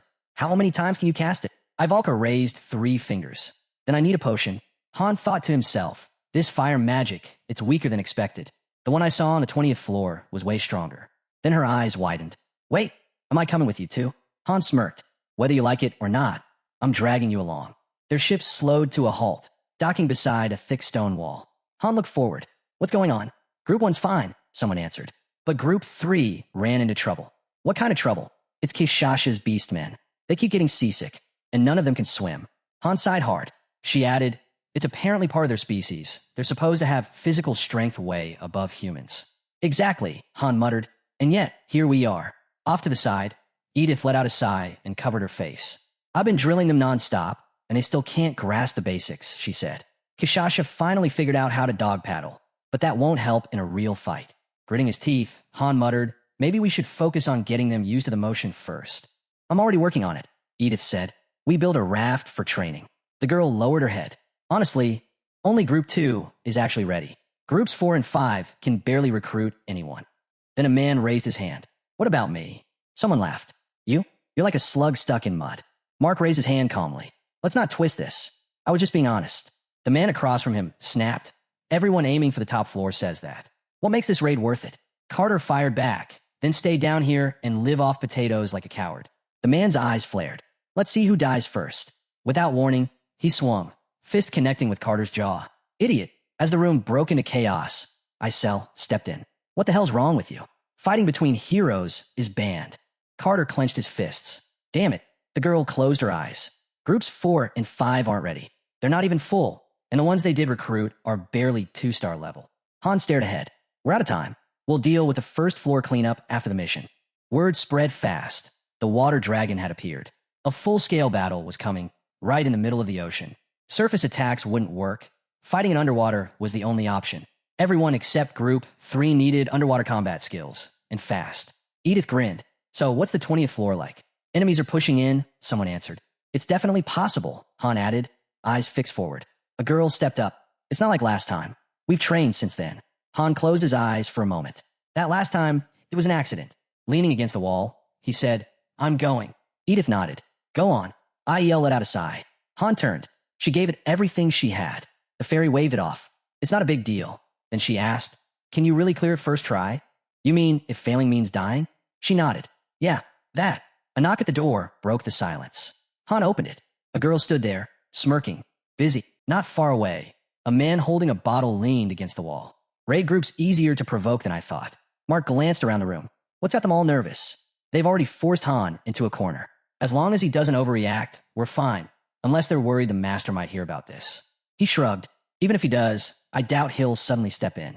Those guys already sharpened their skills enough to hit the second floor. Someone nearby froze. This mission, we're doomed anyway. Another one looked stunned. Didn't you hear from the collectors? Someone's been camped on the 34th floor for days. Now even the other groups have started swimming and training. He exhaled. Looks like we're all about to get pulled into the same mission. Mark let out a sharp grin. Only half the raid team made it back from the 30th floor. How many do you think survived this one? Someone muttered bitterly. First floor's already a dump. Just then, another guy's eyes widened. The door's locked. Mark turned. Who is it? Why would someone from the third floor come down here? The girl stepped inside and calmly began unbuttoning her shirt. I've got a few questions. The man smirked. Guess I'm the one undressing now. But his smirk vanished instantly. His eyes snapped wide in shock. Get out, Mark barked, his voice cracking through the room. Everyone out. Now. The tension hit hard. The room went dead silent, then exploded into motion. The girl, now fully buttoned again, stared straight at him. So you do get it. His jaw tightened. What are you even talking about? Her tone cut sharp. I've met a lot of scum before, but you're different. There's something about you. Something I can't pin down. From the side, Narissa stepped forward. I'm the one asking questions here. Her eyes narrowed. Who are you, really? Outside. Night had already fallen. Inside, Han sat across from the girl, eyes forward. He finally spoke. This mission isn't about killing the dragon. That's just the obstacle. The real objective is a key. The girl gave him a look. Heard that line before. Han shrugged. I can just tell you what the key looks like and where to find it. You can go get it yourselves. Phreases dropped her gaze and nodded slowly. I get it. Just this once, I'll trust you again. Nearby, the guy's head drooped. He was already half asleep when Ivalka turned to him. I just wanted to rest, he mumbled. She stared forward. If I'm bothering you, then sorry. Ped blinked. Was she asking for his time? A system window flashed open. She wasn't here for small talk. She wanted him to teach her magic. Eyes still closed, he answered, I use Beastman spells, not elemental magic. It's totally different. Why ask me? Ivalka replied firmly. I don't want lessons. I want to know your secrets. Clenching her fist, she added, I know you're a genius. So help me. Cadio looked up from his magazine. The guy nodded slightly. Yeah, Cadio's the real genius. Anyone can see it. Cadio just muttered, I hate wasting time. If you don't get it right the first time, you'll just do it again and again. That's what a real genius says. The guy added, exhaling hard and pressing a hand to his forehead. Ivalka's eyes widened. Wait, we only have 10 minutes? Meanwhile, in the waiting room, a massive synthesis operation was underway. More than 200 people had gathered, 130 of them from the first floor alone. But only about 40 were actually training. To keep things efficient, the higher-ups started purging the disruptive ones, turning them into soul stones. Those were then used to strengthen groups 4 and 5, placed under temporary instructors. Around 50 heroes vanished in that process. In a twist no one expected, the blacksmith's assistant from the second floor was among them, synthesized into a mid-grade soul stone. It shattered the quiet assumption that the second floor was off-limits, and it sent a message loud and clear. Inning's patience had run out. Supplies were thinning out. Not enough gear to boost everyone in groups 4 and 5 to 3-star rank. Still, somehow Mark's squad had sidestepped being used as synthesis fodder. Then it happened. The game server went live. A fresh update dropped. As soon as it loaded, the scene shifted. A ship was slicing across the sea. The crew gathered on deck. The protagonist scanned the team. Everyone set? He asked. Jenna leaned in. You sure we've done everything we can? Ivalka answered without blinking. No regrets. Then quieter, probably. Belkis smirked. If you're not so sure, feel free to sit this one out. Shut it, the girl snapped. The protagonist gave the signal. Once I cue it, drink the dragon's tears. Potions hovered over their heads. A system window opened. Team layouts loaded in. A prompt followed. Raid squad formation required. The next mission was already underway. The new zone was loading. Field selection in progress. Teeth gritted. The protagonist muttered, It's starting. Jenna nodded. We'll make it. We're coming back. Ivalka was already locked in. Definitely. Then the water dragon's roar shattered the air. How long do you plan to run? It thundered. Its gaze lit up like fire. Let's begin the real hunt. Warnings flooded the screen. A message blinked. Floor 35. Mission type. Capture. Target. Unknown. Special target NPC. Phreases. Objective. Survive. Positions, the protagonist shouted. Belkis dashed forward. He and a hero grabbed their weapons. Round 1 of the monster war had just begun. The ship started to rise. Han shouted, Brace yourselves. A towering wave surged. The monster raised its blade, and the cannon fired. Keep your distance, the protagonist shouted. Cadio rolled his eyes. Yeah, I was gonna, he snapped. Can't believe the master's even controlling this mess. The acceleration bar shot up. The ship surged ahead. The girl leapt, grabbed the rope, and fired. We're skipping the sea beasts, a voice called. Going for dragons first. We already agreed, the guy replied. Suddenly, something dark loomed beside the ship. Belkis glanced down. His eyes widened. The protagonist saw it too. No warning, the dragon struck. The team's roster blinked on screen. Cadio's expression twisted. The speed gauge maxed. A blast fired. Weapon in hand, the protagonist scanned the area. Where is she? He muttered. Then something caught his eye. He squinted closer. The mission had begun. There had to be a statue nearby. The monster glared at the rising ship. This is my domain, it hissed. The acceleration gauge was nearly full. Cadio growled. What is it about this airship? The controls jerked. The speed gauge dipped. Screams echoed. Jenna turned away. Han clenched his jaw. Belkis was frozen in disbelief. The beast reappeared, hovering beside the ship. Shots rang out. The protagonist shouted. The master. He's trying to take the ship. A system alert. Airship capitalism launching. An icon lit up on the sail. The water dragon inhaled deeply. You can't win, it declared, and then it struck. The ship veered hard, dodging clean. Faster now. The dragon locked eyes on them. The dragon was gaining, but the ship blasted ahead, ripping through the sky even faster. The water dragon growled, frustration boiling over. Then the super boost kicked in, and the airship rocketed forward like a bullet. Inside, Friases clutched her head, disoriented, and dropped to the floor. Leave the controls to the master, the guy muttered. I'm never touching them again. The girl pointed ahead. Something's there, look. A blinding light flashed. Floating just above the waves was the statue of the goddess. The protagonist clenched his jaw. Was this some kind of twisted joke? They'd barely survived that last surge, and now the statue had been hidden right in the middle of it? His eyes locked onto it. He wasn't leaving it behind.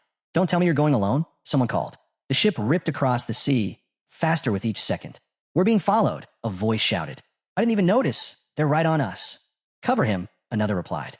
Belkis let out a short laugh. Plenty already went down, but they just keep coming. The protagonist gritted his teeth. I never wanted to kill a dragon, he muttered. Even a runt like this. Then he looked at Cadio. You take care of the fish. Cadio bolted toward the deck. Get up top and give him cover, someone barked. I got it, he said with a sharp nod. Scanning the waves, Cadio's voice dropped low. I'll wipe out every last one of you. I'll be the top dragon slayer here. The protagonist turned to the girl. Good luck. Then, a swirl of glowing particles rose around the guy. He said calmly, I've mastered surface tension. I can dive straight in. The hero gave a quick nod. Back soon. He launched forward. Han was already closing in on the statue. The protagonist slipped cleanly into the water.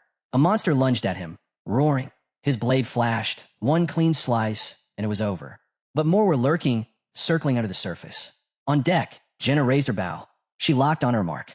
The arrow bent its path mid-flight, then pierced straight through a sea beast. Shots echoed all around. Arrows rained like missiles. Han's eyes widened. Even in his peripheral vision, he could see it. Jenna's arrows weren't normal. They were precision-guided, punch-packing death shots. Even a fish the size of sardine wouldn't survive one. The statue was within reach. Han grabbed it. The protagonist sprinted across the deck, then stopped. The dragon struck. Right on cue. The hero turned his head just in time. The blast ripped past. Han froze. If that hit him square, he wouldn't have a head left. A voice called out from the ship. We're back. Get up here. He grabbed the ladder and climbed fast. Belkis leaned over. What did you bring? This, the protagonist said, lifting it. And yeah, it's kind of incredible. Rain started to fall. The statue shimmered. They gathered around. Something wasn't right. That strange outfit. Was it even clothing? Then someone mentioned the old story. The goddess had a twin. But now only one remained. The ship charged forward. Maybe another statue was out there somewhere. But they didn't need to find it today. This mission was done. They'd secured the goddess statue. As more monsters closed in, someone spoke up with an idea. Let's mount the statue like a rectangle. It'll be easier to install up top. If we center it, another said, we'll need to defend it from all sides. Han nodded. We should turn off manual control of the airship. Capitalism's done its job. And as he reached for the system, Han glanced off to the side, thinking to himself, maybe the guy had finally learned to listen. Maybe all that training wasn't for nothing. I'll take the helm, Han said. I'll keep watch from up here. Cadio shot him a look. Now, what are you tinkering with? The hero answered, the master's not exactly great at diagnosing the ship's problem solo. The ship surged ahead, cutting clean through the sea. Then a voice called out, pilot or not, if he keeps pushing the ship like this, We're going to fall apart before we get there. They had to steer toward the far edge of the map. That's where the goddess statue belonged. But then, something huge rose in the distance. The protagonist opened fire instantly. If they couldn't take it down, maybe they could still outrun it. The dragon laughed, voice echoing across the waves. Didn't I already tell you? You're not escaping. Suddenly, a burst of divine energy exploded. A system alert blinked. Target, immune to damage. The ship slammed into an invisible wall. We're stuck, someone confirmed grimly. The dragon was coming in fast. Gritting her teeth, the girl stepped forward and raised her hand. I have an idea. Ivalka faced the dragons. Her voice steady, she said, I've got this. A golden light surged from her bracelet and chest piece. Her hand lifted, then she cast it. Flare. A searing beam blasted from her palm and struck the dragon. Fusion, she shouted, but the system replied immediately. Water God's blessing active. Magic resistance, high. Meanwhile, Han moved. He grabbed the statue and broke into a sprint. While Ivalka held the enemy's attention, he raced to set it in place. Once it locked in, he turned back. Notification, Goddess statue, installation complete. Field-wide blessing activated. A divine light shot up from the statue, tearing through the sky. Jenna looked up. The rain stopped. Get ready, he called. He pulled out the Dimension Summoning Stone. Activation, Dimension Summoning Stone. Prompt, summon additional parties? Selection, Party 2, confirmed. Edith and her team materialized. We're guarding the statue, just like we planned, yeah? She asked. Exactly. Take Freya with you, Han replied. A silver-haired boy added. We're all in. Jenna hurled a small boat figurine into the air. It spun upward and expanded mid-flight. Notification, ship figurine used. A medium-sized ship took form. Selection, Party 3, confirmed. Kishasha and her team arrived. Ugh, I hate water, she muttered. Her team didn't look any more confident. King's blessing activated. Fear resistance boost, Kishasha only. Everyone else looked shaken, but she was already sprinting. I got the gist from that human woman, she said. Leave the fighting to me. Understood, Han said. Party 4 summoned. To survive like always, Raimon shouted. Stick together. Don't lose your heads, another voice added. Party 5 summoned. Narissa stepped up to Han. Sorry we're late. Han met her gaze. No need to apologize. Without hesitation, Narissa merged with Party 1. We fight together. Then her team froze as they saw what waited ahead. A massive dragon hovered over the ocean. Around it, mermaids. Below, sea monsters thrashed in every direction. Did we just walk into hell? Someone muttered. Han kept his voice steady. Stay calm. Get to the second ship. Raimon grinned. Mr. Farmer, time to go all out again. Ivalka let off another fire blast toward the dragon. Han called out. That's enough, Ivalka. Jenna walked over. You're right. Ivalka touched her head, her voice faint. Whatever spell she cast had drained her. The dragon let out a thunderous roar and began charging up another blast. A surge of water energy built, then fired, slamming hard into the field's barrier. Han pulled out an old oxygen tank from a previous mission, giving it a quick check. Time to move. Behind him, the eyes of the goddess statue lit up. Oxygen device activated. He uncorked a vial, the mermaid's tears. Party 1 has received the mermaid's blessing. Oxygen capacity, unlimited. Belkist wiped sweat from his face. So, are we fighting now or what? Leaning in, Han whispered to Cadio. Take the ship to the center. Hover just above the water. Wait for the signal. We dive together. Not far off, 3 girls stood locked onto the dragon. Jenna drank her potion without hesitation. Capitalism acceleration device activated. The team surged forward, pushing toward the center of the field.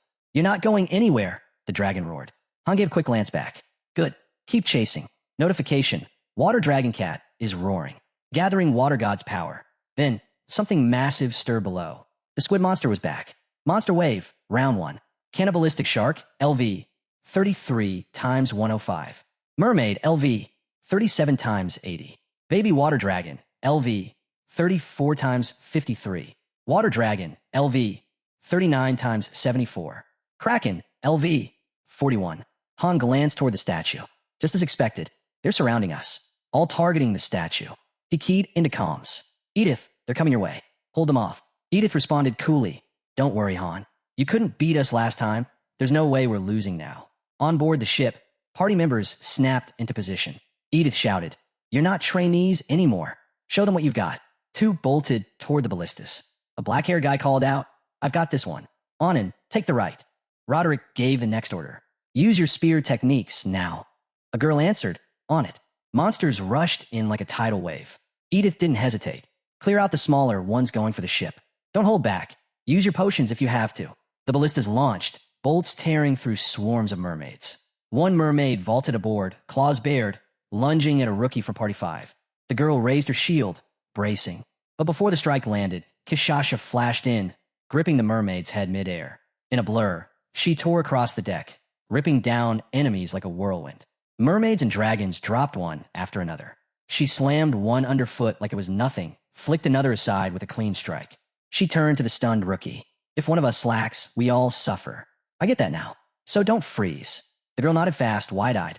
Okay, everyone's fighting mermaids and water dragons like it's nothing. Nearby, someone shouted, don't go in solo. If you get surrounded, you're done. We still need intel. Others were locked in, cutting down anything trying to climb aboard. If we don't thin them out now, one muttered, we're screwed. Who's gathering intel in this chaos anyway? A rookie from Party 4 grumbled, swinging his weapon. I used to fish for a living. This ain't fishing. Another slashed beside him and laughed. Yeah, I'm off seafood for life. Then Party 5's leader called out, we'll hold the deck. Miguel, keep those arrows coming.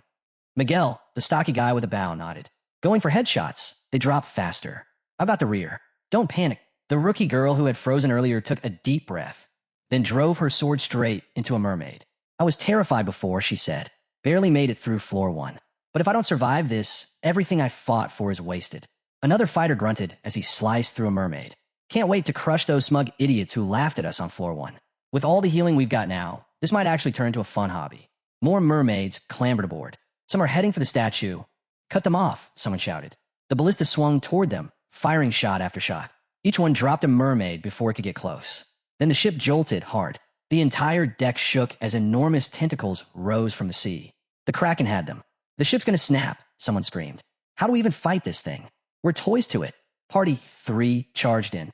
One fighter launched a brutal kick right into the Kraken's face. Others followed, claws slashing, tearing into its flesh. Then, Kishasha soared through the air. Mid-jump, she transformed and ripped through the Kraken's mass with a clean, vicious strike. The beast dropped. A massive splash drenched Party 3. Ugh, water, one groaned. Another spat out seawater. It's salty. Watching the aftermath, Edith let out a faint smile. Way smoother than last time. Roderick nodded beside her. Yeah, this time, we're bringing everyone home. Suddenly, a mermaid launched up from the sea, screeching, who human? Spears in hand, a pack of them followed, storming the deck. Edith and Roderick moved fast, blades slicing down attackers in clean arcs. A rookie from Party 3 staggered back. I think I'm gonna puke. A Party 2 member glanced over. Party 3's seasick again. Pull back. Edith barked. Let them recover before they drop. Meanwhile, on the dragon, someone stood atop its head, driving a sword deep into its skull. Another hacked at its neck just below. There's no end to these things, one yelled. Watch the jaw, another warned. Too late. A scream rang out. My leg. Blood spilled. Potion, now.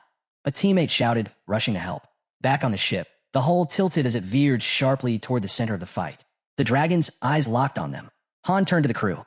Get ready, we move now. Cadio popped up from below deck. Hold on, take this. He tossed a vial. Han caught it clean. Mermaid tears. Only had enough to brew one bottle. Han nodded. Better to have it than not. Kato stepped forward, handing over 2 stones. Notification. Cadio has granted attributes to Party 1. Item consumed. Stamina Reinforcement Stone, basic. Strength Reinforcement Stone, basic. Party 1 stats, +5 stamina, +5 strength.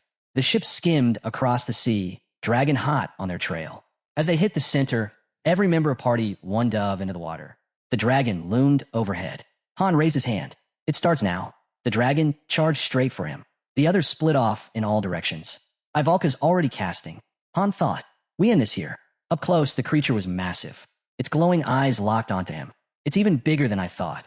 He veered suddenly, and Belkist appeared beside him, blade flashing. Steel met scale. Blue blood poured out. Han's eyes widened. Damage worked underwater. He signaled. 2 fingers up. Everyone attack. Narissa darted in, dagger flashing. Belkist followed with a clean strike. Jenna loosed an arrow. It twisted mid-flight and struck hard. The dragon howled. Then, from deep inside the beast, Ivalka's spell detonated. Magic burst out from within, and the dragon exploded. Han locked eyes on the beast. No way that was enough to finish it. We got to keep hitting it. Until Ivalka's ready again, he thought. He raised 2 fingers high. Belkist didn't hesitate. He shot forward instantly. We've trained in darker, deeper places than this. Han reminded himself as Belkis tore through the current. The dragon turned, its gaze fixed right on Han. It opened its mouth. A sphere of water formed in its chest, then fired. A massive beam shot toward Ivalka. Han didn't think. He dashed straight into its path. His blade sliced one blast in half, deflected another. Belkis dove in beside him, taking the third hit. But a final beam still streaked toward Ivalka, until Jinna's arrow twisted through the air and knocked it off course just in time. Then came the flare. A blinding light lit the sea from behind, while had launched her next spell. Flare fusion. It detonated inside the dragon's body. The tail was gone, blown clean off.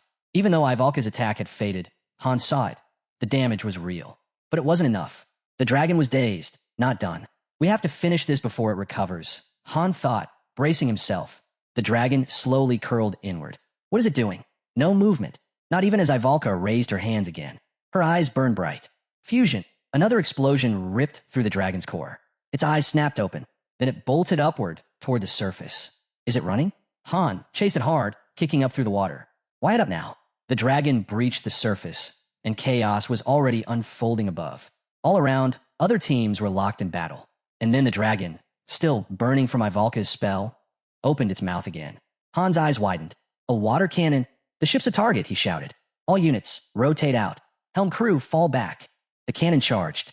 Turn the ship. Dodge it. But something didn't add up. Han stared harder. That's not water. A fiery beam exploded from the dragon's mouth. Ivalka's own fire. The blast tore through the air, slammed into the ship. Flames erupted. Screams. The deck lit up in chaos. Han froze. We didn't plan for this. The dragon hovered above, fire still dancing on its breath, watching the flames spread like it enjoyed the chaos. Han's heart sank. It used her magic against us. I should have seen this coming. He whispered, what happened to the boat? Belkis stumbled beside him. What the hell's going on? Han's voice was low. It spat Ivalka's flame right back at us. Belkis stared. That's even possible. If it uses compressed air and water to blast cannon shots, then yeah, Han realized grimly. It could store the fire and weaponize it. Our own spell turned against us. Then a voice crackled through comms. Kishasha, panicked but holding it together. Han, nobody told us the ship could catch fire. She was trying to keep calm. Her team? Not so much. I told you, we can't swim, she yelled. Party 3 was breaking. Stats were crashing. Fear cut them in half. A younger voice hit Han's earpiece. Kishasha again. Desperate now. No one warned us. The ship's burning. We don't know what to do. We can't swim. Everyone's freaking out. Some are trying to put the fire out. It's not working. One of us ran off. Someone screamed, not to jump. Said there are monsters in the water. Her voice cracked through the static, loud and raw. What's happening, Dragon Slayer? Han clenched his fists. Where'd that damn dragon go? Back into the deep to recover? Under normal conditions, he'd dive after it without thinking. But not now. Not with the ship in flames and fear ripping through the crew. Cadio Han, he called out, eyes sharp. Get to the goddess statue. Help them. He turned to Belkis and Narissa. You two, go with him. Narissa looked over, startled. Just the 3 of you for the boss. Han nodded. If we lose the statue, we lose underwater breathing. And if that happens, we're done. Belkis and Narissa didn't hesitate. They kicked off and swam hard toward the burning wreck. Ivalka stepped forward. What about me? Han looked at her. It's not your fault. Just a setback. We'll handle the rest. Back on the ship, Edith was doing everything she could to contain the chaos. But things were falling apart fast. What the hell is this? She shouted, overwhelmed. This is on me. I'm sorry. Han's voice was calm. What do you mean? She answered fast, voice tense. The airship's coming. Abandon the ship. Get everyone, Friasis too, to the airship. If we can't hold the statue, drop it. Just survive. Han blinked. Wait, what? I don't. The line cut. Beside him, Ivalka looked pale. This is my fault. No, Jinna said gently. Nobody saw this coming. Not your fault. Han didn't hesitate. She's right. Giving everything you've got isn't a mistake. If anyone's to blame, it's me. I'm the one who brought you in. That decision's on me. Ivalka shook her head. But I asked to be here. Han cut in, steady and sure. I never put someone on a team unless I know they belong there. Tears built in Ivalka's eyes. Han looked at her and said, softer now, there's still a way through this. Have I ever lied to you? She took a breath. His calm steadied her. Then Jinna grinned, leaning in. You two are starting to look real cozy, babe. Ivalka jumped, face flushing. Wow, what are you talking about? She turned fast. Anyway, what do we do now? Cadio was already steering toward the wreckage. Jinna looked ahead. The monster's underwater. It's hurt. That's why it didn't attack again. It couldn't. The 3 swam along the surface, heading back into the field. Han let out a breath. Edith, Cadio's closing in. Abandon the statue. Get everyone on the airship. Edith was quiet for a beat. What about you? We finished the job, Han replied.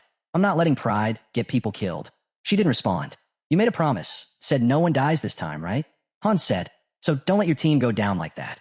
Fine, she said at last. Han into the call. This ends with us. Their bodies shimmered faintly, buffs activating. Ow, Jenna asked, narrowing her eyes. Han pointed forward. Check your mission log. A display slid into view. Floor 35. Mission type, plunder. Objective, ensure NPC Friasi survives. Plunder or capture, not extermination. Han's eyes narrowed. We don't have to kill it. Just take the key. The dragon's not the goal. It's just guarding the vault. Then we skip the fight, he said. Grab the key. Get to Friasi's. Jenna gave a sharp nod. No other option. Then we move. All three dove deep into the water. Elsewhere, Shurgan had fallen. A mermaid's blade across his neck marked the end of his fight. Lilani dropped to her knees. Panic closed in fast. Her stats dropped like a stone, cut in half. The ship, now fully engulfed in flames, began to sink beneath the waves. One by one, members of Party 3 were thrown into the sea. Kishasha shut her eyes. Not now, she thought. But this time, the king's power stayed silent. Even she wasn't immune. Fear crept in. Then she saw a younger teammate, barely afloat. Kishasha launched forward, reached her, and pulled her to the surface. Is everyone okay? She shouted, eyes scanning the chaos. All around, Party 3 struggled to stay above water. But then, the monsters came. A girl's eyes blinked open underwater.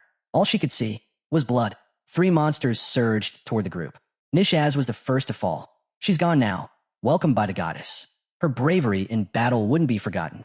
The girl tried to reach the others, but before she could, a spear pierced her from behind. A second wave of beasts struck hard. Nandio was next to fall. Another soul returned to the goddess. Her courage, unforgettable. The last fighter looked back at her fallen teammates. She fought desperately, but a creature's claw sliced her throat. Lackery screamed, I'm going to die. Her voice cracked as she called Kishasha's name again and again. Just breathe. Stay with me. Kishasha shouted back, trying to calm her. Then Lackery spotted 2 nearby figures. Please, I'm the only one who can swim. Errol didn't wait. I've got you, she said in Dovin. Suddenly, a monster charged at her, mounted on a shark. Errol raised her shield and blocked the hit, then countered, slashing hard. But the shark clamped down on her leg and dragged her under. She stared up, stunned, then disappeared below. The man beside her never moved. Errol was gone. Another warrior lost. Her spirit would stay with them. Then a voice boomed out. Fall back to the ship. Everyone get on board. From the deck, Cadio shouted, I'm opening a path. Run? I can't hold it forever. Kishasha clung to her wounded teammate. Lackery, pull it together. You're a warrior. But the blessing was gone. The monsters had overrun the goddess's domain. The skies broke. Rain fell. Kishasha gently laid Daruma down. Panic clawed at her. Why isn't she waking up? Why isn't the potion working? Edith looked over grim. Because she's gone. Daruma had fallen. Her fight ended before it even began. Another soul in the goddess's embrace. Kishasha stared. No, she didn't even get a chance. She never even fought back. How can a warrior die like this? Lackery's fist shook. I'll kill them. All of them. Get a grip, Kishasha snapped. Nearby, Belkist winced. What a damn mess. Mermaid's tears, someone mumbled. The oxygen gauge held steady at 100%. Beneath the waves, Han was already swimming fast. A time limit? He thought. Is it because they overran the statue? He pushed forward, slicing through the blue currents. Jenna and Ivalka followed close behind. At the sea's bottom, the temple revealed itself, glowing with a soft, eerie light. Han's thoughts drifted, Friasi's warning echoing in his mind. Right as a shadow passed overhead, the water dragon had returned. Its chest, once torn open, had already begun to mend. The wound was halfway sealed. Jenna didn't flinch. She raised her bow the second it appeared. The dragon roared and surged toward them. Han lifted a hand. Ignore it. They understood. No hesitation. They kicked harder, speeding up. The beast was slower now. Its fins were torn, its tail still wrecked. Han kept his focus forward, forcing every muscle to move faster. Water dragon, level 64. Mermaids, level 38 times 32. The sea floor shimmered with that same eerie, glowing blue, clear as day, even from afar. Oxygen level, 73%. Han paused, eyes locked on the glow ahead. That's it. The temple. That's where the key is. Meanwhile, above, monsters closed in on the airship. A system prompt appeared for the master. Would you like to switch to manual control? He slammed yes. A glowing eye flared on the ship's sail. He was in full control now. Super boost engaged. The ship rocketed forward. Mega Boost engaged. Even faster. Hell Boost online. The ship tore across the sky like a comet. Edith grinned. Perfect. We'll lose them at this pace. Cadio shielded his face as the wind roared. He can't keep this up. He's blind to the ship's condition. The engine's gonna give. The boosters flared blood red. Suddenly, a mermaid on a shark launched a spear. Direct hit. The propulsion unit erupted in flames. Engines hit, someone shouted. Are we dead in the water? Edith snapped into command. Get ready. They're coming in hot. Cadio launched himself off the deck, crashing into the sea. I've got the sharks, he yelled. The moment he touched the water, lightning exploded from his fingertips, stunning every shark nearby. Their limp bodies floated up. But the mermaids weren't done. They switched mounts, now riding sea dragons. Can't you just fry all of them? Someone asked. Cadio growled. What do I look like, an infinite battery? I've got limits. I'm heading for the engine. Cover me. Edith nodded fast. Roderick's with me. We'll deal with the repair. Everyone else, stop the boarders. Cadio's hands moved fast, weaving lines of blue energy. Dimension portal, opening now. Don't hold back. Use every healing potion we've got. Edith spun around. Protect Cadio. If he goes down, we're done. Guard the portal with your lives. The portal flared to life. A battlefield gateway for supplies and gear. Party 3. Edith shouted. Secure the deck. Don't let anything through. Everyone else, hold the flanks. Then a new alert flashed. Cadio has granted Party 1 a bonus attribute. Items used. Mana Stone of Physical Reinforcement. Mana Stone of Strength Reinforcement. +5 stamina / +5 strength for all party members. Back on deck. Lilani was trembling, frozen. I can't do this, she muttered. A blonde-haired man spun toward her. Pull it together.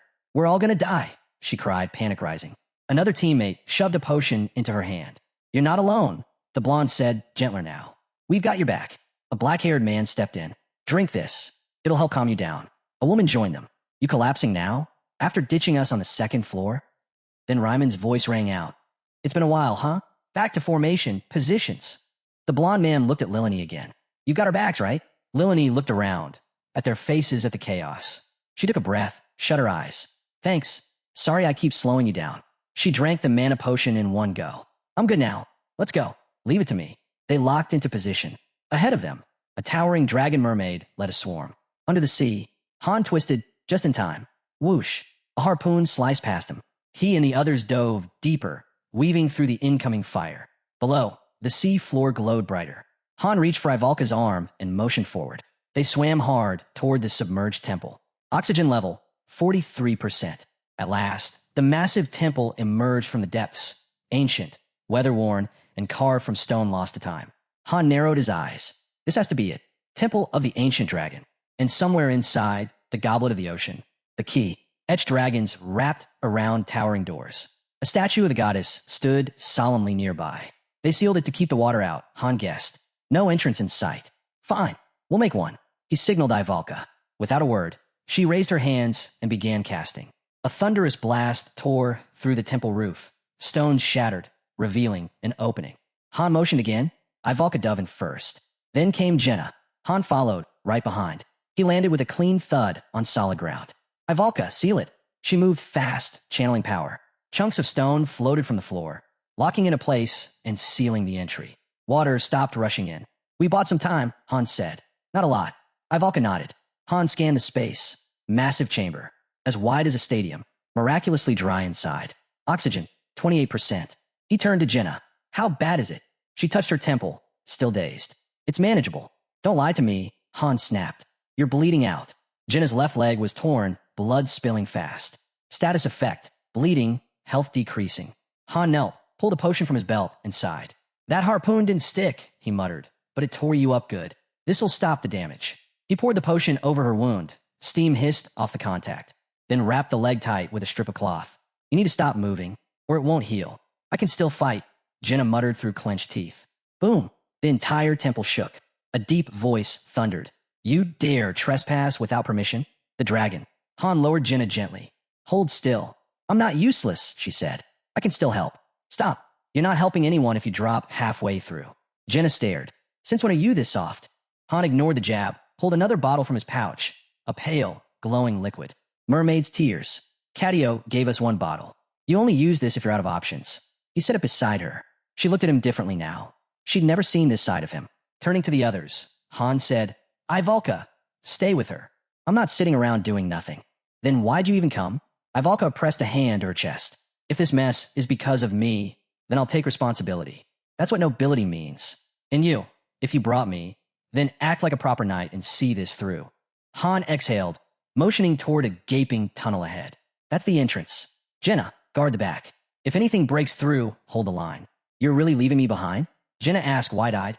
Han turned to the Alula. Stay close. Then to Jenna, one last time. I'll come back. Just wait. System message. This dungeon is designed for a party of 5. Han ignored it. Battle shop activated. High-quality glow stick. One-time use. Support item 100 gems. Purchase? Yes/no. He glanced at the glow sticks, weighing his options. The tunnel ahead began to flicker, barely lit. Thud. A chunk of stone slammed down from the ceiling. The dragon was trying to bring the temple down. If this whole place collapses, the key's gone with it. Han broke into a run. Ivalka stayed right on his heels, step for step. Listen, he said, turning to her. She met his gaze, tense, focused, ready. There's no backup here, Han said flatly. If we're attacked, I won't be able to protect you and fight at the same time. You'll need to handle yourself. Think you can? I get it, Ivalka replied. I'll handle it. Stick to fast casting spells. Survive first. If it gets out of hand, count on him. I'm not leaning on you, she snapped. I'm pulling my own weight. Han glanced away. He looked like he wanted to argue, but didn't. No time. This was a 5-man dungeon, and they were charging in with 2. The water dragon was still alive. They were out of mermaids' tears. Out of time. No room for mistakes. They pressed forward, fast. At the chamber center stood a glowing blue lamp, mounted on a tall stone pillar. 5 doors surrounded them, each one carved with a dragon's mark. Above, a stained glass mosaic shimmered faintly, depicting a great dragon arched across the ceiling. Han and Ivalka stood still, taking it all in. 5 paths, only one way forward. 1 door wouldn't budge. There's a condition, Han thought. They'd have to meet it. Then, movement. They turned. Han gave a sharp look. I told you, hit fast. If it turns ugly, fall back. Understood, Ivalka said, nodding once. From behind a pillar, shadows emerged, dripping, slithering. Corrupted mermen, level 41 times 5. Their skin was sickly white, eyes glazed over, bodies twisted and bloated. They dragged rusted weapons across the floor. Swords, spears, cleavers. Each stood nearly 3 meters tall. Monsters. Han gripped his blade. Come on, then. The corrupted mermen let out piercing howls and charged. Clang. Han met one head on. A massive axe slammed into his sword, rattling down to his bones. He pushed back, pivoted, and struck clean. His blade sliced the merman in 2. Black blood sprayed across the floor. Another went for Ivalka. It stumbled just enough. Drustatus, she shouted.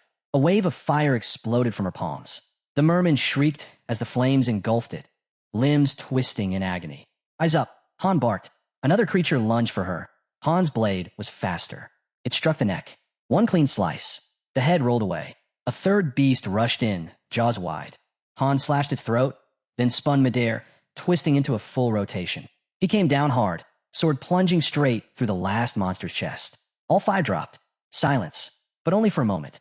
Corrupted merman, level 42 times 7. New ones emerged, larger, angrier, deadlier. Han gritted his teeth. Is this what it takes to open the door? No shortcut, no mercy. A low rumble shook the walls. Far above, the water dragon's cannon fired again. A high-pressure stream slammed into the temple's outer barrier. The stone groaned, but held. At the gate, Phreases clutched the key. Heroes, please. The dragon turned its eyes toward her.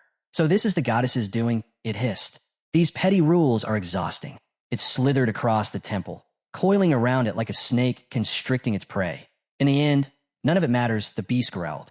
That divine power won't hold forever. Let's see how long you can keep pretending there's still hope. The temple was now fully encased. Elsewhere, mermaids swarmed over what was left of the shattered ship. They struck at a ruptured section, pounding to break it open. Inside, wreckage, smoke, broken boosters. Cadio examined the damage. I can't fix this, she muttered under her breath. Even if the other boosters still run, push it any further and the mana core will collapse. Like forcing air into a balloon that's already torn open. A voice rang out, sharp and panicked. So what, this is it? We're just gonna die here. Ramen shot back, steady but tense. Party one's on the front lines, just hold on. Another voice cut through, frustrated and scared. Then why haven't we heard a word from them? Edith answered quickly, trying to calm the rising fear. They're probably out of range. Don't lose it. They're still out there. I can feel it, but the fear wouldn't quit. How are we supposed to fight when we don't even know if they're alive?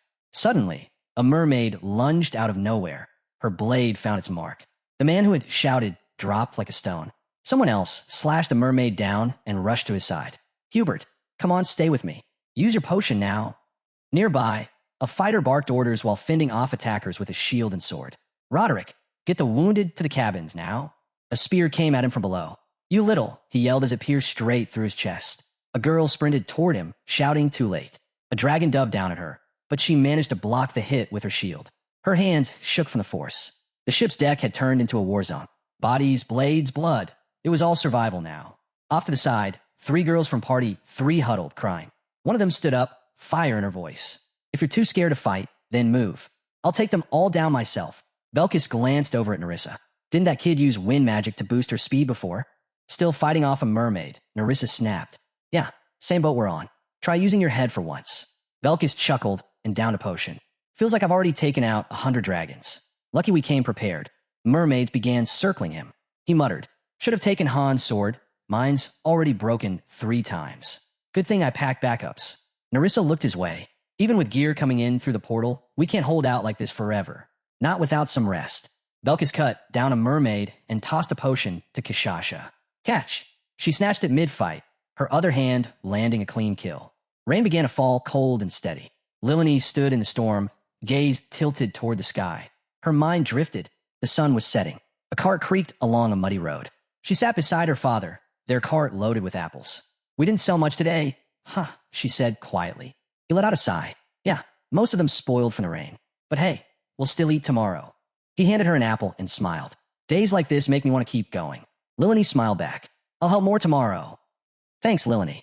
Now, come on. Time for dinner. Back on the deck, behind Belkis, Lilini whispered, the weather's beautiful today. I have to give it everything tomorrow. She looked around. Her party was still standing. Flashes of memories ran through her mind. She held them close. If the weather tomorrow is like this. Her voice trembled. Dad, I'm hungry. Her body, bloodied, crushed from the waist down, collapsed where she stood. She didn't get back up. She had returned to the goddess. But her courage, her will, remained. Not far away, a blond man screamed, voice shaking with fury. You black-haired bastard. You killed someone who was life itself. Die, die, just die. Ryman watched in silence as it all unfolded. Behind him, Lilini lay still. Roderick gripped his spear with white-knuckled rage. The mermen surged forward, screeching, bloodthirsty, and wild. Nerissa carved her way through the enemy. Out of our way, you freaks, she growled, not slowing for a second. Nearby, a wounded man sat in a pool of his own blood, muttering through clenched teeth. I'll kill every last one of them.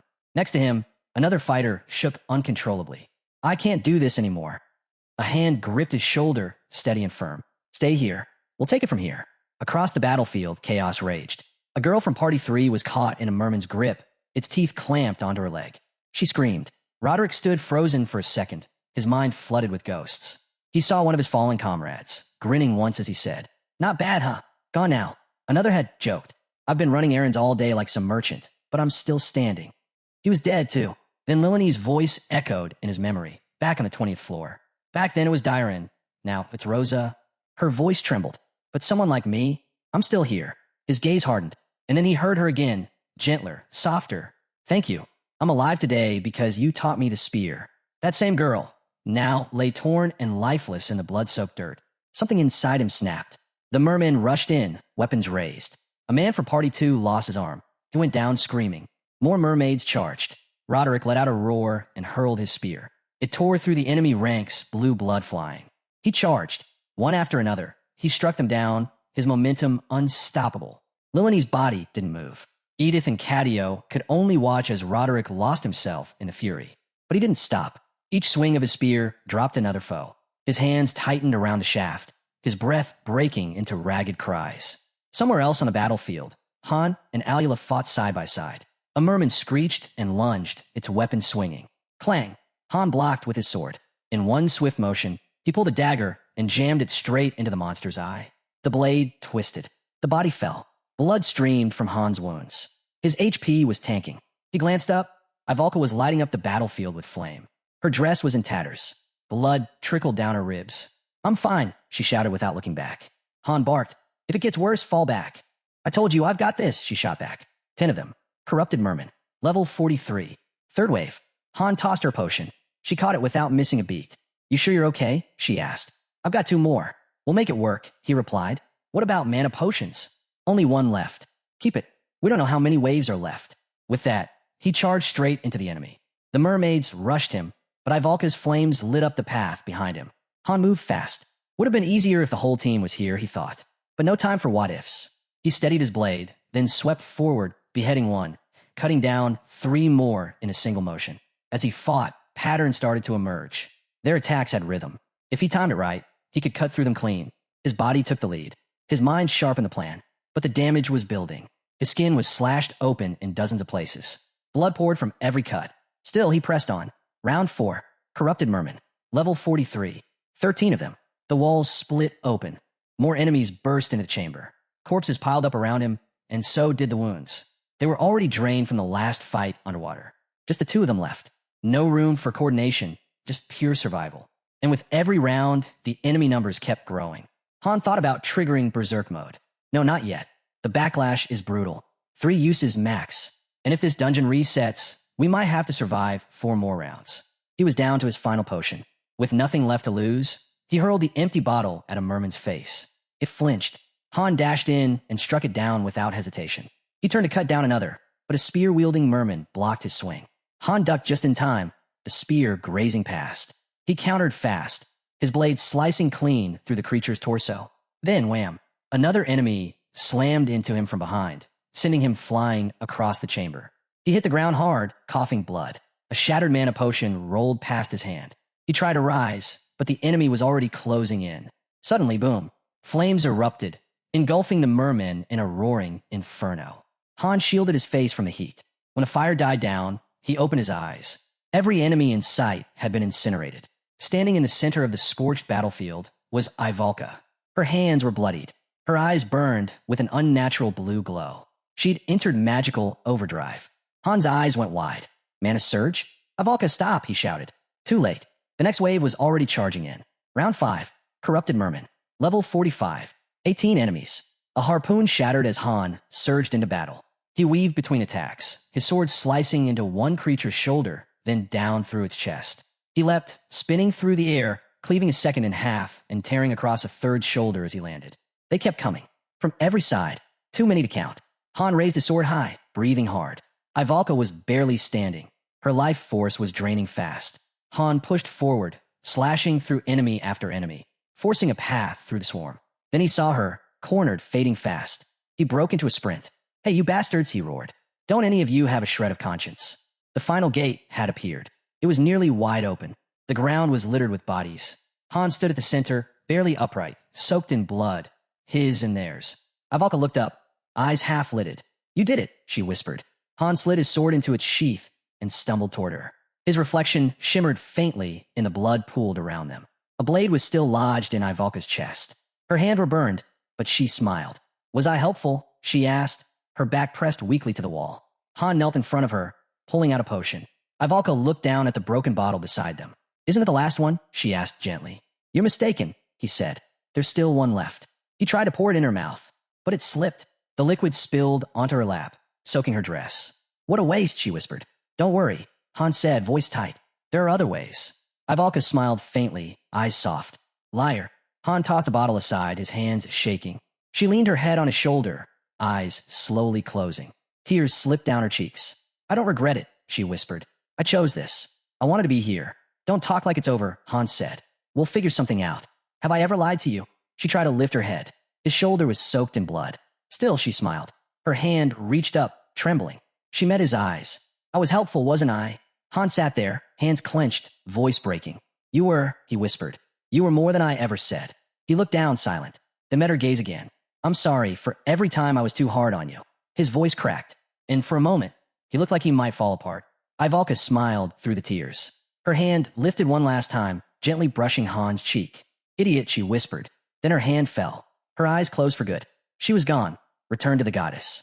But her courage, her fire, would never be forgotten. Han didn't move. His face was blank. Then slowly, he bit down on his lip, head lowering as his shoulders shook. Through clenched teeth, he muttered, I admit it, I underestimated this world. In the reflection of her fading eyes, he saw himself, the one who always succeeded, the one who never failed. Han reached out and softly closed her eyes. I thought it was fine to veer off track since I always knew how to fix it, but I was wrong. This isn't on you, it's on me. He turned away and began walking, each step heavy. I pulled Ivalka into this party because I was stubborn. I forced this path. The fire-breathing water dragon, the burning ship, all of it. My choices led us here. The temple's ceiling trembled, shaking the entire structure. Han's fingers wrapped tightly around his sword hilt. He drew it and released berserk mode. That feeling, I haven't felt it in ages. That emptiness, the kind that makes consequences disappear. Nothing left now but to destroy what stood before him. Even in his berserk state, tears streaked down his face. A tidal wave slammed into the ship outside. Mermaids clung to the sides, crawling upward. Phreases clutched the key tightly until the wave hit. She lost her balance. The key slipped from her hand, and as it fell, the light of the goddess faded. Her blessing vanished. The dragon's eyes turned toward the dimming glow. Mermaids flooded into the temple, pouring through the same path the heroes had taken. Jenna fired arrow after arrow, dropping everyone that crossed the threshold. But they kept coming. She turned to escape. Then, crack, the ceiling split apart. The dragon descended with a roar. Die, all of you! Jenna bolted across the stone floor, the dragon crashing behind her. Han, she screamed. Her ankle buckled, but she rolled, barely dodging a crushing blow. She spun, drew her bow, and fired. The arrow shattered on impact. Her eyes went wide. Immunity? Because there's no water in here? She loosed a volley of arrows. None landed. How the hell do we fight this thing in a dry corridor where it's immune to everything? Back at the final gate, Han stepped forward. It stood wide open now. Wave 7. Corrupted Merman. Level 47. 27 enemies. They came rushing toward him in full force. Han stared them down. Something wasn't right. The enemy was growing, stronger, faster, even this deep inside the temple. But instead of panicking, he made up his mind. It doesn't matter, he growled, his eyes glowing a fierce red. The mermaid screamed and charged. Han tightened his grip. No more hesitation. No matter what comes at me, I'll erase them all. Meanwhile, chaos tore through the other parties. Party 1, 2 injured, 1 dead. Party 2, 3 wounded, 1 dead. Party 3, 2 hurt, 3 down. Party 4, 1 bleeding. Party 5, 2 injured, 2 fallen. The mermaids lunged at Han, all of them at once. But he didn't flinch. He blocked every strike, red eyes burning like fire. Then he stepped forward. 1 swing, 3 fell. Another, more bodies dropped. A blur of merciless slashes cleared the battlefield. Han stood alone in the wreckage, blood coating his blade. He wasn't done, not even close. Han spun to the side, eyes burning. Next, an enemy lunged. He slashed its throat clean through. Next, another crept up behind him. Han ducked low, sliced its hands clean off, then twisted around. A flying axe cut through the air. Han caught it mid-spin and hurled it back. It buried itself in the attacker's skull. Black blood sprayed like ink. More enemies surged in. One tried to sneak close. Han cut it down in a single motion. Another charged. Han leapt high into the air, disappearing from sight. The mermaid looked around, confused. Too late. Han came down like a storm, blade gripped in both hands. 1 swing, 1 arc of fury. Everything in range was erased. System notification. Berserk skill has exceeded system limits. Adjusting level. His body began to shift, twisting, warping, something no longer human. New notification. Skill awakened. Berserk. Level up X2. Berserk has reached max level, level 10. Elsewhere, deep in the corridor, Jenna sprinted through the never-ending maze. This place just doesn't end, she muttered under her breath. She threw open a door and froze. It was the same chamber, the same one where Han and Ivalka had fought the first wave. She stepped in slowly, eyes scanning the battlefield. Ivalka, she whispered, spotting the fallen girl's body. Back in the chaos, the mermaids were still coming. Han was drenched in blood. His wounds were worsening, but he kept pressing forward. Notification. Bleeding has intensified. HP will drop periodically. He glanced down. The side wound. It's bad, he muttered, gritting his teeth. But I'm not done yet. Notification. Skill awakened. Pain tolerance leveled up. Now level 7. Another spear came flying. Han dodged and lunged forward. Notification. Pain tolerance leveled up. Now level 8. He soared into the air and slammed down, cleaving through his target like butter. Heads, limbs, everything in his path was cut clean. The red in his eyes blazed brighter. Notification. Composure skill limit exceeded. Readjusting level. Skill awakened. Composure leveled up times 3. Now level 10. Composure has reached max level. He cut through the swarm like a living storm. Another wave came. Han sprinted straight into them. He leapt again, blade flashing through the air. The moment he landed, Every enemy around him collapsed in pieces. Notification. Indomitability leveled up, now level 4. Fueled by rage, he charged. Crimson light poured off his blade. Sparks ignited with every slash. Far away, in the frost-covered lands of Niflheim, a mage paused mid-chant. Sweat slid down her face. Master, there was a mermaid. But his eyes, they were glowing red. Her vision flickered. Back in the temple, Han was surrounded, but he stood unmoved. The mermaid circled. He didn't flinch. Then his blade spun in a full circle. Every enemy in range dropped instantly. Notification. Master Han's soul is in turbulence. He no longer looked human. Somewhere in a distant chamber, another voice came through. That was Chamber 3. The next door is up ahead. No sign of the key yet. They looked around. Mermaid corpses littered the floor. Guess I have to clear all 5 rooms, whichever path I take. Notification. Pain tolerance leveled up ×2. Now, level 10. Pain tolerance has reached max level. New skill unlocked. Battle speed, level 1. Han exhaled slowly, still standing. Barely, but standing. He stepped into the 4th chamber. 3 statues loomed before him. Half human, half serpent. Each one held a deadly spear. Each one had a glowing stone embedded in its chest. They weren't just statues. System notification. Monster wave, round 9.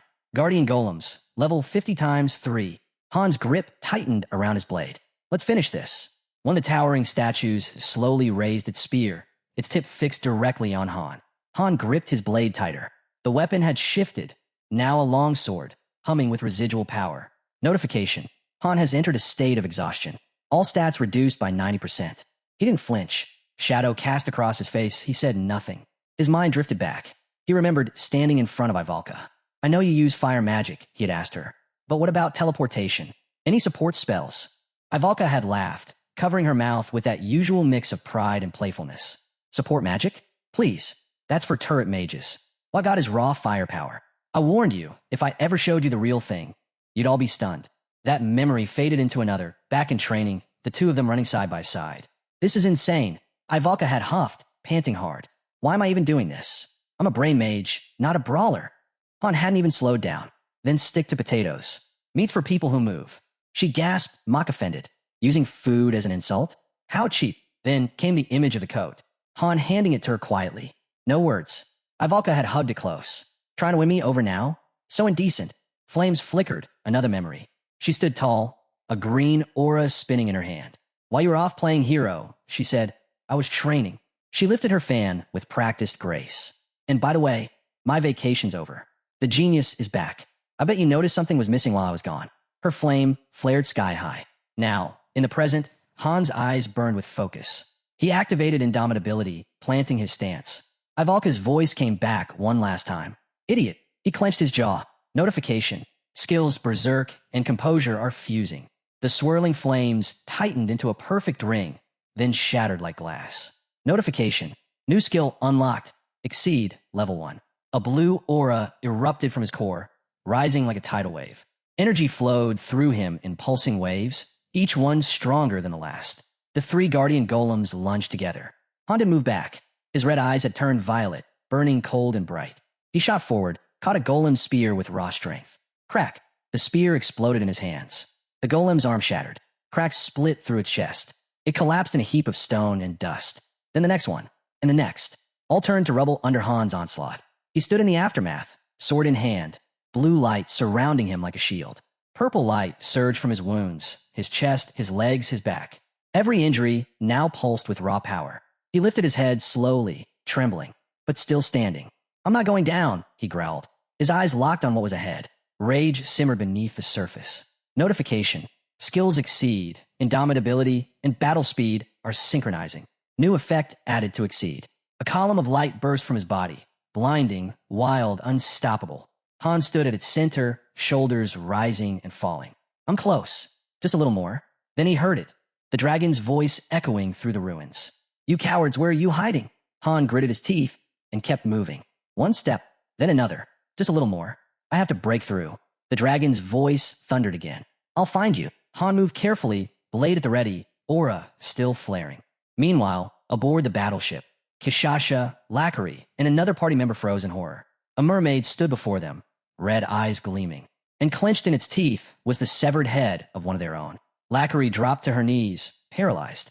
The mermaids stared them down, eyes glowing brighter.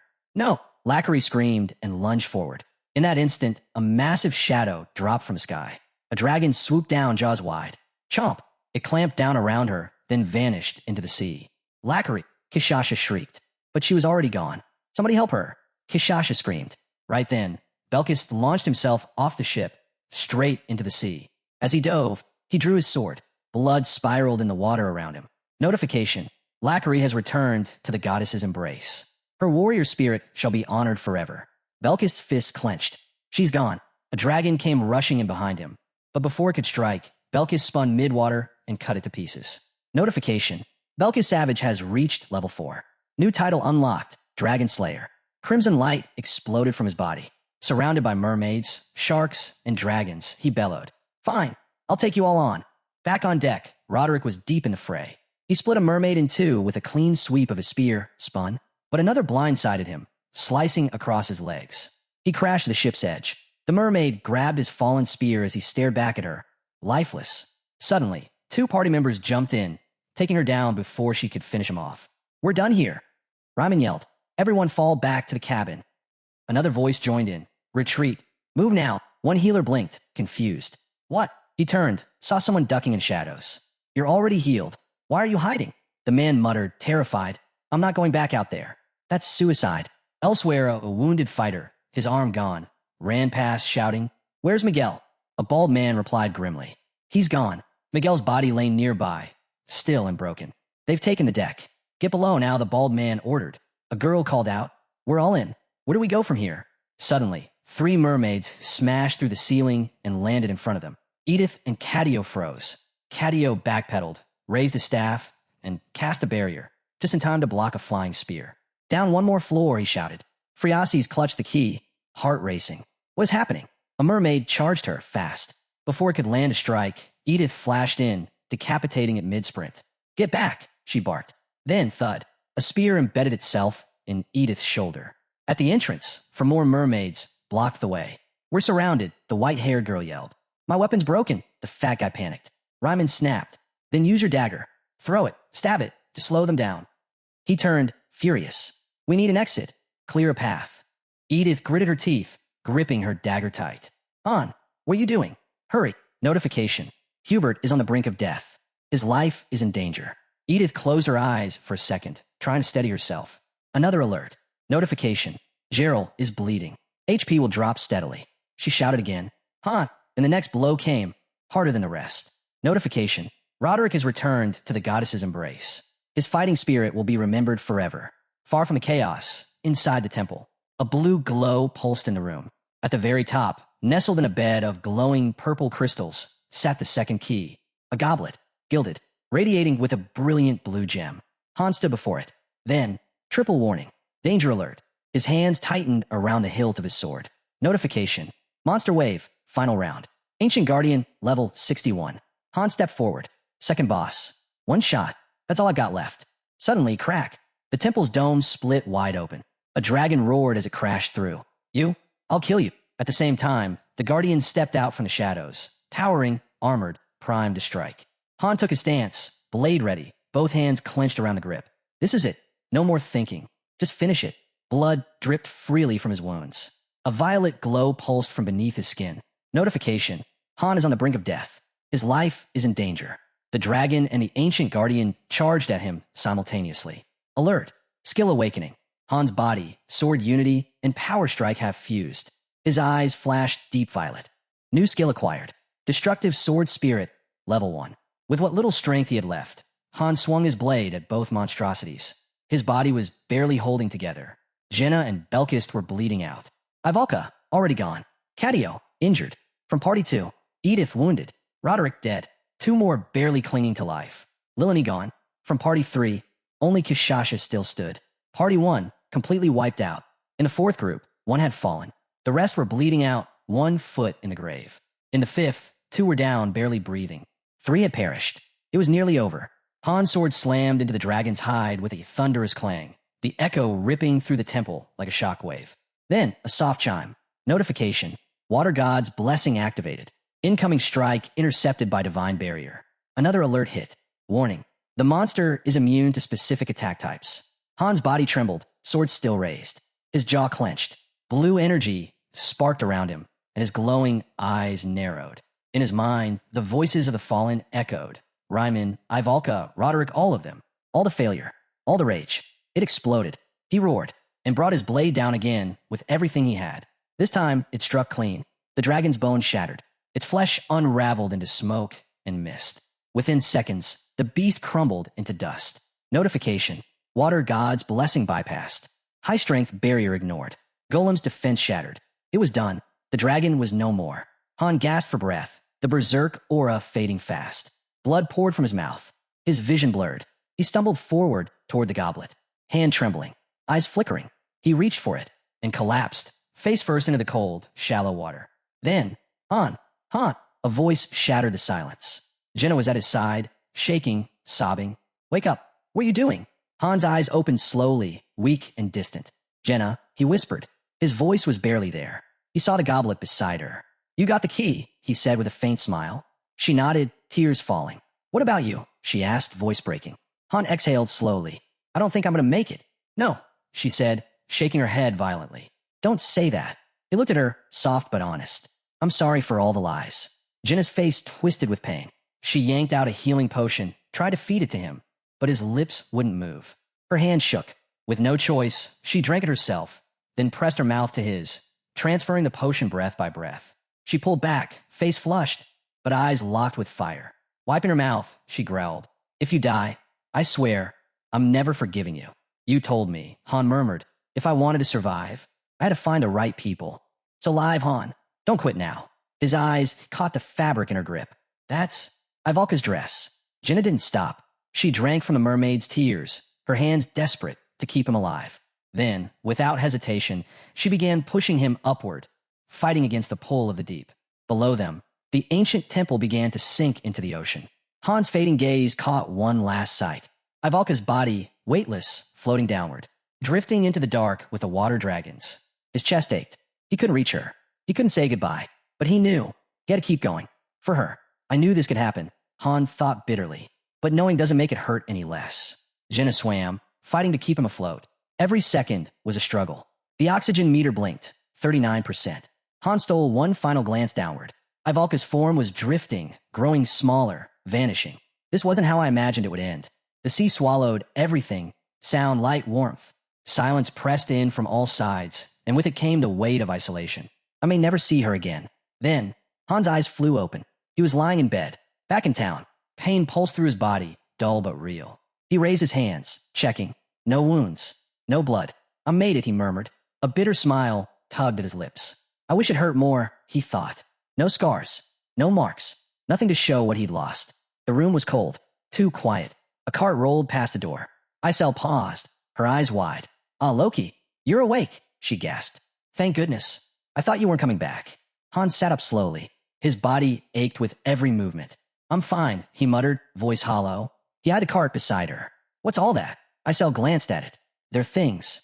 Master said to send them to storage. Only a few personal items from 8 members.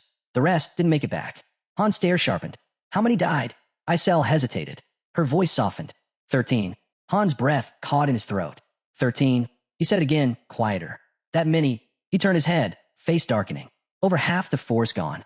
Isel gave a small, pale nod. Should I take this to the check room? She asked quietly. Han didn't answer right away. His eyes stayed on the floor. 13 lives, he thought. And soon, even their names will fade. His jaw tightened. Even the check room can't hold that much. Then came a voice, quiet, bitter. Unfair, isn't it? Someone muttered nearby. Only third-floor members get to store their stuff. Another man stepped into view, his eyes sunken with fatigue. Ryman and I are the last from Party 4, he said. Party 5, hardly anyone left. He stopped, struggling to speak. I keep seeing him, he said, voice shaking. Lying there on the deck, that kid from Party 5. He died right at the end. He could have lived, if he just held out a little longer. The man opened a small pendant. Inside was a faded photo. 2 parents, smiling, with a boy between them. He worked harder than anyone, he whispered. Said he'd get strong, impress some girls. No one's going to cry for him. But when the new recruits come in, I'll tell them how brave he was. That no one was cooler than that kid. He gently set the pendant on the cart, movements slow, deliberate. I need to hold on to something. If I don't, who will? His hand lingered on the cart, heavy with grief. Han looked at Isel. Don't throw anything out. Not even if it doesn't fit. She blinked. But the check room's full. Tell the master to upgrade it, Han said, his voice steady. Isel raised an eyebrow. Upgrade it? That's a waste of resources. Han shook his head. Right now it's just a box. It should mean something more. Isel studied him for a moment, then nodded quietly. All right. As Han turned to leave, he added over his shoulder, you both did well. The master saw everything. Party 4 might get access to the 3rd floor too. Ryman watched him walk away. I used to think he was cold, he murmured. But maybe he's more than I thought. The other man gave a tired smile. Come on, let's wrap this up. I'll take the card. Deeper inside the building, for candles flickered quietly. Kishasha from Party 3 leaned against the wall, her shoulders trembling. That's not how a hero should die, she whispered. Her fists clenched tight. You all left me. Tears slipped down her cheeks. Her gaze lifted, and there stood Han alive. I wasn't strong enough, she murmured. They believed in me, and I couldn't protect any of them. Han opened his mouth to speak, but she kept going. It's okay, she said, voice soft, shimmering with grief. I don't blame you. You saved who you could. She turned to the shelf lined with small mementos from her fallen team. I followed you because I wanted to. That was my choice. Her voice dropped to a hush. Let me stay here a little longer, just to be near them, even if all that's left are these. Nearby, a coat lay folded beside an ornate fan and a small fox-shaped charm. Nerissa, Belkist, and Jenna stood quietly near the display. As Han approached, Belkist glanced up. You're up, he said flatly. The others turned to look. Belkist shrugged half-heartedly. The archer wants us to hold a funeral, he muttered. I'd rather get back to training. Nerissa elbowed him hard. You thick-headed idiot. Belkist didn't flinch. He met Han's eyes. You look miserable. You're not a god. People die. He gave a lazy shrug. If we fall apart every time, we'll never move forward. Then he added, let's be honest. She'd probably just tell us to get stronger. Jenna's hands curled into fists, her voice sharp. Just one day. That's all I'm asking. She fought with us. Protected us. Doesn't that deserve a day? Belkist hesitated. A drop of sweat trailed down his face. I didn't mean it like that. Jenna stepped forward and gently placed a hand on Han's shoulder. You know she was waiting for you. Belkist muttered. The dead don't wait. Wham! Nerissa's fist slammed into his gut. You seriously need to shut up. Han's mind drifted. If I were the master, I could replay her clips, see her sketches, her spells, her smile. But I'm not. I'm just the hero. He and Jenna stepped closer to Ivalka's belongings. Jenna's voice trembled. It's hard. Now all that's left is her stuff. Han nodded slowly. Isel said, if we max out the check room, we'll get access to MVP clips. No replay stream needed. But by then, will we still remember what she looked like? Jenna's eyes sharpened. I won't forget. I can't. That's the least I owe her. She handed him a folded letter. This is her will. She wanted you to read it first. Han paused. You sure? I'm sure, she said quietly. She wrote it just before we reached the 20th floor. Han turned to the hallway. Isel, you haven't cleared her room yet, have you? Of course not, she answered quickly. Han stepped inside. The walls were covered in scribbles, notes, diagrams, incantations. Books and scrolls lined the corners like they belonged there. He looked around in quiet awe. She really poured everything into this. Studied magic here, lived here. This wasn't just a room. It was her story. Our hero recalls that the text he could not read before, thanks to Aloka raising the hero's reaction to search level. None of the heroes in the lobby are illiterate. But then he calls Aloka an idiot when he opens her paper and reads her writings that question whether this can even be called a war, saying she thought only people who were going to die wrote such things. She insists it has nothing to do with her since she will never die and will make it back no matter what, calling it more of a scribble and deciding to write whatever she wants since no one will read it anyway. She then adds a note to Han, telling him it is closed and calling him a stupid idiot bastard. The hero becomes conscious as soon as he realizes she is writing about him. She admits she hated him from the first time they met and wonders why he is always on her case. Another note reveals she grew up as a loved and precious daughter in her household and questions who he is to make fun of her, vowing to get revenge on our boy. The hero sits silent and a bit shocked as he opens other papers.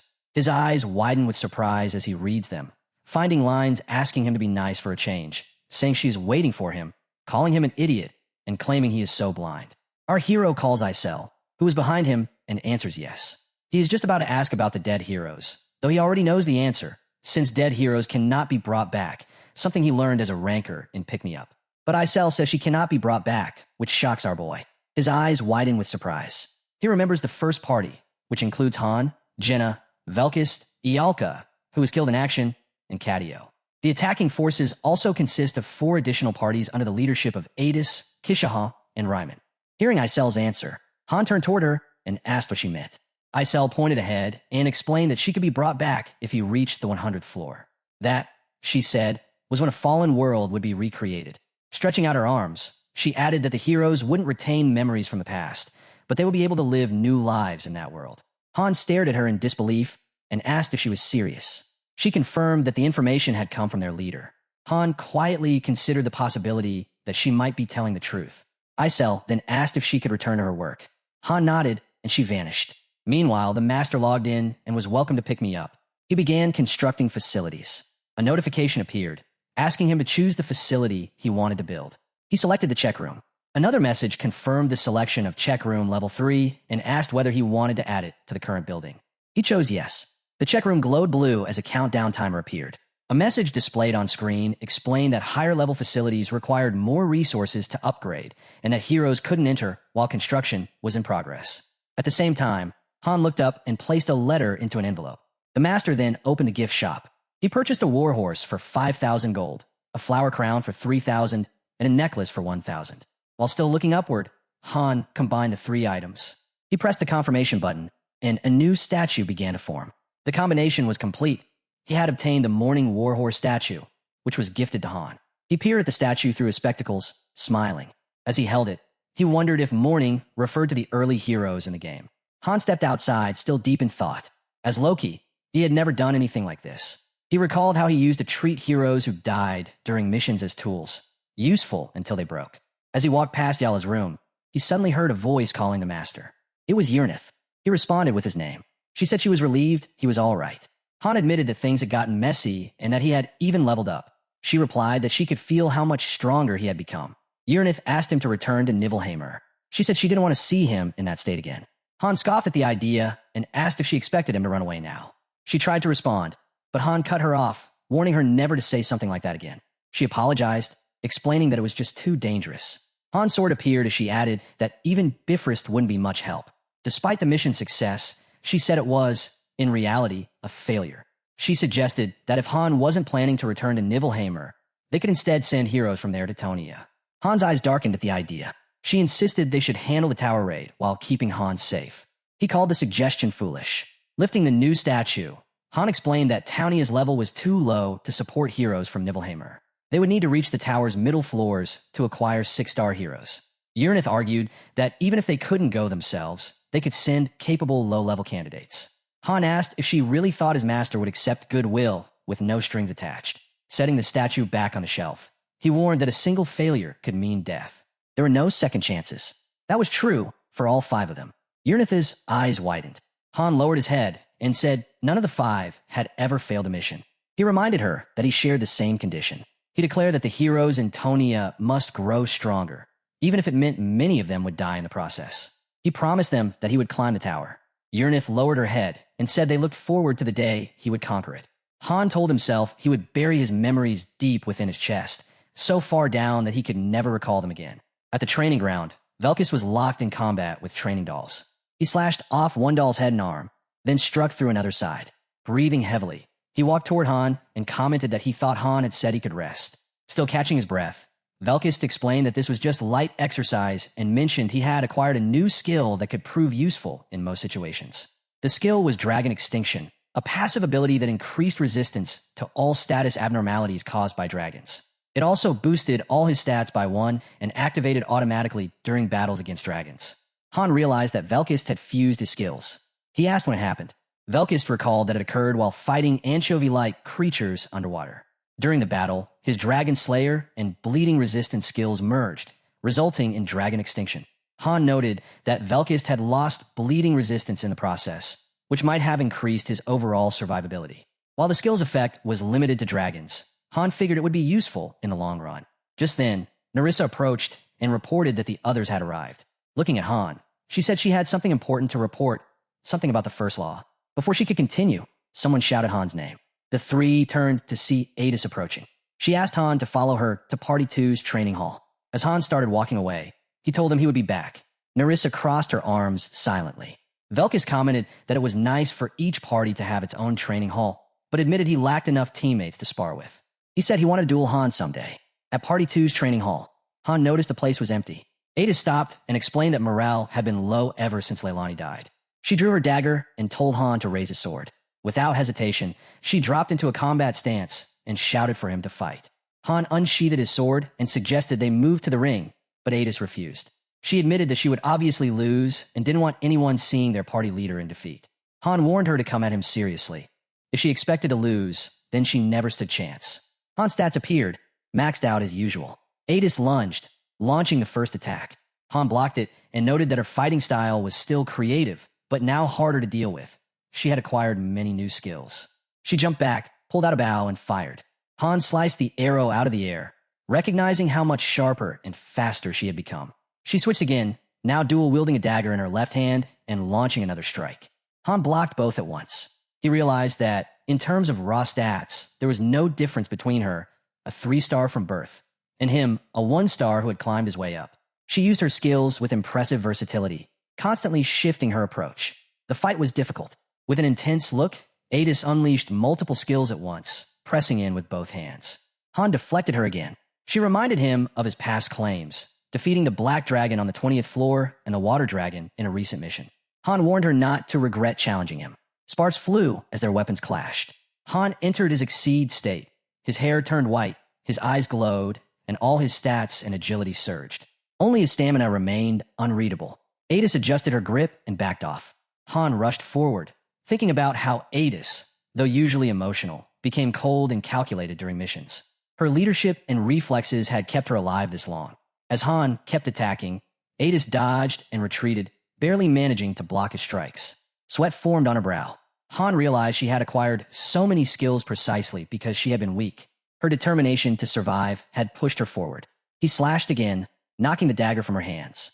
Gripping his sword with both hands, Han activated destructive sword spirit and swung with such force that a shock wave burst forward. Adis fell to the ground, eyes wide, mouth open, as the impact shook everything around her. A white light erupted from behind a building, creating a massive crater. Dust filled the air. Adis sat near the edge of the crater, stunned. She looked at the destruction and admitted Han's strength. She had no chance of winning. Still holding his sword, Han stood nearby as Adis trembled and clenched her fists. She didn't understand why she couldn't beat him. Acknowledging his strength, she confessed that her vow, not to lose anyone again, had been naive. She promised that Lilani wouldn't be the last to die. 2 of their teammates, Anin and Bennick, were devastated but would likely recover in time. Roderick, however, was broken. He had been found in the check room, on his knees, hands against the glass. He hadn't spoken a word. Adis said he was worse off than she was and might never return. Without him, Party 2 was out of commission. Adis lowered her head and admitted she didn't know what to do anymore. She apologized, acknowledging that none of this was Han's fault. Sitting in front of him, she confessed that despite losing Ialka, the only elemental mage, she didn't know where to direct her frustration. Han turned to leave. His white hair faded back to black. He thought about the weight of Ialka's loss and the mental toll it had taken on Party 2. Party 3 was practically wiped out. Even those who had been showing fast growth were now gone. The glass of the fallen heroes began to crack. Han looked around and realized the truth. The lobby was collapsing. Han observed that since the last raid, the number of lobby members had grown to 130, including new recruits. Yet only half of them were actively training. The second floor was nearly deserted, and the third floor squad hadn't raided in some time. The lobby felt lifeless, half dead. Those who still cared would be crushed under the weight of despair, and even the indifferent ones might leave eventually. Suddenly, Isel appeared. She gasped upon seeing the bloodstains on Han's clothes and asked what kind of training he'd been doing. Han sheathed his glowing green sword and replied that she'd seen him train like this before. Then he asked what news she had. Isel told him that someone had started uploading raid videos, though notably, none from the 35th floor. Han raised an eyebrow. The 35th floor was where they had taken heavy casualties. Footage from that level would surely attract a lot of attention. Isel conjured fairy magic to pull up a YouTube page belonging to a user named Enid. Han found the channel name unsettling. As he scrolled through the video list, he frowned, commenting that the game didn't respect their privacy. Their daily lives and missions were being turned into public content. He suspected the master had been using either raid footage or behind-the-scenes clips to make the videos. Han watched more closely, trying to glean strategic insights. The channel had gained serious traction. Over 300,000 views combined on the 15th and 20th floor raid videos. Some of the footage featured highly skilled heroes and pets, edited with near-professional quality, even though it seemed to be a hobby project. Isel nodded in agreement, saying she had initially assumed the master would be useless, but they were surprisingly competent at this. Han scrolled through the comment sections. The audience's reactions fell into three categories. Some praised the videos, some admired the lobby, and some were arrogant, claiming they were too good for the master. A few were downright cruel, mocking the master, calling them useless, and even making fun of the glow stick. Isel dismissed the negative comments, calling the posters idiots who were just jealous they didn't have a hero like Han. Han thought the master might be incompetent in some areas, but not entirely wrong. After all, the master couldn't directly interfere in missions. Still, he mused aloud, there were other ways.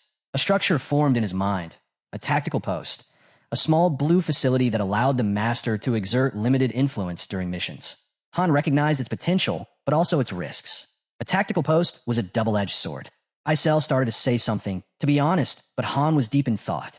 He imagined heroes gathered around a chest, enemies hiding in the shadows, and a guiding hand pointing them forward. He remembered that an inexperienced master could easily ruin an entire party, which was why he had kept silent until now. Curious, he finally asked Isel about the tactical post. Before she could answer, she threw colorful confetti-like paper flares into his face. A system notification popped up. Han had been appointed vice master. Isel, now wearing clown glasses, cheered, celebrating his promotion to vice master of Tonia. The system message explained that the vice master served as the master's proxy, helping manage the lobby, leading battles, and holding wide-ranging authority. They could also climb the tower and push the boundaries of the system. Brushing confetti from his clothes, Han commented that his new position must mean that hero reaction research had reached its max level. Isel confirmed this, saying the mage kid had pulled it off in just 2 days, something that normally took far longer. She was still shocked by it. A system pop-up confirmed it. Hero reaction research, level 10. Han briefly smiled as he thought of Yalka, who used to pull all-nighter solving puzzles. The memory brought a flicker of warmth. Isel clapped her hands, exclaiming that Townia's lobby was now basically in Han's hands. He could do whatever he wanted. Han gently tugged her cheeks and said she'd done all of this to keep the lobby from falling apart. Isel suddenly burst into tears, expressing her fear that Han might leave Tonia. Han froze, realizing she might be trying to prevent the complete collapse of the lobby. He gently let go of her cheeks, now flushed red, as she cupped her face with both hands. With a soft sigh and a faint smile, Han accepted that becoming vice master meant dealing with a lot of burdensome responsibilities. But he understood it was necessary. He turned to the others and called Party 1 to gather. Later, inside a brick house, Party 1 assembled. Narissa congratulated Han on his promotion, while Jenna reminded him that he was now the strongest among them. With a proud grin, she admitted she was honored to be part of his party. Velkist, still crossing his arms, remained uncertain about the purpose of their meeting. Isel scolded the group, urging them to show some respect now that Han outranked them. Han glanced at the blue-haired girl who was rubbing her eyes and muttering about wanting more sleep. Jenna curiously asked what kind of changes they could expect. Han gestured for everyone to sit, then spread a map on the table. He explained that the map depicted the lobby layout. Though their numbers had grown, they lacked quality. With the dangers ahead, especially after the 35th floor, more casualties were inevitable. To ensure efficiency and retain stable manpower, they needed to reorganize. Narissa questioned whether these duties weren't the master's responsibility. Han responded that the master was overwhelmed and couldn't handle everything anymore. The lobby had simply grown too large. Raising his hand, Han posed a question to the group about what was needed to rule effectively. Velkist's eyes narrowed as he challenged Han, asking whether he truly acknowledged the master as their ruler. Han confirmed it, explaining that many heroes had lost the will to fight. A strong leader was necessary, and he alone wasn't enough.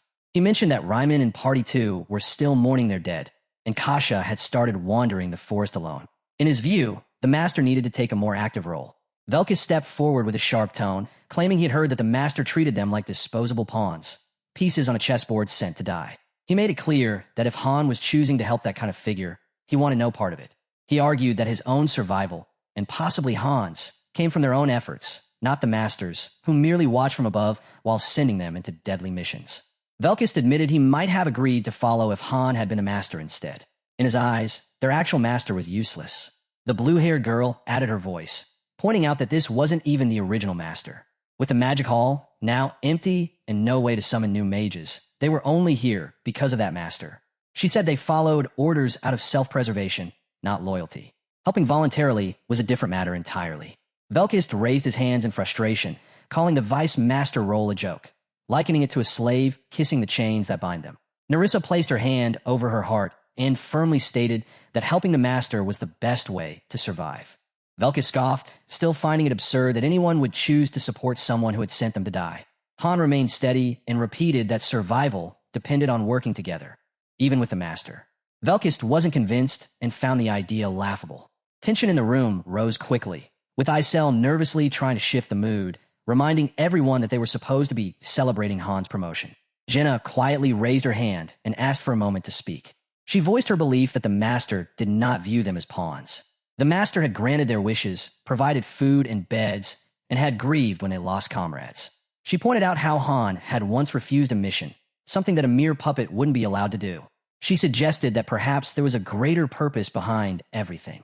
While no one needed to force themselves, helping the master ultimately benefited them too. Han smiled quietly as he listened to her. He reflected that this kind of perspective was why welfare systems mattered. He nodded in agreement, emphasizing that they couldn't simply ignore the master. Their presence here was no coincidence, and if they hoped to reach the 100th floor, cooperation was essential. Nerissa agreed, repeating that aiding the master was also a form of helping themselves. Jenna gave a casual shrug, making it clear she wasn't pressuring anyone. The blue-haired girl stretched with a lazy yawn, saying she would go along with it if it meant getting more sleep. Velkist growled at her, asking if she truly wanted to sleep forever. She trembled and ducked behind Han, though Velkist eventually relented and agreed to help. Han thought to himself that even if he didn't like the master, clearing the 100th floor was the only way back home. Whether they trusted the master or not didn't matter. The key still lay with them. Velkist asked what they were supposed to do next. Han promised to explain things as simply as possible. Velkist nodded, this time more willing, and reassured Han that he would assist. Suddenly, the system made an announcement. Loading was complete. Han looked up and saw the master's eye watching over Tonia. It was time, he thought, to improve in it. Night had settled over Tonia, casting long shadows across the quiet streets. In the stillness, hushed voices echoed through the lobby. A young boy stood before Mark, his voice trembling with fear as he reported that the raid team had returned, but not in the way anyone had expected. If things continued like this, he said, they might all be synthesized. Mark rubbed his forehead in irritation, dismissing the boy's worry. Synthesis wasn't something to fear, he claimed, especially since they had only stolen from the storage unit.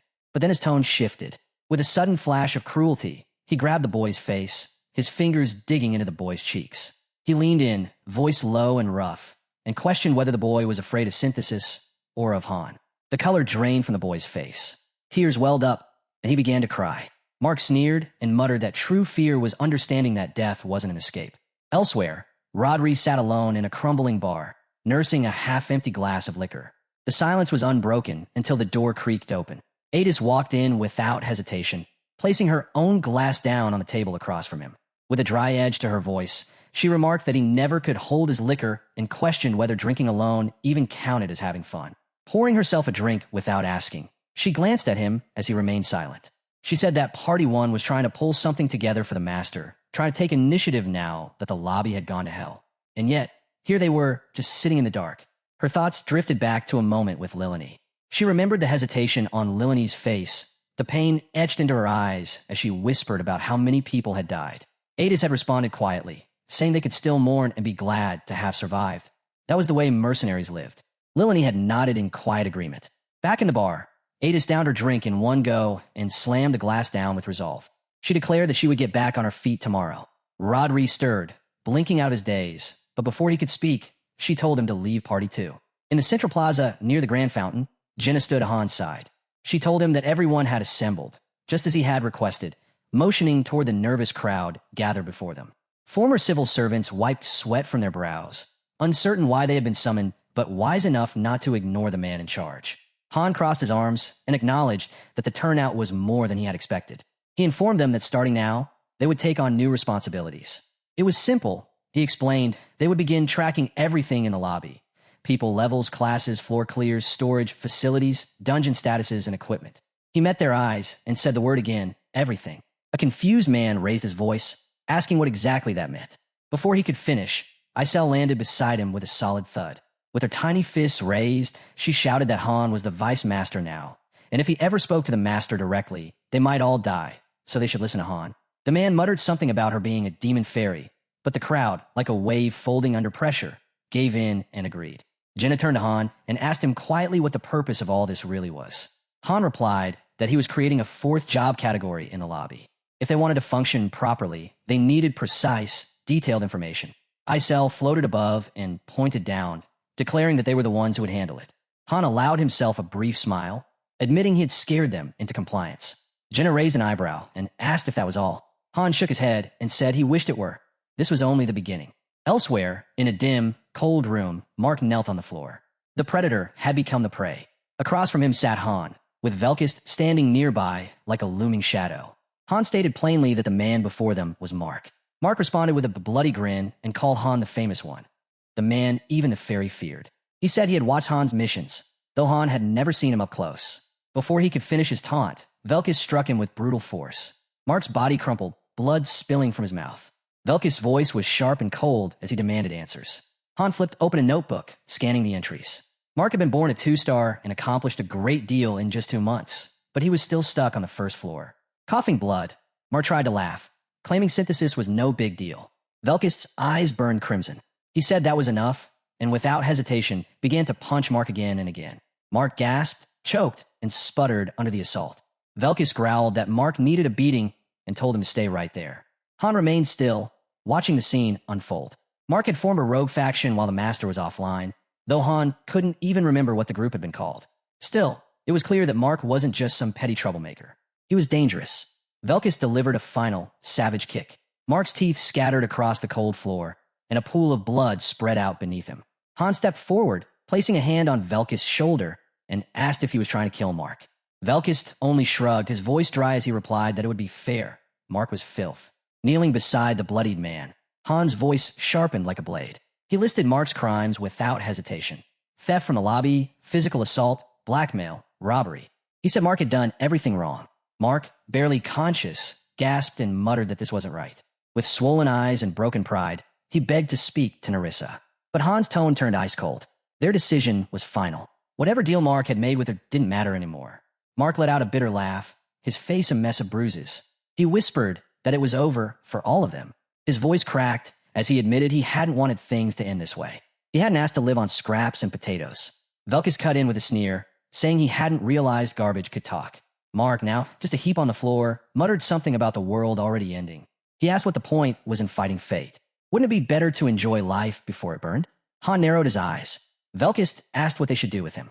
Han ordered that Mark be locked up, then added that there were more like him. Velkist nodded, noting that most had already been caught, and said they were no different than Mark. Han acknowledged the effort and said he was glad he had asked. Velkist spat on the ground and muttered that he'd prefer not to be asked again. Too much of a headache. As Mark slipped into unconsciousness, Han let himself reflect. The gangs on the first floor had flourished while the Master was offline. Theft, violence, and disorder had rotted away beneath the surface. That would no longer be the case. There would be no more passive heroes and no more untrained recruits. From now on, every summoned hero would be trained, educated, and disciplined. There would be law and consequences. A decree was issued. Murder meant death. Theft meant death. Harming the lobby meant death. Tonia would no longer be a chaotic mess of misfits. It would become an organized, efficient system, and at its center would stand the vice of the Master. Velkist complained, irritated, that all the administrative work was distracting him from his training. Han, equally frustrated, wished someone else could handle it. He grabbed Mark by the collar, noting that he hadn't even drawn his sword yet. But Mark's healing abilities made it tempting. The battered boy muttered that if Han found a replacement, he'd leave willingly. Velkist, ever hopeful, said he'd appreciate that. Meanwhile, in another space entirely, the Master logged in. He casually scrolled past unread reports submitted by Vice Master Han. The system chimed, flagging a public execution request for Mark White, a new administrative class, and a proposed policy update. Han didn't even bother reading it. A gift notification appeared instead. 10 warhorse statues glittering into existence. Han picked one up and scoffed, wondering aloud if that was all he was worth. Suddenly, the Master initiated construction on a new facility, Tactical Force Level 1. 500 gems were spent. A glowing blue structure emerged from the earth. A system notification explained the upgrade. Personal tactics could now be deployed during missions, though with limited uses. Higher levels would unlock greater capabilities. Inside the freshly built facility, a round table and 2 chairs stood waiting. Isel struggled to carry 2 warhorse statues and grumbled that they were going to ruin everything. Han flipped through pages of paperwork and replied calmly that they wouldn't be too involved. Isel floated upward, muttering that the master could only watch from above and would never understand what really happened on the ground. Han paused in his reading and admitted that he had once been the same. Isel turned toward him, her voice softer now. She said he wasn't the same anymore. He was the one in charge. Han smirked and called it interesting. He rose and walked toward the tactical forces post. Outside, the lobby buzzed with activity. Workers recorded data. Assistants rushed between tasks. Han looked out and thought to himself. The foundation had been built. Now it was up to others to prove they belonged at its core. He opened the doors to the tactical force building. Inside stood the round table and 2 chairs. Placing his hand on the table, Han declared his challenge. Not with words, but through action. A system notification blinked into view. Master Han is proposing a mock battle. Monsters began to materialize. A glint of desperation, or perhaps determination, flickered in the master's eye as he accepted the challenge. For Han, this was routine. Just another tactical drill. A simple test of strategy, and a chance to sharpen whatever basics the master might possess. Crimson lights pulsed across the field, marking Han's side. Opposite, 6-com blue lights marked the master's. A digital chime broke the silence. The mock battle was beginning. The system noted that the simulation would play out automatically after orders were given. Han thought aloud.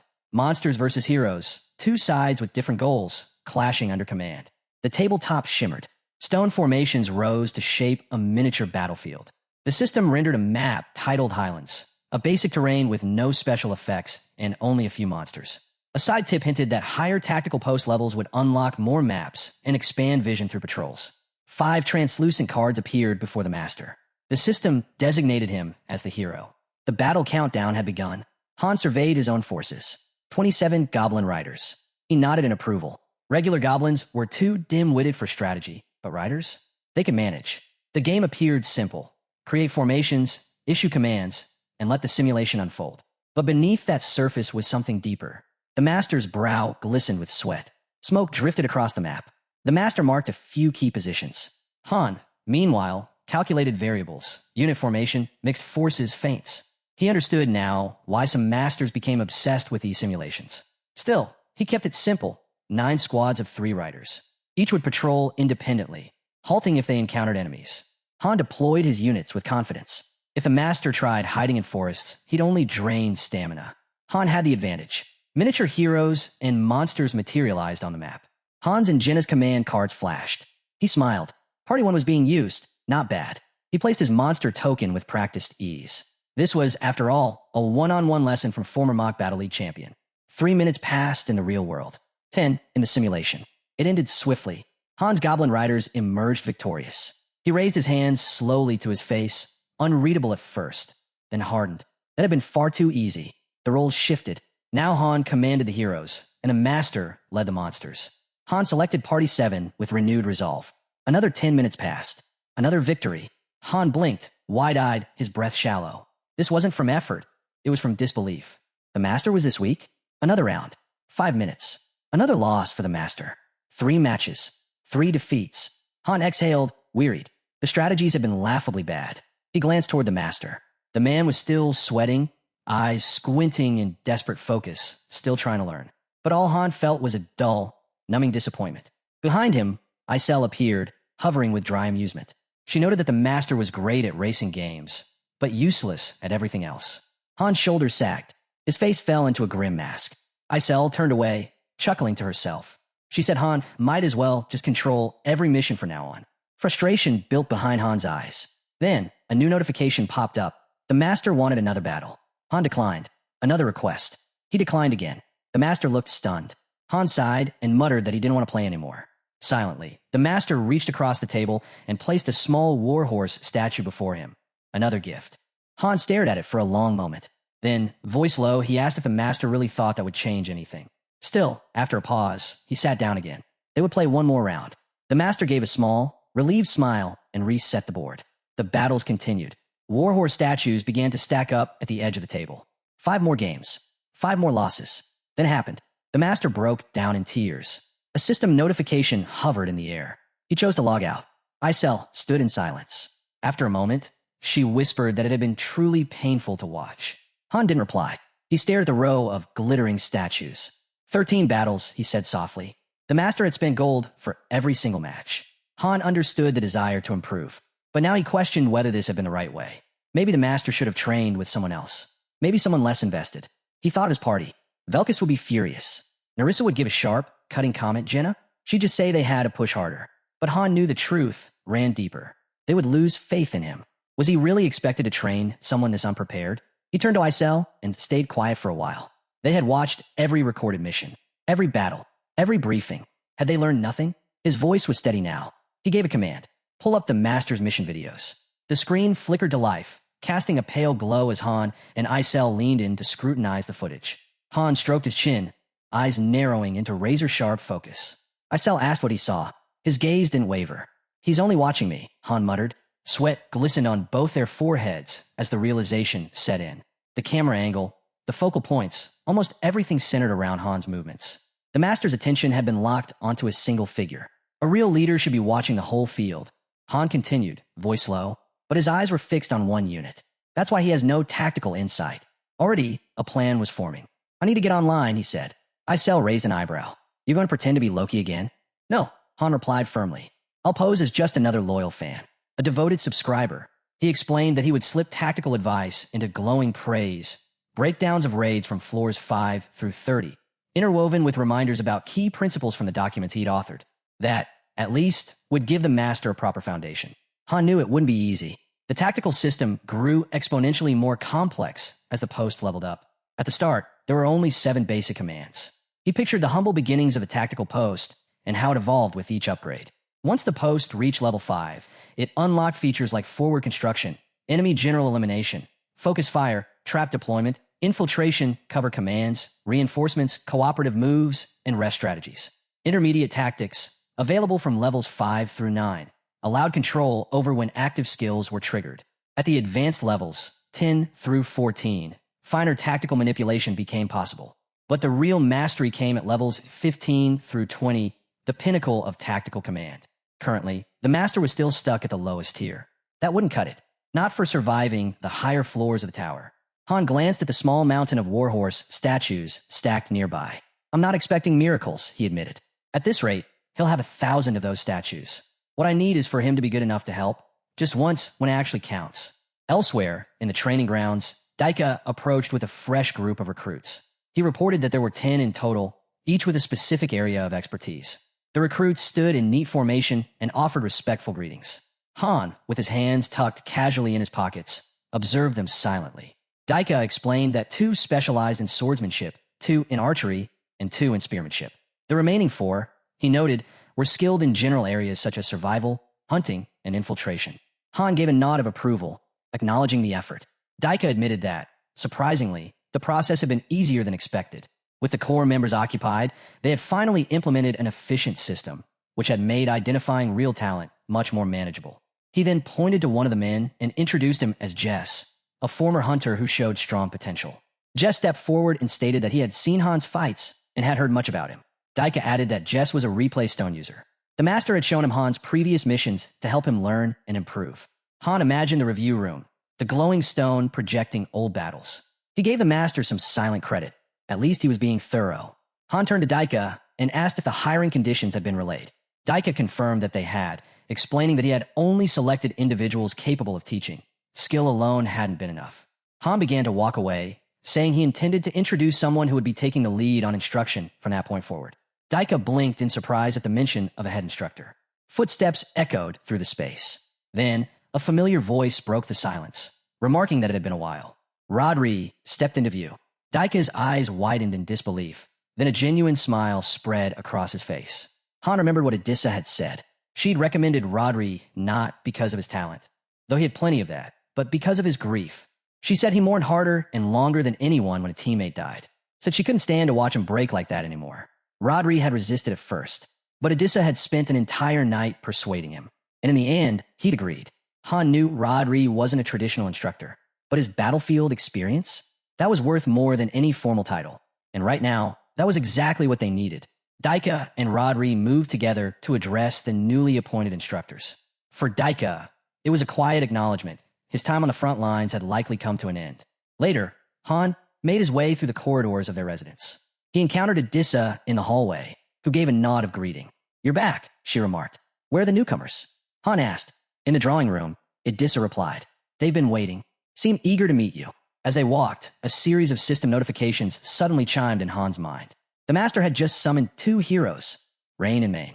A surge of energy rippled through him as the system flagged a rare synergy, fated pair. Their bond was marked as paired breeze and double harmony of forest. Han stopped in his tracks, stunned. Another pair of 3-star fated heroes? The master's luck was beyond reason. Idissa led him into the drawing room. Standing there were two young girls, one with vivid green hair, the other with icy blue. Each held intricately carved totems adorned with miniature monster skulls. The green-haired one stepped forward first. "I'm Rain," she said cheerfully. "I'm Main," said the blue-haired girl, her voice cool and calm. Han gave a welcoming gesture toward the couch. "No need for formalities. Make yourselves comfortable." They sat proper and composed. Han studied them with quiet interest. "You're both mages?" The girls nodded in unison. "Yes." As Idissa poured tea, she added, "Rain is wind elemental. Main is ice. Both are elemental mages." "Impressive," Han murmured. The girls, now seated, shared with pride that they were well known in the northern regions. Idissa handed Han a cup of tea and added, "They've already been tested. The results were excellent. They'll be a huge asset in combat." A wind and ice fated pair, Han thought. The master had truly hit the jackpot. He took a thoughtful sip of tea, his eyes never leaving the two young mages. They remained still, awaiting his judgment. Finally, Han spoke. "Party 2 will accompany you during initial missions until you're fully acclimated. In the meantime, you'll work in the magic hall. Ko will take over command of the airship from this point forward." Idissa blinked at that. "You're assigning both of them to Party 2? Are you sure? That's a lot of magic power concentrated in one group." Han tilted his head deep in thought. He acknowledged that the arrangement wasn't balanced. Idissa reminded him that he always emphasized the importance of balanced hero compositions, her voice tinged with concern. Han met her gaze. Behind his eyes, something colder and more resolute began to surface. He said they were changing their approach. Idissa's expression shifted as she asked what he meant. A long silence followed, heavy and deliberate. When Han finally spoke, his voice was flat and devoid of emotion. He stated they would begin using one-use heroes. Idissa froze in place, stunned by the revelation. Han went on to explain that from now on, with the exception of parties 1 and 2, every other hero would be treated as expendable after a single deployment. His mind flickered with images of Party 3, Party 4, faces of comrades past. The grim weight of his decision settled like a shadow over the room. Idissa could only stare, and Han said nothing more. The newcomers were shocked by the plan, so Han explained further. He said it meant that parties ranked 3 and below would be used and then discarded. Adis was stunned and protested, asking what would happen if multiple roles were needed, like on the 20th floor. Han simply walked away, saying he would handle it. That was the reason they had magic engineers. He added that Kishasha had isolated herself in the forest and that only 2 members from Party 4 had survived. Those 2 survivors were filled with disappointment and wondered if Kishasha was still nearby. Han then told Adis that there were only 2 people with real boss raid experience. Even if they tried to challenge the 14th floor, most would be overwhelmed by fear or panic. He explained that raising heroes with enough experience required a lot of money and time, and it would be extremely difficult. Finally, he told her that the master had decided to use parties 1 and 2 as the main force to conquer the tower from now on. Our hero quietly reflects that his own opinion isn't far from the master's decision. If it's difficult to spread out their forces, then the only real option is to bring in more people, however many are needed. Speaking to the warriors, he tells them that's why they must be prepared for any situation. The scene shifts to the outskirts of the forest. Han knows Kishasha hasn't emerged from the woods in some time. Party 3 was once just as skilled as Party 1, but the penalties of fighting on water and a series of misfortunes had crushed them. Even if the master wanted to reinforce the party, the chances of recruiting more non-human members were slim. For Party 3, it was essentially over. Fully equipped, Han walks into the forest.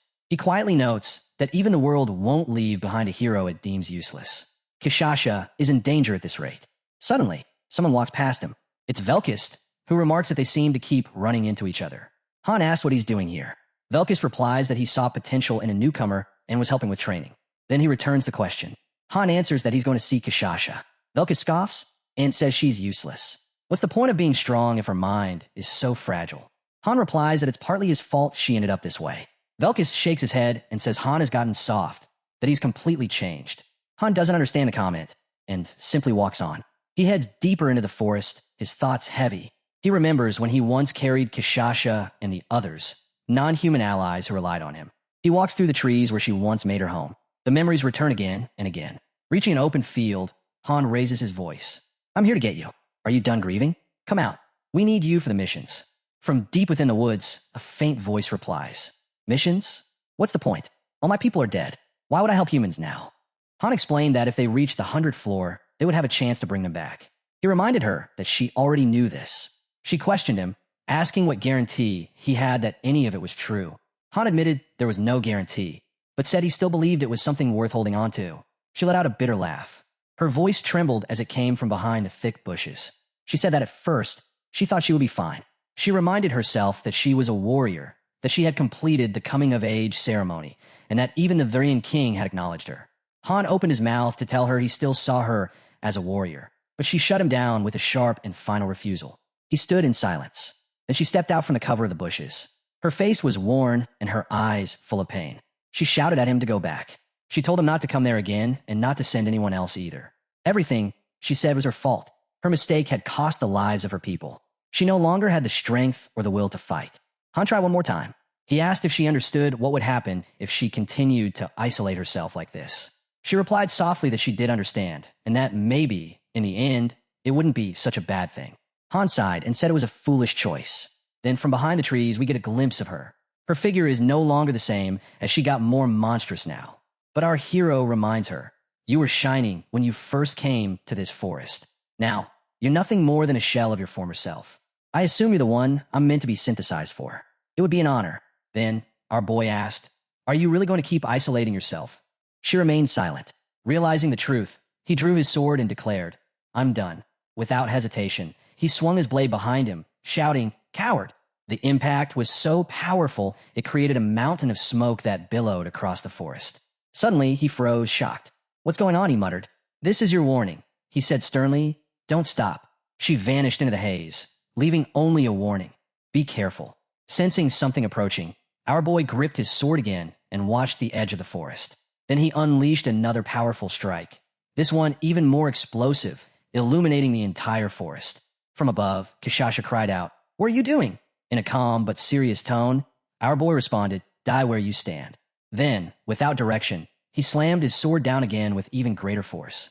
Suddenly, Kishasha appeared atop a tree. Han asked, you didn't expect this from me, did you? He continued, most things in a lobby recover over time, but durability still matters. Once a facility's durability hits 0, it'll disappear unless you rebuild it with gold. He then delivered a massive slash, cutting down the trees around him.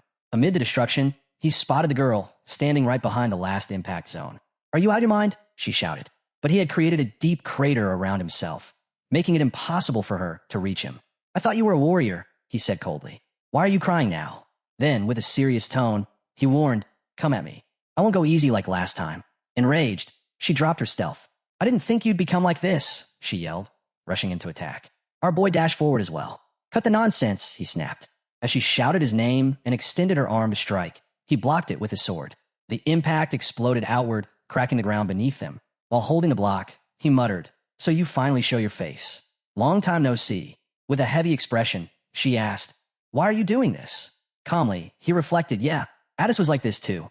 Then he swung a punch and delivered a sharp blow to her face, sending her flying. You'll get better, he thought to himself. Once you've been beaten down a bit. Blood burst out of Kishasha's mouth, and with a fiery gleam in his eye, our hero muttered, I couldn't hold back anymore. You just kept spewing nonsense. But Kishasha wasn't done. She turned back, eyes burning fiercer than ever. As our boy swung his sword toward her, she backflipped effortlessly, dodging it with ease. He didn't pause and launched another strike, but she kept retreating, dodging every move.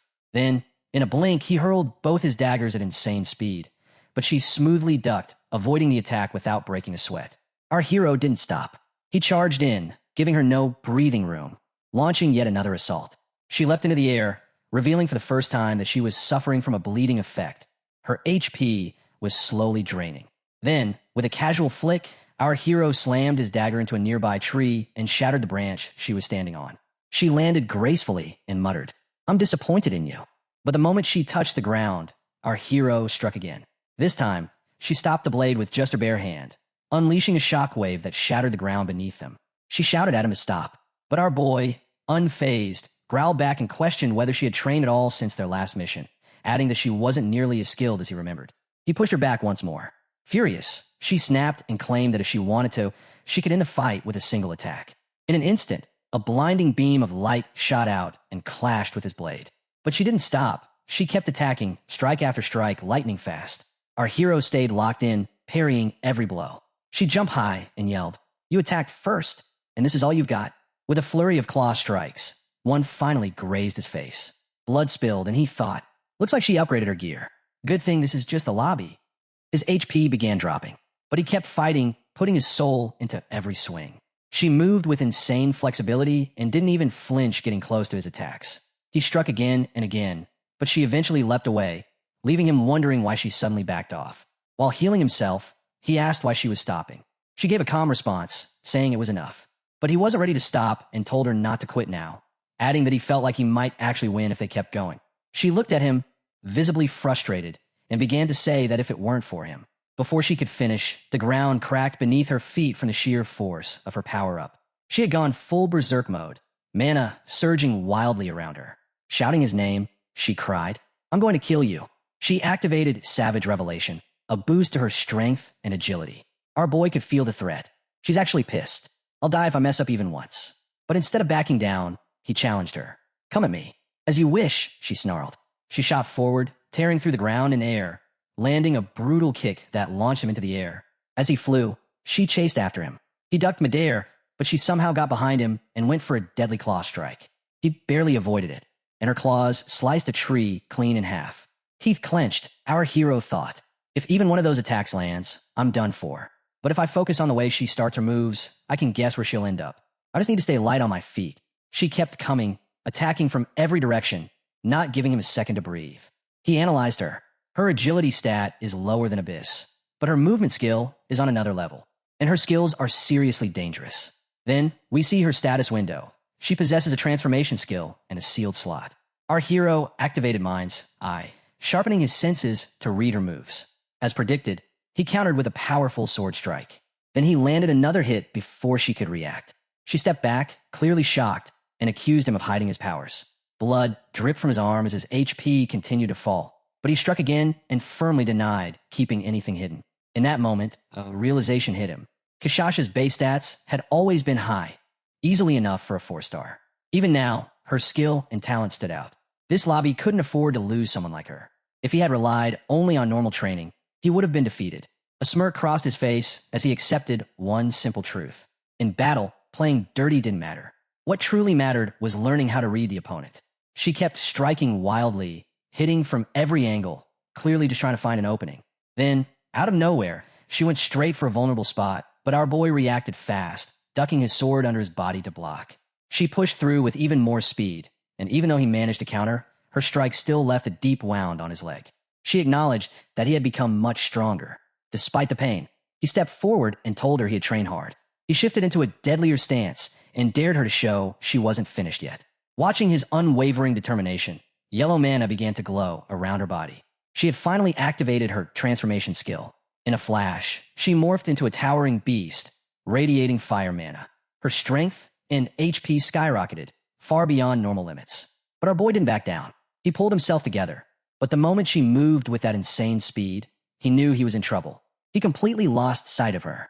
Suddenly, a crushing blow came out of nowhere, sending him crashing through the forest. Bruised and disoriented, he spotted her again. She had reverted to human form, but still looked monstrously powerful. She could switch between forms in an instant. Grinning through the pain, our hero muttered, "This is way better than seeing you curled up in some corner of the forest." Her rage exploded again, fiercer than before. But this time, our boy unleashed his own power. White mana burst from his head as he entered his Exceed state. "Get it together," he shouted, his aura flaring. His hidden skill awakened, destructive sword spirit. Massive explosions erupted throughout the forest as their battle soared to an entirely new level. Han watched quietly as Kishasha's eyes fluttered open. She was finally awake. He crossed his arms. "You sure took your time," he said. Kishasha sat up slowly, still looking drained. "I beat you, by the way," Han added casually. She nodded once. "You've gotten a lot stronger." Han smirked. "That's what happens when you train every single day." Her tone shifted. "Then why didn't you finish me off?" Han waved it off. "Don't start with that nonsense again." But deep down, he knew the truth. His powers, the exceed and the destructive sword spirit, were far stronger than he could safely handle. If I hadn't been inside the lobby's protection, he thought those powers might have killed me instead. He needed a way to control them without losing himself. Trying to change the subject, he said, "You think too much. Maybe that's your problem. Go outside, get some air. It'll help." Kishasha lowered her head. The memory of her fallen people came rushing back. "They're all gone, aren't they?" she whispered. Han's voice was calm but sharp. "Yeah, they're dead, and nothing's bringing them back." Her eyes hardened. "You're the reason they died." Han didn't deny it. "I made a bad call. Chose the wrong people for that mission." "Then fix it," she demanded. "How?" he asked. "Put me in party 1, she said firmly. Later, Han walked down a dim hallway, the smell of iron in the air. Blood. Leaning against the wall was Velkist, his purple-haired comrade. "So, did you win?" Velkist asked, like he already knew the answer. "Obviously," Han replied. Velkist smirked. "Didn't expect anything less." Han glanced at him. "How's your training going?" "Haven't fought you in a while." "Training's fine," Velkist said, stretching. "You're the one avoiding our matches." "I'm always ready." "Good," Han said. "Get ready again. The selections are coming up." Velkist frowned. "Selections? What's that?" Han explained evenly. "A new fighter wants into our party, but we don't have an empty slot. That means someone has to go. The weak get replaced. Only the strongest stay." He met Velkist's gaze. "And being teammates won't save anyone." Not far away, Jenna overheard. Her stomach tightened. "Someone new?" she thought. Han continued. "Kishasha's the top-ranked fighter in this lobby. She's strong enough to challenge me. Losing someone like that would be stupid." Velkist nodded slowly. "So we fight for our place." Just then, Kishasha stepped forward, confident as ever. "Things won't go the same way this time," she said. Someone muttered under their breath. Didn't Han lose badly to her before? Han ignored it. He pointed toward Jenna. "You're first, Jenna." "Velkist, you're after her." Jenna blinked in surprise, but nodded. "Got it." Kishasha eyed the human girl in front of her. "This is my opponent." "That's right," Han said. "Jenna's your first match. Think of it as a warm-up." But before he could finish, Jenna lunged forward, attacking without hesitation. Kishasha sidestepped effortlessly and had her pinned to the ground in moments. Jenna groaned. "Rematch. You're too fast." They fought again and again. 6 matches in 30 minutes. Jenna lost them all. After the last one, Kishasha offered her a hand. "You've got potential," she said simply. Velkist stepped forward next. His eyes flicked toward Jenna and Narissa, their quiet mage who rarely spoke up. "We can't afford to lose the archer or Narissa," he thought grimly. "That means it's between Jenna and her." Across the arena, Kishasha faced him head-on. The air around her was sharp, almost feral. She reminded him of Han, unyielding and merciless. When the fight started, it was chaos. Velkist's aura exploded as his hostility and fighting spirit surged. Every punch hit like a bomb. Every strike cracked the ground beneath him. But Kishasha didn't back down. She met his strength with raw precision, countering every blow with frightening ease. Han watched from the sidelines, expression unreadable. He could feel it. Velkist's power was burning bright, but it still wasn't enough. Kishasha once tore apart a 2-meter merman. He remembered. She even ripped a kraken in half. And right in the middle of that brutal clash, a loud sigh broke the tension. "I want to leave the party," Narissa said flatly. Everything stopped. Velkist froze mid-swing, his eyes wide. "What did you just say?" She repeated herself, calm and certain. "I want to leave party 1. Shock rippled through the group. Narissa continued. "It's better this way. Anyone can fill my spot, Jenna, or even Human Beast. I'm not essential." Han's voice cut through the silence, steady and serious. "You understand what that means, right? If you leave the party on your own, you can't come back.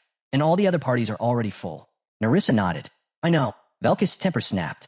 "So you're just walking away?" he shouted. "After everything?" She didn't flinch. "I can still take care of the lobby chores." "It's fine. That's not the point." Velkist shot back. "You told us to get ready for this fight, and now you're just ending it? Like it's nothing." He was furious, because to him, it wasn't just a fight. It was loyalty. Narissa's tone softened. "I'm not giving up, Velkist. I just think this is best for the team." "I don't want to hear it," he snapped, cutting her off. Then he turned and stormed out, leaving the air heavy and silent. Later, Han found Narissa sitting alone, a cup of tea in her hands. He joined her quietly. "Why the sudden decision?" he asked. "It's not sudden," she said. "I've been thinking about it for a while." Han nodded. He remembered how cautious she'd been when she first joined. "You were terrified back then, always thinking about survival. If you'd lost to Kishasha, I would have found another path for you." Narissa smiled faintly. "Before, I couldn't trust anyone. Everyone felt like an enemy." She paused, eyes distant. "But with you, I thought I could finally leave the princess in safe hands." She meant Princess Friasis. Then, without warning, Nerissa stood and unbuttoned her coat. Across her back glowed a strange, intricate mark. This, she said, is the seal of twilight, a secret art of the Halgens. She explained quietly. It forces absolute obedience to the one who commands it. It enhances intelligence and strength beyond normal limits. Her voice lowered, but it takes your life in return. It keeps you young, sharp, and strong, while slowly killing you. Because of the seal of twilight, fragments of Nerissa's past life began to surface. Memories buried so deep, she'd only started recalling them after her promotion in the tower. They were ancient, painful, and when they came all at once. The vision hit her like a storm. A sword lay before her, its blade dripping with blood. Two hooded men stood above her. One spoke coldly. Your parents and your brother are dead. Stay still if you want to live. She could see other young girls locked in cages nearby, their faces pale with fear. The men dragged her away, toward a stage illuminated by firelight. The flames grew higher as the ritual began. Nerissa was forced to lie down, the seal on her back searing with unbearable pain. She could hear chanting, the sound of insects crawling, and the sight of a voodoo doll being stabbed again and again. Then the scene shifted. Now she wore a mask, her hands stained red. Everyone around her was dead, killed by her own blade. And before her stood a young woman, the princess. Nerissa knelt. From that moment on, she was no longer herself. She became the princess's shadow. Her sword, a tool forged by the Halgens. After her family's death, the Halgens had purchased her like a weapon. They trained her, reshaped her, and gave her only one purpose, to serve. It was Princess Friasi's Al-Lagner who finally took her in. The princess never liked calling me a slave, Nerissa said quietly. But I don't think she remembers those days anymore. The room fell silent for a long time. Then her eyes glowed faintly blue, and she looked straight at Han. This world, she said slowly, it was made for the recovery of Tonia, wasn't it? Han didn't hesitate. Yes. He could tell. She already knew. The others will find out after the 40th floor, he explained. Once they unlock the 4-star promotion, everything will make sense. He told her the truth. Their journey wasn't just survival. It was a mission to rewrite history itself. That was why the world felt so different to her. Nerissa nodded slightly. She understood. The Halgens had once been a noble house, loyal to the royal family. But somewhere along the way, they had turned, pledging themselves to the Order of the Goddess, the very group that tried to destroy the princess's name. I wasn't with the princess when she was traveling, she admitted. It's strange. It's like the moment I was summoned here. All traces of Tonia just disappeared. She was oddly relieved. Relieved that she hadn't run into her past self in this strange, shifting world. Han studied her. Is that what you've been investigating this whole time? She didn't answer.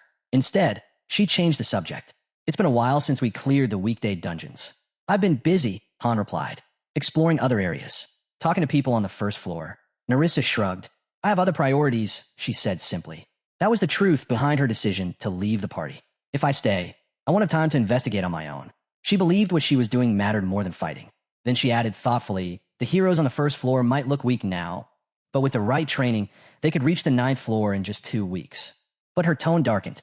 Once they meet Nelsa, they'll start asking questions. They'll realize the truth, that everything they've seen inside this tower might just be fragments of Townia's forgotten past. Han nodded slowly. For lower-ranked heroes, he explained, only those who climb the tower gain access to its secrets. The rest, the ones who can't keep up, they're erased. But Nerissa didn't accept that so easily. Are you sure about that? She asked quietly. She brought up a name Han hadn't heard in a while. Mark Hallline, she said. He was born a 2-star hero, climbed all the way to the 13th floor, avoided being absorbed, stayed alive by constantly ascending.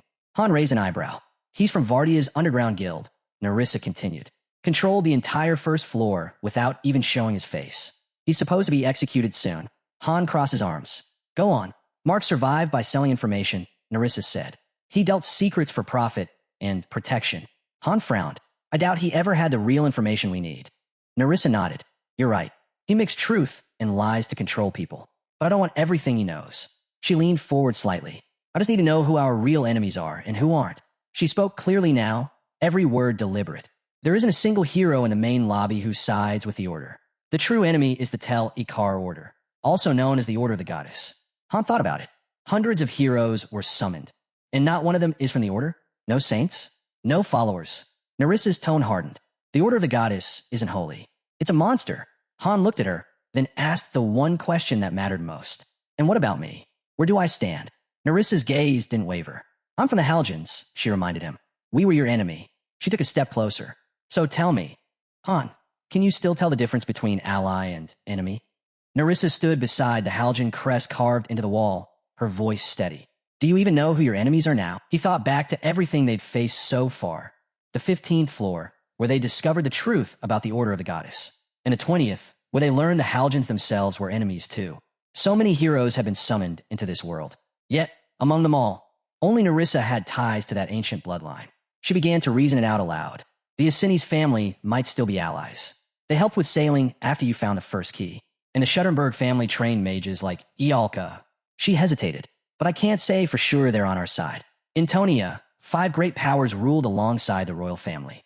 If even one turned against them, the balance would collapse.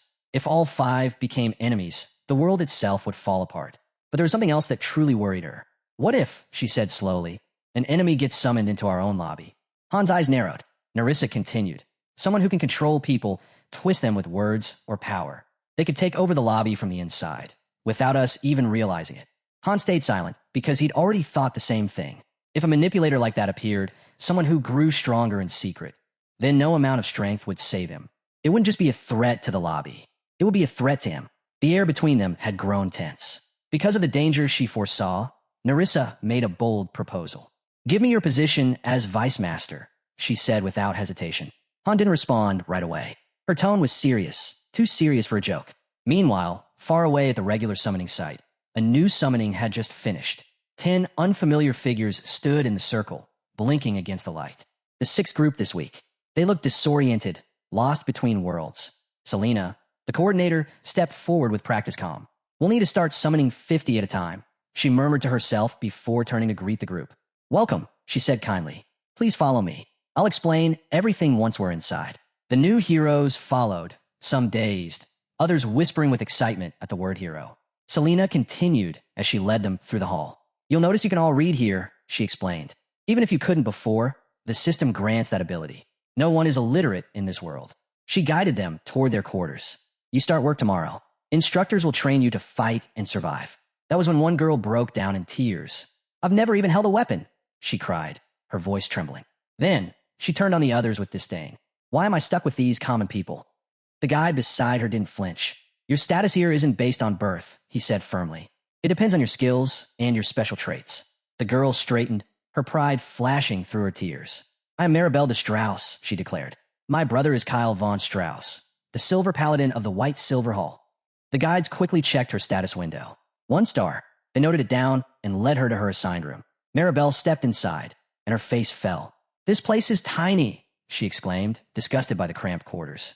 Selena, who happened to be nearby, said evenly, It's actually better now. We used to fit 16 people in one room. Now it's 12. One of the residents glanced up. Not anymore, she said. Darina died yesterday. So now it's 11. Maribel froze. People die here, she whispered, her voice cracking. The reality was sinking in. She soon learned who was in charge of the entire lobby. Han, I want to speak to him immediately, she demanded. He needs to move me to better quarters. The others only sighed. He doesn't listen to just anyone, one replied flatly. Maribel crossed her arms, refusing to accept it. Then someone bring me tea, she snapped. But before anyone could react, a loud voice echoed through the hallway. Everyone outside. People began filing out reluctantly, grumbling about the overcrowded rooms and harsh living conditions. Then the official announcer appeared, standing tall before the gathered crowd. He unrolled a parchment and read in a clear, commanding voice. Mark Colline and 13 others are charged with assault, human trafficking, and other serious crimes. He paused before the final line. Their sentence is execution. The accused turned on Mark instantly. You lied to us, one shouted. Mark just smirked, completely unfazed. I told you I'd keep you from being used for synthesis, he said coolly. I never said you wouldn't die. The announcer's voice carried across the courtyard. Do any of the condemned have final words? One of them screamed, This isn't the only lobby. There are infinite fallen worlds.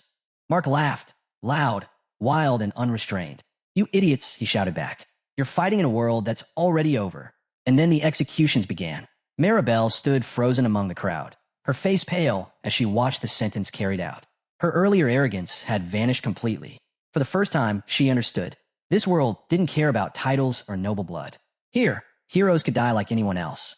Selena entered the dim chamber and bowed deeply. Maribel de Strauss has arrived, she reported. Her brother is a paladin, one of the Order of the Goddess. Her master leaned back in his chair, lips curling into a faint smirk. "Let her go," he said casually. Then, as Selena turned to leave, he chuckled, quietly, almost to himself, his eyes glinting with amusement. Back in the main lobby, Nerissa had succeeded. She now held the position of acting vice master. And the most remarkable part, it hadn't even been difficult. Han had handed it over without resistance. Across the training arena, the sound of tension filled the air. Jenna stood still, a whip trembling in her hands. The weapon felt heavier than iron. In front of her, Han knelt on the ground, shirtless, back bare, and already marked with faint red lines. His posture was unyielding, his breathing slow but sharp. "He's pushing too far again," Jenna thought uneasily. This wasn't a normal training room. The arena's healing functions were disabled here. Every wound inflicted was real, and stayed that way until healed by hand or potion. Still, Han's voice was firm. "Do it, as hard as you can." Jenna hesitated, but his tone left no room for argument. With a deep breath, she drew the whip back and lashed forward. The crack echoed through the chamber. The sound was sharp, followed by a hoarse gasp as Han's muscles locked in pain. His fingers dug into the stone floor until his knuckles turned white. For a moment, Jenna thought he might fall unconscious. Instead, he forced himself down onto his hands, breathing through clenched teeth. "Again," he rasped. Jenna's stomach twisted. He's going to destroy himself. But she obeyed. The whip came down again, and again, each strike louder than the last. Han gritted his teeth as the pain burned through him like fire. Each hit reminded him of his own weakness, the fragile shell of flesh that couldn't contain the monstrous strength inside him. The destructive sword spirit, the exceed techniques, power beyond reason, and yet completely unstable. He had survived the water dragon only by chance.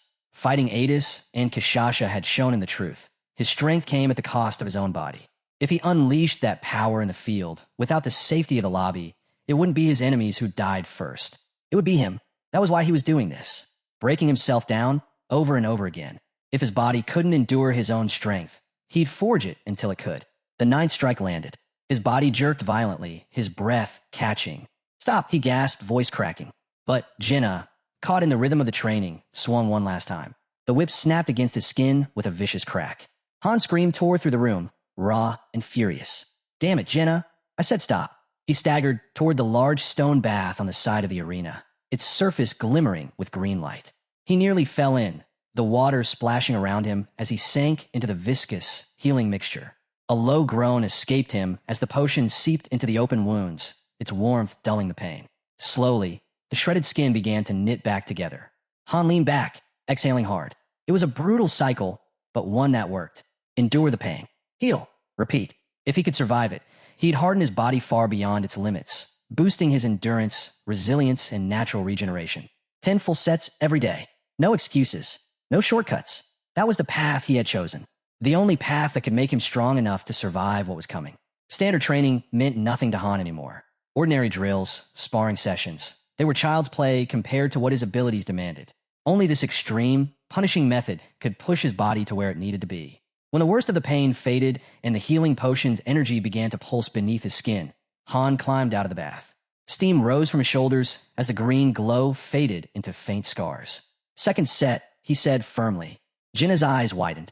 His voice was steady again, cold and resolute, ready to start all over. While Han threw himself into that brutal routine, Nerissa had taken control of the guild's operations with flawless precision. In her new office, she managed an ever-growing tower of reports and requests. Han's decision to appoint her as vice master had been deliberate. It freed him to train while ensuring the guild didn't fall apart in his absence. Nerissa worked with quiet efficiency. She restructured the training hall schedules, optimized staff rotations, and began drafting the first formal set of guild laws, rules to govern conduct, settle disputes, and define ranks. Once the foundation was solid, she summoned dozens of heroes into her office. Each was assigned to fill critical administrative and support positions long left vacant. Resource reports, patrol summaries, recruitment assessments, stacks of documents covered her desk.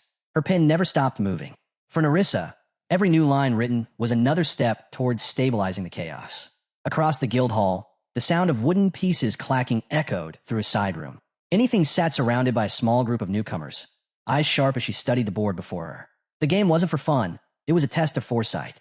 Every move earned her experience points, raising her tactical skill level with each victory. This wasn't personal ambition, it was preparation. If she could upgrade the guild's tactical post, it would grant a passive boost to every hero's decision-making in the field sharper instincts, faster responses, better coordination. Each calculated move across that board brought the entire guild closer to that edge. Back in the training arena, Han's focus was absolute. Velkus stood nearby, arms crossed, watching as Han practiced a defensive sequence against a high-level training dummy. Working on defense. Velkus called out. Han didn't answer right away. He deflected the dummy's strike, its metal arm vibrating under the redirected impact. Trying to stop attacks without breaking the gear, Han said finally. Sweat rolled down his temple as he adjusted his footing. I need to absorb or redirect power without losing ground or shattering my equipment. He could easily crush the dummy with one full hit, but that wasn't the point. The goal wasn't strength. It was control. Velkus tilted his head. That's insanely difficult. Han nodded. It is, but I need sharper senses, finer control over energy flow. My regeneration's already at level 3, so I can handle the stress. He paused to catch his breath, then gestured toward the far end of the arena.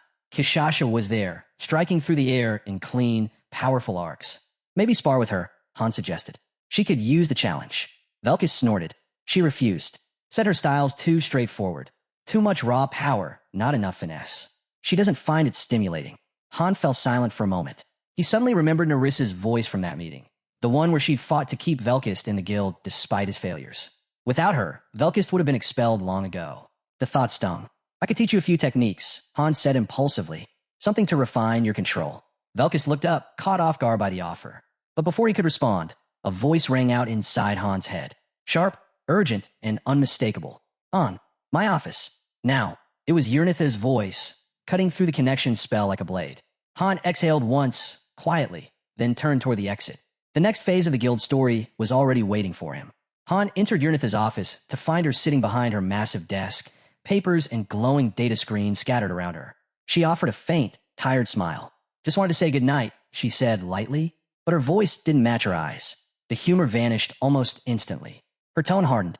We have a problem. Han's posture straightened immediately. Disturbing rumors confirmed. Urnith said, Solidarity Association forces are on the move. Hundreds of airships, all converging on one target within our server. She slid a thick report across the desk. Charts, photos, surveillance data. Everything pointed to the same conclusion. This mobilization isn't tied to any world raid announcement, she continued. They're not gathering for an event. They're coming for us. She tapped the screen, and the feed shifted to a scrolling display. Han's own public channel. Thousands of comments flooded the screen, some cheering, others mocking. All of this started a week ago, Urnith said sharply, right after the collapse of the Barts Union. Han's eyes narrowed. The Barts Union was supposed to counter Solidarity's rise, she reminded him. They didn't last 7 days. Han folded his arms, thinking, their propaganda system is far beyond anything we've seen, Urnith added. They're controlling public perception, faster and cleaner than anything's video network ever could. Then she leaned forward, voice low and urgent. Niflheimer needs you, Han. Without you, we're exposed. You built the foundation. You lead from the front, or everything we've built starts to crack. Han's reply came instantly, flat and stubborn. Handle it yourselves. That's why I trained all of you. Urnith's jaw tightened. I can't command Party 1. They only listen to you. They need focus, unity, and someone who knows what Solidarity really plans. Han didn't respond right away, but the look in his eyes said everything. The war he had seen coming, one he'd hoped to delay, was already here. Niflheimer's record stood flawless. 129 battles, against every kind of enemy imaginable. Guilds, associations, top-tier solo hunters. They'd faced them all. Not once had they retreated. Urnith straightened. I've already sent a request to Tonia. An airship will dock here in 2 days. Han's thoughts shifted instantly to logistics. Recall everyone stationed outside the base, he ordered. No exceptions. Prevent ambushes before they start. Understood, Urnith replied.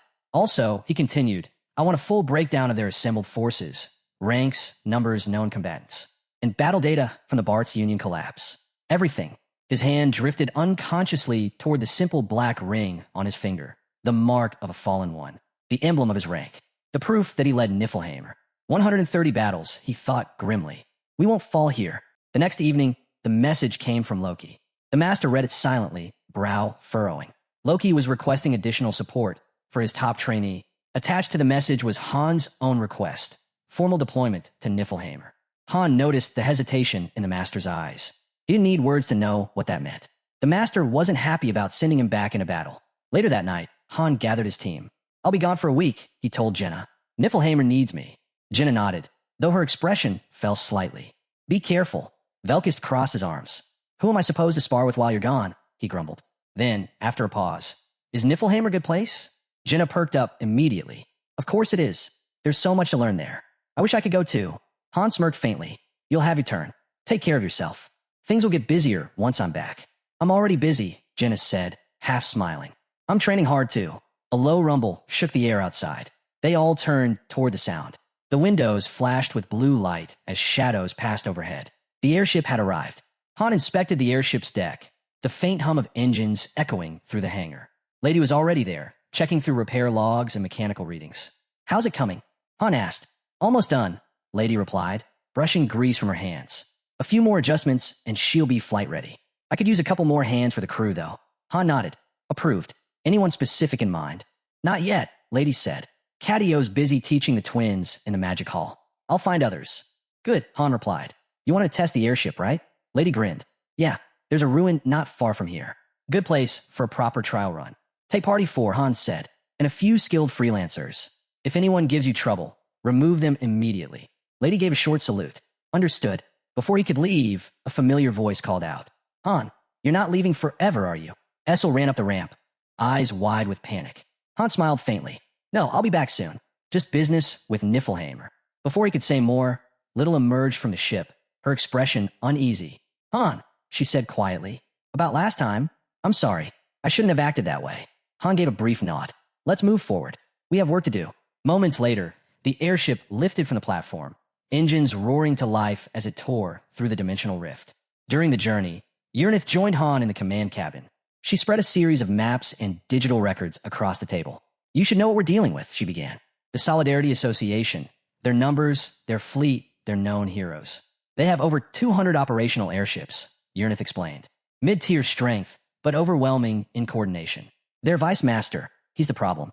Han looked up. Go on. He infiltrated the Bart's Union on his own, killed every leader, every guard. No resistance. One man ended the entire faction. 7-star. Han guessed. Confirmed, Uranith said grimly. He's that strong. Han leaned back, unfazed. People said the same about Ceres. Didn't stop me then. Uranith frowned. Don't underestimate him. Han's answer was calm, but certain. I don't underestimate anyone. But I don't lose either. The words had barely left his mouth when the ship jolted violently. Alarms blared through the corridor. What now? Lady shouted from below deck. Han rushed to the window. Outside, streaks of light filled the sky. Enemy fire. We're under attack, Han said sharply. An enemy airship was closing in fast, its crew shouting through loudspeakers. Anyone flying the black goat symbol will die. Little's face went pale. We don't have any weapons. The ship shook again as enemy blasts shattered the outer barrier. A crash echoed through the hull. They boarded. Lady's voice came through the comm. Within seconds, armed fighters stormed the deck. One of them sneered when he saw only Han and Little waiting. 2 of you? This'll be easy. Han's eyes narrowed. You sure about that? Little whispered quickly. Han, let me hold them off. Can you boost me? He interrupted. Yes, I can. Before she could cast the spell, one of the attackers laughed. I'm level 50. I'll take your arms and legs before you die. Han didn't reply. He simply moved. A flash of silver, and a man's head hit the floor before he even finished speaking. The others froze in disbelief. Han's aura surged, his body glowing faintly with that familiar, dangerous light. They exceed state. Now Little Han ordered. Little's chant rose over the noise, weaving threads of power through the air. Her strengthening spell wrapped around Han like a living current. He turned just as another fighter charged. She was faster, sharper, stronger than the rest. Her blade met his in a burst of sparks. You think beating one level 50 makes you invincible? She snarled. Han parried smoothly, eyes focused. You talk too much. She attacked again, faster this time. But when her sword met his, the sheer force of the impact sent her reeling. She stared, stunned. He's not level 50. He's level 70? Lightning crackled outside, lighting the sky in brief flashes. Little's voice trembled. Han, I'll try to buy time. Not needed, Han said flatly. The enemy roared, charging forward. We'll send your heads to Niflheim as a gift. But before they could reach him, a deafening crack split the air. A bolt of lightning slammed through the hull, hitting the deck, and then another, and another. The entire enemy squad convulsed, screams drowned by the roar of the storm. In seconds, every attacker was gone, struck down by the very sky itself. The storm faded as suddenly as it began, leaving behind silence and the faint smell of ozone. Little stared in disbelief. Was that you? Han looked out the shattered window, watching the lightning dance across the horizon. No, he said quietly. That wasn't me. All around them, the fallen enemies lay motionless. The air crackled faintly, the scent of ozone lingering after the storm. Little stared in awe, eyes wide. That lightning, she whispered, from the fading light. A figure stood up among the smoke and debris. A young woman, calm, poised, and wearing Niflheimer's insignia. Sorry I'm late, she called cheerfully. Yurni gave me the wrong directions again. Han's eyes narrowed slightly. You're? The girl bowed gracefully, a bright smile lighting her face. I am Nihako Gastfiel, ranked 5th in Niflheimer, she said proudly. Greetings, master. Han blinked, momentarily speechless. Then, to everyone's surprise, Nihaku's expression crumpled. Her lips quivered, and tears welled up. I thought you were leaving for good, she cried, her voice breaking. I thought you hated me. Han sighed quietly. Actually, seeing you makes me feel kind of nice. That only made things worse, or better, depending on how you saw it. Nihako burst into louder sobs, smiling through the tears. Sorry, I didn't mean to talk like that, she stammered, wiping her eyes with her sleeve. Then, straightening, she declared, just wait here. I'll finish off what's left. She raised one hand, her expression shifting from flustered to fierce. Lightning surged overhead. The surviving enemy soldiers panicked instantly, scrambling to escape. Zayap! A colossal bolt of lightning slammed down, vaporizing them where they stood, reduced to ash in an instant. But Nihako wasn't finished. Her eyes glowed bright blue as she turned her palm toward the enemy airship. The mages on board frantically strengthened their defensive barrier, layers of energy rippling around the hull. It didn't matter. Nihaku's next bolt tore straight through every layer, detonating the airship into 1,000 pieces. The explosion lit up the entire sky. In one strike, she had annihilated 25 enemy heroes and 3 mages. Little could barely contain herself. Nihaku, you're incredible. A real hero. Han, expression flat, rubbed his temples. I'm going back to sleep. Wake me when we reach Niflheimer. He walked off, ignoring the stunned silence. Nihaku just grinned and skipped over to Little, humming to herself. Flashback. When Han had first summoned Nihaku, he hadn't thought much of her. She seemed clumsy, unremarkable. He had almost merged her with other heroes during a synthesis session. If he hadn't discovered her true power in time, Nihaku would have been gone. Now, that same useless hero followed him faithfully, her power unmatched and her loyalty absolute. They reached their destination hours later. When Han went to his quarters, he found Nihaku already there, curled up on the floor, fast asleep. He just shook his head and stepped outside. From the deck, he saw it. A colossal ship looming ahead, sleek, dark, and powerful. The Brynhildr, Niflheimer's flagship. Their smaller airship drifted into the massive docking bay of the Brynhildr. As the ramp lowered, Little stepped out first, turning to Han. Good luck, master. We'll be waiting. Then she saluted and walked off with the crew. A familiar voice greeted him at the entrance. Welcome back, master. Uranus stood there, composed as ever. Han nodded once. It's been a while. Come, Uranus said, gesturing for him to follow. Inside, Han got straight to the point. 2 things, he said. Show me the video of the Bart's Union ambush, and tell me where we really are. This isn't Niflheimer. Uranus didn't flinch. You're right, she said calmly. We're close, very close, to Solidarity's territory. She hesitated, then added, Master, I need a favor. Please don't refuse. It's for your dignity. Han's instincts flared. What kind of favor? Uranus smiled slightly and opened a case. Inside was a black and silver uniform, impeccably tailored, detailed with Niflheimer's crest. I made this for the master of Niflheimer, she said proudly. You'll wear it for the meeting. There will be other important figures present. Han's answer was immediate. No way. Uranus's smile faded. Her tone softened, but her words carried quiet weight.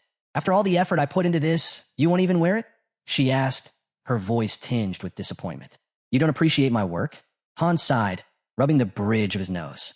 You're using guilt now? Fine. He took the uniform, grumbling, and put it on. Uranus's eyes lit up. You look very... Stop. Don't say it. Han cut her off, clearly uncomfortable. Uranus laughed softly. Don't worry. I only invited people who can keep your identity secret. Han eyed her suspiciously. Who's coming? Nihaku is already here, she replied. Ledigian will attend, if you approve. And we're waiting for Muden's reply. Han folded his arms. So this isn't a small meeting after all. Uranus smiled faintly. No, this is the beginning of something much bigger. Ceres is too far away, Uranus said. She offered to call her in, but Han waved it off. No need. I'll handle this myself. Uranus nodded. Then I'll let the others issue orders on your name. All battle reports and data will be delivered directly to you. by our new intern. Han let out a long sigh. He could already feel the mountain of paperwork waiting to bury him alive. Moments later, the door creaked open. A tiny fairy stumbled in, struggling under the weight of an enormous bag stuffed with papers. With a strained grunt, she dropped it onto Han's desk. They locked eyes, both startled. The fairy froze. "The Thief King?" she gasped, recognizing him instantly. Han smirked. "How's the job treating you?" "Ugh, I feel like a total slave," she groaned. Han chuckled. "Want me to set you free then?" Her wings fluttered nervously as she shook her head. "No way. I actually love it here. Being an intern is fun." Then she leaned closer, lowering her voice conspiratorially. "But listen, Master, this Solidarity Association nearby, their leader's a monster. They've crushed every opponent all the way to the 17th floor. I saw one of their top heroes train once. He took out dozens of fighters without even touching them." She whispered, even softer now. "And that wasn't even their strongest. Their leader is way worse." Han knew the type. One of those whales who'd spent millions on the game. The Thief King puffed up proudly. "You're up against a serious powerhouse this time. It's not going to be easy for you." Then she blinked, realizing how that sounded. "I mean, your best, okay? So, what's your master plan?" Han simply shrugged. "I don't have one." The Thief King's jaw dropped. "What? Then Niflheimer's doomed. They've got 20,000 heroes and over 400 airships. How do we even fight that?" Just then, a system alert popped up before Han's eyes. A message from the Solidarity Association. They were challenging him to a fair fight. Winner takes all. The message continued with a taunt. If Han surrendered and joined them before the battle, they'd stream his defeat live. But if he refused, they'd stream their victory instead. It wasn't just a fight anymore. It was a spectacle. Everyone in the game community was already talking about it. The duel was set for a few hours from now in real time, tomorrow in the game's timeline. If Han didn't show, the humiliation would be endless. The thought made him grit his teeth. Dying might have been less painful. Soon, the fleet of the Solidarity Association appeared in the dimension of Macernus, a wall of warships stretching across the horizon. 600 of them, by Han's count. The Thief King shifted uneasily beside him. "Han, maybe surrender isn't such a bad idea." Before Han could speak, Yrnitha's hand landed firmly on the Thief King's shoulder. "Watch your tongue," she said coldly. Across the bridge, Nahaku was practically trembling with excitement. 600 targets, she breathed, fingers hovering over the controls. "This is going to be amazing." Nearby, a small fairy floated close to Han, puzzled. Why only bring one Niflheimer ship? Against all that, Han didn't flinch.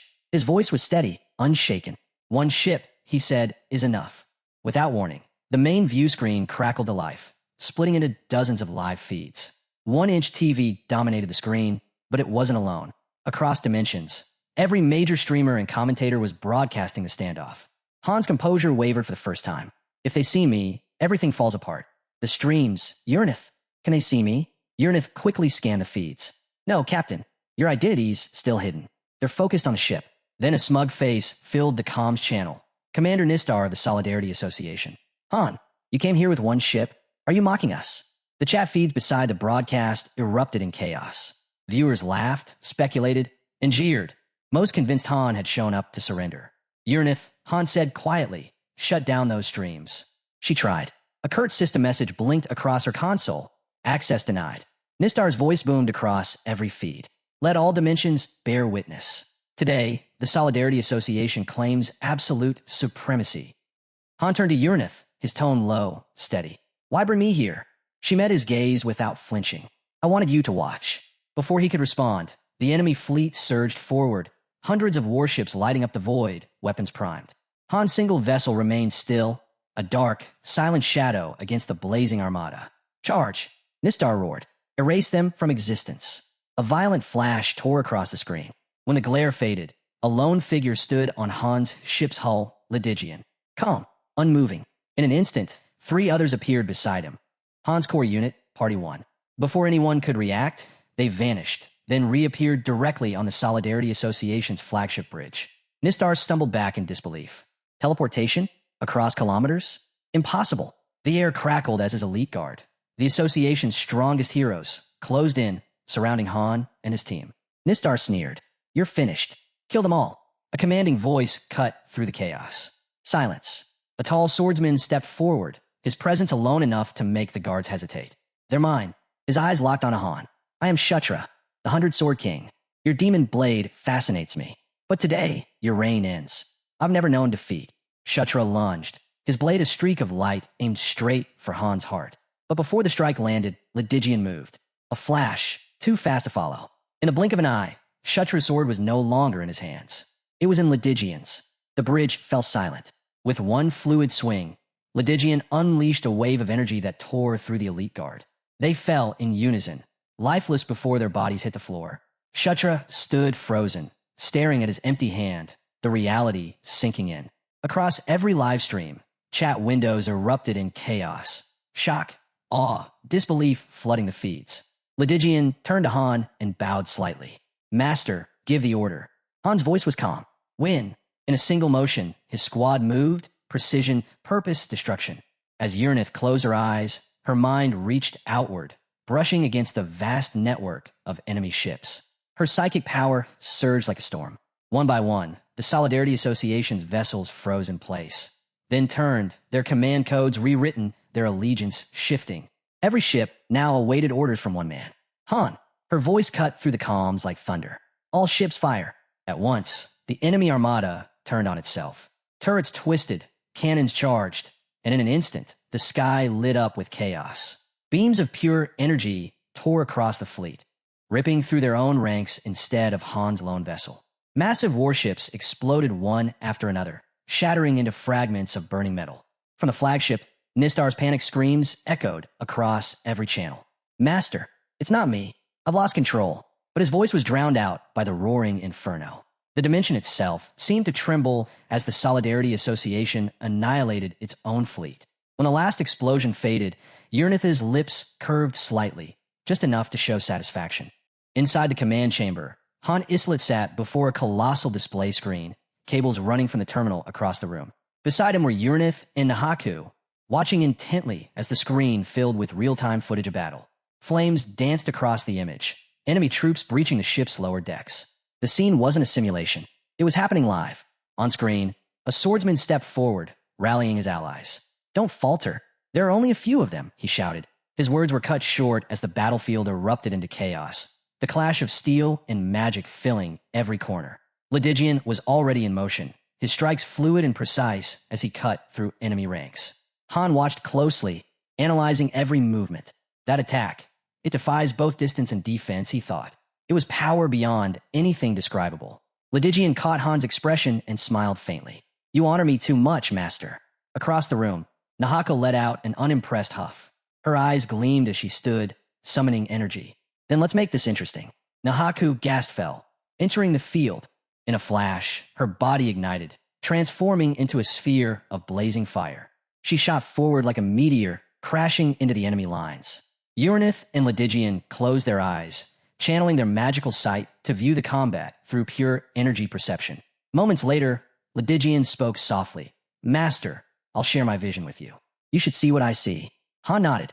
The battlefield sharpened in perfect clarity before him. Nahaku moved like lightning, her blade cutting arcs of flame and light as sparks of hyper-Pika energy surged around her. The air itself crackled from her strikes. Amid the chaos, a small intern clutched her headset, voice trembling. Master Han, can't we make these battles a little less complicated? This is exhausting. Han didn't look away from the screen. That's why tactics aren't needed, he said calmly. The intern gawked at him. Not needed? We're outnumbered 1,000 to 3, and they've got heroes with 5-star potential. Some even at 6-star rank. Han's voice stayed even. Stars mean nothing. Power doesn't come from levels. Then his eyes narrowed. On the screen, he saw the formation of an immense spell, a pulsing mass of light consuming the battlefield. Armageddon, he muttered. A ritual of 20 mages sacrificing themselves. Before the intern could react, Uranith stood. Then I'll erase it. With a single gesture, her magic surged. The colossal spell shattered like glass, its energy dissolving into the void. Nearby, a captured enemy stared in disbelief. That spell cost 20 lives, and she destroyed it like nothing. Uranith calmly adjusted the display's interface, her focus unbroken.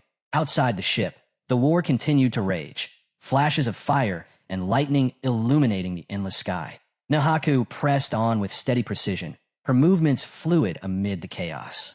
Fireballs burst from her hands, slamming into the advancing waves of enemies. Despite her relentless assault, the status window flickered before her, revealing an undeniable truth. The power gap was too vast. A moment later, the stream abruptly cut off. The same window then appeared before Han. displaying a list of unread messages and 2 glowing prompts. Yes or no. Han leaned back slightly, his voice calm but curious. Those 400 ships that split off from the main fleet, what happened to them? Uranith answered without hesitation. Mutants taking command of the First Fleet. They're handling it. Outside, the battle continued to rage. Soldiers and swordsmen fought with ferocity, their war cries echoing through the halls. Erase them, even if it costs us everything, they shouted. Their blades showed no mercy. The floor ran red. As the chaos deepened, some of the enemy soldiers began dropping their weapons, desperate to surrender. But then, a new system prompt appeared before Han. Logica of Solidarity request to surrender. Accept. Yes/no. Han's response was immediate. Reject all surrenders. Moments later, another message appeared. Kiliad of Solidarity request to surrender. Accept. Yes/no. Reject. Han ordered again. The enemy ranks fell into panic. One soldier cried out, "Even surrender won't save us." Another choked out, "At least spare the innocent ones." But Lydigian carried out his master's command without hesitation. "No mercy," he confirmed quietly. The massacre continued. Bodies covered the floor like fallen shadows. Nearby, the intern, still trembling and lost in the confusion, turned to Uranith. Why all this? What's happening?" Uranith smiled faintly. "You'll have to get used to scenes like this if you don't want to stay an intern forever. This is what victory looks like." The air was thick with smoke and flame. Explosions rippled through the distance as Nahaku's fireballs scorched the battlefield. Han silently observed it all. "Tens of millions in resources," he murmured. "Lost in minutes." Then his tone hardened. "Locate their base. Destroy everything." The order spread instantly. Niflheimer's airships launched into formation, engines blazing, weapons primed. But before they could advance, several dark figures materialized from the smoke ahead. Uranith's eyes narrowed. "Master, it's them." Han's gaze sharpened, so they finally decided to show up. With a thunderous crash, a massive glass door shattered, and through it stepped a man with a mocking grin. "Urka Dodge," he said proudly, "torture specialist of the Solidarity Association." He laughed, voice echoing through the chamber. His level appeared on the interface, 99. 2 more figures followed. The first, a towering man with cold eyes. "Nord," Uranith whispered. His level was unreadable. The second, a calm woman with silver hair. "Shioha Nietra." She introduced herself smoothly. "Reconnaissance officer of the Solidarity Association. Level 99. The captured enemy beside Lydigian turned pale. "It's them," he whispered, trembling.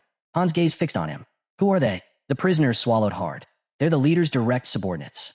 His personal heroes. You don't understand? Master, they're not like the others. They're monsters." Han's expression remained unreadable. He turned slightly toward the trembling prisoner. "Why are you speaking as if we're allies?" he asked coldly. "You seem to forget. You're still the enemy." Before the prisoner could respond, Shioha's voice cut through the silence. "You betrayed him," she accused, her eyes narrowing on the Solidarity commander. "You were trusted by our leader, and this is how you repay him?" The commander's face twisted in rage. "Lies," he barked. He struck the prisoner with a brutal blow, the sound echoing across the hall. The man crumpled instantly, lifeless. The commander straightened, sneering. "That's the fate of an insect who dares speak out of turn." Shioha only laughed. Her smile was sharp, almost playful. "Oh, how ruthless," she teased, then turned her gaze toward Han. "You're quite handsome, you know. How about we skip the fight and have a little fun instead?" Her tone shifted, dripping with arrogance. "But really, if you think you've already won, you're delusional." Her grin widened as her voice grew darker. "What stands before you now is barely a fraction of the Solidarity Association's true strength." The air seemed to hum with her rising magic. "I am the incarnation of immorality," she declared, spreading her arms wide. "A mage who embraced all 7 curses, a witch denied, even death itself. Allow me to bless you with a fate both tragic and beautiful." A sudden crack split the air. Lightning flared. Nahaku's bolt struck Shioha squarely in the chest, hurling her backward. Smoke curled from her form as she collapsed, unmoving. Nahaku tilted her head slightly. "Oops, my hand slipped," she said casually. Urka let out a booming laugh. "You think that'll kill her?" He stopped mid-sentence, glancing toward Shioha's motionless body. "Shioha," he called. No answer. "Hey, quit joking around." Lydigian's voice was cold. "She's dead." Urka's expression twisted into defiance. "Impossible. Even when she's torn apart, she comes back. She always comes back." Han's gaze lingered on the still body. "That lightning," he said thoughtfully. "It carries layers of curses, status effects stacked endlessly. Not surprising, considering Nahaku's experience of fighting cursed monsters across multiple floors." His voice lower, calm but cutting. It's almost pitiful. Urka's master wastes fortunes chasing outdated power, blind to what true combat has already become. Urnitha's patience snapped. Master, she said sharply, glaring at Urka. There's no point wasting words on trash. And that woman, how dare she flirt with you in the middle of battle? Han gave no reply. The silence was answer enough. Later, Han sat alone in the grand library. Papers spread across his desk. His eyes moved slowly over the text before him. This work, he murmured, is challenging in its own way. It had been a long time since he last found himself here. He thought back to his first day, how he'd been dropped into this place without warning and forced to hunt goblins just to survive. By the second day, during training, it became clear that something about him was different. His growth rate was unnatural. He wondered if it had something to do with the seal, that mark still hidden within him. I need to know more, he muttered. By the fifth day, he'd been assigned to Party 3, a team led by a man whose attitude grated on everyone. Han had chosen to ignore him and focus only on progress. By the 14th day, he finally met the one everyone called a leader. The man had introduced himself simply as a farmer. But Han noticed the calluses on his hands, the pale skin, the confidence in his movements, details that didn't fit that story. There was something too polished about him, too deliberate. A night, Han thought, or someone trying to remember how to be one. Later, Han found himself watching the raid on the 15th floor through a replay stone. He wondered quietly if he might one day meet her, the figure who'd appeared only briefly during that battle. If I keep climbing, he thought, I might find what I've been looking for. But even that hope came with one unspoken truth. He'd have to survive long enough to reach her. And somewhere in the back of his mind, he recalled the other man who had been there that day, someone who seemed to know far more than he should. The man stood before him with an air of quiet confidence. We're not from this world, he said. We came here on a mission. Han paused, studying him carefully. A mission? He thought. Then he must have arrived before me. When did you come here? Han asked. The man smiled faintly, his tone unreadable. Earlier than you think. He explained that this place operated under cruel laws. Each person was assigned a mission. Failure meant death. Nothing more, nothing less. Han wondered whether he should tell Her Highness about this. But revealing too much could be dangerous. Maybe it's better to learn more from him first, he thought. On the 52nd day, Han was transferred to Party 1. He continued to observe that man closely, noting how he always seemed to know things he shouldn't. Phenomena, secrets, distortions. He understood them all, yet he wasn't a mage. So how? Han wondered. What exactly is he? By the 102nd day, Han had started a quiet investigation of everyone stationed in the lobby. No one stood out. No one, except himself. On the 20th floor, Han encountered a familiar face once more. Haljan's patriarch, Ricardo von Halderath, a being carrying the blood of a half-black dragon. The meeting was brief, charged with unspoken weight. Later, on the 42nd level, Han only caught a glimpse of his face again. Less than 3 seconds, while passing through Niflheimer's dimensional zone. Meanwhile, Adis oversaw the lobby operations, tirelessly scouting new recruits for the red parties. That was when Han made a startling discovery. There were other lobbies. Entire groups of people scattered across the tower system, each fighting their own unseen wars. He kept a cautious eye on Adis, too. How does Shriggan still hold his will together? Han wondered, after losing so many on the 20th floor. There had to be something or someone keeping him informed. Maybe Adis was receiving updates directly from him. Still, Han knew that staying idle in the steam plains of the 25th floor would lead nowhere. If he wanted answers, he'd have to keep climbing. The status window appeared before him once more, its letters glowing faintly. Climbing the tower means saving the world. 25 stages conquered. Countless more ahead. When he finally met Her Highness, her expression was calm, distant. What are you doing here? She asked. How have you been? Han hesitated. There was no trace of recognition in her eyes. Does she not remember me? He thought. Or has the past itself changed? Whatever the truth was, he still lacked the pieces to understand it. Later, a man bound in ropes was dragged before him, fury burning in his eyes. You broke your promise of silence, he spat. You said you'd keep it secret after I told you everything. Han's voice remained composed. What you told me wasn't truth, he said. Just assumptions, illusions, stories dressed as facts. The man glared back. You never intended to negotiate. Han turned away. Negotiation only exists between equals, he replied evenly. And you have nothing I need. He glanced over his shoulder one last time. Remember this. Stupidity brings death. There's no place for fools in this world. When it was over, Han returned to his desk and wrote quietly in his papers. Everything I've learned so far feels meaningless. But my curiosity about Han Islet remains. Elsewhere, Urka stood amidst the silence, watching everything unfold.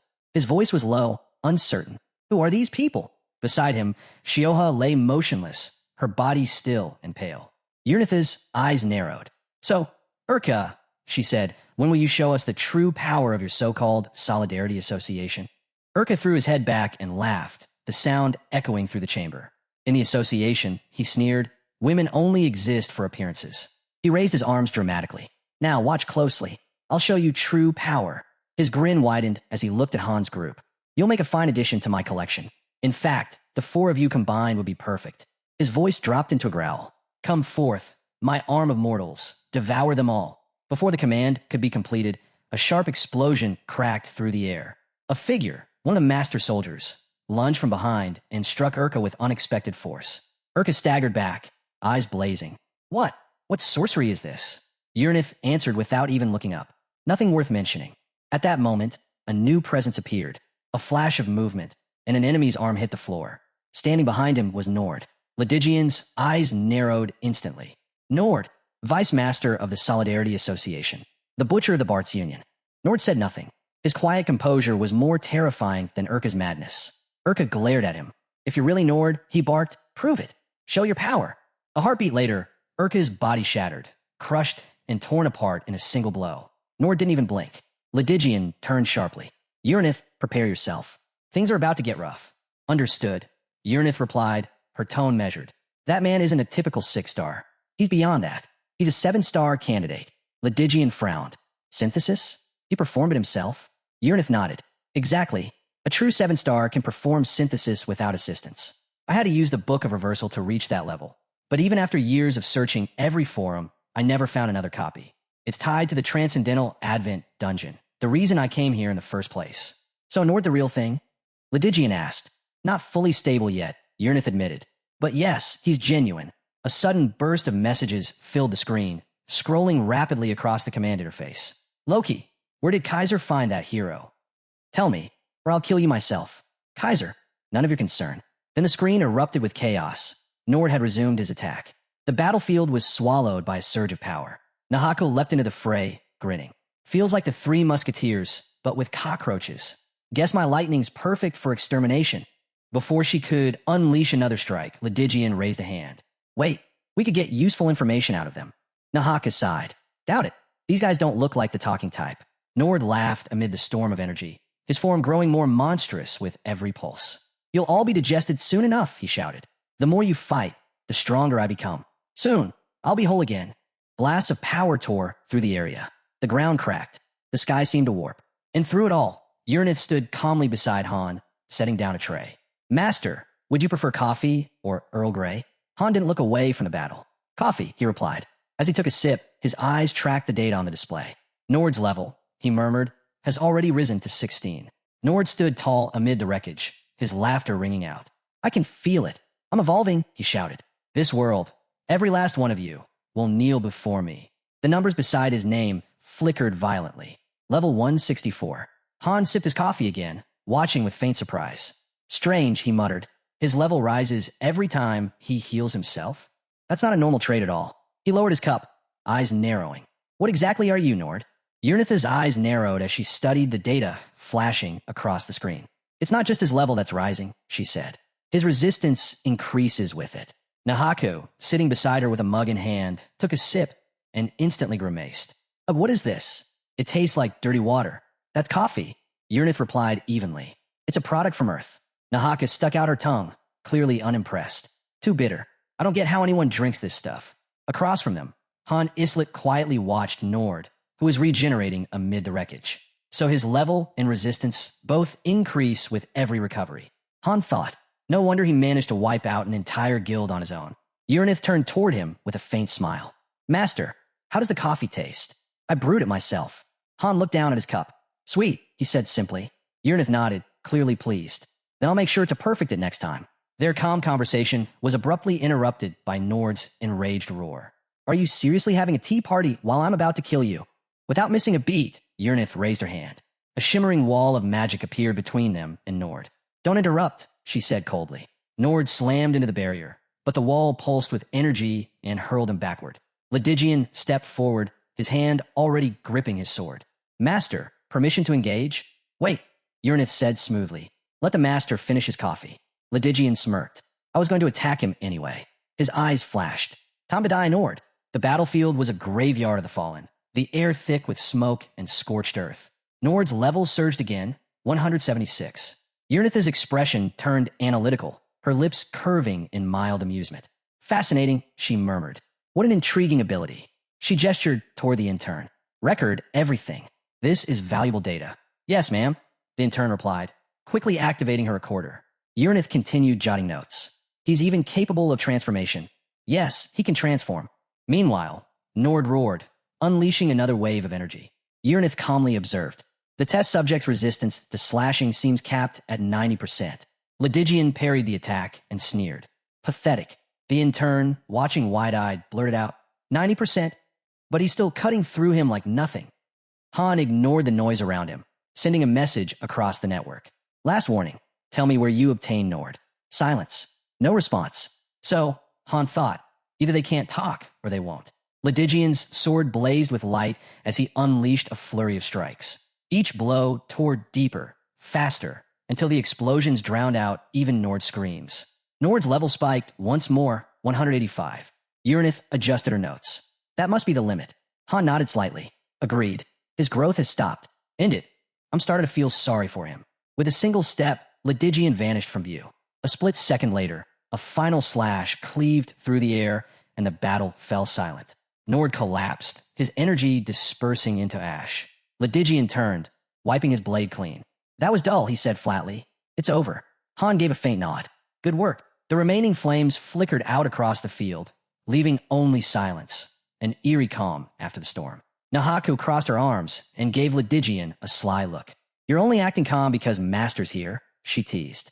Ledigian scoffed. Don't flatter yourself. I'm always calm. Uranith stepped forward with her usual composed smile. Congratulations, Master Han Islet. That makes your 130th consecutive victory. But Han didn't respond to the praise. Status of the others? He asked immediately. Uranith nodded, switching the tactical display. Fleets 1, 3, and 7 are currently breaching the enemy base. The opposition is putting up resistance, but no casualties on our side so far. Han's gaze lingered on the screen, watching the battle unfold. Mutant's doing well, he remarked. Better than expected. Just then, the intern appeared, eyes wide in disbelief. And Master Han Islet, were you always this strong? Han raised an eyebrow. What do you mean? The intern hesitated. I knew you were powerful, but this is on a whole different level. When that other server attacked, it looked like you were actually struggling. And during the assault by that 4th-ranked player, over level 300, it felt like we barely survived. Han's tone was firm. That never happened. The intern blinked in confusion. Han continued evenly. That opponent was a true 7-star, a proper one. Nor was just flesh pretending to be power. The real 7-star barely escaped after losing to Ceres. He paused briefly, his expression thoughtful. That's why I'm still searching for another 7-star. If we've already reached this strength now, imagine what it'll be like when we reach that level. A small smile crossed his face. And to think, Nord was still alive just a few minutes ago. Uranith glanced at him. Mutant said he's never seen anyone with so little talent. Han chuckled softly. That sounds like him. Uranith continued. It'll take time before Mutant can send him back. He's only just learned the basics. But if I can bring another with me, they could contribute more than an entire team. That would be a great advantage for Tonia. She folded her arms. And remember, Mutant never trains the same disciple twice. So that trainee better learn everything before leaving.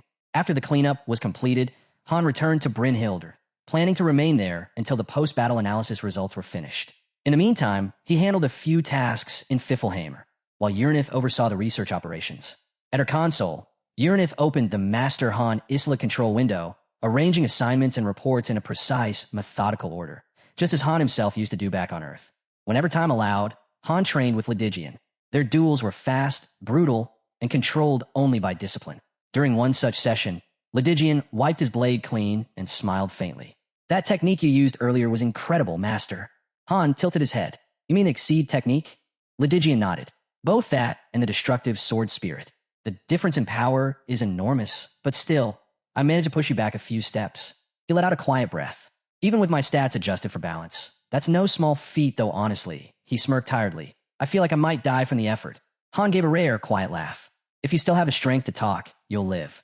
And then, a familiar chime echoed through the air. A status window appeared before Han Islet. Skill awakened. Intermediate swordsmanship LV.5. Han blinked, momentarily surprised. Level 5 already? Ledigian gave a satisfied nod. That skill of yours shows remarkable potential. It reminded me of Ceres back when she was still growing. Han turned to him, intrigued. Ceres, Ledigian rested his sword against his shoulder. She faced hardships far greater than yours, but she overcame them through what I can only describe as a mysterious power. Han's tone was firm. There's no mystery in power, only effort. Ledigian chuckled. Maybe so, but to me, it was something else entirely. He straightened, brushing off the moment. Enough talk. Let's continue. A few days later, Uranith entered Han's office, holding a thick report. I've finished the investigation on Kaiser 32, she said. Han looked up from his desk. Let's hear it. Uranith placed the document in front of him. His real name, age, and birthplace are all confirmed. Nord was 24. Kaiser 32. Well, 32 refers to his actual age. Han skimmed the first page, his expression tightening. Kaiser 32. So he's 32 years old. Figures. The man practically bathed in money. He must have been born with a diamond spoon in his mouth. He flipped through the report, frowning as he read further. Third son of the Triangle Group, he muttered. One of Korea's top chaebol. Supposed to inherit a branch company. Then got cast out and sent to the countryside, with a fortune to keep him busy. Han leaned back in his chair. So he started gaming. Uranith nodded. Yes, he spent millions on every game he touched, buying power, buying pride, acting like a king in a world where he couldn't be one. Han let out a quiet, bitter laugh. The game world's never been fair. Not even here. He paused, glancing at her. So that's when he started Pick Me Up. Uranith nodded again. Exactly. Han studied her for a moment. And how did you find all this? It's all stored in the Mobius server, she replied. Then her voice dropped. But the next part might be harder to believe. Han's eyes narrowed. Go on. Uranith took a slow breath. CO Taijun, Kaiser 32, was declared brain dead a month ago. The room fell silent. She opened another file, projecting hospital footage onto the nearby screen. This was taken at Changsin Hospital. Han watched the video in silence, his reflection flickering faintly in the glow of the screen. So that's it, he muttered at last. That explains everything. He remembered the cryptic messages, the so-called text from heaven that had never matched any system log. He remembered how Kaiser 32 had gone completely silent the moment Nord entered battle. Now it all made sense. Han turned toward Uranith, his tone suddenly heavy. Uranith, he said quietly, where is my body? The Book of Reversal, a relic said to oppose the heavens themselves. Han's thoughts raced. The deeper one descends into this world, the closer they come to Mobius. He now understood what had happened. When Kaiser 32, CO Taijun, had fallen into a brain-dead state, Nord had awakened as a 7-star. The truth was clear. The condition for reaching 7-star rank was the synthesis of a hero and a master. And someone, without his consent, had opened the Transcendental Advent dungeon using Han Islet's own account. Han Islet had been pulled into that place for a synthesis. But for reasons unknown, the process failed, and he survived. Shay Lathistry, on the other hand, had turned into light and vanished. Even then, Han was convinced that while he'd been dragged into this game-like world, his real body still existed somewhere on Earth, just like Kaiser 32's. He asked Uranith about it, but she could only apologize. She'd searched everywhere and found nothing. Han simply nodded, saying he believed his body had to be out there somewhere, then asked to be left alone. As silence fell, he began to reflect. The top-ranked players, 1st through 4th, had all disappeared without a trace. Back then, he hadn't understood why. Among them had been geniuses, players whose skill had even earned his respect. The first-ranked player, once known as a living legend, had already made a name for himself long before Han rose through the ranks. Han had always seen him as a true prodigy and assumed the others were the same. Then his mind wandered back to something Ceres had once said during his promotion. At the time, her words had felt sincere. Now, he wasn't so sure. She had told him not to resent her too much, claiming she hadn't expected him to be summoned either. She had said he was the only one who had truly taken her advice to heart. He remembered his status window then. It had declared that the master was entrusted with the hero's bond, and out of 100 million masters, he alone had been truly dominated by the lobby. Looking back, Han realized it had all been an accident. From the beginning, he'd only ever had one goal. Now, it seemed clear. The plan had been to kill him and merge him with Ceres. But when the synthesis failed, she must have changed her approach. Han admitted she was talented at using whatever resources she had left. Suddenly, his status window blinked to life. Dispatch complete. Han Islet has returned from Niflheimer. Control restored. The message went on to say his hero status had changed due to the dispatch and instructed him to check the hero tab for details. Later, a small boat carried him toward his next destination. A girl stood waiting at the dock. "It's an honor to serve you," she said respectfully. Han only waved it off. "No need for all that formality," he replied. As he walked, he noticed new structures he didn't recognize. It seemed most people were asleep, but even at a glance, he could tell the lobby had changed. There were new facilities now, maybe even fourth floor. The next morning, he explored further. He was right. The lobby had expanded, not just in size, but in structure. A new school stood among the training grounds, and every facility looked newly upgraded. The place had become far more organized, built for efficient management.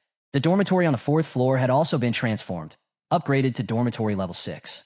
It now housed a massive cafeteria, a spacious bathhouse, several offices, and even an indoor training arena.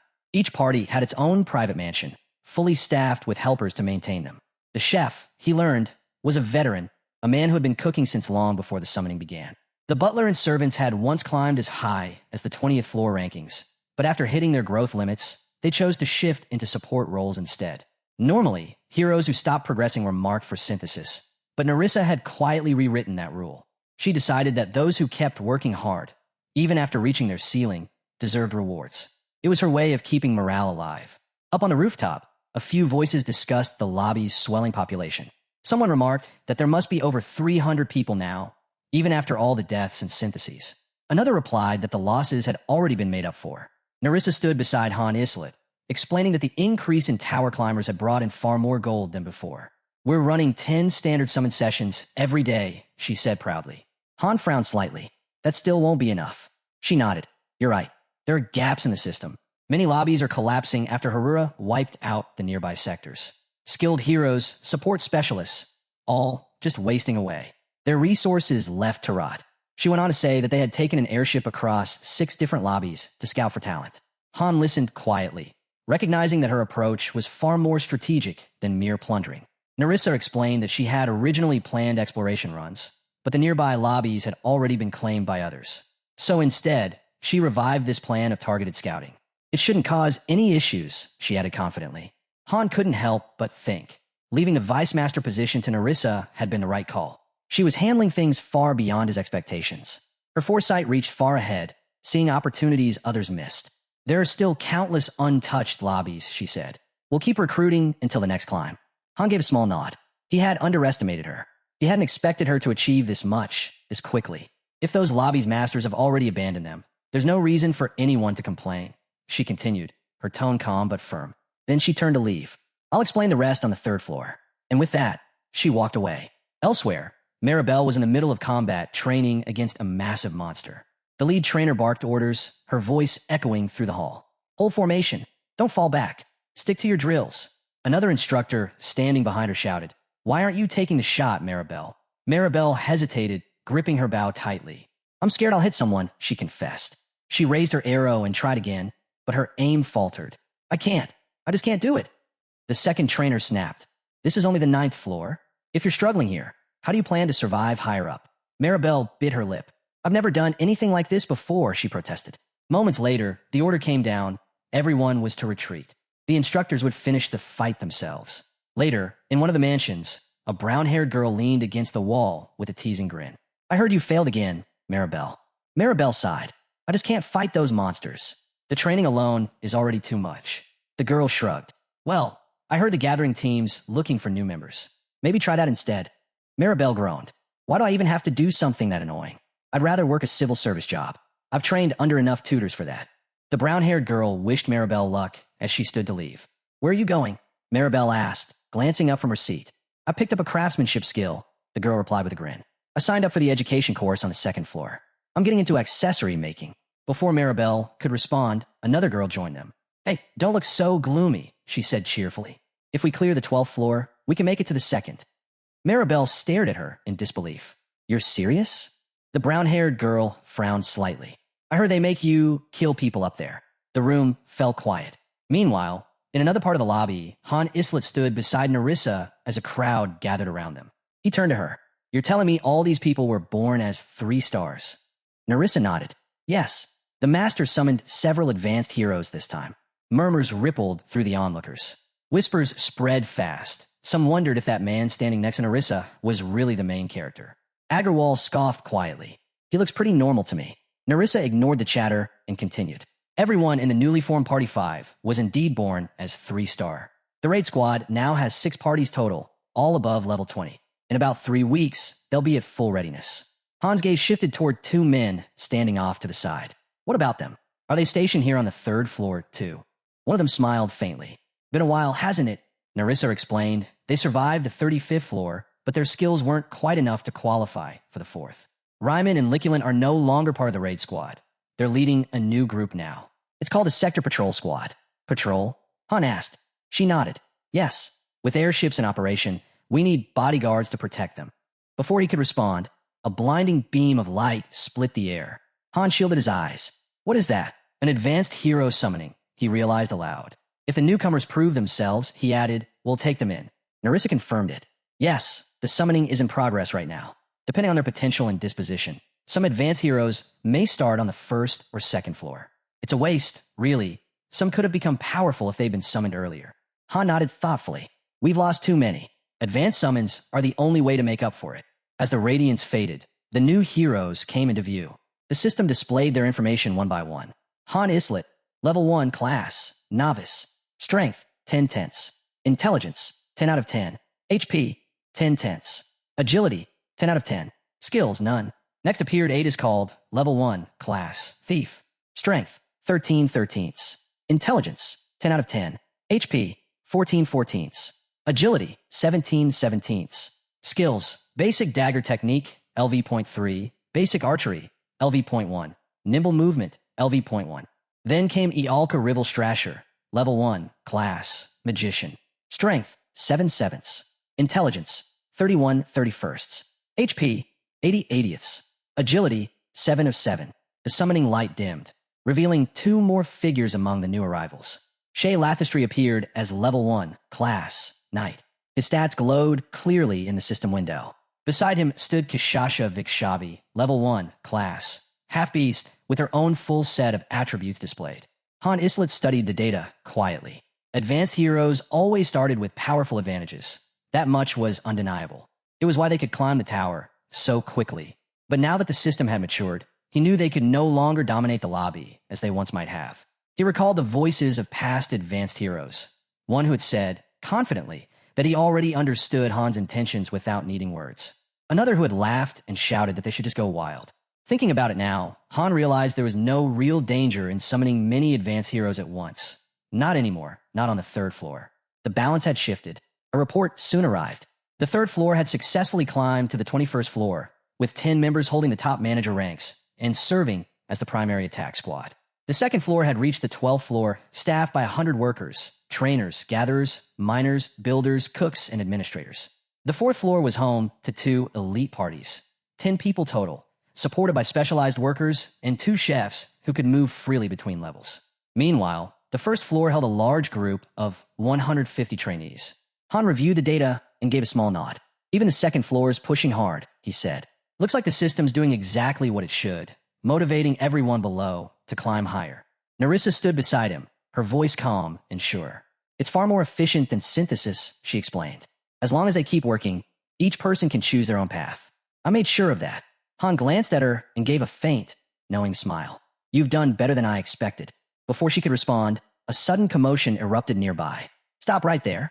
Put that down, someone shouted. Another voice fired back, angry and defiant. Let me go. I demand to speak with whoever's in charge. Narissa frowned. What's going on now? Both she and Han turned toward the noise and walked over.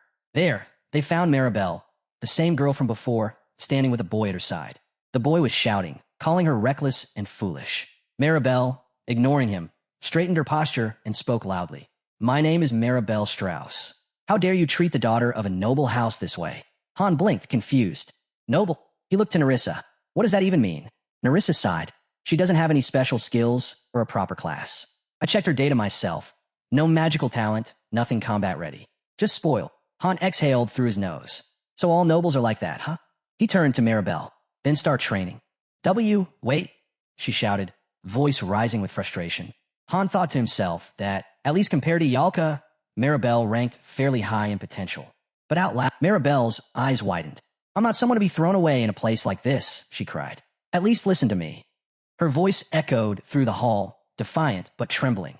Yet Han had already turned away. People began gathering around, whispering as Maribel's voice rang out through the hall. Han Islet ignored the noise. His mind was elsewhere. Thanks to Nerissa's relentless effort, the lobby now functioned like a small, self-sustaining town. Everything ran smoothly. Teams organized, systems automated, morale stable. Yet, he knew it wasn't enough. Not for what lay ahead. If they were to keep advancing, they'd need far more people. And with the difficulty level of Tonia, even heroes would continue to fall. The mission this time was on the 28th floor, a subjugation quest. The objective was simple, total annihilation. Han analyzed the upcoming raid. The main squad had to outperform every other team this time. Thanks to the new structure, there was no wasted effort anymore. The side jobs were trimmed down, giving everyone more time to train and refine their party formations. Most of the main squad had already received upgraded gear. Unlike their previous equipment, built for water combat, the new sets were tuned for mobility and defense. A blacksmith from another lobby had made it possible, forging A and B rank gear. It was impressive enough that Alter, whose best work had only ever reached C rank, was forced to step down. He didn't take it well, and was soon sent to the exploration dungeons for a vacation. Another division had managed to craft B rank gear as well, pushing the overall quality even higher. Han's attention shifted to Kishasha. Her movements were clean and lethal. She was skilled in one-on-one fights, but in free combat, she outclassed everyone. He couldn't help but think that bringing her onto the team had been the right call. As long as the next area wasn't another C-map, Kishasha would be invaluable. Jenna stretched her arms and said with a grin, "Feels good to warm up like this." Han replied, "We can't afford to get rusty," and in turn came rushing in, waving for everyone to hurry. Jenna glanced at the portal ahead. "There's a line already," she said. Han explained, "Only one party can enter the main dungeon at a time. The others will have to take smaller missions." Nearby, a boy standing beside Maribel spoke up. "Why isn't an instructor coming with us this time?" Jenna shot him a look. "Why do you care?" He frowned. "Because on the 9th floor, without an instructor, we could all die." Han thought back to the woman he'd seen earlier. She had to be involved somehow. The boy tried to lift the group's mood. "Come on, it's fine. They probably just want us to get some real experience." Inside the main dungeon, the challenge this time was the 36th floor. A mechanical voice echoed. 10 seconds until door activation. The team took their positions. Han studied the portal. "So with a bottle team this time," he muttered. Then he made his decision. "You all go ahead. I'll stay here for a bit." He had a feeling something was being prepared behind the scenes. Something big. It had already been an hour since the signal. The team obeyed, vanishing through the door one by one. Left behind, Han overheard two soldiers arguing. "How long are we supposed to wait here? We should do something and go back already," one complained. "This is ridiculous," the other snapped. "Why does it look like the 38th floor instead of the 9th? We're dead if we stay here." The dungeon walls pulsed faintly in response, as if mocking their fear. The team pressed forward through the dungeon, the echo of their footsteps bouncing off the stone walls. Then, out of nowhere, the sound of hooves thundered down the path ahead. A silver-armored paladin rode into view, his shining horse gleaming under the faint dungeon light. He reined the beast to a halt before them and raised his sword. "Who are you people?" he demanded, voice sharp and commanding. "State your identities." The group tensed as Maribel and the others gathered together. The knight's armor bore an emblem that caught Maribel's eye, an unmistakable crest. "I am Kyle von Strauss," the man declared. "If you're mercenaries, drop your weapons and speak. Where do you come from?" He pointed his blade directly at them, unyielding. Maribel's breath caught. Her eyes widened in shock. "Brother?" Kyle frowned. "What did you say?" "It's me, Maribel de Strauss," she shouted, her voice trembling with disbelief. "I can't believe. I'm actually seeing you here." Kyle's expression hardened. "Nonsense. Brother, please." "Silence," he barked. "I have no younger sister. How dare you claim the Strauss name?" "Wait, please," Maribel cried. Kyle's blade flashed. "Then die for your blasphemy." And with a single, swift motion, his sword pierced through her. The system voice echoed coldly in the aftermath. "Maribel has returned to the goddess's embrace. Her fighting spirit will be remembered for eternity." Moments later, more notifications followed. "Jack has returned to the goddess's embrace. Christopher has returned to the goddess's embrace. Joe has returned to the goddess's embrace. Party 27 eliminated. Mission failed." On the other side of the dungeon, Han Islet waited. It had been nearly an hour since he'd last seen the others. Normally, a subjugation mission wouldn't take this long. Something was off. If this had been a regular floor raid, they'd have already returned by now. But the situation was different, and everyone who came back from a state like this usually came straight to him for advice. Level 2 unlocked after 5 mock battles. Level 3 after 10. Level 4 after 50. Level 5 after 100. Someone approached him. Commander, how about another mock battle? Han entered the mansion, nodding slightly. They had finally leveled the tactical post high enough to unlock intermediate tactics, something that must have taken serious dedication. Inside, a massive battle screen illuminated the room, displaying the latest intel. The map had expanded, revealing new regions. Nelsa, Adilth, and Kaya. That should have been enough for now, but Han could already feel it. In half an hour, another problem would surface. He stared at the flickering screen. "What are you trying to tell me?" he muttered under his breath. No clear message came. He would have to make assumptions about the 36th floor based on the patterns from their mock battles. Judging by what he'd seen, the squads weren't fully in sync yet. Too many heroes with real potential had been lost in the last raid. Han Islet watched the quiet training grounds, deep in thought. Everyone seemed hesitant now, too afraid to climb higher. The losses had weighed heavily on them. He clenched his fist. Fear won't keep us alive, he thought. Preparation will. He resolved a plan for every possible scenario, to be ready for anything that came next. Survival depended on it. Meanwhile, in the 6,264th dimension, tension filled the air. Delula and a formation of enemy forces stood opposite the Tonia contingent. A Tonia soldier stepped forward, sword in hand. "How did you get here?" he demanded. The enemy knight smirked. "We don't want much," he began, but before he could finish, a Tonia trainee shouted from the back, voice firm and clear. "Listen up. If any of you have talent, whether in combat, crafting, or anything else, come to our lobby. Tonia can offer a better life than whatever you have here." He raised his hand and added, "We're not threatening you. We're inviting you. Prove your worth. See how far you can go with us." The crowd murmured in confusion. "How can we believe that?" one man asked under his breath. "They could be kidnappers," another whispered. The Tonia soldier turned to them. "You'll have to decide for yourselves," he said. "Stay where you are, or climb with us." But the enemy knight scoffed. "Don't be fooled. Sweet words like that are worthless. Even in a place like Tonia, people don't value each other." He drew his blade. "Keep talking, and I'll cut your tongue out myself." A Tonia soldier stepped forward, glaring. "You sure you've got the skill to do that?" Their swords clashed, and the fight broke out in an instant. The enemy knight's weapon was soon struck from his hand. The Tonia soldier pressed forward, voice rising. "Anyone who thinks they're better off without a master is wrong." Tonia climbs the tower, again and again, and grows stronger each time. When the dust settled, the soldier turned back to the crowd. "We're moving on to the next lobby in half a day. Anyone who wants to leave this place, come with us." Someone from the back called out, "Where are you headed next?" "The 2,441st floor," came the reply. A young girl objected, stepping forward. "You can't go there yet. The master just left a month ago. He might return. If he comes back and everyone's gone, it'll be chaos." Another voice cut in. "Then maybe we should head to the 8,422nd dimension instead." The discussion rippled through the group, but one truth bound them all. The mission remained unchanged. They had to climb the tower and save the world. The stages had already reached 35. Jenna was among them now, smiling faintly. "It's been a while," she said. Han nodded. "You'll be fine," he told her. "As long as no one does anything reckless, we won't lose anyone." Cadio stepped forward, unease written across his face. "Something's off. This isn't like Harura. The difficulty here, it's not normal. Are you sure we'll be okay?" Han met his gaze calmly. "Have I ever lied to you?" Cadio hesitated. "Well, then stop worrying," Han said simply, brushing it off. "Never mind all that. Get ready to move." His tone was quiet, but absolute. The order was given. The squad began to prepare for deployment. Jenna grinned as she checked her gear. "All right, let's make sure we don't die this time. I'm counting on you, Captain." Han smirked faintly. "Don't say that. You're just putting pressure on me." From behind, Kishasha adjusted her gauntlets and said, "I trust you too." Han exhaled slowly. Great, he thought. Now that's two of them. But despite his dry humor, a small part of him was glad. They still trusted him, after everything. And with that, the team stepped toward the next floor. Han raised an eyebrow, glancing back at his team.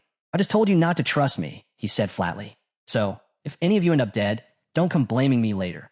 Jenna laughed nervously, and Kishasha only smiled. Han sighed. The 30th floor was a desert. The 35th was an ocean. "I'm just hoping this one's normal for once, because I have no idea what the 40th is going to look like." He paused for a moment, his gaze drifting. Velka's been off ever since Narissa left, he thought. He's not causing problems, but I've picked up bits and pieces. It's fine. We just have to focus on the mission. Do our job. Keep moving. The mission window flickered to life. 36th floor, mission type, capture. Objective, secure the target object. Han straightened. They stepped through the portal, and in an instant, the landscape around them shifted. A vast open field stretched endlessly under a dull sky. Dust swirled across the ground like smoke. This place is huge, Jenna whispered. Wait, what does capture the target object even mean? Should we check it out first? Han's eyes scanned the tactical display. No need, he said. We'll finish this from high ground. Before anyone could answer, Kishasha froze. Her ears twitched. Something's off, she murmured. Han looked over. What kind of off? She sniffed the air, her expression sharpening. It smells strange. Then her eyes widened. Steel and blood. Without waiting for a command, Kishasha dashed ahead, her movements blurring through the field. Han frowned. What now? He muttered under his breath. Kishasha stopped abruptly near the edge of a cliff, staring down in disbelief. This is... She began, then cut herself off. Han called out, What did you find? Kishasha turned, her voice low but tense. Humans. A lot of them. Too many to count. She hesitated. It's a war. Han's eyes narrowed.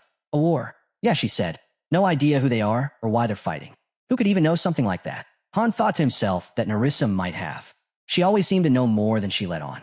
I already miss her, he admitted silently. He turned his attention back to the battlefield.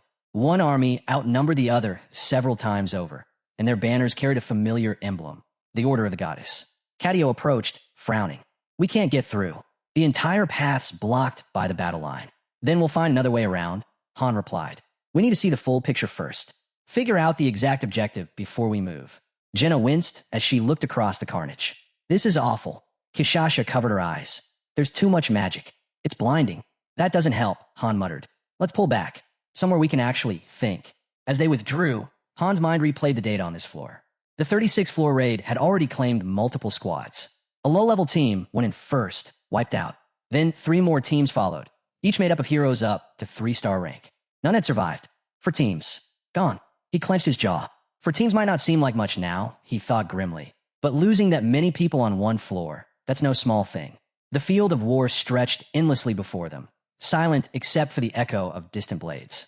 And somewhere out there, the next decision waited, one that could decide whether Tonia advanced or fell next. From the data he'd gathered during the mock battles, Han pieced together what had happened. The first, low-level team had done absolutely nothing. They'd been wiped out by enemy patrols before even making a move. The following squads had tried to complete their objectives, but they'd been surrounded and slaughtered before making progress. Han concluded that this floor's mission was less about direct combat and more about stealth, to move unseen and avoid detection by enemy forces. Something or someone must have placed his team here deliberately. The pattern was too specific. They'd clearly learned something from the 4 failed teams before them. If they actually cared about their people, he thought they wouldn't just throw them into another blind fight. Crouching low, Han crept up a ridge and peered over the edge. Below, he counted 87 Order soldiers, all around level 21. 5 knights, each level 23, and 1 Order mage, level 25. So that's what we're dealing with, he thought. Out loud, he said quietly, the mission type's capture, but the real goal might be to intervene in the war itself. Velkus stood beside him, scanning the battlefield. There's quite a crowd down there. Yeah, Han replied. Thousands by the looks of it. You scared? Velkus smirked, eyes glinting. Scared? Hardly. I like this one already. The last few missions were dull. Han nodded slightly. Good. Stick close and move fast. The 2 of them leapt from cover and charged down the slope. Blades clashed instantly. Cries erupted as soldiers shouted orders. Don't panic. Raise your weapons and fight, one officer bellowed. How many are there? 5, another soldier yelled back. Kishasha stormed into the fray, cutting through the line with fluid precision. Hold formation. Stand your ground, someone shouted as the Order soldiers scrambled to regroup. Han moved like a phantom through the chaos. His blade found its mark, cutting down the commanding officer. One of the stunned soldiers turned toward him. Who are you? Mercenaries? Han didn't even look at him. Not your concern. He gestured sharply to his team. Reinforcements could be coming any second. Don't get surrounded. Ialka, burn their back line. Got it, Ialka replied, raising her staff. Flames tore across the field, lighting up the night with searing heat. Don't lose faith, a soldier roared to his comrades. The goddess is with us.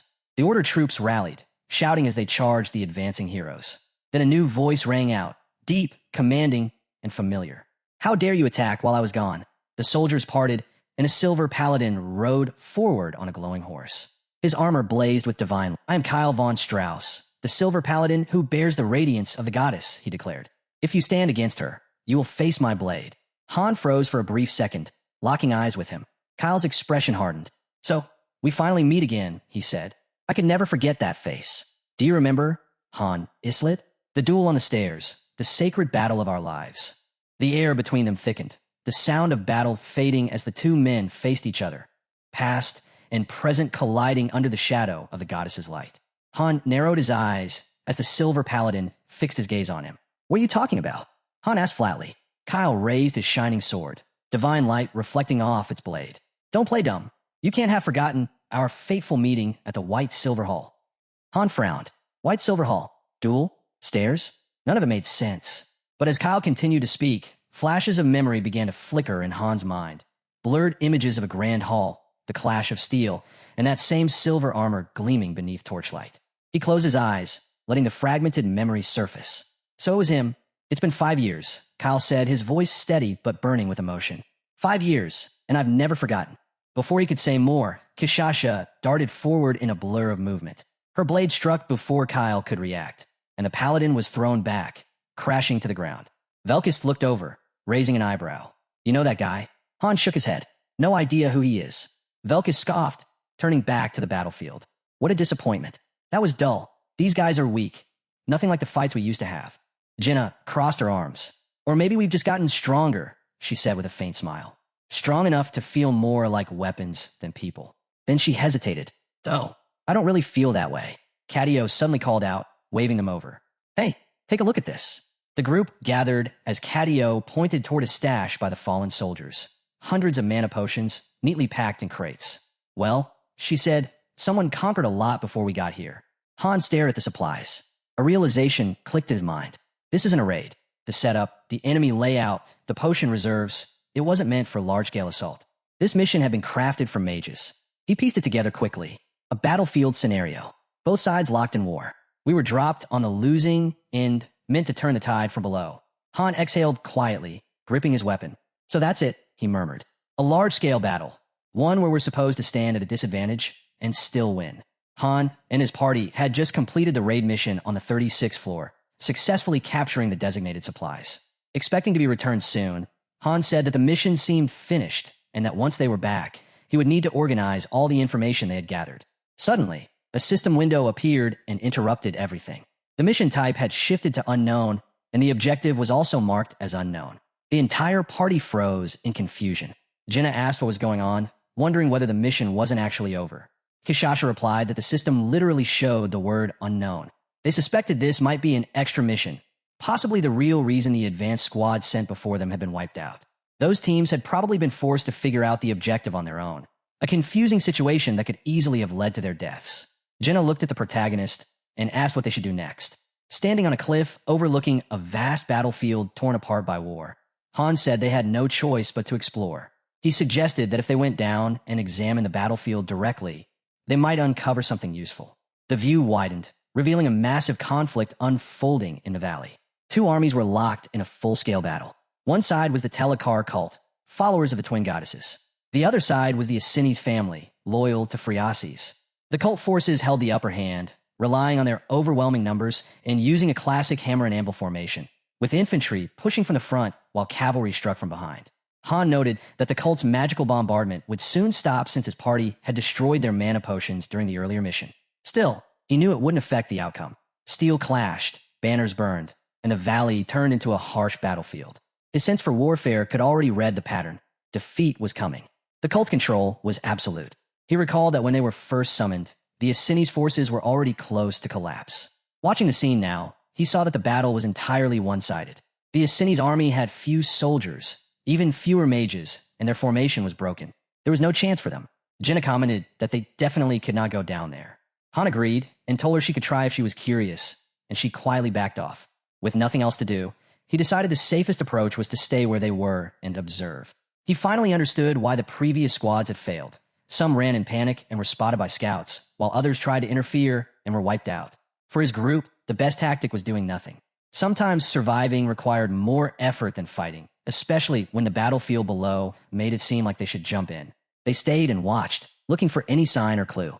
Jenna grew tired from staring at the conflict, but then her expression changed as she gasped. A faint light began to rise around them. She excitedly suggested that this might be the return signal for the waiting room, saying they had cleared a floor mission without doing anything at all. Relieved, she admitted she thought they were stuck there. Kishasha asked what she meant. Jenna explained that they were being sent back and that it looked like they would return once the battle below ended. Han found that odd. Their side had still lost, yet they were allowed to leave. Something felt off about this mission. Before he could think about it further, Kishasha pointed to the battlefield, saying she sensed a strong human presence there. Han's eyes widened as he recognized the group, Black Knights he had encountered during the escort mission on the 15th floor. He wondered what the mission was trying to show them now. Velkus commented that the Knights looked like they would be interesting opponents and wondered where they had come from, since they hadn't been there earlier. Kishasha called out to Han and pointed toward the woman they had seen before, the one they were supposed to save. The realization hit him, and Han rushed off the cliff without hesitation. The team shouted after him, reminding him that he had said the path was blocked. Han told them to stay where they were. His thoughts churned as he tried to understand the situation. Down on the battlefield, tension thickened as the fighting between the two sides grew even more intense. A woman cried out, pleading for the people around her. Another woman stepped forward, clad in ornate white armor, surrounded by the Black Knights. She demanded that they take her life and spare the others, insisting that she was the one they wanted. She stood firm, refusing to back away. Suddenly, an axe staff slammed through one of the knights beside her. She staggered, struggling through the pain, questioning why everything had become so brutal when her only goal was to protect the people. The leading knight's stance shifted. A hard tone filled his words. His thoughts spiraled with accusations, calling her a witch who had destroyed their pride and betrayed the world they once fought for. The woman asked what he meant, confusion in her voice. Meanwhile, the main character pushed forward and stopped at the top of the mountain, but no matter what he tried, he couldn't get through the hologram barrier in front of him. Across the battlefield, a familiar voice shouted her name, Freya. The call echoed sharply. Freya turned and saw Han yelling for her, using every ounce of strength to reach her. When she recognized him, a small reaction showed on her face. In that moment, the Black Knight grabbed her tightly. Dark energy wrapped around her, and his claws drove into her body. She looked past him toward Han, focusing only on him until the very end. Then her body went still as blood scattered through the air. High on the cliff, Han stopped completely, his stance turning rigid. Everything fell silent. His figure began to flicker, fading from view. With Freya's death, a system window appeared, displaying stage clear. Han, Jenna, and Kishasha had leveled up. Their listed rewards were 300,000 gold and a low-grade wraith fragment. Moments later, they were teleported back. The party stood in stunned silence. Jenna asked if the princess had really died, but Han didn't answer. He clenched his teeth, trying to steady himself. Then another notification appeared, bright red against the screen. This message showed the true result. Mission result. Failure January 5th. The system announced that the quest would repeat up to the 40th floor. As the truth settled in, Han understood what it meant. They were stuck in a repeating cycle, a difficult trial known for its punishing design. The same mission would continue until they reached the 40th floor. If they failed to clear it before then, the outcome was permanent. That meant there was still a chance to save Friasis. Back inside the building, Kishasha sat at the table eating. She asked if the woman they saw might not actually be dead. Jenna responded that the situation felt unusual. After everything tied to the princess, it would make no sense for things to end like that.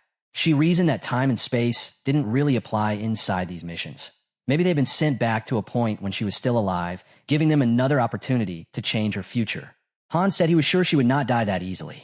Han then handed Jenna a small ornate pocket watch. He told her to keep it safe, explaining that it was a low-grade magic component worth 100,000 gold, expensive and difficult to acquire in their situation. They would need it for the next mission, so she was not to lose it. When Jenna asked what they should do next, Han said they needed to re-evaluate the situation. He called everyone to the tactical room. Pointing at a holographic map, he explained where they had been standing before and where the supply unit had fought. They had only watched the rest of the battlefield from a distance and had never actually gone down there. His new plan was straightforward. If they were sent to the same area again, they would map every part of it.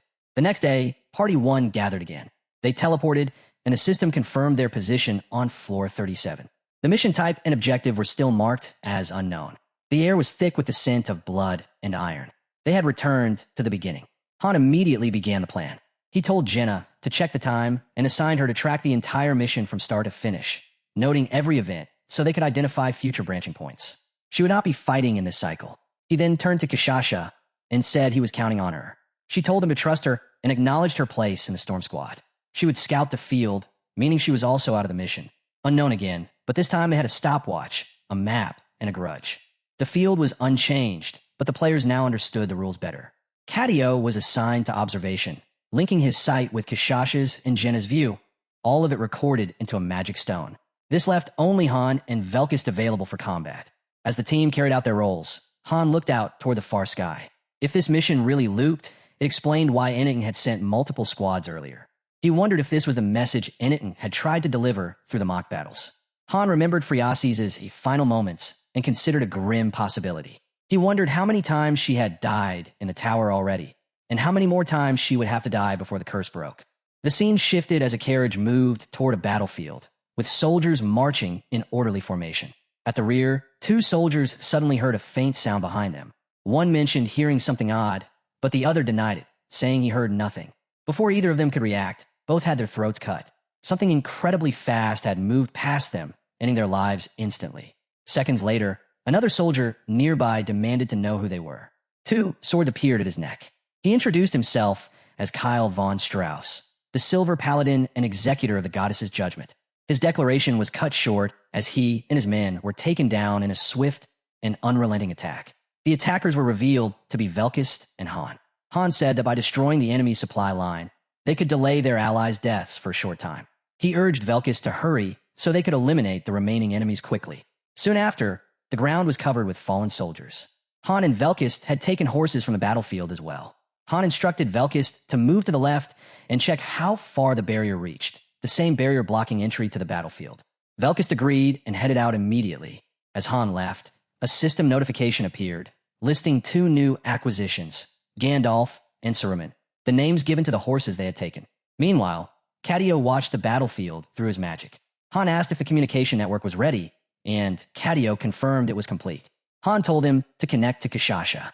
Within moments, Cadio activated his spell, projecting a holographic view in front of Han. In the image, dark knights were chasing Kishasha. Han recognized them as the same ones who had caused destruction in the earlier battle. 13 of them had surrounded her. Han asked about her condition. Kishasha said she was fine, but mentioned an odd, unpleasant scent coming from some of the knights. Han wondered where they had come from. Kishasha explained that there was a fortress nearby, and not just one. She had already seen one or two others earlier. Above the fortress, a towering statue of a goddess dominated the skyline, wrapped in a swirling dark aura that spread across the area like a veil.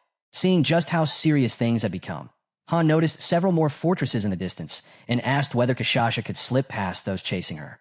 Confident as ever, she told him escape wouldn't be a problem. With her answer settled, Han made his choice. He told her he'd handle the left side while she took the right, then kicked his horse into a fast sprint across the plains. Before long, Han arrived at a narrow bridge stretched high over a deep canyon. At the far end stood a fortified enemy station packed with archers. Their formation, timing, and precision told him instantly that these weren't ordinary fighters. They were elite marksmen. Bringing them down would greatly ease the pressure on their allies. As he examined the battlefield, the full design of the mission hit him. Reinforcements and supplies were advancing from the left, while a fortress crowded with dark knights guarded the right. To have any hope of succeeding, they would need to attack both sides at once. The mission was growing more complicated by the moment, made worse by the strict time limit bearing down on them. The Dark Knights were already closing in, and his teammates were all separated across different locations, each handling their own objectives. This was nothing like their previous challenges, far harder and far more relentless. Han suspected it was the work of the crimson-eyed figure with the manic grin, the same one who had claimed the difficulty was S rank, on par with Niflheimer. It felt as though she had intentionally raised the stakes. Even so, Han committed himself to seeing it through. Pushing forward, he charged across the bridge at full speed. His plan was straightforward: clear out every archer ahead, then head north to regroup with Kishasha. But halfway across, sudden movement flashed before him. A wave of glowing arrows raced toward him with perfect accuracy. One struck his horse, another skimmed past his shoulder. The horse toppled off the bridge, falling into the ravine below in an instant. Han managed to jump free, crashing onto the bridge, but surviving. As he regained his footing, his eyes locked on a lone figure waiting ahead. An imposing warrior, clearly the source of the lethal arrows. The warrior raised his bow again, drawing another shot with steady focus. A system alert appeared, announcing a new threat, the demon marksman. Han reached for the arrow embedded in him and pulled it out. In that instant, the watch Han had once given Jenna shimmered into sight, its ticking stopping all at once. A clear signal that she had frozen time. Another system alert appeared, marking the stage as complete. Velkist and Cadio had leveled up, and Kishasha had been chosen as the mission's MVP. Even with the objective met, the outcome felt incomplete. The absence of their fallen allies weighed on him. As the teleportation force began pulling him away, Han pushed back against it, refusing to leave without facing the enemy ahead. He flung the bloodied arrow aside and drew his sword in one fluid motion, the blade catching the dim light as he prepared to confront the demon marksman. Han rushed forward while the demon released a rapid barrage of arrows. Each one cut through the air with pinpoint accuracy, forcing Han to twist, duck, and shift to avoid being struck down. No matter how fast he moved, he couldn't reduce the gap between them. The arrows were sharper and more agile than anything he had encountered, bending their paths mid-flight, similar to Jenna's, yet faster and far more relentless. He pushed through the onslaught, knocking away as many arrows as possible, though several still tore through his legs, ripping past armor and skin. Pain surged through him, but he pushed on, refusing to slow even a fraction. He recognized that the Western Patrol's downfall had stemmed entirely from this single unknown enemy. Despite the mounting wounds, Han understood that the only way to win was to reach the marksman directly. It was hard to accept that one foe had forced him into such a corner. Thoughts of the others drove him onward. Because of this demon, the rear archers had joined the fray, their constant volleys leading to the destruction of their allied family. The battlefield had turned chaotic, and in the midst of that chaos, he suspected Freya was among those caught in the crossfire. Even though the system had already confirmed the stage's completion, Han knew that their allies' fates could not be changed. Once the final one fell, the entire team would be teleported away without choice. Amid the noise of the battlefield, Jenna's voice reached him faintly, telling him the fight was over. When he asked about the time, she responded, 183 minutes and 53 seconds, just under 3 hours. Han understood that everything needed to fit within that narrow span. Looking at the demon marksman one final time, he recognized that the battle would have been far simpler had this foe not intervened. His grip tightened as teleportation light wrapped around him. With one last look toward the marksman, he made a silent promise that their paths would cross again before he disappeared from the field. Moments later, they rematerialized in the waiting room as teleportation finished. But before they had a moment to rest, a new system message appeared, announcing the mission result as a failure. Though they had cleared the 37th floor, the final condition, most likely saving Freya, had not been met. As a result, the mission was labeled incomplete, and the system declared that it would keep repeating until they reached the 40th floor. Cadio immediately grabbed his head and groaned, complaining loudly that the missions were getting impossibly hard. Velkis shot back, reminding him that he used to cry about wanting more missions, and now he was whining that they were too difficult. Cadio glared at him and muttered that this level of difficulty made no sense. Back in Harura, nothing had ever been this extreme. He even suspected something was off about the lobby itself. Even the 35th floor had felt unnaturally brutal. After checking all their past runs through the replay stones, he confirmed that every single mission they'd taken was far tougher than normal. Jenna then spoke, her voice steady. She said that even though they had technically cleared the stage, the result didn't satisfy her. Still, she admitted they had learned a lot and made real progress this time. With stronger coordination and a better plan, she believed they could perform much better on their next attempt. Her attention shifted to Han, who was resting a hand on his forehead, worn down from the ordeal. She quietly asked if he was all right.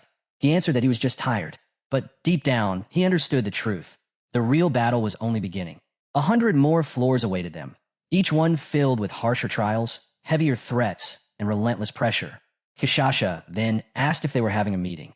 Velkist, looking drained, said it was far too late for that and suggested they discuss things the next day instead. Han agreed, feeling the suggestion made perfect sense. Taking time to regroup and form a solid strategy before challenging the next floor seemed like the best option. By now, both the 36th and 37th floors had been cleared in terms of objectives, yet each was still counted as a failure because of hidden conditions they hadn't met. The next challenge would be the 38th floor, which would no doubt have its own secret requirements. Han couldn't help but wonder if the system itself was asking whether he could handle the road ahead. The scene shifted to Adis, sitting alone with a drink in hand. Her thoughts drifted to Lilini, the comrade who had died during a past mission. Lilini quietly remarked that many had lost their lives. Adis let out a weary yawn and said it was painful, but if they kept dwelling on the dead, they would never be able to move forward. Lilini turned toward her with a faint expression of disbelief. Adis responded calmly, explaining that it wasn't about forgetting anyone. They just had to remember to be grateful they were still alive. That, she said, was simply how mercenaries survived. The memories pressed heavily against her heart, and as the weight of that sorrow deepened, she emptied her drink in a single swallow. Adis tightened her grip around the glass and made a silent vow. Starting now, no one in her party would die again. Inside the 4th floor dormitory, Han sat in his room beside a table, planning their next mission. A map floated before him as he explained that they had gathered only limited information so far. There were still large portions left completely unexplored. Pointing to the western side of the map, he noted that the first priority would be cutting off the enemy's supply route. After that, they needed to eliminate the remaining archers to extend their allies' survival time. Only then could they destroy the frontline base. He shifted his attention eastward, where 3 massive fortresses stood, one holding the statue of a goddess. All of them would need to be cleared as well, and all within just 3 hours, while the Dark Knights chased them from behind. Han quietly admitted to himself that if he were still the master, completing these objectives wouldn't be difficult. But as a hero, he was bound by too many limitations. If he had access to the master's full tactical tools, the situation would be far more manageable.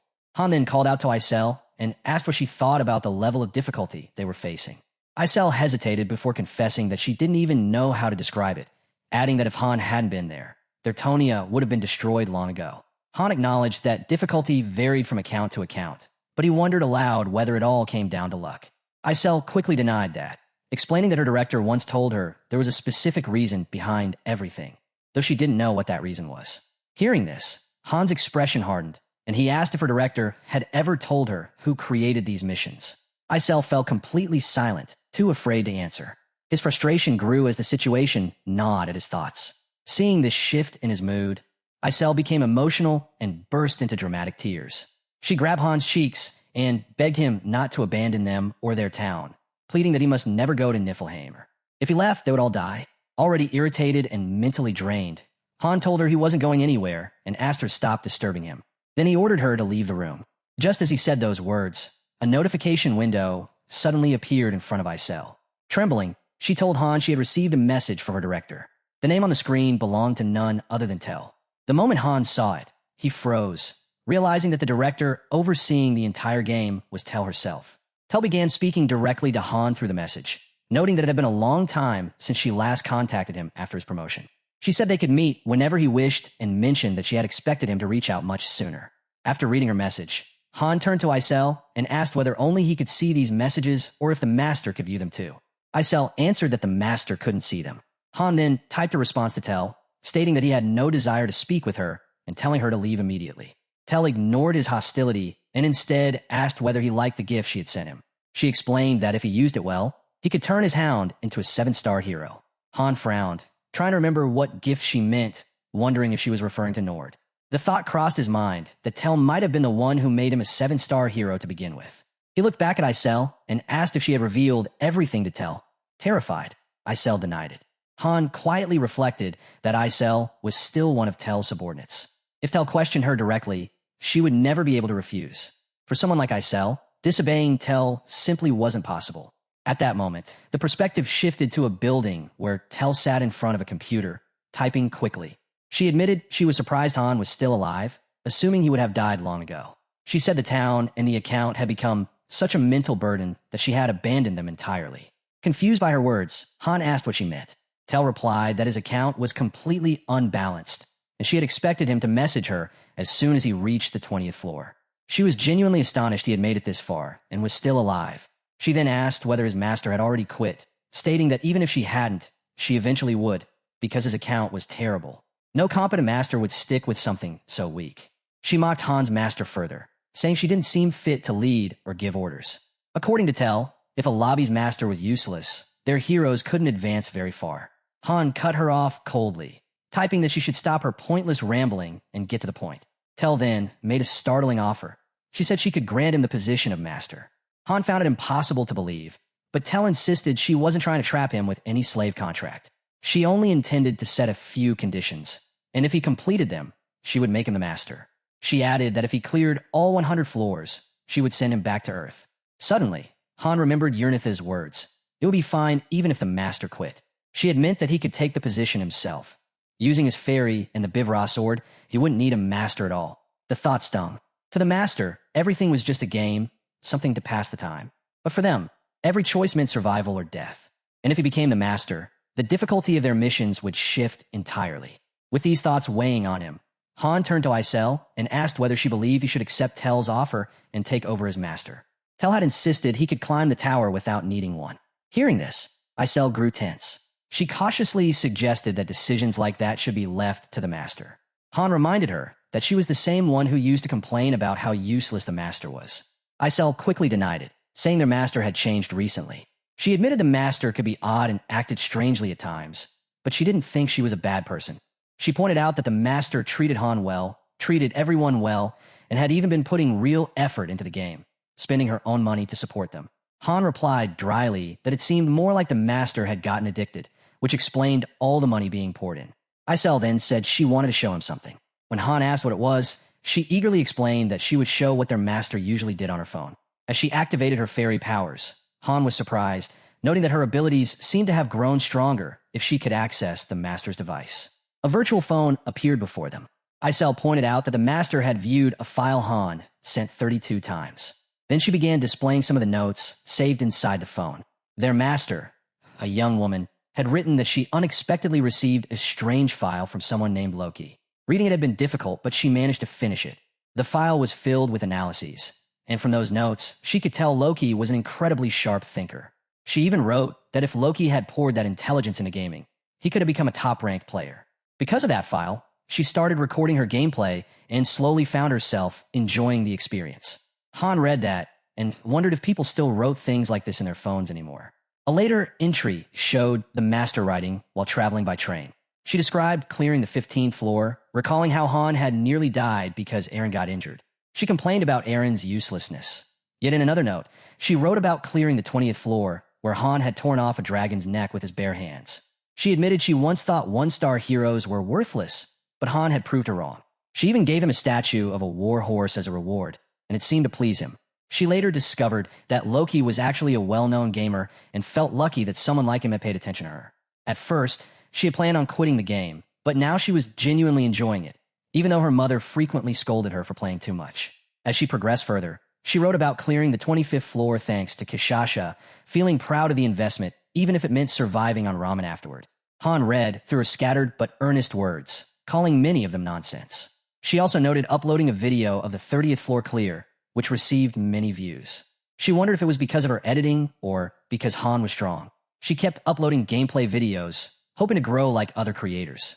She wrote about being surprised at how powerful Han had become and guessed it might be due to accidentally merging a 4-star hero into him early on.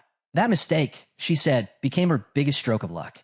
Thanks to Han, her videos were now gaining thousands of views. She also wrote about losing her hero Yalka on the 35th floor and how troubled Han had looked afterward. To encourage him, she gave him the war horse statue again. Even though she knew her heroes were just AI, she couldn't stop feeling attached to them. Her friends called her crazy and said she was addicted, but she didn't care. In her latest entries, she described her heroes as companions she felt close to. Han's expression softened as he read. She added that she never wanted her own mistakes to get Han killed and would work harder from now on. Han admitted that the master did seem to be trying. She had also written about her everyday life. Her boss scolding her for playing at work, bumping into a pole while glued to her phone, and her mother constantly yelling at her for being too absorbed in gaming. At the end, she wrote that no matter what happened, she would never abandon the game or leave her heroes on their own. After reading those lines, Han handed the virtual phone back to Isel, noting that their master still kept losing even at the lowest difficulty during mock battles. A scene then showed the master losing again in a spar against Chloe, who didn't have much combat skill. Han quietly concluded that, despite everything, he could recognize something steady in his master, a clear determination to improve. Feeling he should support her as well, Han stood and walked into the tactical post. There, his master continued playing with Chloe until Chloe eventually stepped out of the room. As soon as Han stepped inside, he immediately suggested having a mock battle with the master. But he added one condition. Every time he won, he would take the statue of the war horse as his prize. The master agreed without hesitation. To Han, this moment felt like her chance to prove herself as a master. Right then, Han ordered Isel to adjust the battlefield. He instructed her to redesign the map exactly as he described.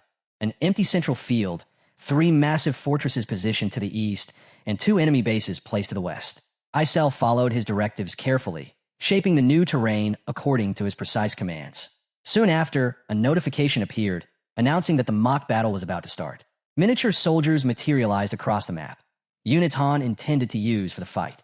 This time, Han would act as the enemy commander, while the master, playing the role of the hero, would attempt to break through his forces and defeat him. Meanwhile, Tel watched her darkened monitor in agitation, muttering that Han had dared to turn off her screen without permission. Her voice was cold as she remarked that Loki had grown far too bold, behaving as if she couldn't kill him. With a bitter smile, she called him a madman who didn't even grasp how easily she could end his life. She admitted that the only reason she hadn't done so yet was that she hadn't decided whether she even wanted to. Still speaking, she suddenly hurled her wine glass forward. It slammed into the wall and shattered, splattering red wine across the floor. The tense silence that followed carried a heavy, ominous weight. A faint, monstrous silhouette appeared behind her, radiating a chilling presence. Tell smirked and said that in a game, one could save and reset endlessly, and that she could do the same to him. Inside the tactical post, the master practiced alongside Velkist. Han was also training with Velkist in the same session. The opponent fighting the master played the role of a villain, hurling one of his soldiers toward her as part of the drill. At the same time, a scene from a mission displayed soldiers moving together in formation, advancing to strike. Within the tactical post, a hero charged in from one side, while a villain, or rather, a soldier, pushed forward from the opposite direction, mirroring the battle shown in the mission. Velkist appeared to be cutting through those soldiers one after another. In the background stood a nearby fort where a goddess statue once rested. That statue had already been destroyed, and since then, the villains had taken its symbol for themselves. During the mission, Han and Jenna stood side by side, clearly working as partners for this operation. Not long after, a notification appeared announcing that the mission had failed. All the heroes were sent back to the lobby, where Party 1 gathered to discuss their next strategy. In the training area, numerous heroes, including archers and swordsmen, were practicing. Among them was Adis, focused on her drills, while Roderick oversaw everyone's training. The scene shifted again, showing Han sprinting across a bridge. At the far end stood the Dark Archer, locked in battle with Loki. Moments later, the Dark Knights arrived, and upon entering the battlefield, one of them struck Phreases down immediately. With her death, the 39th mission came to an end. Even though the mission had technically been cleared, one hidden condition had not been met, marking it as a failure. They returned to the lobby once more. As they stepped inside, attention turned toward the tactical post, where fragments of small chess pieces were scattered on the ground. The master appeared on the screen, looking pleased. Her skills had improved significantly, and by using her heroes with better precision, she had completed the mission Han had assigned to her. Before long, the day of the 40th floor raid arrived. The camera showed the door to the waiting room, followed by a notification announcing that a raid squad was being assembled with Adis as the leader. 25 heroes from Party 1 through Party 5 would take part in this raid under her command. Outside the waiting room, all the heroes stood gathered, Loki positioned at the front. Another notification appeared, declaring that 5 full parties were required for the mission. It also warned that if the raid failed, all missions would be locked, forcing them to start over from the 36th floor. Jenna encouraged everyone to stay focused, assuring them that after everything they had endured, they could handle this. Velkist reminded them that no matter how simple or difficult it appeared, this was their final opportunity. If they failed here, they wouldn't survive. The system confirmed that the next mission was indeed on the 40th floor and that the waiting room doors would open in 10 seconds. As everyone prepared themselves, Cadio muttered that he was starting to regret coming, grumbling that he was being worked like a dog. Han responded that it was still better than where he had been before. Cadio agreed without hesitation. Kishasha then stepped up to Han and quietly told him that if he died, he must not leave her behind because she wanted to die alongside a warrior like him. She said she didn't want to be left alone after his death.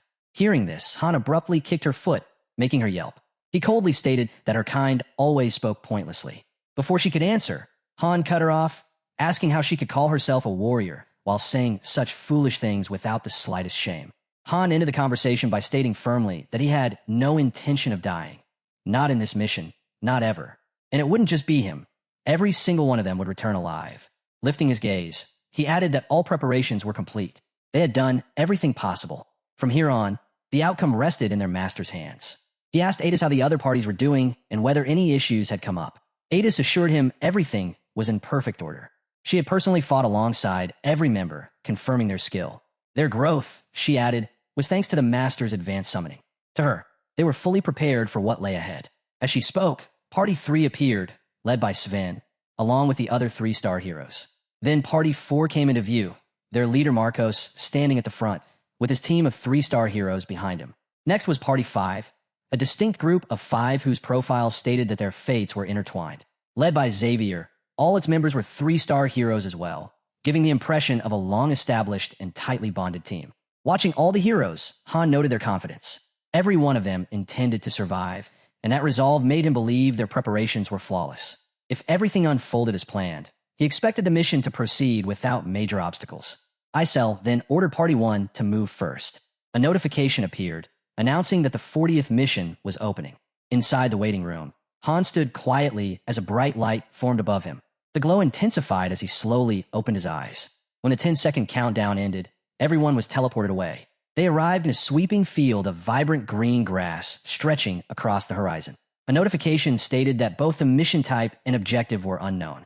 Han instructed everyone to remember their roles. Jenna responded that she already had everything memorized. Velkus confirmed his readiness as well. At that moment, the mission timer began. 3 hours, 3 minutes, and 47 seconds. Suddenly, Kishasha emerged in full transformation. Han ordered her to take the eastern sector while the rest followed him west. The soldiers marched forward with their supplies, and the timer dropped to 2 hours, 50 minutes, and 15 seconds. A soldier then noticed a figure in the distance and demanded identification. He never finished the sentence. A strike ended him instantly. Bright flashes followed, erasing the nearby soldiers in moments. Their commander tried to rally the survivors, shouting for them to grab their weapons and asking how many still stood. One soldier answered that only 4 remained. Within seconds, Jenna appeared atop a guard post, unleashing rapid arrows that killed several soldiers. Only the commander was left. He started shouting, but Velkus appeared behind him and cut him cleanly in half. The encounter ended in less than 30 seconds, and they seized the enemy horses. Han told Velkus to head for a nearby base and deal with it alone. Velkus replied confidently, saying that once he took down one foe without mercy, the rest would crumble in fear.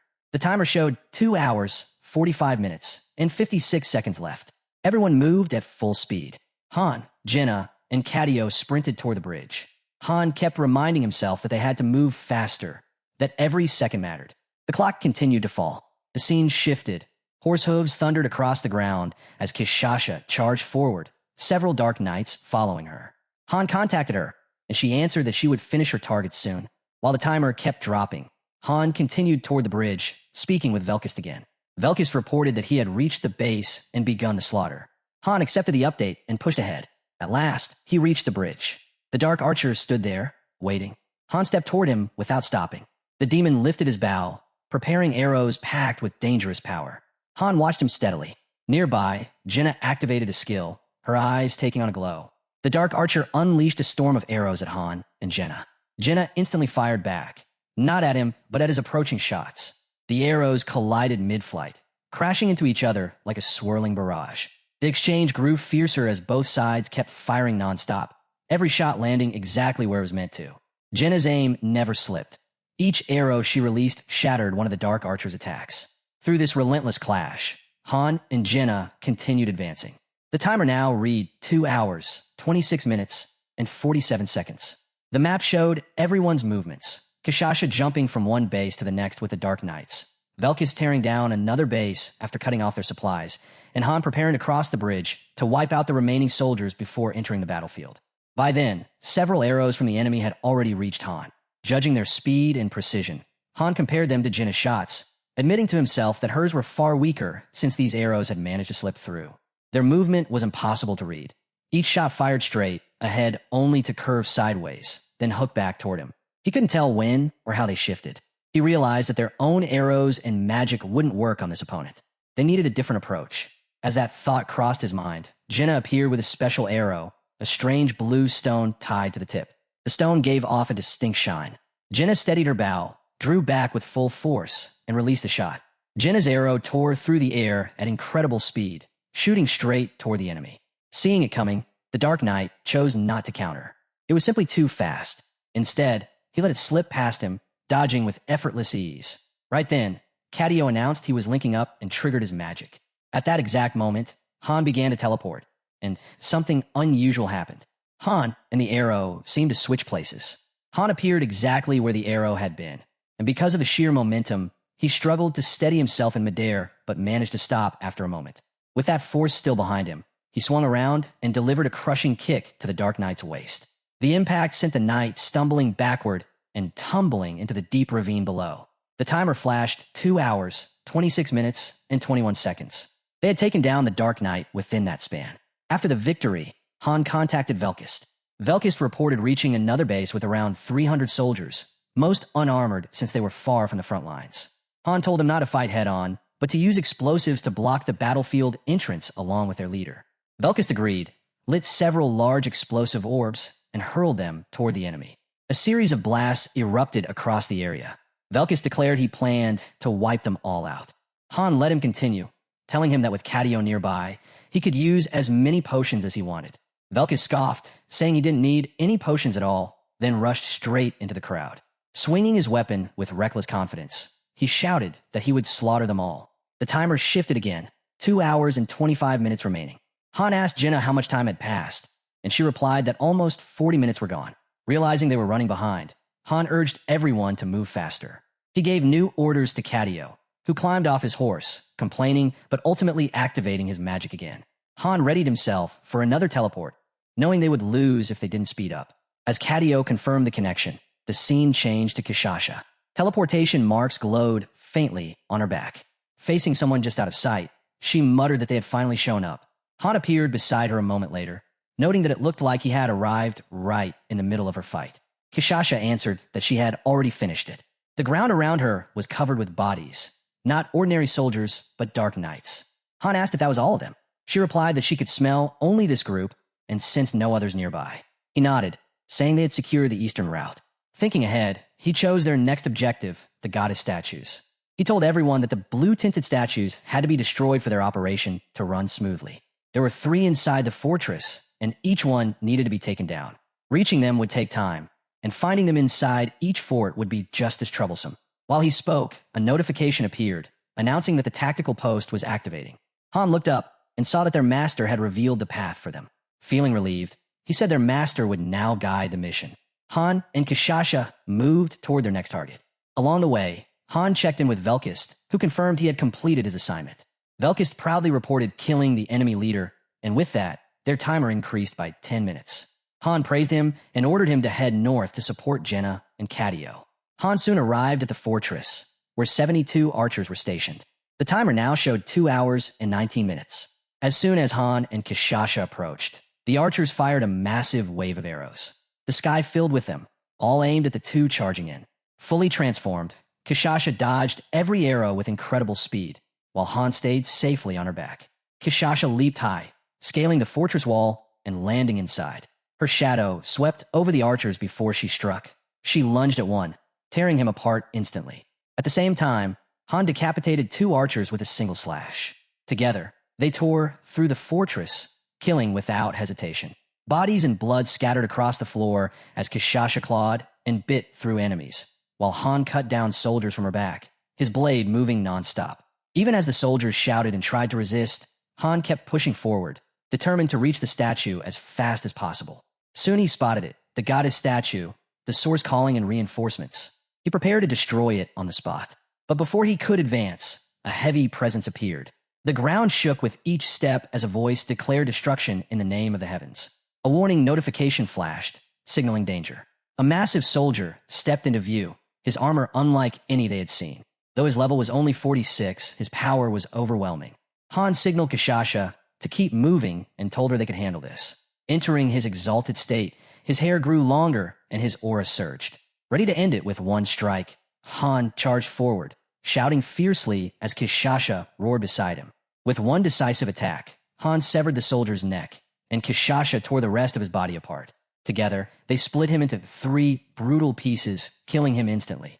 Han gained 10 more minutes from the kill, leaving them with 2 hours and 7 minutes on the clock. Dropping out of his exalted state, he quickly drank a health potion, then contacted Jenna for an update. The scene shifted to her. She was firing nonstop, taking down soldiers one after another. She explained that she had already killed the enemy leader, but still needed more time to clear the rest. Around her lay piles of arrows, along with a large, unfamiliar object that Cadio seemed to have summoned. Jenna added that Velkist had just arrived. Han informed her that they had destroyed the goddess statue. Kishasha crushed it to rubble, and the timer dropped to 2 hours and 6 minutes. Suddenly, a bright light descended from the sky, signaling that their master could now summon additional parties. From that light, Party 2 led by Adis appeared, followed by Party 3 and then Party 5. Adis acknowledged the plan, ready to follow the massive arrow symbol in the sky as instructed by the master. Inside the fortress, the tactical post shone brilliantly, scattering particles into the air. Those particles formed mystical symbols and arrows to guide the raiding teams. A notification confirmed that the tactical tab was now active, meaning the strategy phase had officially begun.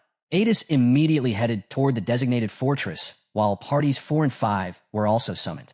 Their master directed the remaining teams to assault the last 2 strongholds, each marked with sword icons and flags showing their targets. He had calculated everything in advance, even enemy cavalry movements, ensuring that if the raid teams were split, some would pull attention while others slipped inside the fortresses. Those good at stealth would head straight for the goddess statues, while the rest continued fighting. It was clear that their master had learned well from Han.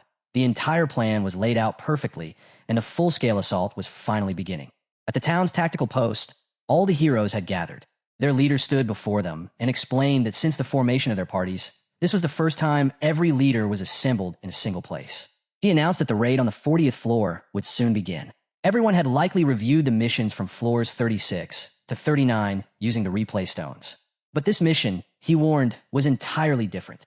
He would tell them exactly what needed to be done, and they were to memorize every detail. Forgetting or revealing any part of it would mean certain death. Han began explaining that when they first entered the 36th floor, they had spent all their available time analyzing the entire field and gathering information on their objective. Before they arrived, their master had already sent 5 different parties into the same mission, but all 5 had been completely wiped out. Even after Han's group joined in, progress was minimal, and the mission had been on the verge of total failure. After clearing that floor, they moved on to the 37th, where they discovered that no other teams could enter as long as they stayed alive. That meant they were trapped inside the mission and had no choice but to finish it themselves. They documented everything, every event, the exact moment the princess was killed, the timing of incoming reinforcements, and the full layout of the field. Once they succeeded on the 37th floor, they advanced to the 38th. There, they spotted a fortress to the east, marked with a goddess statue. Not long after, they found more fortresses, each displaying a statue of a different color: deep red, purple, and blue. Every statue was guarded by its own powerful boss. After a hard fight, they cleared the 38th floor and moved on to the 39th mission. But this time, the statues appeared in new locations, and their colors had changed. That meant both their positions and hues shifted with every floor. Han explained that they only had 3 hours per stage to find and destroy all the statues, defeat every enemy, and complete the mission. Destroying the red statue allowed supporting soldiers to move freely across the field, but even then, fighting directly alongside them was still deadly.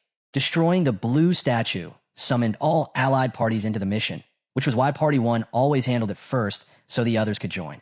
As for the purple statue, they still didn't know its purpose, since they had been summoned too suddenly to investigate it. Han assumed it'd serve a role similar to the red statue, but nothing was confirmed. Han then laid out the rules for every team. Once they reached their assigned fortress, they had 3 tasks: destroy the statue, wipe out the enemies, and capture the fortress. If the fort wasn't secured, reinforcements would continue to appear without end. After finishing his briefing, Han told everyone to follow the master's commands once the mission started. When he asked whether anyone had questions, Sven replied that he had none, only that he wanted time to rehearse properly before the mission began. Byance, the leader of Party 4, requested 3 additional days, saying her group wasn't fully prepared. Javier from Party 5 expressed his respect, saying it was an honor to learn from such skilled leaders.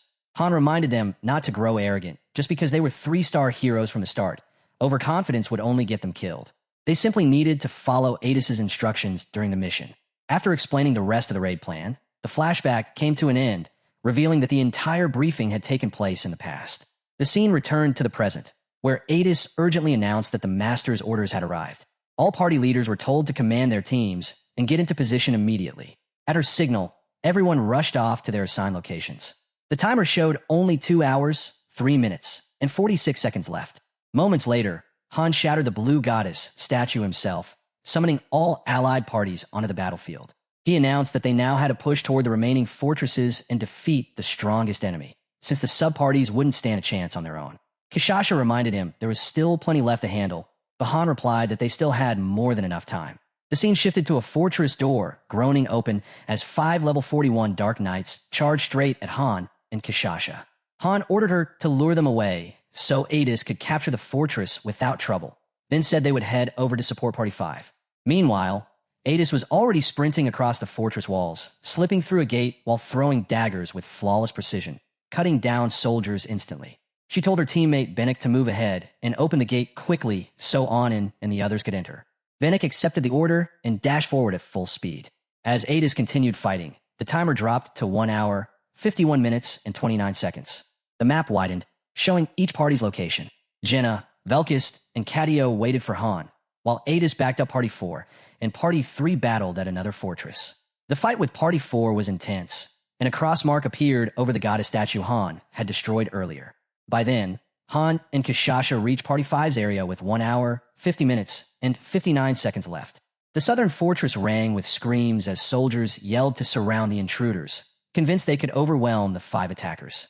Party 5's leader was laughing as he cut down enemies without hesitation. Seeing this, Han commented that he had wondered why the fortress defenses seemed weak, only to realize Party 5 had already taken over. Kishasha spotted the red goddess statue nearby, but Han decided to focus on their main target first. A moment later, they noticed a shadowy figure, an extremely fast enemy whose level exceeded 46. Losing focus for even a heartbeat meant instant death. The enemy vanished in a blur, reappearing behind Han and unleashing a rapid flurry of slashes. Han blocked everything calmly with a single hand, deflecting each strike. In an instant, the enemy attempted an attack from behind, but Han caught him by the neck, squeezing until blood spilled from the man's mouth. With one powerful motion, Han crushed his throat, killing the high-ranked soldier at once. Kishasha remarked that the enemy seemed too weak for all the trouble he caused. Han replied that without learning the man's attack pattern, he could have easily killed anyone. Then Han contacted Cadio, confirming the task was complete and asking to switch positions with Jenna. After the swap, Jenna would support Party 5 in clearing the remaining enemies and securing the goddess statue. Around 157 soldiers were still alive, and Jenna, along with Party 5, was assigned to finish them. Cadio activated his magic, switching Han and Jenna's positions in an instant. Han reappeared beside Velkist, who greeted him casually, saying that if Han hadn't shown up, he was just about to leave. Han asked if all the archers had been wiped out, surprised at how quickly it was done. Velkist explained that he hadn't even had time to attack. Jenna had taken care of all of them by herself. The battlefield was covered with bodies, each one struck down by her precise shots. Han said it was time to move on. On the mini-map, Han, Velkist, and Cadio were shown heading toward a river where a dangerous monster waited. Beyond it stood a powerful magician, the same one Han had fought earlier, the one who nearly defeated him. The magician began chanting, summoning huge storms to block their advance. Han and Velkist dodged the violent winds and pushed forward. Han realized the magician was only trying to delay them and yelled for Cadio's help. Cadio, exhausted from non-stop casting, jumped off his horse and began forming a magical portal. From it appeared 2 figures, twin magicians, Rain and Mane, masters of wind and ice. They announced their arrival proudly. Han told them he relied on them even during their busy schedules, and both assured him they would handle things quickly. They lifted their staffs, each topped with half of a monster's skull, and began chanting in sync. As their magic blended, the skull halves fused into a complete one. Cadio's eyes shone with bright blue light as energy swirled around him. He raised his hand slightly and spoke with calm authority, calling forth his power. A notification appeared. Unified Great Magic. Roaring Tempest was fully activated. Together, the 3 magicians unleashed a massive storm, far stronger than anything they had cast before, as the next phase of the battle began. Inside the large boundary, a deadly surge of ice wiped out all nearby soldiers. The magician ahead, however, protected himself behind a sturdy shield. After casting the spell, Rain Man stated that it was time for them to go. Han agreed and told him to return to assist his team. Once they left, Han called Velkist's name. Velkist answered, knowing it was his turn now. He understood that he had to face the enemy, because the magician was completely immune to magic but weak to physical attacks. The only way forward was to strike with pure force. With that, Velkist activated his power and unleashed everything he had. A dangerous aura flared around him as he focused on the magician. Then suddenly, he lunged forward and dove straight into the river. Velkist didn't just leap. He sprinted straight across the river's surface, gaining speed so fast it seemed unreal. He dashed directly toward the magician. Sensing danger, the magician instantly unleashed several spells at once to stop him. Cadio stepped in, cutting off the magician's attack entirely. He cast a spell that erased every bit of magic the enemy had prepared. At that same moment, a small flash of light shot forward. Velkist. He moved so fast that the magician didn't even understand what had happened. By the time he realized it, his body had already been sliced clean in half. The The magician's corpse was split open in a grotesque state. When the surrounding soldiers saw their mage fall, they screamed in fear. Hearing them, Velkist's temper spiked. He glared at them and, in an instant, killed every last soldier around him. Across the river, Han watched the brutal scene unfold while Velkist shouted that the fight had been far too easy. Han calmly replied that with full information about their enemies, defeating them became much simpler. Nearby, Cadio slumped with exhaustion. Han told him to recover his mana, but Cadio weakly complained that he couldn't, saying he was in awful shape.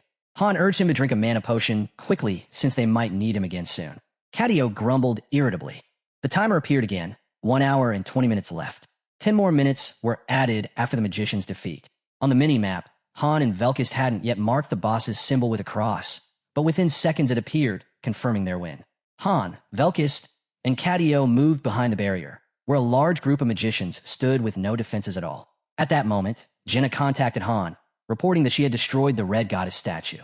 A notification followed immediately, announcing that the field barrier had collapsed, allowing reinforcements to enter. The barrier flickered and slowly faded from sight. Han told Jenna to go support Kishasha. Jenna hesitated, asking if they needed to flee, but Han told her to run as fast as she could since Cadio was still recovering. She obeyed and raced off. The scene shifted to a roaming Dark Knight soldier, only for Sven, leader of Party 3, to appear and behead him. Sven turned toward more Dark Knight soldiers approaching. He and Adis had secured their fort and were discussing whether they should help Bianca. At the same time, Bianca reported that she still couldn't find the statue inside her fortress and needed more time. Thanks to Jenna, Adis, and Sven working together, the fort was eventually captured, adding 20 more minutes to the timer, a change that showed up on the map. Shortly afterward, Adis and Sven arrived at Bianca's location. Han noticed her sudden appearance and thought she had arrived faster than expected. Jenna replied that she had simply followed the massive cloud of dust Han and Velkist had kicked up while charging ahead. With that, the assault intensified. Parties 2 and 3 had joined Party 4 at the northern fortress, launching a coordinated attack. Sven and Anand successfully destroyed the goddess statue there, causing the purple goddess statue to shatter.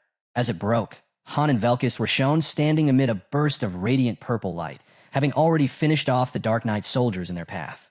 A notification appeared, announcing that the statue's effect had been activated, fate itself had been broken, and the barrier had been completely destroyed. Another notice followed. The mission objective had changed. The new mission type was domination, requiring them to alter the entire course of the war. Han read it carefully and realized the truth.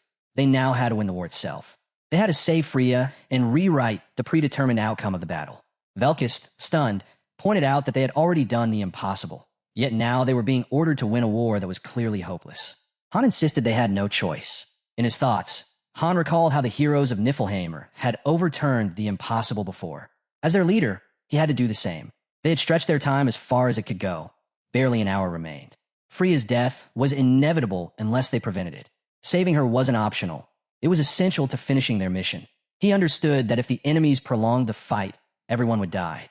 The minimap displayed everything clearly, including the location of Javier, the leader of Party 5, who had been laughing nonstop since the raid began. A blue dot beneath the map indicated reinforcements approaching from the south to support Freya. Han saw the Asini's forces moving in, but they wouldn't arrive soon enough. The only option was to act now. Han contacted Adis, telling her not to enter the war directly, but to return to the tactical post. She was to brief everyone on the situation and create an unbreakable defensive formation. Adis acknowledged the command, saying that with their magicians back, they could handle it. Han confirmed the plan. They would draw enemy attention from behind. Han and Velkist mounted their horses and charged straight toward the cluster of magicians by the barrier, intent on wiping them out immediately. They cut through soldiers with sharp precision. Han reached the magicians first, catching them completely off guard. None of the soldiers reacted in time, and Han struck them down without effort. As the magicians tried to twist around to regroup and warn each other, they attempted to prepare a counterspell. But before they could cast anything, a sudden strike hit them, breaking their formation. That was the moment Jenna and Kishasha arrived. From a distance, Jenna fired arrow after arrow, declaring confidently that she would take care of every magician on the field. Han glanced back, noting how quickly she had caught up. Jenna smirked lightly and answered that she simply followed the trail of destruction they left behind. Kishasha sprinted ahead with incredible speed. Han told her to stay with him so they could track down and eliminate the enemy captain, while Velkist remained behind to finish off the remaining soldiers. Han and Jenna pushed forward, cutting through every soldier blocking their path. Han said they only needed to focus on the high-ranking targets and leave the rest to Velkist. Jenna agreed, adding that she would aim for the ones wearing shining armor, since that marked them as higher rank. They soon reached a wide area packed with tents, the base where elite soldiers and officers gathered. The enemy's archer commander realized they were under attack from behind and ordered a counteroffensive. Arrows poured toward Jenna, but she fired back instantly, her shots clashing against the incoming volleys with crushing force. Even though she was alone against a massive group of archers, her strength overwhelmed them completely. Shocked, the archers questioned what kind of power she possessed, right before she shot each of them down with ease. Moments later, hundreds more soldiers appeared, about 217-foot soldiers and 28 knights. Han tore into them like a raging force, cutting down enemies without slowing. Amid the chaos, he contacted Adis to check on her status. She reported that their formation was holding and everything was proceeding as planned. Han asked whether she had reached the enemy captain. She replied that she was near him, but he was insisting on retreating. Han told her not to allow it. They had to keep fighting. Adis relayed that the captain called Han's orders ridiculous. Still fighting through waves of soldiers, Han demanded to be connected to their magicians and told Cadio to activate his ability as well. Cadio sighed, but began casting. Han then spoke directly to the reinforcement captain, who thanked him. Han cut him off, saying there was no time for gratitude. They needed to stay focused. Retreat, Han warned, would guarantee death. Victory was the only option. The captain appreciated the advice, but still doubted they could win. Han told him he would personally kill all the high-ranking enemies, and after that, the captain needed to take care of the remaining troops. The captain found it unbelievable, and even Jenna, hearing Han's words, questioned if he was serious. She pointed out that even with Kishasha, wiping them all out seemed impossible. Han didn't answer out loud, but in his thoughts, he knew the truth. Only 3 of them stood against nearly 300 to 400 enemies. He had no idea how they would manage it, but he was certain of one thing. He had to eliminate every high-ranking foe. Ahead of him stood heavily armored soldiers, their presence radiating deadly pressure. Han told Jenna to simply get him close. He would handle the rest. Only 1 hour and 2 minutes remained. Within that short time, they had to turn the war completely around. Behind the battlefield, the reinforcements commander murmured to Adis that this mission was suicide and that they were all marching toward death. Adis answered firmly that he had heard the leader's orders, and all he needed to do now was prepare his troops and enter the battlefield as soon as possible. After ending the conversation, Adis stepped outside and gathered her heroes, announcing that it was time to move. She instructed Rain and Main to remain behind and eliminate any enemies approaching from the rear. Party 3 was to stay near the commander, making sure he didn't make any reckless decisions. If they spotted the princess, they were to bring her straight to the command post. Party 4 was assigned to join the fight directly, and this time, they would be the ones leading the battle. Bianca, the leader of Party 4, questioned why they were suddenly taking command when Adis was still present. Adis answered calmly, explaining that if she died, no one would remain to command afterward. She also pointed out that Party 4 possessed far greater destructive power than her own group, which made them the best choice to lead the charge. Hearing her explanation, Bianca accepted the responsibility. The rest of the heroes turned to Adis, then declared that their party would head out immediately. They prepared to march straight to the battlefield. By then, the timer showed only 1 hour remaining. On the mini-map, their positions were displayed clearly. They had completely surrounded the enemy forces from multiple directions. Kishasha let out a fierce roar, flames swirling around her as she charged with unstoppable force. Above her, Jenna continued firing relentlessly, shooting down every enemy that appeared. Working together, they cleared everything in their path. Not far away, several high-level magicians began chanting, shaping powerful spells aimed directly at them. As the magic took form, a strange glow surrounded Kishasha's neck, tightening into a collar-like restraint. The instant it locked in place, Kishasha screamed in pain, her cry echoing across the battlefield. The spell forced her transformation to break, reverting her instantly to her human form. Jenna jumped off her back, landing beside her protectively. With sharp focus, she drew 3 arrows at once, set them on her bow, and unleashed them using her targeting skill. The arrows shot forward with tremendous speed, but the high-level magicians raised their shields, blocking all 3 effortlessly. Frustrated, Jenna shouted and relayed everything to Han, explaining that her attacks were useless and he needed to handle them himself. Han muttered that high-level magicians were always a nuisance. Determined, he prepared to throw his sword, noting that ordinary weapons couldn't break their shields, but Bifrost could. With all his strength, Han hurled Bifrost toward the 5 magicians. The weapon tore through the air at incredible speed, crashing into the magician's position and erupting into a massive explosion. With Bivras gone from his hands, Han suddenly found himself unarmed. Nearby soldiers rushed him immediately. He managed to protect himself, but his horse wasn't as fortunate.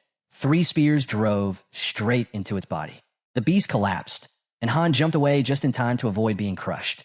Landing on his feet, he quickly drew his small daggers and launched himself at the surrounding soldiers.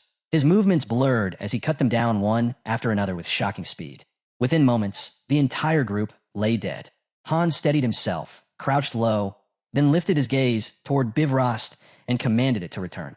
On the other side of the battlefield, Bivrast began to tremble. Dead magicians lay scattered around it. Slowly, the weapon lifted into the air and started flying toward Han, slicing through every soldier in its path. Bivrast had become like Thor's hammer, returning faithfully to its master. Right then, a notification flashed, danger. Han immediately warned Jenna and Kishasha to stay alert. Stronger enemies were approaching. He counted about 17 high-ranking soldiers, each with their own deadly abilities. Their names and levels appeared one by one, confirming they were all elite fighters. Han thought to himself that it was a good thing he had trained under Ledigian. From those harsh sessions, he had mastered intermediate swordsmanship and unified his body with his blade. Even then, Ledigian's skill was terrifying. Nahaku could overwhelm anyone with her arrows, and Uranith killed with a smile, emotionless and merciless. But Ledigian could cut down enemies as if they were nothing more than children. As the high-ranking soldiers charged toward him, Han remembered the brutal training he endured in Nibelheim. In that moment, his sword techniques, strength sword, flowing blade, heavy sword, merged together, forming a single, powerful style. A bright flash burst from him, and Han shot forward with incredible speed, cutting down the elite soldiers one after another. His movements were so fast that even these high-ranking fighters couldn't track him. His strikes were relentless. Dozens of elite soldiers fell, though several stronger ones still approached together. Han noted that even after seeing their comrades fall so brutally, some showed no fear. He decided he would show them what fear truly was. A dark and overwhelming energy erupted from his body. The nearby soldiers froze as a crushing pressure settled over them. With full resolve, Han finally activated his Exceed state for the first time, unlocking his most dangerous power. Radiant energy surged from him as he steeled himself. He would end everything, right here, right now. Han unleashed his destructive sword spirit, sending a massive slash roaring straight toward the high-ranking soldiers. The force of that single strike wiped them out instantly, followed by a thunderous explosion that shook the entire battlefield. It looked as if a missile had detonated in the middle of the enemy ranks, yet it all came from one swing of Han's blade. Through the smoke and destruction, Han stood firm in his Exceed mode, calm and composed, an intense aura spiraling around him. From afar, the soldiers of the Asini's family stared at him in horrified silence, wondering if he was some kind of demon. Jenna rushed up to check on him. Han, feeling completely drained, admitted how exhausted he was. At that moment, Kishasha bounded over and smacked Han's back with full force, praising him loudly for being amazing and the best of them all. The hit was so strong that Han spit blood, silently thinking that the girl really needed to learn how to control her strength. Looking around, Han noticed the soldiers had stopped attacking. They stood frozen, too terrified to move. Jenna commented that Han truly seemed like a demon. Han kept the thought to himself, but he knew he had to show that terrifying side to halt the enemy. The area where his destructive slash landed had been utterly erased, reduced to broken earth and rubble. Yet Han could see they were still far from the enemy command post. He turned to Cadio, saying he had rested long enough and needed to enter the battlefield now. Only 48 minutes remained. Han then addressed the commander, telling him he had already taken down the high-ranking enemies and asked if the man could win. The commander said he would try, but Han insisted firmly. He must win, not try. With that order, the Asini soldiers charged forward with renewed morale. Their formation tightened, and they pushed ahead with power. Party 4 led the advance, being the strongest group, with Adis' party right behind them. Adis instructed Anin and Bennek to support Party 4 from the rear and kill as many enemies as possible to boost their allies' morale. They agreed and prepared for the clash. In the distance, Party 2's magicians, Rain and Main, continued casting. Their spells summoned a violent tornado tearing across the battlefield. Enemy soldiers cried out that the opposing side had magicians and ordered archers to take them out. A rain of arrows flew toward Rain and Main. Main looked thrilled, while Rain panicked, spotting something much worse. He urged Main to look ahead. A massive ballista bolt, large enough to smash through their shields, was flying straight toward them. The ballista struck, erupting into a violent explosion. But Rain and Main stood unharmed, confused as to why they were still alive. Then the truth was shown. Cadio had arrived with his golem, blocking the ballista bolts midair. He asked if they were all right, then quickly handed them supplies, saying the bags contained healing potions for the wounded and mana potions for the magicians. He spoke so quickly that Rain and Main just stared at him, mesmerized. Meanwhile, the Asini soldiers had fully entered the battlefield, moving in tight formations with powerful determination. The commander led from the front, his energy inspiring the troops behind him. The timer showed only 35 minutes and 25 seconds left, and a minimap displayed the positions of every ally clearly. Han gives a cold order to the allied cavalry commander, telling him to win this charge or prove himself worse than a common soldier. The commander accepts without a single complaint. Han raises his hand, and the signal is given. The cavalry surges forward, their leader roaring for them to crush everything in their path. Elsewhere, Sven reports that the princess has been secured and asks for the location of the command post. Adis immediately warns him to change course, or the ballistas will tear them apart. When Sven looks at the princess and sees her drenched in blood and barely conscious, he makes a quick decision. Party 3 will escort her away and shield her from any pursuers at all costs. As the battle grows more desperate, a system window flashes across the field, announcing the arrival of the allied Lathistry Knights. Their blonde commander raises her weapon and rallies her knights, ordering a full charge to protect the heroes. Han spots the reinforcements and allows himself a grim smirk. Help has finally arrived, but the fight is far from finished. Bianca reports to Adis that Party 4 can't reach Party 1. She is buried deep behind enemy lines, and the further she pushes, the more enemies appear, each stronger than the last. Another system alert flashes. Marcos is bleeding heavily, his health dropping fast. Adis watches the battlefield and sees Party 4 faltering. Anan suggests sending support, but Adis refuses, saying it's too dangerous. When Anan protests, she snaps back, asking if they want to die as well. Moments later, a grim message appears. Marcos has returned to the goddess, and his spirit will be remembered. Party 4 begins to waver, and Adis forces herself to adapt. She orders Bianca to abandon the charge and strike the enemy flank, using the cavalry's advance as cover to split their forces. On the battlefield, the decision is met with doubt. One ally warns that it will expose their rear. An archer reports that Marcos is down and urges a retreat. Bianca refuses outright, shouting that there will be no withdrawal as she leads the turn herself.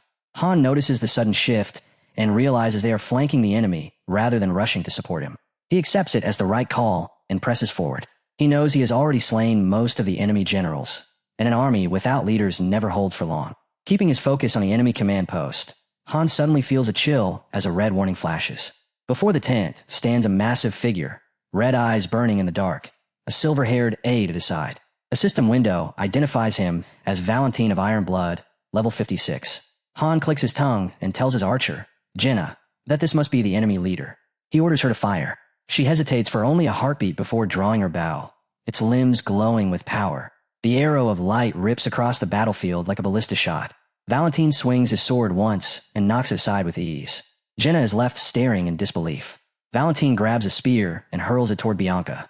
The air itself trembles as it flies, smashing through the battlefield with terrifying force and leaving destruction in its wake. At the very last moment, Bianca leaps clear, surviving as dust and shockwaves crash around her. Anton is not as fortunate. Caught in the blast, he falls without any chance to escape. Bianca turns back in horror, realizing that her survival came at the cost of his life. Han studies the enemy commander and understands this is no ordinary human war. Valentine is nothing like the foes he has faced before. This man stands on a different level. The focus shifts to Valentine as he calmly surveys the battlefield. His supply lines are severed. His archers are gone. Beside him, his silver-haired aide quietly identifies the pattern: guerrilla tactics. Valentine orders her to proceed, as if no reinforcements will arrive, and to prepare for a decisive battle. She warns him that the fighting has already begun and forming ranks will be difficult. Valentine refuses to yield. His eyes burn with unshaken resolve. He orders the infantry to pull back and lock into a tight defensive formation. Trumpets scream across the field. In an instant, chaos hardens into a wall of shields and spears. Han and his group are forced on the defensive. Every opening Han carves out seals shut immediately, and his frustration builds with every strike. Han shouts for Jenna to keep firing, to stop Valentine from issuing orders. Valentine remains composed. He commands the second platoon of mages to advance and attack. He swats aside Jenna's glowing arrows as if they're nothing and tells his aide to spend every drop of mana they have. When she warns that their soldiers are mixed in with the enemy, He answers coldly that shattering morale is worth the price. Fire magic erupts into the melee. Explosions tear through friend and foe alike. Panic spreads in every direction. Javier sees the devastation centered on Party 4 and realizes they won't survive at this rate. He orders an immediate retreat. Carl from Party 4 lies on the ground, barely alive, his lower body gone. Their formation collapses completely. Valentin observes the carnage and notes that his gamble has bought him precious time. With the mages drained dry, he orders all forces to regroup at the center and declares Jenna and Kashasha the first targets. The enemy surges forward. The earth trembles as steel and rage crash like a tidal wave.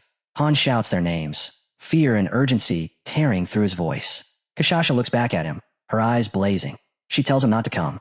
Her tone is firm, commanding, and filled with care.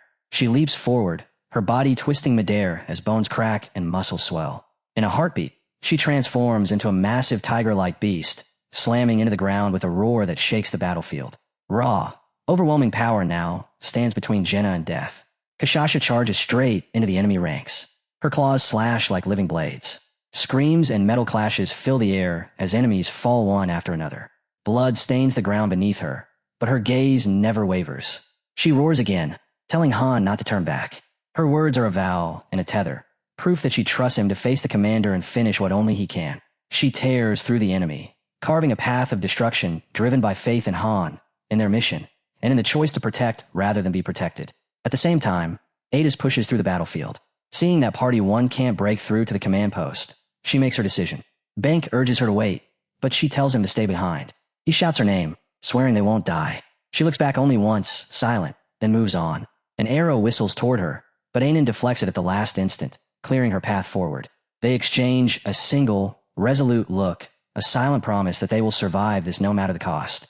Burdened by old memories of being left behind, Adis closes her eyes for a brief moment and accepts the road she has chosen. The battlefield has exacted a brutal price. Phraosis and Party 3 are completely surrounded, and Charles is hovering on the edge of death. A digital timer hangs over everything, showing 9 minutes and 50 seconds remaining. Across the field, every party is struggling. System cards flicker with grim updates. Nearly every hero is bleeding, wounded, or worse. In Party 4, 2 are already confirmed dead, and another is moments away from following. The heroes are fractured and scattered, fighting desperately against the commander who has outplayed them, while time slips away without mercy. Steel crashes against steel as the battle surges on, commands shouted through smoke and chaos. Adis, leader of Party 2, raises her voice and cuts through the noise, forcing open a command link between all leaders. She issues an order for a small special team to advance toward the enemy command post. Resistance erupts immediately, voices flooding back in protest, calling the plan reckless. An assessment that is, unfortunately, completely accurate. The enemy force hunting the princess is no ordinary unit.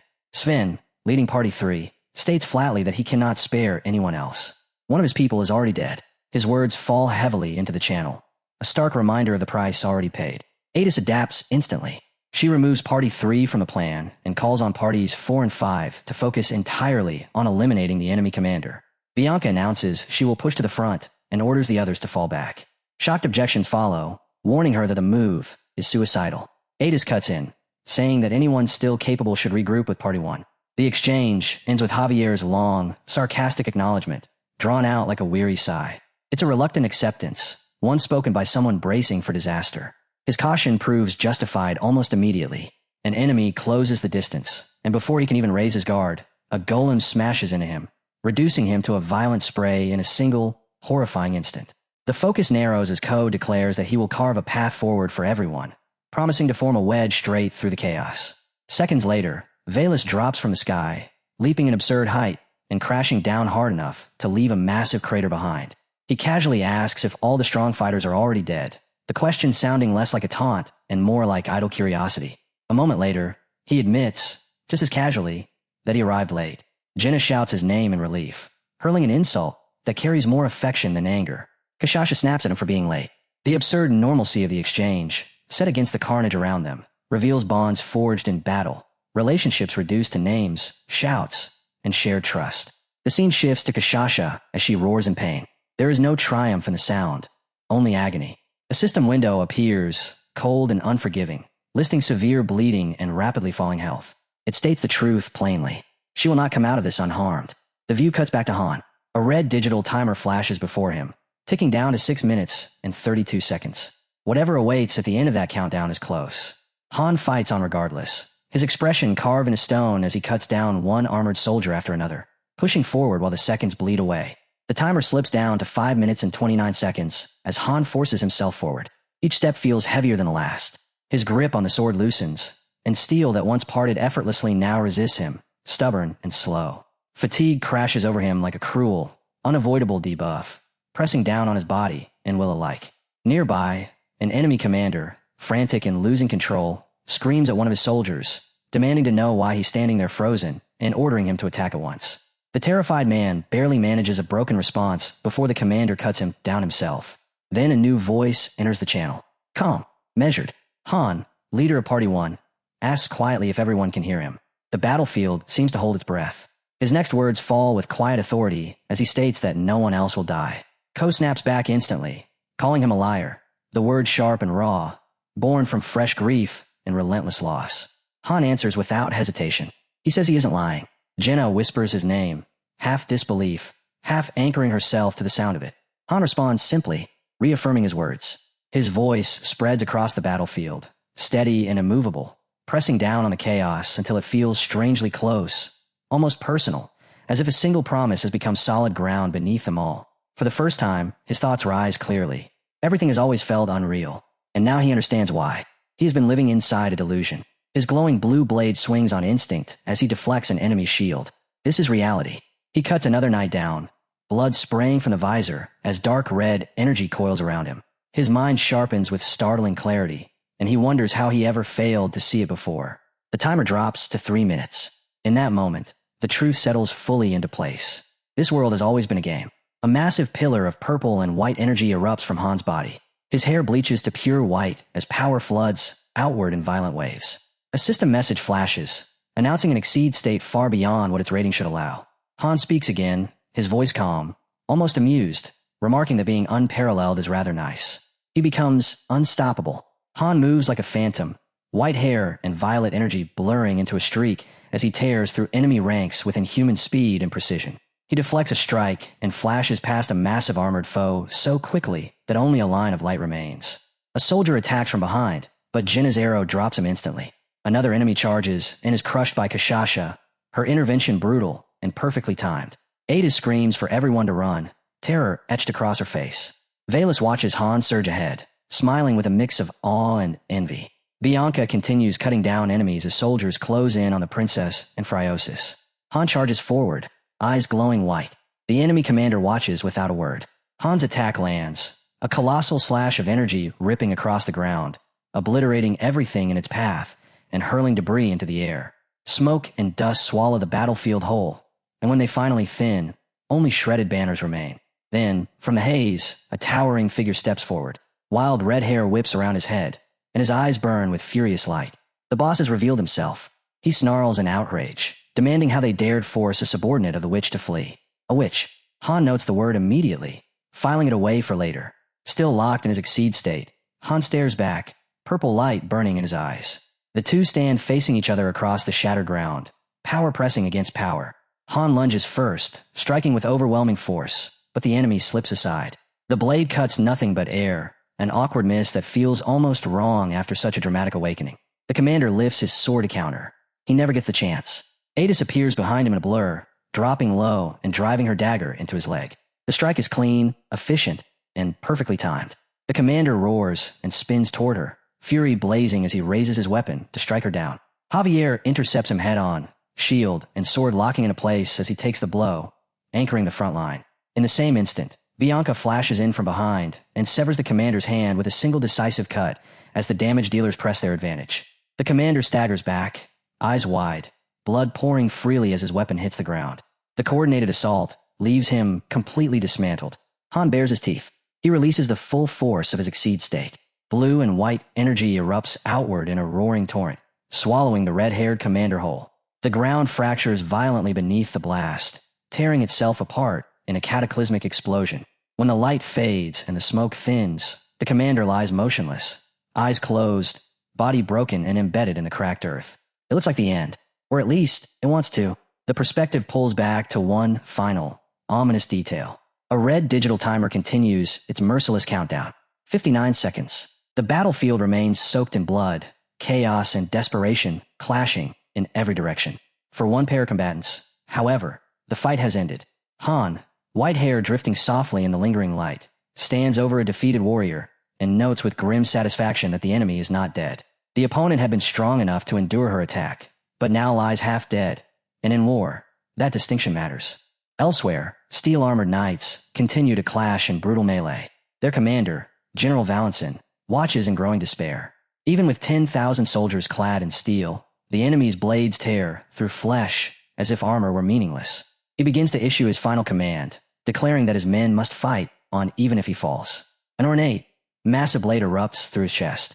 Blood sprays into the air as the words die in his throat. Behind him stands Javier, long black hair falling around his shoulders, crimson markings streaked across his face like a dark omen. His voice is cold as he says he has no time to listen to complaints. Looking down at the fallen man, he identifies him calmly as General Valenson, remarking that it has been a long time and that Valenson likely would not recognize him anymore.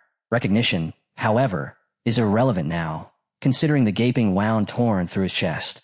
The scene returns to Han, now wrapped in a gentle green healing aura. He speaks evenly to his companion, stating that the mission is complete and that it would be a waste to die at this point. His tone is practical to the extreme. He reflects that he used his exceed skill 3 times already, and if they had failed to finish the mission, the consequences would have been catastrophic. His companion asks quietly whether he plans to let the remaining enemies escape. Across the battlefield, the surviving enemy soldiers rally, screaming for vengeance as they charge in desperation. They shout General Valentin's name and cry out to the goddess, forcing themselves forward for one last strike against the heroes. From a distance, Han and Adis watch the chaos unfold. Adis asks whether they should wipe out what's left or focus on protecting Princess Freya. Han thinks it through. Their true objective was never total annihilation. It was to turn the tide of the war. That goal has already been achieved, and with it, the future has shifted. The princess should now be safe. A system window flashes in confirmation. Mission complete. Domination type. Objective: turn the tides of the war. The timer reads nothing but zeros. Han exhales. They have the advantage now. Everything hinged on Party 3 surviving long enough to keep Freya alive. He scans the battlefield, still raging with chaos, and states flatly that they're still standing. His companion asks if they should return to the fight, but Han, completely drained, takes a few steps before collapsing onto a grassy hill. He mutters that they'll just watch for now. Then someone calls his name. Princess Freya comes riding toward them at full speed, relief and joy written plainly across her face. She shouts that his friends protected her and that reinforcements arrived at the perfect moment. Her voice trembles with gratitude as she reins in her horse. Behind her follows an older, battle-worn warrior. Han looks at him and says he thought he told him to run with her, his tone only faintly annoyed. The man answers calmly that there was no need, because the Assen house had already called in reinforcements. Another figure approaches. A blonde knight in gleaming armor strides forward with the confidence of a charging warhorse. He introduces himself as Adele Lee Daster and tells Han's group to withdraw while his forces hold the line. He assures them that an escape route is already secured. The name rings a bell for Han, but he doesn't question it. He accepts without hesitation. Never turned down a free ride. Phrysis looks genuinely pleased. She says she's glad she could help and admits she nearly lived a life of sin. When Han asks what she means, she explains that if she couldn't help her savior, what kind of life would that be? She looks at him with open reverence, saying she always believed beings like him only existed in stories, and now she knows a real hero truly walks the world. A few people, she says, can overturn fate itself, and realizing that makes her feel enlightened. She starts rambling about Han being a messenger of the gods. Han cuts her off immediately, calling it cringe. The soldiers burst into laughter and cheers. Nothing stops a hero faster than being told he's cringe. Jenna glances upward, noting that the battle finally seems to be ending. Adis sits quietly, weighed down by everything they lost to win. Bianca watches her for a long moment. Adis apologizes for pushing everyone so hard. Bianca doesn't argue. She just looks toward the horizon, letting Adis know she understands. The moment passes with shared exhaustion and unspoken compassion. Freya asks Han if he's leaving. He nods and says yes, but promises they'll talk again soon. Questions crowd his mind about this land, its people, and the reason for the war, but he knows this isn't the time. For now, survival is enough. He only tells Freya that he will see her again. Despite the blood smeared across her face, she smiles back with a warrior's smile and promises she will see him again as well. As they pull away from the battlefield, system notifications flood their vision. Stage clear. Names scroll past, marking those who have leveled up. A reward screen follows, awarding the team 400,000 gold, 3 broken swords taken from Dark Knights, and several high-grade crafting materials. Han is listed as the mission's MVP. Another alert appears. The 5th exploration dungeon, Arankia, has been unlocked. Then comes the more unsettling notice. A system-wide change has occurred. The coordinates of Lobitonia sector have shifted drastically. A map of the 1935th dimension unfolds, showing a completely unfamiliar location. The final notice lays out harsher rules. The lobby's healing effect no longer functions during PvP. The hero death protection system has been disabled. Resurrection is no longer possible for any hero who dies in PvP. From this point on, death is final. The scene shifts to a vast futuristic city floating in the void, now designated as their new home. Inside a newly established tavern, Han's companions celebrate loudly. Ada stares at the extravagant drinks in disbelief, admitting she has never seen anything so refined. Isel grins proudly and explains the drinks are a gift from their master, adding that today is a special occasion. The celebration quickly grows wild. A massive hero laughs as he forces a drink into the hands of a much smaller companion, loudly praising his drinking ability in what would clearly become an HR nightmare someday. Han stands on a balcony overlooking the city alongside Nessa. She congratulates him on a job well done. Han glances at the new bar on the 2nd floor and admits it turned out better than he expected, despite opposing it at first. Nessa agrees, saying it should help relieve stress, and adds that moderate drinking is perfectly fine. Below them, a brawl breaks out, proving moderation is very much a matter of perspective. Han cradles his drink and grows quiet. Only 3 people were lost. For something like this, that almost feels merciful. He knows they will need time to grieve. His thoughts drift to the newly unlocked 5th exploration dungeon, Arankia, a place that promises resources, information, and somewhere heroes can actually rest. He also thinks about the looming 4-star promotion and how much everything will change once they cross that line. Nessa turns to him and says she wanted to talk, calling it a cliffhanger of a conversation. Han's thoughts stay fixed on the future. He speaks with his team about the massive information gap between 3-star and 4-star heroes, noting that everyone who reaches that tier comes back different. Whatever lies beyond it reshapes people. Han makes it clear he intends to bridge that gap himself. The scene cuts abruptly to a dark forest. Han sprints through the trees, shouting orders and refusing to slow down, giving no rest to the already exhausted hero behind him. A quiet narration fills the gaps. After clearing the 40th floor, he didn't hesitate. He immediately pushed onward to the 41st. Curiosity drives him, along with the pressure of his nearing promotion. He is only 1 level away from 40, and completing this mission will satisfy every requirement. He had expected the floor after a boss to be simple, and so far, it seems manageable. Then a system window opens, its clarity almost unsettling.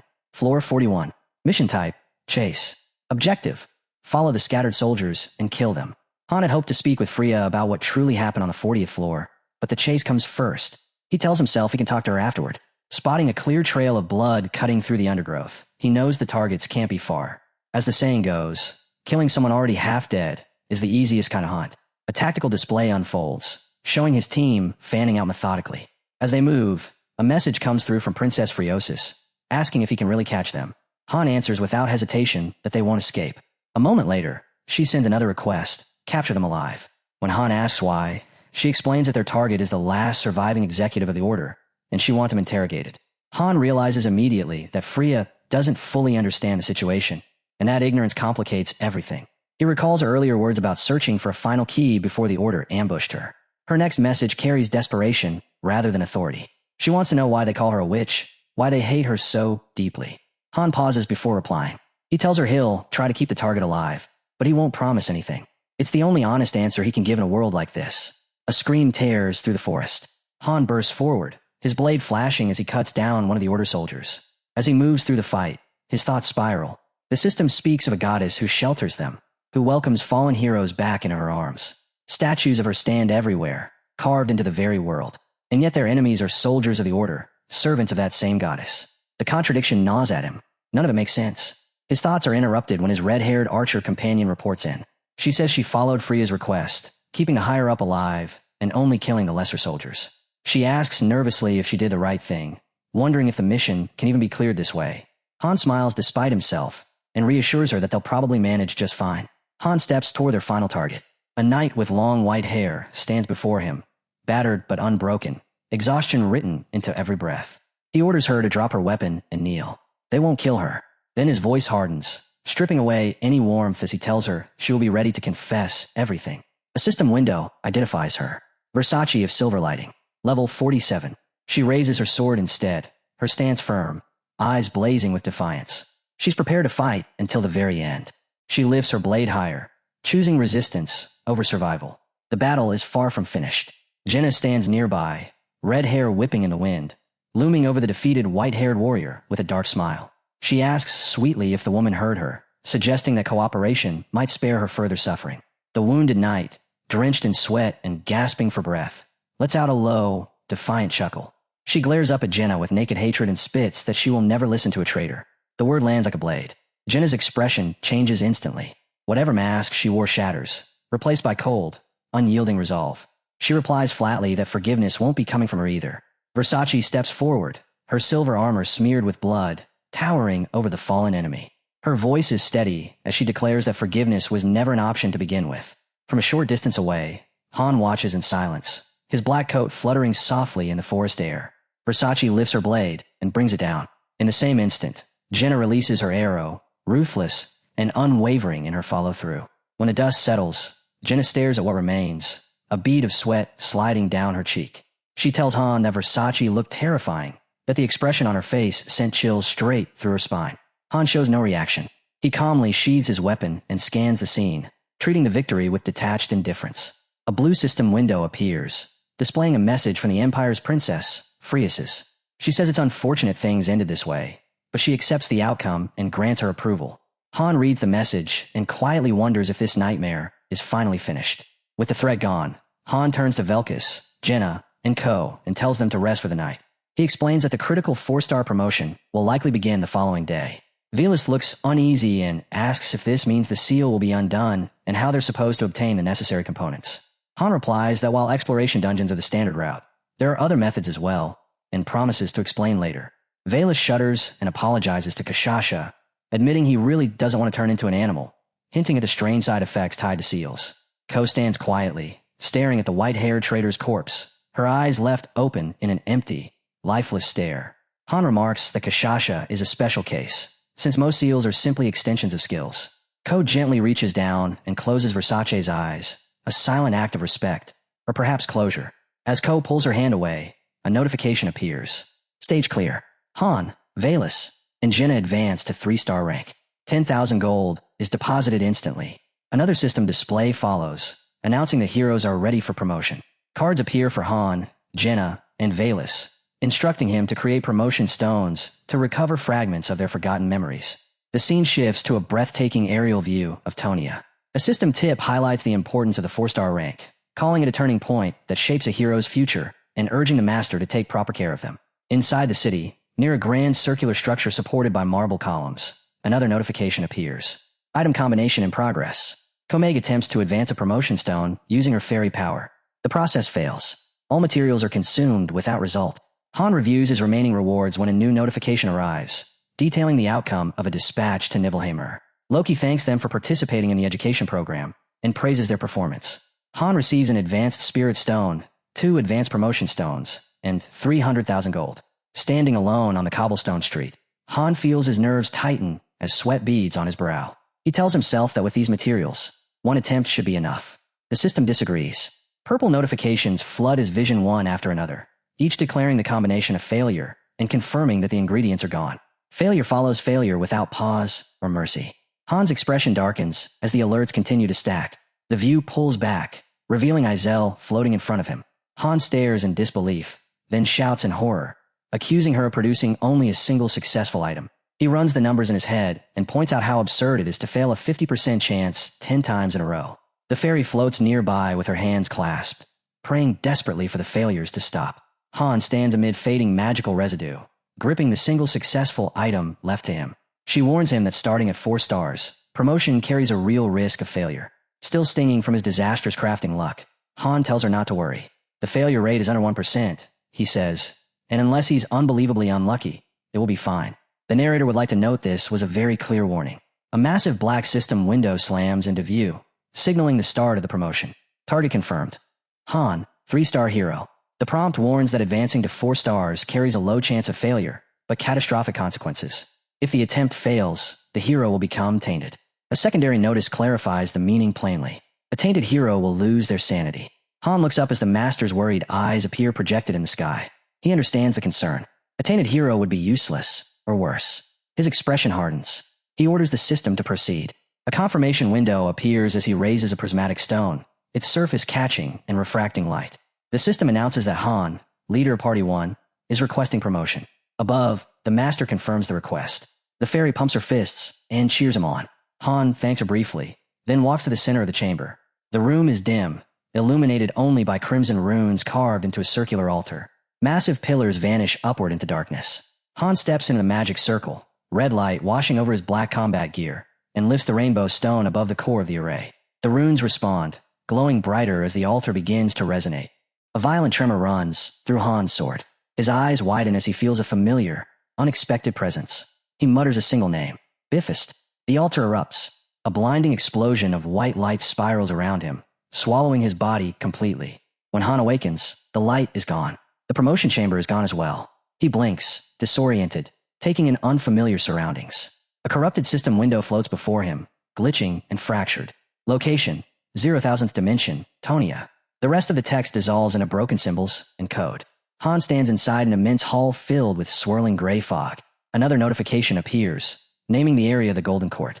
He steps forward, his boots echoing sharply across a polished floor. A shrill screech halts him. To his left, a grotesque goblin with bloodshot eyes and jagged tusks cowers in the shadows. It isn't alone. Han's gaze lifts, and his breath tightens. A massive black dragon from the 35th floor coils within the darkness. Yellow eyes burn from its skull, yet its posture is unmistakable. Fear. Even the dragon mother is afraid. As his vision adjusts, more shapes emerge between the towering pillars. Werewolves, serpentmen, ogres. Dozens of monsters fill the hall. Enemies of humanity, gathered in one place. None of them move to attack. They're trembling. The red in their eyes isn't rage. It's fear. Every creature in the hall is terrified of something. Han follows their line of sight toward the center, where human figures sit calmly beneath towering angelic statues.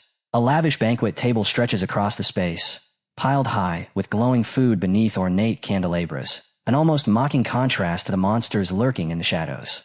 At the head of the table sits a man with messy blonde hair, wrapped in a fur-lined cloak. He wears a gentle smile as he remarks that everyone has finally arrived. Han studies the others seated nearby and locks eyes with a man whose black hair is streaked with white. A system window flickers to life, identifying him as Ricardo von Halgar, patriarch of the House of Halen, his level unknown. Ricardo's deep voice carries across the hall as he notes that the House of Assen is not present. The blonde man at the head of the table lifts his goblet and takes a slow sip before saying that he is the one who summoned them all. He adds calmly that anyone who wishes to fight until the very end will not be stopped. To his right sits a woman clad in white armor. To his left, a dark-haired man whose presence feels equally heavy. The blonde man suggests it is better to be together in these final moments, implying that this gathering is a last banquet before an unavoidable fate closes in. A woman with deep purple hair, dressed in dark robes, rises slightly. Persine Little von Strorn, matriarch of Shutterberg, offers to bring the missing guests by force. The blonde leader raises a single hand, stopping her. He says it isn't necessary. If those absent choose to die with honor on the battlefield, he will respect that choice. He turns his attention back to the long table, where the assembled figures form a living barrier against the surrounding darkness. He calls them the guardians of the continent, and praises the extraordinary burden they carry. The air grows heavy, thick with the weight of history and the certainty that tragedy is close at hand. As his face is fully revealed, Han notices the contrast within the blonde man. He looks youthful, almost gentle, yet worn by countless years.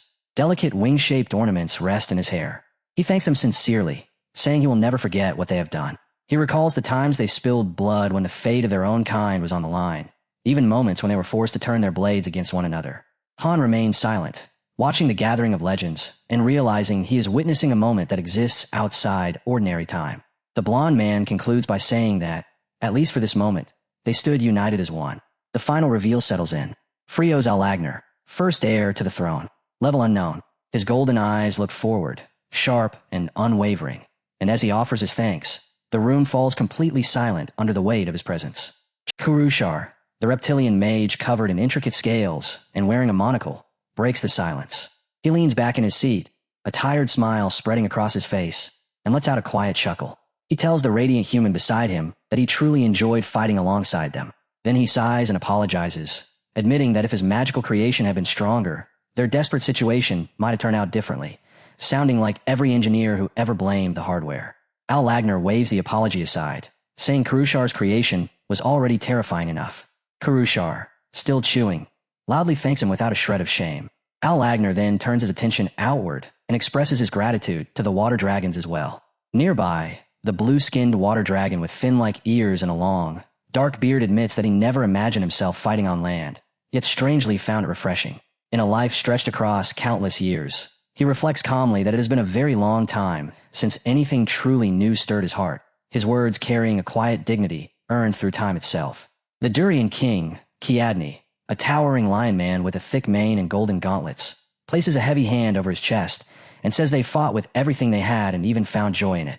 Frios Alagner then turns his gaze toward the blind saint, Leanne, praising her devotion. He acknowledges that even though the goddess never answered their prayers, they still stood firm, preserved their honor, and carried their faith without wavering. Leanne lowers her head, apologizing not for her choices, but for the cruel result those choices led to. Farther down the table, Valentine of Iron Blood, the third commander of Order's army, sits with his wild red hair and fur-lined cloak beside Versace of Silver Light, Order's elite paladin, her silver hair tied neatly into a ponytail. Frios Alagner offers them both his thanks before lifting his wine. He declares that this banquet will be their last.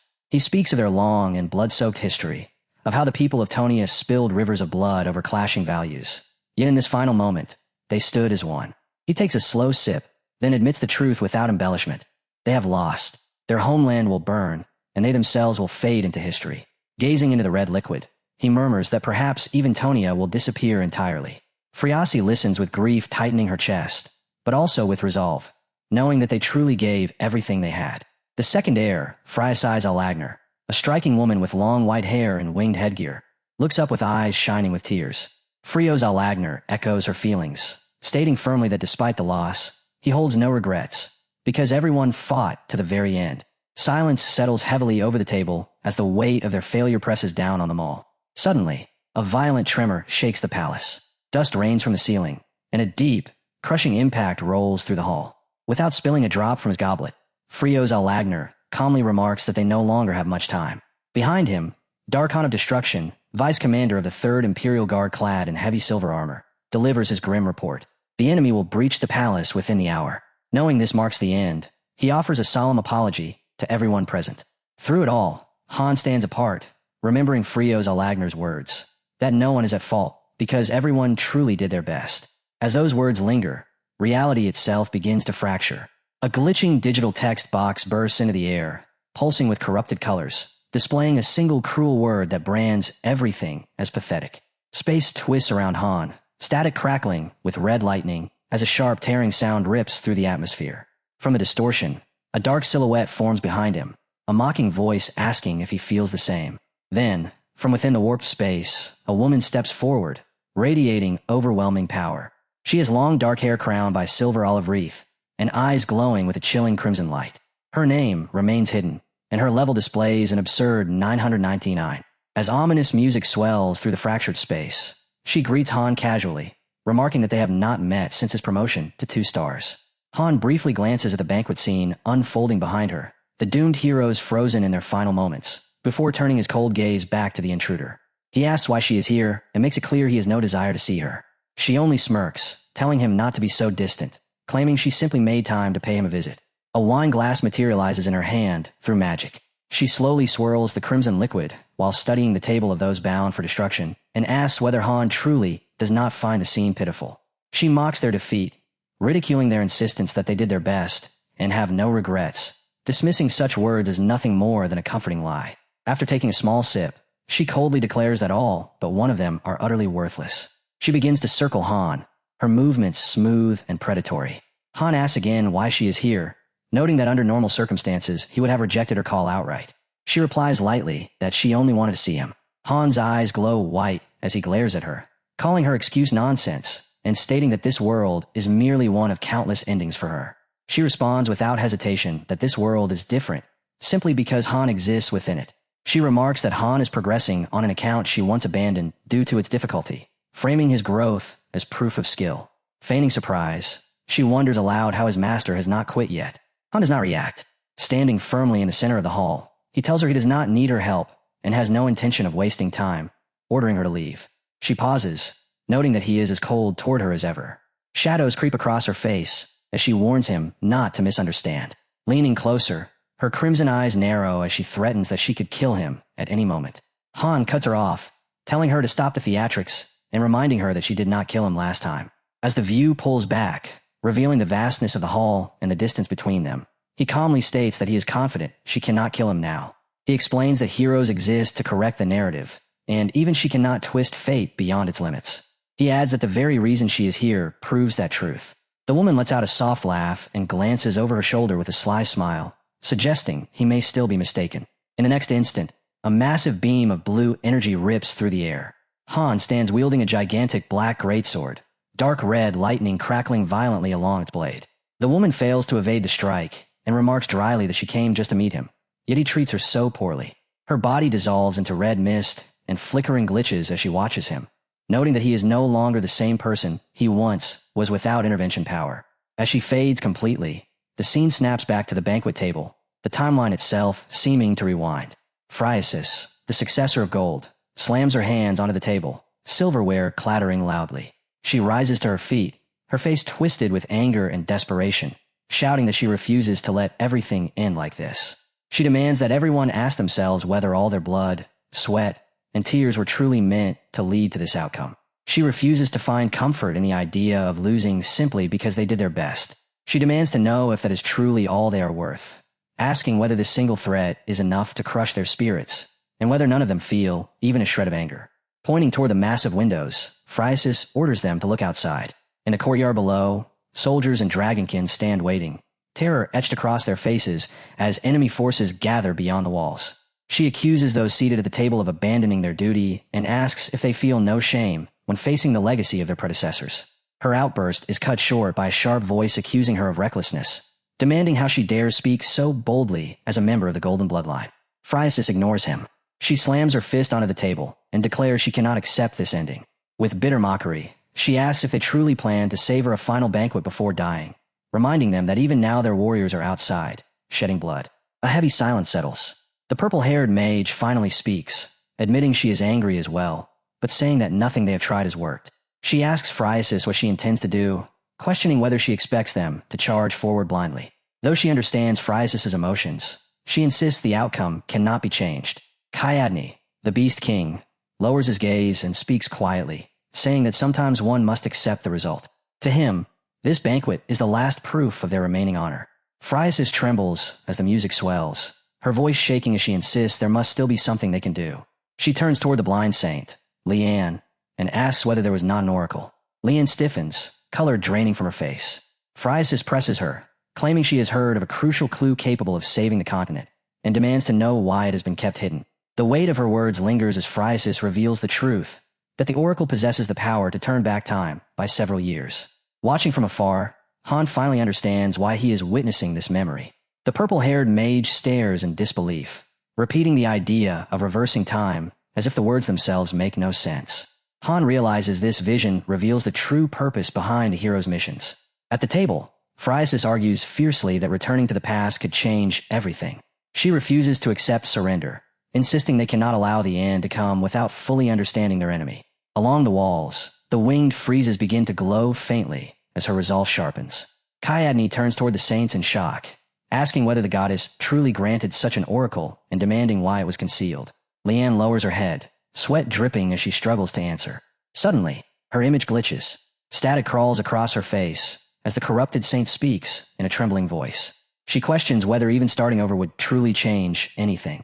Perhaps, she suggests, it is better to let everything end.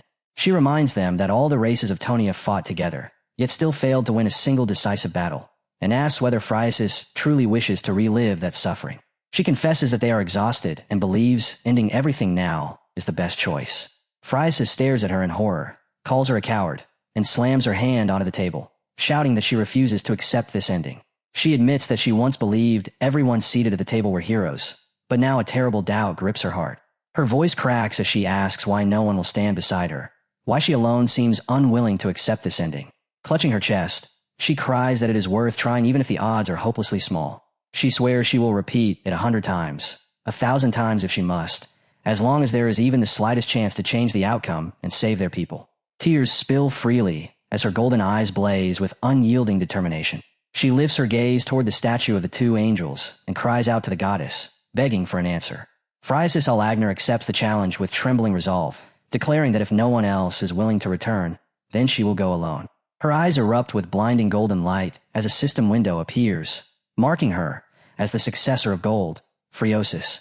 Even as dark energy coils tightly around her, she announces her decision without hesitation. A system message confirms the contract.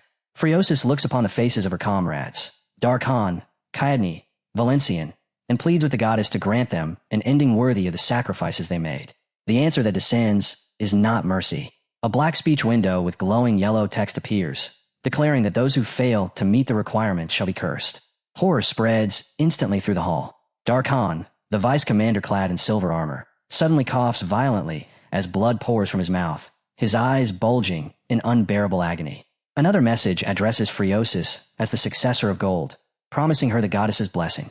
Chaos erupts. Kaedni clutches his throat as blood sprays forth, while Valencian and the others convulse, their bodies collapsing as life drains away. The voice promises Phreosis infinite chances, promising that noble heroes will follow in her wake. The banquet hall is soaked in blood as bodies fall one after another.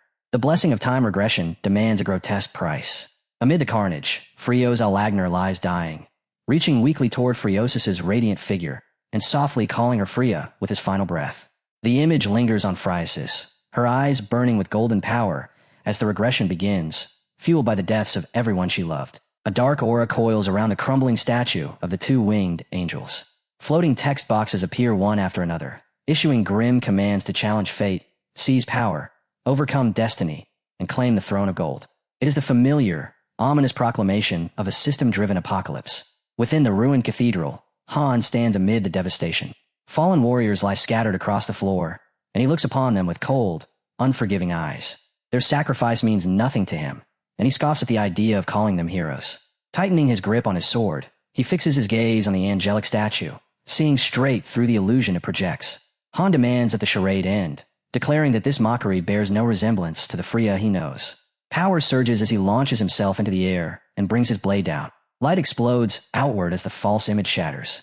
The statue fractures into shards of glowing purple crystal, exposing the truth hidden beneath. The scene shifts abruptly to a council chamber illuminated by the fading remnants of a shattered magical barrier. Kaed slams his fist onto the table, his voice filled with fury as he demands to know whether the revelation they witnessed is truly real. He glares at the priestess as fragments of the shattered illusion drift slowly through the air around them. Under that pressure, she finally admits the truth, that the goddess did grant an oracle. Kaed's fury explodes instantly as he roars, demanding to know why such a thing was hidden. Beneath her hood, the priestess breaks into a nervous sweat, her eyes darting toward the floating crystals as if searching for escape. Phreos Alagner whispers Phrea's name. She turns sharply and asks if he already knew. With deep sorrow, he admits that he did not, and the weight of that revelation settles heavily over the room, thick with betrayal and disbelief. Phrea demands an explanation. Phreos Alagner asks whether it was truly necessary to drag the entire continent into suffering for the sake of a single chance. Pressed from all sides, the priestess tries to justify it. She says the goddess is not perfect, that miracles always demand offerings and come with strict limits. She speaks of the consequences, people bound by forces beyond their control, unable to live or die, condemned to endless suffering. She warns that the continent itself will be torn apart, past and future losing all meaning. Phreos Alagner turns to Phrea and says he understands her anger, but nothing lasts forever. What begins must end, and for them, that end has already arrived. He warns her not to gamble everything for fleeting satisfaction. Phrea lowers her gaze, torn between rage and doubt. Alberto Langdria, the patriarch of Lanch, refuses to accept such an end and asks the emperor if he truly intends to let everything fade away. The emperor answers without hesitation. They still have their pride. Rising from his seat, golden cape flowing behind him, he draws his sword and declares that they will make one final stand. Kiadi bares his teeth in a fierce grin and roars that he has been waiting for this moment. Resolve spreads through the hall. Phreos Alagner asks Persine whether the women and children have been evacuated. She confirms that the underground gates are sealed and the civilians are protected. With their path chosen, they vow to fight until the very end. Phreos Alagner calls upon the Essenes Knights, declaring they will not fall quietly. Even if this battle is their last, they will show their enemies the will of Tonia. He asks if they are ready to die alongside the land they loved. One by one, every creature raises their weapon, pledging to stand with him until the end. Kiadi takes his place beside the Emperor, staring into the darkness beyond, wondering if any death could be more honorable.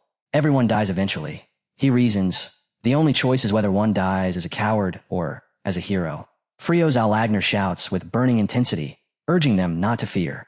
He declares that he will fall first, carving a path in a hell for the heroes who follow, and that today, everyone longs to be the first to die.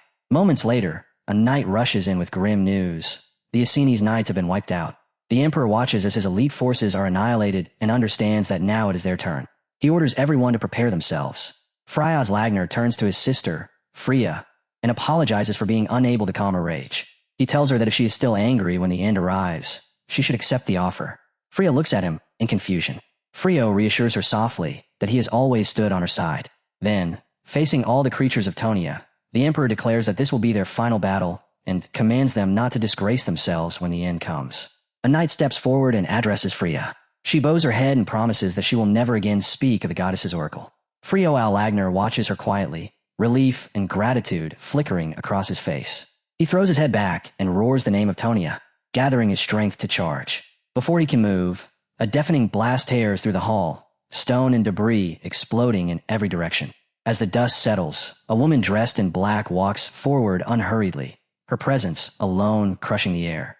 She asks coldly who gave them permission to charge, and dismisses the defenders as weak and pathetic. Stepping over shattered rubble, she mocks the so-called heroes for abandoning their final hope and sneers at their meaningless resistance. Beneath her veil, her crimson eyes glow as she asks whether they are afraid, judging them pitiful no matter what their answer might be. A surviving knight rushes at her in fury, demanding to know who she is. With a casual gesture, she crushes him where he stands, scoffing at his audacity and declaring she has no use for a dog that does not recognize its master. The masked priestess collapses to the floor, trembling in terror, and identifies the woman as the goddess. Shock ripples through the hall. Barely able to speak, the priestess recalls that it was this very being who granted her the oracle. Tel, the goddess, looks down upon them and questions why the priestess acted on her own. She accuses them of using her when it suited them and ignoring her will, reminding them that they rejected the chance to start over without shame.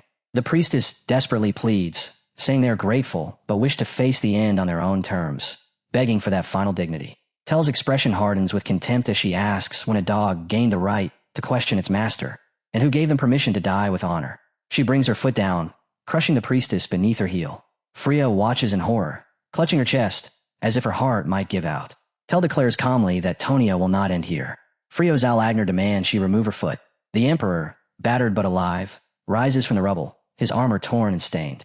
He acknowledges the goddess's deeds, but insists that they still possess the right to choose their fate. He asks her to step back and allow them to meet the end with dignity. The goddess smiles darkly, calling his defiance arrogance. Frio Alagner answers that his golden bloodline grants him the right to speak as he does. Tel laughs openly, dismissing his claim and calling him a mongrel existence, half monster and half human. The knights move to surround her. Tel observes with mild amusement that those who once worshipped her now raise their blades against her. Frio Alagner replies that she has changed, and they can no longer accept what she has become. Cloaked in shadow, the goddess leans close and tells him the contract has already ended. She then turns her attention to Freya, asking softly if she truly does not wish to know how the child learned of the oracle. Freya recoils, denying any contract and demanding to know what she means. The goddess reveals that the child wished to save Tonia, even if it meant sacrificing everything. One by one, eyes turn toward Freya as the meaning sinks in. Tel explains that the girl sought to turn back time, fully prepared to risk everyone around her. Freya screams in denial, insisting she never said such a thing and that she never met the deity at all. Tel places a hand over her chest and swears upon her very soul. A red light ignites within her eye as she calmly assures Freya that she is speaking nothing but the truth. The moment freezes on Freya's face, twisted in pure terror as she screams, begging the goddess not to lie. Freya trembles before Tel as darkness coils thickly around the goddess's form. Tel mocks her without restraint, asking whether she truly doubts her words, warning her that even she could simply vanish if such an oath were broken. A sickening snap echoes through the hall, driving home just how powerless Freya truly is. Tel's face remains hidden beneath her veil and wide-brimmed hat as she forces Freya to look directly into her glowing red eyes. She taunts her, telling her to remember the knowledge buried deep within herself. Freya collapses to the floor, gasping for breath, as Tel declares that everyone else present has no right to call themselves heroes. She screams that they must instead become sacrifices for the true heroes yet to come. Frio, battered and barely steady, demands to know what she means. Tell slowly extends a gloved hand, dark energy spiraling from her fingertips, and coldly proclaims that every game needs enemies, and that they were meant to become nothing more than experience points. Purple and black energy erupts through the hall, ripping into the warriors. Screams fill the air as corruption tears them apart. One man vomits blood before collapsing, while another is dragged screaming into shadowy tendrils. Tell turns toward the saints, her voice dripping with disappointment. She declares that no one who worships her will ever be free and demands that they suffer eternally for daring to betray her. Freya collapses onto the blood-soaked carpet, her eyes wide with horror. Tell looks down on her cruelly and tells her she should be proud. She was chosen as Tonia's main character. Freya desperately denies it, her voice breaking, as the vision bleeds outward and merges into Han's perception from a void. A red system window flashes violently with a critical warning. Han, rated 3-star, is beginning to undergo corruption. Dark energy smokes from his body as his grip tightens around his sword. In that moment, he understands. This corruption is how the entity deals with heroes who uncover the truth. It explains why his promotions kept failing. It is a failsafe, designed to erase anyone who learns too much about the world. The vision does not relent. Tell towers over Freya and lectures her coldly, stating that a true hero must be willing to sacrifice everything to achieve their goal. She gestures toward the fallen Frio variants scattered across the hall, asking whether that is not the truth. Freya screams in denial as others are consumed by roaring purple flames, their faces contorted in agony. Tell demands that Freya admit her betrayal. Freya shrieks that it is not true, but the goddess insists it is, claiming Freya spoke those very words within her own dream. The scene shifts abruptly. Tell walks away from the ruined hall, holding a glitching book in her hand. She remarks that very few usable hero candidates remain and that the world itself is already ruined. Casually, she counts the results, 1 5-star candidate and 3 4-star candidates among the fallen. The focus shifts to a corrupted Frio, now transformed into a monstrous figure encased in jagged dark armor. Tell mutters that this place is finished and complains that the mutt caused unnecessary trouble. She wonders aloud whether contracting the mutt instead of the saintess, who is now clearly losing her sanity, might have gone more smoothly. Turning toward the corrupted knight, she asks whether he resents her, then calmly offers him a path to vengeance, to become the strongest enemy, conquer the world, and perhaps, in doing so, earn his revenge. Han stands within the collapsing vision, one hand resting on his sword, finally understanding that Tell wants him erased now that he has seen everything. The dimensional window hangs open as reality breaks apart around him. He does not know whether Tell intended him to witness this or if it happened by accident. But one thing is certain. The truth laid bare before him is utterly revolting. Freya's fury surges as the nightmare continues to unravel. A dimensional crack rips open without warning, and a figure steps into view, sending a jolt through Han. Amid the digital interference, a notification flickers, identifying the current floor as 80. Han's gaze locks onto the corrupted knight standing within the distortion. The Dark Prince, Frio Zal Agner, level 354. Through the static, the Dark Prince looks directly at Han and declares that he will be waiting. Han's eyes glow blue as he answers calmly, accepting the challenge and promising that peace will come soon. A violent surge of energy erupts, shattering the vision and scattering the red static along with the Dark Prince's image. The crushing pressure disappears in an instant. In its place, a bright system notification blooms, announcing success. A message confirms that Han's forgotten memories have awakened, and that his promotion to 4-star rank is complete. A new illustration card appears, depicting Han clad in intricate dark armor. The system continues, informing him that his level and skill capacity have increased, and that the hero's first seal has been unlocked. An informational window explains that seals are special abilities obtained through Advent dungeons, each equivalent to 10 skills, and essential for heroes who pursue higher mastery. Nearby, Jenna, the red-haired archer, bursts into celebration, cheering loudly about Han reaching 4-star. Her excitement falters when she notices his expression, and she freezes. Han calmly tells her she is next, then suddenly lunges forward, slamming into the wall beside her with a thunderous crash. Jenna cries out in shock. Han simply explains that it was a bug. Within the fractured wall, a faint digital distortion pulses. A system window meant only for game masters flickers into existence, warning of a GM-exclusive line filled with unread messages. Han stares at the glitch coldly, choosing not to negotiate, and the distortion fades under his gaze. Moments later, the system fanfare resumes as if nothing happened. Jenna's card updates to 4-star, followed shortly by Velkus, who also reaches 4-star. A brief interlude displays the mechanics of power progression. A combination menu appears, showing intermediate fire, water, and wind stones alongside a promotion stone and a spirit stone. The automatic process begins, merging the items with exaggerated sound effects, until a fairy-style notification announces success and a glowing advanced promotion stone is created. Adis, the black-haired warrior, completes his promotion to 4-star as well. The scene then shifts to a quiet, lavish meeting room where the newly promoted party gathers. Ada stands with her arms crossed, her expression grave, stating that she assumes everyone saw what she did during the promotion. Jenna rubs the back of her head and admits it was shocking and clearly important, even if she does not fully understand it yet. Velkus leans against a chair with an irritated scowl, realizing there was more behind the orders he followed without question. He mentions that some figures from the palace appeared as enemies in the vision and grumbles that he does not understand any of it, admitting he thought their job was simply to kill everything and that he hates dealing with puzzles. Kasha, sitting casually atop the table, speaks up and explains that they heard a voice and agreed to a contract, and that after doing so, their homeland was swallowed by darkness. Ko adds casually that he was born a 4-star hero and never experienced a promotion at all, though he believes Harura was probably the same. Those who accepted the contract became heroes. That much was clear. Velkus suddenly snaps, rising to his feet and complaining about how inconvenient everything is, demanding to know why no one can simply tell them the truth. Jenna nods in agreement, saying there is already too much to process. Nerissa calmly offers to explain, slowly. A burning crest materializes in the air, accompanied by text declaring that Tonia has already fallen. Nerissa explains that their mission is to restore it before it falls again, and that this goal is the very reason they entered a contract with the Saints. Adis frowns uneasily and mentions the princess. Jenna admits she still does not understand any of it, and does not even remember signing a contract. Nerissa turns to her and explains that lower-ranking heroes were brought here regardless of consent, while higher-ranking heroes face different circumstances. She then asks Teo how far back Harura reset before its downfall. Teo answers that no one truly knows what lies beyond the 30th floor, but he believes the reset occurred more than 10 years earlier. Velkus explodes, grabbing Kato by the collar and demanding why this information was never shared. Terrified, Kato stammers that no one asked and that he was too busy to be sure. Velkus releases him with a curse, admitting that it changes nothing. They still have to reach the 100th floor. Kato quietly mutters that he would have told them if anyone had asked. Adis suggests keeping this knowledge secret to avoid panic. Nerissa projects a mental image of a grassy field where soldiers are questioning the year, realizing it is the 338th year of the Empire.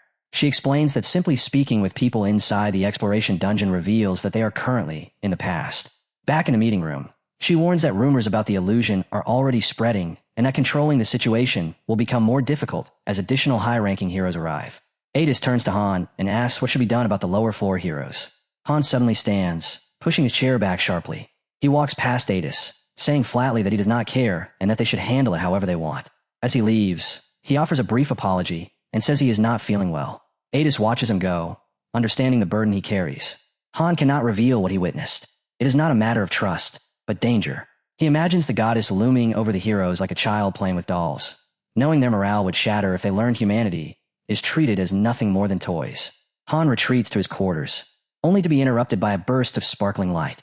Isel, the fairy administrator and Loki's top subordinate, appears in a bright, cheerful pose, remarking that Han must have seen something fascinating during his promotion. Han sits on the edge of his bed, ignoring her theatrics, and accuses her of lying.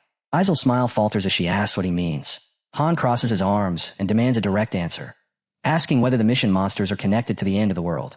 Isel stammers and tries to dodge the question, but Han cuts her off, warning that he knows far more than she thinks, and telling her not to hide the truth from him.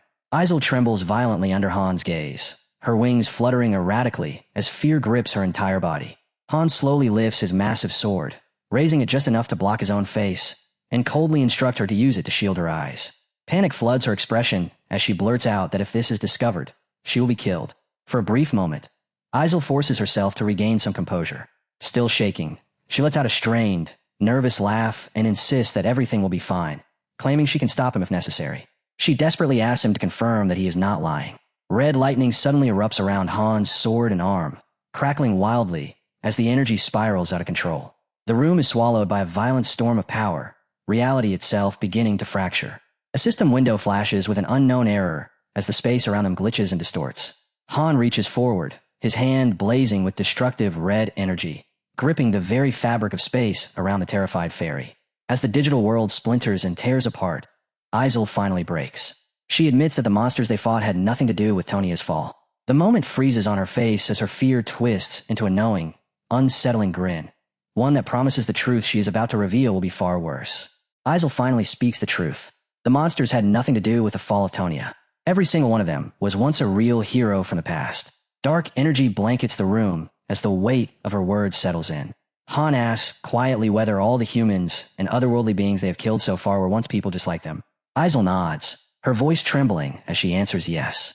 The realization hits him hard. Those monsters were once true heroes and guardians who risked their lives for Tonia. He asks why something so cruel was necessary. Isel answers that every game is built on conditions, and then she reveals the truth behind everything. The two goddesses of Mobius created a game called Pick Me Up to restore worlds destined to fall. Through this game, they sought to borrow intervention power. In simple terms, they want to draw upon the power of wrathlings, high-dimensional beings. And if heroes existed within the game, then enemies had to exist as well. Han immediately understands. Normal people were turned into enemies instead. Isel confirms it, explaining that if true enemies had appeared from the very beginning, the game would have been impossibly difficult. As she speaks, she begins chanting softly over Han's weapon. The violently unstable dark energy reacts, then slowly calms, flowing back into the sword as if being purified. Watching this, Han says quietly that he understands now. As the last traces of darkness fade from the room, he finally realizes who the real enemy truly is. Isel collapses to the floor, sobbing weakly, saying she might die after absorbing so much dark energy into the sword. She lies there gasping for breath while Han's thoughts race ahead. Beyond the 80th floor await monsters that must be crystals of chaos, crystals of despair, and even a crystal of crutch belonging to a monstrous level 315 beast. If such creatures had appeared from the start, the game would have been unwinnable. He thanks his ally as she barely manages to respond. He tells her not to worry and promises that he will make sure Han never comes her way. As Isel slowly recovers, Han reflects that their path has not changed. They will continue climbing the tower, defeating monsters, and growing stronger. And when the time finally comes, he will return to Earth.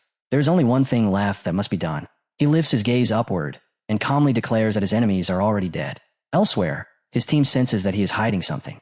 The black-haired girl narrows her eyes and says there is more to this than he is letting on. She quietly orders the maid to remain by his side and report everything she sees and hears. The maid lowers her head and answers softly that she understands. With a sharp, assessing look, the black-haired girl mutters that this is not good. He is not keeping his promise. The system interface suddenly lights up, welcoming everyone back to the game and announcing the new world raid for Season 7. A bold prompt warns that missing it would be foolish. Fun is doubled, rewards are quadrupled, and the long-awaited Festival of Masters for the World Raid Fista is approaching. The announcement teases a special reward and asks whether they want to know more. A Rainbow Adventure Stone for an S-rank seal is listed, along with a 5-star, a Hem-rank Top 8 reward. A second announcement promises to arrive soon. On the following day, the results of the meeting are officially released. Information is shared only with heroes who have surpassed the 40th floor, while the truth is deliberately concealed from those below. The woman in the black hat explains calmly that it is necessary to mix a few lies in with the truth. Information manipulation is her specialty, and she tells the others to leave it to her. They learn that 5 exploration dungeons are currently open. More heroes are being dispatched on expeditions, and valuable items are flowing in at a steady rate, but strict controls are put in place to prevent any information from leaking. Narissa decides she will personally select the members for each expedition. The lobby is relocated to a sector reserved for masters in the 40s in terms of level. Unlike before, the other masters here are extremely active. They have grown attached to the game and have invested a great deal of money into it. If the hero were to repeat what he did to Sununu, they would not remain silent. This time, they would push back. Climbing the tower at high speed demands vast resources and exceptional heroes. The mission on the 45th floor is guaranteed to be far more difficult than anything faced on the 40th floors. While the current rate of improvement poses no immediate issues, the heroes team lacks the key element needed for a true breakthrough. What they need are more advanced heroes. The system then poses a familiar question. Do you want to become stronger? Do you want to test your limits? Are you ready to challenge yourself for glory? The interface displays options such as World, Raid, Fiesta, and Event, reserved for high rankers and those aspiring to reach that level. As he links potions, the hero wonders if it is already time for the Season 7 event. The truth soon becomes clear. Large-scale, server-wide events occur on a regular basis, and one of them is the World Raid Fiesta. During it, a massive monster appears at a designated location, and masters from across the server must work together to bring it down. Through this raid, the hero has a chance to obtain all kinds of rare ingredients. In the past, it was through raids like this that he gathered everything needed to forge the 5 divine weapons. Even so, he knows that participating at this level will not be easy. If they're going to take part all, then this is exactly where they should do it. The system announces that a special event will unfold across the entire dimension during the fiesta. Heroes who perform well will earn points and rewards, which can be exchanged at the event shop for a wide range of materials and items. A welcome interface opens, displaying the layouts of various buildings. The listed rewards include advanced potions and advanced promotion stones. One hero notices blueprints for high-tier facilities, rare ingredients, and even the option to create a seal, provided an advent stone can be obtained. The hero reflects that he has already completed research up to 4 stars, yet he still does not possess a seal. Under normal circumstances, heroes grind exploration dungeons in search of advent stones, but that method only yields stones up to B rank. A rainbow advent stone, however, carries the possibility of producing an S rank result. As he selects the seal option, he realizes this is a rare opportunity to dramatically accelerate his growth. Then something catches his eye and completely stuns him. He taps his head in disbelief and stares at the interface as sweat begins to bead on his face. Sitting at the very top of the Dimensional City Point rankings is a 5-star summon ticket as the first place reward. He wonders if whoever set this up has completely lost their mind. The scene shifts to a land swallowed by thick fog, stones scattered across the ground. Without warning, a massive explosion rips through the area. From the devastation rises a colossal horned monster, so enormous that the surrounding airships look tiny by comparison. Its form resembles a wolf fused with grotesque, bat-like features. As the monster nears a critical state, orders ring out to fire. Cannons unleash a relentless barrage, but a strange yellow defensive barrier suddenly forms around the creature. New units appear and issue warnings that the airships could be targeted, urging a temporary retreat. Commands are given to begin the second phase, preparing close-range assaults and support magic while initiating a fresh transmission sequence. The ships surge forward once more, and the monster releases a devastating wave of energy that nearly turns one airship into smoke. On the ground, warriors have already launched their attack against the towering beast. Explosions continue to shake the battlefield as cannon fire rains down without pause. Another battleship emerges in the sky. Inside stands a hero. Valgest watches the chaos and asks whether heroes from other lobbies were always this monstrous during his previous training sessions, joking that if even a few joined their team, raids would become effortless. Afio answers that the main force and core participants of world raids are rankers, heroes who have all reached max level. Valgest asks whether Afio is mocking him, but Afio answers calmly that he is not, and that he is simply trying to learn. Valgest orders the ship to move closer, only for Afio to warn him that they could be dragged straight into the battle. He reminds him that this event is designed for everyone to fight giant monsters together. Even with generous rewards, they cannot truly participate. They can only strike once to register their involvement, and a single direct hit from the raid monster would turn them to ash. He recalls that during the last feast, Niflheimer eliminated the lower-level lobbies that try to get carried. If they do not attack properly, they could be wiped out by stray attacks alone. Tentative, who is part of their group, points out that their real objective is not the world raid at all, but the second event. Their plan is to head straight to the Dimensional City, participate in the earlier events, and win them all while the massive battle rages in the background. With a confident smirk, the hero declares that they are going to claim the 5-star summoning ticket. The event reward list unfolds, displaying a massive array of items and scalable point-based rewards. Voices erupt throughout the lobby, questioning whether the developers have lost their minds. A 5-star summon ticket has never been offered before, and the only way to obtain it is by taking first place in total points. Points can be earned through various events in exchange for rewards. To secure first place overall, they will need to win at least 3 categories. It is revealed that the event consists of 4 separate battles, each using different tag team formats. Every category offers escalating rewards, ranging from 50 gem points in the preliminary rounds to 30,000 gem points in the finals. The hero quickly understands the challenge. He must carefully choose which of the 6 dimensional cities to enter. If they end up in a city dominated by 3 or 2-star rankers, they may not even be allowed to participate. Even with favorable conditions, winning 3 matches is far from guaranteed. No one knows which city their rivals will choose, but the tension is obvious in the chat as rankers quietly size each other up. Many have likely abandoned the side events entirely to focus on the giant monster raid. A system notification interrupts his thoughts, informing him that he must select a 5-star special package. The package includes gems, gold, advanced bridge stones, and raid items obtained from the event. When he sees the price, 110,001, he is stunned. He cannot believe his teammates are buying something that expensive, and wonders if this is what it truly means to compete among high rankers. More system windows appear almost immediately, showing that additional special packages priced at 55,001 and 33,001 have also been purchased. His point bonus jumps to 30%, and the system announces that extra feast bonuses and a gifted warhorse statue have been delivered to Han. As he grabs the statue, The hero complains inwardly about being handed something so useless while being expected to chase a 5-star summon ticket. He thinks about the hundreds of thousands of masters taking part in the event. Only one ticket exists per dimensional city, and claiming it requires winning multiple highly competitive events. Yet for some reason, he keeps being showered with warhorse statues again and again. Then it clicks. The true objective of this event is the Rainbow Advent Stone. The first seal matters more than anything else because it defines the hero's entire growth path from that point onward. Even as he continues collecting war hero statues, his gaze never leaves the 5-star summoning ticket. When the system interface updates and displays a roster of 12 members, the hero finally speaks. Since they're already here, they might as well go all in. In that instant, the game's real intention becomes clear to him. He enters the Battle Royale event. Velkist is selected for the 1-on-1 tag match. Anin and Bennek are assigned to the 2-on-2 battle. Jenna, Kashasha, and Ada step into the 3-on-3 match. The 5-on-5 slot is filled by other warriors. As the assignments are finalized, their ship glides through space, carrying them toward the event where everything will be decided.